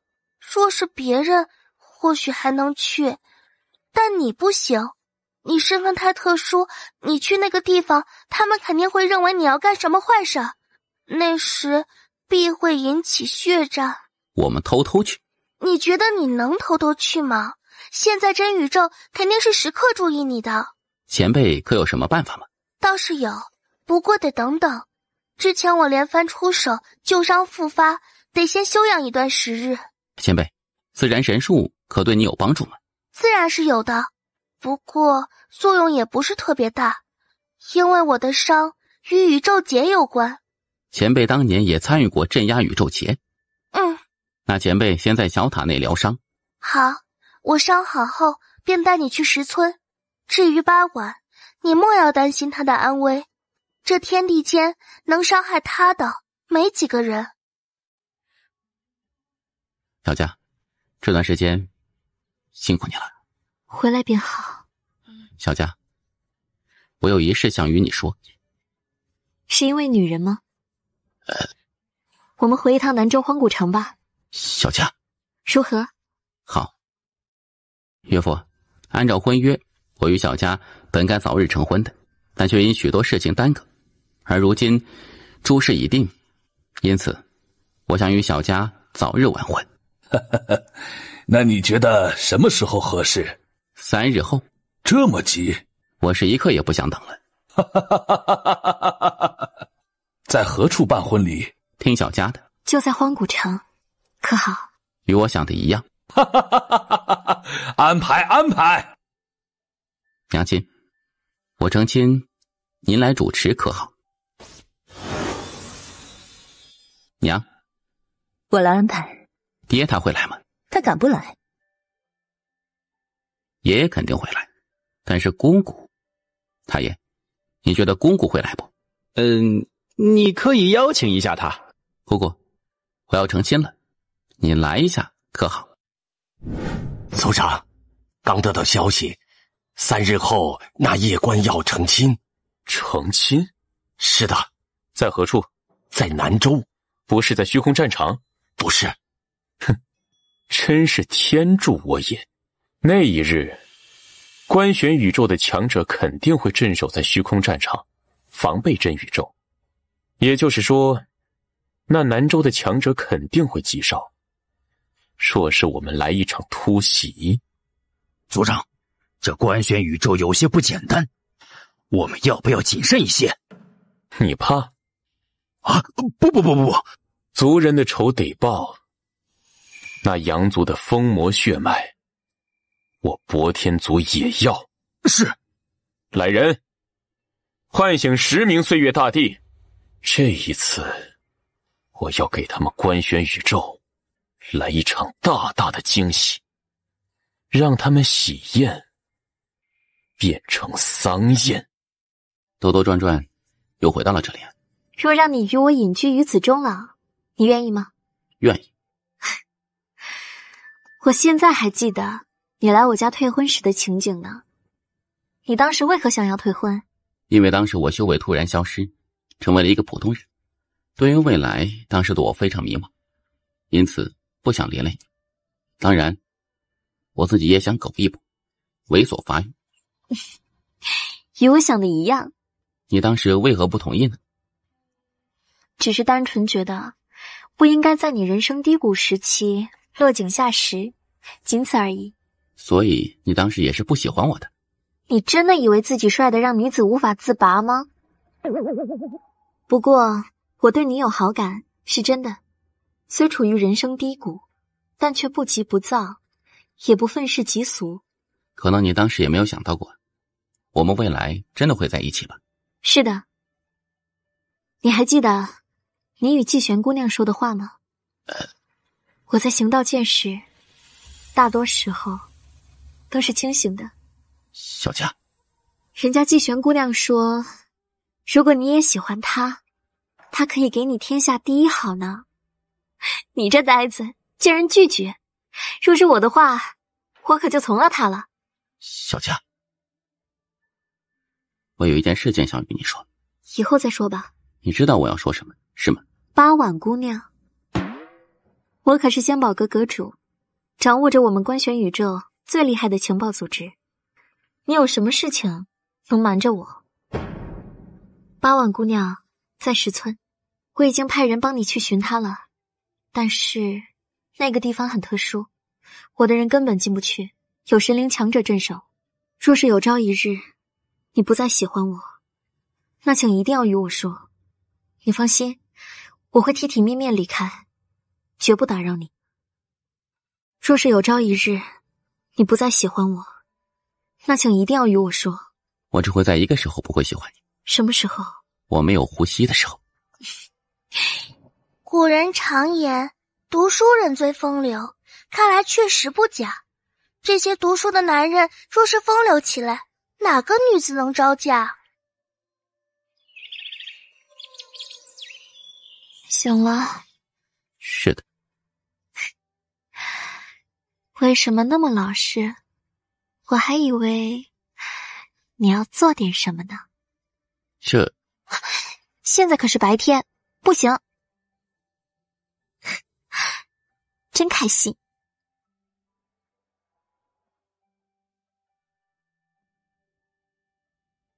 组长，你不会又要让我做组长吧？怎么会？你与小佳不是要成婚吗？你要成亲，这事自然也是要通报我叶族先祖的。好，叶家先祖，请保佑我。什么鬼呀？他们保护你个鬼呀！这份因果，他们可承受不起。诸位先祖，我不要你们保护了，你们好好的安息吧。许久未见过师父了呢。他当初还说做我们的主婚人呢。这次我们成婚，真宇宙与那博天宇宙。没事，爹与娘都在。大家说说吧。这事儿，我觉得我们没必要参与。怎么说？观玄宇宙与我们虽是死敌，但在别人成亲时偷袭，这种行为实在是有些不耻。我们可能得重新评估一下观玄宇宙。我们之前对观玄宇宙从未重视过，正因为如此，在上一次交锋之中，我们损失惨重。此事是我的责任。我们不仅低估了观玄宇宙老一辈的强者，也低估了叶关。因此我决定，从现在开始，我真宇宙进入全面战备状态。第一步，大力培养年轻一代。我真宇宙许多秘境，从现在开始对所有年轻人开放。除此之外，实行奖励制，凡在20岁之前达到岁月仙境者，奖励1000万灵元；达到神帝境者，奖励5000万枚灵元；而若是能够在20岁之前达到大帝境者，奖励1亿灵元与100万真元，并且可入3军大军团任职。有些势力怕是会有抵触，那就灭了。这些年来，这些世家与宗门没少得真神殿的好处，如今要到出力之时，他们若是不愿出力，那还留着做什么？阴神，有一事需要你来办。何事？此次夜观成亲，我们真宇宙不出手，但是那博天族可不一定。那博天道实力虽然强大无比，但却是一个极其自负之人。他刚转世，对观玄宇宙的实力不太清楚，而以他的性格，可能也不太会去查。因此，这次我断定，他肯定会搞事情。你带着一群强者去虚真战场，动静搞大一点，人搞多一点，气势弄出来。但是别打，如此一来，那博天道看到我们有动静，肯定会放下心中最后一丝戒备，果断对观玄宇宙发动突袭。明白？三国交战，先死最蠢的。最近真宇宙有动静，在虚真战场，真宇宙集结了上百万名强者，而且强者还在越来越多。不过，我觉得此事倒是有些蹊跷，因为若是要进攻，就不应该大张旗鼓，而是在我们成亲那一日来个突袭才对。莫要管这些，反正那一日老爹与娘亲还有上一辈都在，那一日我们只管成亲入洞房便好，其余的都不要管。入洞房，听到这个词儿，纳兰家脸上泛起一抹红晕。他看了一眼叶关，眼中有着一抹娇羞。虽然他偶尔言语会彪悍一些，但是那只是口头上的，并没有实践过，毫无经验呢。听说会有点疼，也不知道到底有多疼。纳兰家心中顿时有些小小担忧，心想：哎呀，可能得先备一点地阶疗伤药啊，也不知道一枚够不够。小佳，你在想什么呢？关你何事？真宇宙可有什么动静？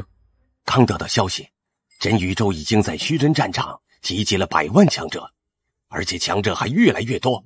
看样子，这真宇宙也是想趁叶关成亲之时，给他们来一场大进攻。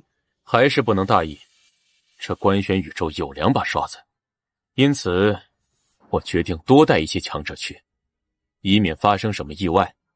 是。哼，这一次直接端了观玄宇宙，让他们团灭。娘亲回来了。是的，明日就是你大婚之日。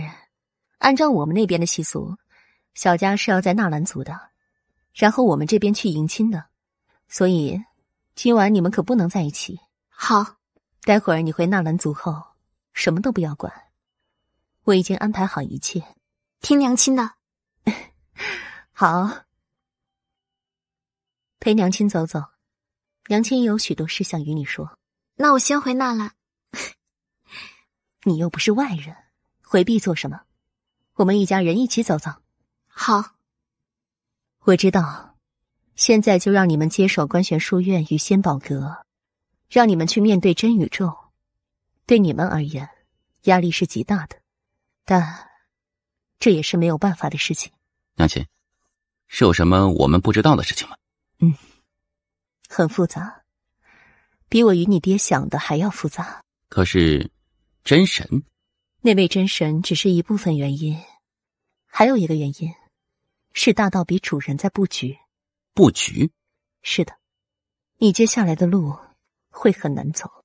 没关系，我和小佳会扛起观玄宇宙的。我相信你们。娘，你见过真神吗？见过。他到底是一个什么样的人呢？一个有点类似你姑姑的那种人。你姑姑是一个极端的人，她眼里除了你爹之外，其余的都是蝼蚁。她狠起来，连自己都杀的。你姑姑与你爷爷，还有你未曾见面的大伯，他们3个很不对头。他们从很早很早之前就想打架了，而现在，随着你爹破神后，他们再无任何顾忌，所以就开始了。唉，很头疼啊。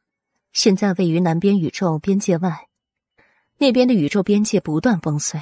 如果不是这边有你爹与你存在，他们刻意压制，这片观玄宇宙与真宇宙都被打没了。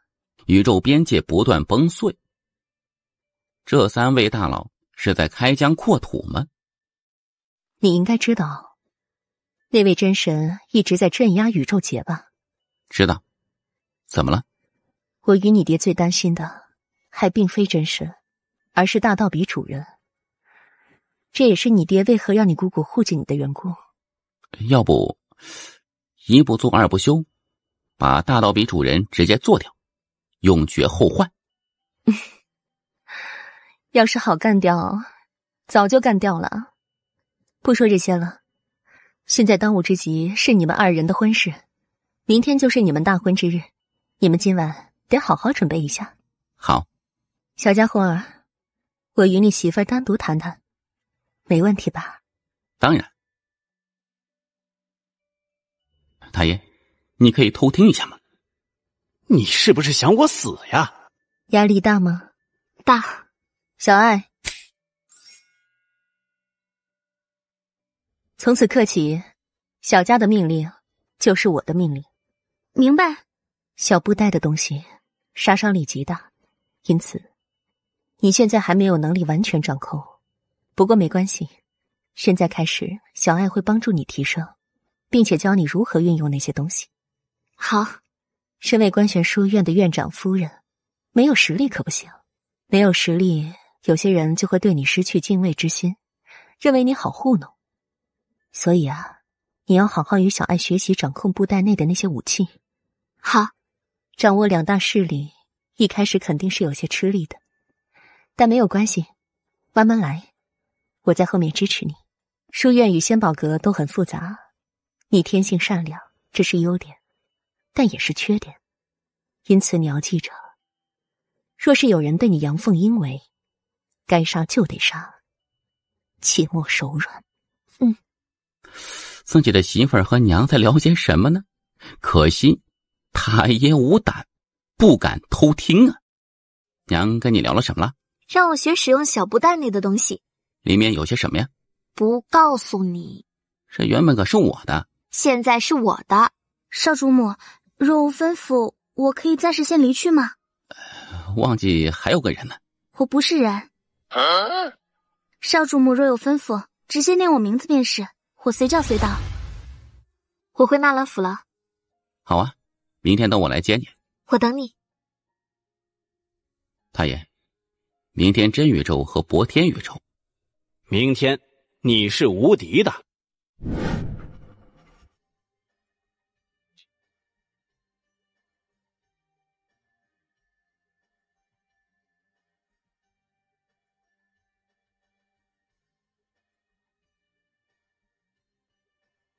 岳父、岳母，我会带小家好的。好，好，走。叶关哥，等等，聘礼你还没给呢。杨家聘礼，仙宝阁，多谢。走，回叶府。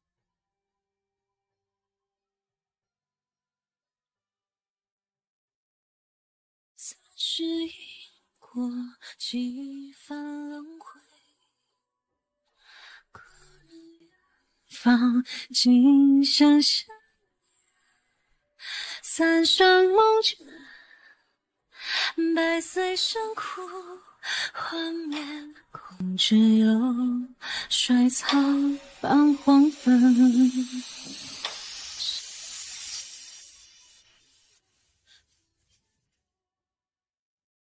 三仔，洞房快乐！得找机会让这二丫姑娘把称呼改一下，这一天天孙子孙子的叫，实在是有些不妥呀。就在这时，那小白突然拿出一颗大蛋，就要按下按钮。见到这一幕，叶关眼皮顿时为之一跳。这个小家伙想做啥呀？啊！鞭炮可以放，这个不可以。我知道这个炸得更响，但是这个会出人命的。啊，我的个妈耶！暂时因果几番轮回，可人放尽想象。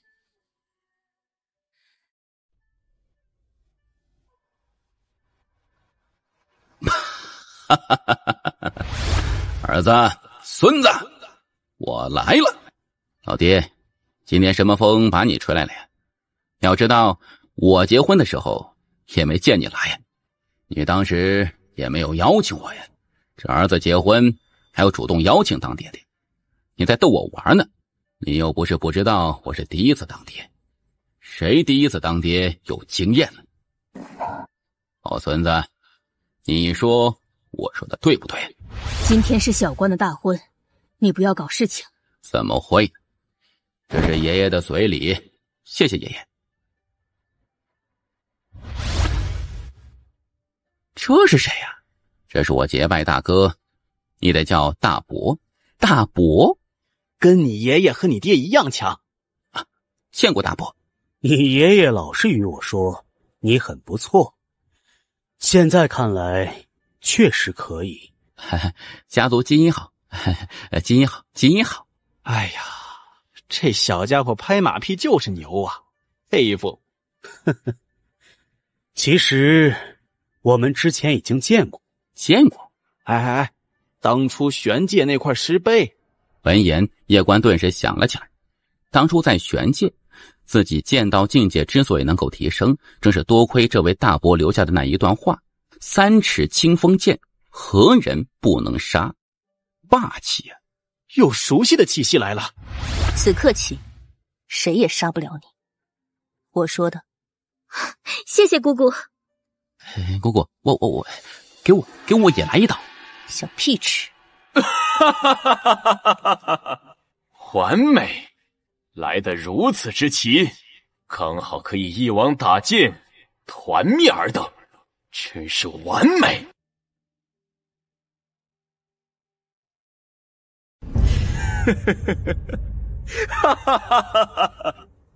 叶关，这次我将族中1半以上的强者都带来了，足够给你面子了吧？你为何不全部带来？哼！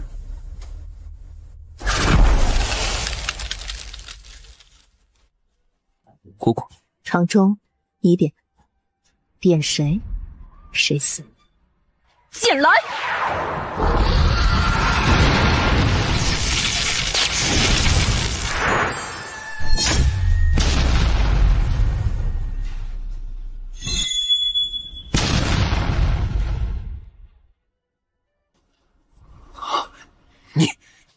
你是谁？滚！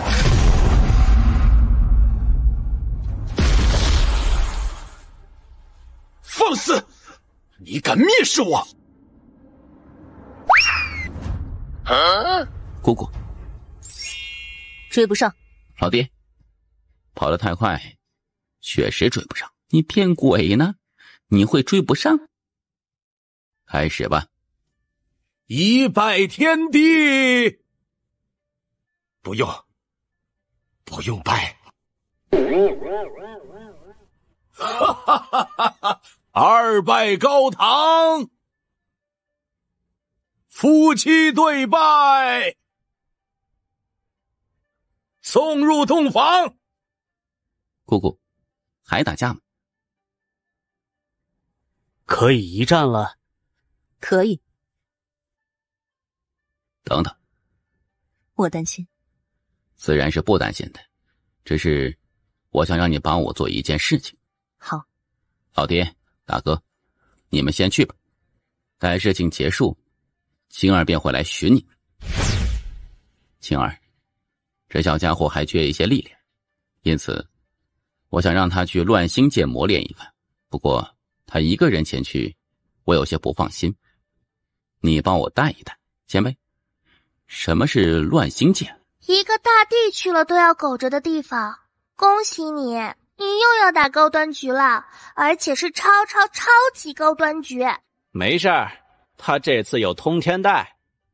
星儿，除你之外，别人带他，我都不放心，所以就当帮一下我，好吗？带多久？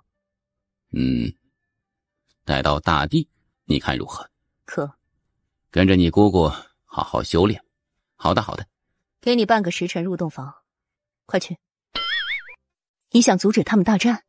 青儿不出手，老爹与大哥即使切磋，也不会飞到一定要分生死的地步，因为他们最终想杀的其实是青儿，或者被青儿所杀。因为当年他们二人都曾败在他手中的缘故。青儿姑娘应该已经看出你的想法。这是肯定的，她那么聪明，她只是不愿意去救我罢了。可这也不是长久之计，能拖一时便一时吧。可我怕他破小关的道心。我觉得不会，这小家伙心性极佳，不会被青儿破道心的。相反，青儿还能制止他身上的一些花里胡哨。你这当爹的都花里胡哨，凭什么不许他花里胡哨啊？再者，就算花里胡哨又如何？我觉得挺好的。姑姑，我想先去一处地方寻一位故人，可好？姑姑，我们去石村。走吧。哎，你这野丫头又来偷吃！你这般吃法，哪个顶得住嘛？啊！别说，我实在是饿得不行了，要吃完这一顿，下一顿我就不吃了。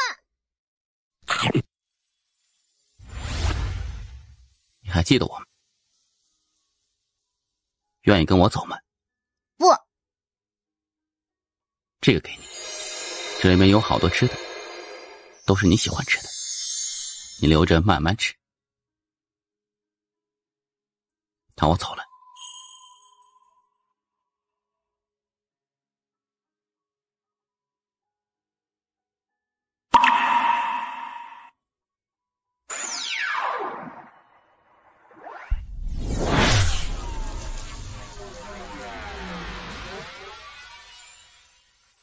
他还是不放心你，所以让我来看看你何时恢复记忆的。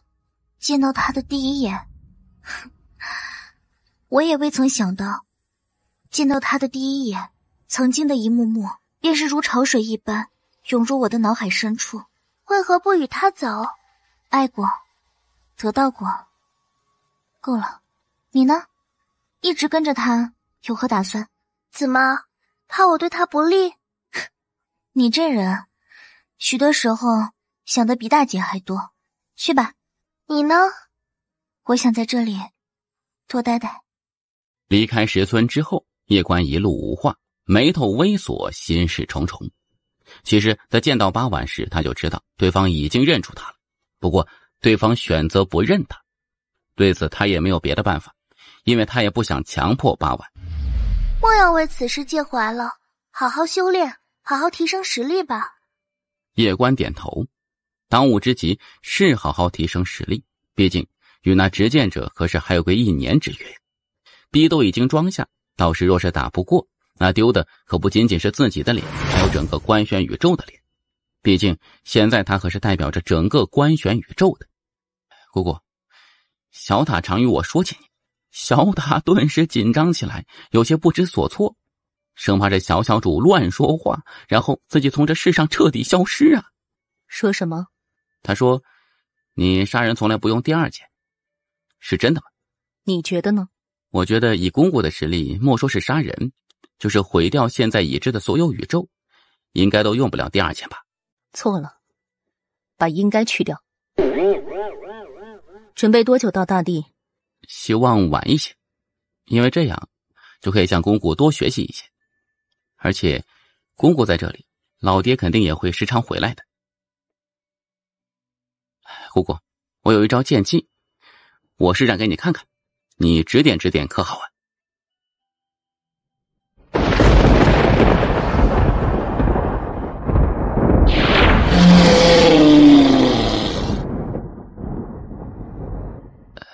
不好吗？你不过17、18岁，剑道信念如此之坚定，莫说放眼如今这时代，即便是放在历史长河之中，亦是凤毛麟角，极其少有。但是于我个人而言，你这剑道却还是有着不少的缺陷。怎么说？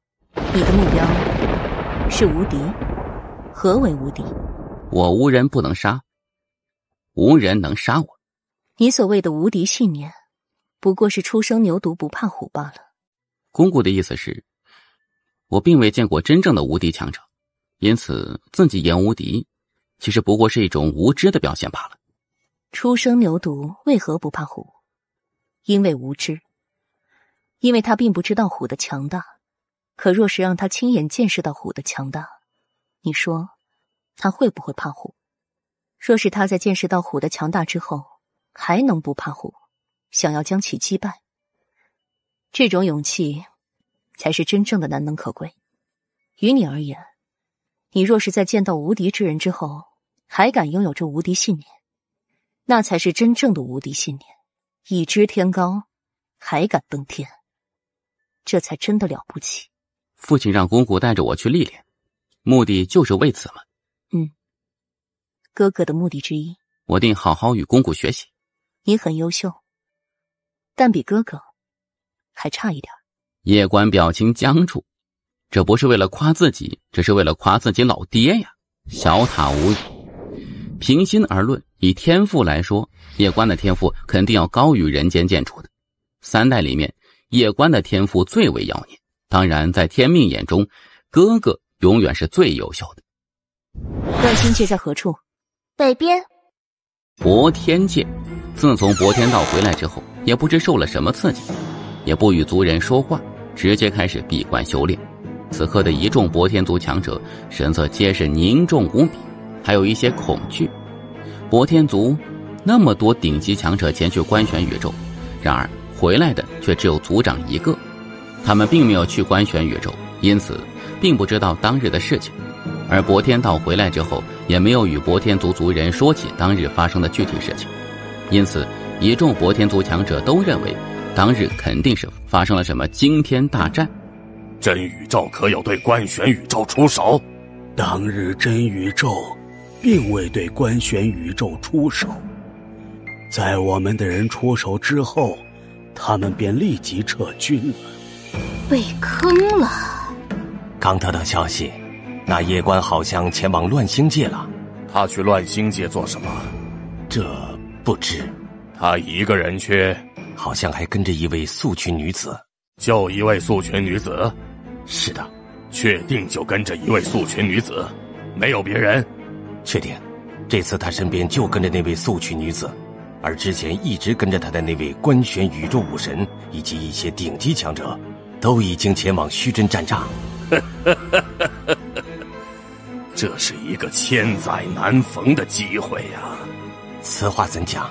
你试想，此次我博天族在观选宇宙遭受重创，这种情况下，观选宇宙定不会想到我们竟然还敢再来一次，因此我决定，我们再来一次突袭。大长老，我觉得此事有些不正常，要不要先等族长出关之后，由族长来定夺？等什么？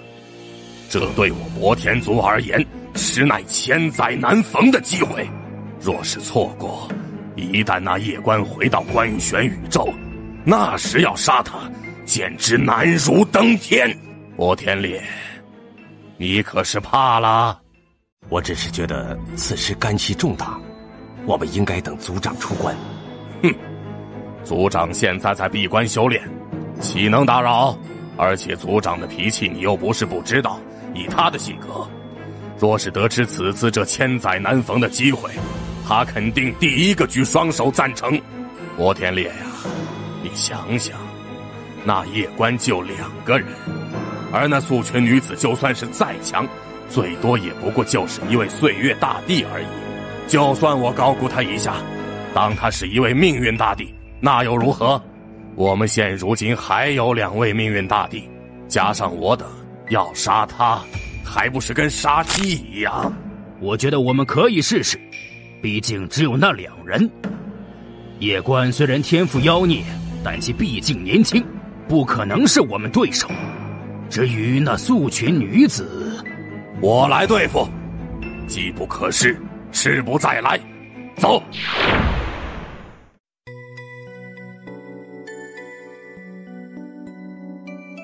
前辈，什么是乱星界？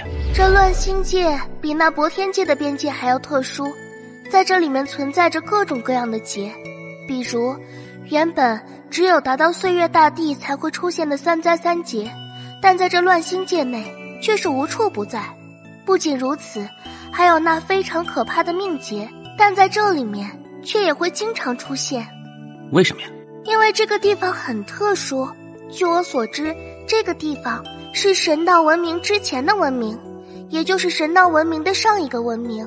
不过后来他们与大道比主人的神道一脉大战时，被神道一脉击败，然后逃到了这个地方，并且建立了各种恐怖的劫阵。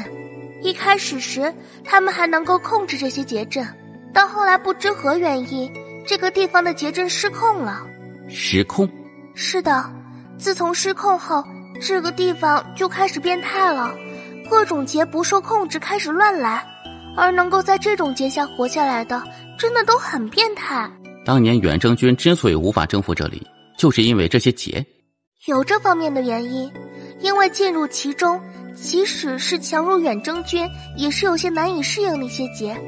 当然除此之外，这里活下来的强者也是极强，是真的很强，因为他们从小便生存在这种恶劣的环境之中，能够从这环境之中活下来者，无一不是狠人中的狠人。他们难道就没曾想过离开那里面吗？他们自然是想过的，曾经他们有组织强者杀出来过，不过在外面他们就没有了在里面的那种地理优势，因此每一次都被远征军打了回去。真宇宙有评估过，若是没有那地理优势，这乱星界打不过真宇宙。真宇宙？叶关沉默不语。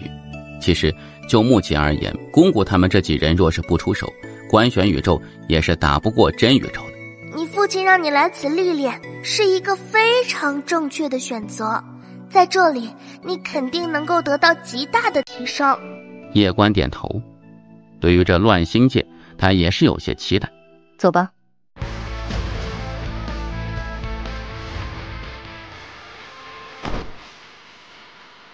这博天族可是疯了，居然还来！你等去杀了那夜官，切记莫要留手，一起上。至于这女人，我来对付。哼哼，我要让她见识一下什么叫大地。说着，他朝前踏出一步，气势滔天，怒指素裙女子：“女人，你可敢与本地一战？”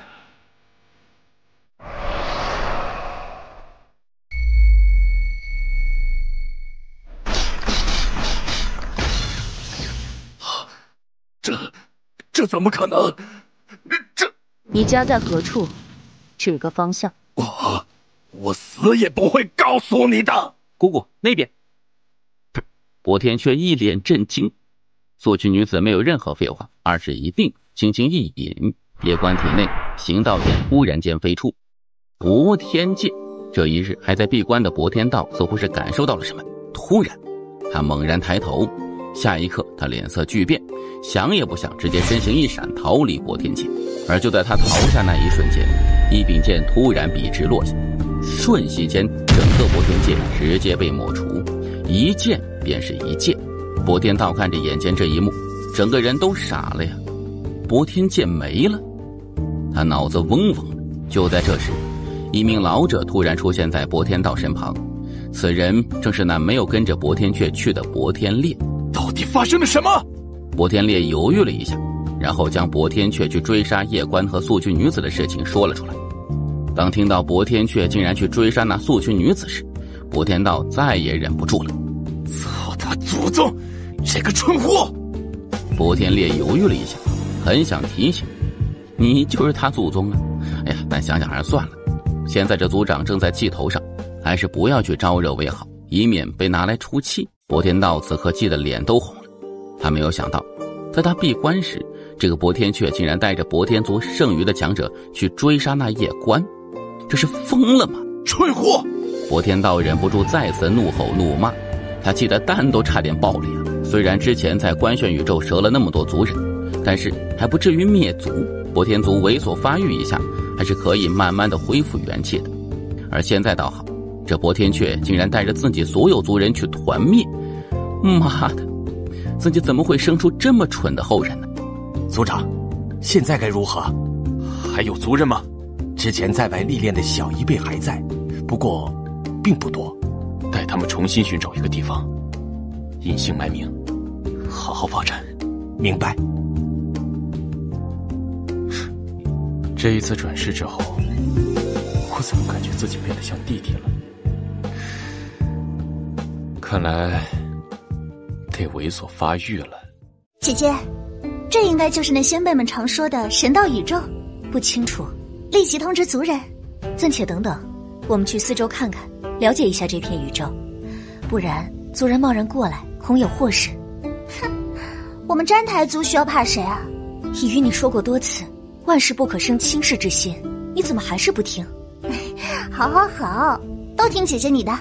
你想，有人既然能够打碎这宇宙边界，这意味着什么？意味着对方的实力肯定是极其恐怖的。要知道，我们詹台族先祖当年倾尽全力可都做不到。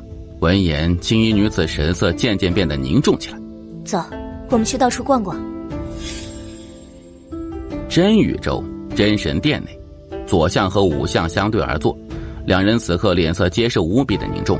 博天界没了，发生这么大的事情，自然不可能瞒得住真宇宙的。在南州时，博天道带着上百位博天族强者，在叶府门前被一位素裙女子一剑斩杀。而这一次灭那博天界者，也是这位素裙女子。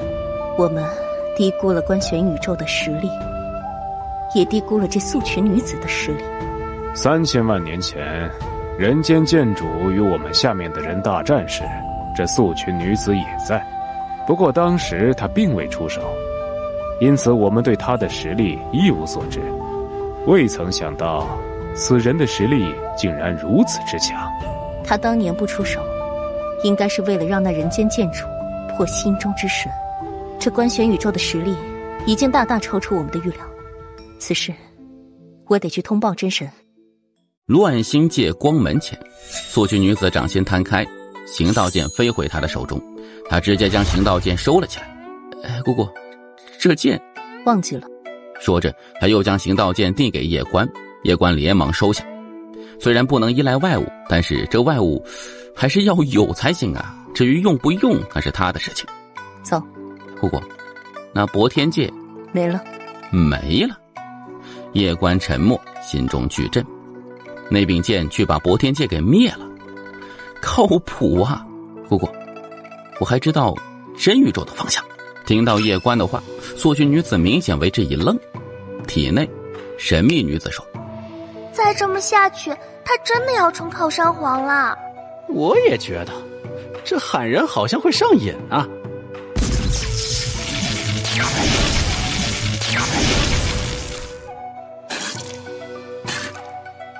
知道为何挨打吗？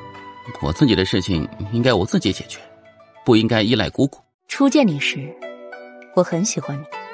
那时的你虽然弱，但却有一颗真正的强者之心，遇事有勇有谋，不想依赖任何人，道心坚定。但如今你逐渐开始变得花里胡哨，也不再似曾经那般时刻能够看清自己，我颇为失望。叶关微微低头沉默。有些事情别人帮你解决的，与你自己解决的，那是不一样的。姑姑，你说的道理我都明白，可是你是那么的强，我与你在一起，情不自禁就会产生一种我也无敌的感觉。真的，与你在一起，我觉得所有的问题都不是问题，看谁都是蝼蚁。其实这是怪姑姑的，怪姑姑太强了。最可怕的是，秦氏姑姑一剑葬灭整个博天族，但我依旧感觉不到姑姑到底有多强。姑姑，站在你的角度看我，我确实有些依赖之心。可你并不知道的是，站在我的角度看你，你是那么的强，如神一般。与你站在一起，谁又能不滋生依赖之心呢？一月，若是不能到大地，我就每天打你一顿。叶关表情僵住。此地乃乱星界，外人不得入内。远征军，姑姑，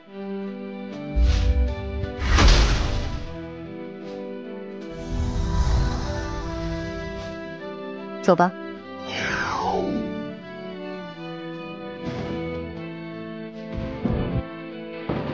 此地有几个看起来没那么弱的，我去打他们一顿，你自己玩。叶关看了一眼四周，这地方就是乱星界。似是感受到什么，他突然掌心摊开，然而行道剑却并未出现。叶关愣住，叶关又连忙催动道印和自然神术，然而两者皆是没有任何反应。这时小塔说：别看了，你所有的东西都已经被封印了，包括我。说着他似是察觉到不对劲，连忙又说：说错了，我不是东西。小塔，你可真是一个大聪明。所有东西都被封印了。叶关摇头一笑，不用想，这肯定是姑姑做的。在这里他没有任何外物，也没有任何人的帮忙，他不再是人间剑主的儿子，也不再是官宣宇宙的王，他就是叶关。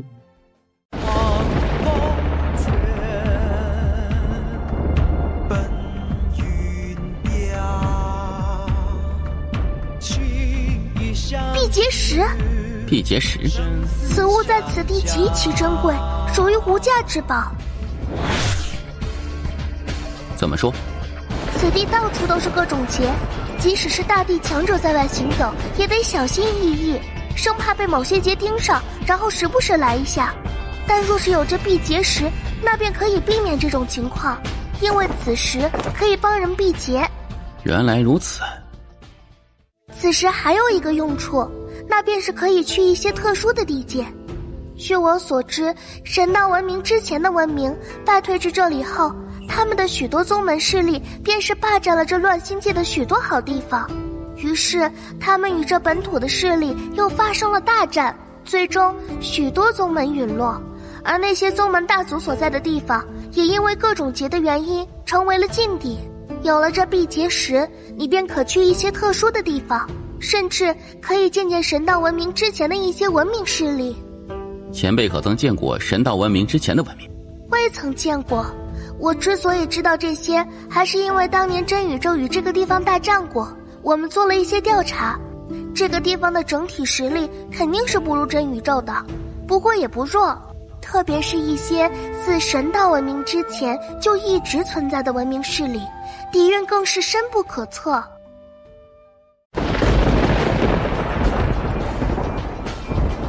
神道文明之前的文明叫什么呀？永生文明。永生文明？是的，据说在那个时代，万物万灵修炼到极致皆可永生，而大道比主人却觉得，若是万物万灵都可永生，那最后所有宇宙都承受不住万物万灵的掠夺，然后崩灭。因此他创造轮回，给所有生灵都画上一个寿命界限，也是自大道比主人开始，万物万灵都不再永生，最终都会尘归尘，土归土。于是他们双方就打起来了。是的，双方理念不同，于是就打了起来，而结果你也看到了，最终大道比主人胜出，永生文明被驱逐至此。大道比主人为何不赶尽杀绝？谁知道呢？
这位公子也是来探这上清秘境？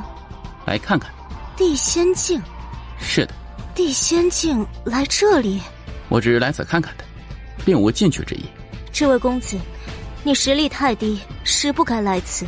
莫说进入那山谷秘境，就是遇到一些心存恶念的人，也是危险无比。速速离去吧。多谢姑娘提醒。姐，此人自不量力，地仙境就敢来此，你提醒他做什么？提醒一下能损失什么吗？一个不能清楚认识自己的人，你现在提醒他，能救他一时，但以后他也会死在别处。那少年走到这里，或许只是一个意外，不然以他的实力，断然不会来此冒险的。因此，我才会出言提醒一下。若是他愿意听，那自然好；可若是不愿意听，那也没有办法。若是我才不愿意提醒他，反正又没有好处。只是一件极小的事情，求什么好处呢？你这性格可不好，出门在外，做人莫要太过刻薄，善言结善果，恶言结恶果。做人太过刻薄自私，难免会沾染恶果，给自己招来大祸。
是已经失传已久的傀儡术，我也曾只在古籍中见到过，未曾想到世间真有此等恐怖的修炼之法。这傀儡的实力已经达到半步大地的水准，你可以好好在这个乱星界发展一下。若是你能够将曾经永生文明的所有武道文明都收入囊中，那就更好了。姑娘，此傀儡太强，你先退到一旁，以免伤到我来对付。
这位公子，你没事吧？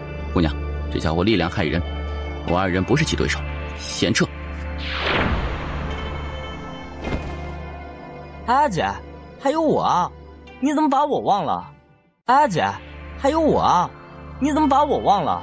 听到白衣男子的话，女子顿时回过神来，差点把这亲弟弟给忘了。她连忙转头看去，好在他们三人已经跑出数千丈之远。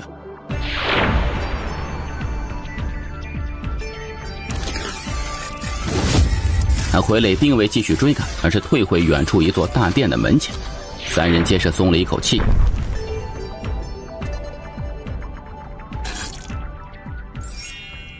姑娘，给。谢谢。我呢？我没有吗？囊中羞涩，弹药不多，还请见谅。听到叶关的话，白衣男子嘴角微抽，他瞪了一眼叶关，而叶关则直接无视他，然后盘坐下来开始疗伤。这时云居女子突然拿出一个白玉瓶递给叶关面前。谢谢。我叫南宫雪，你呢？叶关。可是南极神州的大族叶族散修？是的。你居然是散修？是的。那你可真是厉害，作为一个散修，不靠父母，不靠家世背景，竟然修到这种程度，而且战力如此之强，当真是了不得啊。还好了。南宫雪抿嘴一笑，他打量着叶关，看着看着一时间有些失神。姐，你不要这般盯着别人看。闻言，南宫雪脸颊顿时变红了起来。见到这一幕，白衣男子顿时有些无语。他又不是蠢货，如何看不出自己老姐对这个剑修少年有好感呢？姐，他只是一个散修。散修怎么了？你别装糊涂啊！我们南宫族作为当世大族，你我婚姻皆不由自己做主。你若是看上这家伙，不仅害你自己，更是害他。什么看上他？南宫云，你在说什么？说着，他抬手对南宫云脸上就是一拳，猝不及防之下，南宫云直接被轰飞至100丈开外。南宫云直接麻了呀。过了片刻之后，远处盘坐的叶关突然站了起来。此刻，他的伤已经恢复的差不多了。南宫雪姑娘，你们接下来有何打算呢？你呢？我想继续去试试。你有把握吗？没有十足的把握，不过还是想试试。那我跟你一起。叶关有些犹豫。你可是怕我连累你？怎会呢？南宫雪姑娘实力极强，我若与你打，也没有信心能够胜你。她倒是没有说假。眼前这女子是岁月仙境，实力很强。她与对方若是单打独斗，她并没有必胜的把握。那我们便一起吧。也好。说着，她看向远处南宫云。我自然是与你们一起。你回族去。南宫云愣住。你实力太弱，留在这里危险无比。姐，那你小心点啊，我先回族了。我们走吧。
是你！还钱！赶紧还钱！还钱？还什么钱呢？叶关听的是一头雾水，自己可从未找他人借过钱呢，这什么鬼呀？还钱！快还钱！前辈，你是不是认错人了？你是不是姓叶？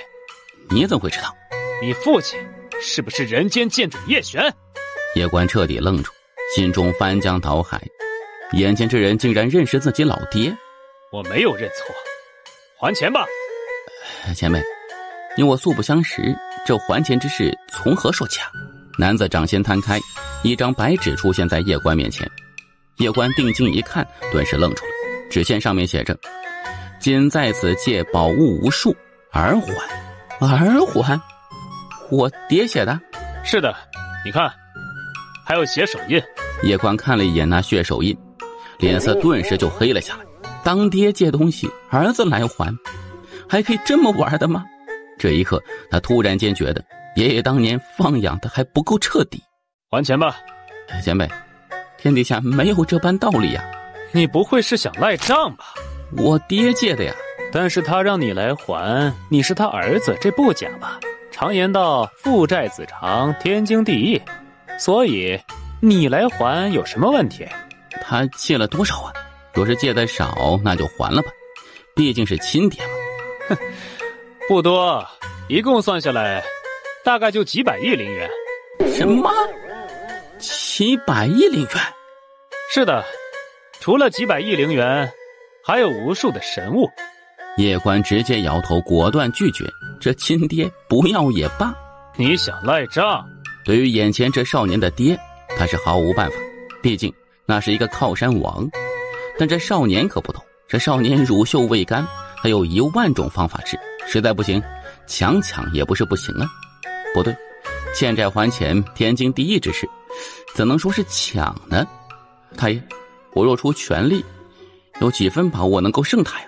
太爷，我若出全力，有几分把握能够胜他呀？10成。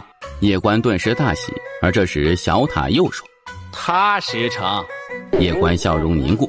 哎，友情提醒一下啊，你与我说话，他听得见。叶关沉默不语，这下可就有些尴尬了。我也是一个讲道理的人，你父亲当年从我这强行抢，是从我这借走了无数的宝物与灵元，而他也写下借条，说自己儿子来还。你既是他的儿子，那自然是该你来还。欠债还钱，天经地义，没问题吧？前辈，你为何不直接找我爹还呢？我若是玩得过你爹，还需要来找你？借条上言明儿还，我自然是来找你，找你爹做甚？前辈说的有理，欠债还钱，天经地义。我杨家人借的钱，我杨家人还。听到叶关突然改变态度，男子眼中闪过一抹诧异，心中暗暗戒备。面对这靠山王的后代，还得是小心些才行。我现在没钱，当然，我杨家人欠的钱绝不赖账。这样如何？我再给你写一张欠条，我父亲欠的钱我还不起，我让我儿子来还。你儿子在何处？还未生。你儿子在何处？还未生。放肆！你们还真不愧是父子，套路都是一样的。老爹借钱儿子还，儿子还不起孙子还，你搁这套娃呢？自己这老爹可真会玩啊！爹借钱花，儿子来还，这种灭绝人性的操作，竟然也能做得出来，简直离谱！我们也莫要在此浪费时间了。我知道，你杨家家大业大，你肯定是有钱的。你将钱还我，我立即离去，不许你麻烦。你觉得如何？前辈，我确实还不起啊。现在仙宝阁是你做主吧？叶关不说话，这家伙居然还知道仙宝阁。仙宝阁富可敌国，岂会还不起？前辈若非要我还，也不是不可以。毕竟欠债还钱，天经地义。前辈，我如今身上所有钱财都被人封印了，你若是能够帮我破掉此封印，我身上所有财物定当双手奉上。听到叶关的话，小塔顿时笑了起来。这小家伙开始玩阴招了。若是别人的封印，眼前这男子还真能破。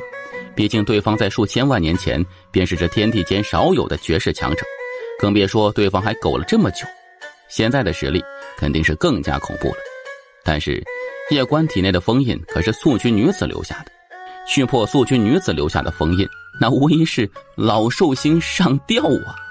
你体内封印？正是，前辈，留下这个封印的人，那是非常非常强的。你很强？是的。那你知道我有多强吗？多强啊！哈哈哈！当年你父亲在我面前，我单手可灭之。哈哈哈！当年你父亲在我面前，我单手可灭之。叶关不语，对于这男子的话，他自然是不信的。若是单手可灭，他就不会被我老爹借走那么多钱了。哼，你可是不信？叶关点头。你父亲在当年，他真正厉害的不是自己的实力，而是……罢了，如今说这些已没有什么意义。我帮你破掉封印，你还我财物，我们互不相欠。只是这封印可是很强的，前辈你……你对我的实力一无所知。我去，你这……那个女人跟着你？你是说我姑姑吗？是的，我公公带我出来历练。能这么玩啊？你们家这么玩？叶关疑惑，这家伙为何如此激动啊？护完哥哥又来护侄子，你们家这么玩，让别人怎么玩啊？你们不觉得很过分吗？啊！我的天哪！你要做什么？原地，男子表情僵住。抢劫呀！这个王八蛋居然抢自己纳妾！场中此刻，男子彻底懵了，账还没收回来，自己还被抢了，什么玩意儿啊！片刻之后，男子慢慢冷静下来，不过他脸色依旧无比难看。这叶关他老爹好歹还是借，而这家伙倒是好啊，直接抢啊！真是一代更比一代强啊！当然，此刻他根本就无暇去管这纳戒的事情，他现在在想如何脱身呢？那缕剑光死死盯着他，他根本就无法动弹，也不敢动弹。这可是那女人的剑光，稍有不慎，怕是就会神魂俱灭了呀！许久之后，男子抬头看了一眼天际四周，突然说：“阁下，我与你哥哥是好兄弟。”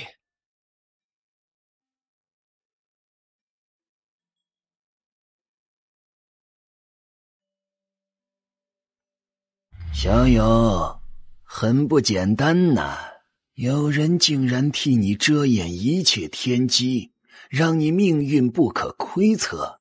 叶关沉默，这事可能是老爹或者姑姑干的。前辈可是上清宗宗主。正是。实不相瞒，晚辈二人来此是为求一份机缘。前辈若是觉得我二人不错，可否给点机缘？你这少年如此坦白，倒把老夫整得有些不会了。叶关微微一笑，他觉得还是坦白一些为好，毕竟他来这里确实是为求好处的，搞那些弯弯道道实在是浪费时间的很。你这少年年纪轻轻便已拥有自己的剑道，而且剑道信念如此坚定，放眼全宇宙也是少有啊！我上清宗的传承于你而言，其实并无多大用处。前辈，我进来之前曾遭遇一尊傀儡，那傀儡战力极强，可是上清宗炼制的。你说的应该是上古神傀，那确实是我上清宗炼制。怎么，你对这炼制之法感兴趣？是的。那炼制之法我倒是有，只是就算给你，你也无法炼制这种级别的上古神傀。为何？你可知这炼制上古神傀多花钱吗？很耗钱吗？是的，守在外面的那一尊神傀级别是神帝境巅峰，相当于半步大地。而炼制这么一尊神傀，光阵法消耗的灵气就至少得有上亿枚灵元，而购买一系列珍贵的制作材料更是得至少3-4亿灵元，总的花下来至少得5亿灵元。5亿？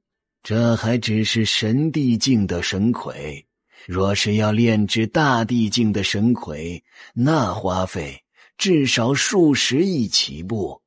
当年我上清宗巅峰时期集全宗之力，也不过才炼制了2尊大地境神魁。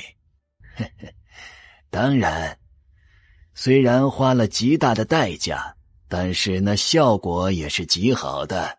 可以说，一旦炼成大地境神魁，那就是岁月大地境级别，而且其战力还远超越同阶的岁月大帝。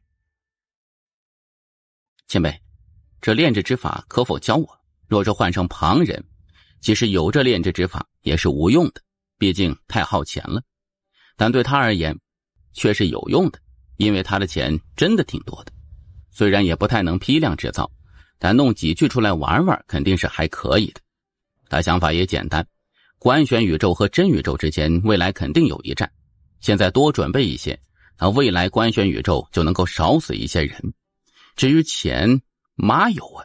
小友，这可是非常耗钱的，你确定你要？还请前辈教授我这上古神魁的炼制之法。授你此法倒也不是不可以，不过你须得答应老夫一事。前辈请说。我这事儿对你而言倒也简单，就是希望你去替我寻一位上清宗的传人，而此人必须满足2个要求。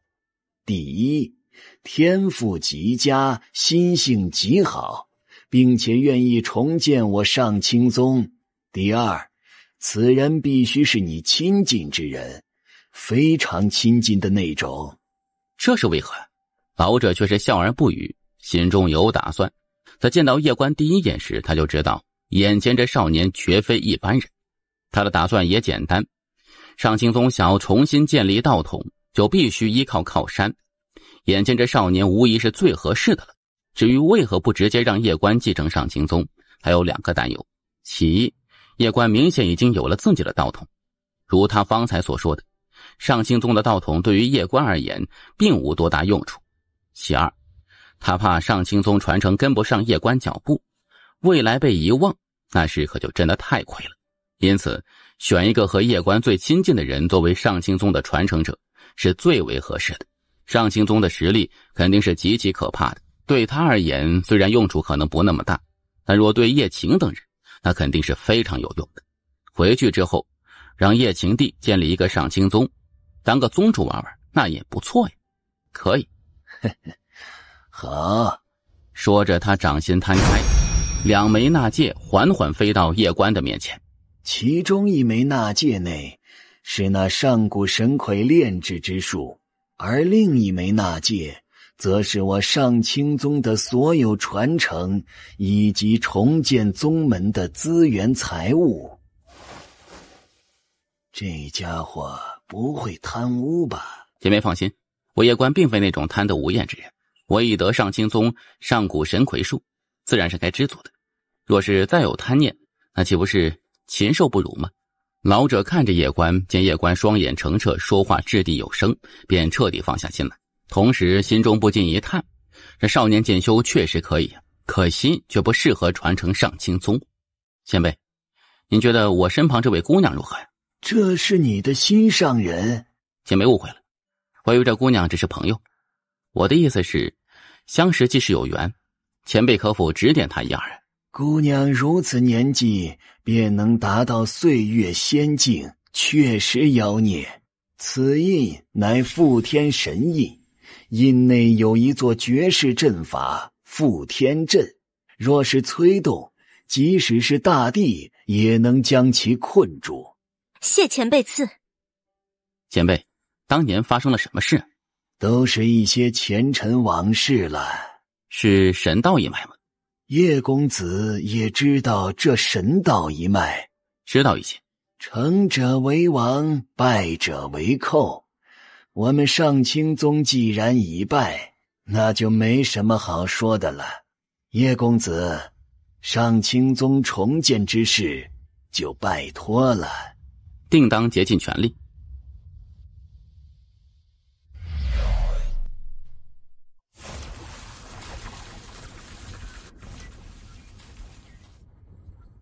两位朋友，还请相助。若得救，我等必有重谢。今日心情好，结个善缘也无妨。我吸引那片雷威，你等脱困。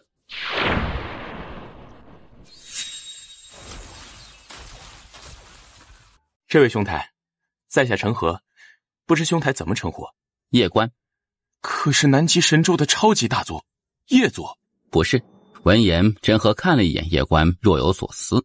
我们走吧。好。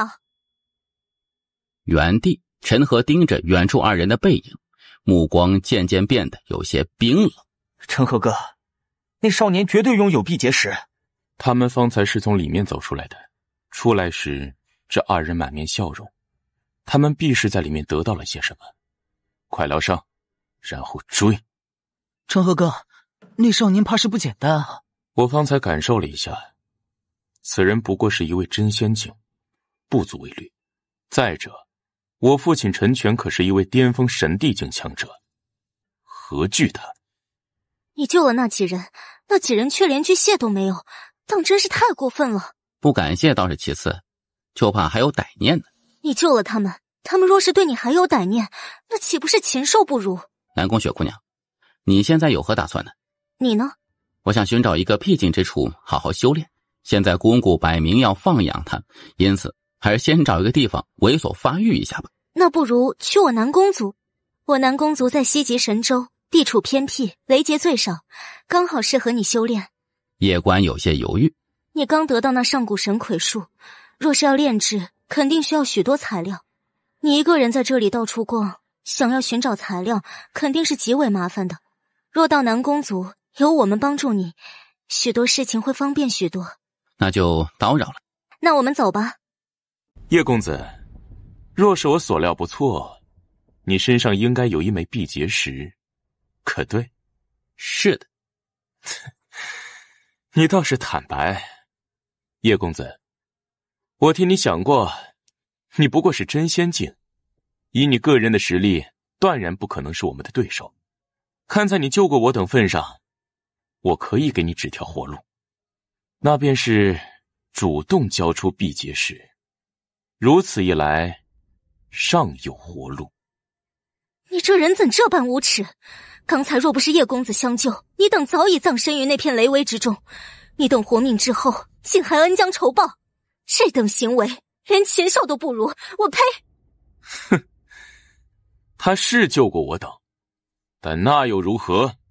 他若无辟劫石，我自会报恩言谢；但有，那就只能恕我恩将仇报了。人不为己，天诛地灭。你就不怕死于非命吗？没办法，谁让我有个好爹呢？听到陈和的话，南宫雪顿时怒不可遏，双拳紧握，目光似要喷出火一般。他从未见过如此厚颜无耻之人。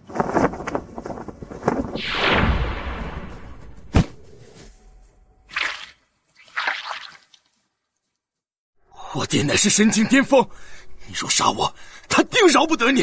说着，他掌心三开，一枚离符突然燃烧起来。叫爹！叶关眉头皱起，正要出手，但就在这时，陈和突然面露惊恐之色。怎会联系不到？怎会联系不到？有没有可能是死了呢？胡说！我爹乃是神境巅峰，就算是一些大帝都难以杀他，他岂会死？万一死了呢？不可能！那你再叫。陈可又捏碎一枚传音符，然而没有任何回应。这一刻，他真的怕了。曾经他无所畏惧，因为有老爹在，出了任何事情有老爹给他兜底。而现在爹没了，你好可怜啊！这么年轻就没有爸爸了。那陈和表情僵住，正要说话，南宫雪突然朝前一拳轰出，陈和直接被抹除了。哼，杀这种人真是脏我的手。南宫雪姑娘，你怎么了？我们就不该回了。方才北极神州的血族来人，希望我们与南宫族联姻。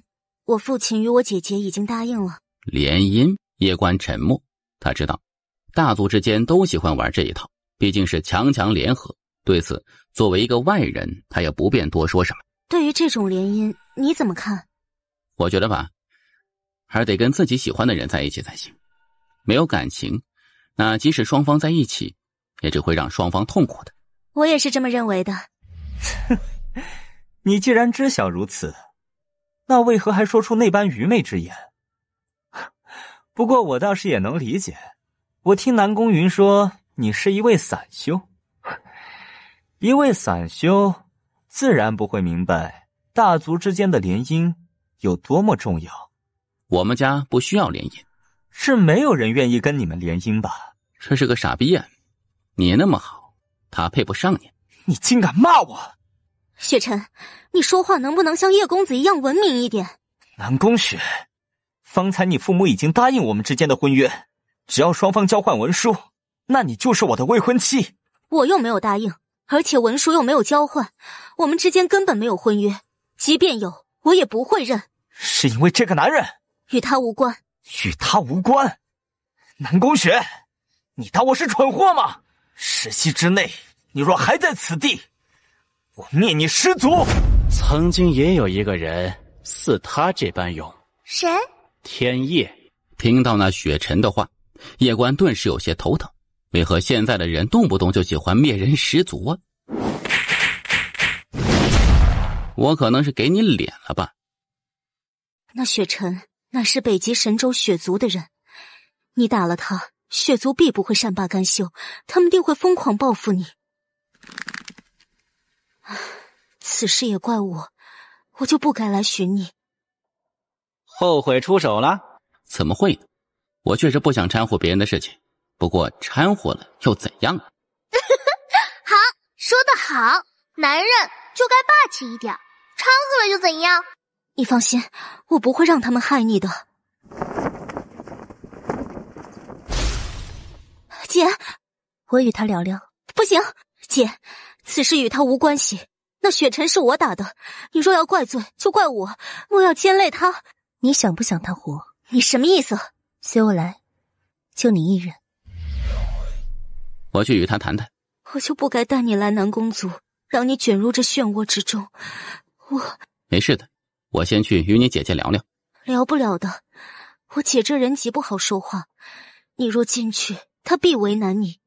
不如我们私奔吧。私奔？怎么就变成私奔了呀？我知道你是散修，没有背景，又很穷，可是我绝对不会嫌弃你的。我们离开这里后，可以去任何地方。你放心，我能吃苦的。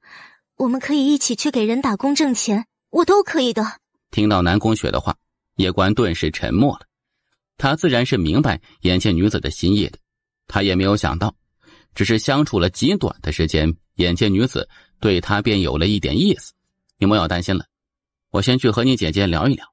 你放心，我是个读书人，我家世代都是读书的，是书香门第，我们家族是最讲道理。你不知道，我姐姐当年也曾喜欢过一个男子，可是却被我父母硬生生拆散了，因此他这人现在偏激得很。你若是进去，他定会千方百计为难你的。这样如何？我先去聊，若是聊不成，我们再死再走。那你去与姐姐聊吧，我等你。好。这小家伙为何如此招女孩子喜欢？我实在想不明白。你不觉得他长得很帅吗？我没觉得他很帅。你是不是瞎啊？我大姐书里经常描写了许多美男子，可我觉得都没有这小家伙帅。他若不是官选宇宙的，说不定能与大姐相处得来。哎，你说这小家伙以后有没有可能与你大姐发生点什么呀？你为何会有这种想法？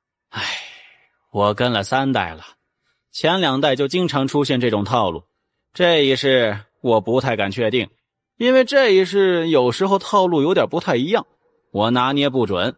我觉得不太可能，因为大姐是一个喜欢搞事业的人，不喜欢搞男人。惭愧，跟着小塔你久了后，我都养成喜欢说粗话的习惯了。不过，怎么？曾经我们4姐妹于石村时，大家发过誓，以后同生共死，一辈子不嫁人。说是嫁人，就嫁给一个人。你们真会玩。那慈静之所以这么恨这小家伙，或许也有这份誓言的缘故。巴恩也是，居然趁我不注意就强行那个。他自己倒是舒服了，可把我们3个害惨了。虽然这小家伙长得确实可以，但是你就只是一个塔，我与你说这些做什么？我听我弟弟说，你是一个散修。倒也不是。倒也不是。我家有一个书院，有一个商会，还过得去。坦白说，我特别讨厌你。你这种人，年轻，没有见过世面，心比天高，没有一点自知之明。你不知道什么人是你能碰的，什么人是你不能碰的。就如此刻，我妹妹是什么身份，你又是什么身份？你有什么资格与她在一起？你或许会觉得我说话难听，可事实就是如此。你与她在一起，不仅害你自己，更害了她。我觉得身份背景这东西固然重要，但是我们不该以身份背景去衡量一个人，因为一个人的好与坏不是由钱和身份来决定的。再者，我觉得个人努力才是最重要的，自己优秀才是真的优秀。至于父辈们优秀，那是父辈们的事情，可以引以为荣，但不能引以为傲。你可真是天真。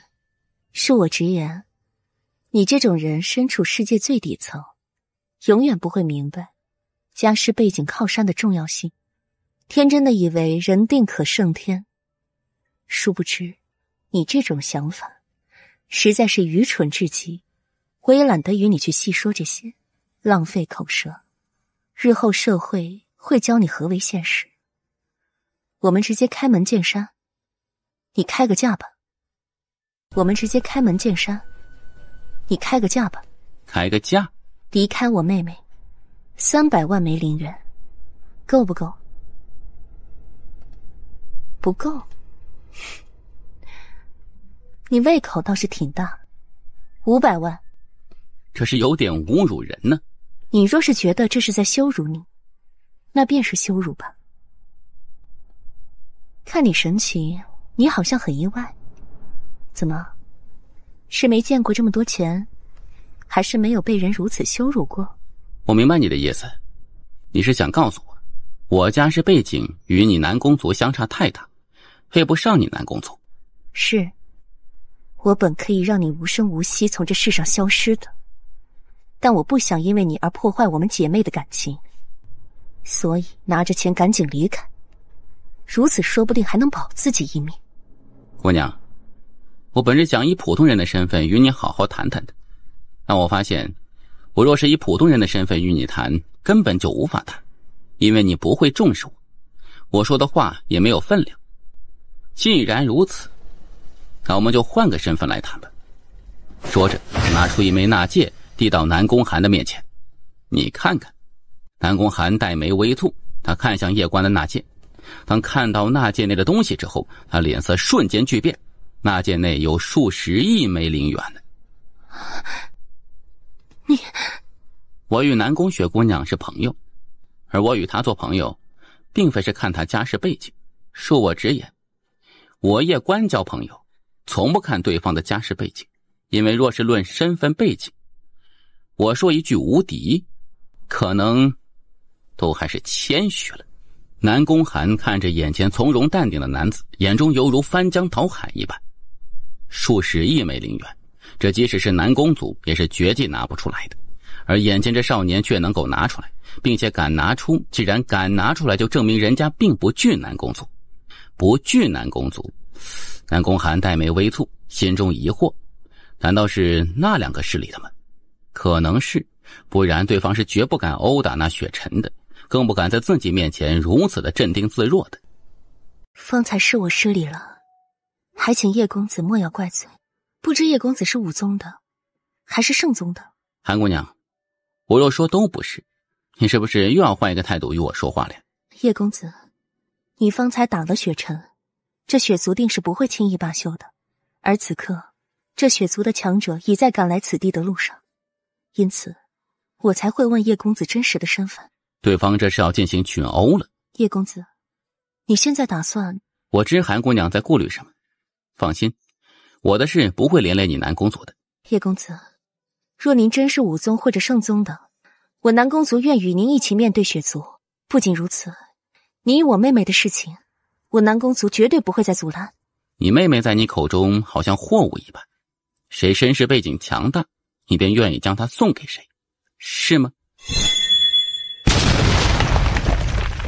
韩姑娘，请你记着，南宫雪姑娘并不是一件货物，不是谁有钱有势就可以卖给谁的。从此刻起，南宫雪姑娘的事情便是我的事情，你南宫族若是再逼她，我可就不客气了。跟我走吧。好。你真觉得他是那武宗与圣宗的？即使不是这两宗的，其来历也必定不一般。确实啊，此人不仅不惧那雪尘，面对我南宫族时亦是从容淡定，定是有所依仗。你忽略了一事。何事？方才他出的那一剑。山伯，你觉得那一剑如何？看他样子只是随意一剑，而随意一剑就能够达到这种程度，着实妖孽呀。不久前我得知小雪与他进入过那上清宗秘境，也就是说，他那数十亿枚灵元以及诸多神物，有可能是上清宗的，当然，也有可能真的是他自身的，因为此人实在镇定，他不过真仙境，却如此镇定，背后必有高人。我们该如何？这事倒也简单，他不是挡的那雪尘吗？雪族定不会善罢甘休，我们只需静观其变即可。他身后有没有人，是不是圣宗与武宗的，很快便知了。这雪小姐，她既然自己选择要跟着这个男人，那一切后果便由她自己承担。山伯微微点头，不再说什么。大族间亲情本就很淡，你这姐姐倒是很不简单的。现在家族的所有产业与事情基本上都是他在处理，是父亲的得力帮手。离开南宫族你不后悔吗？有什么可后悔的？以前小的时候还好，姐姐也疼我，可后来姐姐发生那件事情后，她就开始变得极端。在她眼里，什么都是可以利用的，包括我与我弟弟。你这姐姐确实不是个善茬。我能够感觉得到姐姐对你的那戒已经动心，但是她还是让你与我离去，因此我猜测她应该是对你身份有些顾虑，不敢先对你动手，想借雪族之手来试探你。因为我与你一走，雪族必视为奇耻大辱，定会派强者来杀我们，这就是她为何愿意放我走的原因。所以接下来我们就将被雪族追杀，即便躲过雪族的追杀，我姐见你没有强大的身份与背景，定会出手。你怎会觉得我没有强大的背景？你这人一开始时不仅不知道雪族，连我们南宫族都不知道，因此你根本不可能是武宗与圣宗的，而能够让雪族与南宫族忌惮的只有武族和圣宗这两个超然势力。所以接下来我们要被两方势力追杀了。不过也没有关系，一想到与你死在一起，我倒也不那么怕了。我们不会死的。为何？我有塔爷。哎，你吹牛，别带上我，谢谢。塔爷？是的，我塔爷带我的，非常非常厉害，前无古人后无来者，独断万古。哎呀，停，你到底想做什么？塔爷，我也没有别的太多要求，你把行道剑给我弄出来好不好？我保证不乱用，只有被群殴时才用。首先，我先谢谢你看得起我，你居然认为我能够砍掉你姑姑的封印，哎，这是我真的没有想到的，真的，非常谢谢你看得起我。叶关表情僵住，完了呀，塔爷也没有办法破除封印，只能换个办法了。太爷，那你可否帮我以灭气息啊？我不能帮你出手。到时候我见我公公，给你说好话，让他帮你提升。嘿，你别想忽悠我。若是你爹，我还相信你的话没什么戏。那我就说你坏话。我操，你怎么可以这么坏啊？太爷，如今这局势你也看到了，多少帮一点忙吧。哎呀，不是我不想帮你，你姑姑走时候交代过，不能让我帮你，所以你还是靠自己吧。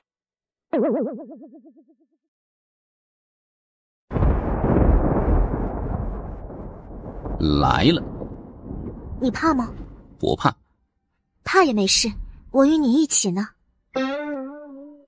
就在这时，数十名强者突然出现在叶关和南宫雪面前，为首的更是一名大帝，而除这大帝之外，剩下的都是神帝境巅峰境强者。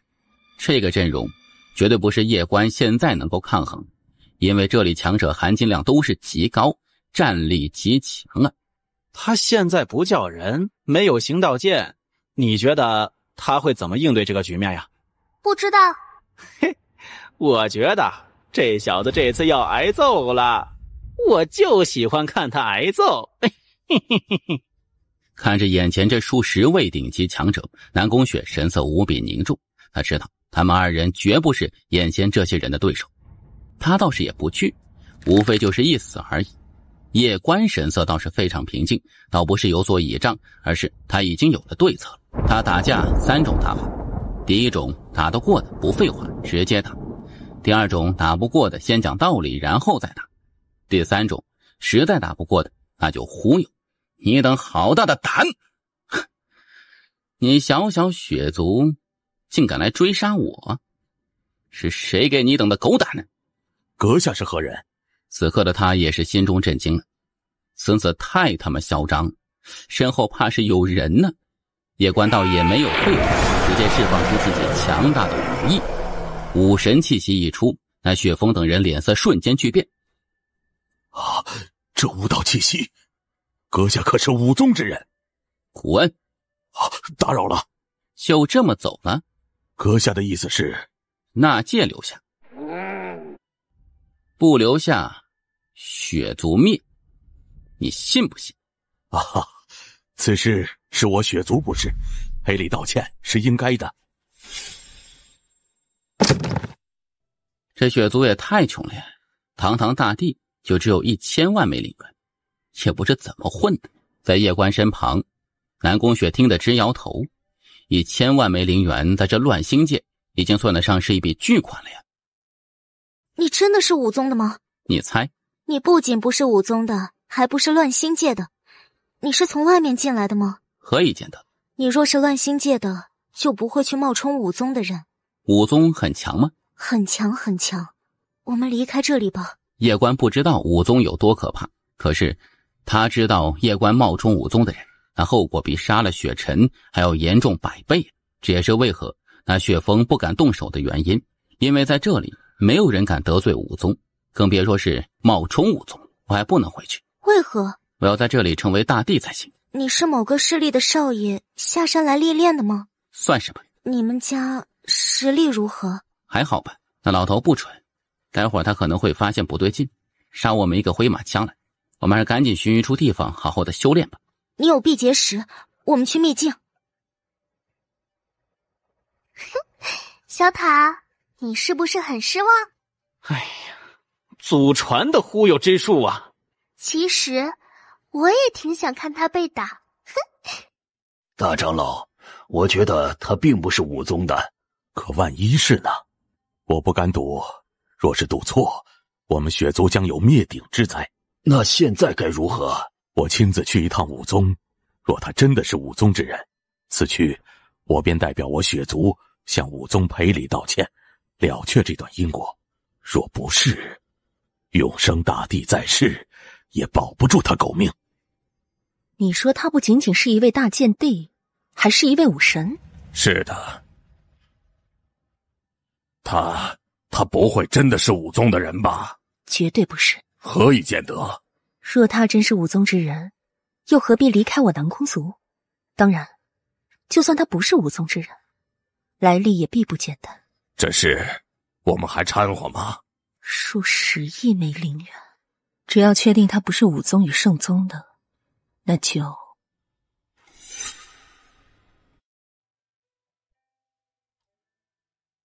陈武长老，血族可是有事？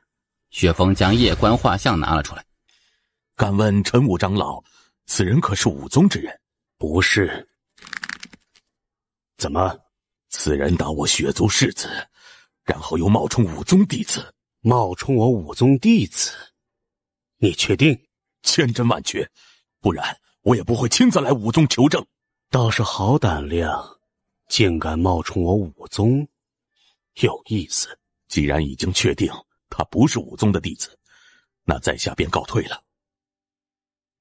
师父，方才血族来人说有人冒充我武宗弟子。冒充我武宗弟子？你怎么看？血族应该无胆欺骗我武宗，也就是说，真的有人在冒充我武宗弟子，而对方既然敢冒充我武宗弟子，想来是有所倚仗。是的，师父想让我亲自去一趟看看。天河，找到他后，你准备怎么做？第一，先调查清楚事情的原委，他为何会冒充我武宗弟子？第二，他有没有以我武宗弟子的名义行恶事？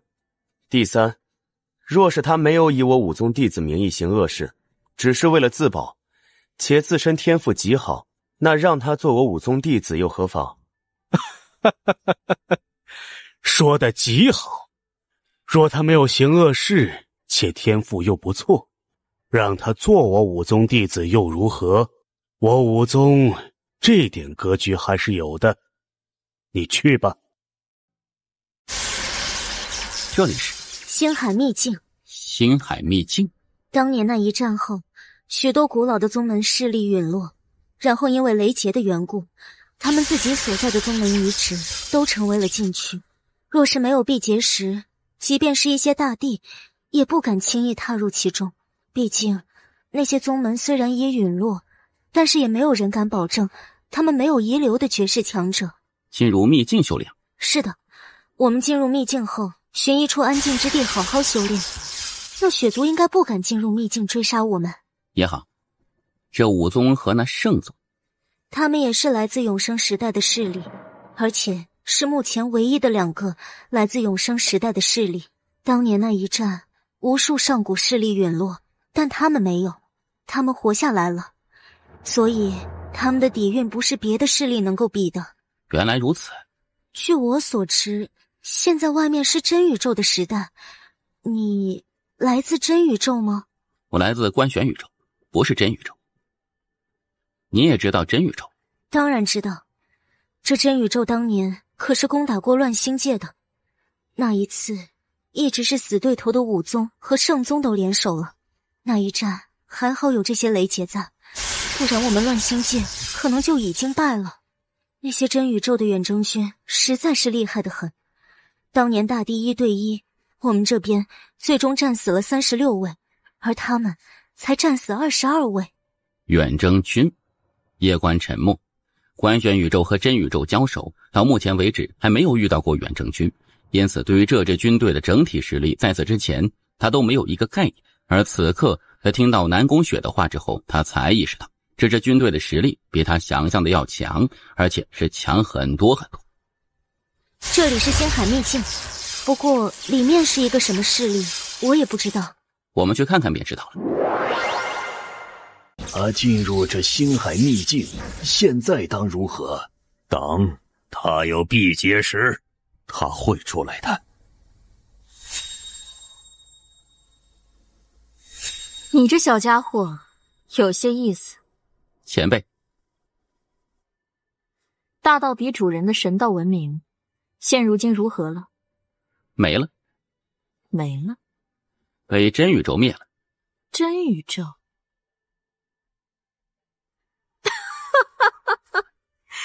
他大道比主人也有今日，可惜未能看到神道文明崩塌，太可惜了。夜观沉默。这事不是他能够多嘴的，毕竟大道比主人也不好对付。你这人也有自己的道统，别人的道统给你，他也只能做陪衬。不行不行。他合适？可以呀。你愿意成为星海宗宗主吗？好。你帮我们护法。护法？我要将毕生修为以及我星海宗储存的所有星海之力全部传承给他，让他直接成帝。可以直接成帝？是的。叶关心中震惊，这不就跟继承遗产一样吗？可以给我也来一份吧。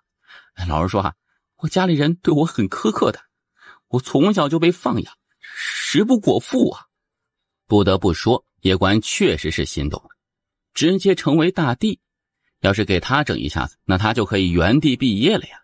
而他叶关若是成为大帝，外面那些都是什么牛马呀？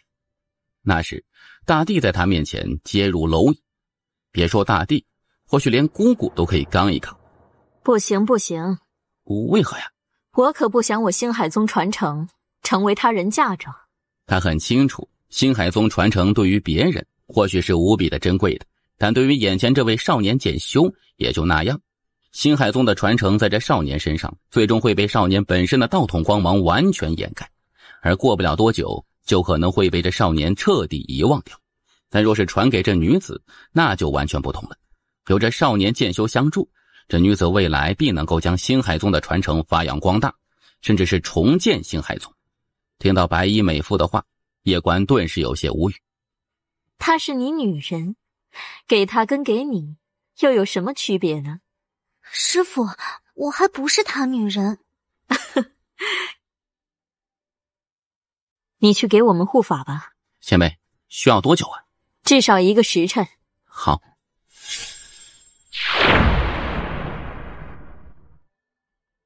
你知道他的来历吗？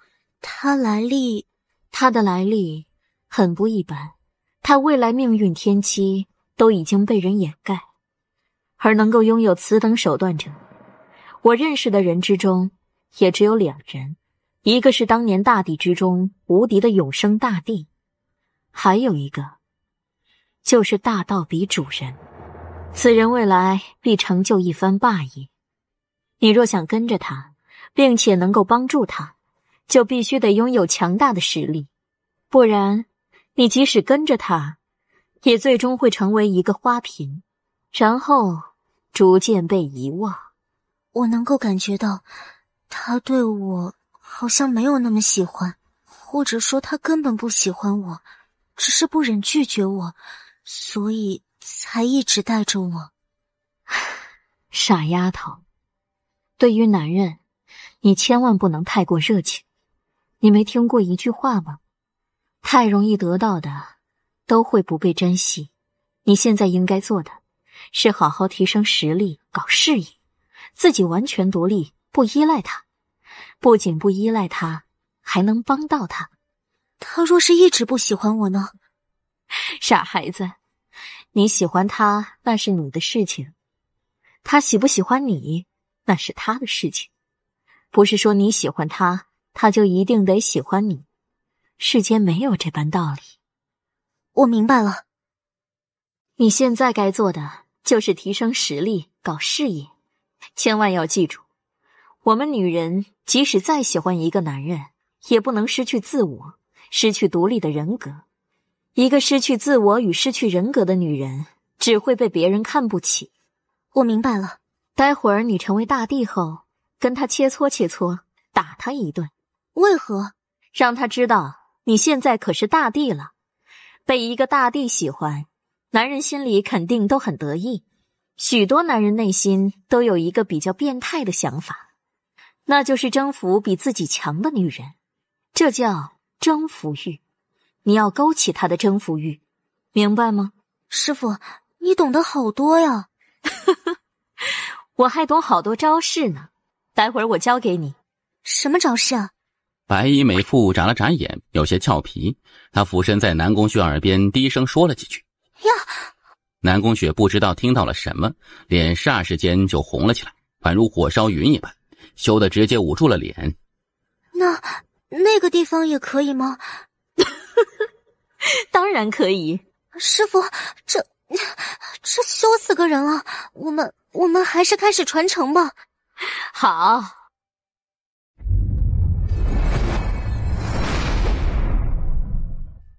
怎么做？此刻他在给那南宫雪传承，又地狱雷劫，根本无法脱身。先杀他？不，先杀那南宫雪与白衣美妇，打断他们传承。挡住这些人，1个时辰。叶关很清楚，正常情况下，以他现在的肉身，绝对不可能是眼前这群人的对手，因此他果断选择燃烧肉身。当肉身开始燃烧之后，叶关气息瞬间暴涨。与此同时，一尊傀儡突然自叶关体内飞出，直奔那为首的雪峰闪去，正是当初他从上清秘境中带出来的那尊上古神魁。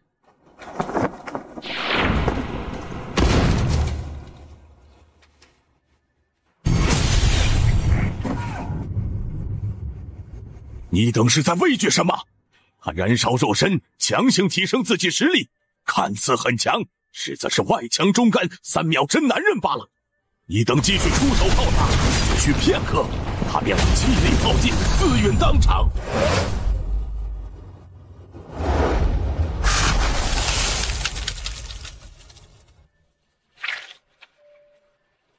但就在这时，叶关突然掌身摊开，一块石头自他掌心之中飞出，正是辟邪石。见到这一幕，一众血族强者再次愣住，这叶关要做什么呀？此时送给你们。为首一名血族神帝境强者直接一把抓住辟邪石，而其余一众血族强者纷纷地看向他，目光有些不善。有了此时，还需要血族做什么呀？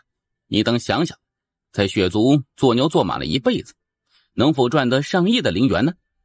为首神帝境强者死死握着辟邪石，脸色阴沉无比，似是在犹豫。拥有上亿灵元加上辟邪石，你等若是齐心协力，寻得几处秘境，届时以你等的天赋，未必不能达到大帝境。而在血族，拿着那点微薄的工资要达到大帝，你们觉得可能吗？你这厮心肠好生歹毒，竟然离间我血族！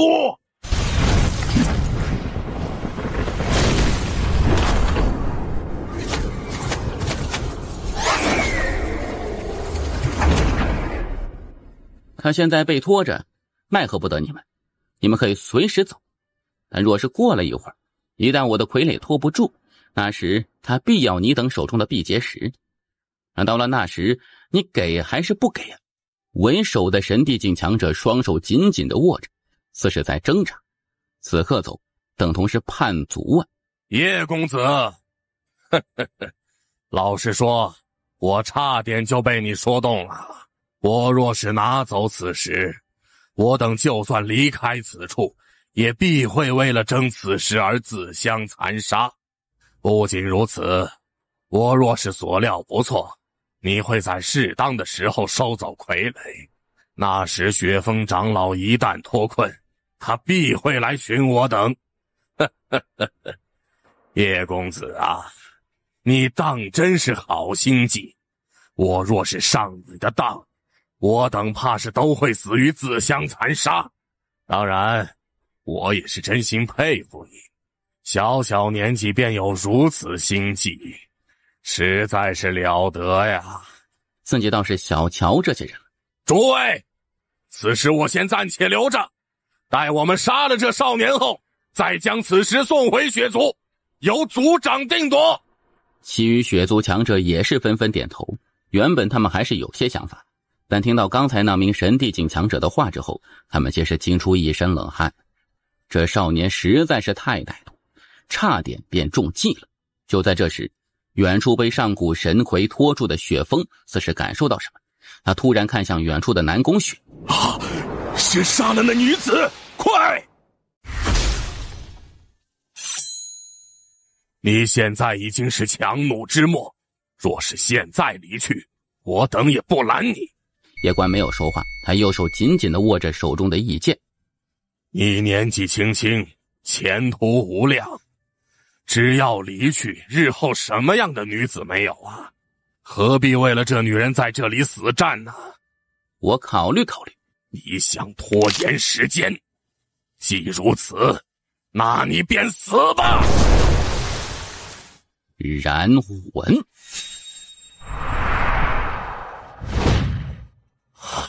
你竟然燃魂！你是疯了吗？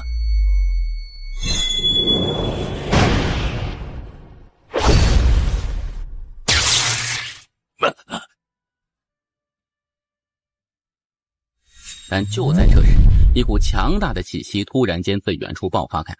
雪峰心下大惊，抬头看向远处的南宫雪，脸色瞬间变得无比难看。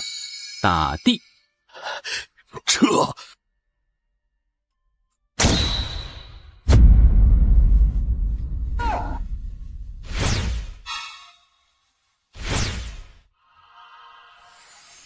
叶关自然也没有去追，此刻的他也是疲惫不堪的，肉身没了，灵魂也是极其虚弱，真正的精疲力尽的。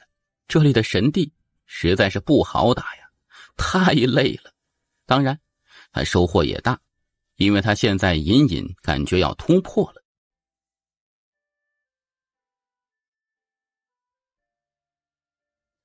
大帝呀！是的。厉害呀！你现在可打不过了呢。叶公子，你觉得雪儿如何？自然是极好的。叶公子，我也不与你拐弯抹角，你是一个聪明的人，以你的智慧，不会看不出雪儿对你的情谊，对吧？我自然是知晓的。既如此，那你们二人今日在此完婚，可好？雪姑娘，我不是傻子，一路相处下来，你对我的情谊，我自然是知晓的，心中也是欢喜。可是，我也不能瞒你，我叫叶关，来自外面的官玄宇宙，我已经成了亲的。抱歉。你既然已经成亲，那为何还要来招惹我？我没有。你若是不喜欢我，又何必为了我出头？又何必为我得罪雪族与南宫族？又何必带着我私奔？方才又何必不要命了的守护我呢？说话呀！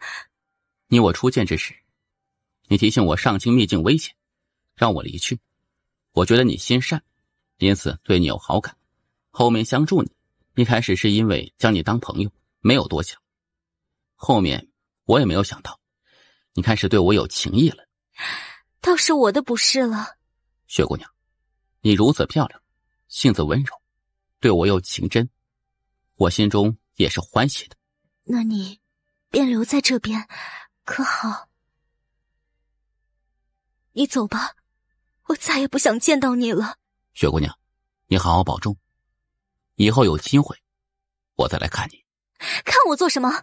怎么，你还想三妻四妾不成？不，我塔爷虽然经常要我这样，可我是没敢这么想的。你再不走，我就真的打你了。见到南宫雪在气头上，叶关也不敢再多待，连忙转身离去。丫头，俗话说得好，想要成为人上人，先得斩掉意中人。这小家伙看似老实，实则是一个大大的渣男。他对感情有些优柔寡断，未来还会伤更多女子的心的。我也想恨他，可是怎么也恨不了他啊，甚至心中还在替他辩解。他不隐瞒他已经成亲的事，与我如实相告，我倒还觉得他是一个好人呢。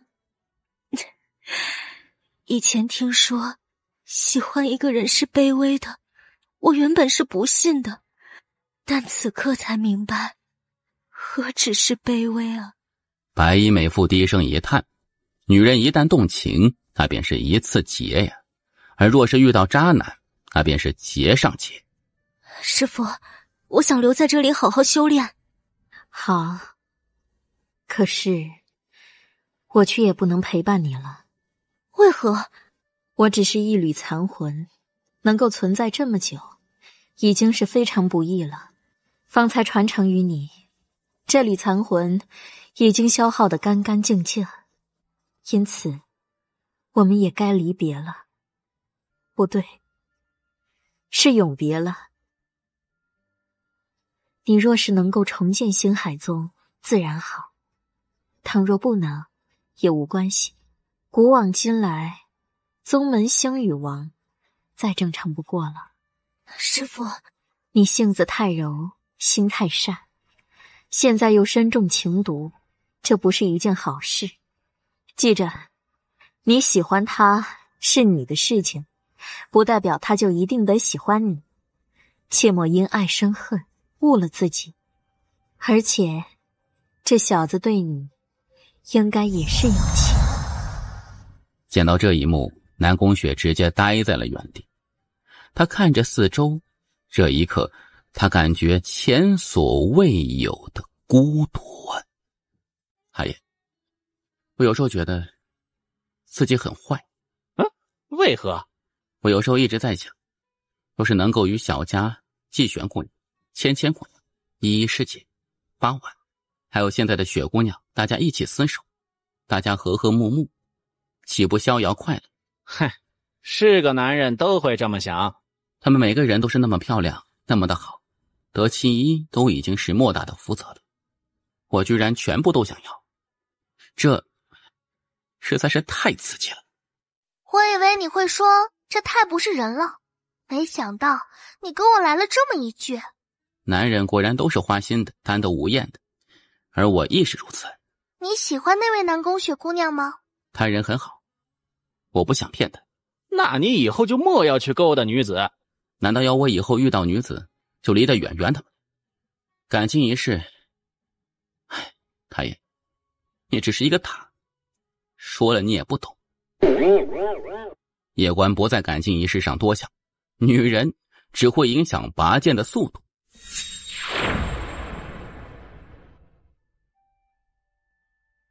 他为何没有带南宫雪一起走？忘掉一个人，应该很简单的吧？他不带着你一起走？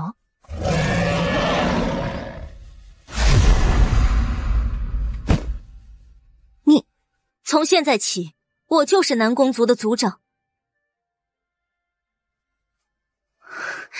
你做。